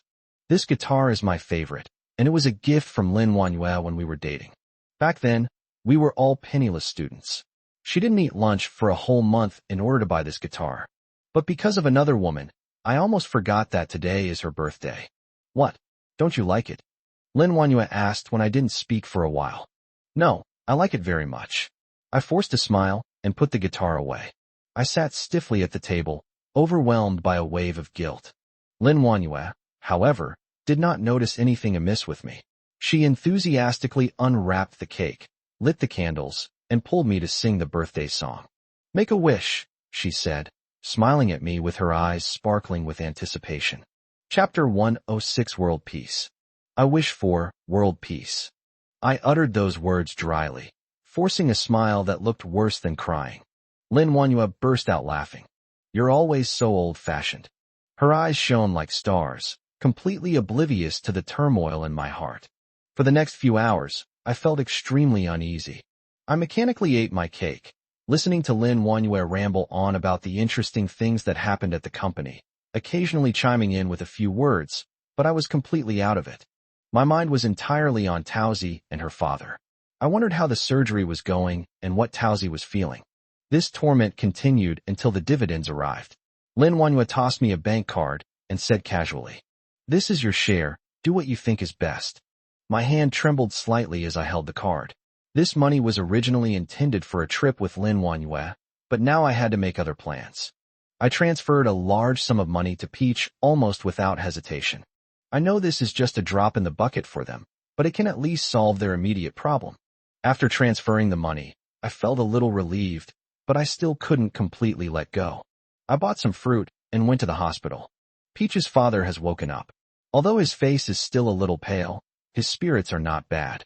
Upon seeing me, he struggled to sit up, his eyes filled with gratitude. "Young man, thank you so much. If it weren't for you, I would have lost my life here." His voice was hoarse and his eyes were red. "Don't say that, it's what I should do." I quickly helped him up. "You should rest and not think too much." We chatted for a while, and then Peach came back. When she saw me and her father in the ward, she was stunned at first, and then suddenly knelt down in front of me with a thud. "Our benefactor. We, father and daughter, will never forget your great kindness." I was startled and quickly helped her up. "What are you doing? Get up, this is what I should do." Peach cried, tears streaming down her face, choking back sobs, and unable to speak. Her father was also wiping away tears, and the ward was filled with an atmosphere of sadness and gratitude. I comforted them for a while, then got up to say goodbye. I really don't want to face this scene again, and I don't want Lin Wanyue to know about this.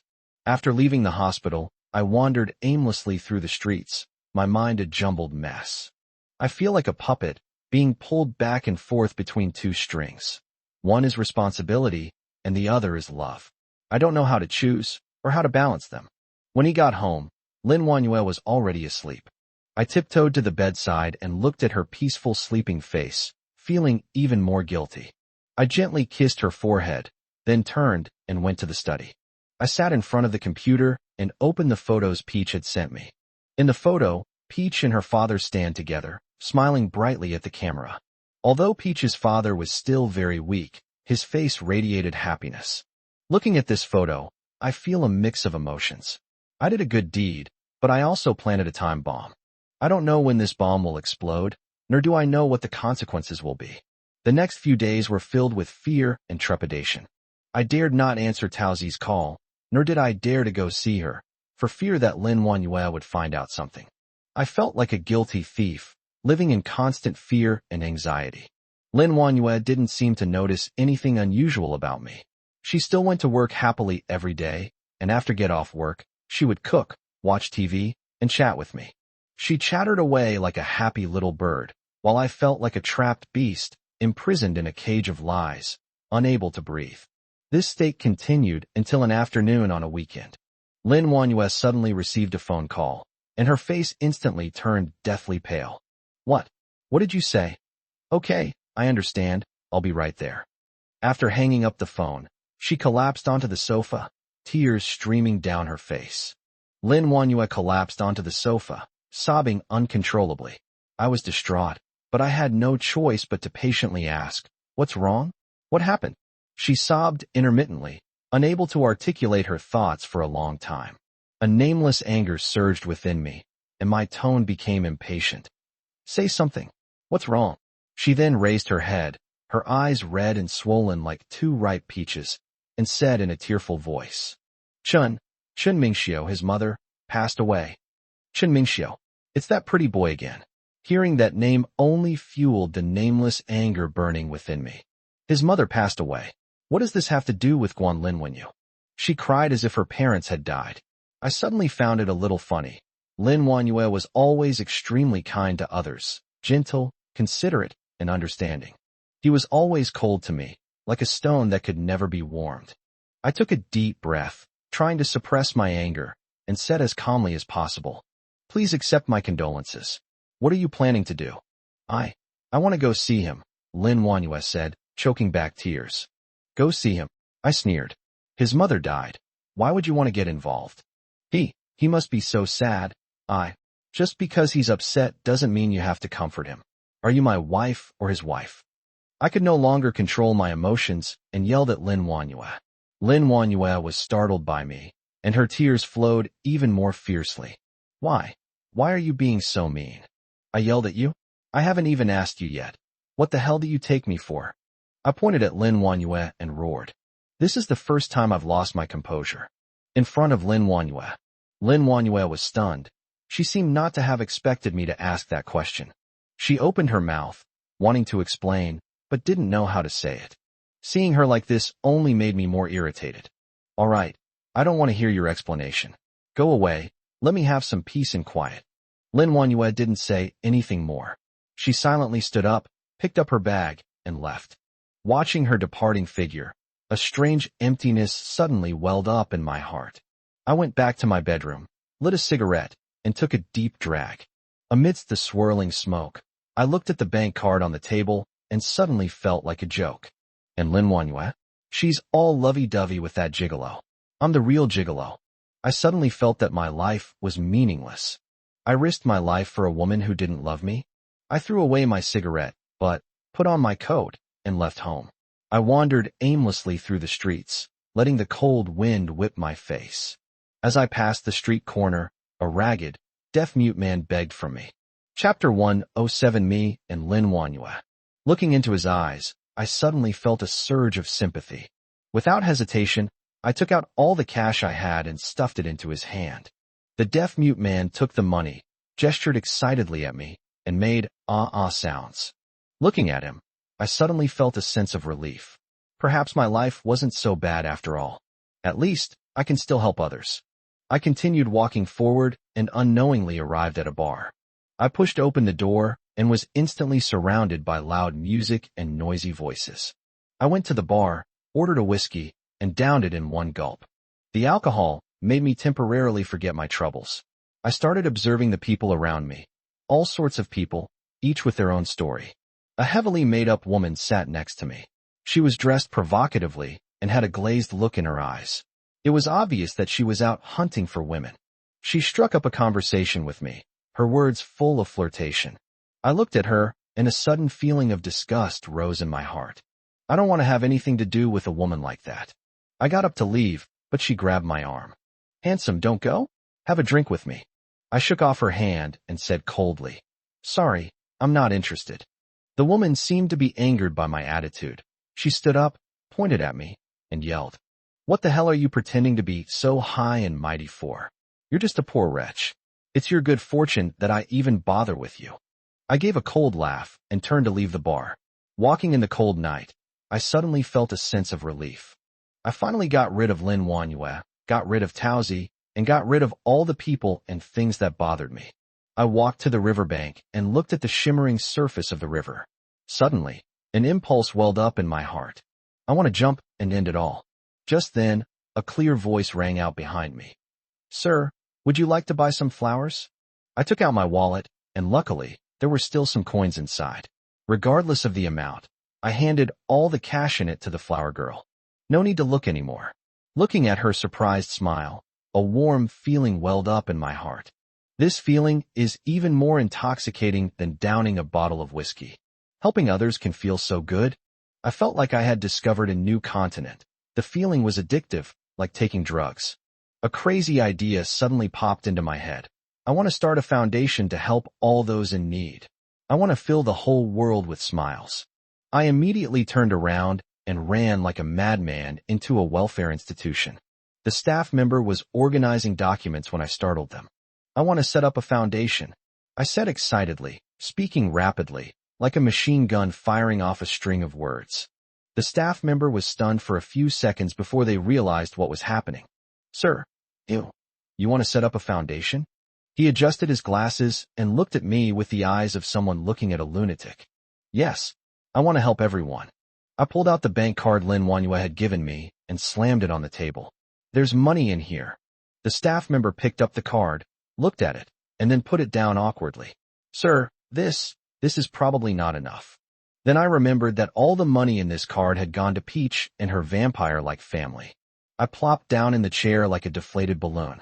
Not enough, not enough, not enough money. All I can think about is money, money, money. How can I get more money?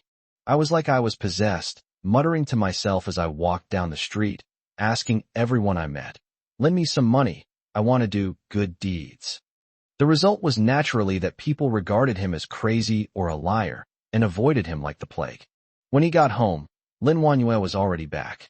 She sat on the sofa, her face gloomy, and she didn't say a word. Wanyue, I rubbed my hands together and asked cautiously, Could you lend me some money? Lin Wanyue suddenly raised her head, her brows furrowed. You want money again? Didn't I just give you your dividends? Did you gamble it away? No, I'm not going to gamble. I quickly explained. I'm going to do something big. I'm going to establish a foundation to help all those in need. Lin Wanyue sneered. A foundation? You? Don't make me laugh. You can't even take care of yourself, and you want to help others? I think you've got too much money to burn.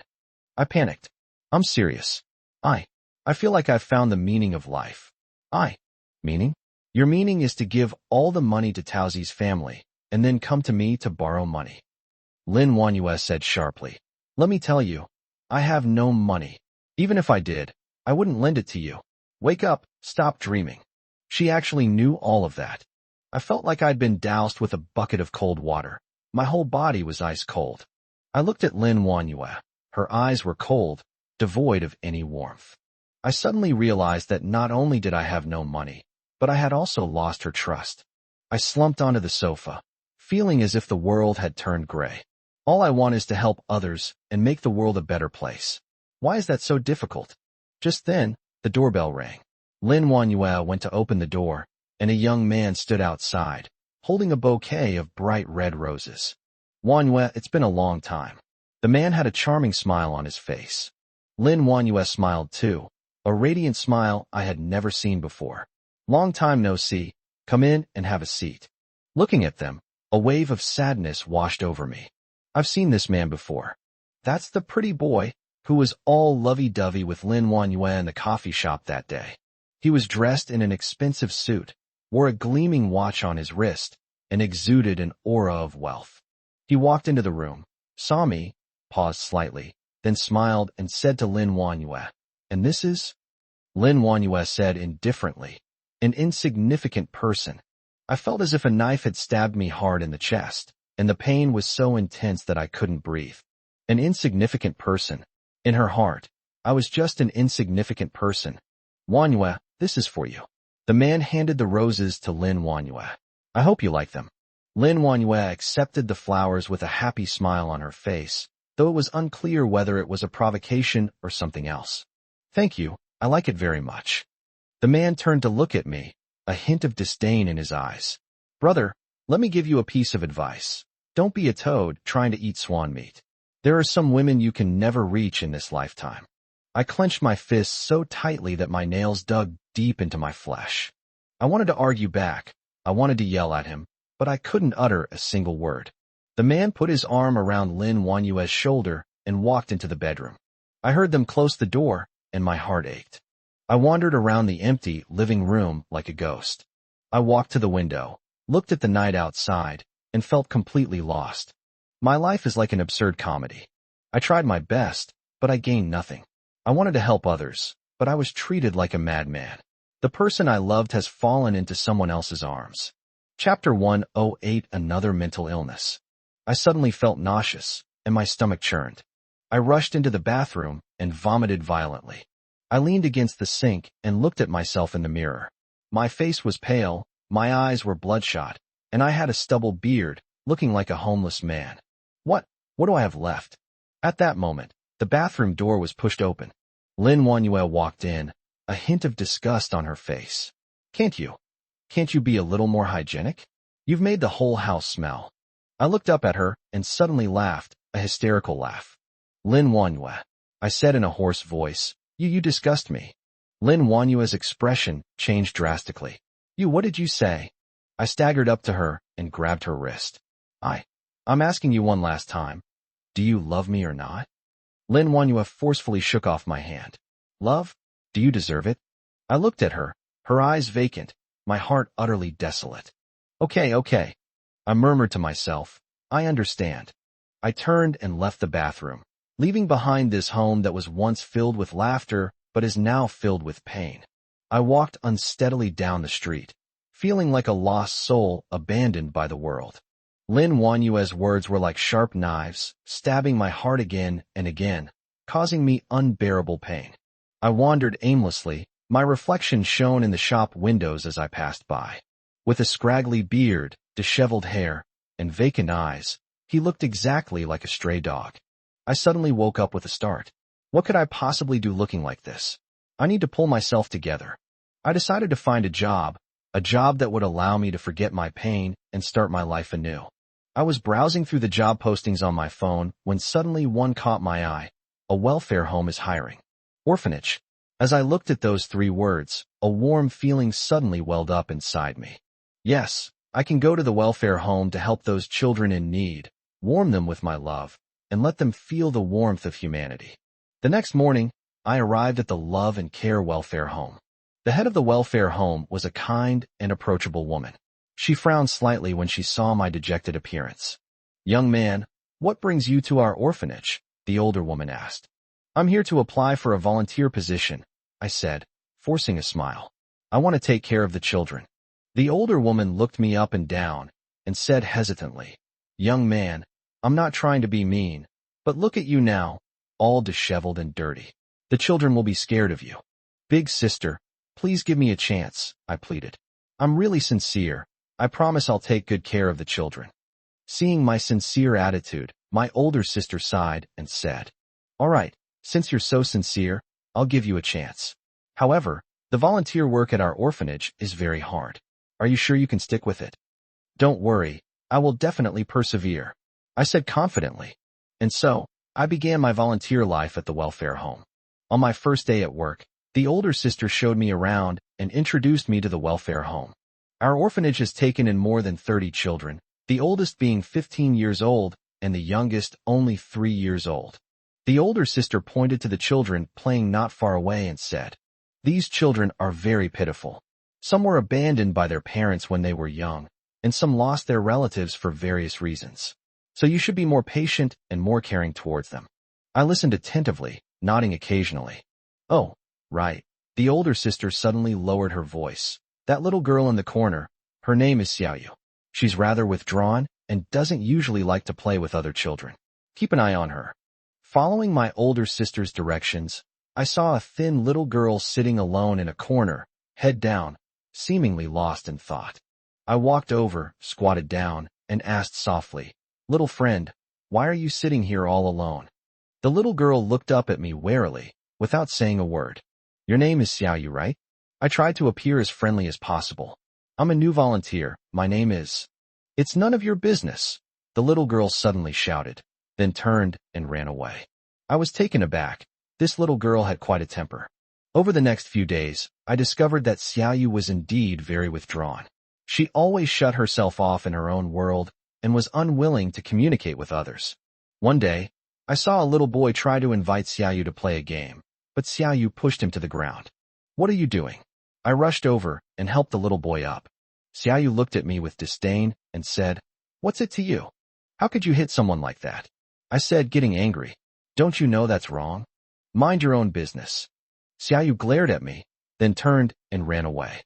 I was about to chase after her when my older sister stopped me. "Forget it. Let her be alone for a while," the older sister sighed.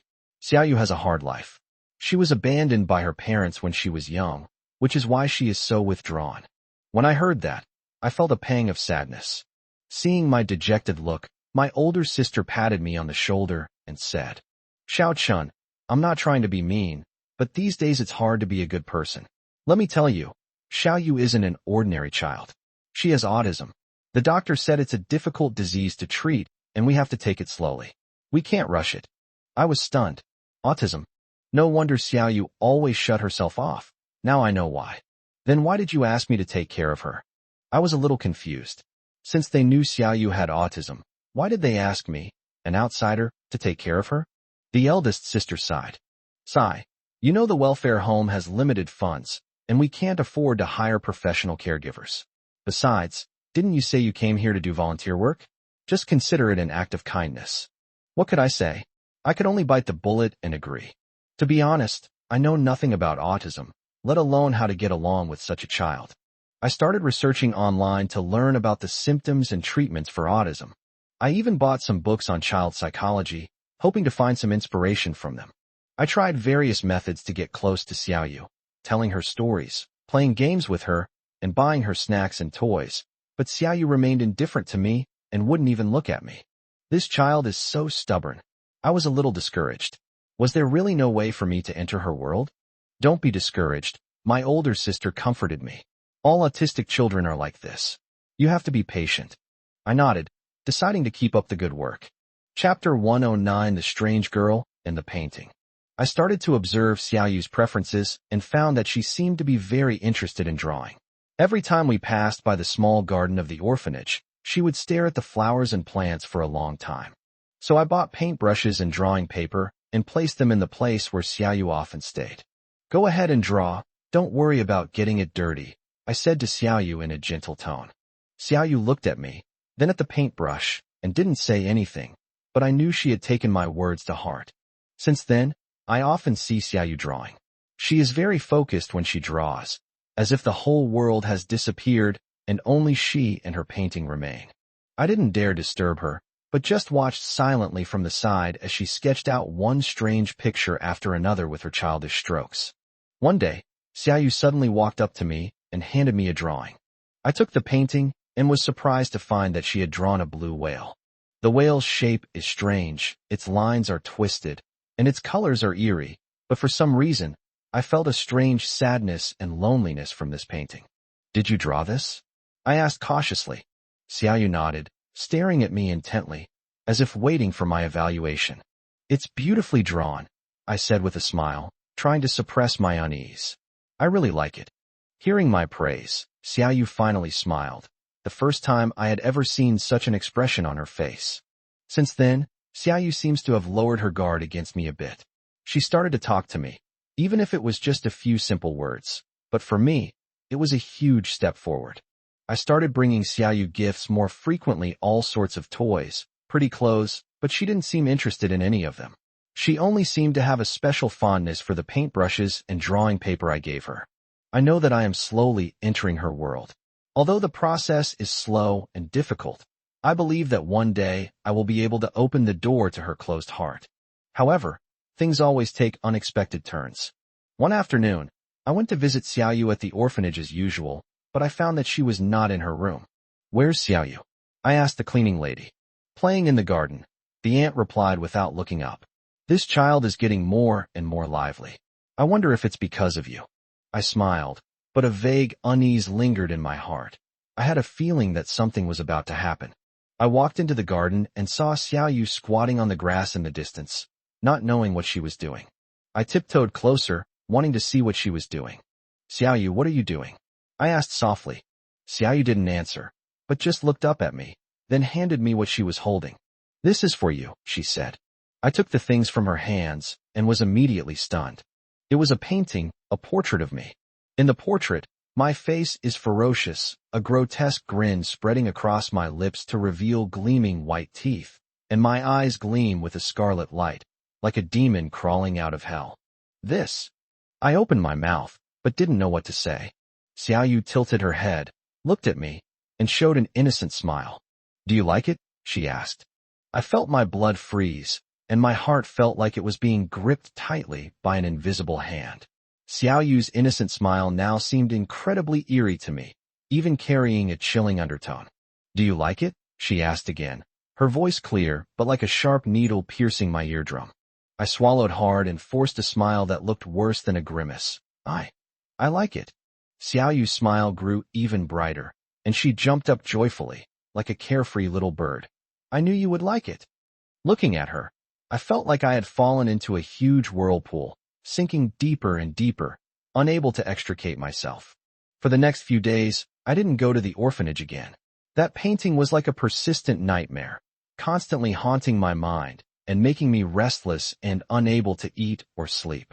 I began to doubt myself, wondering if I was really like the monster in the painting, with a hideous face.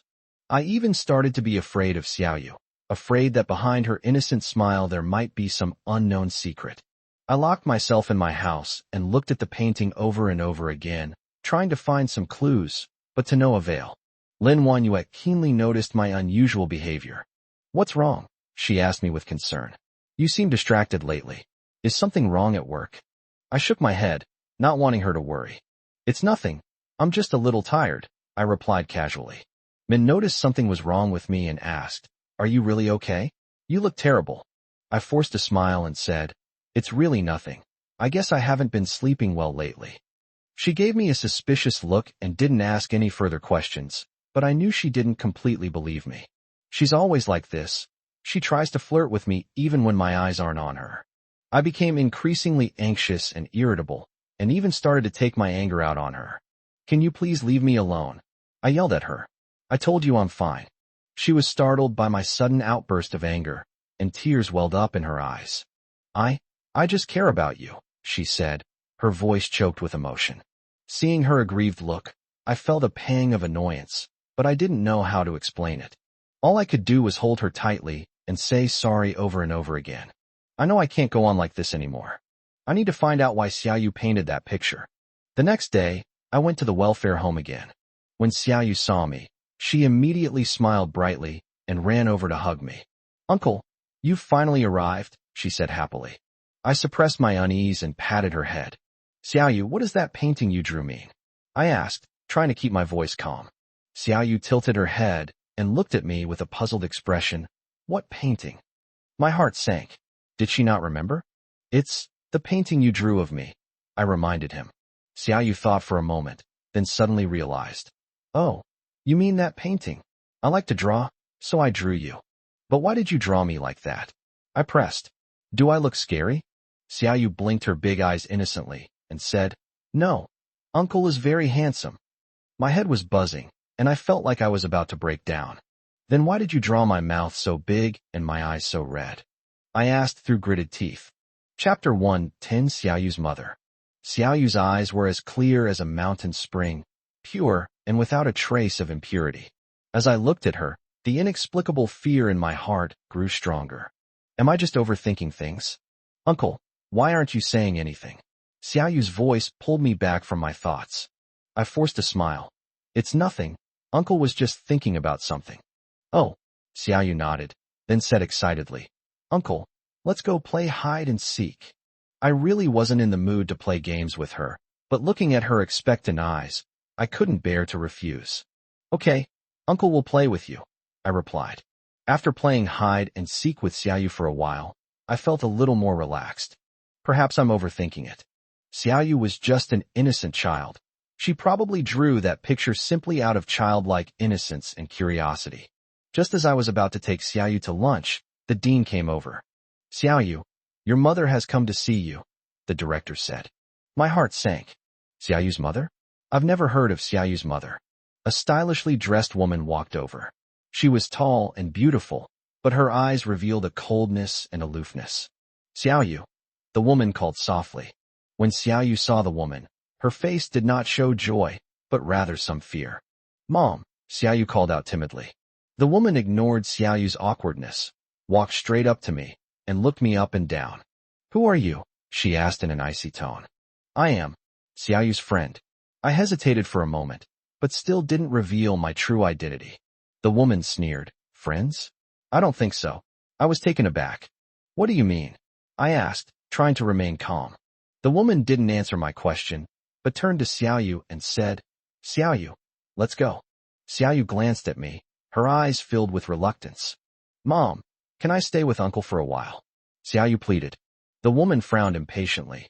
No, we have other things to do. After saying that, she grabbed Xiaoyu's hand and turned to leave. As I watched them walk away, my heart was filled with doubt and unease. Why is Xiaoyu so afraid of this woman? I suddenly remembered the painting Xiaoyu drew. In the painting, I had a ferocious face, an upturned mouth, and bloodshot eyes. Could it be that this painting is not just Xiaoyu's random doodle, but rather an expression of some kind of fear in her subconscious? A terrible thought suddenly flashed through my mind. Could it be that Xiaoyu's mother? I dared not think any further and quickly chased after him. Wait! I shouted. The woman stopped and turned around impatiently. Is there anything else? I took a deep breath and mustered my courage to ask, Excuse me, are you Xiaoyu's biological mother? The woman paused for a moment, a flicker of panic crossing her eyes, but she quickly regained her composure. What does this have to do with you? Of course they're related, I said firmly. If you are Xiaoyu's biological mother, why did you abandon her in the orphanage? Do you know how much she misses you? The woman's expression changed, a hint of resentment flashing in her eyes. Shut up. My business is none of your concern. I'm going to intervene. I met her gaze without flinching. Xiaoyu is my friend, and I can't just stand by and watch her suffer. The woman was furious and raised her hand to hit me. I grabbed the woman's wrist, stopping her from slapping me. Her sharp nails scratched my cheek, leaving a bloody mark. The burning pain made me more alert and angrier. What right do you have to hit someone? I glared at her and said, What right do you have to be Xiaoyu's mother? The woman was intimidated by my imposing manner, paused for a moment, and then screamed. Let me go? You're insane.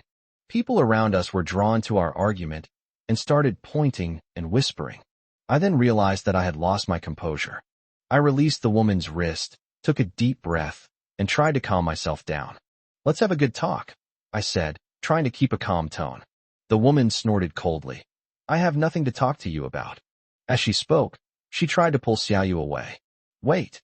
I stopped her. Can you really bear to leave Xiaoyu behind?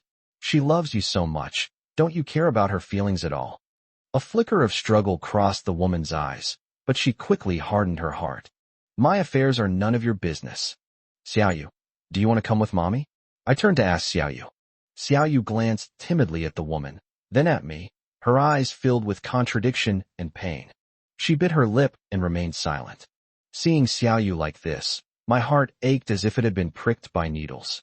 I knelt down, gently stroked her hair, and said softly, Xiaoyu, tell uncle, what do you want to do? Xiaoyu hesitated for a moment, then finally mustered up her courage and said, I want to stay with my uncle. The woman's face changed drastically, and she roared, Xiaoyu, how dare you? Xiaoyu was so frightened that she shrank behind me and hugged me tightly. That's enough. I stood up, stood in front of Xiaoyu, and looked directly at the woman. You don't deserve to be a mother at all.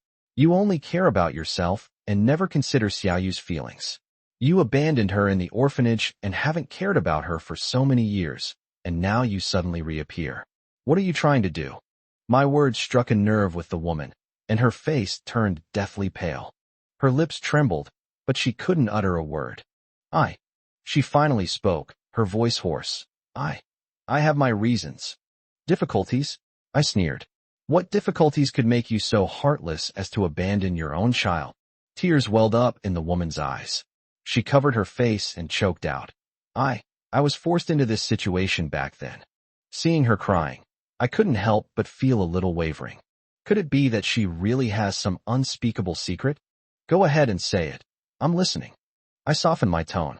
The woman slowly raised her head, tears blurring her vision. She took a deep breath and began to tell her story. She said that she was young and naive back then and fell in love with someone she shouldn't have. The man used sweet words to coax her into having sex, and then disappeared. She became pregnant out of wedlock and was kicked out of her home by her family. With no other options, she had no choice but to send Xiaoyu to an orphanage. "For so many years, I have lived with guilt." The woman cried as she said, "I think about Xiaoyu every day, but I don't dare to come see her. I'm afraid she'll hate me." I listened quietly to her story, my heart filled with mixed emotions. I don't know whether to believe her or continue to doubt her. Chapter 111. Jumping off the train.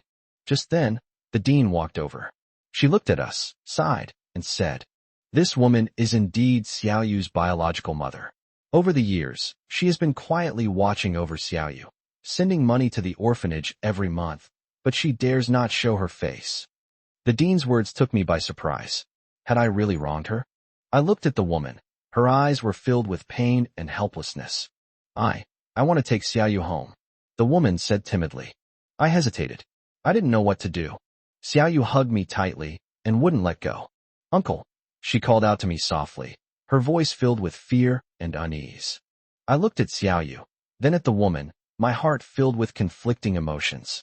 Just then, a familiar voice came from afar. "Hey, isn't this our busy man? What brings you to a place like this?" A sharp voice broke the silence.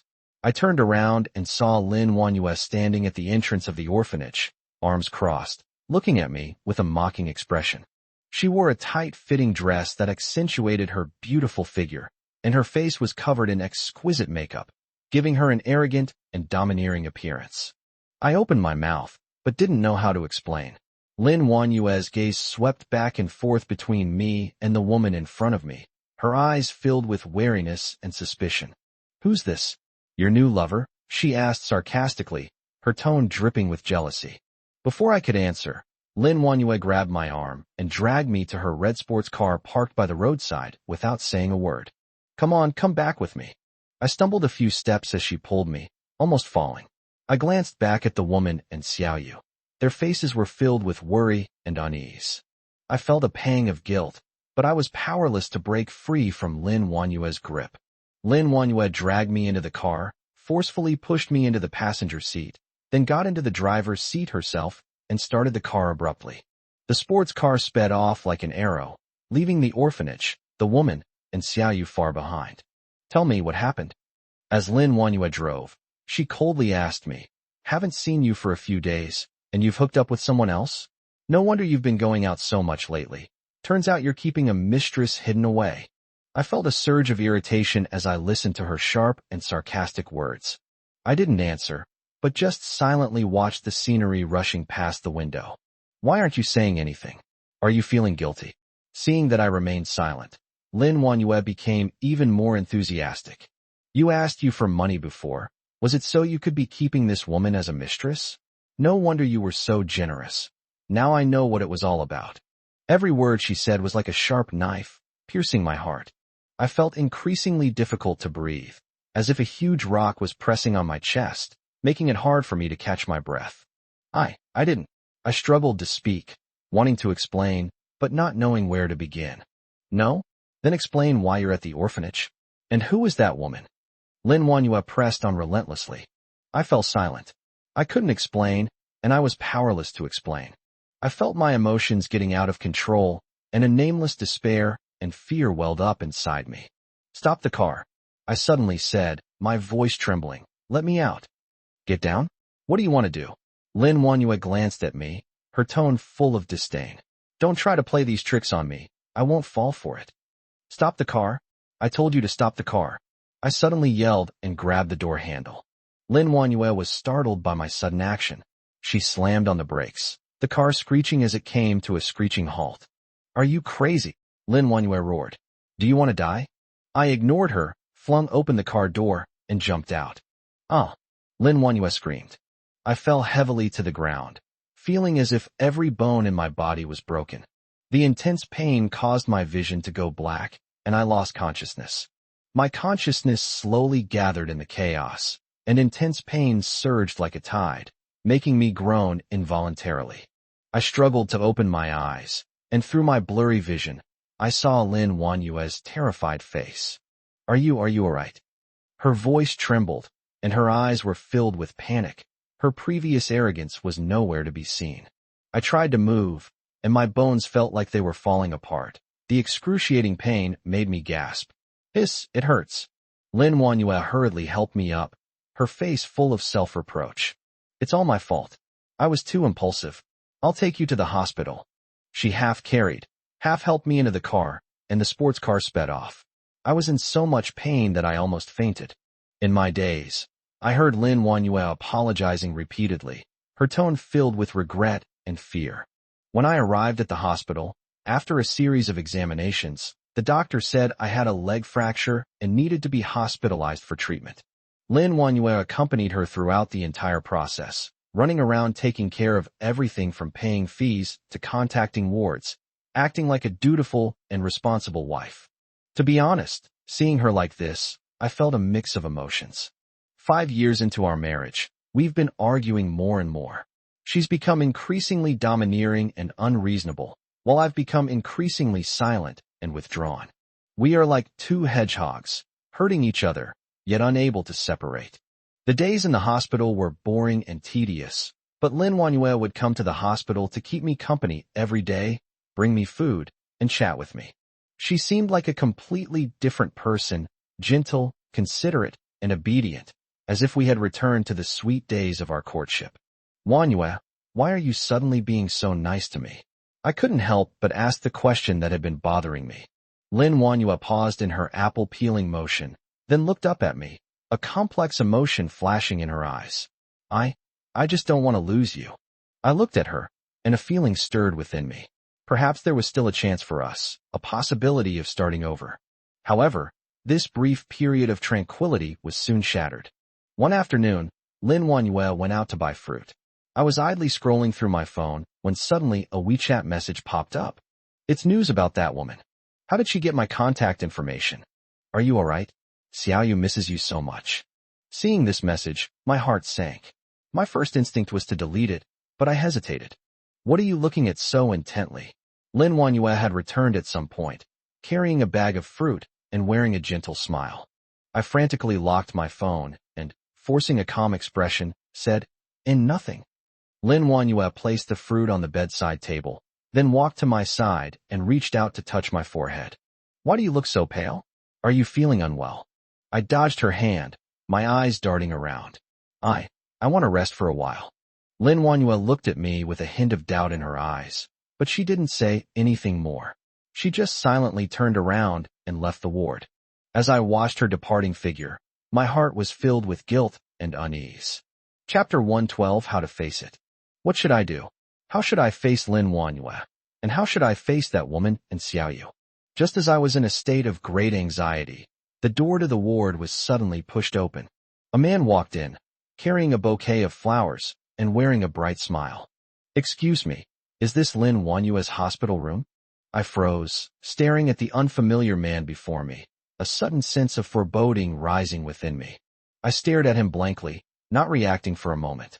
He looked to be around 30 years old, dressed in a suit and tie, and the bouquet of flowers in his hand was beautifully wrapped and clearly expensive. Lin Wanyue, he confirmed again, his gaze falling on me with a hint of inquiry. Before I could even speak, Lin Wanyue returned. When she saw the man in the hospital room, her face instantly turned cold. Why are you here? Upon seeing Lin Wanyue, the man immediately put on a fawning smile. Wanyue, I heard you were taking care of patients here, so I came to see you, he said, handing her the flowers. These are for you. Lin Wanyue didn't even glance at the bouquet of flowers and said in a cold tone, I don't need it. You can leave. The man seemed surprised that Lin Wanyue would refuse so decisively, and the smile on his face froze. Wanyue, are you still angry with me? I really didn't mean to do what happened that day. Enough. Lin Wanyue interrupted him. I don't want to hear any more explanations. Please leave.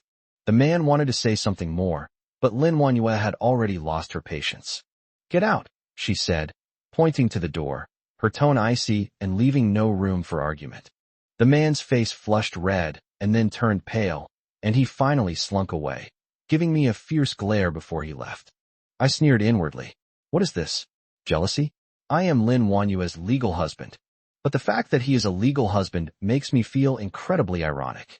I lay in my hospital bed, feeling like a useless piece of trash, watching my wife being pursued by other men, and I was powerless to do anything about it.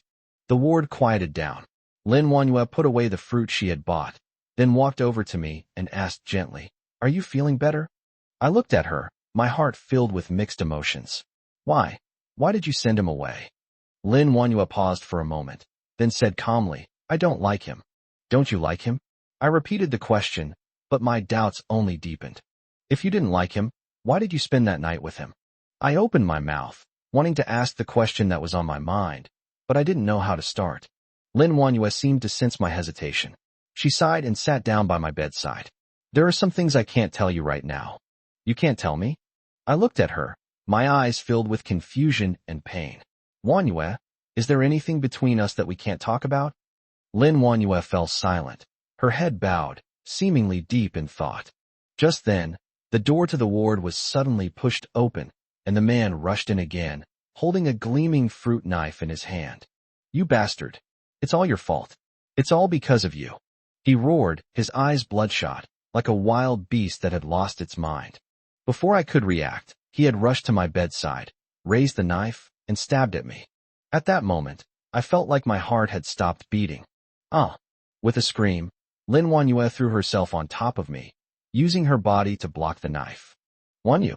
I cried out in terror as everything before my eyes blurred. The man seemed stunned by the sudden turn of events. He stood there dumbfounded, the knife in his hand clattering to the ground. Quick, call a doctor! I screamed, my voice cracking. The ward was in chaos.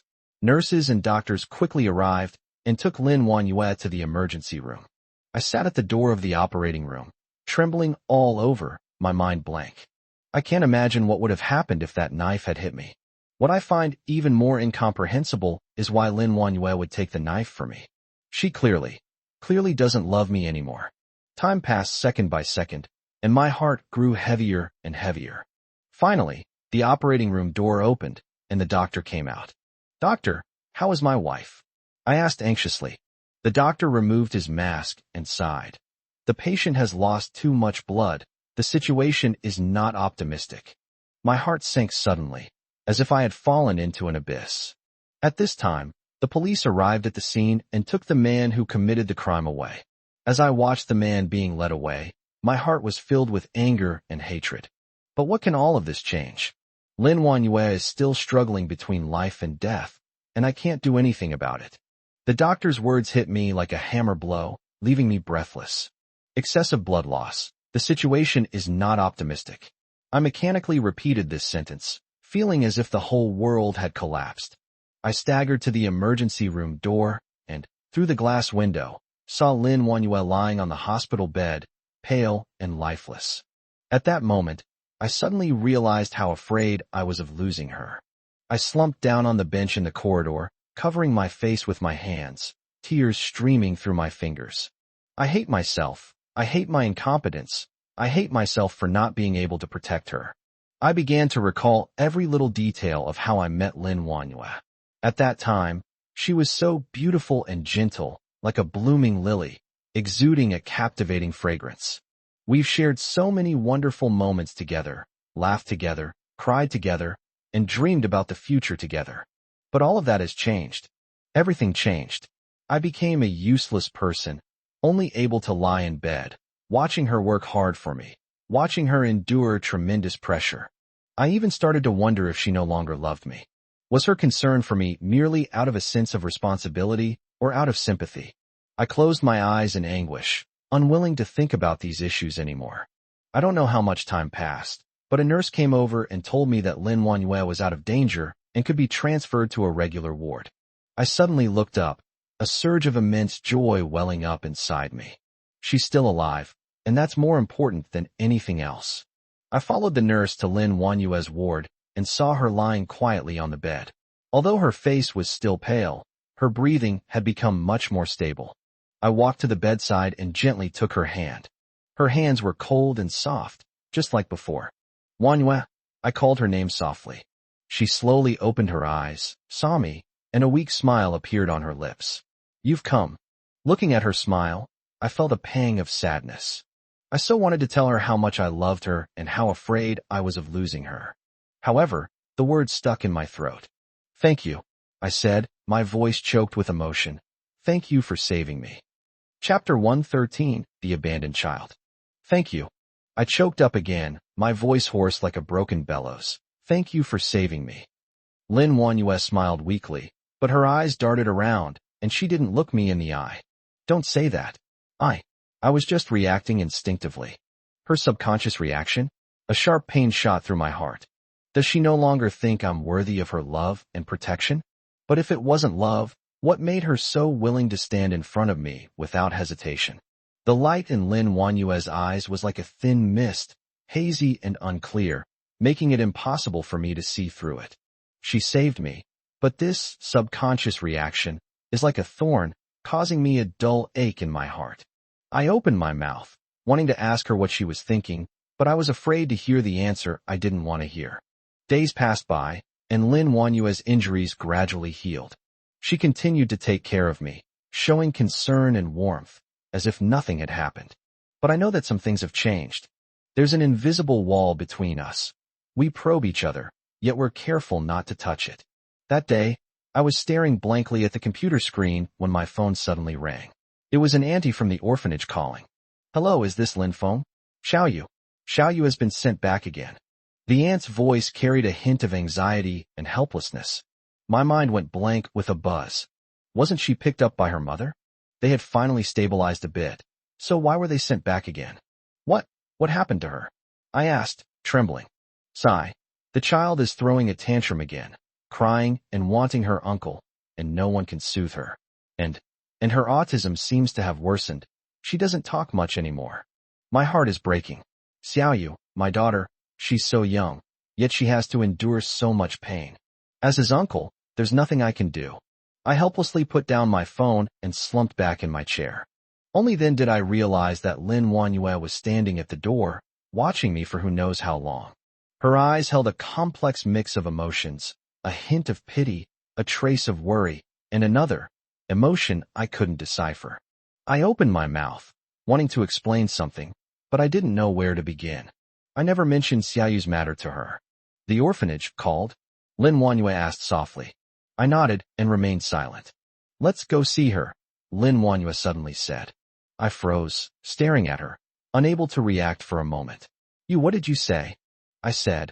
Let's go to the orphanage together to see the children, Lin Wanyue repeated, her tone firm. I felt a mix of emotions. I didn't expect her to offer to go see Xiaoyu. I couldn't even believe my ears. We walked in silence to the orphanage. The atmosphere in the carriage was oppressive. I secretly glanced at Lin Wanyue a few times. She was looking out the window, her face calm and revealing no emotion. When we arrived at the welfare home, the auntie saw us and quickly came to greet us. Lin Feng, you're here? Xiaoyu has been talking about you. I followed my aunt to Xiaoyu's room. When I opened the door, I saw Xiaoyu huddled in the corner, her little body trembling. Xiaoyu. I called out, my voice choked with emotion. When Xiaoyu heard my voice, she suddenly looked up, saw me, her eyes lit up, and then burst into tears. I went over to her with a pained expression and hugged her tightly. Uncle's here, uncle's here. Xiaoyu hugged me tightly and cried her heart out. Her small hands were icy cold, and her frail body trembled in my arms. I held her tightly, feeling her tiny body, and my heart ached as if it were being pricked by needles. Lin Wanyue stood to the side, watching us quietly, her eyes filled with complex emotions. I held Xiaoyu in my arms and gently coaxed her until she gradually calmed down. "Uncle, uncle," Xiaoyu called out intermittently, her little hands tightly gripping the hem of my clothes. I looked down at her, my heart filled with guilt. "I've been so negligent as your uncle." "Xiaoyu, your uncle will come to see you often from now on," I said softly. Xiaoyu nodded, nestled in my arms, and refused to leave. I looked up at Lin Wanyue. She was looking at me, and there seemed to be something melting in her eyes. We spent the afternoon at the welfare home like that. I played with Xiaoyu and told her stories, while Lin Wanyue watched quietly from the side, occasionally joining us to play with Xiaoyu. I noticed that Lin Wanyue and Xiaoyu got along well. She is very gentle and patient, and Xiaoyu likes her very much. Seeing them together filled me with warmth. Maybe things aren't so bad after all. When we left the orphanage, Xiaoyu hugged me tightly and wouldn't let go. "Uncle, uncle, don't go." A pang of sadness welled up in my heart. I knelt down and gently stroked her hair. "Uncle will come to see you again next time, okay?" Xiaoyu hesitated for a moment, but finally let go. Back in the car, we remained silent. The silence in the car was like a thick fog, making it hard for me to breathe. Lin Wanyue finally broke the silence, her tone carrying a hint of barely perceptible resentment.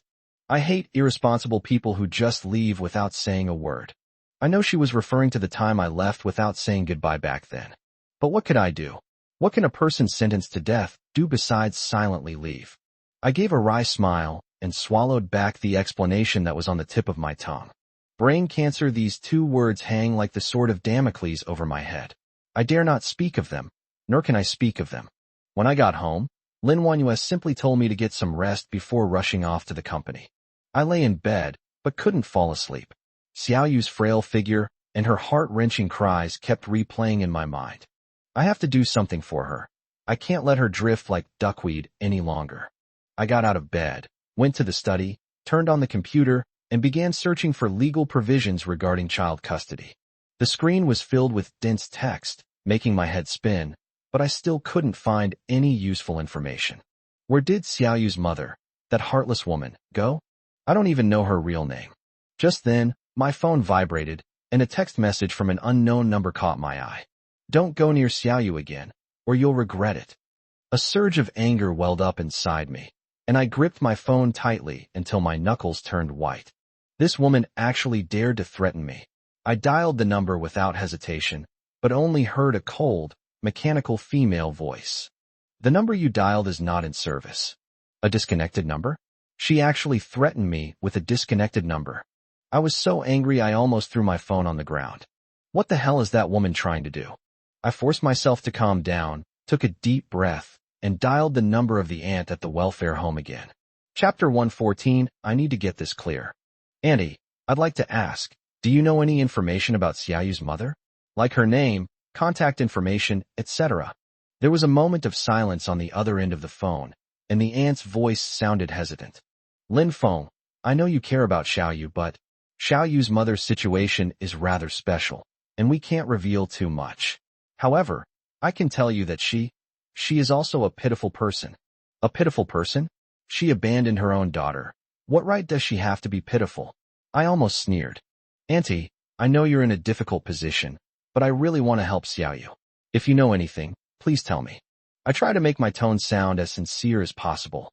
The aunt sighed and said, "Well then, Lin Feng, all I can tell you is that Xiaoyu's mother, she used to be a very good dancer, but later—" Sigh. "Never mind. You'll have to find out for yourself." "A dancer? What kind of clue is that?" Not only is it completely different from what that woman told us last time, it's also completely unrelated. I hung up the phone, feeling even more lost. I paced restlessly in the study, my mind a jumbled mess. "Xiaoyu, I will definitely help you and give you a complete family." I turned on my computer again and started searching for information related to dancers. Countless pictures and texts popped up on the web page, and I browsed through them one by one, but I still couldn't find any information related to Xiaoyu's mother. Time passed by, and the sky outside the window gradually darkened. I rubbed my sore eyes, feeling utterly exhausted. Just as I was about to give up, a news headline suddenly caught my attention. A former rising dance star has fallen into prostitution, a truly lamentable situation. I clicked the link, and a slightly blurry photo appeared on the screen. Although the woman in the photo had heavy makeup and was dressed provocatively, I recognized her at a glance, Xiaoyu's mother. My heart clenched, and an indescribable anger and sorrow welled up inside me. This woman, she actually fell to such a state. I continued reading, and the news report detailed this woman's past glory and subsequent downfall. She was forced to give up her dance career due to an accidental injury, and from then on, she never recovered and eventually embarked on this path of no return. Looking at the photo on the screen, I felt a mix of emotions. I hated her for abandoning Xiaoyu, but I also felt sorry for her difficult fate. Just then, the study door was gently pushed open, and Lin Wanyue walked in. She held a cup of hot milk in her hand and looked at me with concern. "Why aren't you asleep yet? Are you still thinking about Xiaoyu?" I nodded and showed her the news report. After reading it, Lin Wanyue remained silent for a long time before softly saying, "She was also a pitiful person." Lin Wanyue gave a wry smile and said, "There's always a reason why someone is pitiful." Lin Wanyue's words, "There must be something hateful about a pitiful person," pierced my heart like a needle.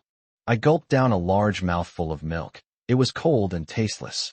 "What do you mean by that?" I asked, my tone harsh, with a hint of accusation. Lin Wanyue seemed startled by me. Her eyes flickered, and she quickly explained. "No, nothing. I just felt that it wasn't right for her, a woman, to act like this." "Does it mean you can abandon your child just because things aren't easy? Does it mean you can wallow in self-pity?" I stood up abruptly, knocking over the milk glass. The white liquid spilled onto the table, looking like a pool of filthy pus. Lin Wanyue didn't say anything, but silently took out a few tissues to wipe the table. She had her head down, so I couldn't see her expression, but I could feel her body trembling slightly. I scratched my hair in frustration, lit a cigarette, and took a deep drag. Amidst the swirling smoke, I recalled Xiaoyu's clear eyes, so innocent and pure.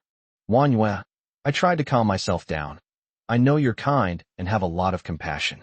But some things can't be explained by just saying pity. She abandoned Xiaoyu. That's a fact, an undeniable fact." Lin Wanyue finally raised her head, her eyes red-rimmed, as if she was about to cry.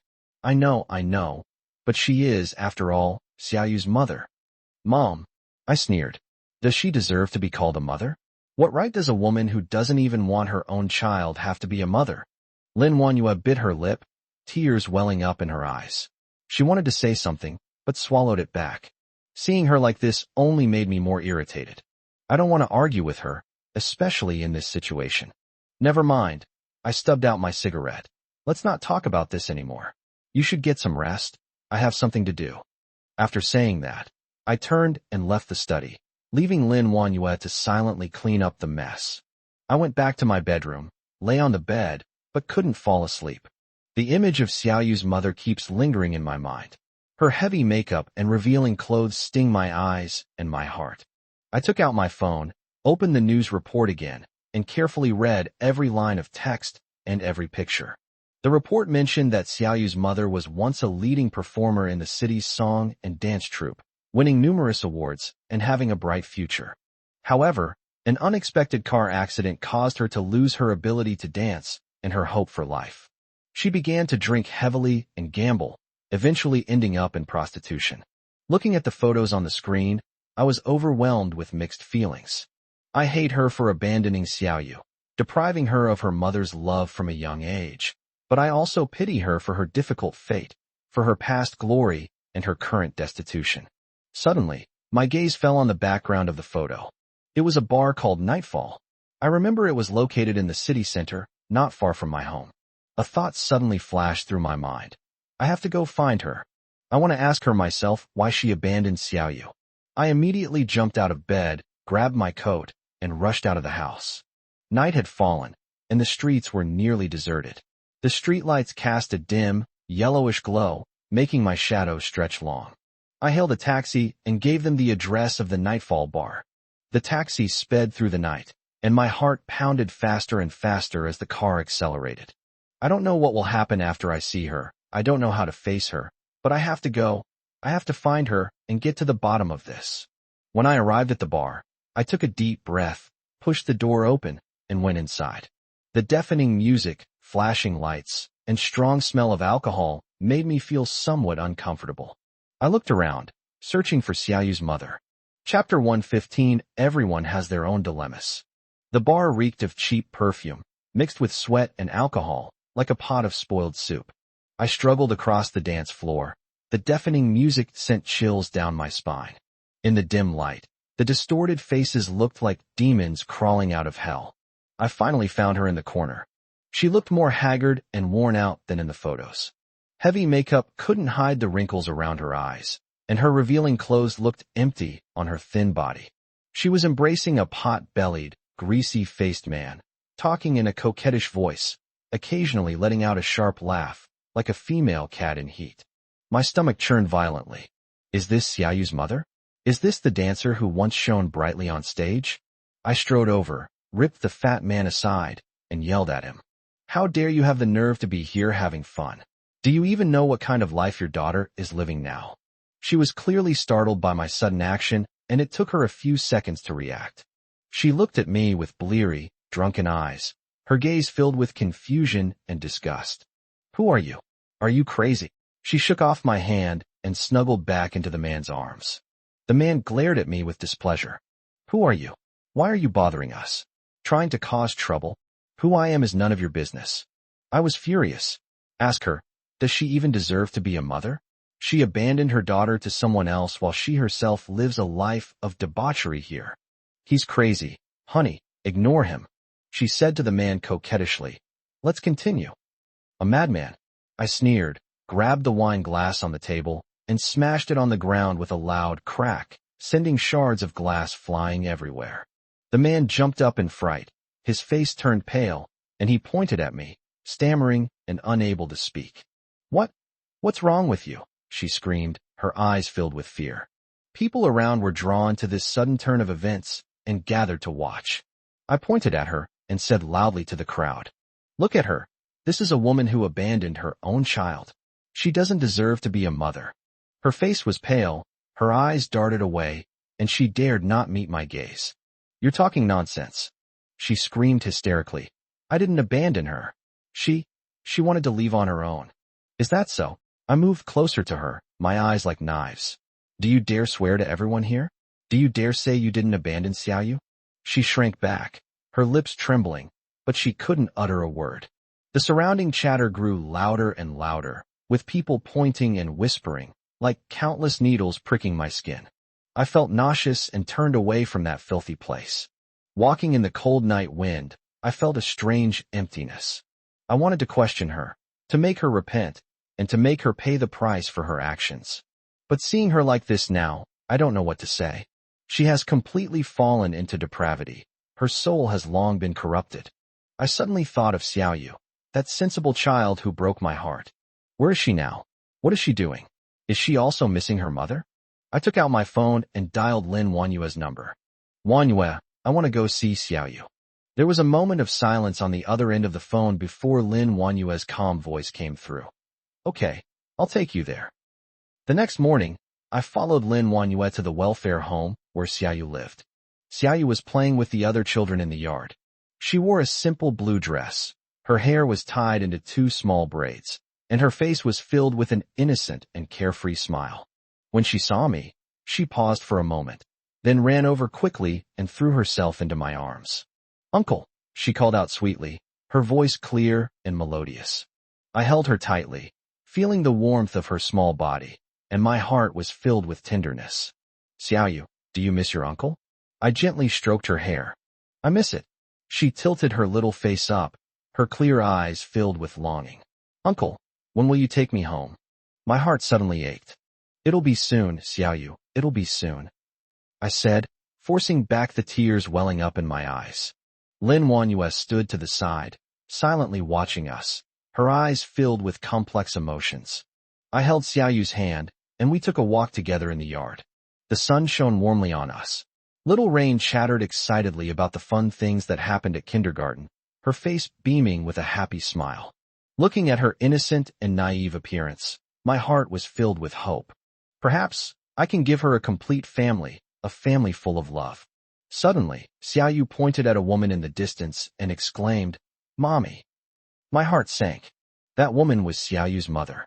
She stood at the entrance of the orphanage, looking haggard and with a complicated expression on her face as she gazed at us. I took a deep breath, bent down, and said to Xiaoyu, "Uncle has something to take care of. Why don't you go play over there with Aunt Wanhua first? Uncle will be back in a little while." Xiaoyu nodded blankly and reached out her little hand to hold Lin Wanhua's hand.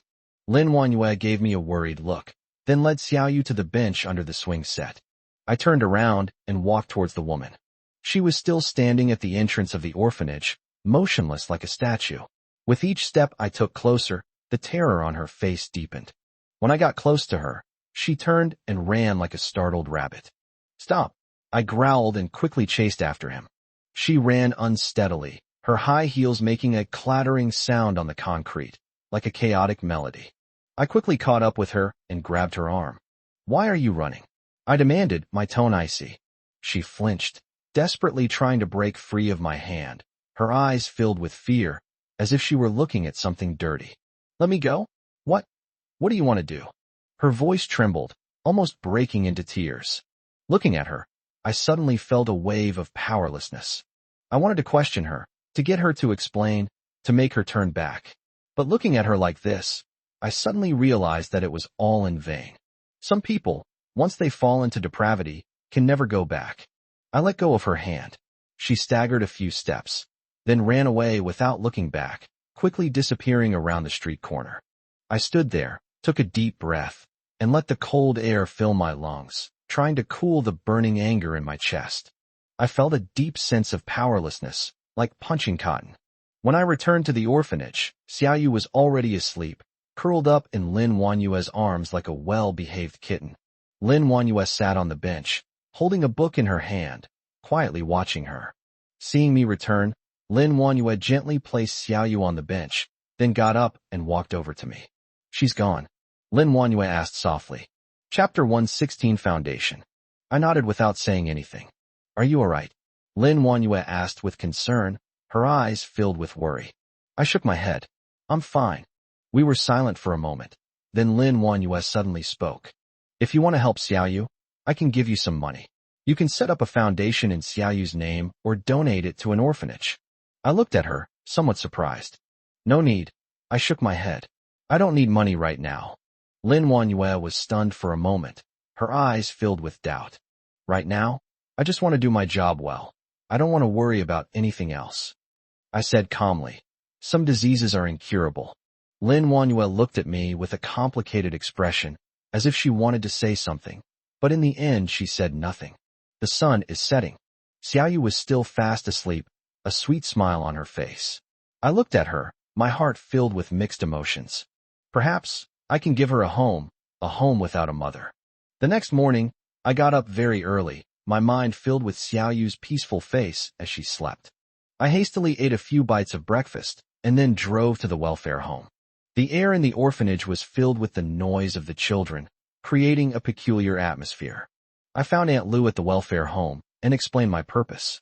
She adjusted her reading glasses and looked at me with some surprise. "You want to adopt Xiaoyu?" I nodded. "Yes, I want to give her a home." Aunt Lu pondered for a moment and said, "The adoption process is quite complicated, and you know Xiaoyu's situation, her mother." I interrupted her. "I know, but none of that matters. I will do everything I can to give her a complete family." Aunt Lu sighed. "This child is quite pitiful.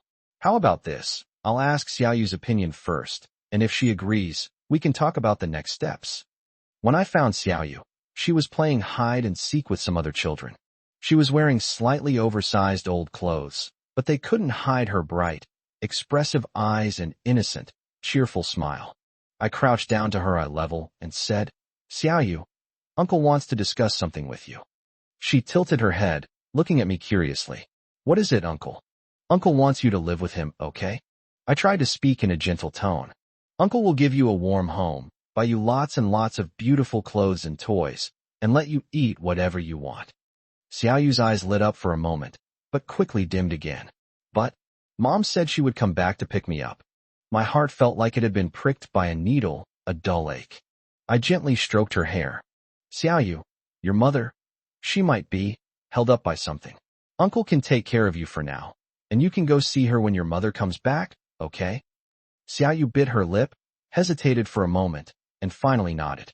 At that moment, I felt as if a huge weight had finally been lifted from my heart. When I got home, I told Lin Wanyue the news. However, her reaction surprised me. Like an enraged lioness, she abruptly stood up from the sofa, pointed her finger at me, and began to hurl insults. Are you crazy?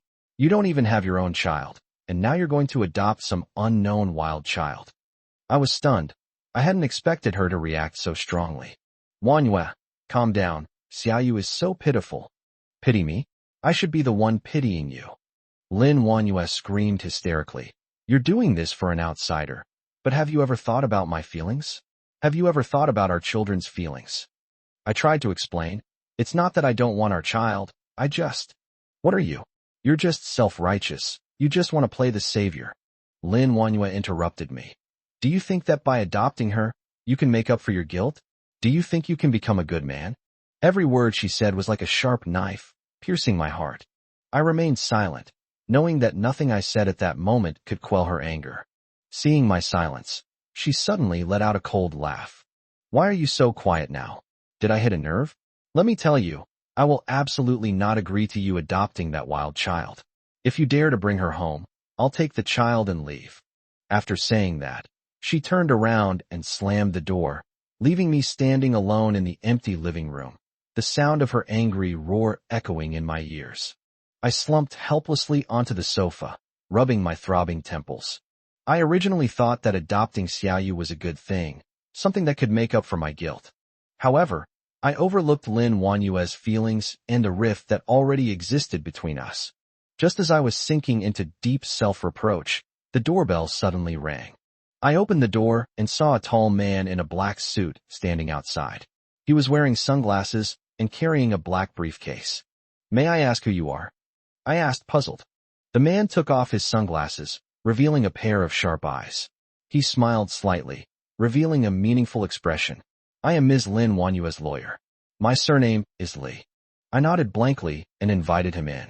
Attorney Li sat down gracefully, took a document from his briefcase, and pushed it in front of me. This is the foundation charter that Ms. Lin entrusted me to draft. She wants to establish a charitable foundation in her son's name to mainly support orphans like Xiaoyu. I was stunned. Lin Wanyue was actually going to set up a foundation? And they also want to sponsor children like Xiaoyu?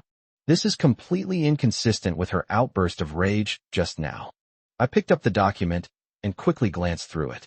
The foundation's startup capital was a staggering 10 million.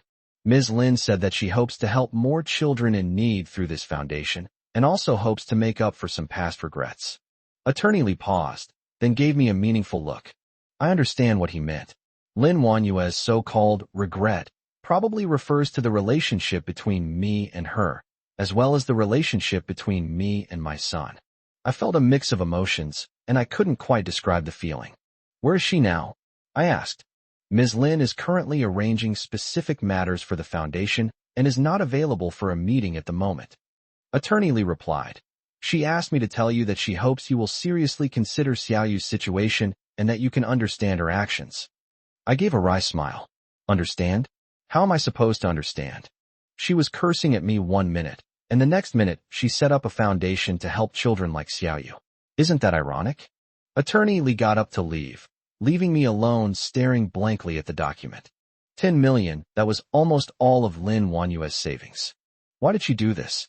Was it to atone for her sins? Or for revenge? I picked up my phone, wanting to call Lin Wanyue, but I didn't know what to say.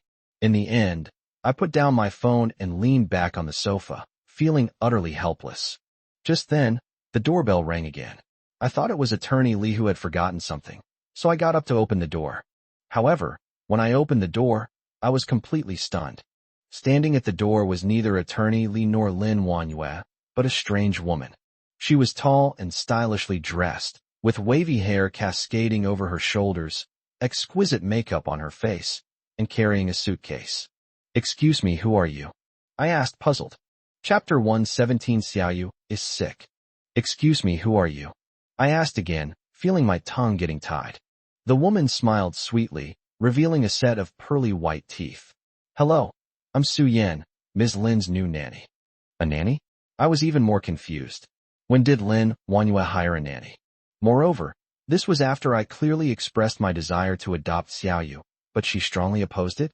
Before I could ask any further questions, Su Yan had already entered the house with her suitcase. She looked around the living room and frowned slightly. This is so chaotic. How does Ms. Lin usually live?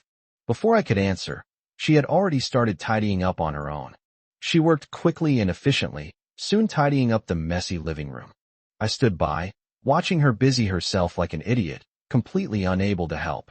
After tidying up the living room, Su Yan went straight to my bedroom. I instinctively wanted to stop her, but she had already pushed the door open and entered. Sir, your bedroom is such a mess. Let me tidy it up for you. I opened my mouth, but in the end I didn't say anything. This woman is so incredibly outgoing. After tidying up the bedroom, Su Yan went to the guest rooms. Finally, she picked up her suitcase and chose a guest room to stay in.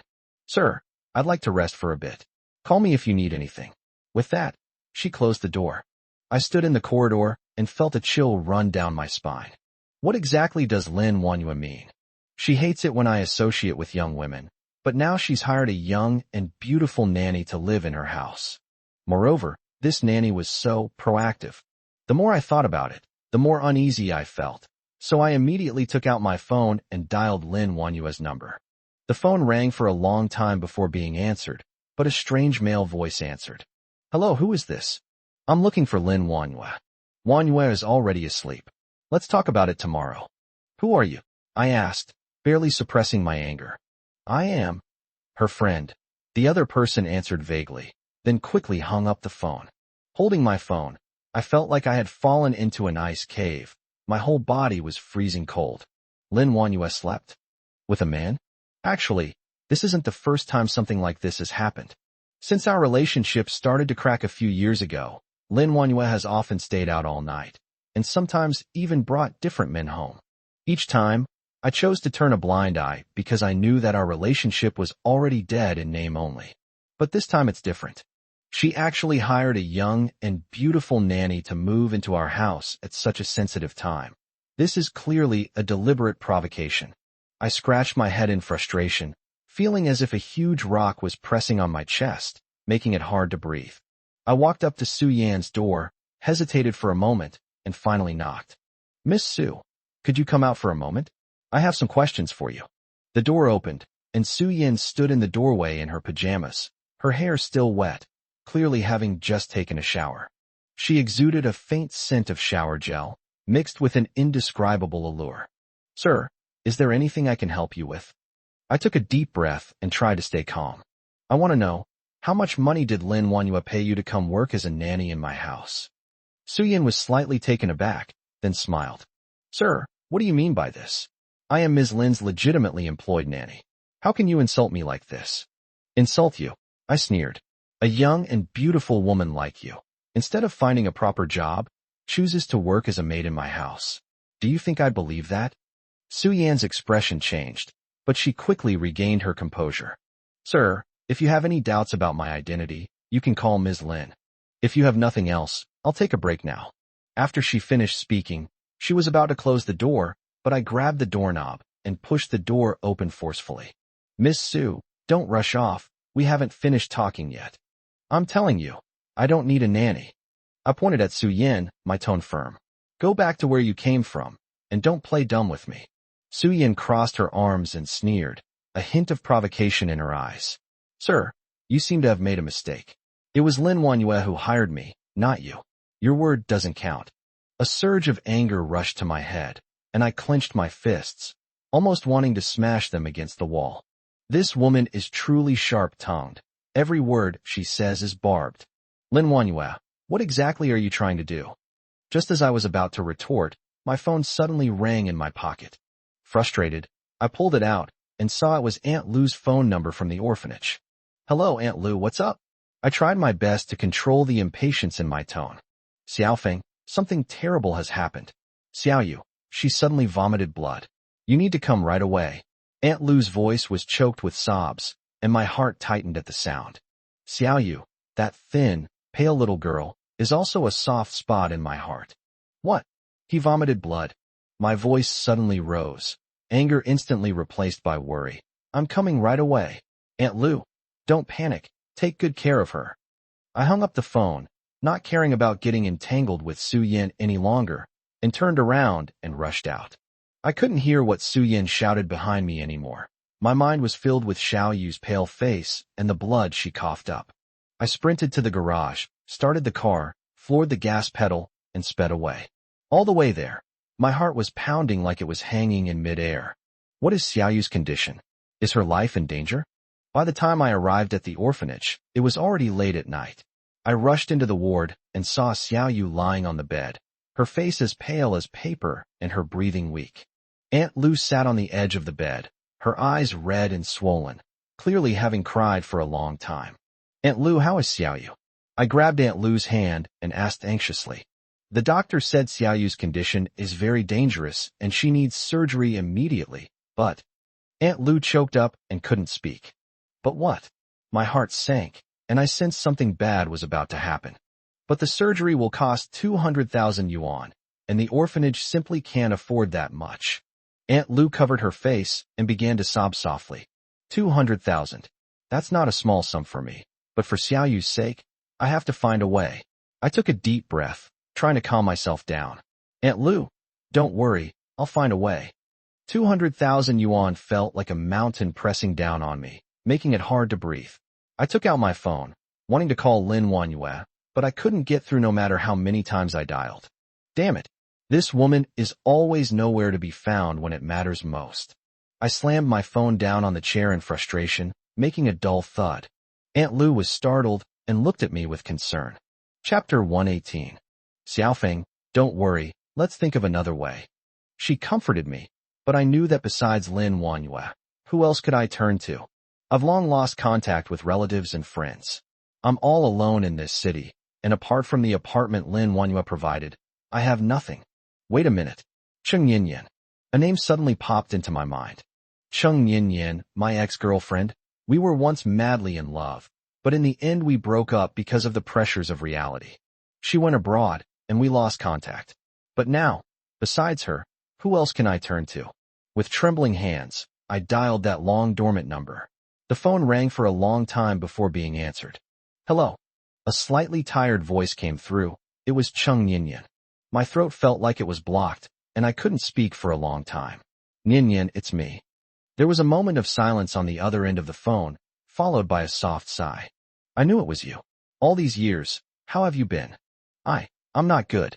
I choked up as I told her about Xiaoyu's situation, and finally, almost pleading, I said, Yinyan, I need 200,000 yuan. Can you help me? There was another silence on the other end of the phone. After a long while, Cheng Yinyan's voice finally rang out again, slightly hoarse. 200,000. I'll try. Don't worry, I'll transfer it to your card. Yinyan. My tears could no longer be held back and flowed down my cheeks. Thank you, thank you. I know that this 200,000 yuan was not easy for her either. Things have changed drastically between us, and I am already extremely grateful that she can still help me. After hanging up the phone, I gripped it tightly, as if it were a lifeline. Aunt Lu asked me cautiously, Xiaofeng, how is it? I nodded, forcing a smile. It's all right, Aunt Lu, the money issue is resolved. The surgery went smoothly, and Xiaoyu was out of danger.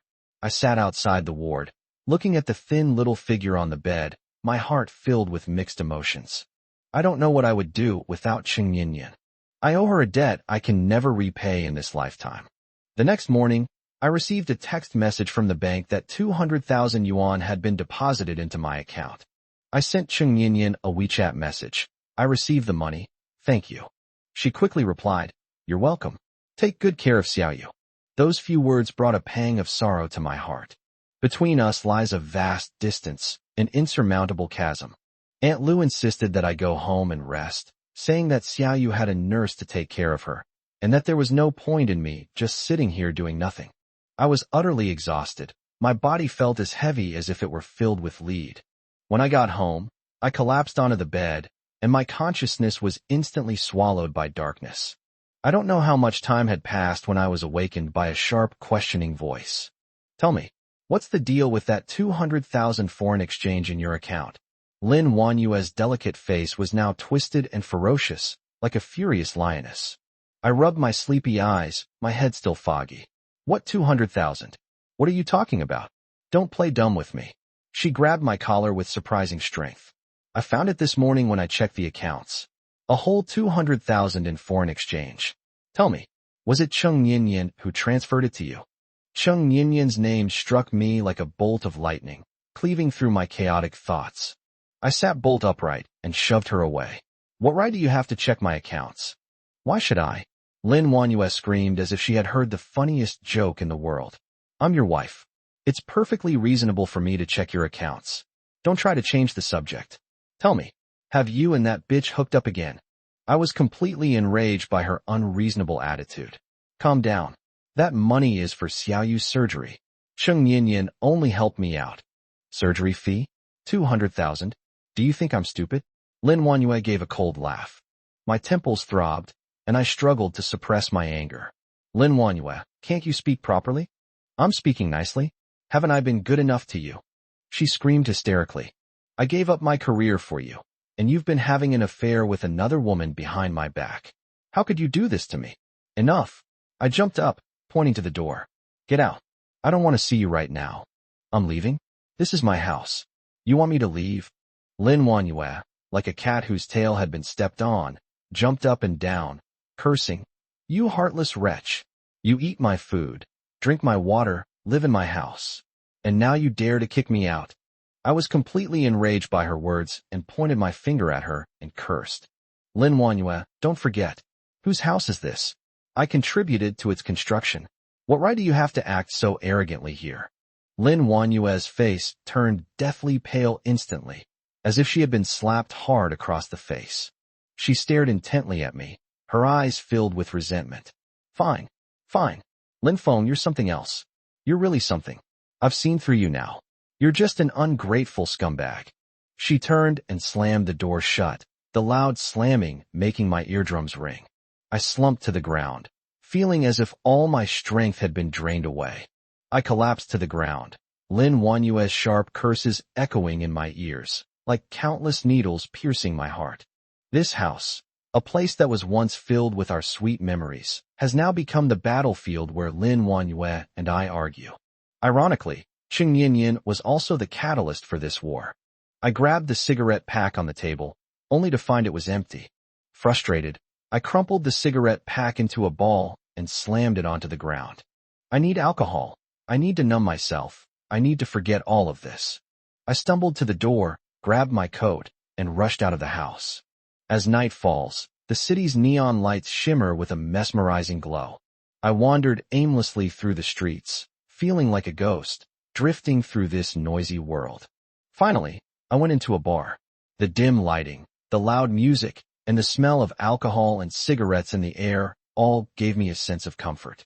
I found a corner to sit down and ordered a vodka. The spicy liquor slid down my throat, burning my esophagus and numbing my nerves. One cup after another, I started to feel dizzy. Everything around her became blurry, with only Lin Wanyue's distorted face and Cheng Yinyan's sorrowful eyes appearing alternately in her mind. Sir, are you all right? A gentle voice rang in my ear. I looked up and saw a woman in a black dress standing in front of me. She has long, jet black hair, delicate features, and a pair of deep-set eyes. I'm fine. I shook my head, trying to clear my head. You don't look well. The woman sat down opposite me. Is something bothering you? You can tell me. I looked at her and suddenly felt an urge to confide in her. I began to tell her my story, my marriage, my family, and my predicaments. The woman listened quietly, occasionally interjecting a word or two, or handing me a tissue. I don't know how long I talked.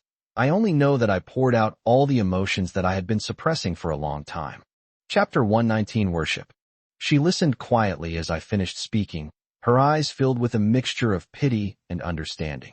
Her slender fingers gently caressed the wine glass, and after a long while, she slowly spoke. Your story reminds me of myself. Her voice was low and hoarse, as if covered with a layer of dust. I was a victim of domestic violence from a young age. My father was an alcoholic, and my mother was weak. I was like a frightened bird, living in fear. She paused, her gaze drifting, as if lost in memories. To escape that hell, I dropped out of school before finishing junior high. Later, I married a gambler, thinking I could find someone to rely on, but I never expected to jump into another fire pit. She gave a self-deprecating laugh. He gambled away all our savings and is now drowning in debt. To pay off the debt, She paused, not finishing her sentence, but I knew what she was about to say. Today, I was supposed to be. She paused again, took a deep breath, and said, I don't know why, but I was drawn to you.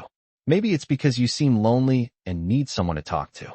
She looked up at me and said, I don't want your money, I just want to talk to you.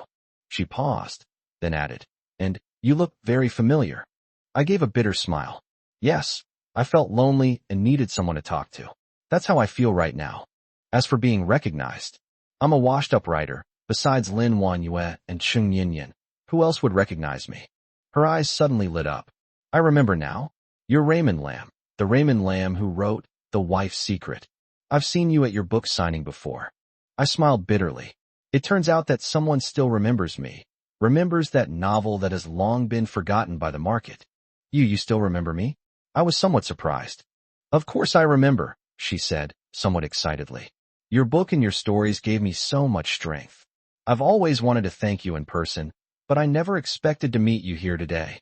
Her eyes were filled with adoration and gratitude, which left me somewhat at a loss for words. Actually, I am now. I wanted to explain that I am no longer the author who wrote best-selling books. I am now just a pitiful creature tormented by life. But she interrupted me. I know you haven't been doing well lately. I saw the news about you and your wife. I fell silent, not wanting to mention Lin Wanyue again. She suddenly leaned closer to me, a sly glint in her eyes. Lin Feng, can I get your autograph? I paused for a moment, then nodded. She took a pen out of her bag, and then lifted her skirt. I stared wide-eyed at her black lace lingerie, unsure how to react. Sign here. Her voice was soft, her cheeks flushed. I looked at her and suddenly understood what she meant. This woman had seen me as some kind of solace, some kind of salvation. I held the pen, but didn't sign her underwear. I looked into her eyes and said earnestly, You can love yourself. Then, I took her hand and wrote her name in her palm, Su Qing. Su Qing's tears welled up instantly. She gripped my hand tightly and said, choking back sobs, Lin Feng, your book and you are my saviors. Seeing her with tears streaming down her face, I felt a mix of emotions. I once thought that my words could save others, but I never imagined that I wouldn't even be able to save myself now. Su Qing gradually calmed down. She wiped away her tears, looked at me, and her eyes held a hint of determination. Lin Feng, I know you're very sad right now, but you can't give up on yourself. You still have talent, and you can start over. Her words struck me like a bolt of lightning. Yes, I can't give up. I still have dreams, I still have a future. Looking at Su Qing, I suddenly had a feeling that this woman might really be able to change my fate. We chatted for a while longer and exchanged contact information. Su Qing said she had to go to work the next day, so she left first. Watching her departing figure, I suddenly felt a great sense of relief. Perhaps this is what they call fate. I paid the bill and left the bar. On my way home, Su Qing's image and her words kept replaying in my mind. After leaving the bar, a cold wind blew, and Su Qing's words evaporated like the effects of the alcohol. I staggered down the street, my mind completely blank. What the hell am I doing? Comforting a complete stranger by writing her name in her palm? I'd be an idiot. Suddenly, everything went black. A rough burlap sack was put over my head, and before I could struggle, I was slammed to the ground. A musty smell mixed with the stench of sweat wafted into my nostrils, and I had only one thought in my mind. What the hell era is this? People still play with burlap sacks? I don't know how much time passed, but the sack was suddenly ripped open, and the blinding light made me instinctively close my eyes.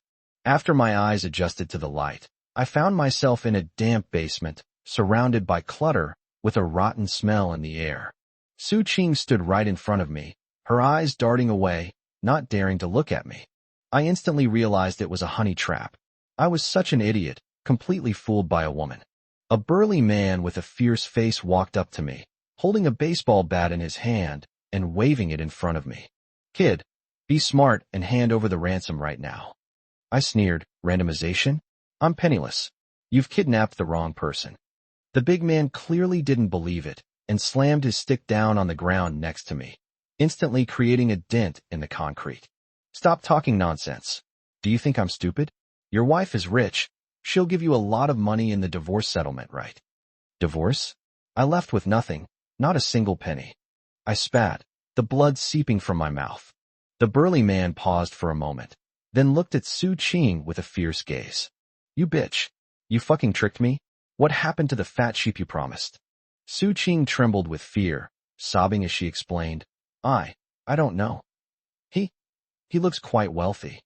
The burly man roared and slapped Su Qing across the face, knocking her to the ground with blood trickling from her mouth. "Damn it. If you hadn't begged me while crying, I would have taken all the money from him. Useless trash." As he spoke, he kicked Su Qing several more times. Watching Su Qing being beaten, I felt no sympathy whatsoever. Instead, I found it somewhat ridiculous. I'm such a joke. I got fooled by a woman I thought could save me. When the big man got tired of hitting me, he walked up to me again, squatted down, and used a baseball bat to lift my chin. "Kid, I'm giving you one last chance. Where's the ransom?" I looked at him and suddenly burst into laughter, laughing until tears streamed down my face. "Ransom? Let me tell you, I have nothing left. I'm even willing to risk my life. What can you do to me?" The big man was startled by my sudden outburst, and the baseball bat in his hand fell to the ground. He froze for a few seconds, then flew into a rage, grabbed a baseball bat, and smashed it down on my head. I closed my eyes, waiting for the pain to come. However, the expected pain did not arrive. I opened my eyes and saw a woman in a black leather jacket standing in front of me, holding a gleaming dagger in her hand, blocking the big man's attack. Chapter 120. Meeting an old classmate again. "Who the hell is meddling in other people's business?" the big man roared, raising his baseball bat to hit the woman. The woman sneered, her figure flashing, and her dagger sliced across the burly man's wrist, blood gushing out. The man screamed in agony, clutching his wrist as he collapsed to the ground. The woman moved swiftly and decisively, like a cheetah, quickly defeating the burly man, leaving him lying on the ground groaning. She took out her phone, called the police in a cold tone, briefly described the situation, and then stepped on the big man's chest to prevent him from escaping. I sat up against the wall, spitting out a mouthful of bloody saliva. My whole body ached. Su Qing huddled in the corner, trembling like a frightened rabbit. The police arrived quickly, and the basement was immediately brightly lit. Only then did I get a clear look at the woman's face. She had sharp features, a commanding presence, short hair, and a black leather jacket that accentuated her slender figure. She said a few words to the police, then turned to look at me with a hint of inquiry in her eyes. When the police started their routine questioning, I learned that the woman's name was Zhou Feng. Zhou Feng. That name. I suddenly remembered that I also had a classmate named Zhou Feng in high school, but he was a tomboy who hung out with a bunch of boys all day, fighting, skipping classes, and climbing over walls. He was capable of anything. How could it be this woman in front of me, so full of femininity? After giving our statements, we were led out of the basement. Su Qing was handcuffed, her head bowed, not daring to look at me. I sneered inwardly. This woman deserved it. As we left the police station, Zhou Feng suddenly called out to me. "Lin Feng." I was stunned for a moment. That name, it was my name. I turned to look at her and asked, puzzled, "You know me?" Zhou Feng's lips curled up slightly, revealing a playful smile. "What? Don't you remember me? We were desk mates for 3 years of high school, and you copied my homework every day. You've forgotten all that." My mind went blank, as if I'd been struck by lightning. High school, my desk mate, copying homework. Could it really be her? I carefully examined the woman in front of me, and I could still vaguely see the shadow of that tomboy from back then in her eyes and brows. Zhou Feng," I asked tentatively, my voice trembling slightly. "Bingo." Zhou Feng snapped his fingers, his smile widening. "Didn't expect that. Did you, Lin Feng? After all these years, you've fallen so low that you've been scammed." My face flushed red, and I scratched my head awkwardly. This was an accident. Zhou Feng burst into laughter and patted me on the shoulder. All right, don't be shy. Come on, let me treat you to dinner to celebrate our reunion. I followed Zhou Feng to a small roadside restaurant, ordered a few dishes and 2 bottles of beer. When the beer arrived, I took a big gulp. The spicy liquid slid down my throat, like a fire that dispelled some of the chill and embarrassment. Tell me about yourself. What have you been doing all these years? I put down the bottle, rubbed my hands together, and looked at Zhou Feng. She was still as decisive and efficient as ever, with a boyish air about her, yet also possessing a mature woman's charm. She was truly hard to look away from. Zhou Feng raised an eyebrow, took a sip of wine, wiped his mouth, and smiled. What else can I do? Travel the world. It started right after graduation. First, I went to Southeast Asia to experience the sun and beaches, then to Europe to feel the weight of history, and finally to Africa, where I almost got eaten by a lion.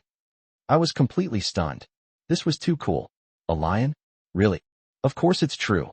Zhou Feng rolled her eyes. If I hadn't reacted quickly and climbed a baobab tree, you probably wouldn't be seeing me now. As she spoke, she gestured exaggeratedly, which made me burst into laughter. And then? You came back after traveling around the world. I pressed. Why did you come back? What's fun to do in China? Zhou Feng poured himself another glass of wine. I do some small business outside, make some money, and live a free and easy life. Isn't that great? A small business? I wondered to myself, what kind of small business could allow her to travel the world so freely? No. Could it be something illegal? I glanced at her furtively. She was tilting her head back to drink, the curve of her throat clearly visible under the light, and I couldn't help but swallow. Don't overthink it.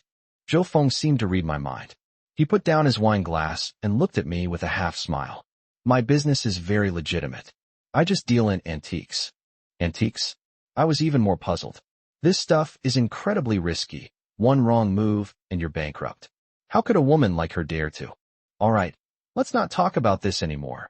Zhou Feng interrupted my thoughts, got up and walked to the corner of the restaurant where a guitar was placed. I'll play you a song to celebrate our reunion. I was stunned. She can play the guitar? Back in high school, she was always fighting or skipping classes. When did she learn to play the guitar? Zhou Feng skillfully tuned the guitar, then sat down, picked it up, and gently plucked the strings with his fingers. A clear melody flowed out, like a mountain spring, washing away the restlessness and unease in my heart. She sang an old song. I can't remember the name, but I remember the melody was familiar and the lyrics were sad. Her voice was deep and magnetic, carrying a hint of vicissitude, yet full of power, like the calm after countless storms.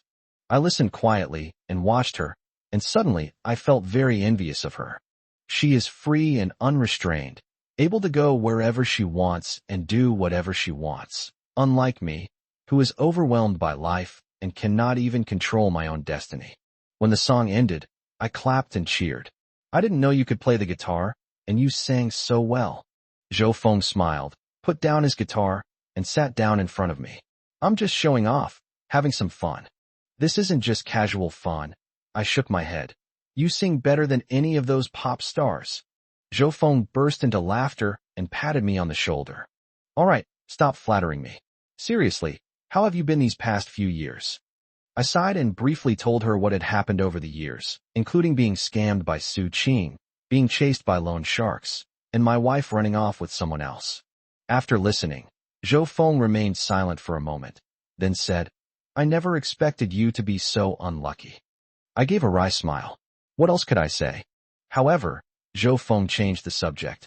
I think you're fine the way you are. Is that good? I looked at her with a puzzled expression. Yes, Zhou Feng nodded. At least you are free now, no longer bound by that woman. I was stunned. What she said seemed to make some sense. Although I have nothing now and am heavily in debt, at least, I'm free. Come on, cheers. Zhou Feng raised his glass and clinked it against mine. To freedom. I smiled, clinked glasses with her, and drank it all in one gulp. Just then, Zhou Feng's phone rang. She answered the call, her expression gradually becoming serious. What did you say? I understand. I'm coming right away. After hanging up the phone, Zhou Feng looked at me with a hint of apology in his eyes. Lin Feng, I have something to do. I have to go now. What's wrong? Why are you in such a hurry? I asked. A friend of mine got into some trouble. Zhou Feng hesitated for a moment, but still didn't tell me the details. I have to go check on him. Oh, I nodded. Then go ahead. Be careful on the road. Zhou Feng stood up, picked up his coat, walked to the door, then suddenly stopped, turned to look at me, and said, Lin Feng, do you want to come with me? Chapter 121 Coming and Going. No need. I shook my head, declining Zhou Feng's offer. Her world is too complicated. I don't want to get involved. Go on your way, and be careful on the road. Zhou Feng smiled calmly, said nothing more, and turned to leave. I watched her figure disappear into the night, my heart filled with mixed emotions. When I got home, it felt like a dream. The dilapidated rented room was filled with the smell of instant noodles, and everything seemed so unreal. Everything that happened tonight, Zhou Feng's appearance, Lin Wanyue's phone call is like a tangled mess, tightly binding me and making it hard for me to breathe. Pushing open the door, in the dim light, Lin Wanyue was actually at home. She wore a silk robe, her long hair cascading over her shoulders, giving her a languid and alluring appearance. I was stunned. Tonight, Lin Wanyue was completely different from her usual shrewish self. She didn't become hysterical, nor did she make sarcastic remarks. She just stood there quietly, looking at me with a complicated expression. You're back. Her voice was as soft as a feather, tickling my heart. I nodded blankly, not knowing what to say. Lin Wanyue walked towards me step by step, exuding a faint perfume scent mixed with some indescribable allure. Lin Feng. She stopped in front of me and gently stroked my cheek. Let's have a child. You haven't given me a child yet. My mind went blank, as if I'd been struck by lightning. What was she saying? Lin Wanyue's eyes were glazed over, and her tone carried a hint of pleading. I know I was wrong before. I was too willful and immature. But now I understand. I want a home that truly belongs to us. I looked at her, my heart filled with mixed emotions. How I had once longed for a complete family, a lovely baby. However, after experiencing so much, I have completely lost faith in marriage and love. Seeing that I remained silent, a hint of disappointment flashed in Lin Wanyue's eyes. She bit her lip, then suddenly hugged me tightly, burying her face in my chest.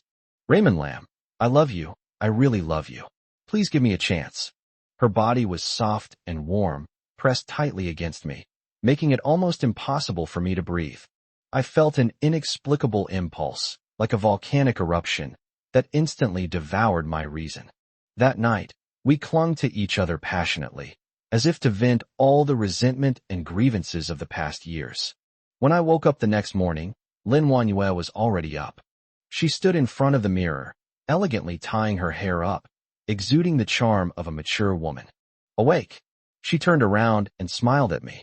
I've contacted a building materials supplier for you. He'll come over in a few days to talk to you. I was completely confused. A building materials supplier? What do you want? Lin Wanyue walked up to me and gently kissed my forehead. Haven't you always wanted to adopt Xiaoyu? Although I don't agree, I can help you build a school. I was stunned, my heart filled with mixed emotions. Lin Wanyue's actions were completely unexpected. Has she really changed? What are you standing there for? Hurry up and get ready to come out with me. Lin Wanyue spoke in a light and cheerful tone, as if she were coaxing a child. I nodded blankly, my heart pounding like a rabbit's. What is this woman up to? Yesterday she was ready to tear me apart, but today she's as gentle as a cat, and even wants to build me a school? I grabbed a piece of clothing haphazardly and put it on, pondering the reason for Lin Wanyue's sudden change. Could it be true, as she said, that she's come to her senses and wants to settle down and live a good life with me? Or is she plotting something bad, planning to catch me off guard? We've made an appointment with the building materials supplier. We need to go there. Lin Wanyue said casually as she applied lipstick in front of the mirror. Building materials supplier? What for? I asked, frowning. Didn't you always want to build a school for Xiaoyu? I've contacted a building materials supplier for you. We're going to talk to him today. Lin Wanyue finished applying her lipstick, turned around, and gave me a flirty wink. I was stunned for a moment, and then a surge of anger welled up inside me. Lin Wanyue, what tricks are you playing now? Do you think this will make up for what you did in the past? Lin Wanyue's expression changed, but she quickly regained her composure. Lin Feng, I know I was wrong before, and I want to make amends now. Is that not allowed? She came over, took my hand, and softened her tone. Just do it for Xiaoyu, okay? Seeing her pitiful appearance, my anger gradually subsided. Xiaoyu. Yes, I'd do anything for Xiaoyu. Okay, I'll go. I sighed and finally agreed. We drove to a high-end building materials company, where we were greeted by a short, stout, oily-faced middle-aged man surnamed Li. Mrs. Lin, Mr. Lin, it's an honor to meet you. Mr. Li greeted me with a broad smile, shook hands with Lin Wanyue, and then warmly shook my hand. I've long heard of Mr. Lin's reputation, but I never expected to meet him in person today. It's truly an honor. I was completely confused. How did Mr. Li know my name? Mr. Li, you're too kind, Lin Wanyue said with a smile. This is my husband, Lin Feng. Mr. Lin, my apologies. Mr. Li became even more enthusiastic. I'm a loyal reader of yours. I've read every single one of your books, and I truly admire your writing. I was even more confused. When did I become a celebrity? How come I didn't know? Mr. Li, you flatter me. I smiled awkwardly, but I was even more puzzled. Not at all. Mr. Lin is too modest. Mr. Li waved his hand and looked at me with admiration. The stories you wrote are truly wonderful and gripping. In particular, your portrayal of the character's inner thoughts is so vivid and insightful that it leaves me in awe. I glanced at Lin Wanyue and saw her looking at me with a half smile, her eyes full of mockery. My heart skipped a beat, and I suddenly had a bad feeling. Next, we started discussing cooperation. Mr. Li was exceptionally enthusiastic towards me, almost always granting my requests. He agreed to any request I made without hesitation and even offered some preferential terms. Mr. Lin, rest assured, I will definitely build this school beautifully for you, so that all the children can study in a comfortable environment. Mr. Li assured him, patting his chest. Thank you very much, Mr. Li, I said politely. Of course, of course. Mr. Li smiled so broadly his eyes narrowed into slits. It's my honor to serve Mr. Lin. After we finished discussing the cooperation, Mr. Li personally escorted us to the door. Chapter 122 Bitter and Unbearable. Mr. Lin, Mrs. Lin, take care. Mr. Li waved with a big smile. Back in the car, I could no longer contain my doubts and asked, Lin Wanyue, what's going on? Why is President Li being so enthusiastic towards me? Lin Wanyue laughed, her laughter shaking her head. You really want to know? Of course, I said firmly. Okay, it's fine to tell you. Lin Wanyue stopped laughing and looked at me. I told Mr. Li that you are a famous writer with fans all over the country. With just one word from you, you can make his building materials company famous. I was stunned and speechless for a long time. Lin Wanyue continued. I also told him that you were writing a novel set in a school, and that if he could sponsor you to build the school, you would promote his company in your novel. I leaned back in my seat, my head buzzing. Lin Wanyue's borrowing the tiger's power tactic was really clever. She packaged me as a non-existent best-selling author and actually fooled that shrewd CEO Li. I sighed, rubbed my temples, and felt like a monkey being played.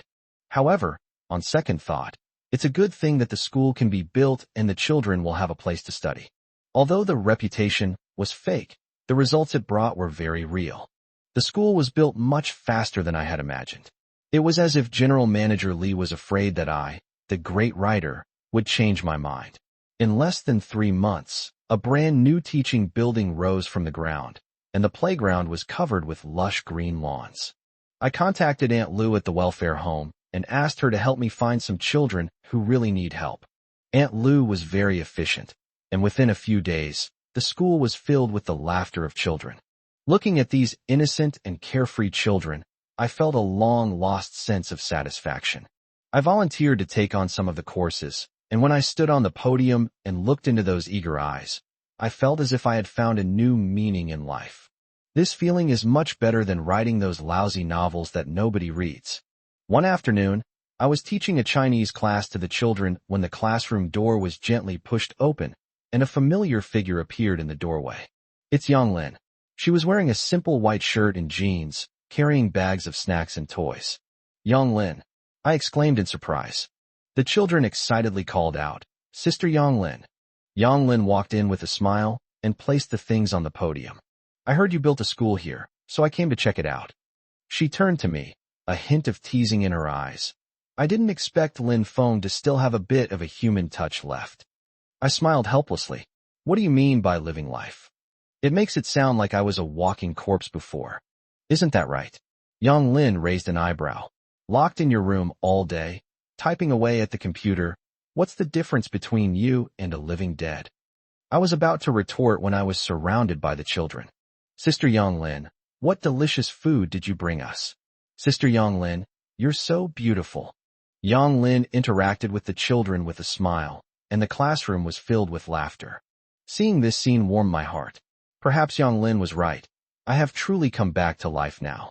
In the days that followed, Yang Lin frequently came to the school to help out, teaching the children and playing with them. The children all liked her very much, and she gradually integrated into the group. My relationship with Lin Wanyue also became more delicate. We were no longer at odds as before, but instead there was a touch of warmth between us. One evening, Yang Lin stayed behind to help me organize my lesson plans. The bright moonlight outside the windows spilled into the classroom, casting a silvery glow on the floor. Lin Feng, Yang Lin suddenly said, you have really changed a lot. Much more peaceful than before. Perhaps I've picked up their innocence from spending so much time with them. I smiled but didn't say anything. Peaceful? Perhaps. When life is like a stagnant pool, without causing any ripples, there is naturally no resentment. Now, at least the children have thrown a few stones into this stagnant pool, creating ripples. The next day, all the children went to class, but Yang Lin stayed behind. Let's go for a walk, she said, already at the door. The autumn sun shines on me, warm and comforting. We walked side by side along the country path, neither of us speaking first. The wildflowers by the roadside were in full bloom, a riot of colors, like a group of little girls in flowery dresses dancing gracefully in the wind. This trip to Turkey, Yang Lin finally broke the silence, was quite memorable. Oh, I raised an eyebrow, waiting for her to continue. Yang Lin stopped, picked an unknown wildflower, and smelled it. The people there live at a very slow pace, unlike here, where everyone is like a wound-up machine, constantly rushing forward. She paused for a moment, then said, my husband really enjoys life there, and he has decided to stay there temporarily to handle some business matters. I nodded, indicating my understanding. So you'll stay there too? Yang Lin fiddled with the wildflowers in her hand, without directly answering my question. Maybe, she said, looking up at the fields in the distance.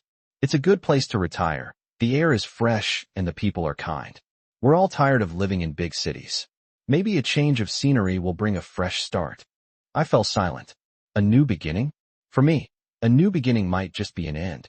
Here's a little gift for you. Yang Lin suddenly took out a delicate little box from her bag and handed it to me. I bought it in Istanbul. They say it brings good luck. I opened the box, and inside was a beautifully crafted necklace with a blue eye pendant set in a silver metal frame, which looked mysterious and ancient.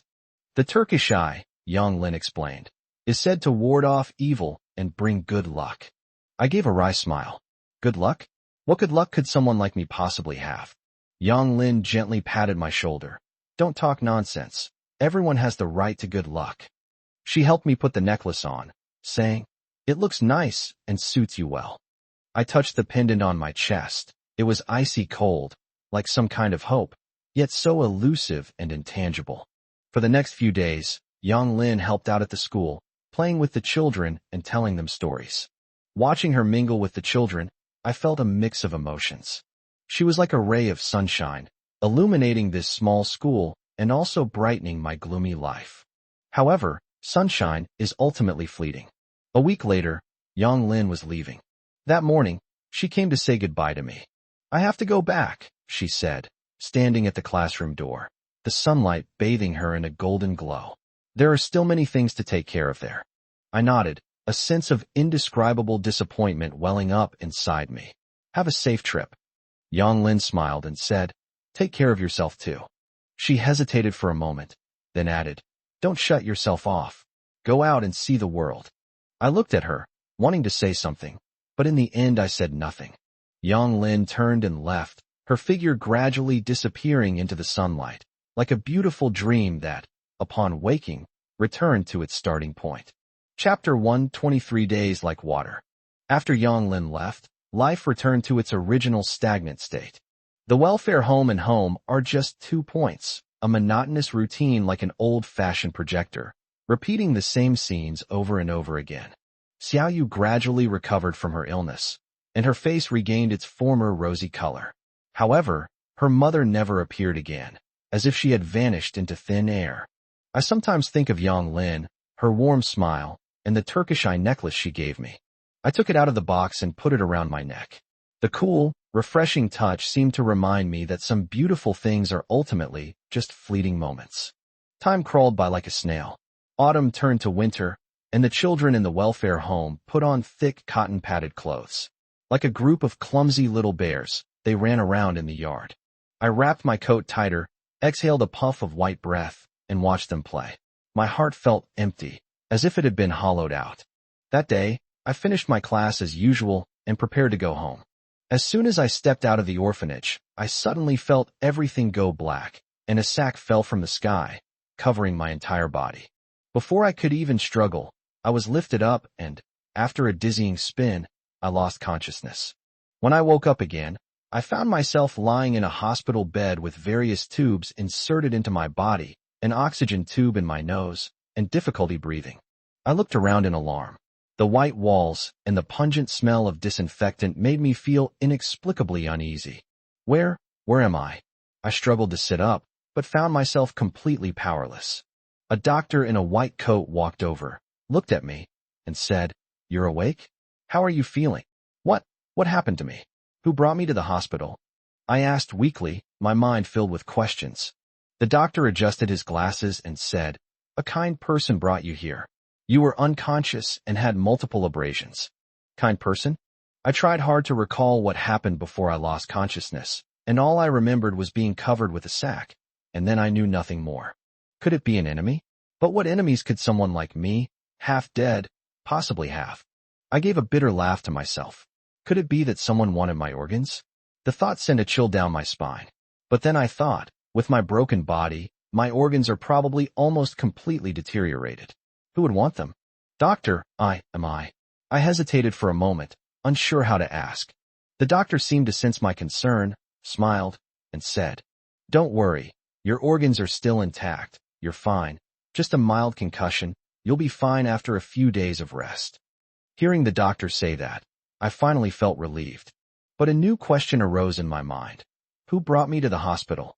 The doctor asked me some more questions, which I answered vaguely, my mind a complete blank. He seemed to notice my exhaustion and said he would give me a sedative injection so I could get some rest.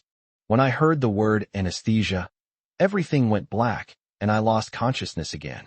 When I woke up again, there was no pungent disinfectant smell in my nostrils. Instead, there was a faint, sweet fragrance, like the scent of some kind of flower. I opened my eyes, and instead of the stark white hospital ceiling, I saw an antique-style chandelier above me. I was stunned. This isn't my home either.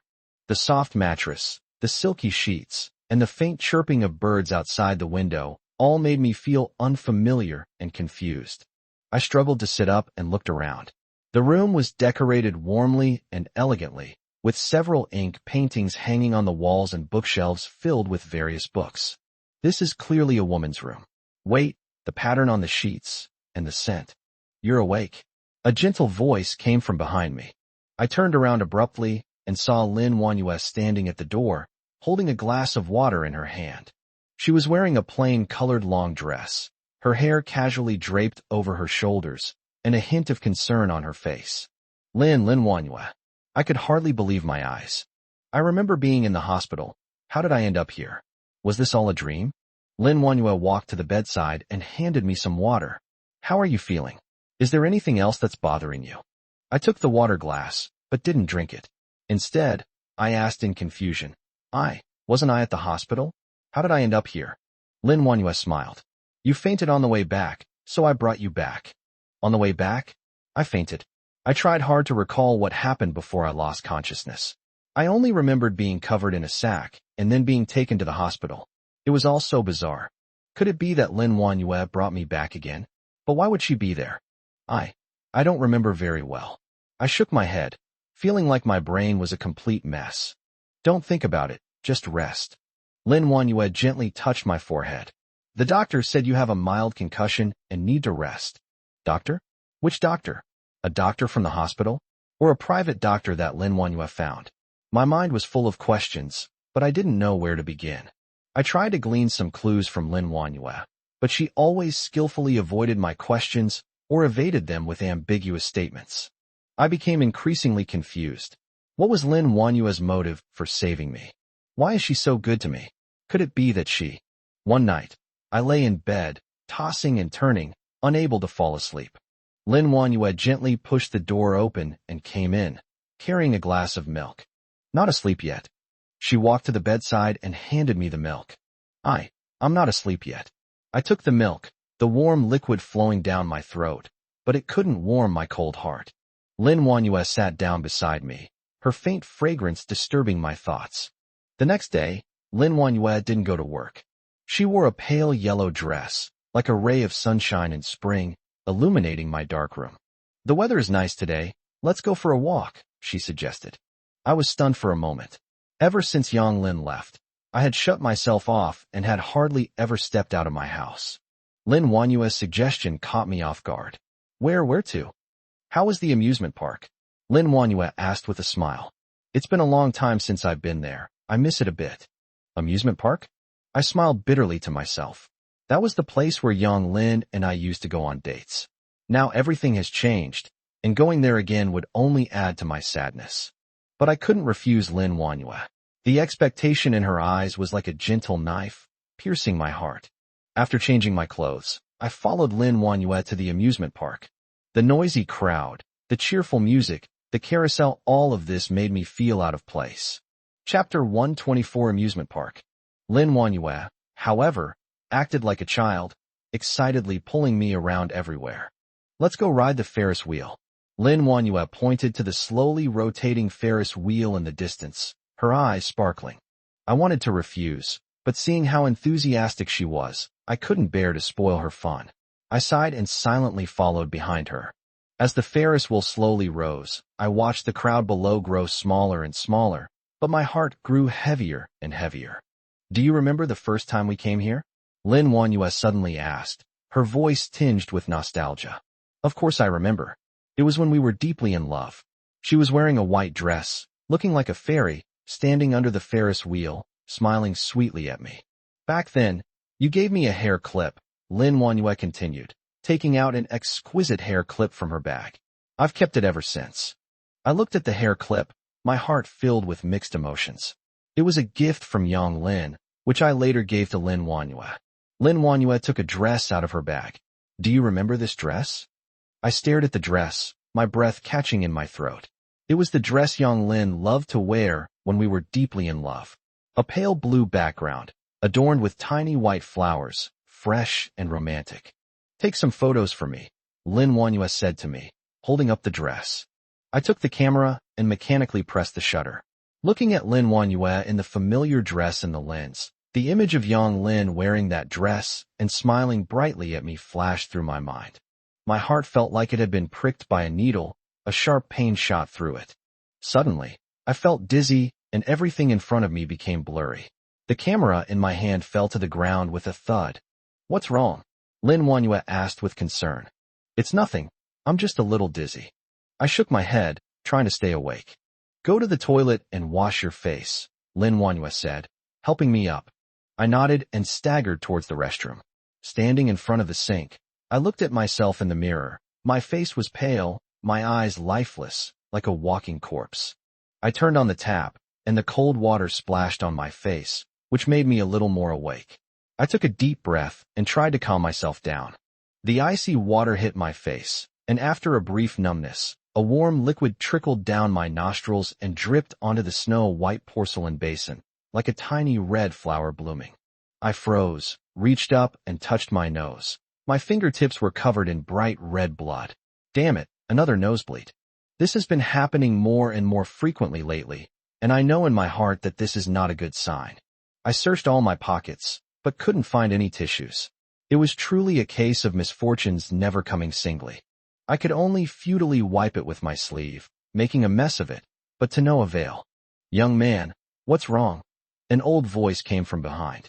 I turned around and saw an elderly sanitation worker in a blue uniform, holding a roll of toilet paper, looking at me with concern. I gave an awkward laugh and pointed to my nose. The old man immediately understood, came over and handed me some tissues. "Thank you." I took the tissues and wiped my nose haphazardly. "You look so pale, are you sick?" The old man looked at me, a hint of worry in his cloudy eyes. I looked at my pale reflection in the mirror and gave a bitter smile. "Yes, it's terminally ill." The old man sighed and patted me on the shoulder. "Young man, don't be discouraged. Modern medicine is advanced. Any disease can be cured." I shook my head, not wanting to hide it any longer. "Sir, I have brain cancer, and the doctor said I only have a few months left." The old man froze, and the broom in his hand fell to the ground with a thud.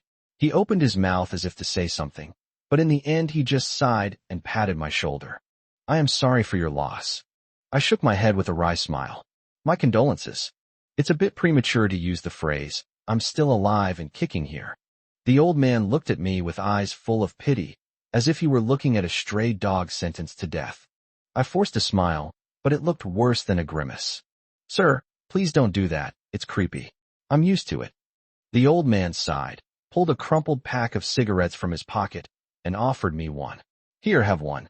I was stunned for a moment. I almost never smoke, but at that moment, I took it as if by some strange impulse. The old man lit my cigarette with a lighter, and the flame illuminated his wrinkled face, making him look like a weathered oil painting. I took a deep breath, and the taste of nicotine filled my lungs, making me feel dizzy. The old man also lit a cigarette and slowly exhaled a smoke ring. "My son also got sick, leukemia. We spent all our savings, but in the end," the old man's voice choked up. He stubbed out his cigarette and wiped his eyes with his sleeve. I patted him on the shoulder, not knowing what to say. Death, this heavy topic, weighs on my heart like a boulder, making it hard for me to breathe. "Sir, how old is your son?" I asked. 37, such a good age." The old man's voice was full of regret. We chatted like that, from his family to my illness, from the meaning of life to the fear of death. I found that it was actually easier to confide in a stranger than to confide in my wife, Lin Wanhua. Lin Wanhua was always very careful to take care of my emotions, afraid of upsetting me, but the old man was able to face the cruelty of death with me. We smoked a few more cigarettes until, through the swirling smoke, I saw in the old man's eyes no longer pity, but understanding and relief. "Young man, take it easy," the old man patted my shoulder. "Death is inevitable for everyone, but some deaths are heavier than Mount Tai, while others are lighter than a feather." I gave a wry smile. I'm so tired of hearing this old-fashioned platitudes. But hearing it from the old man's mouth at that moment gave me a sense of comfort. "Thank you, sir," I said sincerely. I said goodbye to the old man, walked out of the restroom, and realized that it was already quite late. Lin Wanhua was sitting on a bench in the corridor waiting for me, holding my camera in her hand. When she saw me come out, she immediately stood up. I was prepared to be scolded by her. After all, I had disappeared for so long and even smashed the camera on the ground. "Are you all right?" Lin Wanhua asked with concern, without mentioning the camera. "It's nothing. I'm just feeling a little unwell," I said vaguely. "Are you hungry? I bought some food." Lin Wanhua waved the bag in her hand. Chapter 125. The Past. I was stunned. Was this really the Lin Wanhua I knew? When did she become so gentle and considerate? Did she find out about my illness? I took the bag. Inside were 2 hot steamed buns and a cup of soy milk. I mechanically ate the steamed buns and drank the soy milk, while Lin Wanhua watched me quietly from the side, her eyes full of tenderness. This gentleness made me uneasy, like the calm before a storm, giving me a sense that something was about to happen. After finishing breakfast, Lin Wanhua packed her things and prepared to go to work. She reached the door, suddenly stopped, turned around and looked at me, hesitant to speak. "What's wrong?" I asked. "It's nothing. It's just, you look much better today." She forced a smile and then left. As I watched her departing figure, I felt a mix of emotions. The gentler she was, the more guilty I felt. I even began to suspect that she already knew about my illness but was unwilling to tell me, afraid of upsetting me. The next day, after Lin Wangyue went to work, I went to the nearest hospital. On the third day, registering, queuing, and undergoing examinations, the entire process felt like a slow-motion replay, with every detail clearly etched in my mind. The wait for the results was exceptionally long. I sat on a chair in the corridor, watching the patients and their families come and go, their faces filled with anxiety and worry. I suddenly felt out of place with them, like an outsider observing everything with indifference. Finally, the doctor called my name. I took a deep breath and walked into the examination room.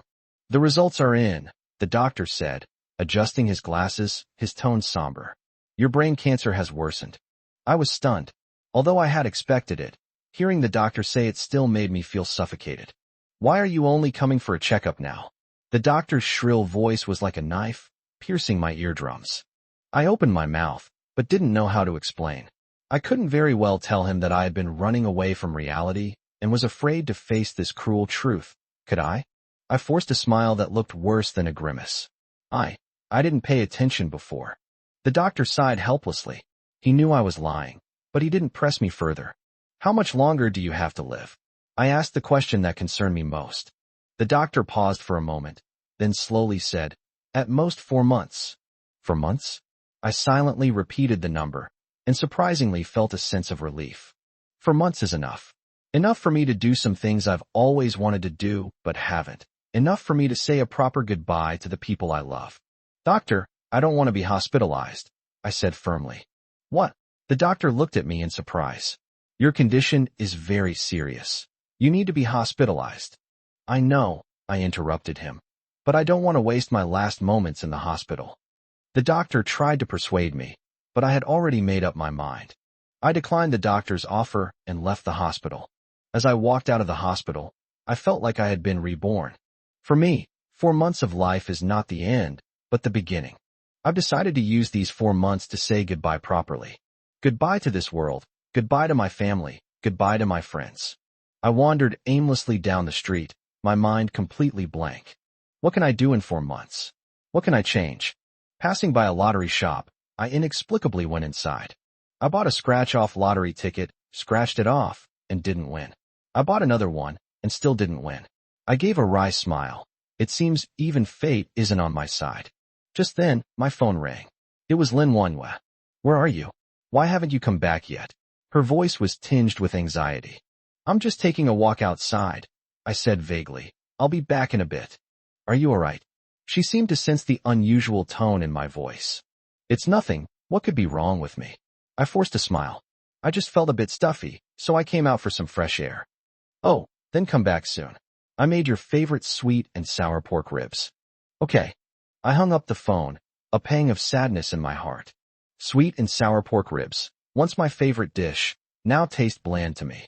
Back home, I forced myself to be cheerful and pretended to be nonchalant as I said to Lin Wangyue, "Honey, how about we celebrate our wedding anniversary?" Lin Wangyue was busy in the kitchen when she heard this and was stunned for a moment, almost dropping the spatula in her hand. She turned around and looked at me with surprise. "Really? Why did you suddenly think of this?" I walked over and hugged her from behind, resting my chin on her thin shoulder. "I've always wanted to get it done, but I just haven't found the right opportunity. Now, I want to seize the time and do everything I want to do." Lin Wanyue's body trembled slightly. She didn't say anything, but simply took my hand in return. I could feel that her palms were a little cold and a little damp. "Okay," she finally said, her voice slightly choked. "Where do you want to go? How do you want to celebrate?" I kissed her hair, smelled her familiar scent, and felt a pang of sadness in my heart. "Go wherever you want. Celebrate however you want." Ultimately, we decided to have a romantic candlelight dinner at the newly opened luxury hotel in the city center. To add a touch of ceremony, we agreed to each buy a gift and surprise each other. When I arrived at the mall, the dazzling array of goods overwhelmed me. A well-dressed saleswoman came up to me and asked me warmly what I needed. "I want to buy my wife a gift for our wedding anniversary," I said, somewhat bewildered. The sales clerk immediately understood and, with a professional smile, recommended a range of items to me. Perfume, bags, watches, necklaces. My gaze eventually fell on a diamond necklace. It lay quietly in the velvet box, radiating a dazzling light, like the brightest star in the night sky. "How about this necklace?" I asked the salesperson, pointing to it. "Sir, you have excellent taste. This necklace is our store's prized possession. It uses top-quality South African diamonds and was designed by an internationally renowned designer. It's absolutely the best choice for a gift for your wife," the salesperson enthusiastically introduced.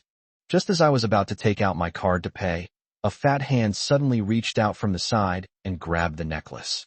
A man with a beer belly and a gold chain around his neck looked at me arrogantly and said, "I want this necklace." I frowned, not wanting to stoop to his level. "Sir, I was the one who first took a liking to this necklace. Just because you see something you like doesn't mean it's yours. I'm rich, I'll buy it." The nouveau riche glanced at me disdainfully. "Can you even afford it? This thing isn't cheap." Chapter 126. I remember. I didn't want to argue with him, but then I suddenly remembered that this necklace was very similar to one that Lin Wanhua liked in her youth. Back then, her family was poor and couldn't afford such luxury goods at all. She could only dream about them from the pictures in magazines. Thinking of this, a surge of inexplicable anger welled up in my heart. I snatched the necklace away and said coldly, "Whether I can afford it or not is none of your business.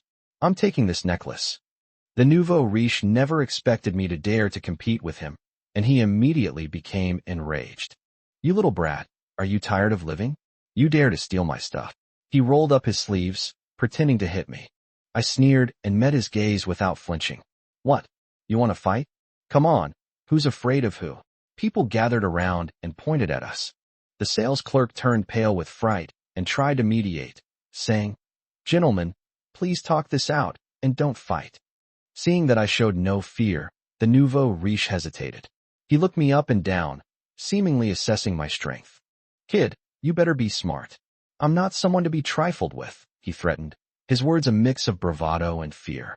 I couldn't be bothered to waste words with him, so I simply pulled out my black card and slammed it on the counter. "Swipe card."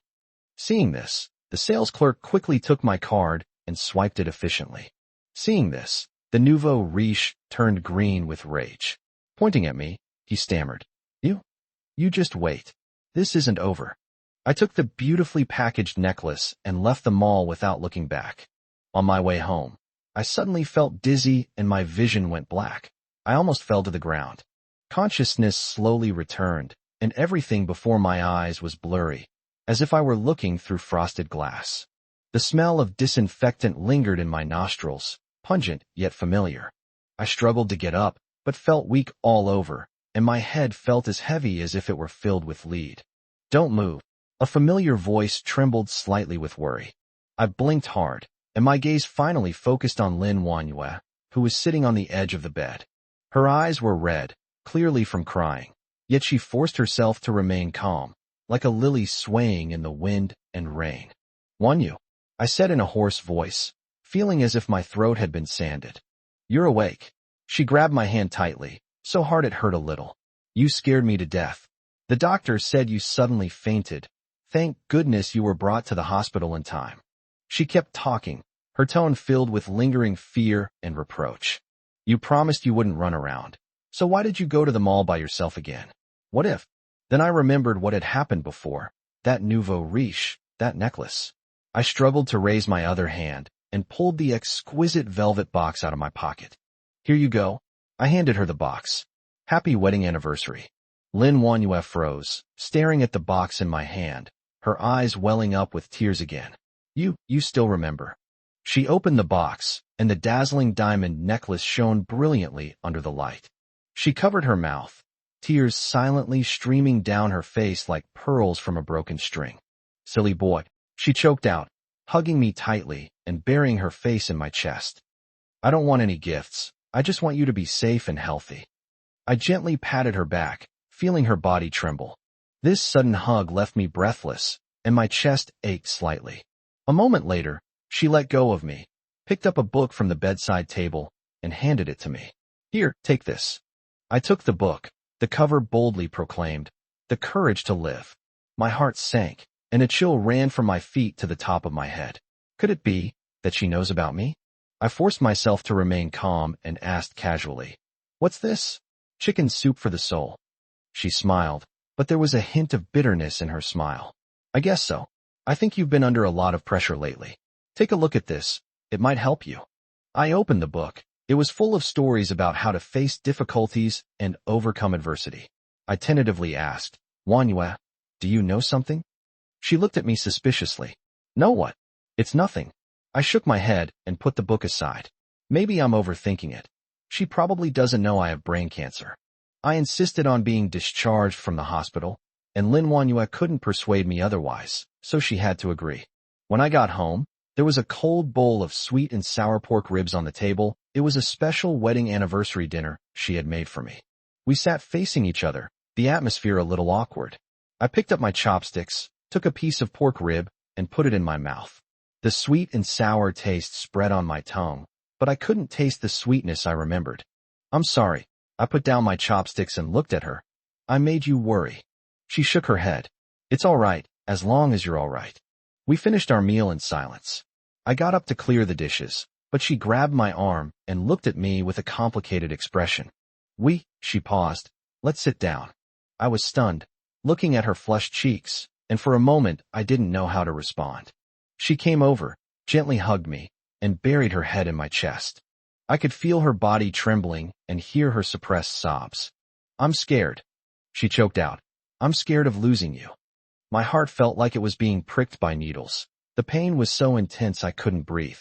I held her tightly and whispered in her ear, "I will never leave you, never." That night, we entangled together wildly, as if we wanted to pour all our love and fear into each other. Outside the window, the night was deep, and the moonlight, like water, quietly fell upon us. When I woke up the next morning, Lin Manhwa was no longer beside me. I got up and walked to the window, where I saw her watering flowers on the balcony. The sunlight shone on her, outlining her graceful figure. I walked over, hugged her from behind, and whispered in her ear, "Manhwa, let's go on a trip." Chapter 127. Making Arrangements for His Death. "Manhwa, let's go on a trip." I put my arm around her, rested my chin on her soft hair, and smelled the faint jasmine scent on her. She paused for a moment, turned around, and looked at me with some confusion. "Travel? Didn't we just get back from Turkey last month?" I took a deep breath, suppressing the bitterness rising in my throat, and forced a smile. "Yes, but I want to go see other places. Just the two of us." She hesitated for a moment, a barely perceptible hint of worry flashing in her eyes. "But the company. We can put company matters aside for now." I interrupted her, my tone firm. "Manhwa, I want to go see the world with you." She was silent for a moment, then finally nodded. "Okay, let's set off after I finish what I'm doing." I smiled and pulled her into my arms. The sunlight streamed onto the balcony, warm and bright, but it couldn't dispel the gloom in my heart. The doctor's words still echoed in my ears. More than 4 months had passed like a time bomb, ready to shatter me into pieces at any moment. "Have you read the book I gave you?" Lin Wanyue's voice came from my arms, muffled. My body stiffened for a moment. The book, The Courage to Live, felt like a boulder pressing down on me, making it hard to breathe. I avoided her gaze and gave a vague reply. She suddenly looked up, her eyes red and brimming with tears. Are you hiding something from me?" I looked at her, and my heart sank. She knew? How much did she know? I forced myself to calm down and forced a relaxed smile. "Fool, what could I possibly be hiding from you? You're overthinking it." The more relaxed I sounded, the harder her tears flowed. She pushed me away and said, choking back tears, "You're lying to me. You're definitely hiding something from me. Don't you want to be with me anymore?" I was stunned, looking at her tearful face, and felt a mix of emotions. She didn't realize my illness. She was just afraid I would leave her. I sighed, went over and hugged her, gently patted her back, and softly comforted her. "Don't cry, silly. How could I leave you? I love you, and I will never leave you." I kept repeating, "I love you" to her, as if that could dispel her fear and numb my impending death.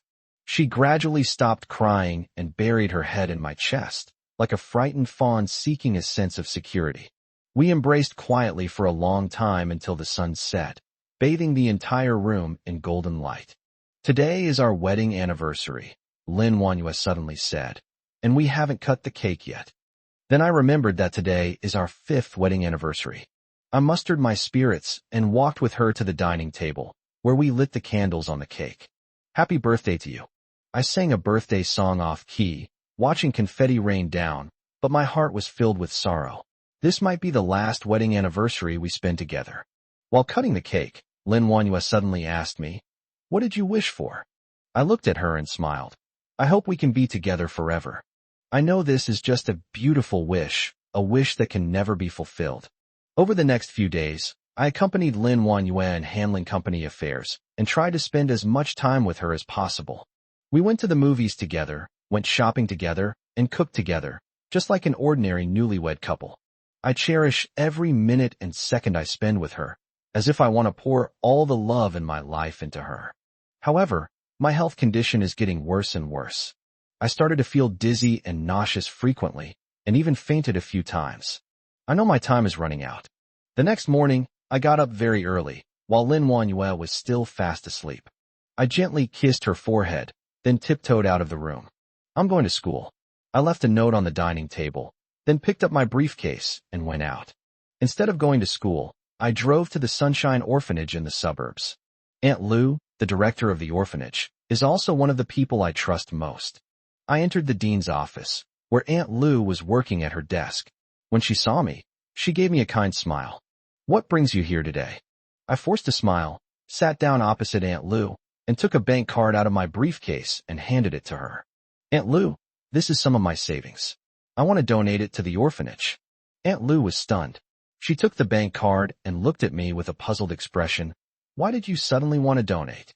I took a deep breath, trying hard to keep my voice from trembling. I have a terminal illness, and I don't have much time left."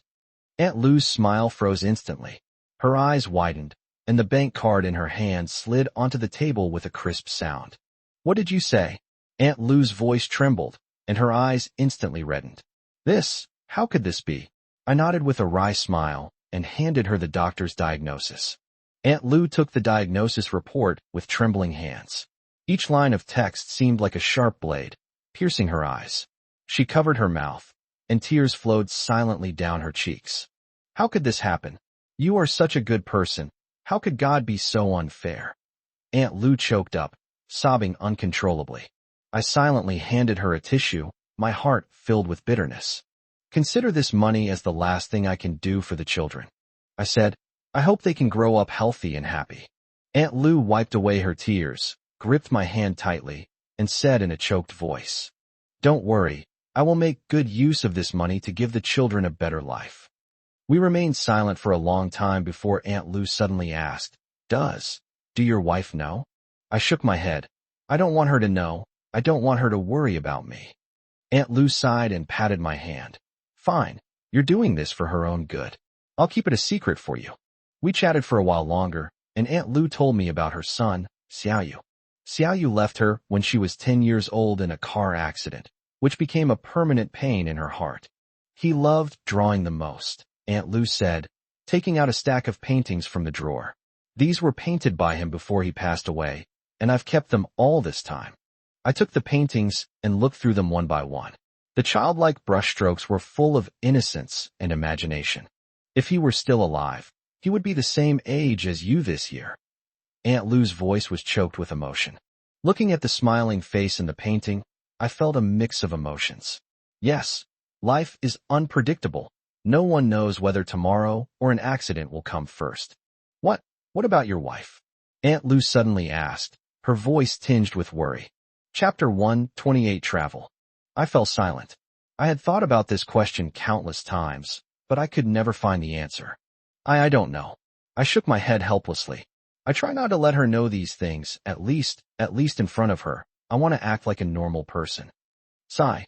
Aunt Lu sighed and patted my shoulder. "You're just too kind. You always think of others first." It was already evening when we left the orphanage. As the sun set, it dyed the sky a blood red, as if foreshadowing something. When I got home, it was empty except for a note Lin Wanyue had left on the dining table. "I'm going to work now. What do you want to eat tonight? There are ribs in the fridge. I'll cook them when I get back." Looking at those familiar handwriting, a wave of bittersweetness welled up in my heart. She doesn't know that the wedding anniversary trip I carefully planned for her was actually a farewell. I went to the bedroom, opened the wardrobe, and took out the backpack that I had prepared beforehand. Inside were a few changes of clothes, some commonly used medicines, and a drawing Aunt Lu gave to my Xiaoyu. I gently stroked the paintings, as if I could still feel Xiaoyu's childish brushstrokes. His smiling face seemed to be asking me, "Uncle, where are you going?" I took a deep breath, carefully put the painting into my backpack, and zipped it up.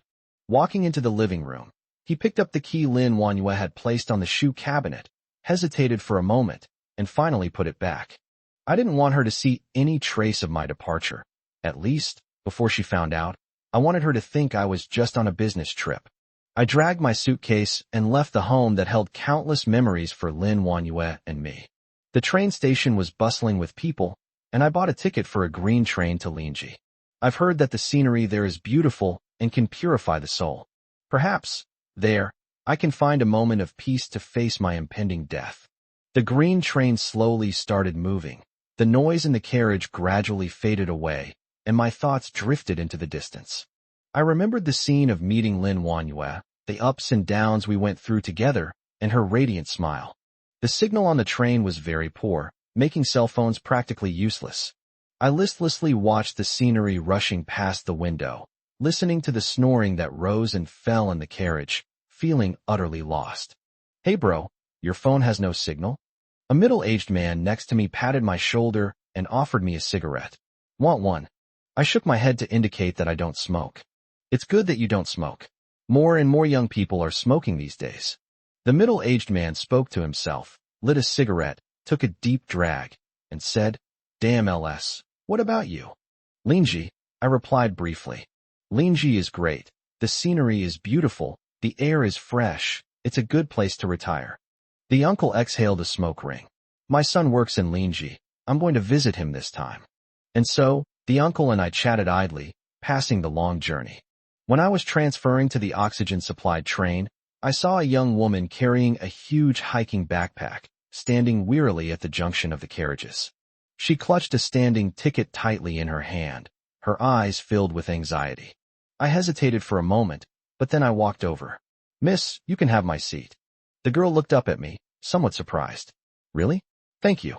I smiled, put my luggage on the luggage rack, and stood next to the girl. "You're such a kind person," the girl said gratefully. "My name is Xiaoya, and what's yours?" "Just call me Laoli," I said casually. "Brotherly, are you also going to Linji?" Xiaoya asked. I nodded. "That's great," Xiaoya said excitedly. "I'm also going to Linji.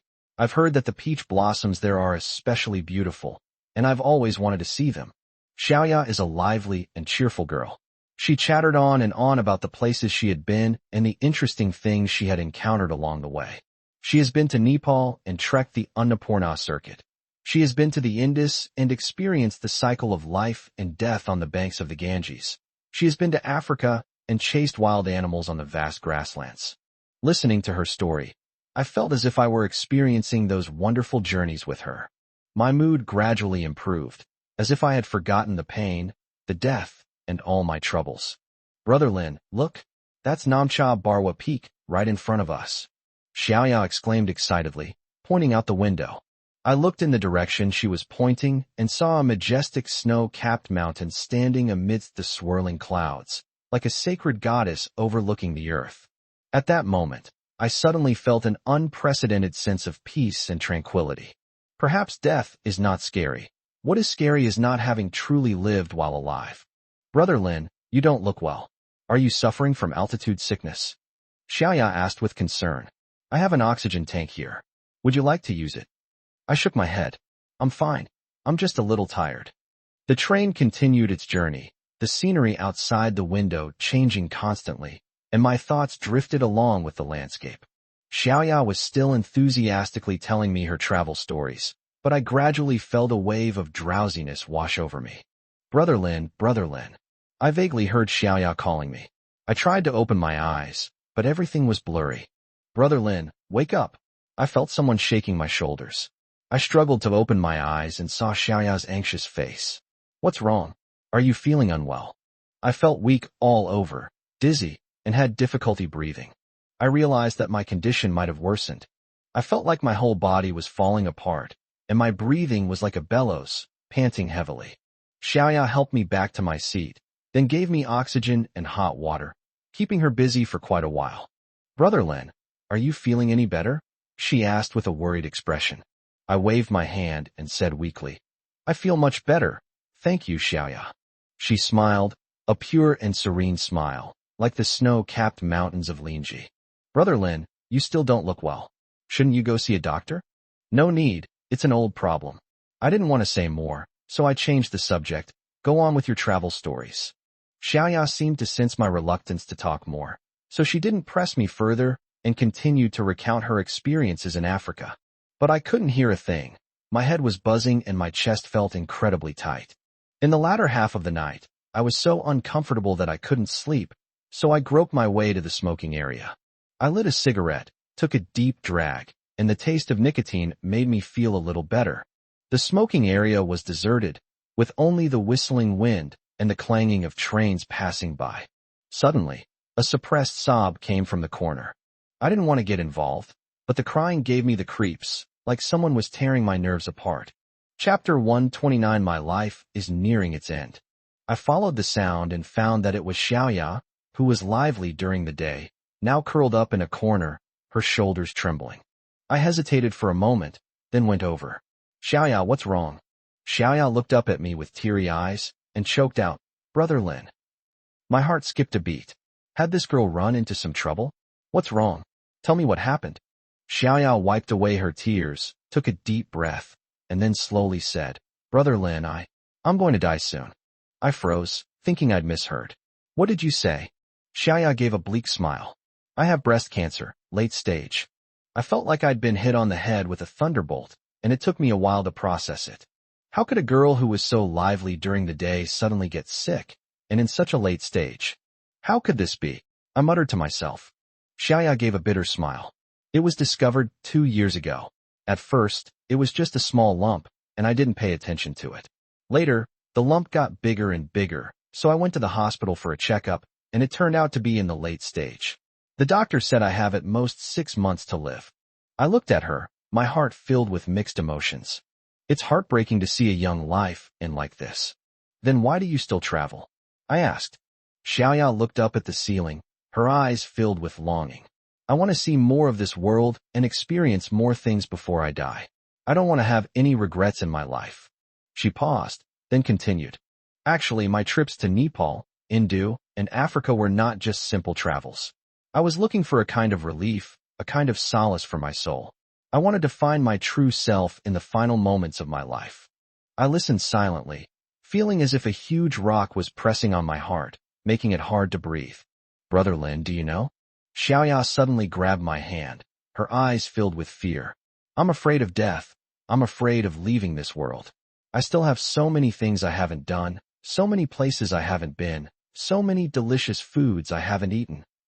Her hands were ice cold, devoid of any warmth, like the hands of a dead person. I held her hand tightly, giving her some strength. "Don't be afraid, Xiaoya. Everything will be all right." I know that was just something I said to comfort her.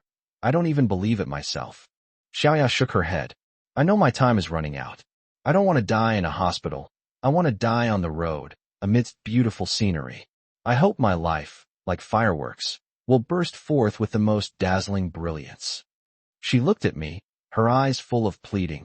"Brother Lin, can you do me a favor?" I nodded. "Go ahead. If I die, please scatter my ashes at the foot of Namcha Barwa Peak. I want to stay there forever." Looking into her determined eyes, I felt a pang of sadness. "Okay, I promise you." For the next few days, Xiaoya and I were inseparable. We watched the sunrise together, watched the sunset together, count the stars together, and share our stories. I discovered that Xiaoya is actually a very strong girl. She was not defeated by her illness. Instead, she cherished life even more and loved life even more. She is like a blooming gesang flower, radiating her own unique beauty under the Highland sun. I was gradually inspired by her optimism and strength, and my mood improved a lot, as if I had forgotten my own illness. However, this good fortune didn't last long. One morning, I woke up to find that Xiaoya was gone. I searched everywhere and finally found her at the connecting area between the carriages. She leaned against the wall, her eyes closed, her face pale, and her breathing weak. I quickly called the train conductor, who then contacted the nearest hospital. The train stopped at a small station, and Xiaoya was taken to the hospital. I stayed by her side, holding her hand, never leaving her side. Xiaoya's condition deteriorated rapidly, and the doctor said she was going to die. Looking at her, my heart ached. Brother Lin. Xiaoya called my name weakly. I'm here. I squeezed her hand. Brother Lin. Xiaoya's voice was as thin as a whisper, like a kite string that might break at any moment. I held her hand tightly, my rough fingertips caressing her cold skin. Her hands were so thin they were just bones, with veins clearly visible, like winding little snakes. I'm here. My throat felt like it was blocked by something, and the voice that came out was hoarse and low. I think. I'm about to die. Xiaoya managed to utter a few words, her eyes half open and half closed, a tear sliding down her cheek. Looking at her, my heart ached as if it were being stabbed with needles. I opened my mouth, but didn't know what to say. Words of comfort seemed pale and powerless at this moment. A miracle wouldn't happen then either. In the end, I only said one sentence. Perhaps, this is a relief for you. Xiaoya's eyelids trembled, and a faint smile appeared on her lips, but her tears flowed even more profusely. Brother Lin, your way of comforting people is quite unique. I gave a bitter smile. Yes, it was incredibly cruel and incredibly helpless. Xiaoya's breathing grew weaker and weaker until it finally stopped completely. I sat blankly by the hospital bed, looking at her peaceful face, feeling empty inside. I kept my promise to Xiaoya and brought her ashes to the foot of Namcha Barwa. I contacted a local lama and asked him to help scatter Xiaoya's ashes on the snow-capped mountains. The lama was a kind old man. He took the urn, recited a passage of scripture in Tibetan, and then scattered the ashes into the air. As the wind blew, the ashes scattered like snowflakes, merging into this sacred snow-covered land. The lama looked at me and said in broken Chinese, Tashi Delek.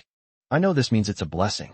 Standing at the foot of the snow-capped mountain, gazing up at the majestic Namcha Barwa, I felt a deep sense of peace. Xiaoya, you are finally free. You have finally found the place you sought. I could almost see Xiaoya transformed into a free eagle, soaring among the snow-capped peaks and dancing in the blue sky. I took a deep breath. The air on the plateau was crisp and clean, cleansing my lungs and my soul. Having gone through this ordeal, I found that I've become indifferent to life and death. Death is not scary. It is simply another form of existence. I wandered aimlessly through the town and eventually walked into a hotel that looked fairly clean. Calling it a hotel was a stretch. It was more like an inn, with a restaurant on the first floor and guest rooms on the second. I ordered a few dishes and a bottle of local barley wine. The food was bland, but the wine was surprisingly strong. After a few sips, it felt like a fire was burning in my stomach, dispelling some of the chill. After I finished eating, I didn't rush upstairs. Instead, I sat by the fireplace in the lobby on the first floor and watched the howling wind and snow outside. In the middle of the night, the wind howled even louder, like a wild beast roaring, banging against the windows with a bang, bang sound. Listening to the sound of the wind, I found it rather interesting, like a wild symphony. Chapter 130 Tashi Delek. The next morning, I decided to go hiking. Xiaoya loves mountains and freedom. I think she would be very happy if she could see me standing on the mountaintop. Many travel agencies in town organize hiking trips to the nearby snow-capped mountains. I chose a low-altitude route suitable for beginners. I joined the large group and set off in a grand procession. The guide was a lean Tibetan young man with dark skin and a bright smile. Before we set off, he explained the precautions in detail, such as altitude sickness, warm clothing, and mountaineering techniques. I listened carefully, afraid of missing any detail. When I started climbing, I felt okay. Although I was a little out of breath, I was still able to keep up with the group. But as the altitude increased, breathing became more and more difficult, and every step felt like carrying a heavy burden. I started to regret it, regretting my impulsive decision to go hiking. The people in the group gradually spread out, and I fell to the back, almost ready to give up. Just then, The guide came over, handed me a bottle of water, and said in broken Chinese, "Keep going.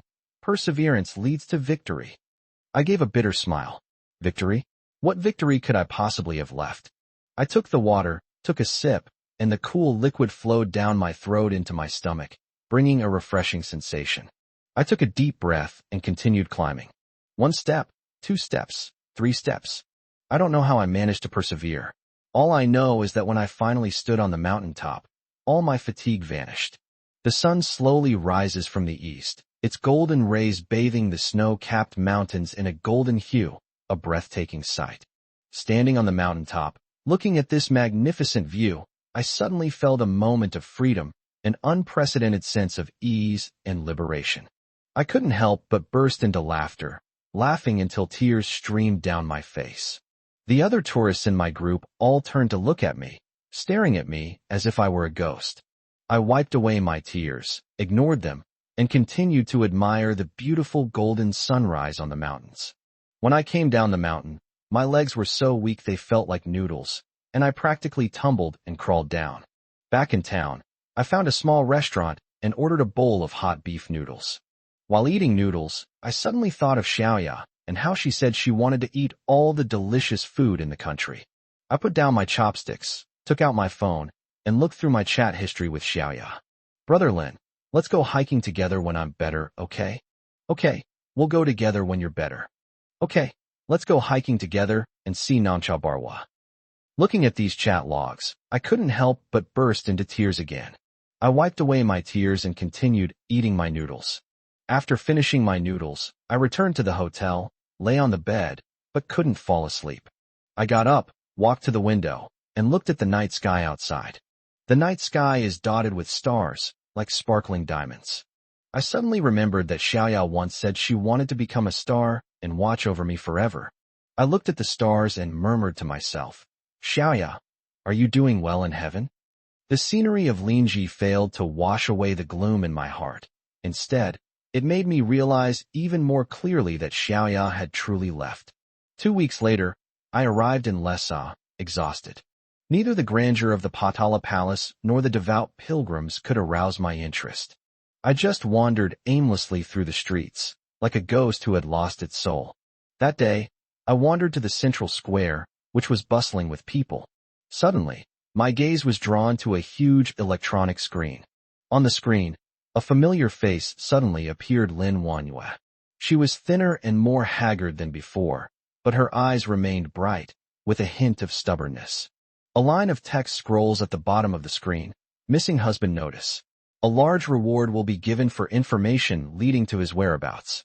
The reward for finding him is 100 million renminbi." 100 million? I was stunned. She actually spent 100 million to find me? People around started talking and pointing. This man is so lucky. His wife is so rich and loves him so much. That's right, 100 million. That's enough for me to live on for several lifetimes. I heard they had a very good relationship. The man suddenly disappeared, and the woman was almost driven crazy. As I listened to these discussions, I felt a mix of emotions. Was I really the man they were talking about? The one who was deeply loved? Lin Wanyue and I did have a wonderful time together, but that's all in the past. The problems between us are far more complex than 100 million yuan can solve. Lin Wanyue will always be a queen, high above all others, while I am just a down-on-my-luck knight. She was never short of suitors, while I was just a passerby who received a little warmth from her. I turned and left the square, not wanting to hear those comments anymore. 100 million, what an ironic number. It can buy many things, but it can't buy my heart. I wandered aimlessly and unknowingly came to a bar. The bar was dimly lit, and the music was loud. I found a corner to sit down and ordered the strongest drink I could find. Alone, a slightly hoarse voice rang in my ears. I looked up and saw a woman in a black leather jacket sitting opposite me, a slender cigarette between her fingers. She had fiery red curly hair, heavy makeup, and a playful look in her eyes. I nodded without saying anything. The woman smiled and exhaled a smoke ring. In a bad mood? I nodded again and drank the wine in my glass in one gulp. "Did you break up with your boyfriend?" the woman asked again. I shook my head. "Worse than a breakup." The woman raised an eyebrow. "Wife dead." I paused for a moment. then gave a wry smile. Pretty much. The woman burst into laughter. Brother, take it easy. The world will keep turning even if no one is around. Come on, let me have a drink with you. She picked up the bottle, filled my glass, and then raised her own glass, saying, to us poor souls. I clinked glasses with her and drank the wine in one gulp again. For the rest of the time, I chatted with this woman in a casual, informal way. Her name is Ollie, and she's a bar owner. She's very talkative and witty, and chatting with her made me temporarily forget my pain. We talked a lot about life, ideals, and love. Ollie said that she once loved a man, but that man ultimately betrayed her.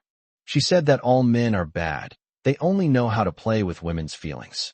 I listened to her without arguing. Perhaps she was right. We drank a lot of alcohol, and eventually we were all a bit drunk.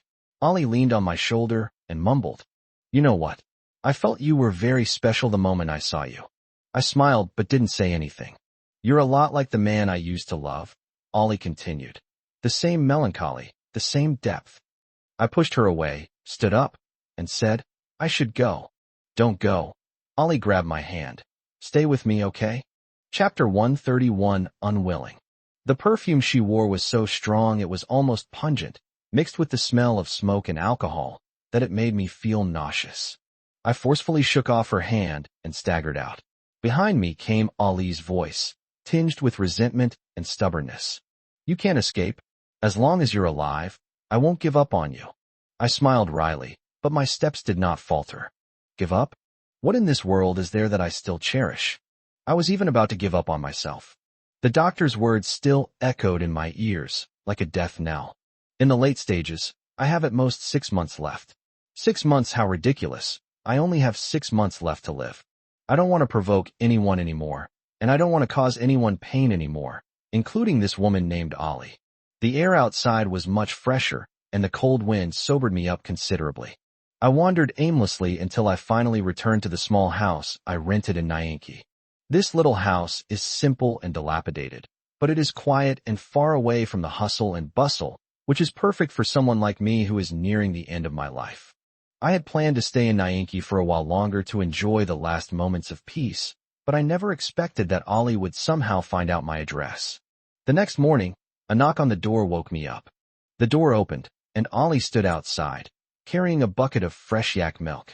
A bright smile graced her face, like a blooming poppy, beautiful yet dangerous. Good morning, she greeted me warmly. This is freshly squeezed yak milk, the freshest kind. Try it. I was taken aback for a moment, then frowned.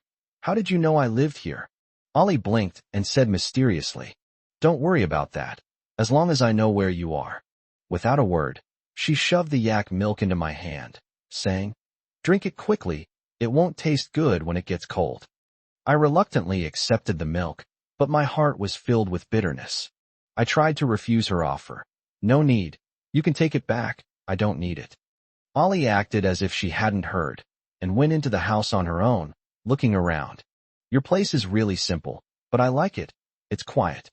She walked to the window, opened it, and took a deep breath. The air here is so fresh.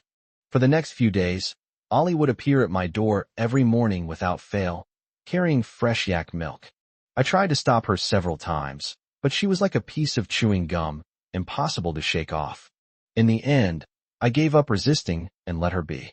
Anyway, I don't have much time left, so I'll let her accompany me on this last leg of my journey. Ollie's appearance brought a different kind of color to my life. She was very caring, keeping my little room spotless and preparing a variety of meals for me every day. She would also chat with me and tell me some stories from her past. Those stories were bizarre and fantastical, full of the spirit of the martial arts world, which made me temporarily forget the torment of my illness. Sometimes, I can't help but ask her, Why are you so good to me? Ollie would always reply with a smile. Because I like you, silly. The words, I like you, are like a thorn stuck in my heart, causing me a sharp pain. I dared not reciprocate her feelings, because I knew I could not give her a future. One night, Ollie got drunk, and she hugged me and cried, saying, You know, the first time I saw you, I felt that you looked a lot like the man I used to love. He was just like you, melancholic, profound, and unfathomable. But in the end, he still left me and abandoned me. I thought I would never find someone like him again, until I met you. I gently patted her back, my heart filled with mixed emotions. I wondered about the man she used to love. This is such a cruel irony. I am a dying man, a pathetic wretch abandoned by my wife. What right do I have to be loved? Ollie looked up at me with dreamy eyes, then suddenly leaned in and kissed me. Her kiss carried a strong smell of alcohol and a faint smell of smoke, making me feel suffocated. I pushed Ollie away, and her body went limp as she fell into my arms, murmuring something I couldn't understand. I carried her to the bed, covered her with the blanket, and then went to the window and lit a cigarette. Outside the window, the night was deep, and the distant sound of dogs barking could be heard. My mind was blank.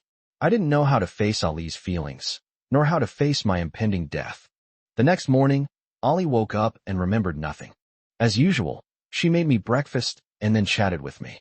Neither of us mentioned what happened last night, as if nothing had ever happened. I know I can't go on like this anymore.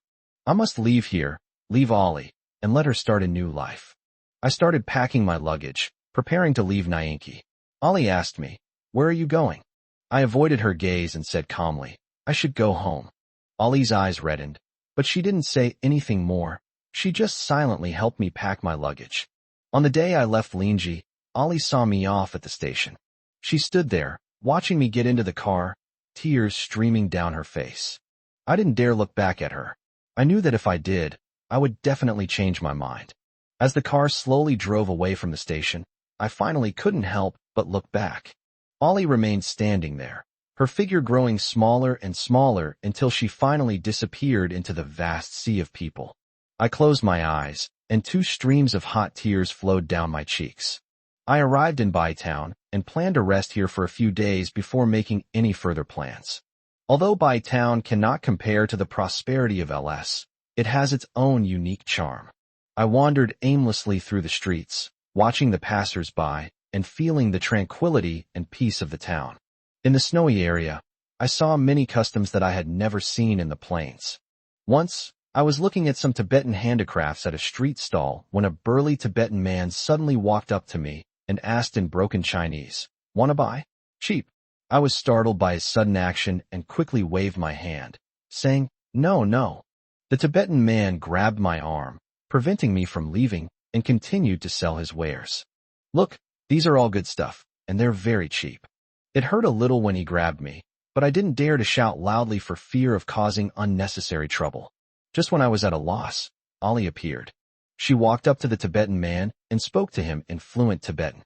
After hearing this, the Tibetan man released my arm and walked away somewhat reluctantly. I said gratefully to Ollie, "Thank you. You've helped me again." Ollie smiled and said, "It was nothing." Chapter 132 Betrayal. How do you speak Tibetan? I asked curiously. I used to live here for a while, so I learned a few things, Ollie said casually. This incident brought Ollie and me even closer.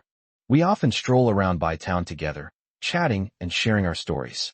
Ollie told me that she used to be a bar owner, but later, due to some things, she left her original city and came to Zizing.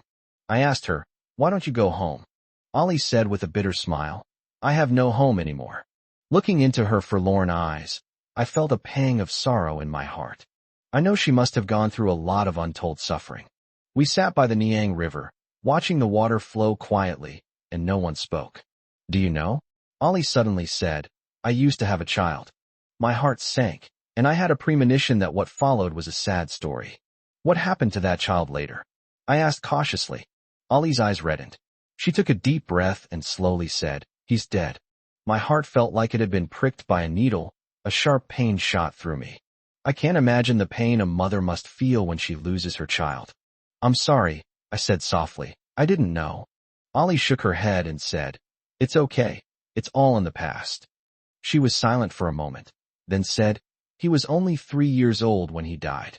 My throat tightened, and I couldn't speak. "He has leukemia." Ali's voice trembled. "I've spent all my money, but I still can't cure him." I reached out and took her hand, wanting to offer her some comfort, but I found that my own hand was trembling.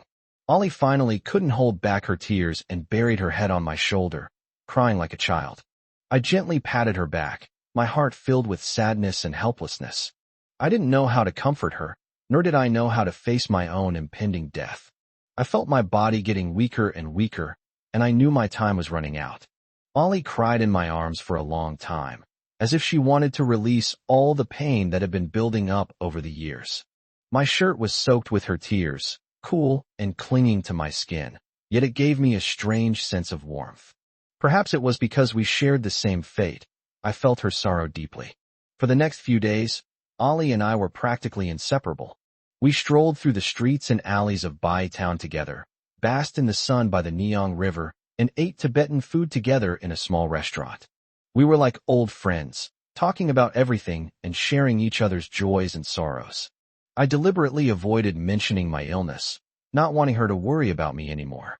I gradually got used to life in Bai Town, and I got used to seeing Ali's smiling face every morning when I woke up. She was like a ray of sunshine, illuminating the last days of my life. I started helping Ollie at the inn, doing whatever I could.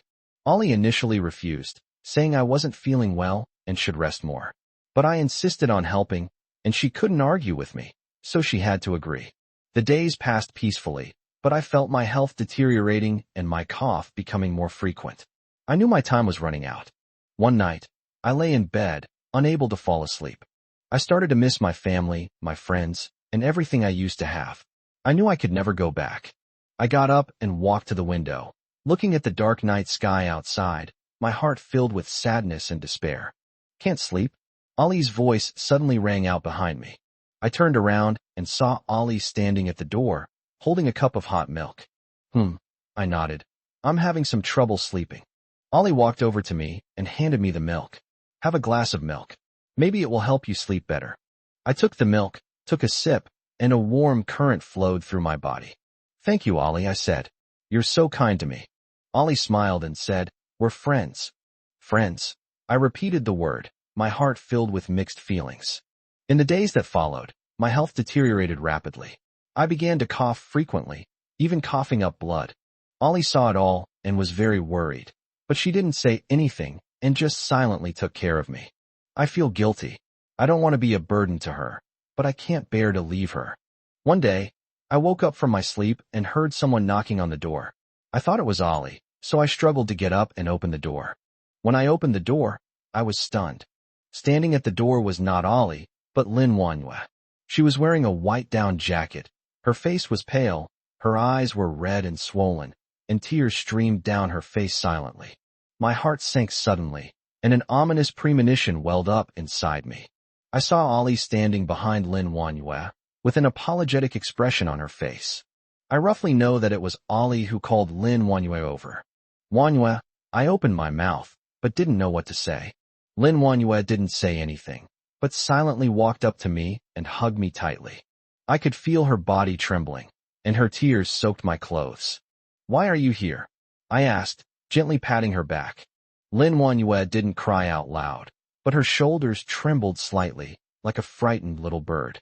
I held her stiffly, feeling the warmth of her body, but my heart was filled with a mix of emotions: sweet, sour, bitter, spicy, and salty. She took an envelope out of her bag. It was very thin, and I could tell at a glance that it contained checks. She handed the envelope to Ollie and said in a hoarse voice, "This is what we agreed on before. You take it." Ollie hesitated for a moment, but ultimately accepted the envelope. She had her head down, so I couldn't see her expression.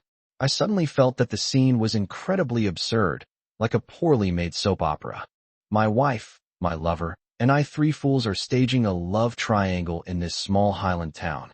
Lin Wanhua let go of me, gently pushed me, and said, "Go and say goodbye to her." Her tone was calm, revealing no emotion. I looked at her, opened my mouth, but didn't know what to say. In the end, I just nodded silently. Lin Wanhua turned and left the room, leaving me and Ollie behind. The room fell silent, with only the sound of our breathing remaining. Ollie looked up, tears blurring her vision. She choked out, "I'm sorry, I didn't mean to." I looked at her, without a trace of blame in my heart. I knew that none of this was her fault. It was all my own doing. "I know," I said. "You don't need to apologize." Ollie wiped away her tears and forced a smile. "Go back and live a good life with Lin Wanhua. She's the one who truly loves you." Chapter 133 Poison. I didn't say anything. I just looked at her.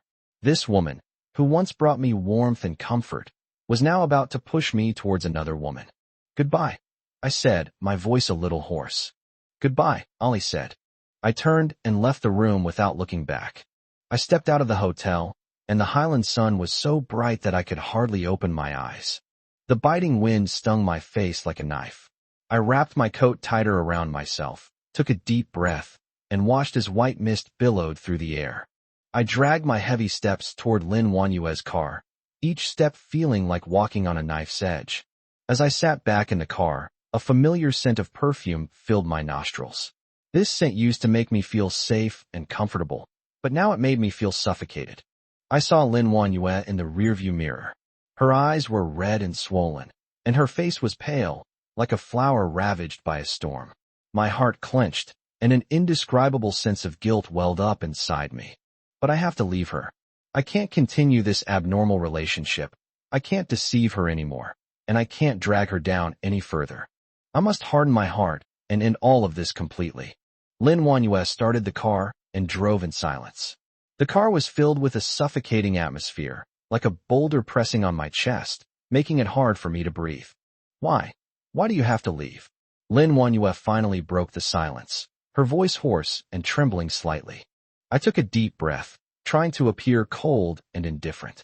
I don't want to endure your humiliation anymore. Lin Wanyue slammed on the brakes, and the car came to a stop on the side of the road. She turned her head and looked at me in disbelief. Humiliate? When have I ever humiliated you? I sneered. Isn't the money you gave me an insult? What do you take me for? Do you think you can buy my feelings with money? Lin Wanyue froze, tears welling up in her eyes again. I just wanted to help you. I didn't want to see you suffer. Help me. I interrupted her, my tone even sharper. Your so-called help is treating me like a kept man? Do you think I need your stinking money? I deliberately said some very harsh things, knowing it would deeply hurt her, but I had to do it. I have to make her hate me. Only then can she completely let go of me and start a new life. I've made enough money off you, so of course I'm leaving.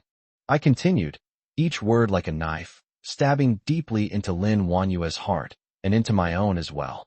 Lin Wanyue covered her face and burst into tears. Her cries were like a hammer, pounding against my heart, causing me waves of pain. There's no one in the world as heartless as you, she said, choking back tears. Seeing her driving while crying, I suddenly felt very guilty. I even started to doubt myself. Was this really the right thing to do? Could I really bring myself to leave her?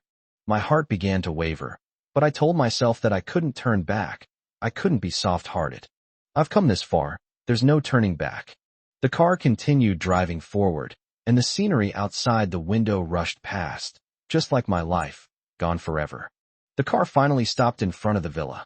I pushed open the car door and got out as if I were fleeing, without even having time to look back at her. Sir, you're finally back. Aunt Zhang, the nanny, greeted him with surprise. Where have you been these past few days? Madam was worried sick. I shrugged casually. Let's go out for a walk to clear our heads. Aunt Zhang sighed. Madam hasn't been eating or sleeping well these past few days, and she's lost a lot of weight. My heart skipped a beat, but I maintained a cold expression. Is that so? It's none of my business. I went straight upstairs and locked myself in my room. Lin Wanyue followed me in. She stood at the door and coldly said, You are not allowed to leave this house, not even for a moment. Then she turned and left. I looked at the empty room and gave a self-deprecating laugh. I felt like a caged bird, having lost both freedom and dignity. The next morning, I was awakened by a knock on the door. Opening it, I saw Lin Wanyue standing outside, pale-faced with dark circles under her eyes, as if she hadn't slept all night. She held a small, unlabeled, black medicine bottle in her hand, exuding an eerie aura. What is this? I asked. She handed me the medicine bottle, saying, Take this. I looked at her, not understanding what she meant. Eat it, she repeated, her voice icy. It's poison. I was stunned. Are you crazy? She smiled sadly. Only in this way can you stay by my side forever. I felt a chill run down my spine. This woman had completely gone mad. I pushed the medicine bottle back. I won't take it. Her eyes instantly turned vicious. You have no choice. She lunged at me, trying to force the medicine into my mouth. I struggled, and the medicine bottle fell to the ground and rolled under the bed. "Calm down," I yelled. She acted as if she hadn't heard me and continued to attack me frantically, scratching my face and pulling my hair like a wild beast that had lost its mind. Left with no other choice, I pushed her away forcefully. She staggered back a few steps, bumped into the corner of the table, and let out a muffled groan. That's when I noticed a deep wound on her wrist, from which blood was gushing out. "You?" I stared at her in astonishment. "You've self-harmed?" She didn't answer, but just stared at me intently, her eyes filled with despair and pain. I sighed, walked over, took out the first aid kit from the drawer, and bandaged her wound. "Why do you have to do this?" I asked while bandaging her. She was silent for a moment, then slowly said, "I love you. I can't live without you." Lin Wanyue threw herself at me, hugged me tightly, and burst into tears. Her cries were heart-wrenching, like a sharp knife piercing my heart. I closed my eyes, letting her hold me, feeling the warmth of her body and her desperate cries. I thought I would be free. I thought I would feel relieved, but I was wrong. My heart is filled with pain and regret. Do I regret it? I don't know. Perhaps I was wrong from the very beginning. I slowly raised my hand and gently stroked her hair, just like I had done countless times before. "Don't cry," I whispered, my voice hoarse. "I won't leave you." Lin Wanyue looked up at me, her eyes blurry with tears. "Really? You really won't leave me?" I looked at her, a pang of sorrow gripping my heart. How should I answer her? What else could I possibly say? I opened my mouth, but couldn't say anything. Chapter 134, A Beginning Without an End. Lin Wanyue's crying finally stopped. She nestled in my arms, seemingly calming down from exhaustion. The coldness that had settled in my heart slowly melted away in her tears. Seeing her haggard appearance, I felt a pang of pain in my heart. I stood up and said, "I'll make you a bowl of plain noodles." The kitchen was dimly lit as I skillfully cooked noodles, adding chopped green onions and a sprinkle of sesame oil. The simple Yangshan noodles release an enticing aroma as the noodles rise and fall in a wisp of smoke. There was a time when this scene was a part of my daily life. Lin Wanyue sat at the dining table, her gaze following my movements. I placed the noodles in front of her, and a hint of surprise flashed in her eyes. She immediately began to eat heartily, as if she hadn't tasted food in a long time. Watching her focused expression, it felt as if time had turned back to those simple, happy times. She ate quickly, and finally swished the empty bowl with the soup, licking away any remaining taste. Lin Wanyue put down her bowl, looked up at me, hesitated for a moment, and finally spoke. "Can you please stop thinking about leaving all the time?" My heart skipped a beat at the question. I couldn't answer, so I just silently lowered my head, staring at my hands, trying to find some comfort, but to no avail. Seeing that I remained silent, she suddenly stood up and staggered toward me. Her lips brushed lightly against my neck, sending jolts of electricity through me. Lin Wanyue pulled my neck close, her warm breath filling my ear. "Let's do something else." I shook my head with a wry smile, but didn't resist. She pulled me towards the bedroom, and we embraced in the dimly lit room, finally no longer confronting each other. As if trying to express the unspeakable emotions deep within my heart through my body, I went with the flow and indulged in this brief moment of peace. The next morning, sunlight streamed into the room at an angle. I leaned against the headboard, holding a book in my hands, but my thoughts were not on the words. Lin Wanyue had already gotten up and changed her clothes, her face radiating a newfound vitality. She walked towards me, followed by a burly figure. At first, I thought he was her new lover, a plaything to replace me and fill the void in her heart. However, she stopped beside the man and introduced him with a smile. "This is your bodyguard, Xiaohe." "Bodyguards?" I almost burst out laughing. When this seemingly absurd arrangement appears in our lives, my expression is certainly hard to fathom. I looked up from the book and gazed at the man named Xiaohe. He stood at the door, his posture upright and his gaze open, seemingly accustomed to such occasions. Lin Wanyue leaned closer to me and whispered, "That way you won't think about running away anymore, with him here." What else can I say? Helpless, I could only force a bitter smile. This is the new chapter in my life. Faced with this sudden situation, I have mixed feelings. Leaving seems like a distant dream, while what lies before us is a seemingly childish and lively farce. Perhaps I'll be able to sort things out once they leave the room. However, life is always like this. Just when I thought I could finally rest, another dramatic twist came. I silently looked out the window. The sun was still shining brightly, but the gloom in my heart showed no sign of dissipating. Things have become intriguing. Xiao He, clad in armor of time exchange and desire transaction, appears harmless and loyal, but his arrival is more like a form of surveillance and weighing, a gentle manipulation carried out by Lin Wanyue in the name of love. I tilted my head, pondering, perhaps I should try to break through her trap again. I got up to prepare for the new day, and a subtle struggle rose from the depths of my body, as if I had fallen into familiar predicaments countless times, yet had no choice but to keep moving forward. I took a deep breath. This bodyguard in front of me was a real nuisance. He seemed to be haunting me all the time. After Lin Wanyue went to work, he became like a shadow, watching me 24 hours a day, even when I was taking a shower. Sometimes I even suspect that he's just here to amuse himself and has no intention of protecting me at all. I stood in the living room, staring at his cold and indifferent face. I couldn't take it anymore and finally decided to talk to him. Xiaohe, could you please stop watching me like this all the time? I sat down, trying to appear calm, and attempted to persuade him with reason. He paused for a moment, then turned his head away and continued staring out the window, as if the night outside was something he was particularly interested in. I thought to myself, doesn't this guy have any humanity at all? I really don't need you to monitor me all the time, or I can give you money. I softened my tone slightly, trying not to make him feel like I was threatening him. Although the idea sounds absurd, I really don't want to be treated like a prisoner by him anymore. Money. He finally turned his head, a hint of curiosity flashing in his eyes. Do you think money can buy my loyalty? Loyalty? I just want freedom.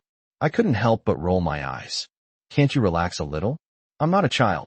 He smiled dismissively, seemingly not taking my feelings seriously at all. Do you really think you're safe? In this society, no one but me will be responsible for you. My heart sank. Could it really be like this? But I don't want to spend every day under his surveillance. Every time I take a shower, brush my teeth, or even go to the toilet, it feels like a thorn is pricking my heart, and it's unbearable. I just wish I could have a little bit of private space, I said tentatively. Private space? If you want private space, then go find somewhere to live by yourself, he replied coldly. Don't you think this is absurd? I almost shouted, a surge of dissatisfaction welling up inside me. I am an adult, not a child you can control at will. He seemed somewhat angered by my reaction, and his eyes suddenly turned cold. You can call me ridiculous, but this is my job. Protecting you is my responsibility. I clenched my fists, feeling extremely annoyed. Is it the pressure from my cold-blooded bodyguard that's overwhelming, or am I suffocating under the invisible surveillance lately? I couldn't help but recall Lin Wanyue's warm smile. She always made me feel that everything would be all right, but now that feeling is gradually disappearing. In short, I will not let my guard down. Xiaohe's voice was deep and firm, like a declaration that he would not compromise. So you're going to make me live like a prisoner every day? I retorted unwillingly. If this is the only way to protect you, then so be it. He turned away again, his expression as cold as an iceberg. You're such an emotionless machine. I roared, filled with resentment, but utterly helpless. After saying all that, I stood up and went straight to the bedroom, wanting to escape this oppressive environment. But I know that getting rid of his surveillance won't be easy. Chapter 135 Uneasy. No matter how hard I tried, his gaze always followed me closely, as if he had control over every single movement I made. In the dead of night, I lay in bed, tossing and turning, unable to fall asleep. Our argument kept echoing in my mind, and my dissatisfaction surged like a tidal wave. But I had nowhere to confide in. Lin Wanyue was busy with work, and I didn't want to bother her. Just as I was drifting off to sleep, the door suddenly opened, and Xiaohe walked in, his eyes sharp as knives. He leaned against the door frame, like an invisible barrier, blocking all my way out. You're still awake? He asked, a hint of disdain in his voice. I don't want to discuss this with you. I casually rolled my eyes at him, but a sudden tension welled up inside me. His presence seemed to cause the temperature in the room to drop sharply, making me feel suffocated. Remember this, whether you like it or not, I'm here. After he finished speaking, he turned and left as if it were a threat. The flame of rebellion within me was extinguished in an instant. Perhaps he was right. I was indeed surrounded by unknown dangers. How can I break free from this invisible constraint and find my own freedom? Just as I was lost in thought, my phone suddenly rang. It was a message from Lin Wanhua. There's a dinner party tonight. May I take you with me? My heart warmed, but then a slight hesitation arose. Would bringing Xiao He as a bodyguard mean another unnecessary surveillance? Okay, I'll consider it, I replied, thinking to myself that tonight's dinner might be a turning point. My phone vibrated, and the words, Yang Lin, appeared on the screen. I hesitated for a moment, then answered the call. Hey, you're still alive? Yang Lin's voice carried a hint of mockery, yet also a barely perceptible worry. Where are you? Are you dying yet? I gave a wry smile and glanced at Xiao He, who was standing at the door like a guardian deity. He's still alive and at home. At home? Didn't you run away? What? Did that woman Lin Wanhua catch you and bring you back? Yang Lin's tone was full of disbelief. I sighed helplessly and gestured to Xiao He by the door with my eyes. Indeed, as you can see. There was a few seconds of silence on the other end of the phone, then Yang Lin's voice came through again. Well, looks like you've really messed up. Come out for a drink tonight. I'll calm you down. I checked the time and then remembered Lin Wanhua's text message. I'm afraid I can't. I have to accompany Lin Wanhua to a banquet tonight. Oh, so you're already husband and wife? Yang Lin teased. All right then, tomorrow. You have to have a drink with me tomorrow, and we brothers can have a good chat. No problem. I readily agreed and hung up the phone. I had just put down my phone when Xiao He walked over and began his ideological education with a blank expression. Sir, you should not disclose your whereabouts and safety status to anyone other than Miss Lin. I was getting annoyed by his serious tone. All right, I know. Can you stop buzzing around in my ear like a fly? I waved my hand and said impatiently, I'm going to change. Get out. Xiao He remained expressionless, but still silently withdrew. I closed the door, leaned against it, and let out a long sigh of relief. This life is so stifling, like a canary locked in a cage. Although I have enough to eat and wear, I have lost my freedom. I changed into a dark blue suit and straightened my tie in front of the mirror. I wonder what kind of surprise awaits me at tonight's banquet. The banquet was held in a luxurious hotel, a lively and bustling scene with elegantly dressed women and clinking glasses. Lin Wanhua linked arms with me, gracefully weaving through the crowd with a polite smile on her face. I just couldn't muster any energy, and I always felt that the eyes around me were scrutinizing and probing. This feeling of being stared at like a monkey in a zoo makes me very uncomfortable. What's wrong? Are you feeling unwell? Lin Wanhua noticed my unusual behavior and asked with concern. It's nothing. I'm just a little bored. I forced a smile. Let's go outside for some fresh air, Lin Wanhua suggested. I nodded and followed her out of the banquet hall and into the hotel garden. The garden at night is fresh and the scenery is delightful. Moonlight shines through the flowers, casting dappled shadows, and melodious music drifts from afar. Everything seems so peaceful and serene. Are you feeling better? Lin Wanhua asked softly. I took a deep breath and felt a little better. Much better. We walked side by side on the garden path, neither of us speaking, yet the atmosphere was unexpectedly harmonious. At that dazzling banquet, Lin Wanhua's smile was as captivating as her gown. But behind this glamorous facade, a sense of unease churned within me, especially with the sight of Xiao He's bodyguard standing in the corner, his face cold and indifferent, like a wolf poised to pounce on its prey. I couldn't help but say to Lin Wanhua, shouldn't we kick out that Xiao He's bodyguard? I really don't want to see him. Lin Wanhua frowned slightly, then shook her head. Why do this? He's just a bodyguard, why bother? He's a bodyguard, but he's Xiao He's bodyguard. I felt a surge of irritation, and my voice unconsciously rose. I don't want to be bothered by him, especially since you know who's behind him. You don't need someone like him in such a high-profile setting. She just smiled faintly, as if to say that I was overthinking it. At that moment, I felt both helpless and ridiculous. Was I really being overly cautious? But no matter what, I couldn't ignore the uncomfortable feeling in my heart. Just as I was considering whether to continue the argument, the banquet organizer rushed over, looking anxious. "Miss Lin, we have a distinguished guest here who needs your assistance." When I heard this, my heart tightened. What kind of distinguished guest could require Lin Wanyue to personally come forward? Distinguished guest? Lin Wanyue was slightly taken aback, then revealed a dismissive smile. "Who is it? I don't recall having any special guests." The organizer's expression grew increasingly tense, and he repeatedly said, "He is a very important person. You must personally receive him." I noticed that Lin Wanyue's eyes flickered slightly, as if she had become somewhat curious about this so-called distinguished guest. But a strange unease rose in my heart. She was so outstanding and so eye-catching that I was even more afraid that this unexpected guest might bring something bad. "Then you go ahead, I'll stay here." My first instinct was to ask her to stay, but as soon as the words left my mouth, I realized it wasn't appropriate, so I changed my mind and said, "I'll wait for you, it's okay." Lin Wanyue gently patted my hand. "Don't worry, I'll be back in a bit." Chapter 136: The Thief. The unease in my heart grew stronger and stronger, almost as if it were about to burst out of my throat. I grabbed Lin Wanyue's hand with such force that even I was startled. "Don't go," I blurted out, my voice dry and hoarse like sandpaper. Lin Wanyue was stunned. She looked down at my hand that was tightly holding hers, her delicate eyebrows furrowing slightly. "What's wrong?" she asked, her tone tinged with a hint of doubt and impatience. The noisy sounds of the banquet surged like a tide, but they did nothing to alleviate the unease in my heart. "I don't want you to go," I repeated, my tone as stubborn as a child's. "I know this sounds absurd, but I just can't control myself." The banquet organizers, who had initially looked anxious, now wore expressions of anticipation and amusement.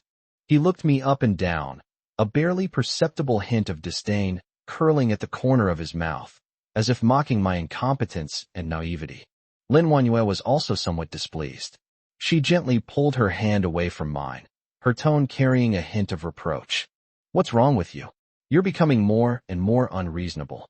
A hint of disappointment flashed in her eyes, as if she were looking at an ignorant child.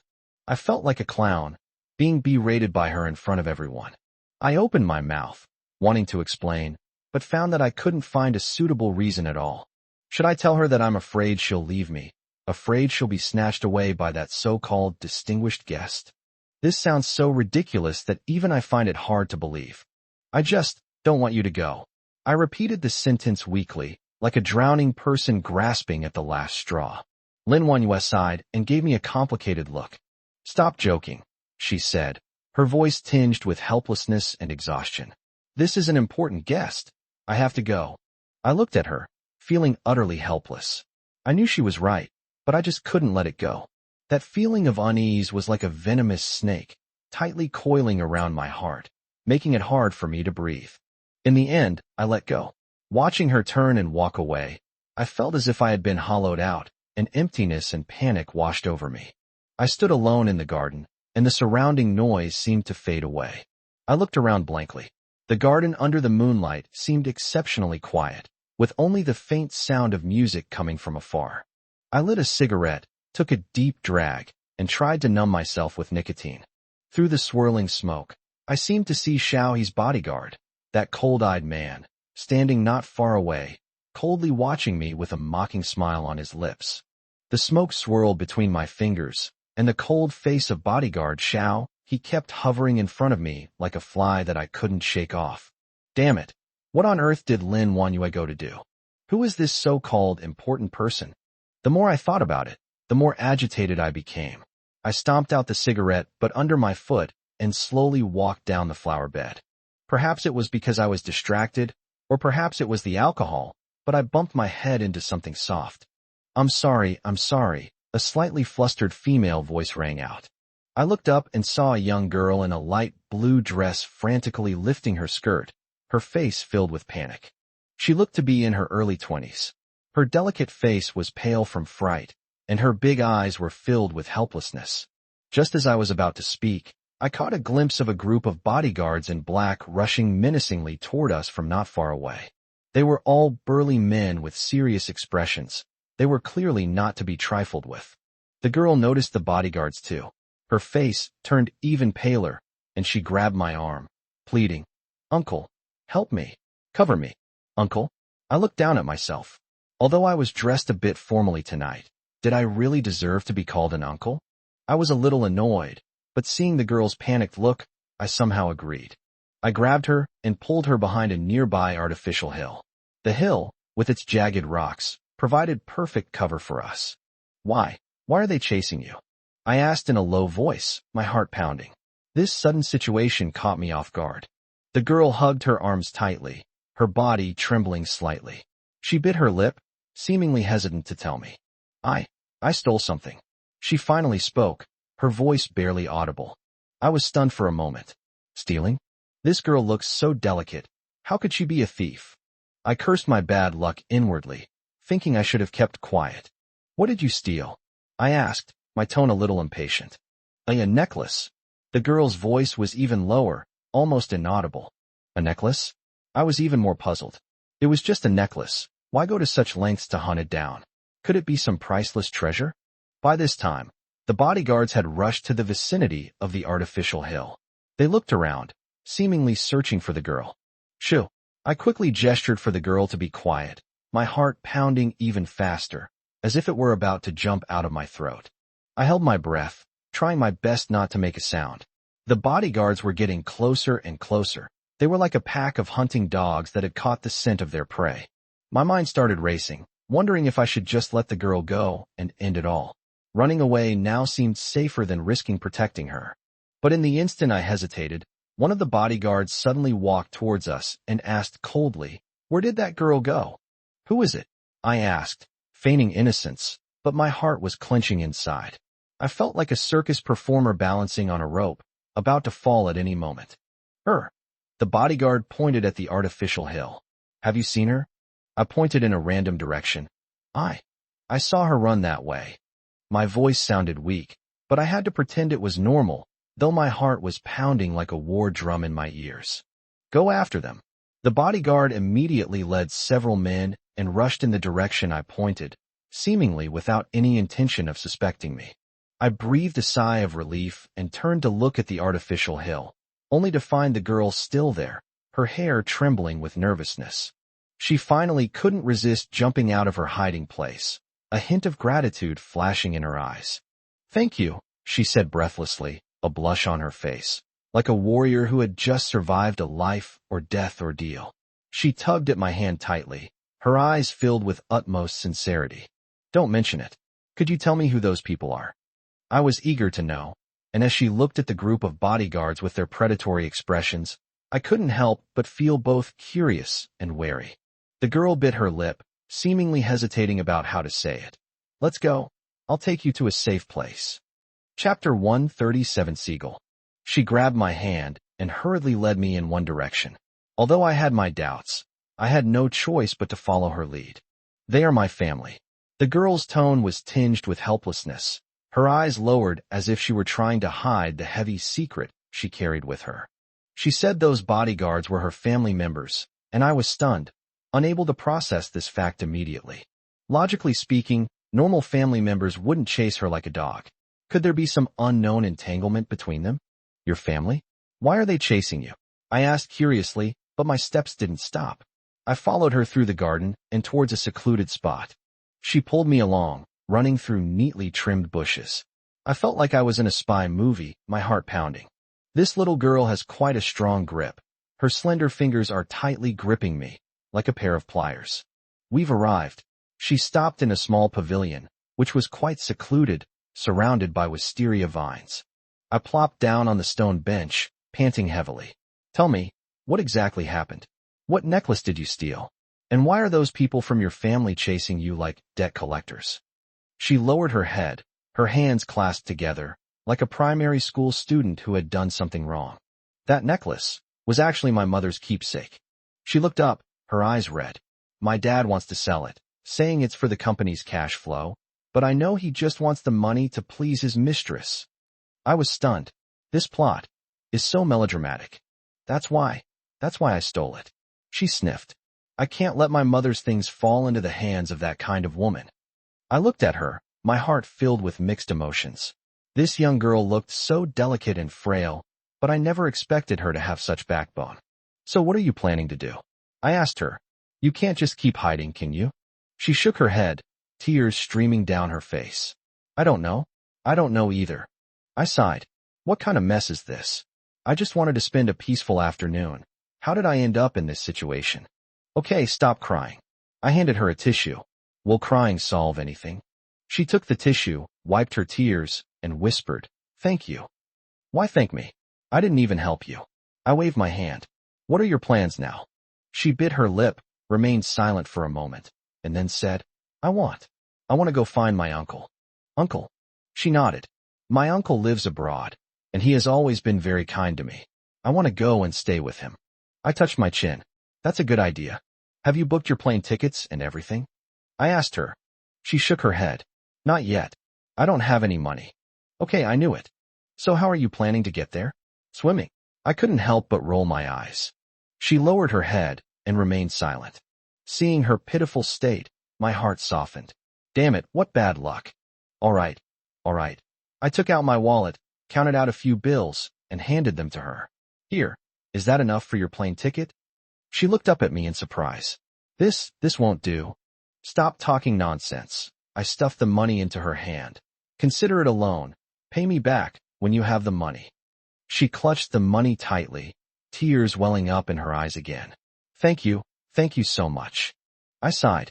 All right, stop thanking me. Let's go now, or your family will come chasing after us again. She nodded, stood up, and bowed deeply. I will definitely pay you back. After saying that, she turned and ran away like a frightened little rabbit. As I watched her retreating figure, a sense of emptiness washed over me. I wondered what would become of this young girl. After I saw the girl off, her tear-streaked face kept replaying in my mind, and I felt like I had just walked out of a melodramatic movie. What is this? The prelude to a real life, the domineering CEO falls in love with me story? Unfortunately, I'm not a domineering CEO, and she's not some down-on-her-luck heiress. The few bills I have are probably only enough for her to buy a cheap airline ticket, and she wouldn't even have time to eat or drink. I shook my head, banishing these chaotic thoughts, and returned to the banquet hall. The loud music surrounded me again, and the sweet aroma of champagne filled my nostrils. I suddenly regretted coming to this boring party. A quick glance revealed Lin Wanyue embracing a man. It wasn't a polite hug, but a tight embrace, the man resting his chin on her shoulder, their posture intimate. My heart skipped a beat, and a nameless anger suddenly surged up inside me. It's obvious without even guessing that this must be the so-called distinguished guest. I strode over and patted Lin Wanyue on the shoulder heavily. She was startled and turned around abruptly. When she saw it was me, a flash of panic crossed her face, but she quickly regained her composure. Lin Feng, you're back. Her tone was indifferent, as if the intimate embrace just now was just my illusion. Before I could even speak, the man turned around, looking me down with a condescending gaze, his tone carrying a barely perceptible arrogance. You're Lin Feng. I looked him up and down. He was wearing a well-tailored suit, a dazzling watch on his wrist, his hair was neatly combed, and he had the confident smile typical of successful people on his face. To be honest, this attitude really annoys me. It's me, so what? I retorted rudely. Who is this? I asked curtly, my gaze fixed on Lin Wanyue like two laser beams, as if I wanted to burn holes in her face. Lin Wanyue seemed unmoved by my hostility, and she replied casually. Dr. Siegel, from Ruishi, a big name in the medical field. She even smiled slightly at the man and added, Siegel, this is my friend, Lin Feng. Friend? I sneered inwardly. This woman's face changed faster than turning the pages of a book. 1 second they're hugging and cuddling, the next they're friends? The man Siegel, upon hearing this, put away the strange expression on his face, a mixture of surprise, curiosity, and a hint of barely perceptible smugness. In short, it made me very unhappy. He extended his hand, a formulaic smile on his face. Hello, Mr. Lin Feng. Screw it. I'm the one who's no good. I cursed inwardly, but since this was a damn banquet, surrounded by well-dressed high society people, I could only suppress the urge to punch this pretty boy flat and shook hands with him with a forced smile. His hands were dry and warm, with long, slender fingers, the kind of hands of a young master who had never done any rough work. "Nice to meet you." I squeezed out the two words through gritted teeth, then quickly pulled my hand back as if I had touched something dirty. "Mr. Lin Feng doesn't seem to be feeling well." Siegel raised an eyebrow, his tone tinged with inquiry. Chapter 138: Triumph and Provocation. "Mr. Lin Feng seems to be somewhat hostile towards me." Siegel withdrew his hand, looking at me with a half smile, a hint of provocation in his eyes. "Hate? How could that be?" "Dr. Siegel is overthinking it." I forced a smile that looked more like a grimace, while inwardly cursing this pretty boy's ancestors for 18 generations. For the next while, I felt like a wild animal trapped in a cage, feeling extremely uncomfortable. The surroundings were filled with clinking glasses and lively conversation, but I couldn't hear a single word. My mind was filled with the image of Lin Wanyue and Siegel embracing tightly. What does this woman take me for? I held my wine glass, gulping down one drink after another in silence, my eyes never leaving Lin Wanyue. She was like a beautiful butterfly, fluttering among the crowd, charmingly greeting all sorts of men, as if nothing had happened between us. Siegel stayed by her side the whole time, like a loyal protector, occasionally refilling her wine and whispering something to her, making her giggle. I felt a churning in my stomach.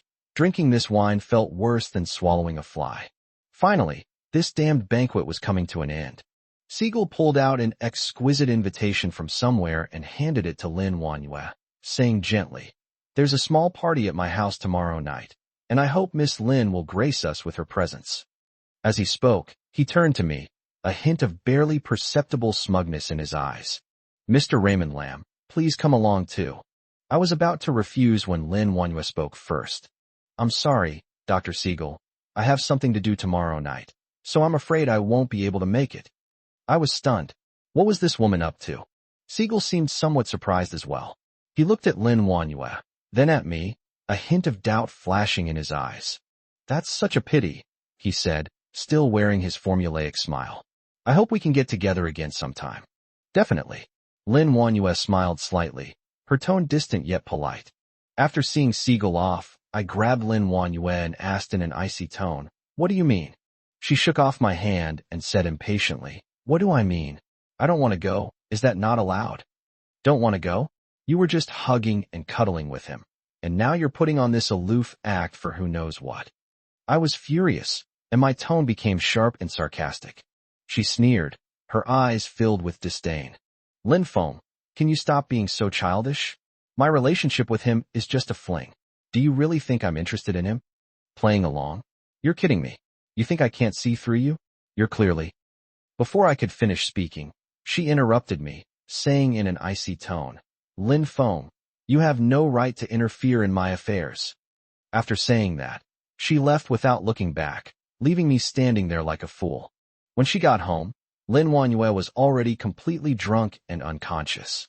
I helped her to bed and looked at her face, which was still exquisite even in her sleep, and felt a mix of emotions. I gently wiped the makeup off her face, my movements as tender as if I were handling a fragile treasure. This woman was once my whole world, but now she's like a distant, unattainable star, someone I can only look up to from afar.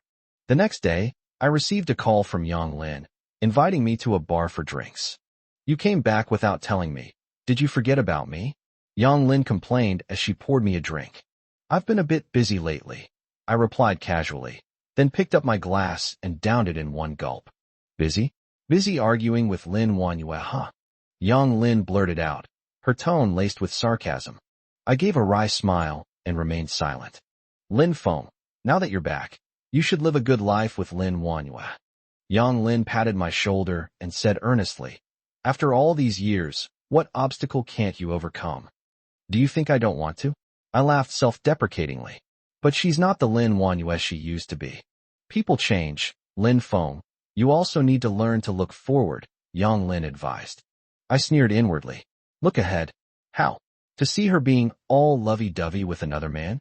I suddenly became curious about what benefits Lin Wanyue had given Yang Lin recently that made her speak well of her time and time again. "By the way, What has Lin Wanyue been busy with lately? I asked casually. Yang Lin paused, a hint of hesitation flashing in her eyes. She's been busy with a new project lately, and I heard it's quite important. A new project? What new project? I had a vague feeling that something was wrong, but I couldn't quite put my finger on it. A new project? Forget it, don't mention it. I waved my hand, like shooing away an annoying fly, not wanting to continue the topic. Yang Lin, sensing my expression, wisely shut her mouth. I picked up my glass, the pungent liquid swirling under the light, reflecting the turmoil in my heart. Just as I was about to drink it all in one gulp, a hand suddenly reached out from the side and steadily snatched my glass away. I froze, looked up, and saw an unfamiliar face. The newcomer was tall, dressed in an ordinary black suit, with sharp eyes and an aura of coldness emanating from him. Who are you? I asked, frowning. He glanced at me expressionlessly, said nothing, and simply placed his wine glass on the table. Lin Feng, who is this? Yang Lin was also stunned, looking at the man who had suddenly appeared in front of her with surprise. I gave a wry smile, rubbed my temples, and felt my head throb even more. The bodyguards Lin Wanyue arranged for me. Bodyguards? Yang Lin's tone was full of disbelief. Why would she arrange bodyguards for you? You're not some big shot. I shrugged and offered no explanation. Lin Wanyue's behavior was becoming increasingly unpredictable, and I even began to suspect that she was spying on me. Mr. Lin, Mrs. Lin instructed that you cannot drink alcohol. The bodyguard finally spoke, his voice deep and powerful, carrying an unquestionable tone. I sneered inwardly. Lin Wanyue really is nosy. She even has to control my drinking. Xiaohe, right? Go back and tell Lin Wanyue that my affairs are none of her business. I said in a cold tone, reaching for my wine glass.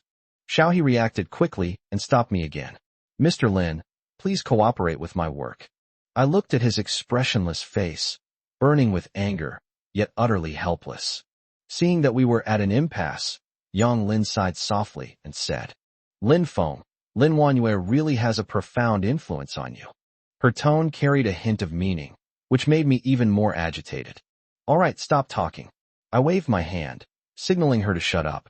Chapter 139, Complexity and Deep Affection. Yang Lin shrugged and stopped talking, silently drinking her wine, her eyes filled with complex emotions. I slumped back on the sofa, feeling utterly exhausted. Lin Wanyue, what exactly are you trying to do? For the next few days, Xiaohe followed me closely, monitoring my every move. Wherever I go, he follows, like a shadow that I can't shake off. This feeling of being watched is suffocating me. I feel like a bird trapped in a cage, having lost my freedom and my dignity. I tried to communicate with Lin Wanyue and ask her why she did this, but she always avoided the topic, talked about other things, or coldly told me that it was for my own good. For my own good? How ridiculous. Her so-called for my own good is just taking away my freedom and making me live under her control. I started to become irritable and easily angered, and would lose my temper at the drop of a hat. I threw things, smashed cups, and even yelled at Xiaohe, but nothing worked. Xiaohe followed me with a blank expression, like an emotionless sculpture. I feel like I'm going crazy. One night, I sat alone on the balcony, looking at the dark night sky, my heart filled with despair. I lit a cigarette, took a deep drag, and the taste of nicotine calmed me down a bit. Amidst the swirling smoke, I seemed to see Lin Wanyue's hypocritical face. She always said it was for my own good, but everything she did was like a knife, stabbing my heart. Suddenly, the door opened, and Lin Wanyue walked in. She was wearing a light purple-pink dress, and her hair had been styled again. She looked radiant, completely different from her usual cold and aloof self. You're back, I asked coldly, stubbing out my cigarette. Lin Wanyue walked to my side, sat down, and a hint of smugness flashed in her eyes. Do you see anything different about me today? I looked her up and down, and apart from her hairstyle and clothes, she didn't seem to have changed much. You went to the beauty salon again? Lin Wanyue chuckled softly. Take another look. I frowned and observed her more closely again. Aside from her hairstyle, her face seemed to have a rosy glow, as if she had just done some strenuous exercise. A sudden, bad feeling washed over me. Where have you been? Lin Wanyue did not answer my question, but but just smiled meaningfully. Where is Chinmingxiu? I asked coldly, his name like a thorn piercing my heart. Lin Wanyue's face instantly turned pale, and her smile froze on her face. Why did you bring him up? Stop pretending, Lin Wanyue. I sneered. You think I don't know about you and him? Lin Feng. Lin Wanyue suddenly stood up, interrupting me. Can you stop being so suspicious? There's nothing between me and him. No? Then how do you explain the blush on your face? I pointed at her face, my tone full of sarcasm. Lin Wanyue took a deep breath, trying her best to control her emotions. That's because I went to a spa today, so I look better. Can you please stop thinking of me in such a negative light? Looking at her feigned calm face, I felt a wave of nausea. Lin Wanyue, you disgust me. I felt dizzy and my vision began to blur. The depression and anger of the past few days, combined with the effects of alcohol, have almost driven me to the brink of collapse. I gripped the table, trying to stay awake. Lin Wanyue, I said with all my might, let's get a divorce. Lin Wanyue was stunned. She seemed not to have expected me to bring up divorce at this time. What did you say? I said, let's get a divorce. I repeated it, each word sounding like it was being squeezed out from between my teeth. Lin Wanyue's eyes reddened, and tears instantly welled up in her eyes. Lin Feng, why are you doing this to me? What did I do wrong? You're not wrong.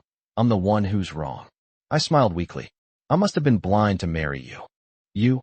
Lin Wanyue covered her mouth, crying even harder. You've been torturing me. Do you even know that? Torture you? I sneered. Who's torturing whom? Lin Wanyue, ask yourself honestly, have you treated me well all these years? Lin Wanyue choked up and couldn't speak. Let's get a divorce, I said again. I don't want to see you again. Lin Wanyue cried for a while, then suddenly raised her head, her eyes filled with a resolute look. Fine, let's get a divorce. But you can't leave this city. Why should I? I asked, frowning. Because, Lin Wanyue paused, a complex look flashing in her eyes. Because you owe me. Where else do you think you can go? Lin Wanyue's sharp voice was like a rusty knife scraping against my eardrums. Have you forgotten the children in the orphanage? Have you forgotten the fans who idolized you? What will happen to them now that you're gone? Are you going to let them be ruined along with you? Her words were like a bucket of ice water poured over my head. I staggered back a step and barely managed to stand by grabbing the door frame. The orphanage, those children, my readers, I am like a trapped beast, struggling in vain in a cage called responsibility. You actually used them to threaten me? I gritted my teeth, each word seeming to be squeezed out from between my teeth. Lin Wanyue sneered, her eyes overflowing with contempt. I'm just reminding you of the responsibilities you have. Divorce? You think it's that easy? I couldn't stay there any longer. My stomach was churning, as if something was about to come out. I pushed the door open abruptly and stumbled out.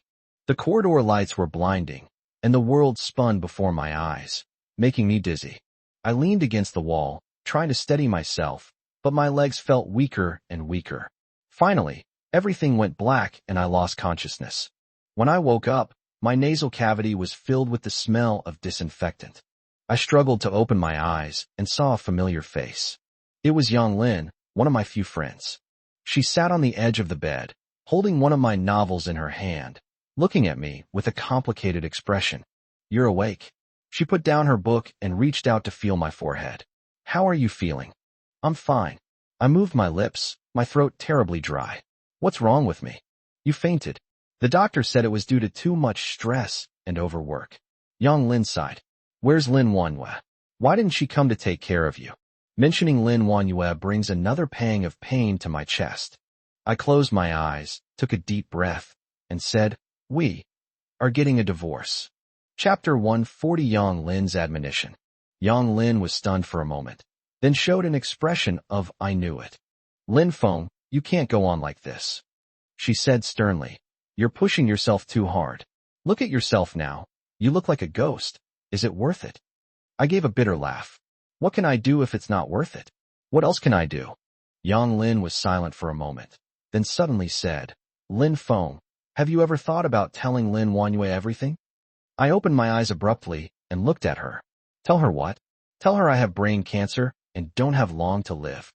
A pang of heartache flashed in Yang Lin's eyes. Lin Feng, instead of torturing each other like this, why not just talk things out? Maybe. Maybe what? Maybe she'll pity me? Maybe she'll change her mind. I chuckled self-deprecatingly. Young Lin, you're too naive. She won't do that. She'll just think I'm trying to gain sympathy, trying to keep her this way. But, stop talking. I interrupted her. I don't want to talk about it. I don't want her to know. I don't want her to see me like this. I'd rather she hate me than have her pity me. Yang Lin sighed and stopped talking. The ward fell silent, broken only by the sound of dripping for fluids, each drop striking my nerves. I closed my eyes, and the image of Lin Wanyue and Chun Mingxiu together appeared in my mind. Their intimate gestures and ambiguous glances were like sharp knives, cutting into my heart. I clenched my fists so tightly that my nails dug deep into my flesh, but I felt no pain at all. I hate Lin Wanyue. I hate her betrayal. I hate her ruthlessness. But I love her. I love her to the core. I can't help myself. This agonizing mix of love and hate is like a venomous snake, tightly coiling around my heart, making it hard for me to breathe. Lin Feng, Yang Lin's voice rang out again. Are you really going to give up like this? You still have your novels, your readers, and... Enough! I roared, my eyes snapping open. Stop talking. I don't want to hear it. Yang Lin was startled by my sudden action. She stared at me blankly, her eyes filled with worry. I took a deep breath and tried to control my emotions. I'm sorry, Yang Lin, I lost my composure. Yang Lin shook her head. I understand. Lin Feng, I just don't want to see you like this. I know. I smiled weakly. Thank you, Yang Lin. Yang Lin got up, walked to the window, looked at the scenery outside, and said softly, Lin Feng, actually, I've always felt that you're too obsessed with Lin Wanyue. I fell silent. I knew Yang Lin was right. My obsession with Lin Wanyue has reached a pathological level. But I couldn't control myself. I was like a drowning person, clinging tightly to the last straw, even though I knew it couldn't save me. I couldn't bear to let go. Perhaps, letting go is the best choice. Yang Lin turned around and looked at me, a hint of helplessness in her eyes. I shook my head with a wry smile. I can't do it. Yang Lin sighed, walked to the bedside, and gently patted my shoulder. Get some rest. After saying that, she turned and left the ward. I lay in bed, my mind racing. Divorce, letting go, these words swirl in my mind, yet they never quite settle. I feel like someone trapped in a maze, unable to find an exit or any direction. Suddenly, the door to the ward was pushed open, and a familiar figure walked in. It was Lin Wanyue. She was carrying a thermos. Her face was pale, and her eyes were red and swollen, as if she had been crying. Are you feeling better? She walked to the bedside and asked softly. I looked at her, my heart filled with mixed emotions. I wanted to yell at her, question her, and kick her out. But I couldn't say anything. Lin Wanyue opened the thermos, ladled out a bowl of wontons, and handed it to me, saying, I made some wontons, have some. I looked at the wontons in her hand, hesitated for a moment, and finally took the bowl. I sipped my wontons, while Lin Wanyue sat quietly beside me, watching me. The ward was silent except for the sound of me drinking wontons and Lin Wanyue's occasional sobs. Suddenly, Lin Wanyue spoke up. Lin Feng, Stop talking. I interrupted her. I don't want to hear it. I finished the wontons in silence, leaving the bowl spotless, as if I were performing some kind of ritual, or perhaps trying to hide my inner turmoil. There was still some left in the thermos, but I didn't touch it. My stomach was warm, but my heart felt empty, as if a piece of it had been hollowed out. Yang Lin had left some time earlier, leaving only Lin Wanyue and me in the ward. In the cramped space, silence was like a giant net, tightly binding us. She stood there, uneasy, opening her mouth several times as if to say something, but then swallowing it back. Her eyes were still red and swollen, with tear stains remaining at the corners, but I felt no heartache, only numbness. If you've come here today to change my mind. I broke the silence first, my tone as cold as ice. Then you can leave. I glanced at the glaring divorce agreement on the bedside table. Sign it. You can say whatever you want. I'll listen to you. Lin Wanyue bit her lip, her hands tightly clasped together, as if enduring immense pain. Lin Feng, Us. I sneered. What else is there to say? Lin Wanyue, when you betrayed me, did you ever think about today? When you were all lovey-dovey with Chun Mingxiu, did you ever think about me? Her face grew even paler, and her body trembled slightly. Lin Feng, I know I was wrong. Wrong. I interrupted her, my tone full of mockery.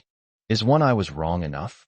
Lin Wanyue, you've trampled all my love for you and my expectations for our marriage underfoot, shattered them to pieces. Now, you think you can forgive me with just a casual I was wrong? You're far too naive. She finally couldn't hold back her tears and burst into sobs, which rolled down her cheeks like beads from a broken string. Lin Feng, I know I've wronged you, but... No buts. I suddenly raised my voice. Lin Wanyue, I'm telling you, I will never forgive you. Never in this lifetime.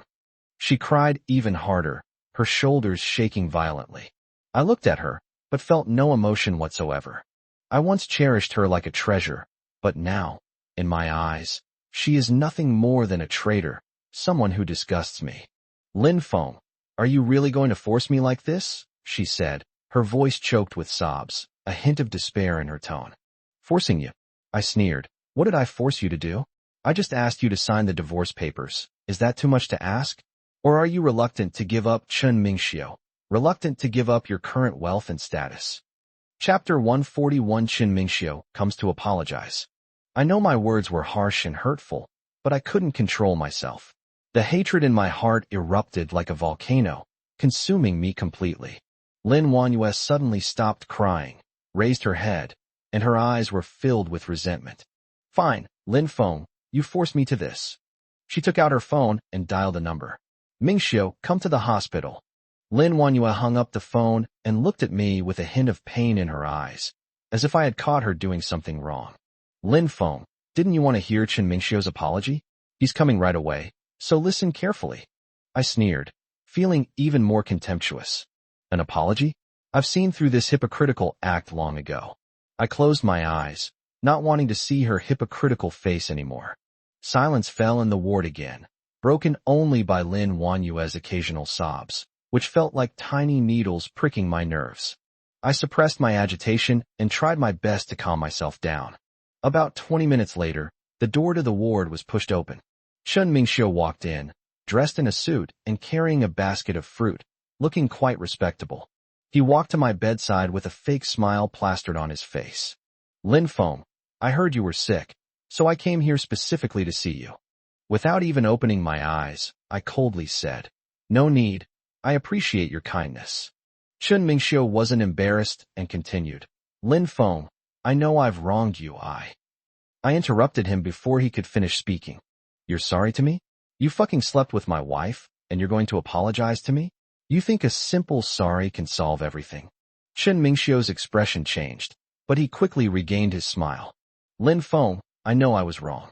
I was out of my mind, and that's why I did that. I promise this will never happen again. Please forgive me. I suddenly opened my eyes and stared at him intently, my gaze filled with anger and contempt. Forgive you? You're dreaming. Let me tell you, Chun Mingxiu, I will never forgive you. You and my wife are the two most disgusting people in my life. Chun Mingxiu's face turned ashen, and a hint of resentment flashed in his eyes, but he quickly concealed it. Lin Feng, I know you're very angry right now, but... Get out. I warned. I don't want to see either of you again. Get out of here right now. Seeing this, Lin Wanyue quickly stepped forward and grabbed Chun Mingxiu. Mingxiu, let's go. Chun Mingxiu glared at me fiercely, then followed Lin Wanyue out of the ward. The ward finally quieted down, and I breathed a long sigh of relief, feeling much more relaxed. I closed my eyes and took a short nap. After waking up, I felt much better, so I decided to leave this suffocating place. I quietly slipped out the back door without alerting anyone. I don't want to go back to that cold home, and I don't want to see Lin Wanyue's hypocritical face again. I wandered aimlessly through the streets, watching the bustling crowds, feeling like a lost soul abandoned by the world. I once had a happy family and a wife who loved me deeply, but all of that was destroyed by Lin Wanyue and Chun Mingxiu.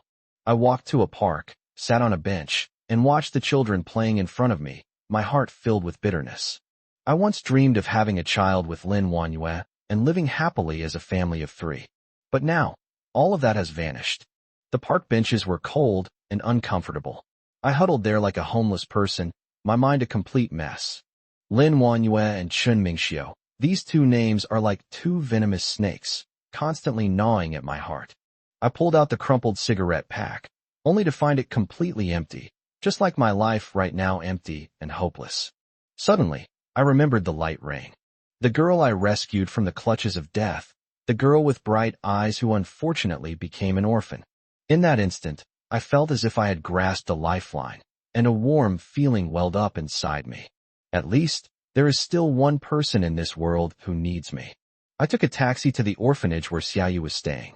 When the director saw me, a relieved smile appeared on his face. "Mr. Lin, you've arrived. Xiaoyu is recovering very well, all thanks to you." I followed the dean to Xiaoyu's room. Pushing open the door, I saw Xiaoyu sitting on the bed, playing with building blocks with a little boy who was about the same age as her. Hearing the door open, Xiaoyu looked up. Her eyes lit up when she saw me, and she immediately jumped off the bed, ran to me, and hugged my leg tightly. "Uncle, you've come to see me." I bent down, picked her up, and gently patted her back. "Xiaoyu, are you feeling better?" Xiaoyu nodded vigorously, her little face beaming with a bright smile. "Uncle, look, this is my new friend, Xiao Jia."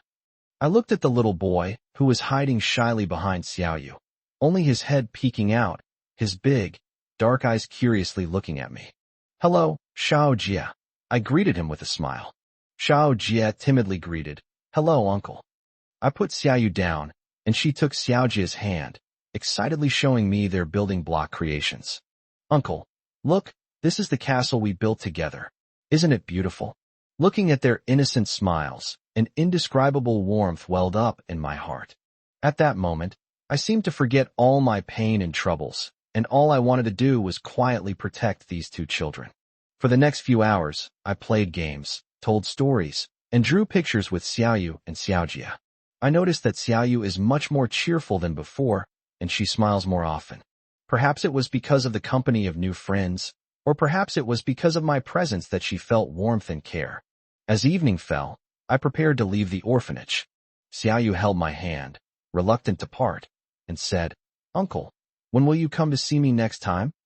I patted her head and said softly, "Uncle will definitely come to see you next time he has time."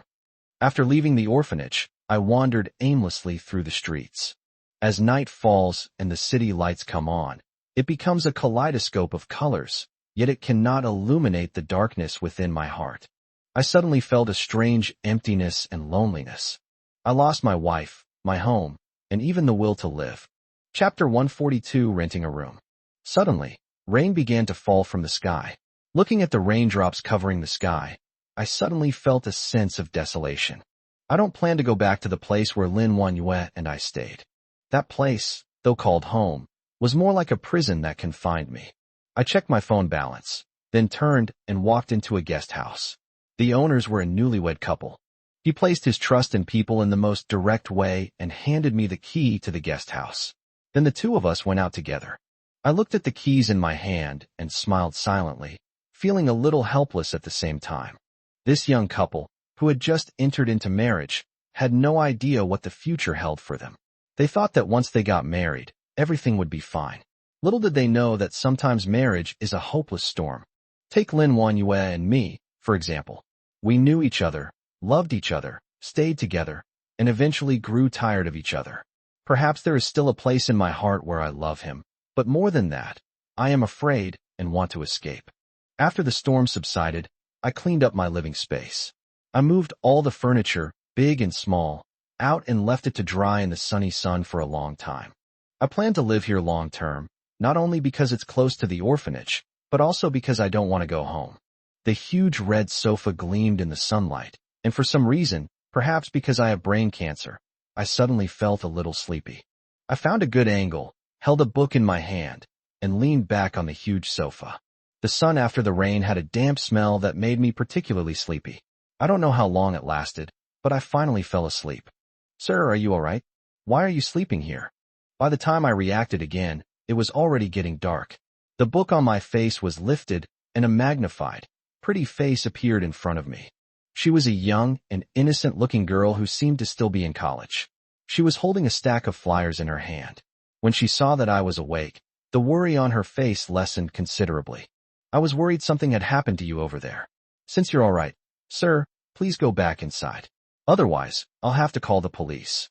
The little girl was joking, trying to sound casual. I noticed that her clothes were somewhat worn. Her light blue jeans were faded from washing. Thank you for reminding me. I sat up blankly. Looking around, I saw that the sky had already turned half dark, and a few neon lights in the distance were particularly glaring. In that case, I'll be going now. The girl waved to me, holding a stack of flyers in her hands. It looks like he hadn't finished handing out those flyers while he was working. We're all people who came from the very bottom, so I know what those flyers mean to him. So I thought about it and called out to her, etc. The little girl I was talking about suddenly stopped and turned around, looking at me with a hesitant expression, as if asking me if there was anything else. I hesitated for a long time. Give me all the flyers you have. I know where the best place for him is. I was supposed to be all smiles when I said those words, and sure enough, the little girl's face went from initial confusion to disbelief, followed by ecstasy. Thank you, sir, you're such a kind person. The little girl shoved all the flyers into my arms and ran off like a joyful butterfly, while I continued to smile. But I couldn't help but have dark thoughts in my heart. He can't be considered a good person. At most, I just want to do as much as I can while I'm still alive, so that I can have a clear conscience when I go to the underworld after I die. I held the flyer in my hand and placed it on the table at the very back of my room. Then, one by one, they moved all the furniture that had been drying outside back into the room. By the time they finished, it was already late at night. When I picked up my phone and turned it on, unsurprisingly, it showed hundreds of missed calls and text messages. As expected, there was only one person who sent the message, Lin Wanhua. She couldn't see me and seemed to have gone mad. The pop-up, WeChat voice messages and phone calls seemed to pronounce our fate, together one chasing, the other hiding. It felt like a destiny from past lives. I smiled again, but this smile carried a bitterness that I rarely saw even in myself. Why bother? Lin Wanhua clearly knows there's no future for us, so why waste her time on me? I really want to divorce you and leave you. If I had a choice in life, I would never choose such an extreme method. But I don't have it anymore. The brain tumor was like an executioner ready to kill me at any moment, entrenched inside my body.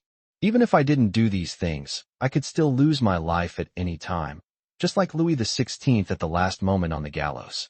A person targeted by death will inevitably act from the bottom of their heart in the end. There's a saying that goes, when a person is about to die, their words are good. I don't think I'm being that kind of good, but rather making a decision that truly and thoroughly reflects my nature after thinking it through completely. Lin Wanhua and I are both mortals, but I feel that our efforts regarding life and death have surpassed those of a saint. Lin Wanhua, why did you have to see through the impenetrable barrier? Why did you have to make me appear in your life in such a wretched state at the very end of my life? I deleted those messages one by one with a blank expression, and those phone notifications felt like they were erasing Lin Wanhua from my life one by one. That's all I can think of. Perhaps only thinking this way can make my heart feel a little better. When I was deleting the last 3 lines, Lin Wanhua called me again unexpectedly. Lin Feng, where are you right now? This time I pressed the answer button. Lin Wanhua's voice came from the other end, soft and distant, carrying a hint of suppressed excitement. She seemed to have been drinking. Her voice was a little hoarse. I sighed. This is beyond your control. Lin Wanhua has my own personal freedom. Where I am is my own business, and it has nothing to do with you.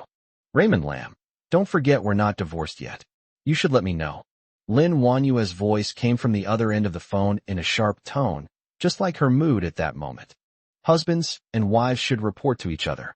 This is a rule that every married person should follow. Lin Feng, don't even think about escaping from me. We will be bound together for all eternity. I listened quietly to her drunken ramblings. Chapter 143 Warm Winter Sun. I think my expression right now must be complicated. Perhaps I felt sorry for Lin Wanhua once or twice, but I soon realized that I was wrong. Through the window frame, I saw a strange, slight curve appear at the corner of my mouth. It seemed to mock the passage of time. I must be crazy. Why would I mock Lin Wanhua? Wasn't she the person I loved most? But then I heard my own cold voice ring out. Lin Wanhua, we are in a cooling-off period. I haven't left the city. You haven't signed the divorce agreement either. So why don't we both separate and cool off for a while? You can adjust to life without me, and I can adjust to life without your entanglement. I regretted those words as soon as they left my mouth, and the result was exactly as I had expected. Lin Wanyue's voice became sharp again. I took a step back and hung up the phone. Once again, a vast, empty silence descended. Actually, I knew that Lin Wanyue would find this place soon, and I didn't plan to keep it from her for long. Right now, I just want to find a quiet place to stay for a few days, and it doesn't matter where that place is. I suddenly felt very hungry. It was only then that I suddenly realized I hadn't eaten all day. No matter what, food is essential for life. No matter what environment I'm in, I still need to eat. So I went downstairs right away.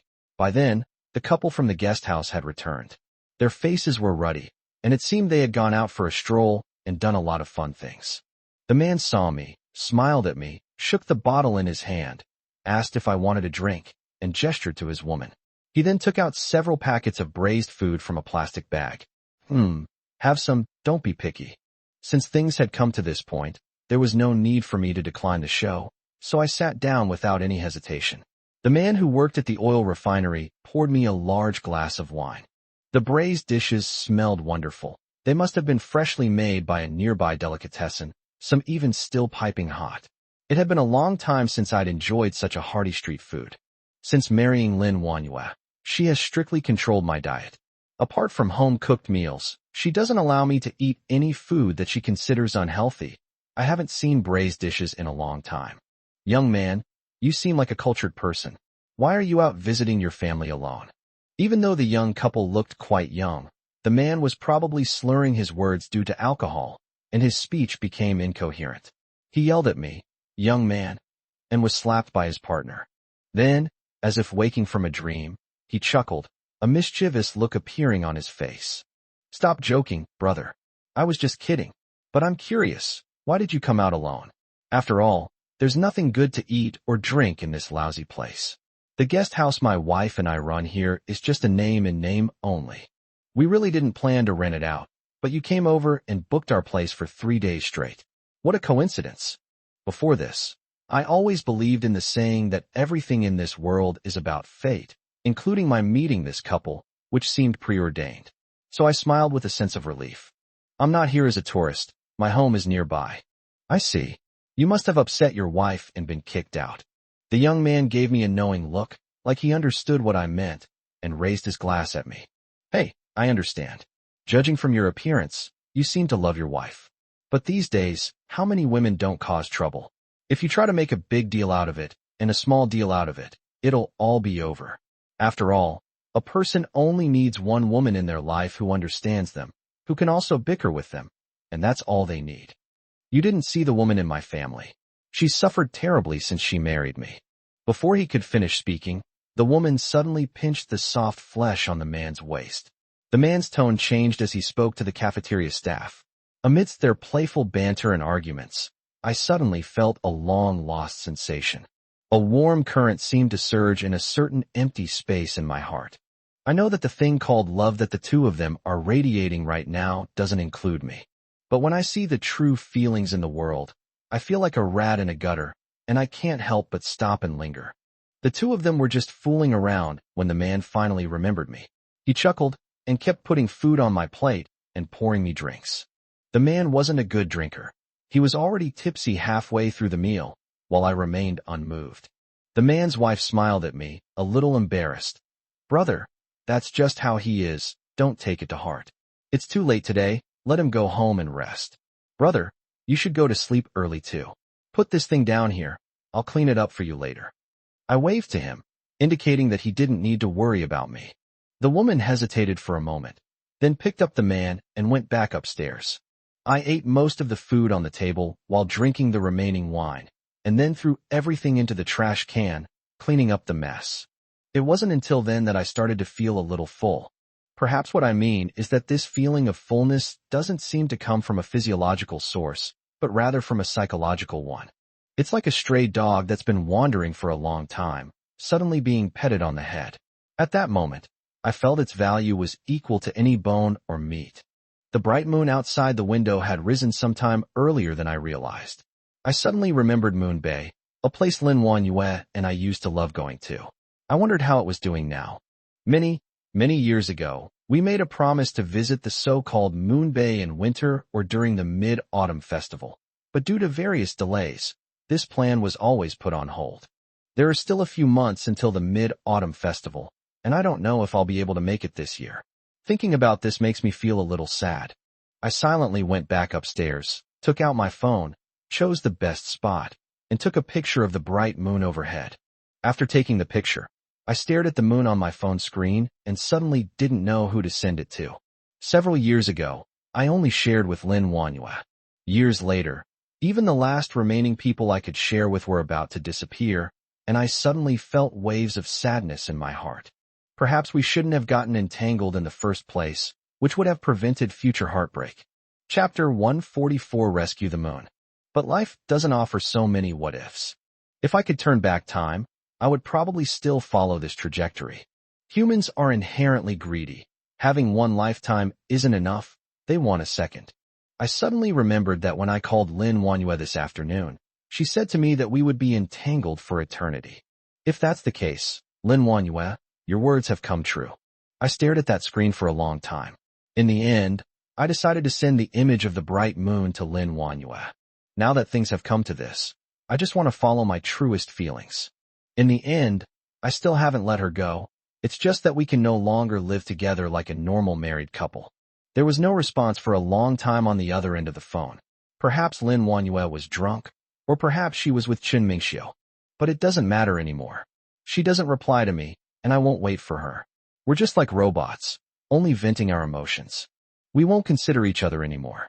Lying in bed, I still think back to years ago when Lin Wanyue told me that we would be together for many, many years. But that was just an unattainable dream. Stop thinking about it. Lin Feng's affairs are no longer your concern. You're someone even the king of hell would fight over now. So why are you thinking about things in the mortal world? As I was telling myself this, I suddenly remembered that I had a little friend. Xiaoyu, what should happen to the child if I suddenly die? She has lost her mother. If even I, her uncle, were to abandon her in this world, I simply cannot imagine how a child with such psychological problems would continue to survive in this society. Xiaoyu is almost 6 years old this year. She hasn't received a decent birthday present yet. I asked Aunt Lu, but perhaps even she doesn't know Xiaoyu's birth date. I've decided to do something meaningful before I die. Thinking about this, I felt as if I had finally found my place in life. I drifted off to sleep peacefully. The next day, I went to the orphanage again and found Xiaoyu. Xiaoyu was very surprised and delighted by my repeated visits over the past 2 days. Uncle, why have you been coming to see me every day these past few days? Don't you have any other work? Today, Xiaoyu and the little boy she plays with didn't come. She was playing with building blocks alone in the corner and looked a little lonely. When she saw me, she was very happy and skipped over, holding a building block in her hand. Yes, Uncle is not going to work these days. He's going to spend time with Xiaoyu. I tried my best to explain to Xiaoyu patiently, my eyes shining with a kind of loving light. No one would refuse such an obedient little girl like Xiaoyu, right? That's great, Uncle. Xiaoyu has been drawing again these past few days. Uncle, would you like to take a look? As Xiaoyu said this, she looked at me expectantly, and I looked at Xiaoyu's radiant face. I suddenly remembered Xiaoyu's lifeless, childish face when I first met her. Suddenly, I realized how powerful love can be in a person's life. So I nodded, and Xiaoyu excitedly took my hand and led me to her bedside. Unlike the tragic scenes I've seen before, Xiaoyu's paintings this time are very bright and cheerful, with grass and trees. Although her brushstrokes are a bit immature, you can still feel her love for life through those strokes. There were 3 people in the picture. I recognized one of them very quickly. He was the little boy who was playing with him. The other person was tall and big and had a sad face. This is your uncle. When Xiaoyu saw me staring blankly at the tall figure, she smiled and explained, this is completely different from the gloomy and terrifying drawing I did last time. This time, I look just like the grumpy character from an old cartoon. Although it is still extremely gloomy, there has been some progress. Why did Xiaoyu draw her uncle like that? I knelt down and gently stroked Xiaoyu's head, trying to make my voice as gentle as possible. Uncle is never very happy when he comes. Although he always smiles at me, I know he must be very sad inside. So Xiaoyu drew his picture. Xiaoyu tilted her head and said to me, word by word, this child could actually see my true thoughts. It can be said that his insight is far beyond that of ordinary people. I was both surprised and delighted. At the same time, after hearing his words, I couldn't help but feel a little sad. A child like Xiaoyu, who is so perceptive about her surroundings, might suffer a lot when she grows up. Such a child is the most insightful and sensitive. This feeling left me feeling lost and confused, and I couldn't help but worry about Xiaoyu's future. Uncle, why do you look like you're about to cry? Xiaoyu sensed my emotions again and couldn't help but ask again. I knew I looked utterly pathetic, perhaps because Xiaoyu reminded me of myself. My damn sensitive nature has caused me a lot of trouble in society. Beyond that, there are more concerns about Xiaoyu's future. Uncle is fine, but I want to ask Xiaoyu if she knows when her birthday is, or if she wants to have a nice birthday party. I spoke to Xiaoyu again, and Xiaoyu tilted her head and thought for a while, then suddenly shook her head somewhat frankly and said that she couldn't remember. Uncle, Xiaoyu doesn't want to celebrate her birthday. What is a birthday? Xiaoyu doesn't need these things. Xiaoyu has Uncle and Aunt Lu. That's enough. When Xiaoyu said these things, she didn't show any regret. Perhaps for a child like her, whether she celebrates her birthday or not, every day is the same, mundane and without any expectation. Birthdays are something every child has to celebrate before they grow up. Although Xiaoyu doesn't celebrate her birthday, Uncle wants to give her a wonderful birthday party. Do you think Xiaoyu can fulfill Uncle's wish? I tried to persuade the child in front of me using a different mindset. As expected, Xiaoyu nodded. Then she spoke in a deep and magnanimous tone. Since it's Uncle who wants to celebrate Xiaoyu's birthday, then Xiaoyu should agree. What kind of birthday party does Uncle want to throw for Xiaoyu? Hearing the child's innocent tone, I suddenly felt a bit amused and exasperated, even though it was her birthday. It's as if he's the one celebrating my birthday. Xiaoyu has matured so much without my knowledge. Her growth rate is truly ashamed of me. Doesn't Xiaoyu like anything? Uncle can get you anything you like.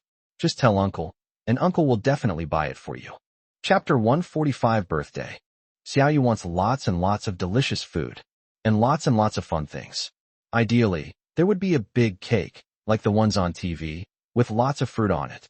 Xiaoyu's eyes sparkled, and her face flushed with excitement, like a ripe peach that made you want to take a bite. This child is so easily satisfied. I chuckled to myself. This request was far too simple, practically a freebie. No problem. Uncle promises you a birthday you'll never forget. I patted my chest to assure you. But in my mind, I was already planning how to make the birthday party both grand and warm, something that would make Xiaoyu happy, and also, Sai, what can I do? I can't really explain it myself. Since the divorce, my life has been like a stagnant pool, calm and uneventful, yet utterly lifeless. The light rain was like a pebble thrown into a stagnant pond, creating ripples. I felt as if I had rediscovered the meaning of life, or rather, a sense of purpose. Uncle, when are we going shopping? Xiaoyu tugged at my clothes, her eyes full of anticipation. Tomorrow. Tomorrow Uncle will take you to buy a cake, toys, and lots of things you like. I gently ruffled her hair, feeling the soft strands beneath my palm, and a warm feeling welled up inside me. The next day, I got up very early and dressed up carefully. Even though it's just celebrating a child's birthday, I still want to be at my best. After all, this is the first time I've been so proactive in doing something since my divorce. When we arrived at Aunt Lu's house, Xiaoyu was already dressed and ready, waiting for me to take her out for a scavenging trip. Looking at her excited little face, I couldn't help but feel happy too. We went to the biggest shopping mall in the city and bought Xiaoyu a 3-tiered cake, decorated with fresh strawberries and kiwis, as well as her favorite Ultraman toy. Seeing how much she loved it, I felt that every penny I spent was worthwhile. Besides these, I also bought her a new outfit, a pair of little leather shoes, and a whole bunch of snacks. Xiaoyu hugged her trophies and couldn't stop smiling. Uncle, you're so kind, Xiaoyu said, hugging my leg and looking up at me with her little face. I bent down, picked her up, and kissed her on the cheek. If Xiaoyu is happy, Uncle is happy. For the next few days, I was busy setting up the birthday venue. I contacted a few friends and asked them to help decorate with balloons and ribbons. I also specially ordered a banner with Xiaoyu's photo on it. On my birthday, I arrived at Aunt Lu's house early to help prepare food and drinks. Guests arrived one after another, including Aunt Lu's relatives and friends, as well as several of my close friends. Xiaoyu, wearing the new clothes I bought for her, looked like a little prince as she walked through the crowd, receiving everyone's blessings. Seeing the lively scene, my heart was filled with joy. The lively atmosphere made me feel a little dazed, as if I had returned to a few years ago when Lin Wanyue and I were together for our child. Never mind, I won't think about those things anymore. I took out the gift I had prepared for Xiaoyu from my backpack, a hardcover edition of The Little Prince. Wow, it's a book. Thank you, Uncle. Xiaoyu happily took the book, but quickly frowned. But what are those pictures on it? I explained with a smile. This is the story of the little prince and his rose. I opened the book and pointed to the illustrations. Look, this is the little prince. He lives on a very small planet with only one rose, and he loves that rose very much. Xiaoyu nodded, seemingly understanding but not quite. What about the rose? Does the rose love the little prince? Of course I love you. I ruffled her hair. Every girl is a unique rose, and needs to be cared for and cherished. Xiaoyu, you should also be a beautiful rose when you grow up, okay? Xiaoyu nodded vigorously, holding the book with great affection. Just then, a commotion arose at the door. I looked up and saw a familiar figure appear in the doorway, thin and pale, yet her beautiful face was still undeniable Lin Wanyue. My heart sank suddenly, and a bitter feeling welled up inside me. She seemed to have lost even more weight in just a few days. Her eyes were sunken, and her gaze was full of fatigue. She walked straight up to me, opened her mouth as if to say something, but I interrupted her. Today is Xiaoyu's birthday. Let's talk about it later. She paused for a moment. Her eyes dimmed, and she nodded silently. I took the knife from her and prepared to cut the cake. Xiaoyu closed her eyes, clasped her hands together, and made a sincere wish. What did Xiaoyu wish for? I asked with a smile. I hope Uncle and Aunt can stay together forever. Xiaoyu opened her eyes and looked at us expectantly. My smile froze, and I felt a sharp pang in my heart. I smiled wryly and patted Xiaoyu's head. Silly child, wishes won't come true if you say them out loud. Lin Wanyue stood to the side, looking at us with a complicated expression, her lips trembling slightly, but in the end she said nothing. She took the knife from my hand and began to cut the cake. The moment the knife cut down, I felt as if I heard my own heart breaking. Yes, what separates her from me is more than just a few misunderstandings. It's life and death, an insurmountable chasm. After the birthday party ended, the guests gradually left. Aunt Lu took Xiaoyu to tidy up the room, leaving Lin Wanyue and me standing in the empty living room. Are you all right? I broke the silence first. Lin Wanyue gave a wry smile. Do you think I look like it? I was speechless. The children were making a ruckus inside, and the sweet aroma of cake mingled with their screams, wafting out from the half-open door. I walked into the yard, took a deep breath, and felt a slight chill in the early autumn air, which finally cleared my muddled mind. Lin Wanyue stood not far away, her back to me, a thin cigarette between her fingers, the scarlet flame flickering in the wind. I was stunned. In my memory, she never smoked, and even disliked the smell of smoke. When did it start? I have absolutely no idea. When did you learn that? I walked over and stood beside her, my gaze falling on the cigarette between her fingers. Lin Wanyue turned around, took a deep drag of her cigarette, and slowly exhaled. Amidst the swirling smoke, her eyes were somewhat unfocused, and perhaps defiant? What?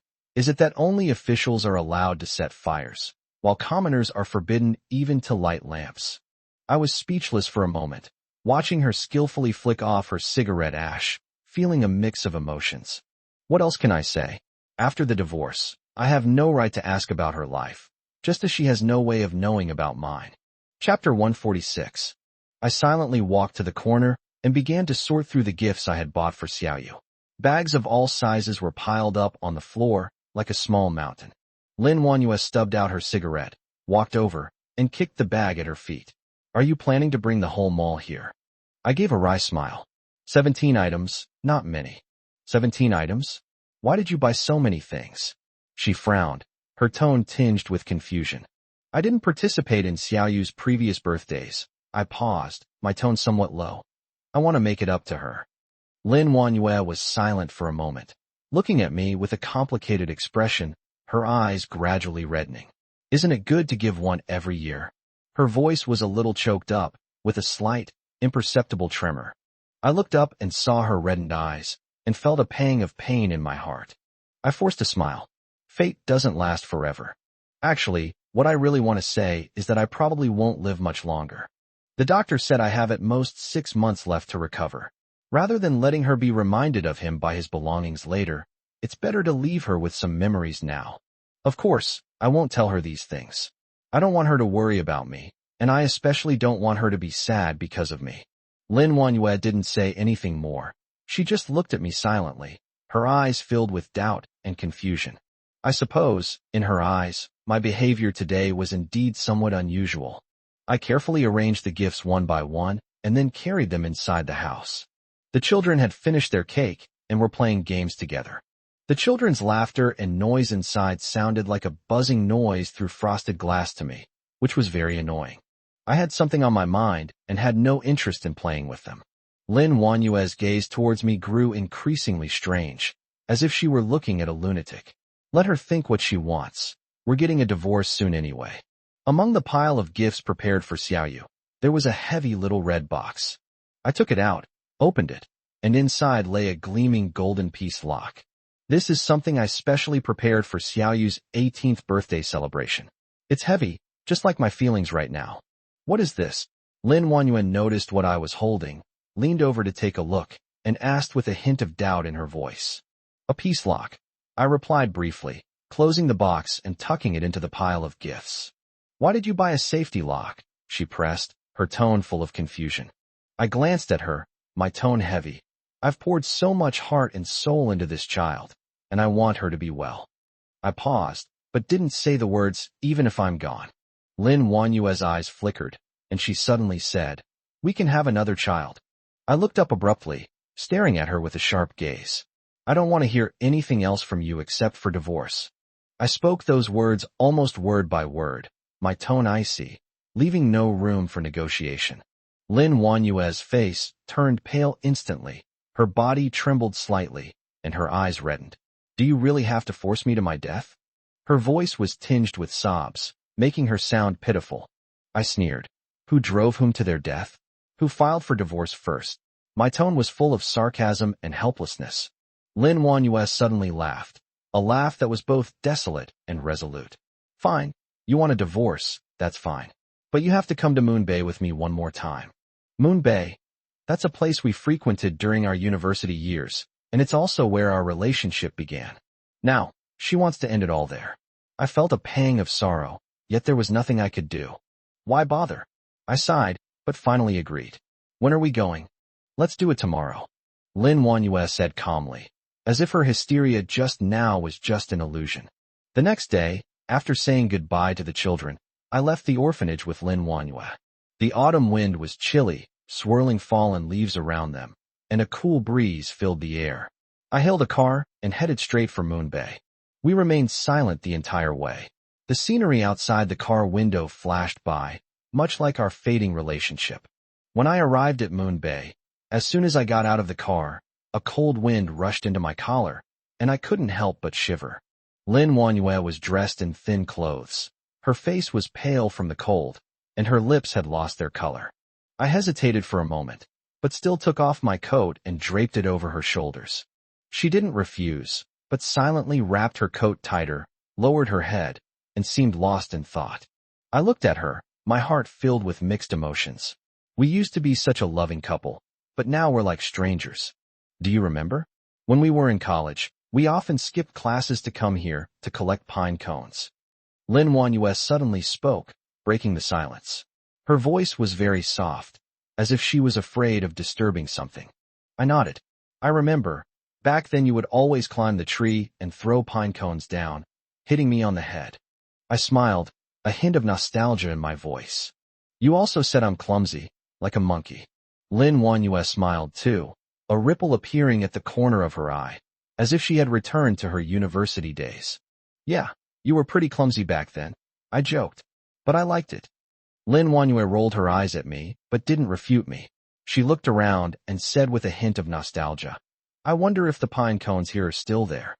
Let's go take a look, I suggested.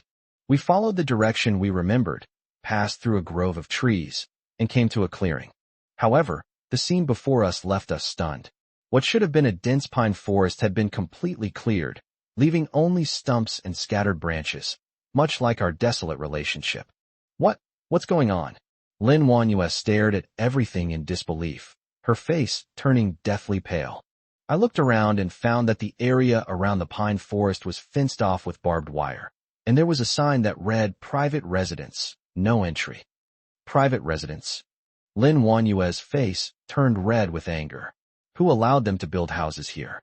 This is Moon Bay. What's the big deal? I exhaled a puff of white breath and rubbed my frozen hands. This place has beautiful scenery and a good location. It's bound to be developed sooner or later. Good flowers don't bloom forever, and good scenery doesn't last forever. Lin Wanyue suddenly turned her head, glared at me, her eyes seeming to spit fire. Good flowers don't bloom forever? Good times don't last forever? So you just stood by and watched our memories be bulldozed to the ground? Are you even a man? I was startled by her sudden outburst of anger and instinctively took a half step back. You calm down. Me calm down. Lin Wanyue sneered, her voice so sharp it seemed to pierce eardrums. How can you expect me to calm down? This is what we used to do. Never mind. What's the point of talking to you about this? Chapter 147 Private Residence. She turned around abruptly, took out her phone, and snapped a few photos of the private residence, no entry sign. Then she started making phone calls. I could vaguely hear her loudly questioning the person on the other end of the line, her tone harsh, like a mother lioness protecting her cubs. I guess she probably called the construction company. I sighed and watched her angry back as a sudden surge of curiosity, mixed with a hint of amusement, welled up inside me. Why did she do this? Moon Bay is gone, but there are other places. Memories are just memories. They can't be grasped or held onto. What was the purpose of all that she did? Is it to salvage our lost love? Or to prove something? The person on the other end of the phone didn't seem to take her seriously, giving her a perfunctory answer, and she could even faintly hear a few sneers. Lin Wanyue's voice grew louder and louder, until it was almost a roar. What right do you have to build houses here? I'm going to file a complaint against you. I'm going to make you stop construction. I shook my head and went over to try and persuade her, but she shook off my hand and continued bombarding the person on the other end of the phone. I could only stand quietly to the side and watch her fight like a warrior for a Moon Bay that no longer existed. Her face flushed red, her breathing became rapid, and the veins on her forehead bulged. She was like a gambler who had lost everything and was desperate to turn things around. Her phone ran out of battery and shut down automatically. She paused for a moment, then snatched my phone and continued making calls. I looked at her without saying a word. I suddenly felt that she was like a drowning person desperately grasping at the last straw, even though that straw couldn't save her at all. She made several phone calls, from the construction company to the planning bureau, the environmental protection bureau, and even the mayor's hotline. I listened as she repeated the same words over and over again, her voice growing weaker and weaker, yet she still refused to give up. I felt a mix of emotions. I knew that what she was doing was in vain. Moon Bay is gone forever. Our feelings for each other are gone forever too. Finally, she gave up. She slumped to the ground, her eyes staring blankly ahead. I silently knelt down beside her and handed her the phone. It's no use, I said softly. Things have changed. She didn't answer my phone. She just sat there blankly, like a statue. After a long while, she suddenly raised her head, looked at me, and her eyes were filled with sadness and despair. You know what? She said in a hoarse voice. I used to dream that when we got old, we would come back here, build a little wooden house, fill it with flowers, and watch the sunrise and sunset together every day. Her voice choked with emotion, and tears streamed down her face silently. We promised to grow old together here. My heart tightened, and a wave of sorrow washed over me. I reached out to hug her, but then pulled my hand back. I'm sorry, I said, bowing my head and not daring to look her in the eye. I broke my promise. She didn't say anything, She just silently shed tears. We sat there quietly, letting the autumn wind tousle our hair, like two soulless shells. I looked at her like I was looking at a piece of porcelain that had been shattered but barely pieced back together, full of cracks and extremely fragile. Manhwa. I finally spoke, my voice hoarse. Was it worth it for you to do this? She didn't speak, but just lowered her head, her shoulders trembling slightly. The autumn wind whipped up fallen leaves, swirling around her as if mocking her persistence, or perhaps mourning our lost love. After a long while, she slowly raised her head, her eyes vacant, as if they had lost focus. Please carry me on your back once, okay? Her voice was barely audible, carrying a hint of pleading. I was stunned. Carry her on my back? Just like before? I was overwhelmed with mixed feelings, unable to tell whether it was gratitude or sorrow. Once, we were like this too, under the moonlight, in the shade of the trees. I carried her on my back. She wrapped her arms around my neck, whispering secrets and planning for the future. Now, things have changed, and all that remains between us are memories and these fallen leaves scattered on the ground. I couldn't refuse her. Perhaps this is the last thing I can do for her. Come on up. I bent down, just like countless times before. She hesitated for a moment, then slowly climbed onto my back. Her body was very light as a feather, and she seemed even thinner than before. I felt her arms tightly wrapped around my neck, her face pressed against my back, and I could feel her warm breath. Back when we were in college, you would carry me on your back like this after evening self-study sessions. Her voice was low, with a hint of sob in it. My heart clenched, and a wave of sorrow washed over me. University life is one of our most cherished memories. Back then, we were carefree and full of hope for the future. But now, everything has changed. I suppressed my heartache and silently carried her forward. Moon Bay is gone, replaced by a desolate construction site. I carried her on my back, walking step by step, as if walking through our lost love, walking through our shattered dreams. You have a scar on your head. She paused suddenly. My heart sank. This scar was left after my brain cancer surgery. I didn't want her to know about my condition, and I didn't want her to worry about me. Oh, this, I smiled casually. I had a car accident abroad before, and this is what I got from that. A car accident. Her voice was full of worry. Was it serious? Why didn't you tell me? It's all in the past. It's nothing serious. I brushed it off lightly, not wanting her to keep asking. It's all in the past? It's not a big deal. She suddenly raised her voice, her tone trembling with a hint of a sob. You're always like this, never telling me anything. What do you take me for? Her tears fell onto my back, hot as a branding iron, burning my skin. Manhwa, I opened my mouth, but didn't know what to say. She didn't say anything more, but just cried softly. Her tears soaked my clothes and my heart. I carried her on my back, walking aimlessly, letting the autumn wind tousle our hair.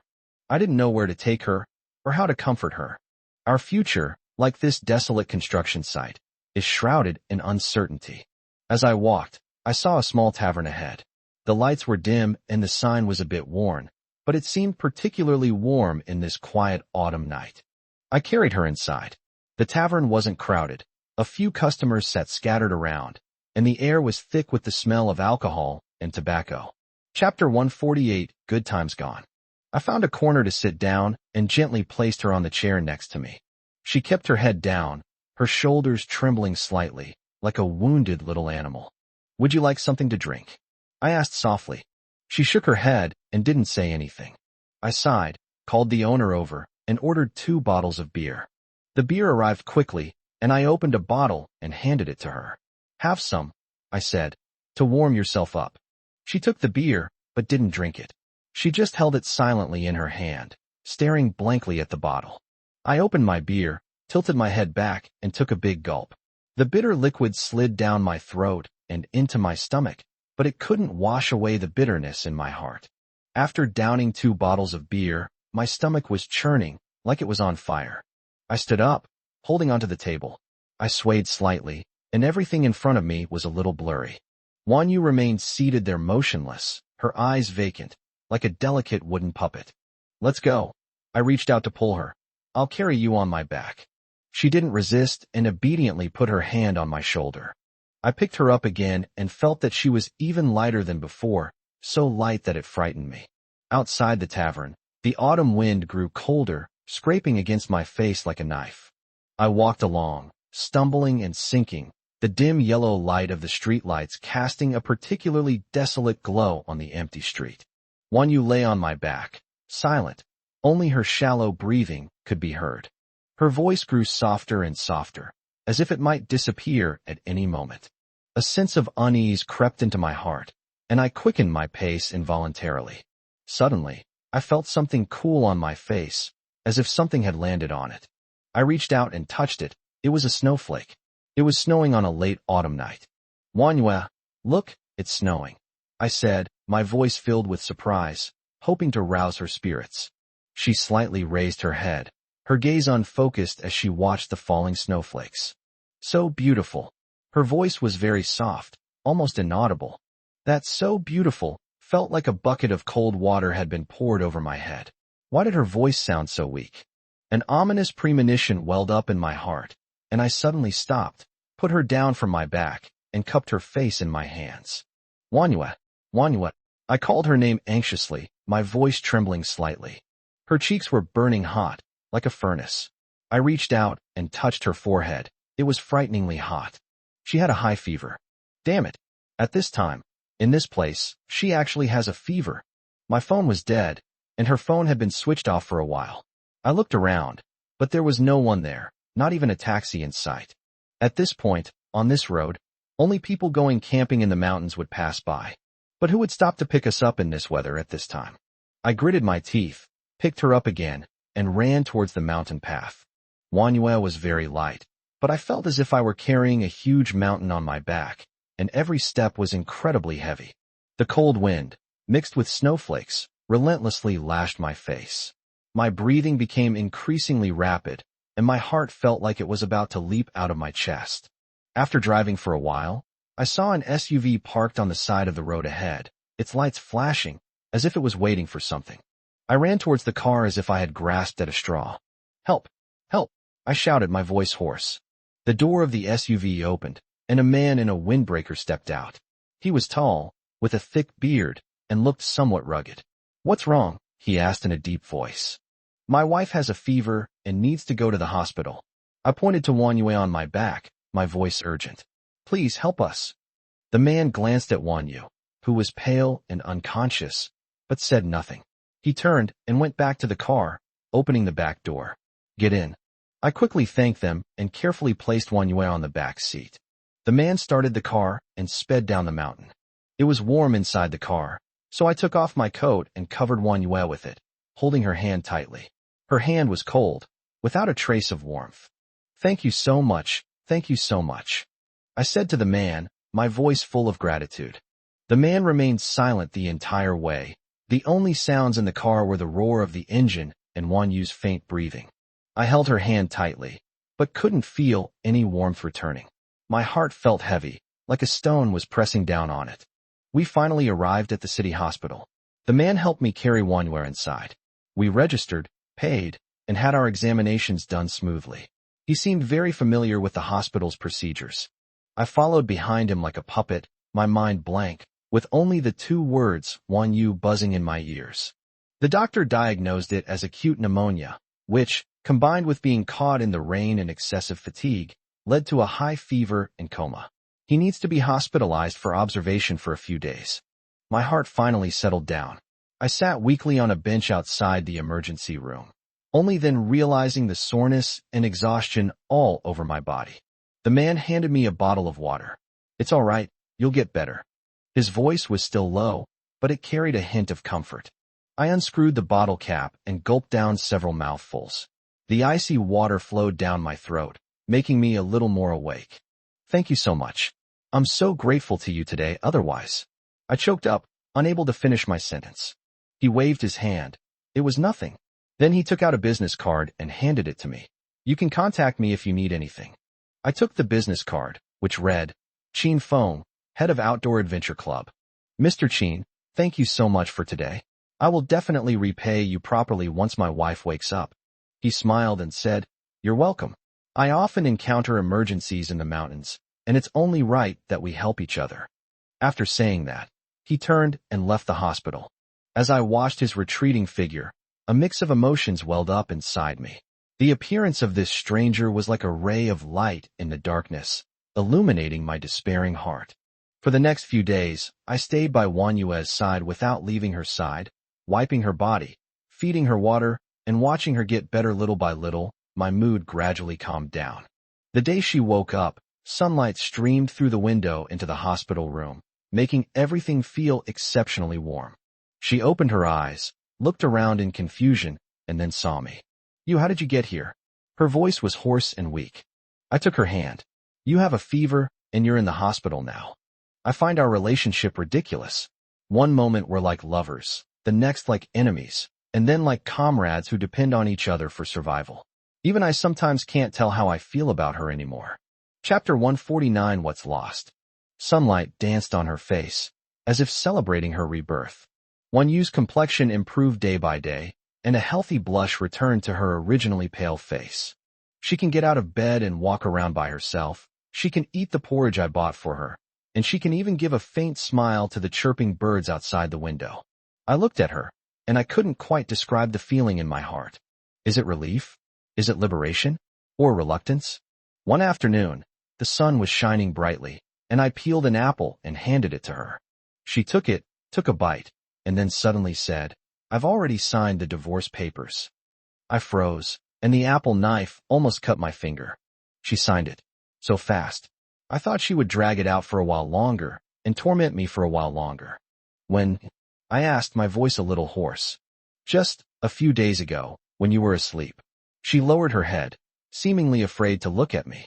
I nodded, feeling a mix of emotions. Finally, she set me free. This damn marriage, like a noose tightening around my neck, is finally about to loosen. I could even feel the fresh air rushing into my lungs, bringing a long-lost sense of ease.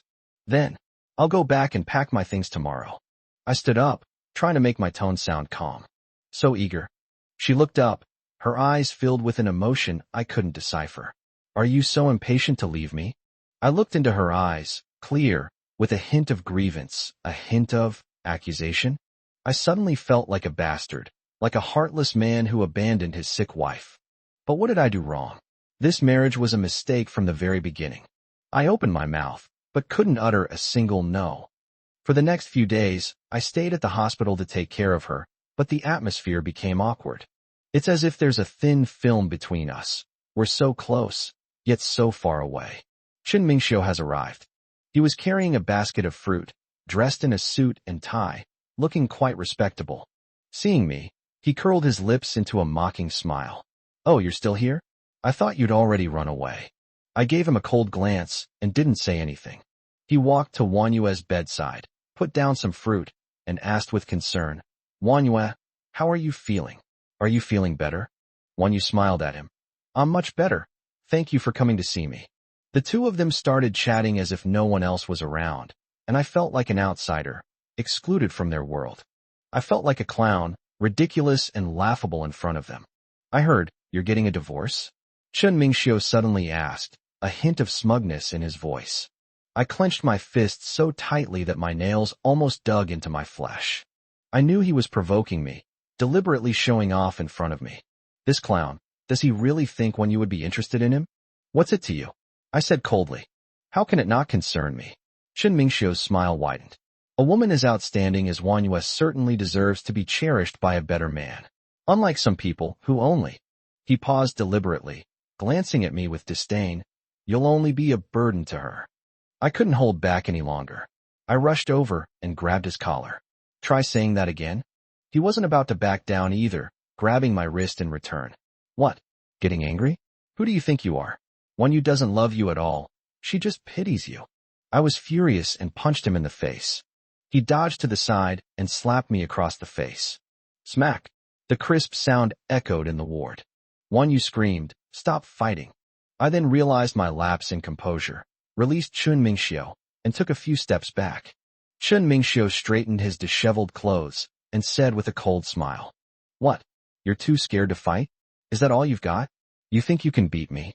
Looking at his smug face, I felt an urge to punch him again. "Get out of here." I said through gritted teeth, pointing to the door. He smiled dismissively, turned, and left the ward. The day Lin Wanyue was discharged from the hospital, the sun was shining brightly, making everyone feel warm and cozy. But my heart felt as cold as an ice cellar. She sat in a wheelchair, her face still pale, but she seemed to be in much better spirits. I pushed her without saying a word. "Let's go home," she said softly, a hint of expectation in her voice. I nodded and pushed her toward the parking lot. We remained silent the whole way. I thought she would be eager to tell me to get lost, but she didn't. This silence made me even more uneasy. When I got to her doorstep, just as I was about to leave, she called me back. "Could you help me pack my things first?" she asked, her head down, her voice barely audible, like a mosquito buzzing. I paused for a moment, then looked at her. She kept her head down, not daring to look at me. I sighed inwardly, but in the end, I softened. "All right." Aunt Wong, the nanny, was surprised to see me. "Sir, you're back?" I nodded in response. Aunt Wong quickly took the luggage from my hands. "Madam has been working so hard these past few days." "Sir, you weren't here," and she. "We're divorced." I interrupted her, my tone calm but resolute. Aunt Wong was stunned and almost dropped her luggage. "Divorced? Divorced?" I ignored her surprise and went straight to the bedroom. As I pushed open the door, a familiar fragrance wafted towards me. This is Lin Wanyue's perfume scent, a light jasmine fragrance that once captivated me, but now suffocates me. I started packing my things, putting my clothes, books, and daily necessities into boxes one by one. The room was quiet, except for the sound of me tidying up. I deliberately try not to think about Lin Wanyue, or about all the little things we shared. But those memories came flooding back like a tide, overwhelming me. We first met in the university library. She was wearing a white dress, sitting by the window reading a book, the sunlight shining on her, making her look like an angel. I fell in love with her at first sight and began a relentless pursuit. We were so happy when we fell in love and got married. I thought we would be happy like this forever, but reality slapped me hard in the face. We started arguing, had a cold war, and our feelings gradually faded. Until Chun Mingxiu appeared. I know Lin Wanyue has feelings for him, but there's nothing I can do about it. I feel like a caged beast, trapped in this marriage, unable to escape. With a click, the door was locked from the inside. I turned around and saw Lin Wanyue standing at the door, holding a key in her hand. She was wearing a silk robe. Her hair was loose over her shoulders. Her face was still pale, but her eyes were unusually bright. She walked towards me step by step, like an elegant cat, carrying a hint of danger. "What are you going to do?" I asked warily. She didn't answer, but walked up to me and reached out to unbutton my shirt. Chapter 150 is here again. "Wanyue," I grabbed her hand, trying to stop her. She looked up at me, her eyes holding a hint of allure I had never seen before. "Weren't you leaving? Why did you come back?" Her voice was soft, but it carried a hint of provocation. I looked into her eyes, and for a moment I didn't know what to say. She smiled, a hint of mockery in her smile. "Or, are you reluctant to part with me?" She reached out again and unbuttoned my other button. My breathing became rapid, and a certain part of my body began to stir. "Wanyue." I called her name again, my voice hoarse. She leaned close to me and whispered in my ear, "Haven't you always wanted to know if there's anything between me and Chun Mingxiu?" My body trembled violently. She slipped her hand inside my pants and gently stroked me. "Do you want to know?" I closed my eyes and felt my sanity crumbling bit by bit. "Divorce? Huh." Lin Wanyue chuckled lightly, her fingertips tracing across my chest, her tone full of sarcasm. "Did you sign it? Was it notarized?" "No. In my eyes, you are still my husband." Her words were like a bucket of cold water, extinguishing the last embers of my struggle. I looked at her with a complex expression, a mixture of anger, resentment, and a hint of longing. I've discovered, to my utter dismay, that even now, I still can't resist her charm. She leaned down and breathed softly in my ear. "Or, do you not want to leave at all?" I closed my eyes and let her set me on fire. What happened next was like a dream, a chaotic dream. I succumbed to the gentle trap she had woven, forgetting all the pain and betrayal. Afterwards, I collapsed on the bed, watching Lin Wanyue take a small combination lockbox from the bedside table and put my ID card, passport, mobile phone, and even wallet inside. What are you doing? I asked in a hoarse voice. She entered the password, closed the suitcase, and said casually, I was afraid you'd run away. I chuckled self-deprecatingly and didn't resist. They ran away? Where could they have run to? I only have a few months left to live, so what difference does it make whether I have these things or not? For the next few days, I wandered around the villa like a ghost. Lin Wanyue continued to treat me with inconsistent behavior, sometimes cooking for me gently, and other times deliberately mentioning Chun Mingxiu in front of me. I numbly accepted all of this, like a walking corpse. Aunt Wang looked at me with pity, and several times she seemed about to say something but then stopped herself, ultimately saying nothing. Occasionally, accompanied by my bodyguard Xiao He, I would visit the orphanage and school to see the children.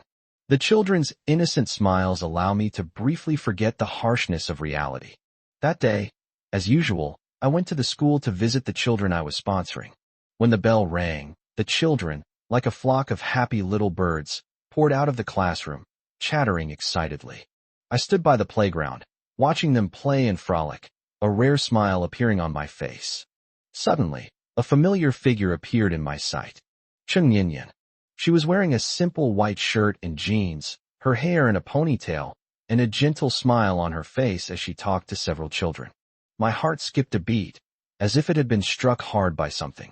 Cheng Yinyan, my first love. We were each other's first love, a sweet and innocent love. After graduating from university, I went abroad for further studies, while she stayed in China. The hardships of a long-distance relationship, coupled with my busy studies, gradually led to less and less contact between us, which eventually ended in a breakup. After returning to China, I heard that she married a wealthy businessman and was living a happy life. I thought I would never see her again in this lifetime. But now, she stands before me, so real, so within reach. I stood there, staring at her, as if time had stood still. She seemed to sense my gaze, and looked up in my direction. The moment our eyes met, I clearly saw the surprise in her eyes. And then, a hint of panic? She quickly looked away and turned to leave the playground. I instinctively wanted to chase after him, but Xiaohe stopped me. Sir, Madam instructed that you must not leave my sight, Xiaohe said expressionlessly. I took a deep breath, trying to suppress the impulse in my heart, and watched Cheng Yinyan disappear into the crowd. At that moment, I suddenly realized that my heart was not dead yet. For the next few days, Cheng Yinyan's image filled my mind. Her smile, her eyes, her every move are deeply imprinted in my mind. After all, she is one of my few friends. I started going to school frequently, hoping to see her again. Finally, on a sunny afternoon, I saw her again. She was sitting on a bench by the playground, holding a book in her hand, reading quietly. I hesitated for a moment, but still went over. Ninian, I called softly. She looked up, saw it was me, and a complex emotion flashed in her eyes. Long time no see. I tried to appear calm. She closed the book, stood up, and said casually, Yes, it's been a long time. Are you all right? I asked. She smiled, a bitter smile tinged with sadness. It's all right.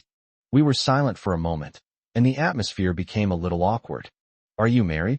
I finally asked the question that concerned me the most. She paused for a moment, then nodded. My heart sank, and a strange sense of loss welled up inside me. Is he good to you? I asked. She smiled again. It's fine. Looking at her smile, I always felt it was somewhat forced. Ninian, I mustered my courage. Are you happy? She remained silent for a long time before slowly saying, I don't know. Her voice was soft, yet it exploded in my heart like a bomb. I have no idea. These 3 words, like a needle, pierced the fragile peace between us. I looked at her, my heart filled with mixed emotions.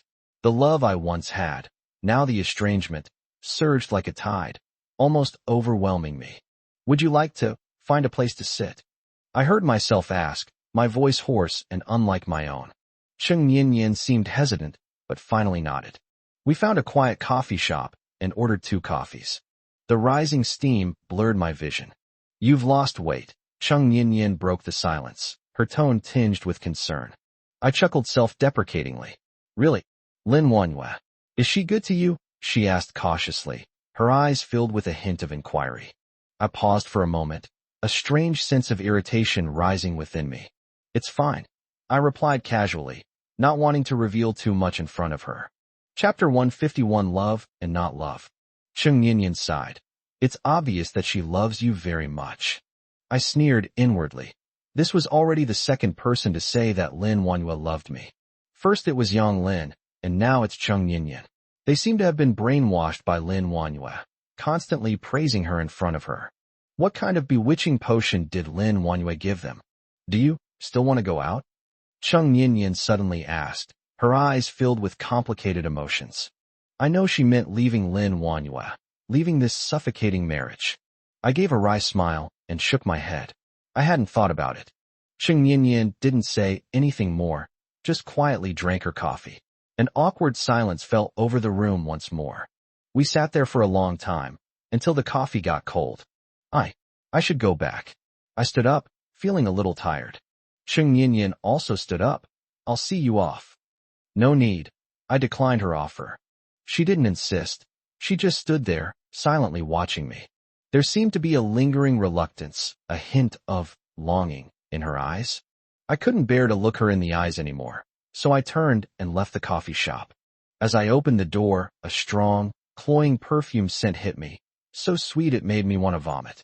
Lin Wanhua leaned back on the sofa, her scarlet nail polish dancing on her slender fingers like clusters of burning flames. She held a half-empty glass of red wine in her hand, her eyes hazy, yet concealing a sharpness like a knife.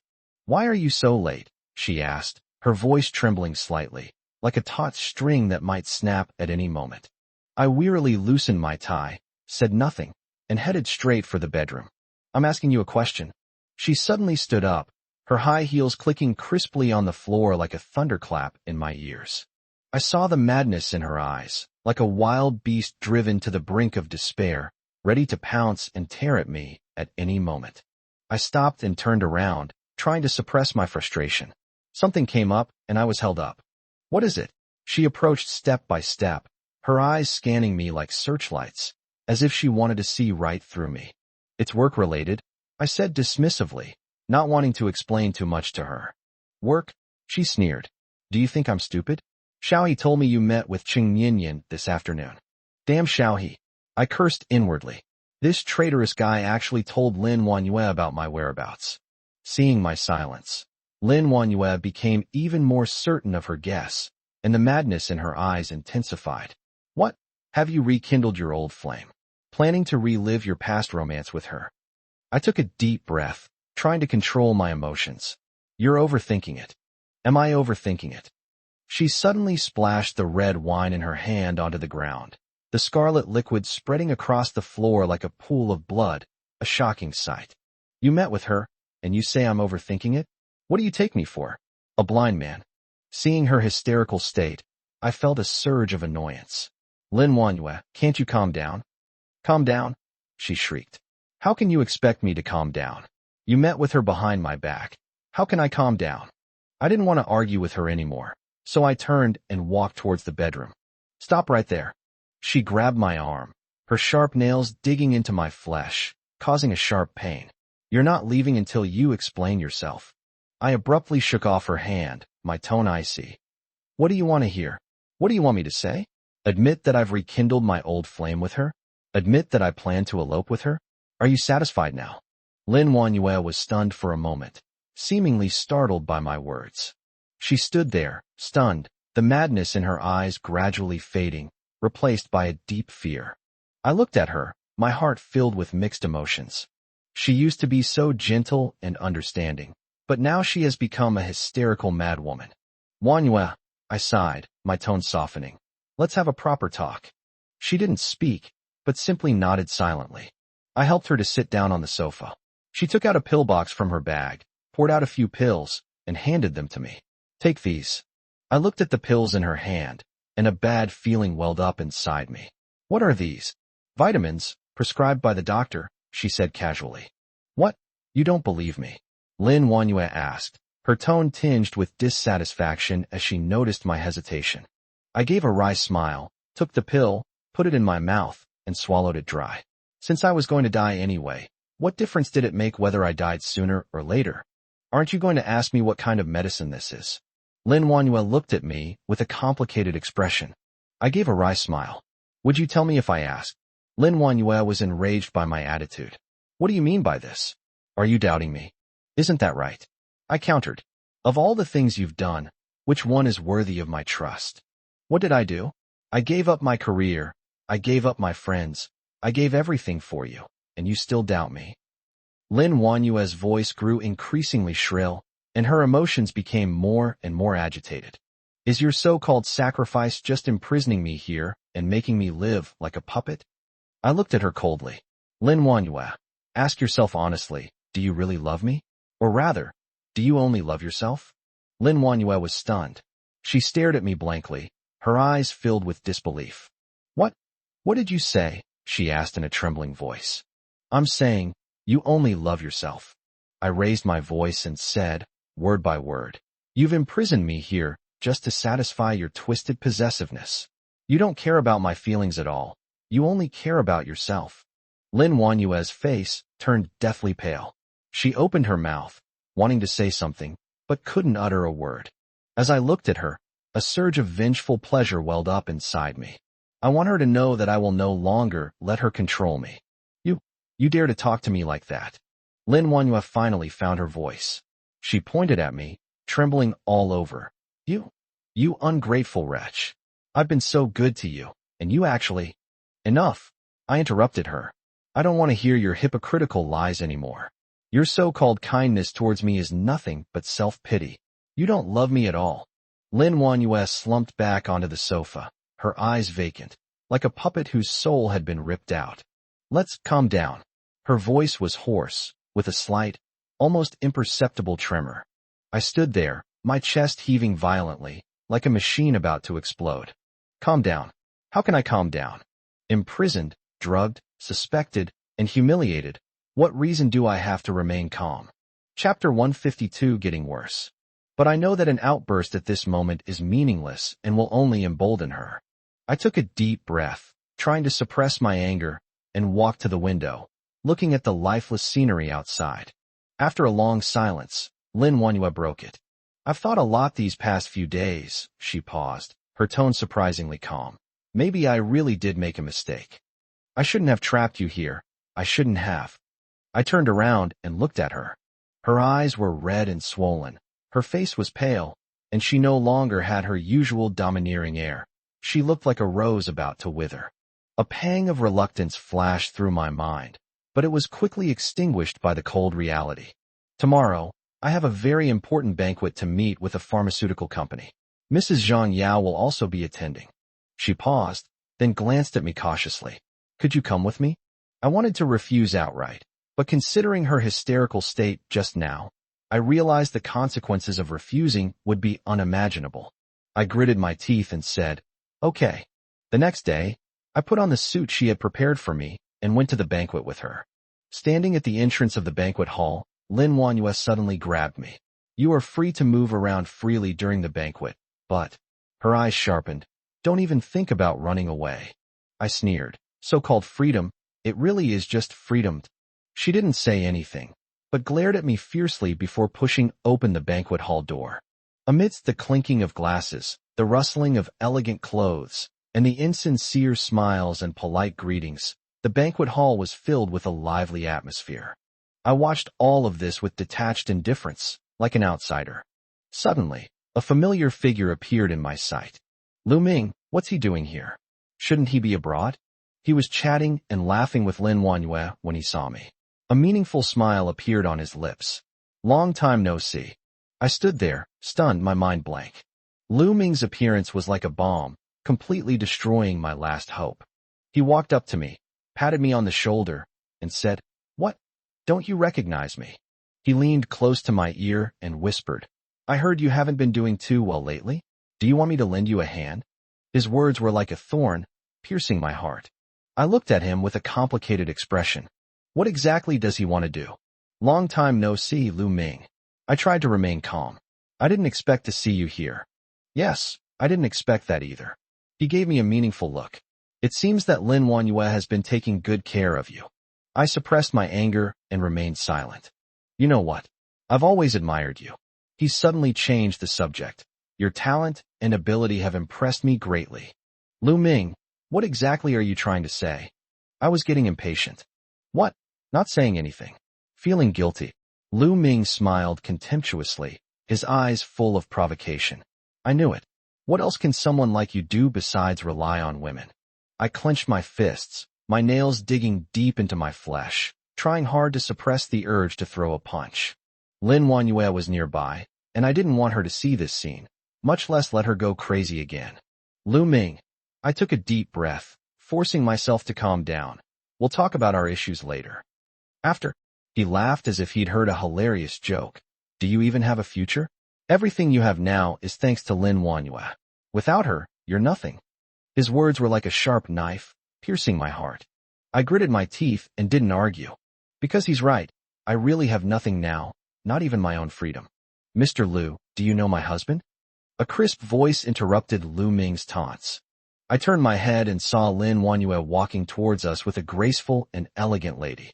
I recognized that lady. She is Zhang Yao, a prominent figure in the pharmaceutical industry and also Lin Wanyue's target client for this banquet. The smile on Lu Ming's face vanished instantly, replaced by an almost obsequious respect. Madam Zhang Yao. Hello, I am Lu Ming. I have long admired your name. Mr. Lu. Zhang Yao frowned slightly, as if trying to recall. We seem to have met somewhere before. We met briefly last year at Ruishi's pharmaceutical summit. Lu Ming explained solicitously. Oh, I remember now. Zhang Yao suddenly realized.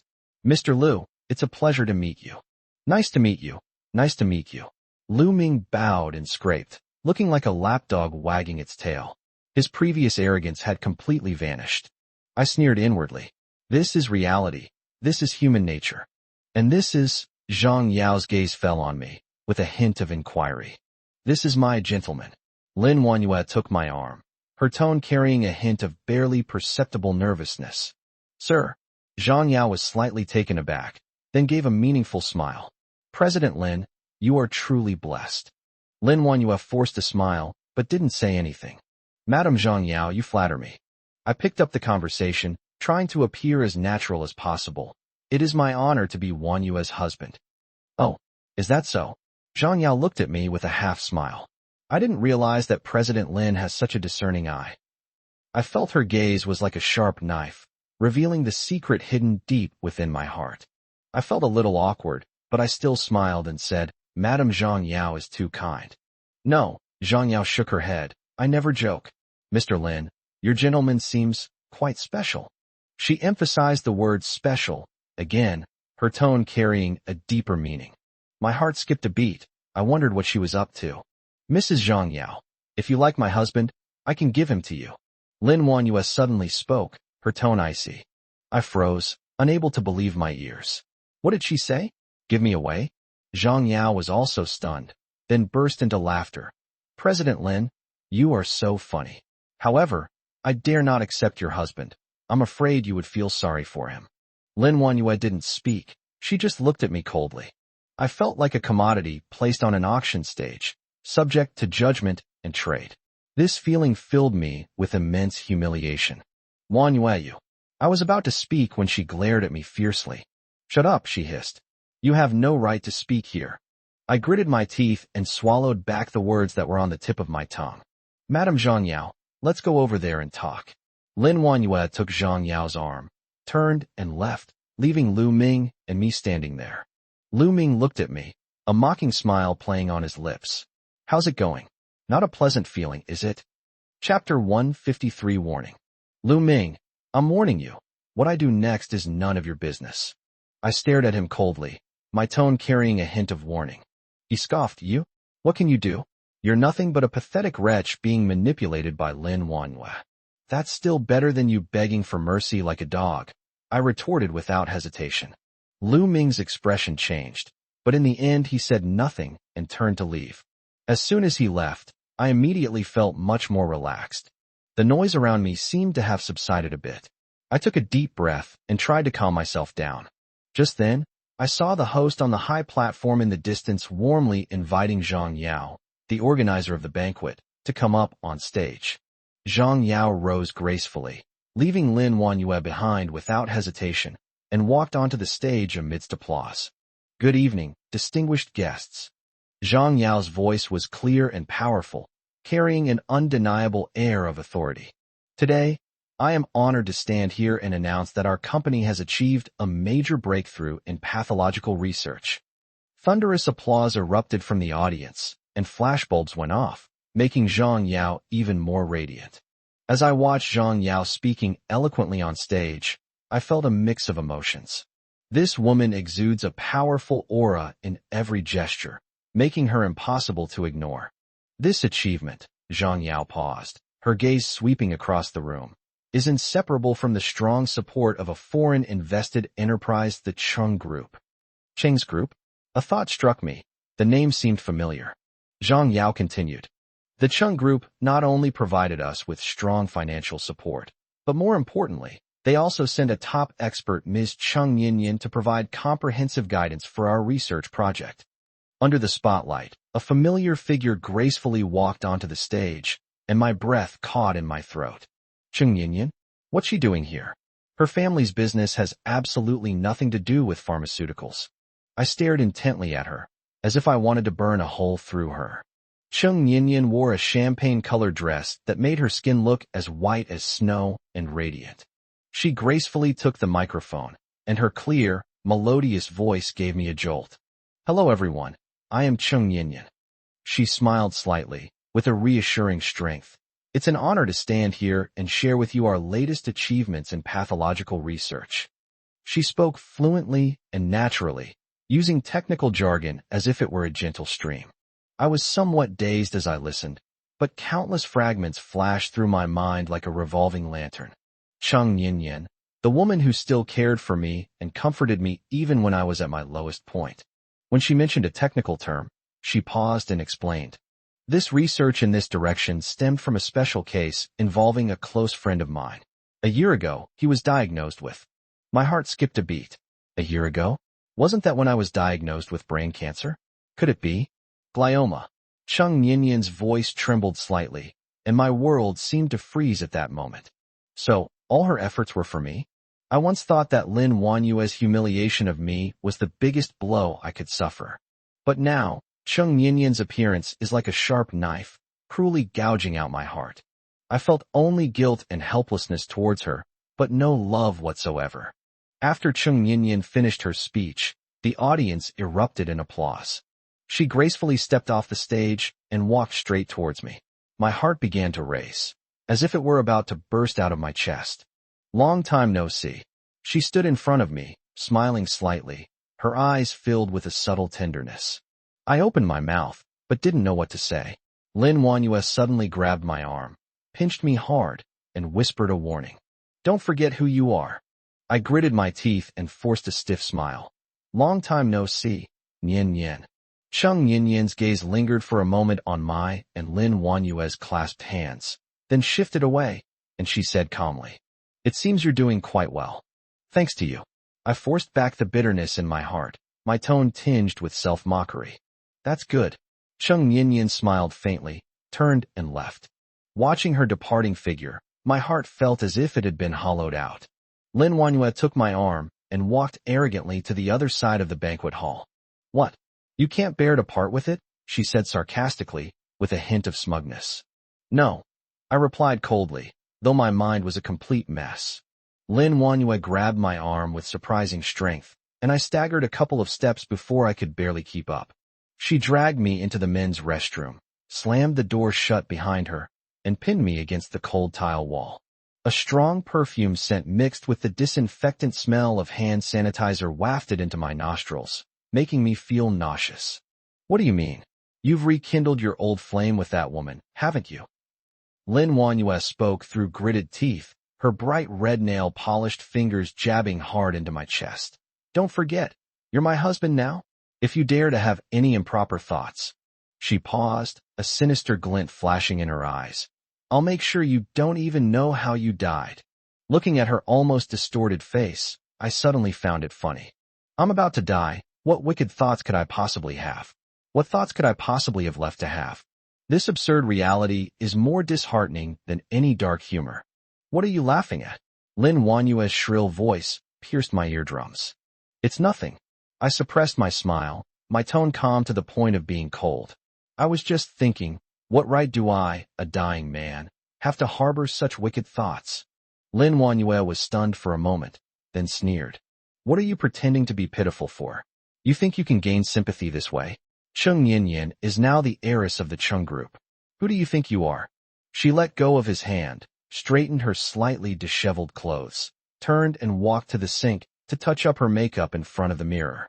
Looking at her exquisite makeup and bright red lipstick in the mirror, I suddenly remembered Cheng Yinyan's plain face and elegant makeup just now.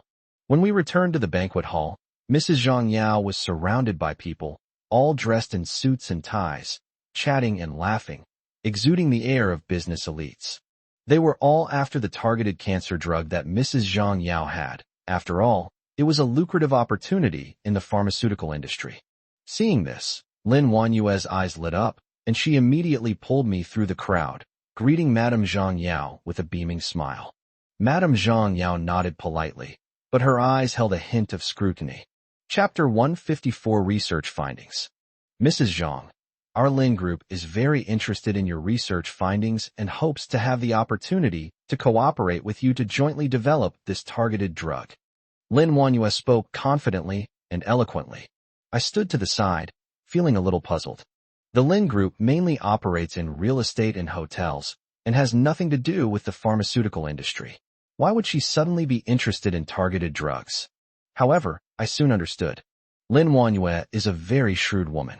What she values is not the targeted drug itself, but the resources behind Madame Zhang Yao. As long as you can establish a relationship with Madame Zhang Yao, you can gain more opportunities for cooperation and expand your network of contacts. I watched as Lin Wanyue moved with ease through the crowd, smiling charmingly and speaking eloquently, like a shrewd businesswoman.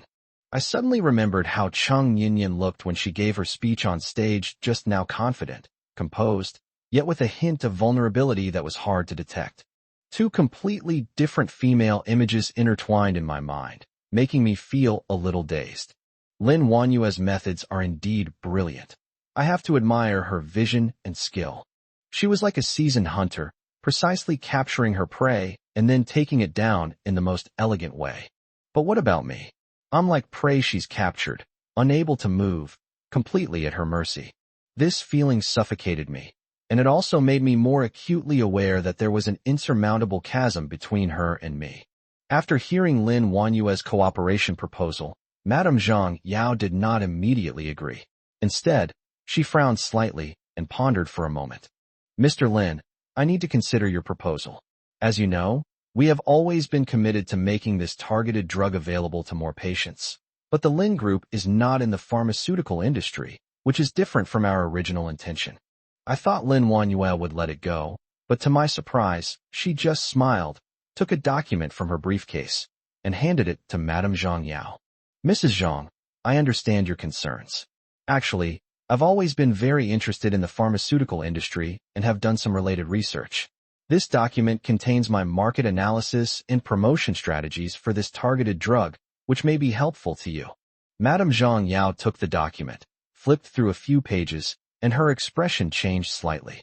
She raised her head, gave Lin Wanyue a deep look, and then sighed. All right, Mr. Lin, I appreciate your sincerity. We can try to cooperate. Lin Wanyue finally breathed a sigh of relief, a victorious smile spreading across her face. She turned to look at me, a hint of smugness in her eyes, as if to say, see, I did it. I forced a smile, but my heart was filled with mixed feelings. I can't understand what Lin Wanyue gave Madame Zhang Yao that could make her, who always sticks to her principles, change her mind. The crystal chandeliers in the banquet hall were dazzling, but they couldn't illuminate the gloom in my heart. Lin Wanyue chatted and laughed with Madame Zhang Yao, as if nothing had happened. I stood aside, like an outsider, watching this scene of clinking glasses and feigned affection, and felt only disgust. Finally, this damned banquet came to an end. Lin Wanyue walked up to me in her high heels, her tone carrying a hint of condescension. Honey, are you tired? Xiaohe will take you home. Before I could even speak, an annoying voice interrupted. Manhwa, wait a minute. I have a few words I want to say to him. Lu Ming, a hypocrite with a sanctimonious appearance. He was dressed in a sharp suit, his hair was neatly combed, and he wore a fake smile. Lin Manhwa frowned slightly, a hint of suspicion in her eyes. Is there something you can't say here?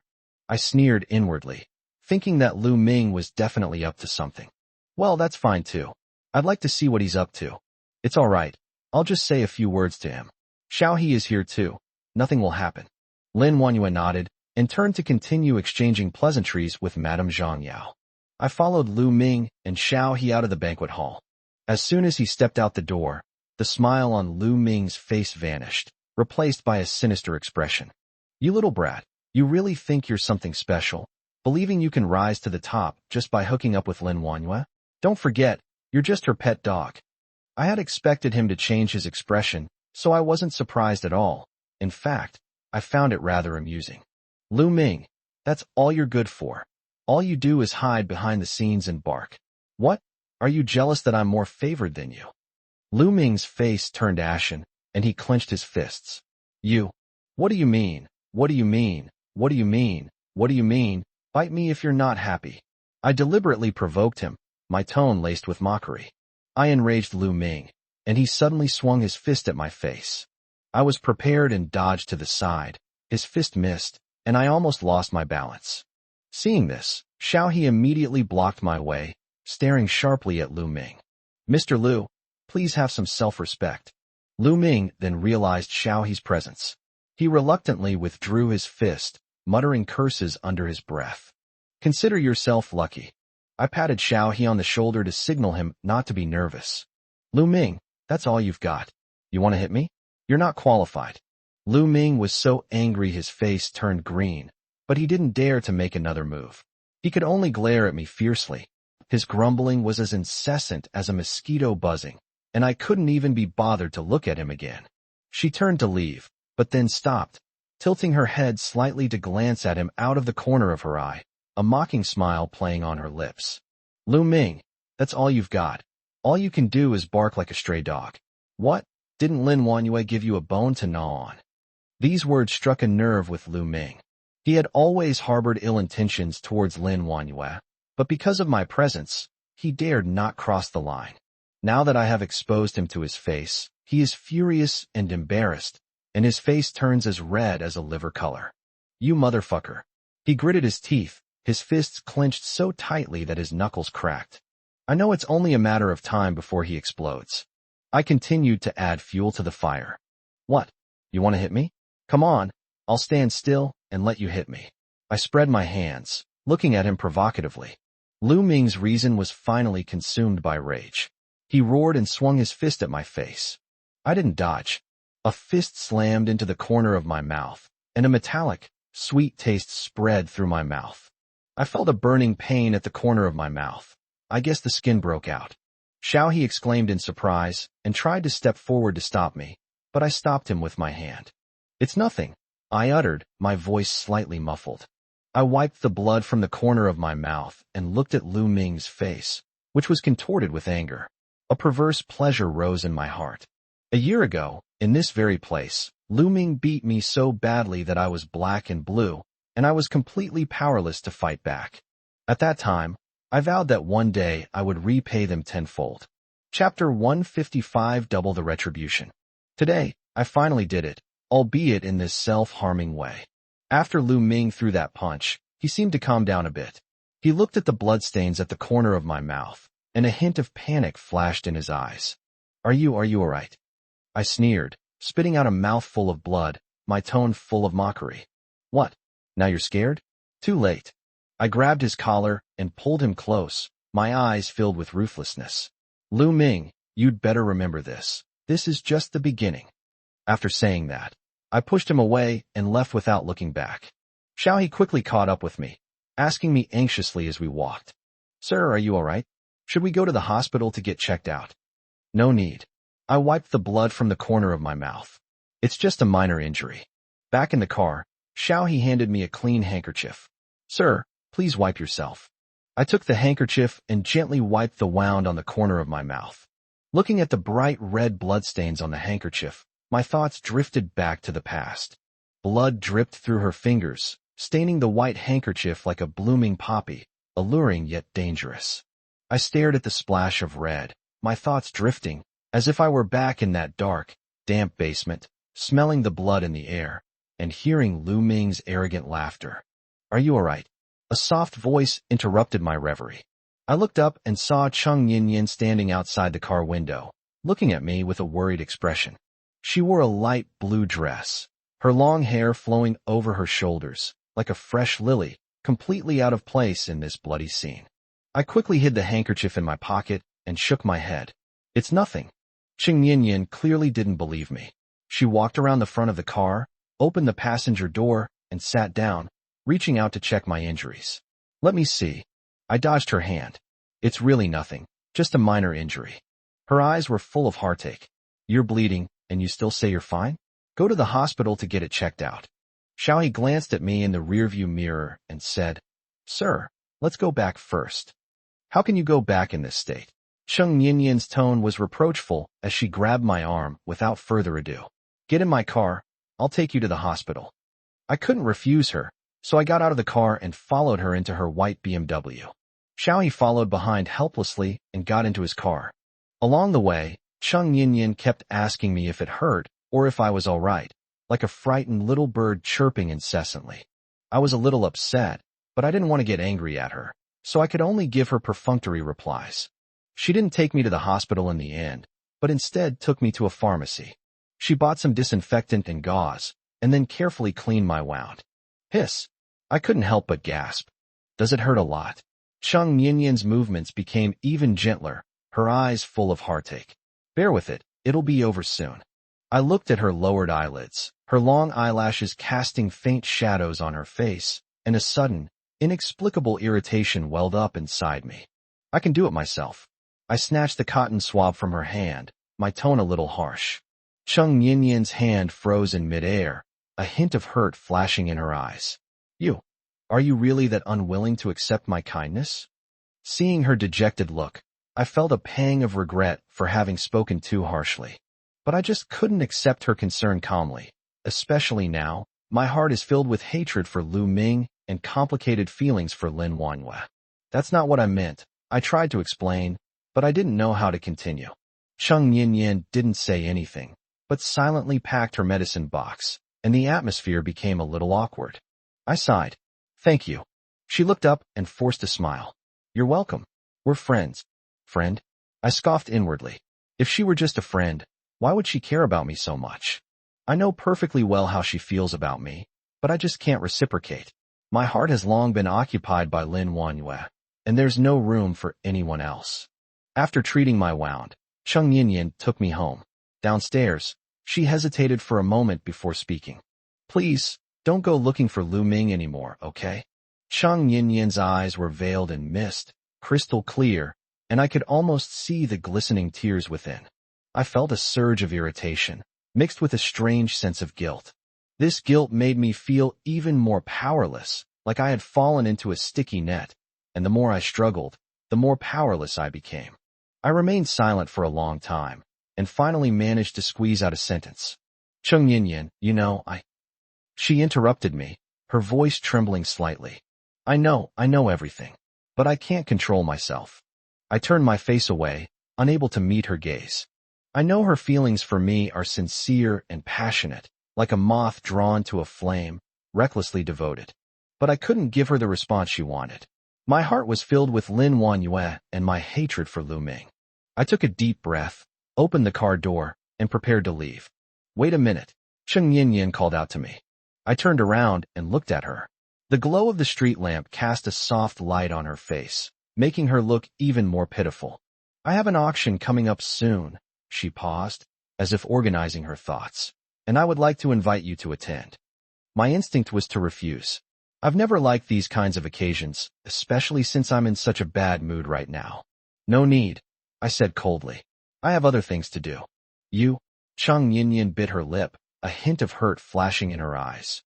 "You won't even give me this little bit of time?" I was getting impatient. "Cheng Yinyan, what exactly do you want?" She suddenly laughed, a laugh tinged with bitterness. What do I want? What else can I do? I just want to see you a little longer, to spend a little more time with you. Even if we're just friends. Friends. I repeated the word, my heart filled with mixed feelings. She took a step closer, her eyes pleading. Please do me a favor, okay? There will be some antiques and paintings at the auction, and I can't handle them all by myself. I hesitated. Antiques and calligraphy. The image of Lin Wanhua flashed through my mind. She likes these things, if she knew. I'll think about it. In the end, I didn't refuse. Okay. Cheng Yinyan finally smiled. I'll wait for your reply. I nodded and turned to leave. As I reached the stairwell, I subconsciously touched the handkerchief in my pocket, and that glaring red color seemed to reappear before my eyes. Lu Ming. This name is like a thorn, deeply embedded in my heart, making it hard for me to breathe. When I got home, I threw myself on the sofa and closed my eyes wearily. Chapter 156 Auction House. Images from today kept flashing through my mind. Lu Ming's arrogant smile, Cheng Yinyan's worried eyes, Lin Wanhua's gentle smile. These images, intertwined, gave me a splitting headache. I suddenly opened my eyes, walked to the liquor cabinet, took out a bottle of whiskey, and poured myself a glass. The spicy liquor slid down my throat and into my stomach, bringing a burning sensation, but it also made me a little more sober. My hangover headache felt like someone was drilling into my brain. I struggled to get up, my stomach churning. Last night's whiskey didn't make me feel any better. Instead, it exacerbated my inner turmoil. Lin Wanhua was still asleep. She curled up beside me like a docile kitten. Looking at her peaceful sleeping face, I felt a sharp pain in my heart. I love her, but I hurt her time and time again. I tiptoed out of bed, went into the bathroom, and splashed cold water on my face, trying to wake myself up. My reflection in the mirror showed my haggard face, unshaven, and bloodshot eyes. I gave a wry smile. I looked like a down-on-his-luck vagrant. Back in the bedroom, Lin Wanhua was already awake.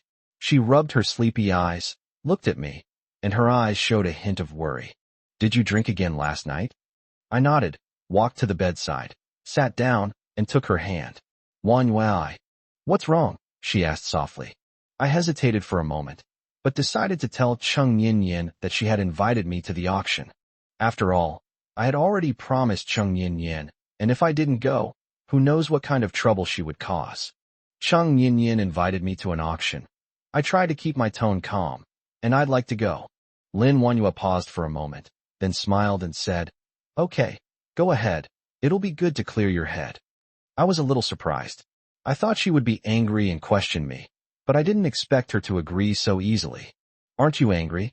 I asked tentatively. Lin Wanhua shook her head. Why should I be angry? You weren't going on a date with her. You were just attending an auction.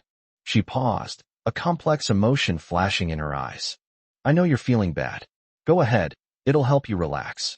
But, her tone suddenly turned serious. Promise me you won't do anything to betray me. I held her hand tightly and gently kissed the back of it. I promise you. She picked up a black card from the bedside table and handed it to me, saying, Take it. Buy whatever you want. I took the black card, my heart filled with mixed emotions. Lin Wanhua's kindness towards me made me feel even more guilty. I feel like a parasite, sucking up her love but unable to give her the return she wants. Lin Wanhua was going to a company meeting, and I saw her to the door. Watching her slender figure disappear into the elevator, I felt a sense of emptiness in my heart. Back in my room, I dialed Cheng Yinyan's number. Hello. Cheng Yinyan's slightly hoarse voice came from the other end of the phone. It's me, I said. I've agreed to attend the auction. There was a few seconds of silence on the other end of the phone. Then Cheng Yinyan's surprised voice came through. Really? That's great. Thank you. I gave a curt and hung up the phone. I walked to the window and looked down at the bustling street below, feeling utterly lost. I feel like a lost traveler, hesitating at the crossroads of life, unsure of which way to go. For the next few days, I was busy preparing for the auction. Cheng Yinyan calls me every day to tell me the specific arrangements for the auction and the items she plans to bid on. I listened absent-mindedly, only giving perfunctory responses. The day before the auction, Cheng Yinyan excitedly dragged me to a luxury store. She said she wanted to help me get a few outfits so I wouldn't embarrass her at the auction. I sneered inwardly. Her so-called embarrassment was nothing more than the fact that my cheap clothes didn't match her dazzling jewelry. Did Wanhua buy you clothes? Chung Yin asked casually, flipping through a velvet suit in her hand. She gave me a card. I replied casually, my gaze fixed on the endless stream of cars outside the window. Chung Yin raised an eyebrow and tossed the suit aside. Her taste is too old-fashioned. It doesn't suit you. As she spoke, she picked up a dark blue suit jacket. How about this one? It suits your skin tone. I shrugged indifferently. Whatever. Chung Yin seemed a little dissatisfied with my perfunctory attitude, but she didn't say anything and continued to select items with great interest. In the end, she helped me pick out 3 suits, 2 pairs of leather shoes, and a bunch of shirts and ties. She didn't even blink when she swiped the card. As I left the luxury store, carrying large and small bags, I felt like a puppet being led by Chung Yin. I stopped in front of a coffee shop. I want to have some coffee. Chung Yin was getting impatient. Want more coffee? Let's go, I have things to do. I'll go get my drink myself. You go about your business, I said, walking straight into the coffee shop. I sat by the window, watching Chung Yin walk away in her high heels, swaying her hips, and felt a surge of irritation. I ordered a black coffee, and the bitter taste spread across my tongue, just like my mood at that moment. Chung Yin arrived late, an hour before the auction was scheduled to begin. She wore a fiery red dress and a dazzling diamond necklace, making her radiant. When she saw me, her eyes lit up. Not bad. Clothes make the man. I gave a forced and took a sip of champagne. The auction began, and one priceless item after another was sold off, creating a lively yet tense atmosphere. I sat there listlessly, having absolutely no interest in these so-called works of art. Chung Yin, however, was incredibly excited, constantly raising her paddle to bid. Looking at her confident expression, I couldn't help but sneer inwardly. She never got what she wanted. 1 million, Chung Yin shouted. I turned to look at her. She had a smug look on her face, as if she had already won. 1.5 million, a man's voice rang out. Chung Yin's expression changed slightly, and she turned to look at the man. He was a middle-aged man, dressed in a suit and tie, with an extraordinary air about him. 2 million. Chung Yin gritted her teeth and raised her paddle again. 3 million. The middle-aged man matched the offer without hesitation. Chung Yin's face turned ugly. She hesitated for a moment, but finally put down the sign in her hand. 3 million once, 3 million twice, 3 million 3 times. Sold. The auctioneer brought down the gavel. Chapter 157 Pig Head 3. Hey girl, if you really like it, why don't you spend some time with me? If you do, I'll pack it up and deliver it to your house. What do you say? With the final blow, the man's eyes were frivolous, and his gaze toward Chung Yin was undisguisedly naked. Chung Yin's face turned bright red, like a ripe pomegranate, almost dripping blood. She glared fiercely at the man and forced out a sentence through gritted teeth. You're dreaming. The man burst into laughter, as if he had heard the biggest joke in the world. Little chili pepper, quite spicy, but I like it, he said, giving Chung Yin a flirtatious wink. As I watched this scene, my stomach churned. This man was so greasy, like a piece of lard that had been sitting out for days. It was nauseating. Sir, please show some respect for the lady, I said coldly. The man then turned his gaze to me, looked me up and down, and a hint of contempt appeared on his lips. Who do you think you are, daring to meddle in my business? I gripped the champagne glass tightly, my knuckles turning white. I really wanted to throw the drink in his face, but reason told me I couldn't. Chung Yin tugged at my sleeve, signaling me not to act impulsively. The auctioneer quickly stepped in to smooth things over, saying, Gentlemen and ladies, please remain calm. This is an auction venue. Please maintain order. Ultimately, the item failed to sell at auction due to this farce. The man and Chung Yin both sat down with resentment in their eyes. Next, a Tang Dynasty pomegranate flower and shrimp whisker bracelet was presented. Under the light, the bracelet is crystal clear, and the shrimp whiskers are so lifelike that they seem ready to dance at any moment. My heart skipped a beat. I remember Lin Wanhua once saw a similar bracelet in a museum, and I still vividly remember the light in her eyes at that time. Starting bid. 500,000. The auctioneer's voice rang out. 600,000. I raised the sign almost without thinking. Originally, with my abilities, I wouldn't have needed to use the black card Lin Wanyue gave me to acquire this bracelet. But I know I have no choice but to use it now. 700,000. The greasy man raised his sign again. I turned to look at him, my eyes icy. 1 million. The man seemed intimidated by my imposing manner, paused for a moment, then sneered. 1.5 million. 2 million. I matched the offer without hesitation. The man raised an eyebrow, a hint of amusement flashing in his eyes. Young man, are you trying to pick a fight with me? I sneered. I don't deserve such praise, I just want to buy this bracelet. 3 million. The man raised his paddle again, his tone laced with provocation. I took a deep breath and clenched my fist. 3 million was already beyond my budget. But I can't give up. I must win the bid for this bracelet and give it to Lin Wanyue. For a million. I gritted my teeth and shouted out the number. The entire room erupted in uproar. To many, spending 4 million on a single bracelet seemed utterly insane.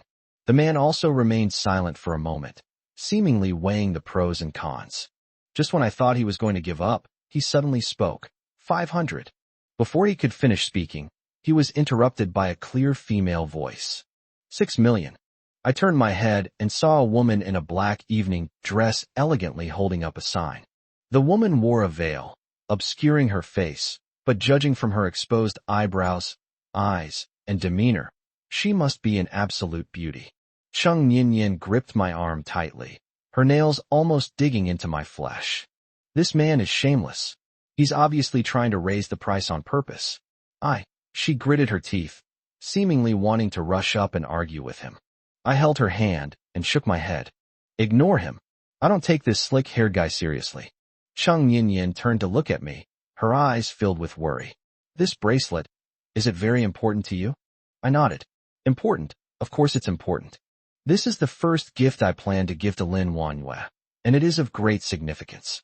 Cheng Yin forced a smile tinged with a melancholy I couldn't decipher. Since it's so important, then, shall I take the picture for you?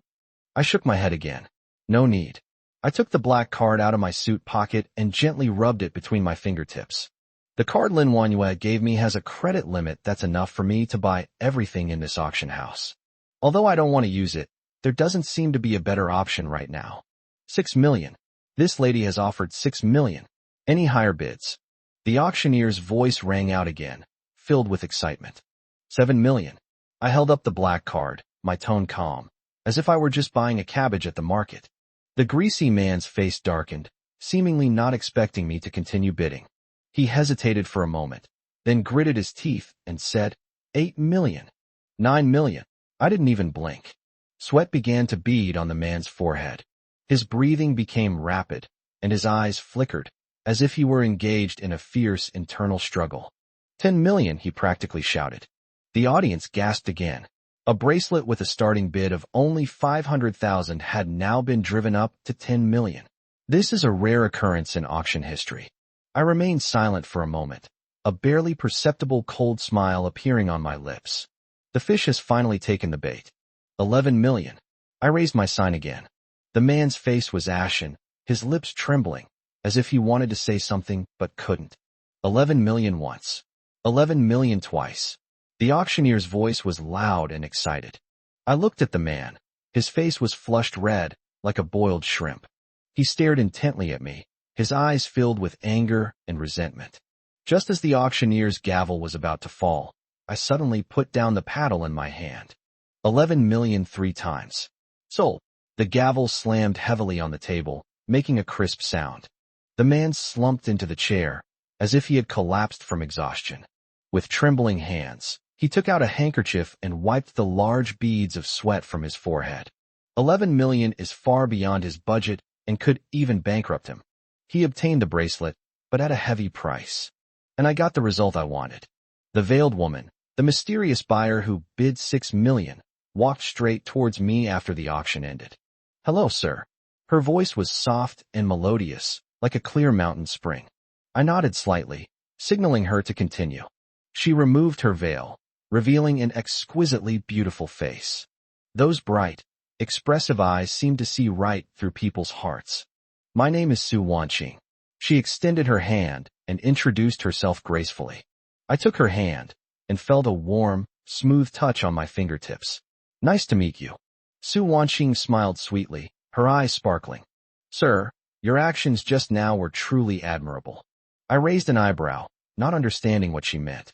You deliberately inflated the price, letting that man buy the bracelet at a high price, thus teaching him a lesson without losing a single penny. Your wisdom and composure are truly admirable, Su Wanqing explained. Chapter 158, We'll meet again. I smiled and didn't deny it. Su Wanqing paused, then said, Actually, I also took a liking to that bracelet just now. It's just a pity that my financial resources are not as abundant as that gentleman's. I watched her with interest, waiting for her to continue. Do you have time, sir, to have a cup of coffee together? Su Wanqing's tone carried a hint of probing. No need for coffee.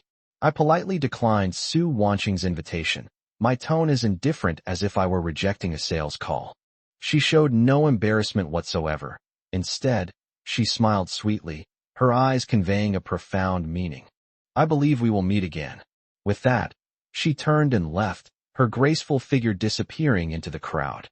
Almost the instant she turned around, I felt a familiar perfume scent coming from behind me. Cheng Yinyan is back. She looks in the direction Su Wanqing left, a hint of doubt in her eyes. Who was that just now? Cheng Yinyan asked, her tone carrying a hint of barely perceptible wariness. Just someone I met by chance, I replied casually, as if everything that had just happened was insignificant. A chance encounter? She seems quite interested in you. Cheng Yinyan did not let the topic go easily. A woman's intuition is always frighteningly sharp. Really? Maybe it's because I'm handsome, I joked, trying to dispel her doubts with a joke. Cheng Yinyan didn't respond to my words, but instead turned her gaze to me with a hint of inquiry in her eyes. Why don't you continue bidding? 11 million shouldn't be much to you, right? I shrugged and said, trying to sound casual. No matter how good something is, if it exceeds its intrinsic value, it's not worth it.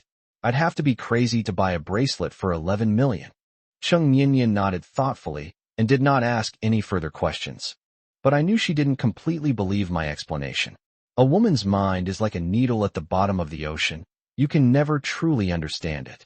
After the auction, Cheng Yinyan seemed somewhat absent-minded the whole way home. I know she's still upset about what happened earlier. The hustle and bustle of the auction gradually faded away, and I led Cheng Yinyan out of the magnificent hall. Night had already enveloped the city. The streetlights cast long shadows of us, like two intertwined vines, seemingly about to break at any moment. Are you hungry? What would you like to eat? I broke the silence, trying to sound relaxed and casual. Cheng Yinyan seemed to be thinking about something, her eyes darting around uncertainly. Whatever you decide. I hesitated for a moment. I know a roadside stall that tastes really good, but the environment is a bit shabby. Would you mind? She shook her head. I don't mind. I secretly breathed a sigh of relief. To be honest, I didn't want to take her to any fancy restaurants. After the auction just now, I need some down-to-earth food, some flavors that make me feel alive. We walked side by side into a narrow alley. The buildings on both sides were low and dilapidated, and the dim streetlights cast dappled shadows on the walls. The air was filled with the aroma of food, mixed with some other indescribable smells. Cheng Yinyan frowned slightly, but said nothing. The roadside stall owner was a middle-aged man with an oily face. He warmly invited us to sit down and skillfully stir-fried the food in the wok. I ordered 2 bowls of fried noodles and a few skewers of grilled meat. You're acting strange today, Cheng Yinyan suddenly said, her voice low. My heart skipped a beat. I knew she was referring to the auction. What's strange about it? I asked, trying to sound calm. Why did you deliberately inflate the price? 11 million is no small sum, and even for you, it's not something you can just squander. Her eyes were sharp, as if she could see right through me. I gave a wry smile. I just wanted to teach him a lesson. Who told him to treat you like that before? Cheng Yinyan was silent for a moment, then sighed. But is it worth it? Whether it's worth it or not, I know in my heart. I avoided her gaze and lowered my head to eat my fried noodles. Silence fell between us again, with only the sounds of the owner cooking and the noise of the surrounding diners echoing in the air. What do you plan to do in the future? Chung Yin suddenly asked, her voice very soft, as if afraid of disturbing something. I looked up at her. The light from the street lamp illuminated her face, making her appear somewhat pale, yet all the more captivating. A strange, bittersweet feeling welled up inside me, like a jumble of flavors mixed together, and I couldn't quite describe the feeling. From now on, I gave a bitter smile. We'll just have to take it one step at a time. Anyway, I paused. I don't have much time left. Chung Yin's face instantly turned even paler, her eyes filled with disbelief and sorrow. She opened her mouth as if to say something, but nothing came out. What do you mean? After a long while, she asked, her voice trembling.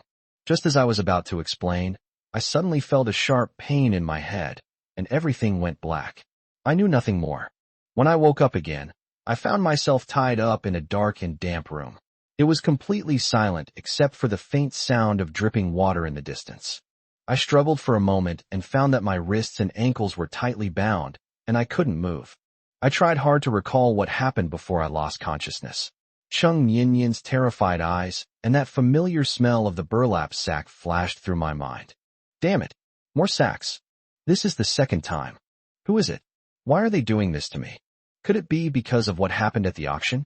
My consciousness slowly returned, and my eyelids felt as heavy as lead. I struggled to open my eyes, and my blurry vision gradually cleared. The first thing I saw was a greasy, fat face grinning at me. It was that middle-aged man who challenged me at the auction. Awake? Kid, you're quite the actor. He spat and said viciously. I, Wang Wu, have never suffered such a big fall before. Today, I'm going to teach you a lesson. I then noticed that I was tied to a broken chair, my wrists and ankles tightly bound with thick hemp rope. Chung Yin was also tied up, leaning against the corner of the wall, her face pale and her eyes filled with fear. Damn it, another sack. How much do these bastards like to use sacks to tie people up? Wang Wu, I sneered. Never heard of him. Wang Wu's fat face twitched. Clearly, my contemptuous attitude had angered him. Kid, you're still pretty stubborn. You won't be laughing in a minute, he said, waving his hand to signal his two henchmen to come over. My heart skipped a beat, but I remained calm on the surface. Chapter 159, Paying the Price. Let me give you a piece of advice. Don't mess around. You'll pay a heavy price if you lay a finger on me. Wang Wu scoffed disdainfully. You've got quite the nerve. I'd like to see what price you can make me pay. Two thugs started searching me. I was too lazy to resist. I didn't have anything valuable on me anyway, except Fifth Master. Look, one of the henchmen suddenly exclaimed, holding up a black card. Wang Wu snatched the card away, his face instantly turning ugly. It was a black card, of which fewer than 5 exist in the world, and it even had the character Lin clearly engraved on it. Who are you? Wang Wu's voice trembled slightly, and his hand holding the black card also shook slightly. I said casually, wanna know? Just call Lin Wanyue and ask. Wang Wu stared intently at me, his eyes filled with suspicion and apprehension. Lin Wanyue? What is your relationship with Lin Wanyue? I smiled but didn't answer. Wang Wu hesitated for a moment, then took out his phone and dialed a number. After the call connected, he spoke respectfully into the phone, but then all he heard was a busy tone. The other party had hung up. Wang Wu's face turned even uglier. He glared at me fiercely and said, Kid, are you kidding me? Why would I mess with you? I shrugged. Try my phone. Maybe she'll prefer to answer my calls. Wang Wu picked up my phone suspiciously and dialed the number from earlier. The phone rang a few times before being answered. Hello. A cool female voice came from the other end of the phone. Wang Wu quickly switched to a fawning tone. Miss Lin, hello. I'm Wang Wu. I couldn't be bothered to listen to his nonsense, so I just shouted into the phone. Lin Wanyue, someone has kidnapped me. There was a moment of silence on the other end of the phone. Then Lin Wanyue's slightly surprised voice came through. Husband? Where are you? Wang Wu's face turned ashen instantly, and his hand holding the phone trembled.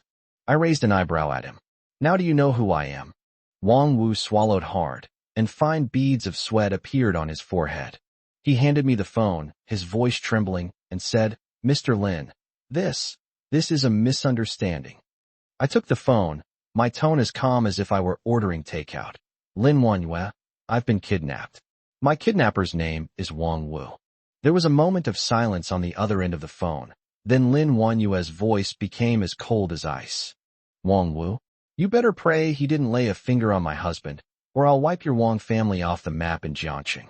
I want to see him unharmed in 10 minutes. I can even imagine the cold glint in her eyes right now. Wang Wu's face turned from pale to white, and his hand holding the phone trembled like someone with late-stage Parkinson's disease. He stammered and bowed deeply into the phone, like a lapdog begging for mercy.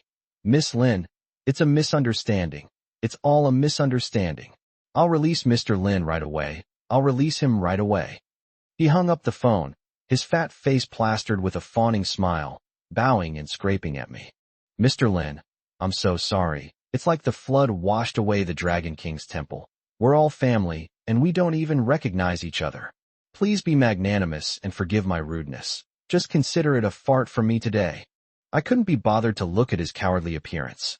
I stretched my wrists, which were numb from being tied up, and said, untie me right now. Wang Wu quickly ordered his men to untie me and Cheng Yinyan. Cheng Yinyan seemed to still be in shock, her face pale and her eyes vacant. She glanced at me, hesitated, and finally just whispered, thank you, before leaving quietly. 10 minutes later, a black Maybach pulled up in front of the dilapidated warehouse. Lin Wanyue stepped out of the car, dressed in a black business suit, exuding a powerful aura, like a queen inspecting her territory. She walked straight up to me, looked me up and down, and only breathed a sigh of relief after confirming that I was all right. Get in the car. Her tone was cold, revealing no emotion. I obediently got into the car. The car was filled with a faint perfume scent, the one Lin Wanyue often used, which smelled inexplicably reassuring.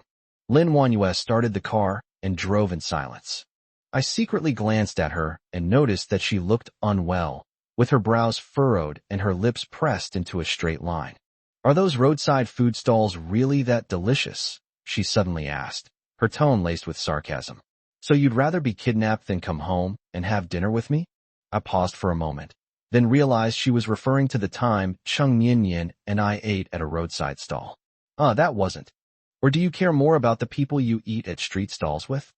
She slammed on the brakes, and the car stopped on the side of the road. Lin Wanyue turned to look at me, her eyes sharp as knives. My heart skipped a beat. This jealous person had gotten jealous again. What are you thinking? Cheng Yinyan and I are just ordinary friends. Just a friend? Lin Wanyue sneered. Would a just friend make you abandon your wife to eat at a roadside stall with her? Would a just friend make you ignore my calls for her sake? I was speechless.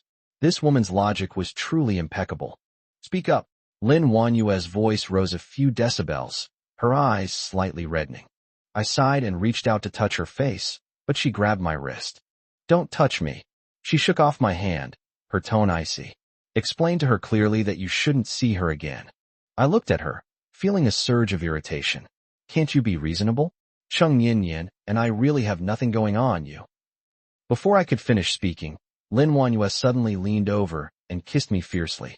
Her kiss, tinged with anger and resentment, swept over me like a storm, catching me completely off guard. I was breathless from her kisses, but I couldn't help but respond to her. The air inside the carriage gradually warmed up, and the atmosphere became ambiguous. After the kiss, Lin Wanyue sat up straight, her face flushed but otherwise calm as if nothing had happened. She started the car and asked casually, "Why are you home so late? Is it really that good of you to go out with Cheng Yinyan?" I sighed helplessly. This woman's temper changes faster than turning the pages of a book. It's not what you think. We were going to go to the auction today to buy you a bracelet, but... An auction? Lin Wanyue raised an eyebrow, a hint of doubt in her voice. When did you become interested in these things? I just wanted to surprise you. I smiled sheepishly. Surprise? I'd say more like a shock. Lin Wanyue scoffed. Almost being kidnapped, and you call that a surprise? I was speechless for a moment, so I had to change the subject. By the way, who exactly is this Wang Wu? He certainly has a big mouth. Lin Wanyue said casually. The Wang family started out in the underground world and has some influence both at home and abroad. Wang Wu is a good-for-nothing fifth child. If something happens to him, the Wang family will not protect him, so they only bully honest people. Chapter 160 Her Place in My Heart.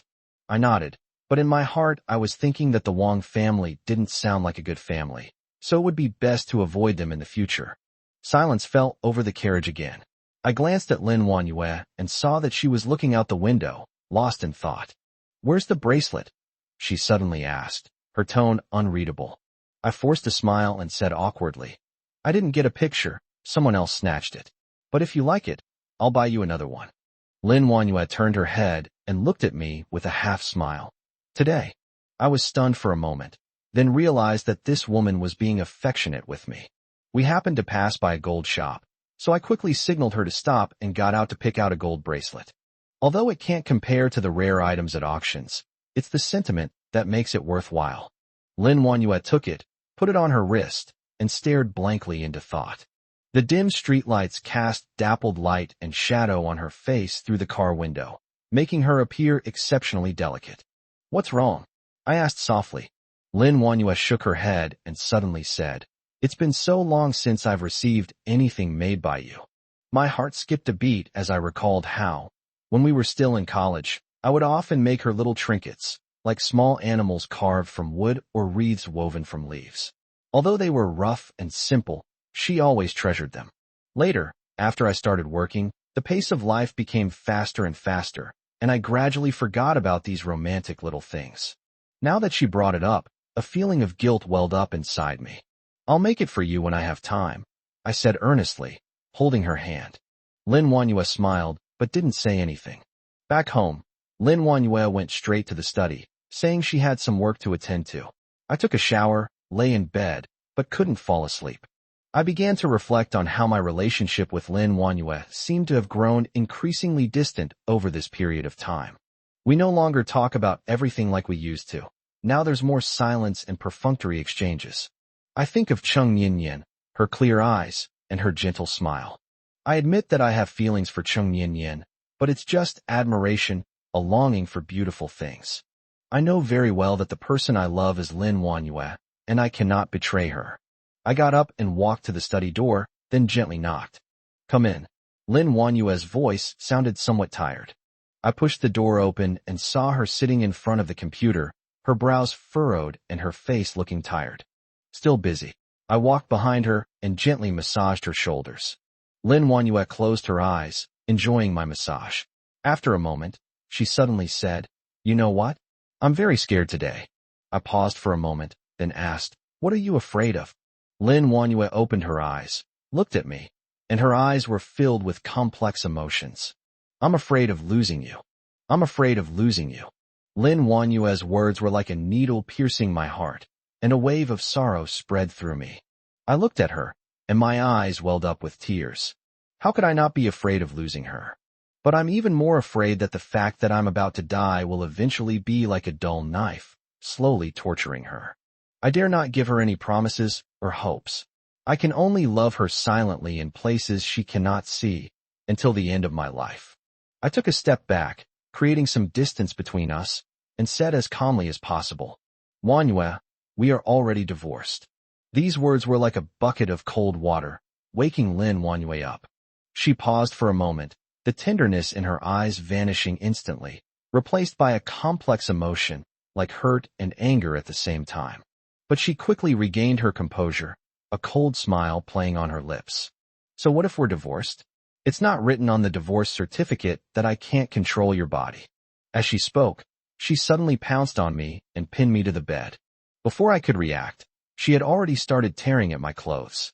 I struggled for a moment, only to find that she was much stronger than I had imagined. She was like a little wildcat, her eyes filled with provocation and a desire to conquer. "What? You're scared now?" she whispered in my ear, her breath sweet as orchids. "Afraid you won't be able to resist?" I closed my eyes, took a deep breath, and let her do whatever she wanted. I know I can't refuse her, and I'm powerless to refuse her. What happened next felt like a dream. I vaguely felt her body temperature, her breath, her gentleness, and the madness hidden beneath that gentleness. In the moment before my consciousness faded, I had only one thought in my mind. I wanted to leave something for Lin Wanyue, something that would make her remember me. The next morning, when Lin Wanyue woke up, I was already gone. She looked at the empty bed, a hint of loneliness flashing in her eyes. I arrived at a long-established jade shop in the city center.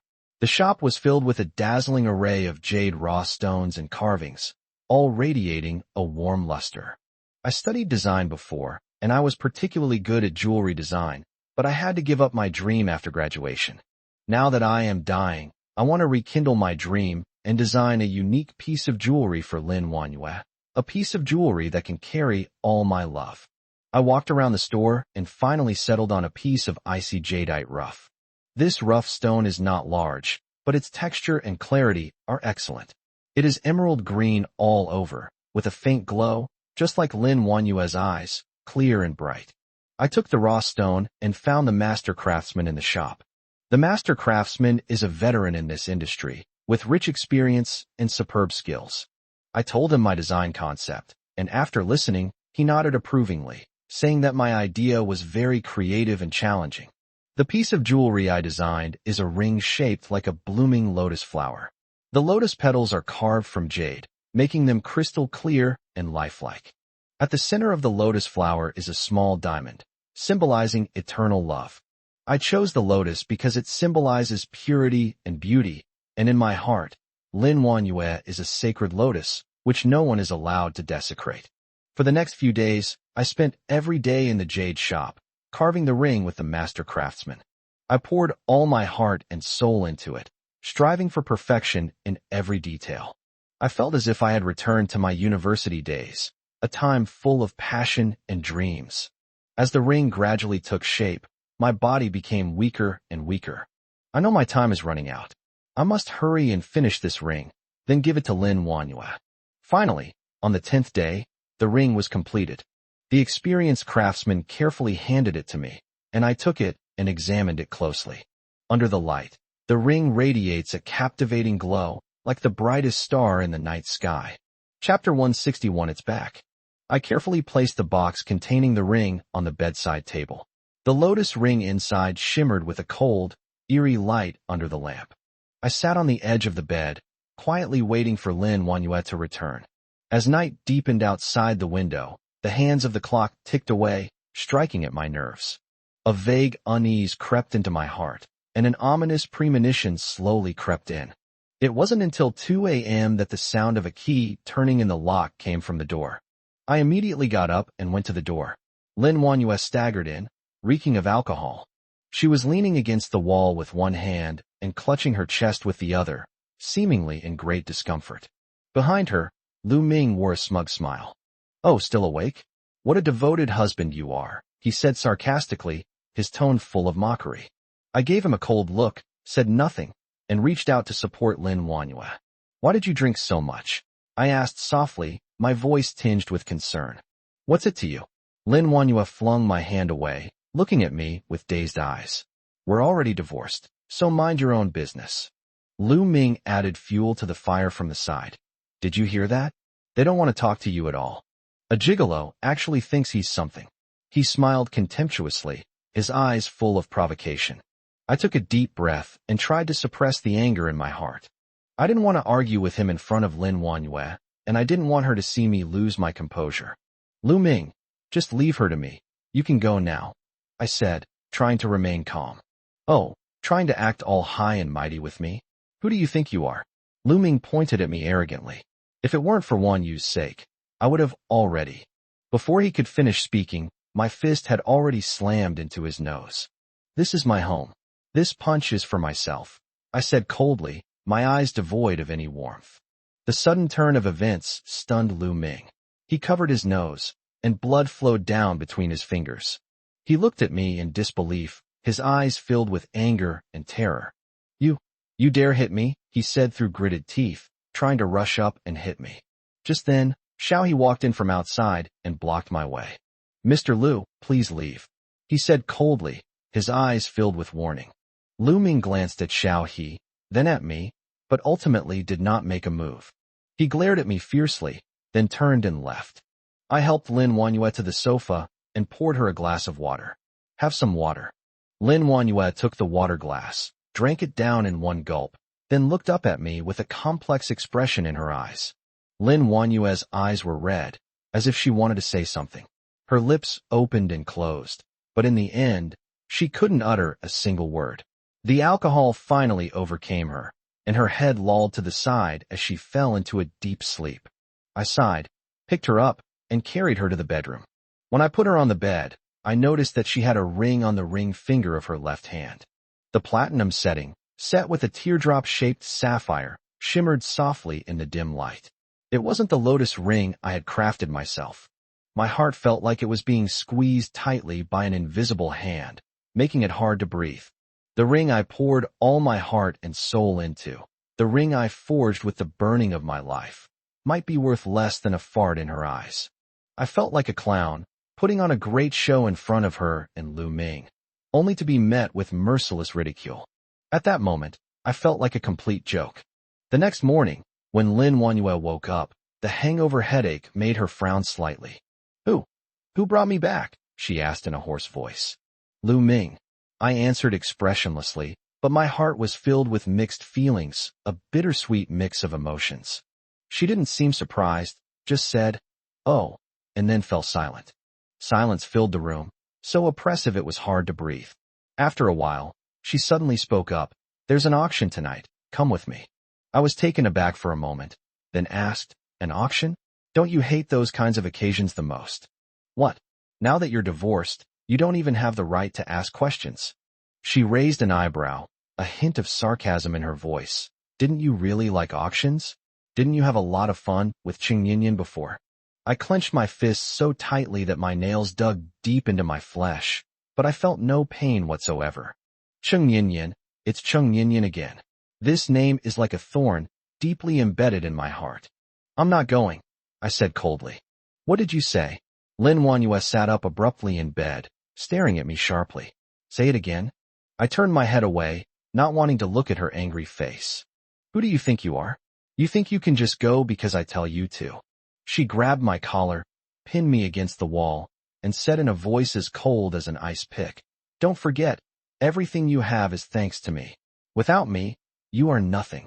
She suddenly moved closer and kissed me fiercely, with a punitive intent, almost as if she wanted to devour me. I struggled to push her away, but found that she was surprisingly strong, and I couldn't move at all. As our lips met, I tasted bitterness, the taste of despair. "Don't even think about escaping me," she whispered in my ear, her voice hoarse yet undeniably domineering. "You will always be mine." She released me, a cold smile playing on her lips, her eyes filled with triumphant satisfaction. I leaned weakly against the wall, panting heavily, feeling like a caged beast, at the mercy of others. In the end, I gave in. I knew I had no other choice. I pulled out the dark gray suit from the closet. Cheng Yin helped me pick it out, saying it would accentuate my maturity and composure. Wearing it, I can almost smell her faint perfume, mixed with the scent of the coffee shop that day, lingering in my memory. Looking in the mirror, I loosened my tie, trying to make myself look more energetic, but what I saw in the mirror was a tired and haggard face. Lin Wanyue leaned against the door frame, her eyes scrutinizing me like knives. "That's it." Her tone was full of disdain. "Are you sure you want to wear this?" "What's wrong?" I asked, knowing the answer already. "Tacky, old-fashioned, ugly." She used 3 derogatory words in a row, each one like a needle pricking my heart. "This color, it's like something an old cadre would wear. Do you think you're going to a funeral?" I took a deep breath, barely resisting the urge to rip off my suit jacket and throw it in her face. "So what do you want to wear? Come with me." She turned and left, leaving me standing there alone, clutching my tie tightly. We arrived at a luxuriously decorated men's clothing store. The sales assistant, upon seeing Lin Wanyue, immediately greeted her with a beaming smile. "Miss Lin, you've arrived. What styles would you like to look at today?" Chapter 162, The Substitute. Lin Wanyue ignored the shop assistant's solicitousness and pushed me forward. "Pick one for him." The sales clerk glanced at me, a hint of contempt flashing in his eyes, and then called over several mannequins in suits, having them take turns showing off their clothes in front of me. Those young models, each with a tall and handsome figure, walked back and forth in front of me in the latest suits, as if showing off their youthful energy. I suddenly felt like an outdated antique, displayed in a museum for people to admire. One of the models even bore a striking resemblance to me when I was young. I froze for a moment, my heart skipping a beat. Lin Wanyuan noticed it too. Her eyes flickered for a second before returning to their usual calm. "This one will do," she said, pointing to the outfit worn by the model who looked similar to me when I was young, her tone devoid of any emotion. It was a light gray suit, with a slim fit and a stylish design, which was indeed very suitable for young people. But if I wear it, I'll only look older and more old-fashioned, like an old man trying to look young. "I don't want to wear this," I refused. Lin Wanyue's face darkened, and she grabbed my arm, pulling me to a secluded corner. "What do you mean? You don't want to wear it? You dare to disobey me?" Her voice was low and dangerous, like a lioness about to erupt in fury. "This outfit doesn't suit me," I tried to explain. "Whether it's suitable or not is up to me." She glared at me fiercely. "Don't forget, everything you have is thanks to me. Without me, you are nothing." Her gaze suffocated me. I felt as if I had returned to that state of being a puppet at her mercy. "Wear it," she commanded. I gritted my teeth and finally gave in. In the fitting room, I mechanically took off my own clothes and put on the light gray suit. Looking in the mirror, I felt like a clown, wearing ill-fitting clothes, performing a ridiculous act on a stage. As we left the store, Lin Wanyua linked arms with me, a victorious smile on her face. She was like a queen, high above all others, and I was just a lowly subject beside her. Lin Wanyue was satisfied, but I felt extremely uncomfortable. The light gray suit was so tight that I could hardly breathe, like I was wearing a ridiculous shell. I made an excuse to go to the restroom, slipped into the cramped space, lit a cigarette, and the pungent smell of nicotine barely suppressed the irritation in my chest. Looking in the mirror, I saw myself wearing this inappropriate suit, looking like a clown. Lin Wanyue likes young and energetic people, while I am just an aging puppet controlled by her with money and vanity. I took a deep drag on my cigarette. In the swirling smoke, I thought of my younger self, who was once full of vigor and had dreams. Today, dreams have long been worn down by reality, leaving only numbness and emptiness. When he returned to Lin Wanyue's side, he happened to see her handing the WeChat QR code to the young model. The two smiled at each other, and an ambiguous atmosphere filled the air. The model's eyes and eyebrows really do resemble mine when I was young. What is Lin Wanyue doing? Looking for a substitute? Or just playing around? I felt a wave of nausea, but I could only pretend I didn't see it. All the way, Lin Wanyue drove her red sports car, blasting deafening music inside, but I felt an unusual quiet. My world seemed to be encased in a thick glass dome, isolated from the outside world. "Don't you have anything you want to know?" Lin Wanyue suddenly spoke, her tone tinged with provocation. I was stunned for a moment, then realized what she meant. "No," I replied casually, not wanting to play this pointless guessing game with her. Lin Wanyue gave a strange smile and said nothing more. Her smile sent chills down my spine, like a venomous snake flicking its tongue, ready to strike a fatal blow at any moment. The car stopped in front of an antique-style building with a sign that read, "Rare Medicinal Herbs Auction," hanging at the entrance. I was stunned. What kind of place is this? I thought it would be some high-end banquet or art exhibition, but I never expected it to be a place like this. Lin Wanyue took my arm and skillfully led me inside. Along the way, the staff members bowed and scraped to her, addressing her as Ms. Lin. But when their gaze swept over me, a hint of contempt flashed across their eyes, as if I were an insignificant appendage.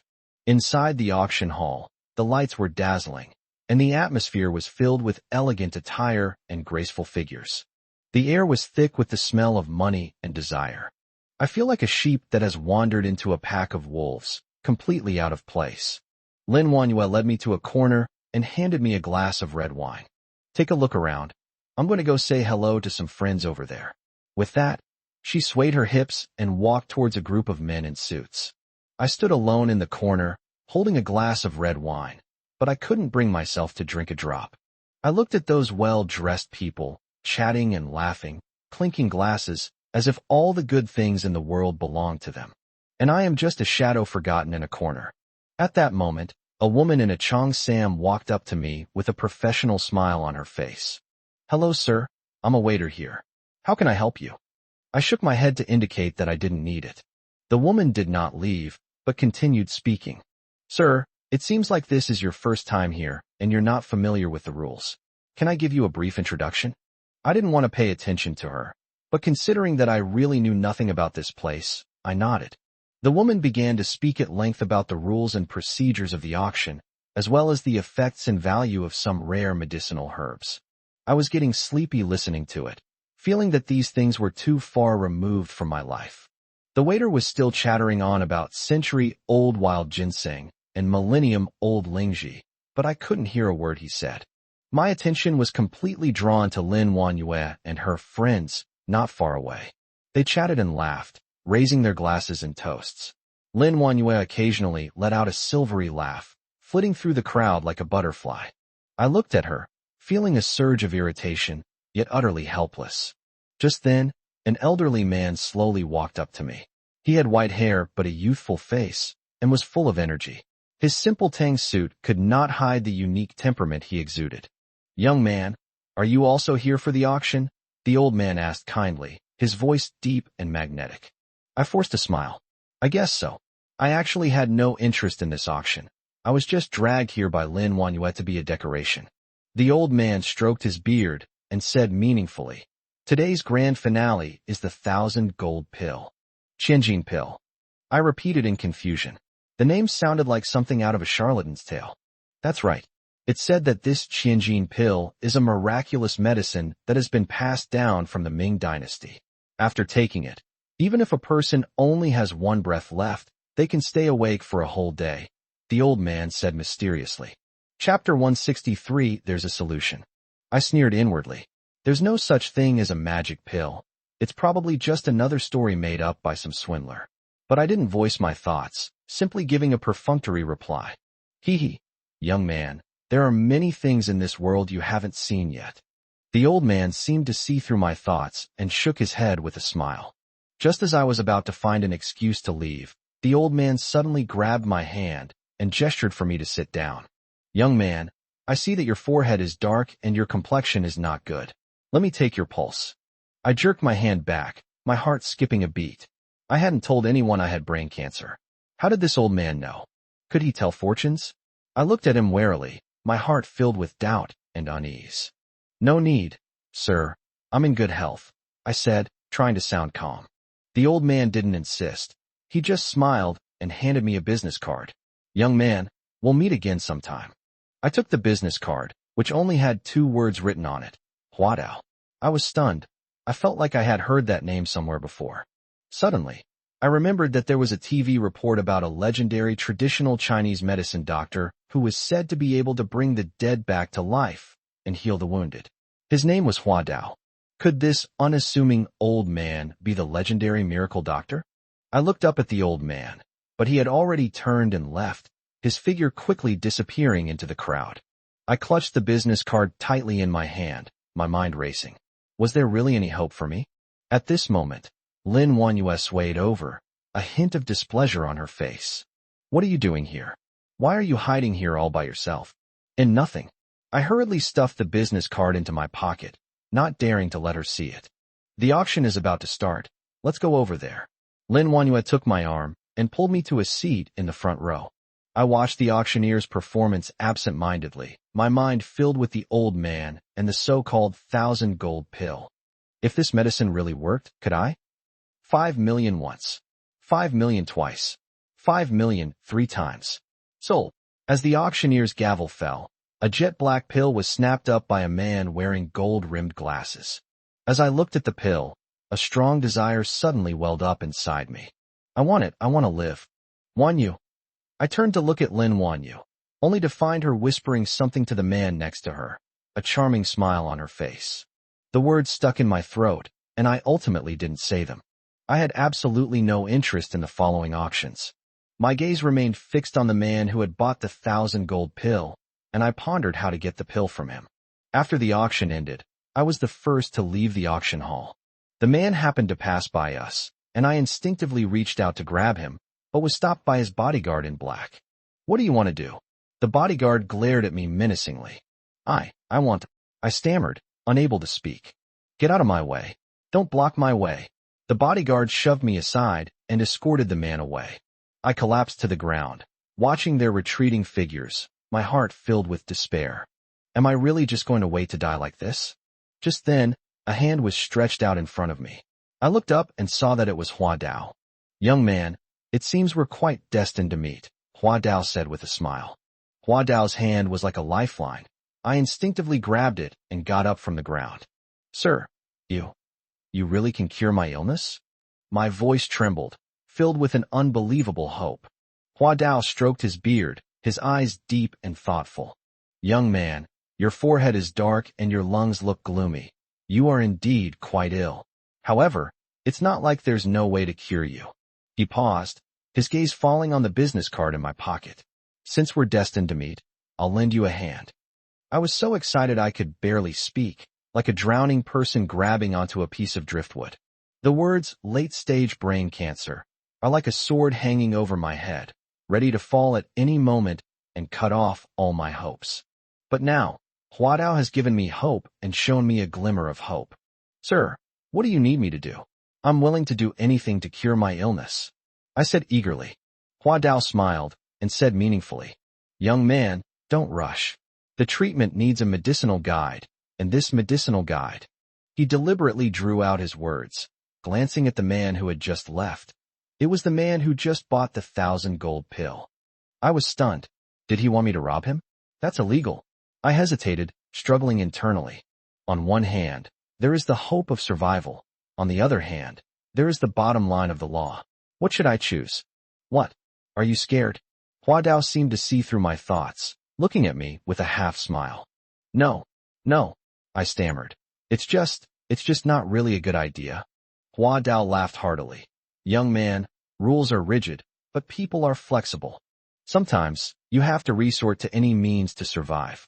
Besides, I didn't ask you to rob. I just asked you to borrow.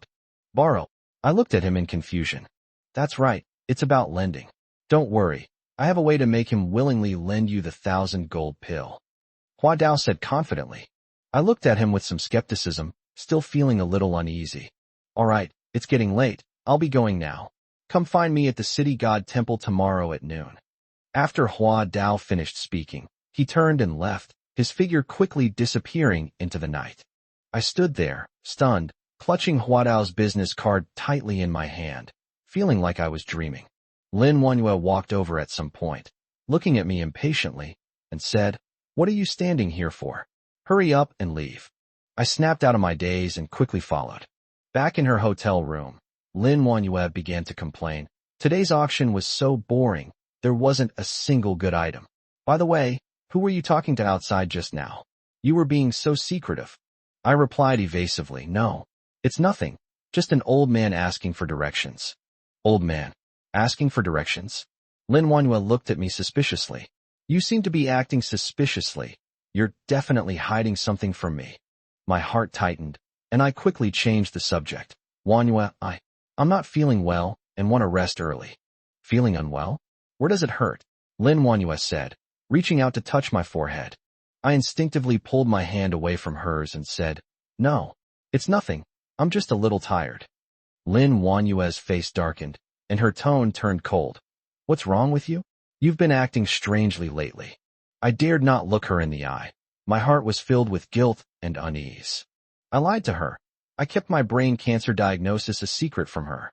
I was even considering whether to borrow medication from someone else in order to survive. Wanhua, I was about to explain when Lin Wanhua's phone suddenly rang.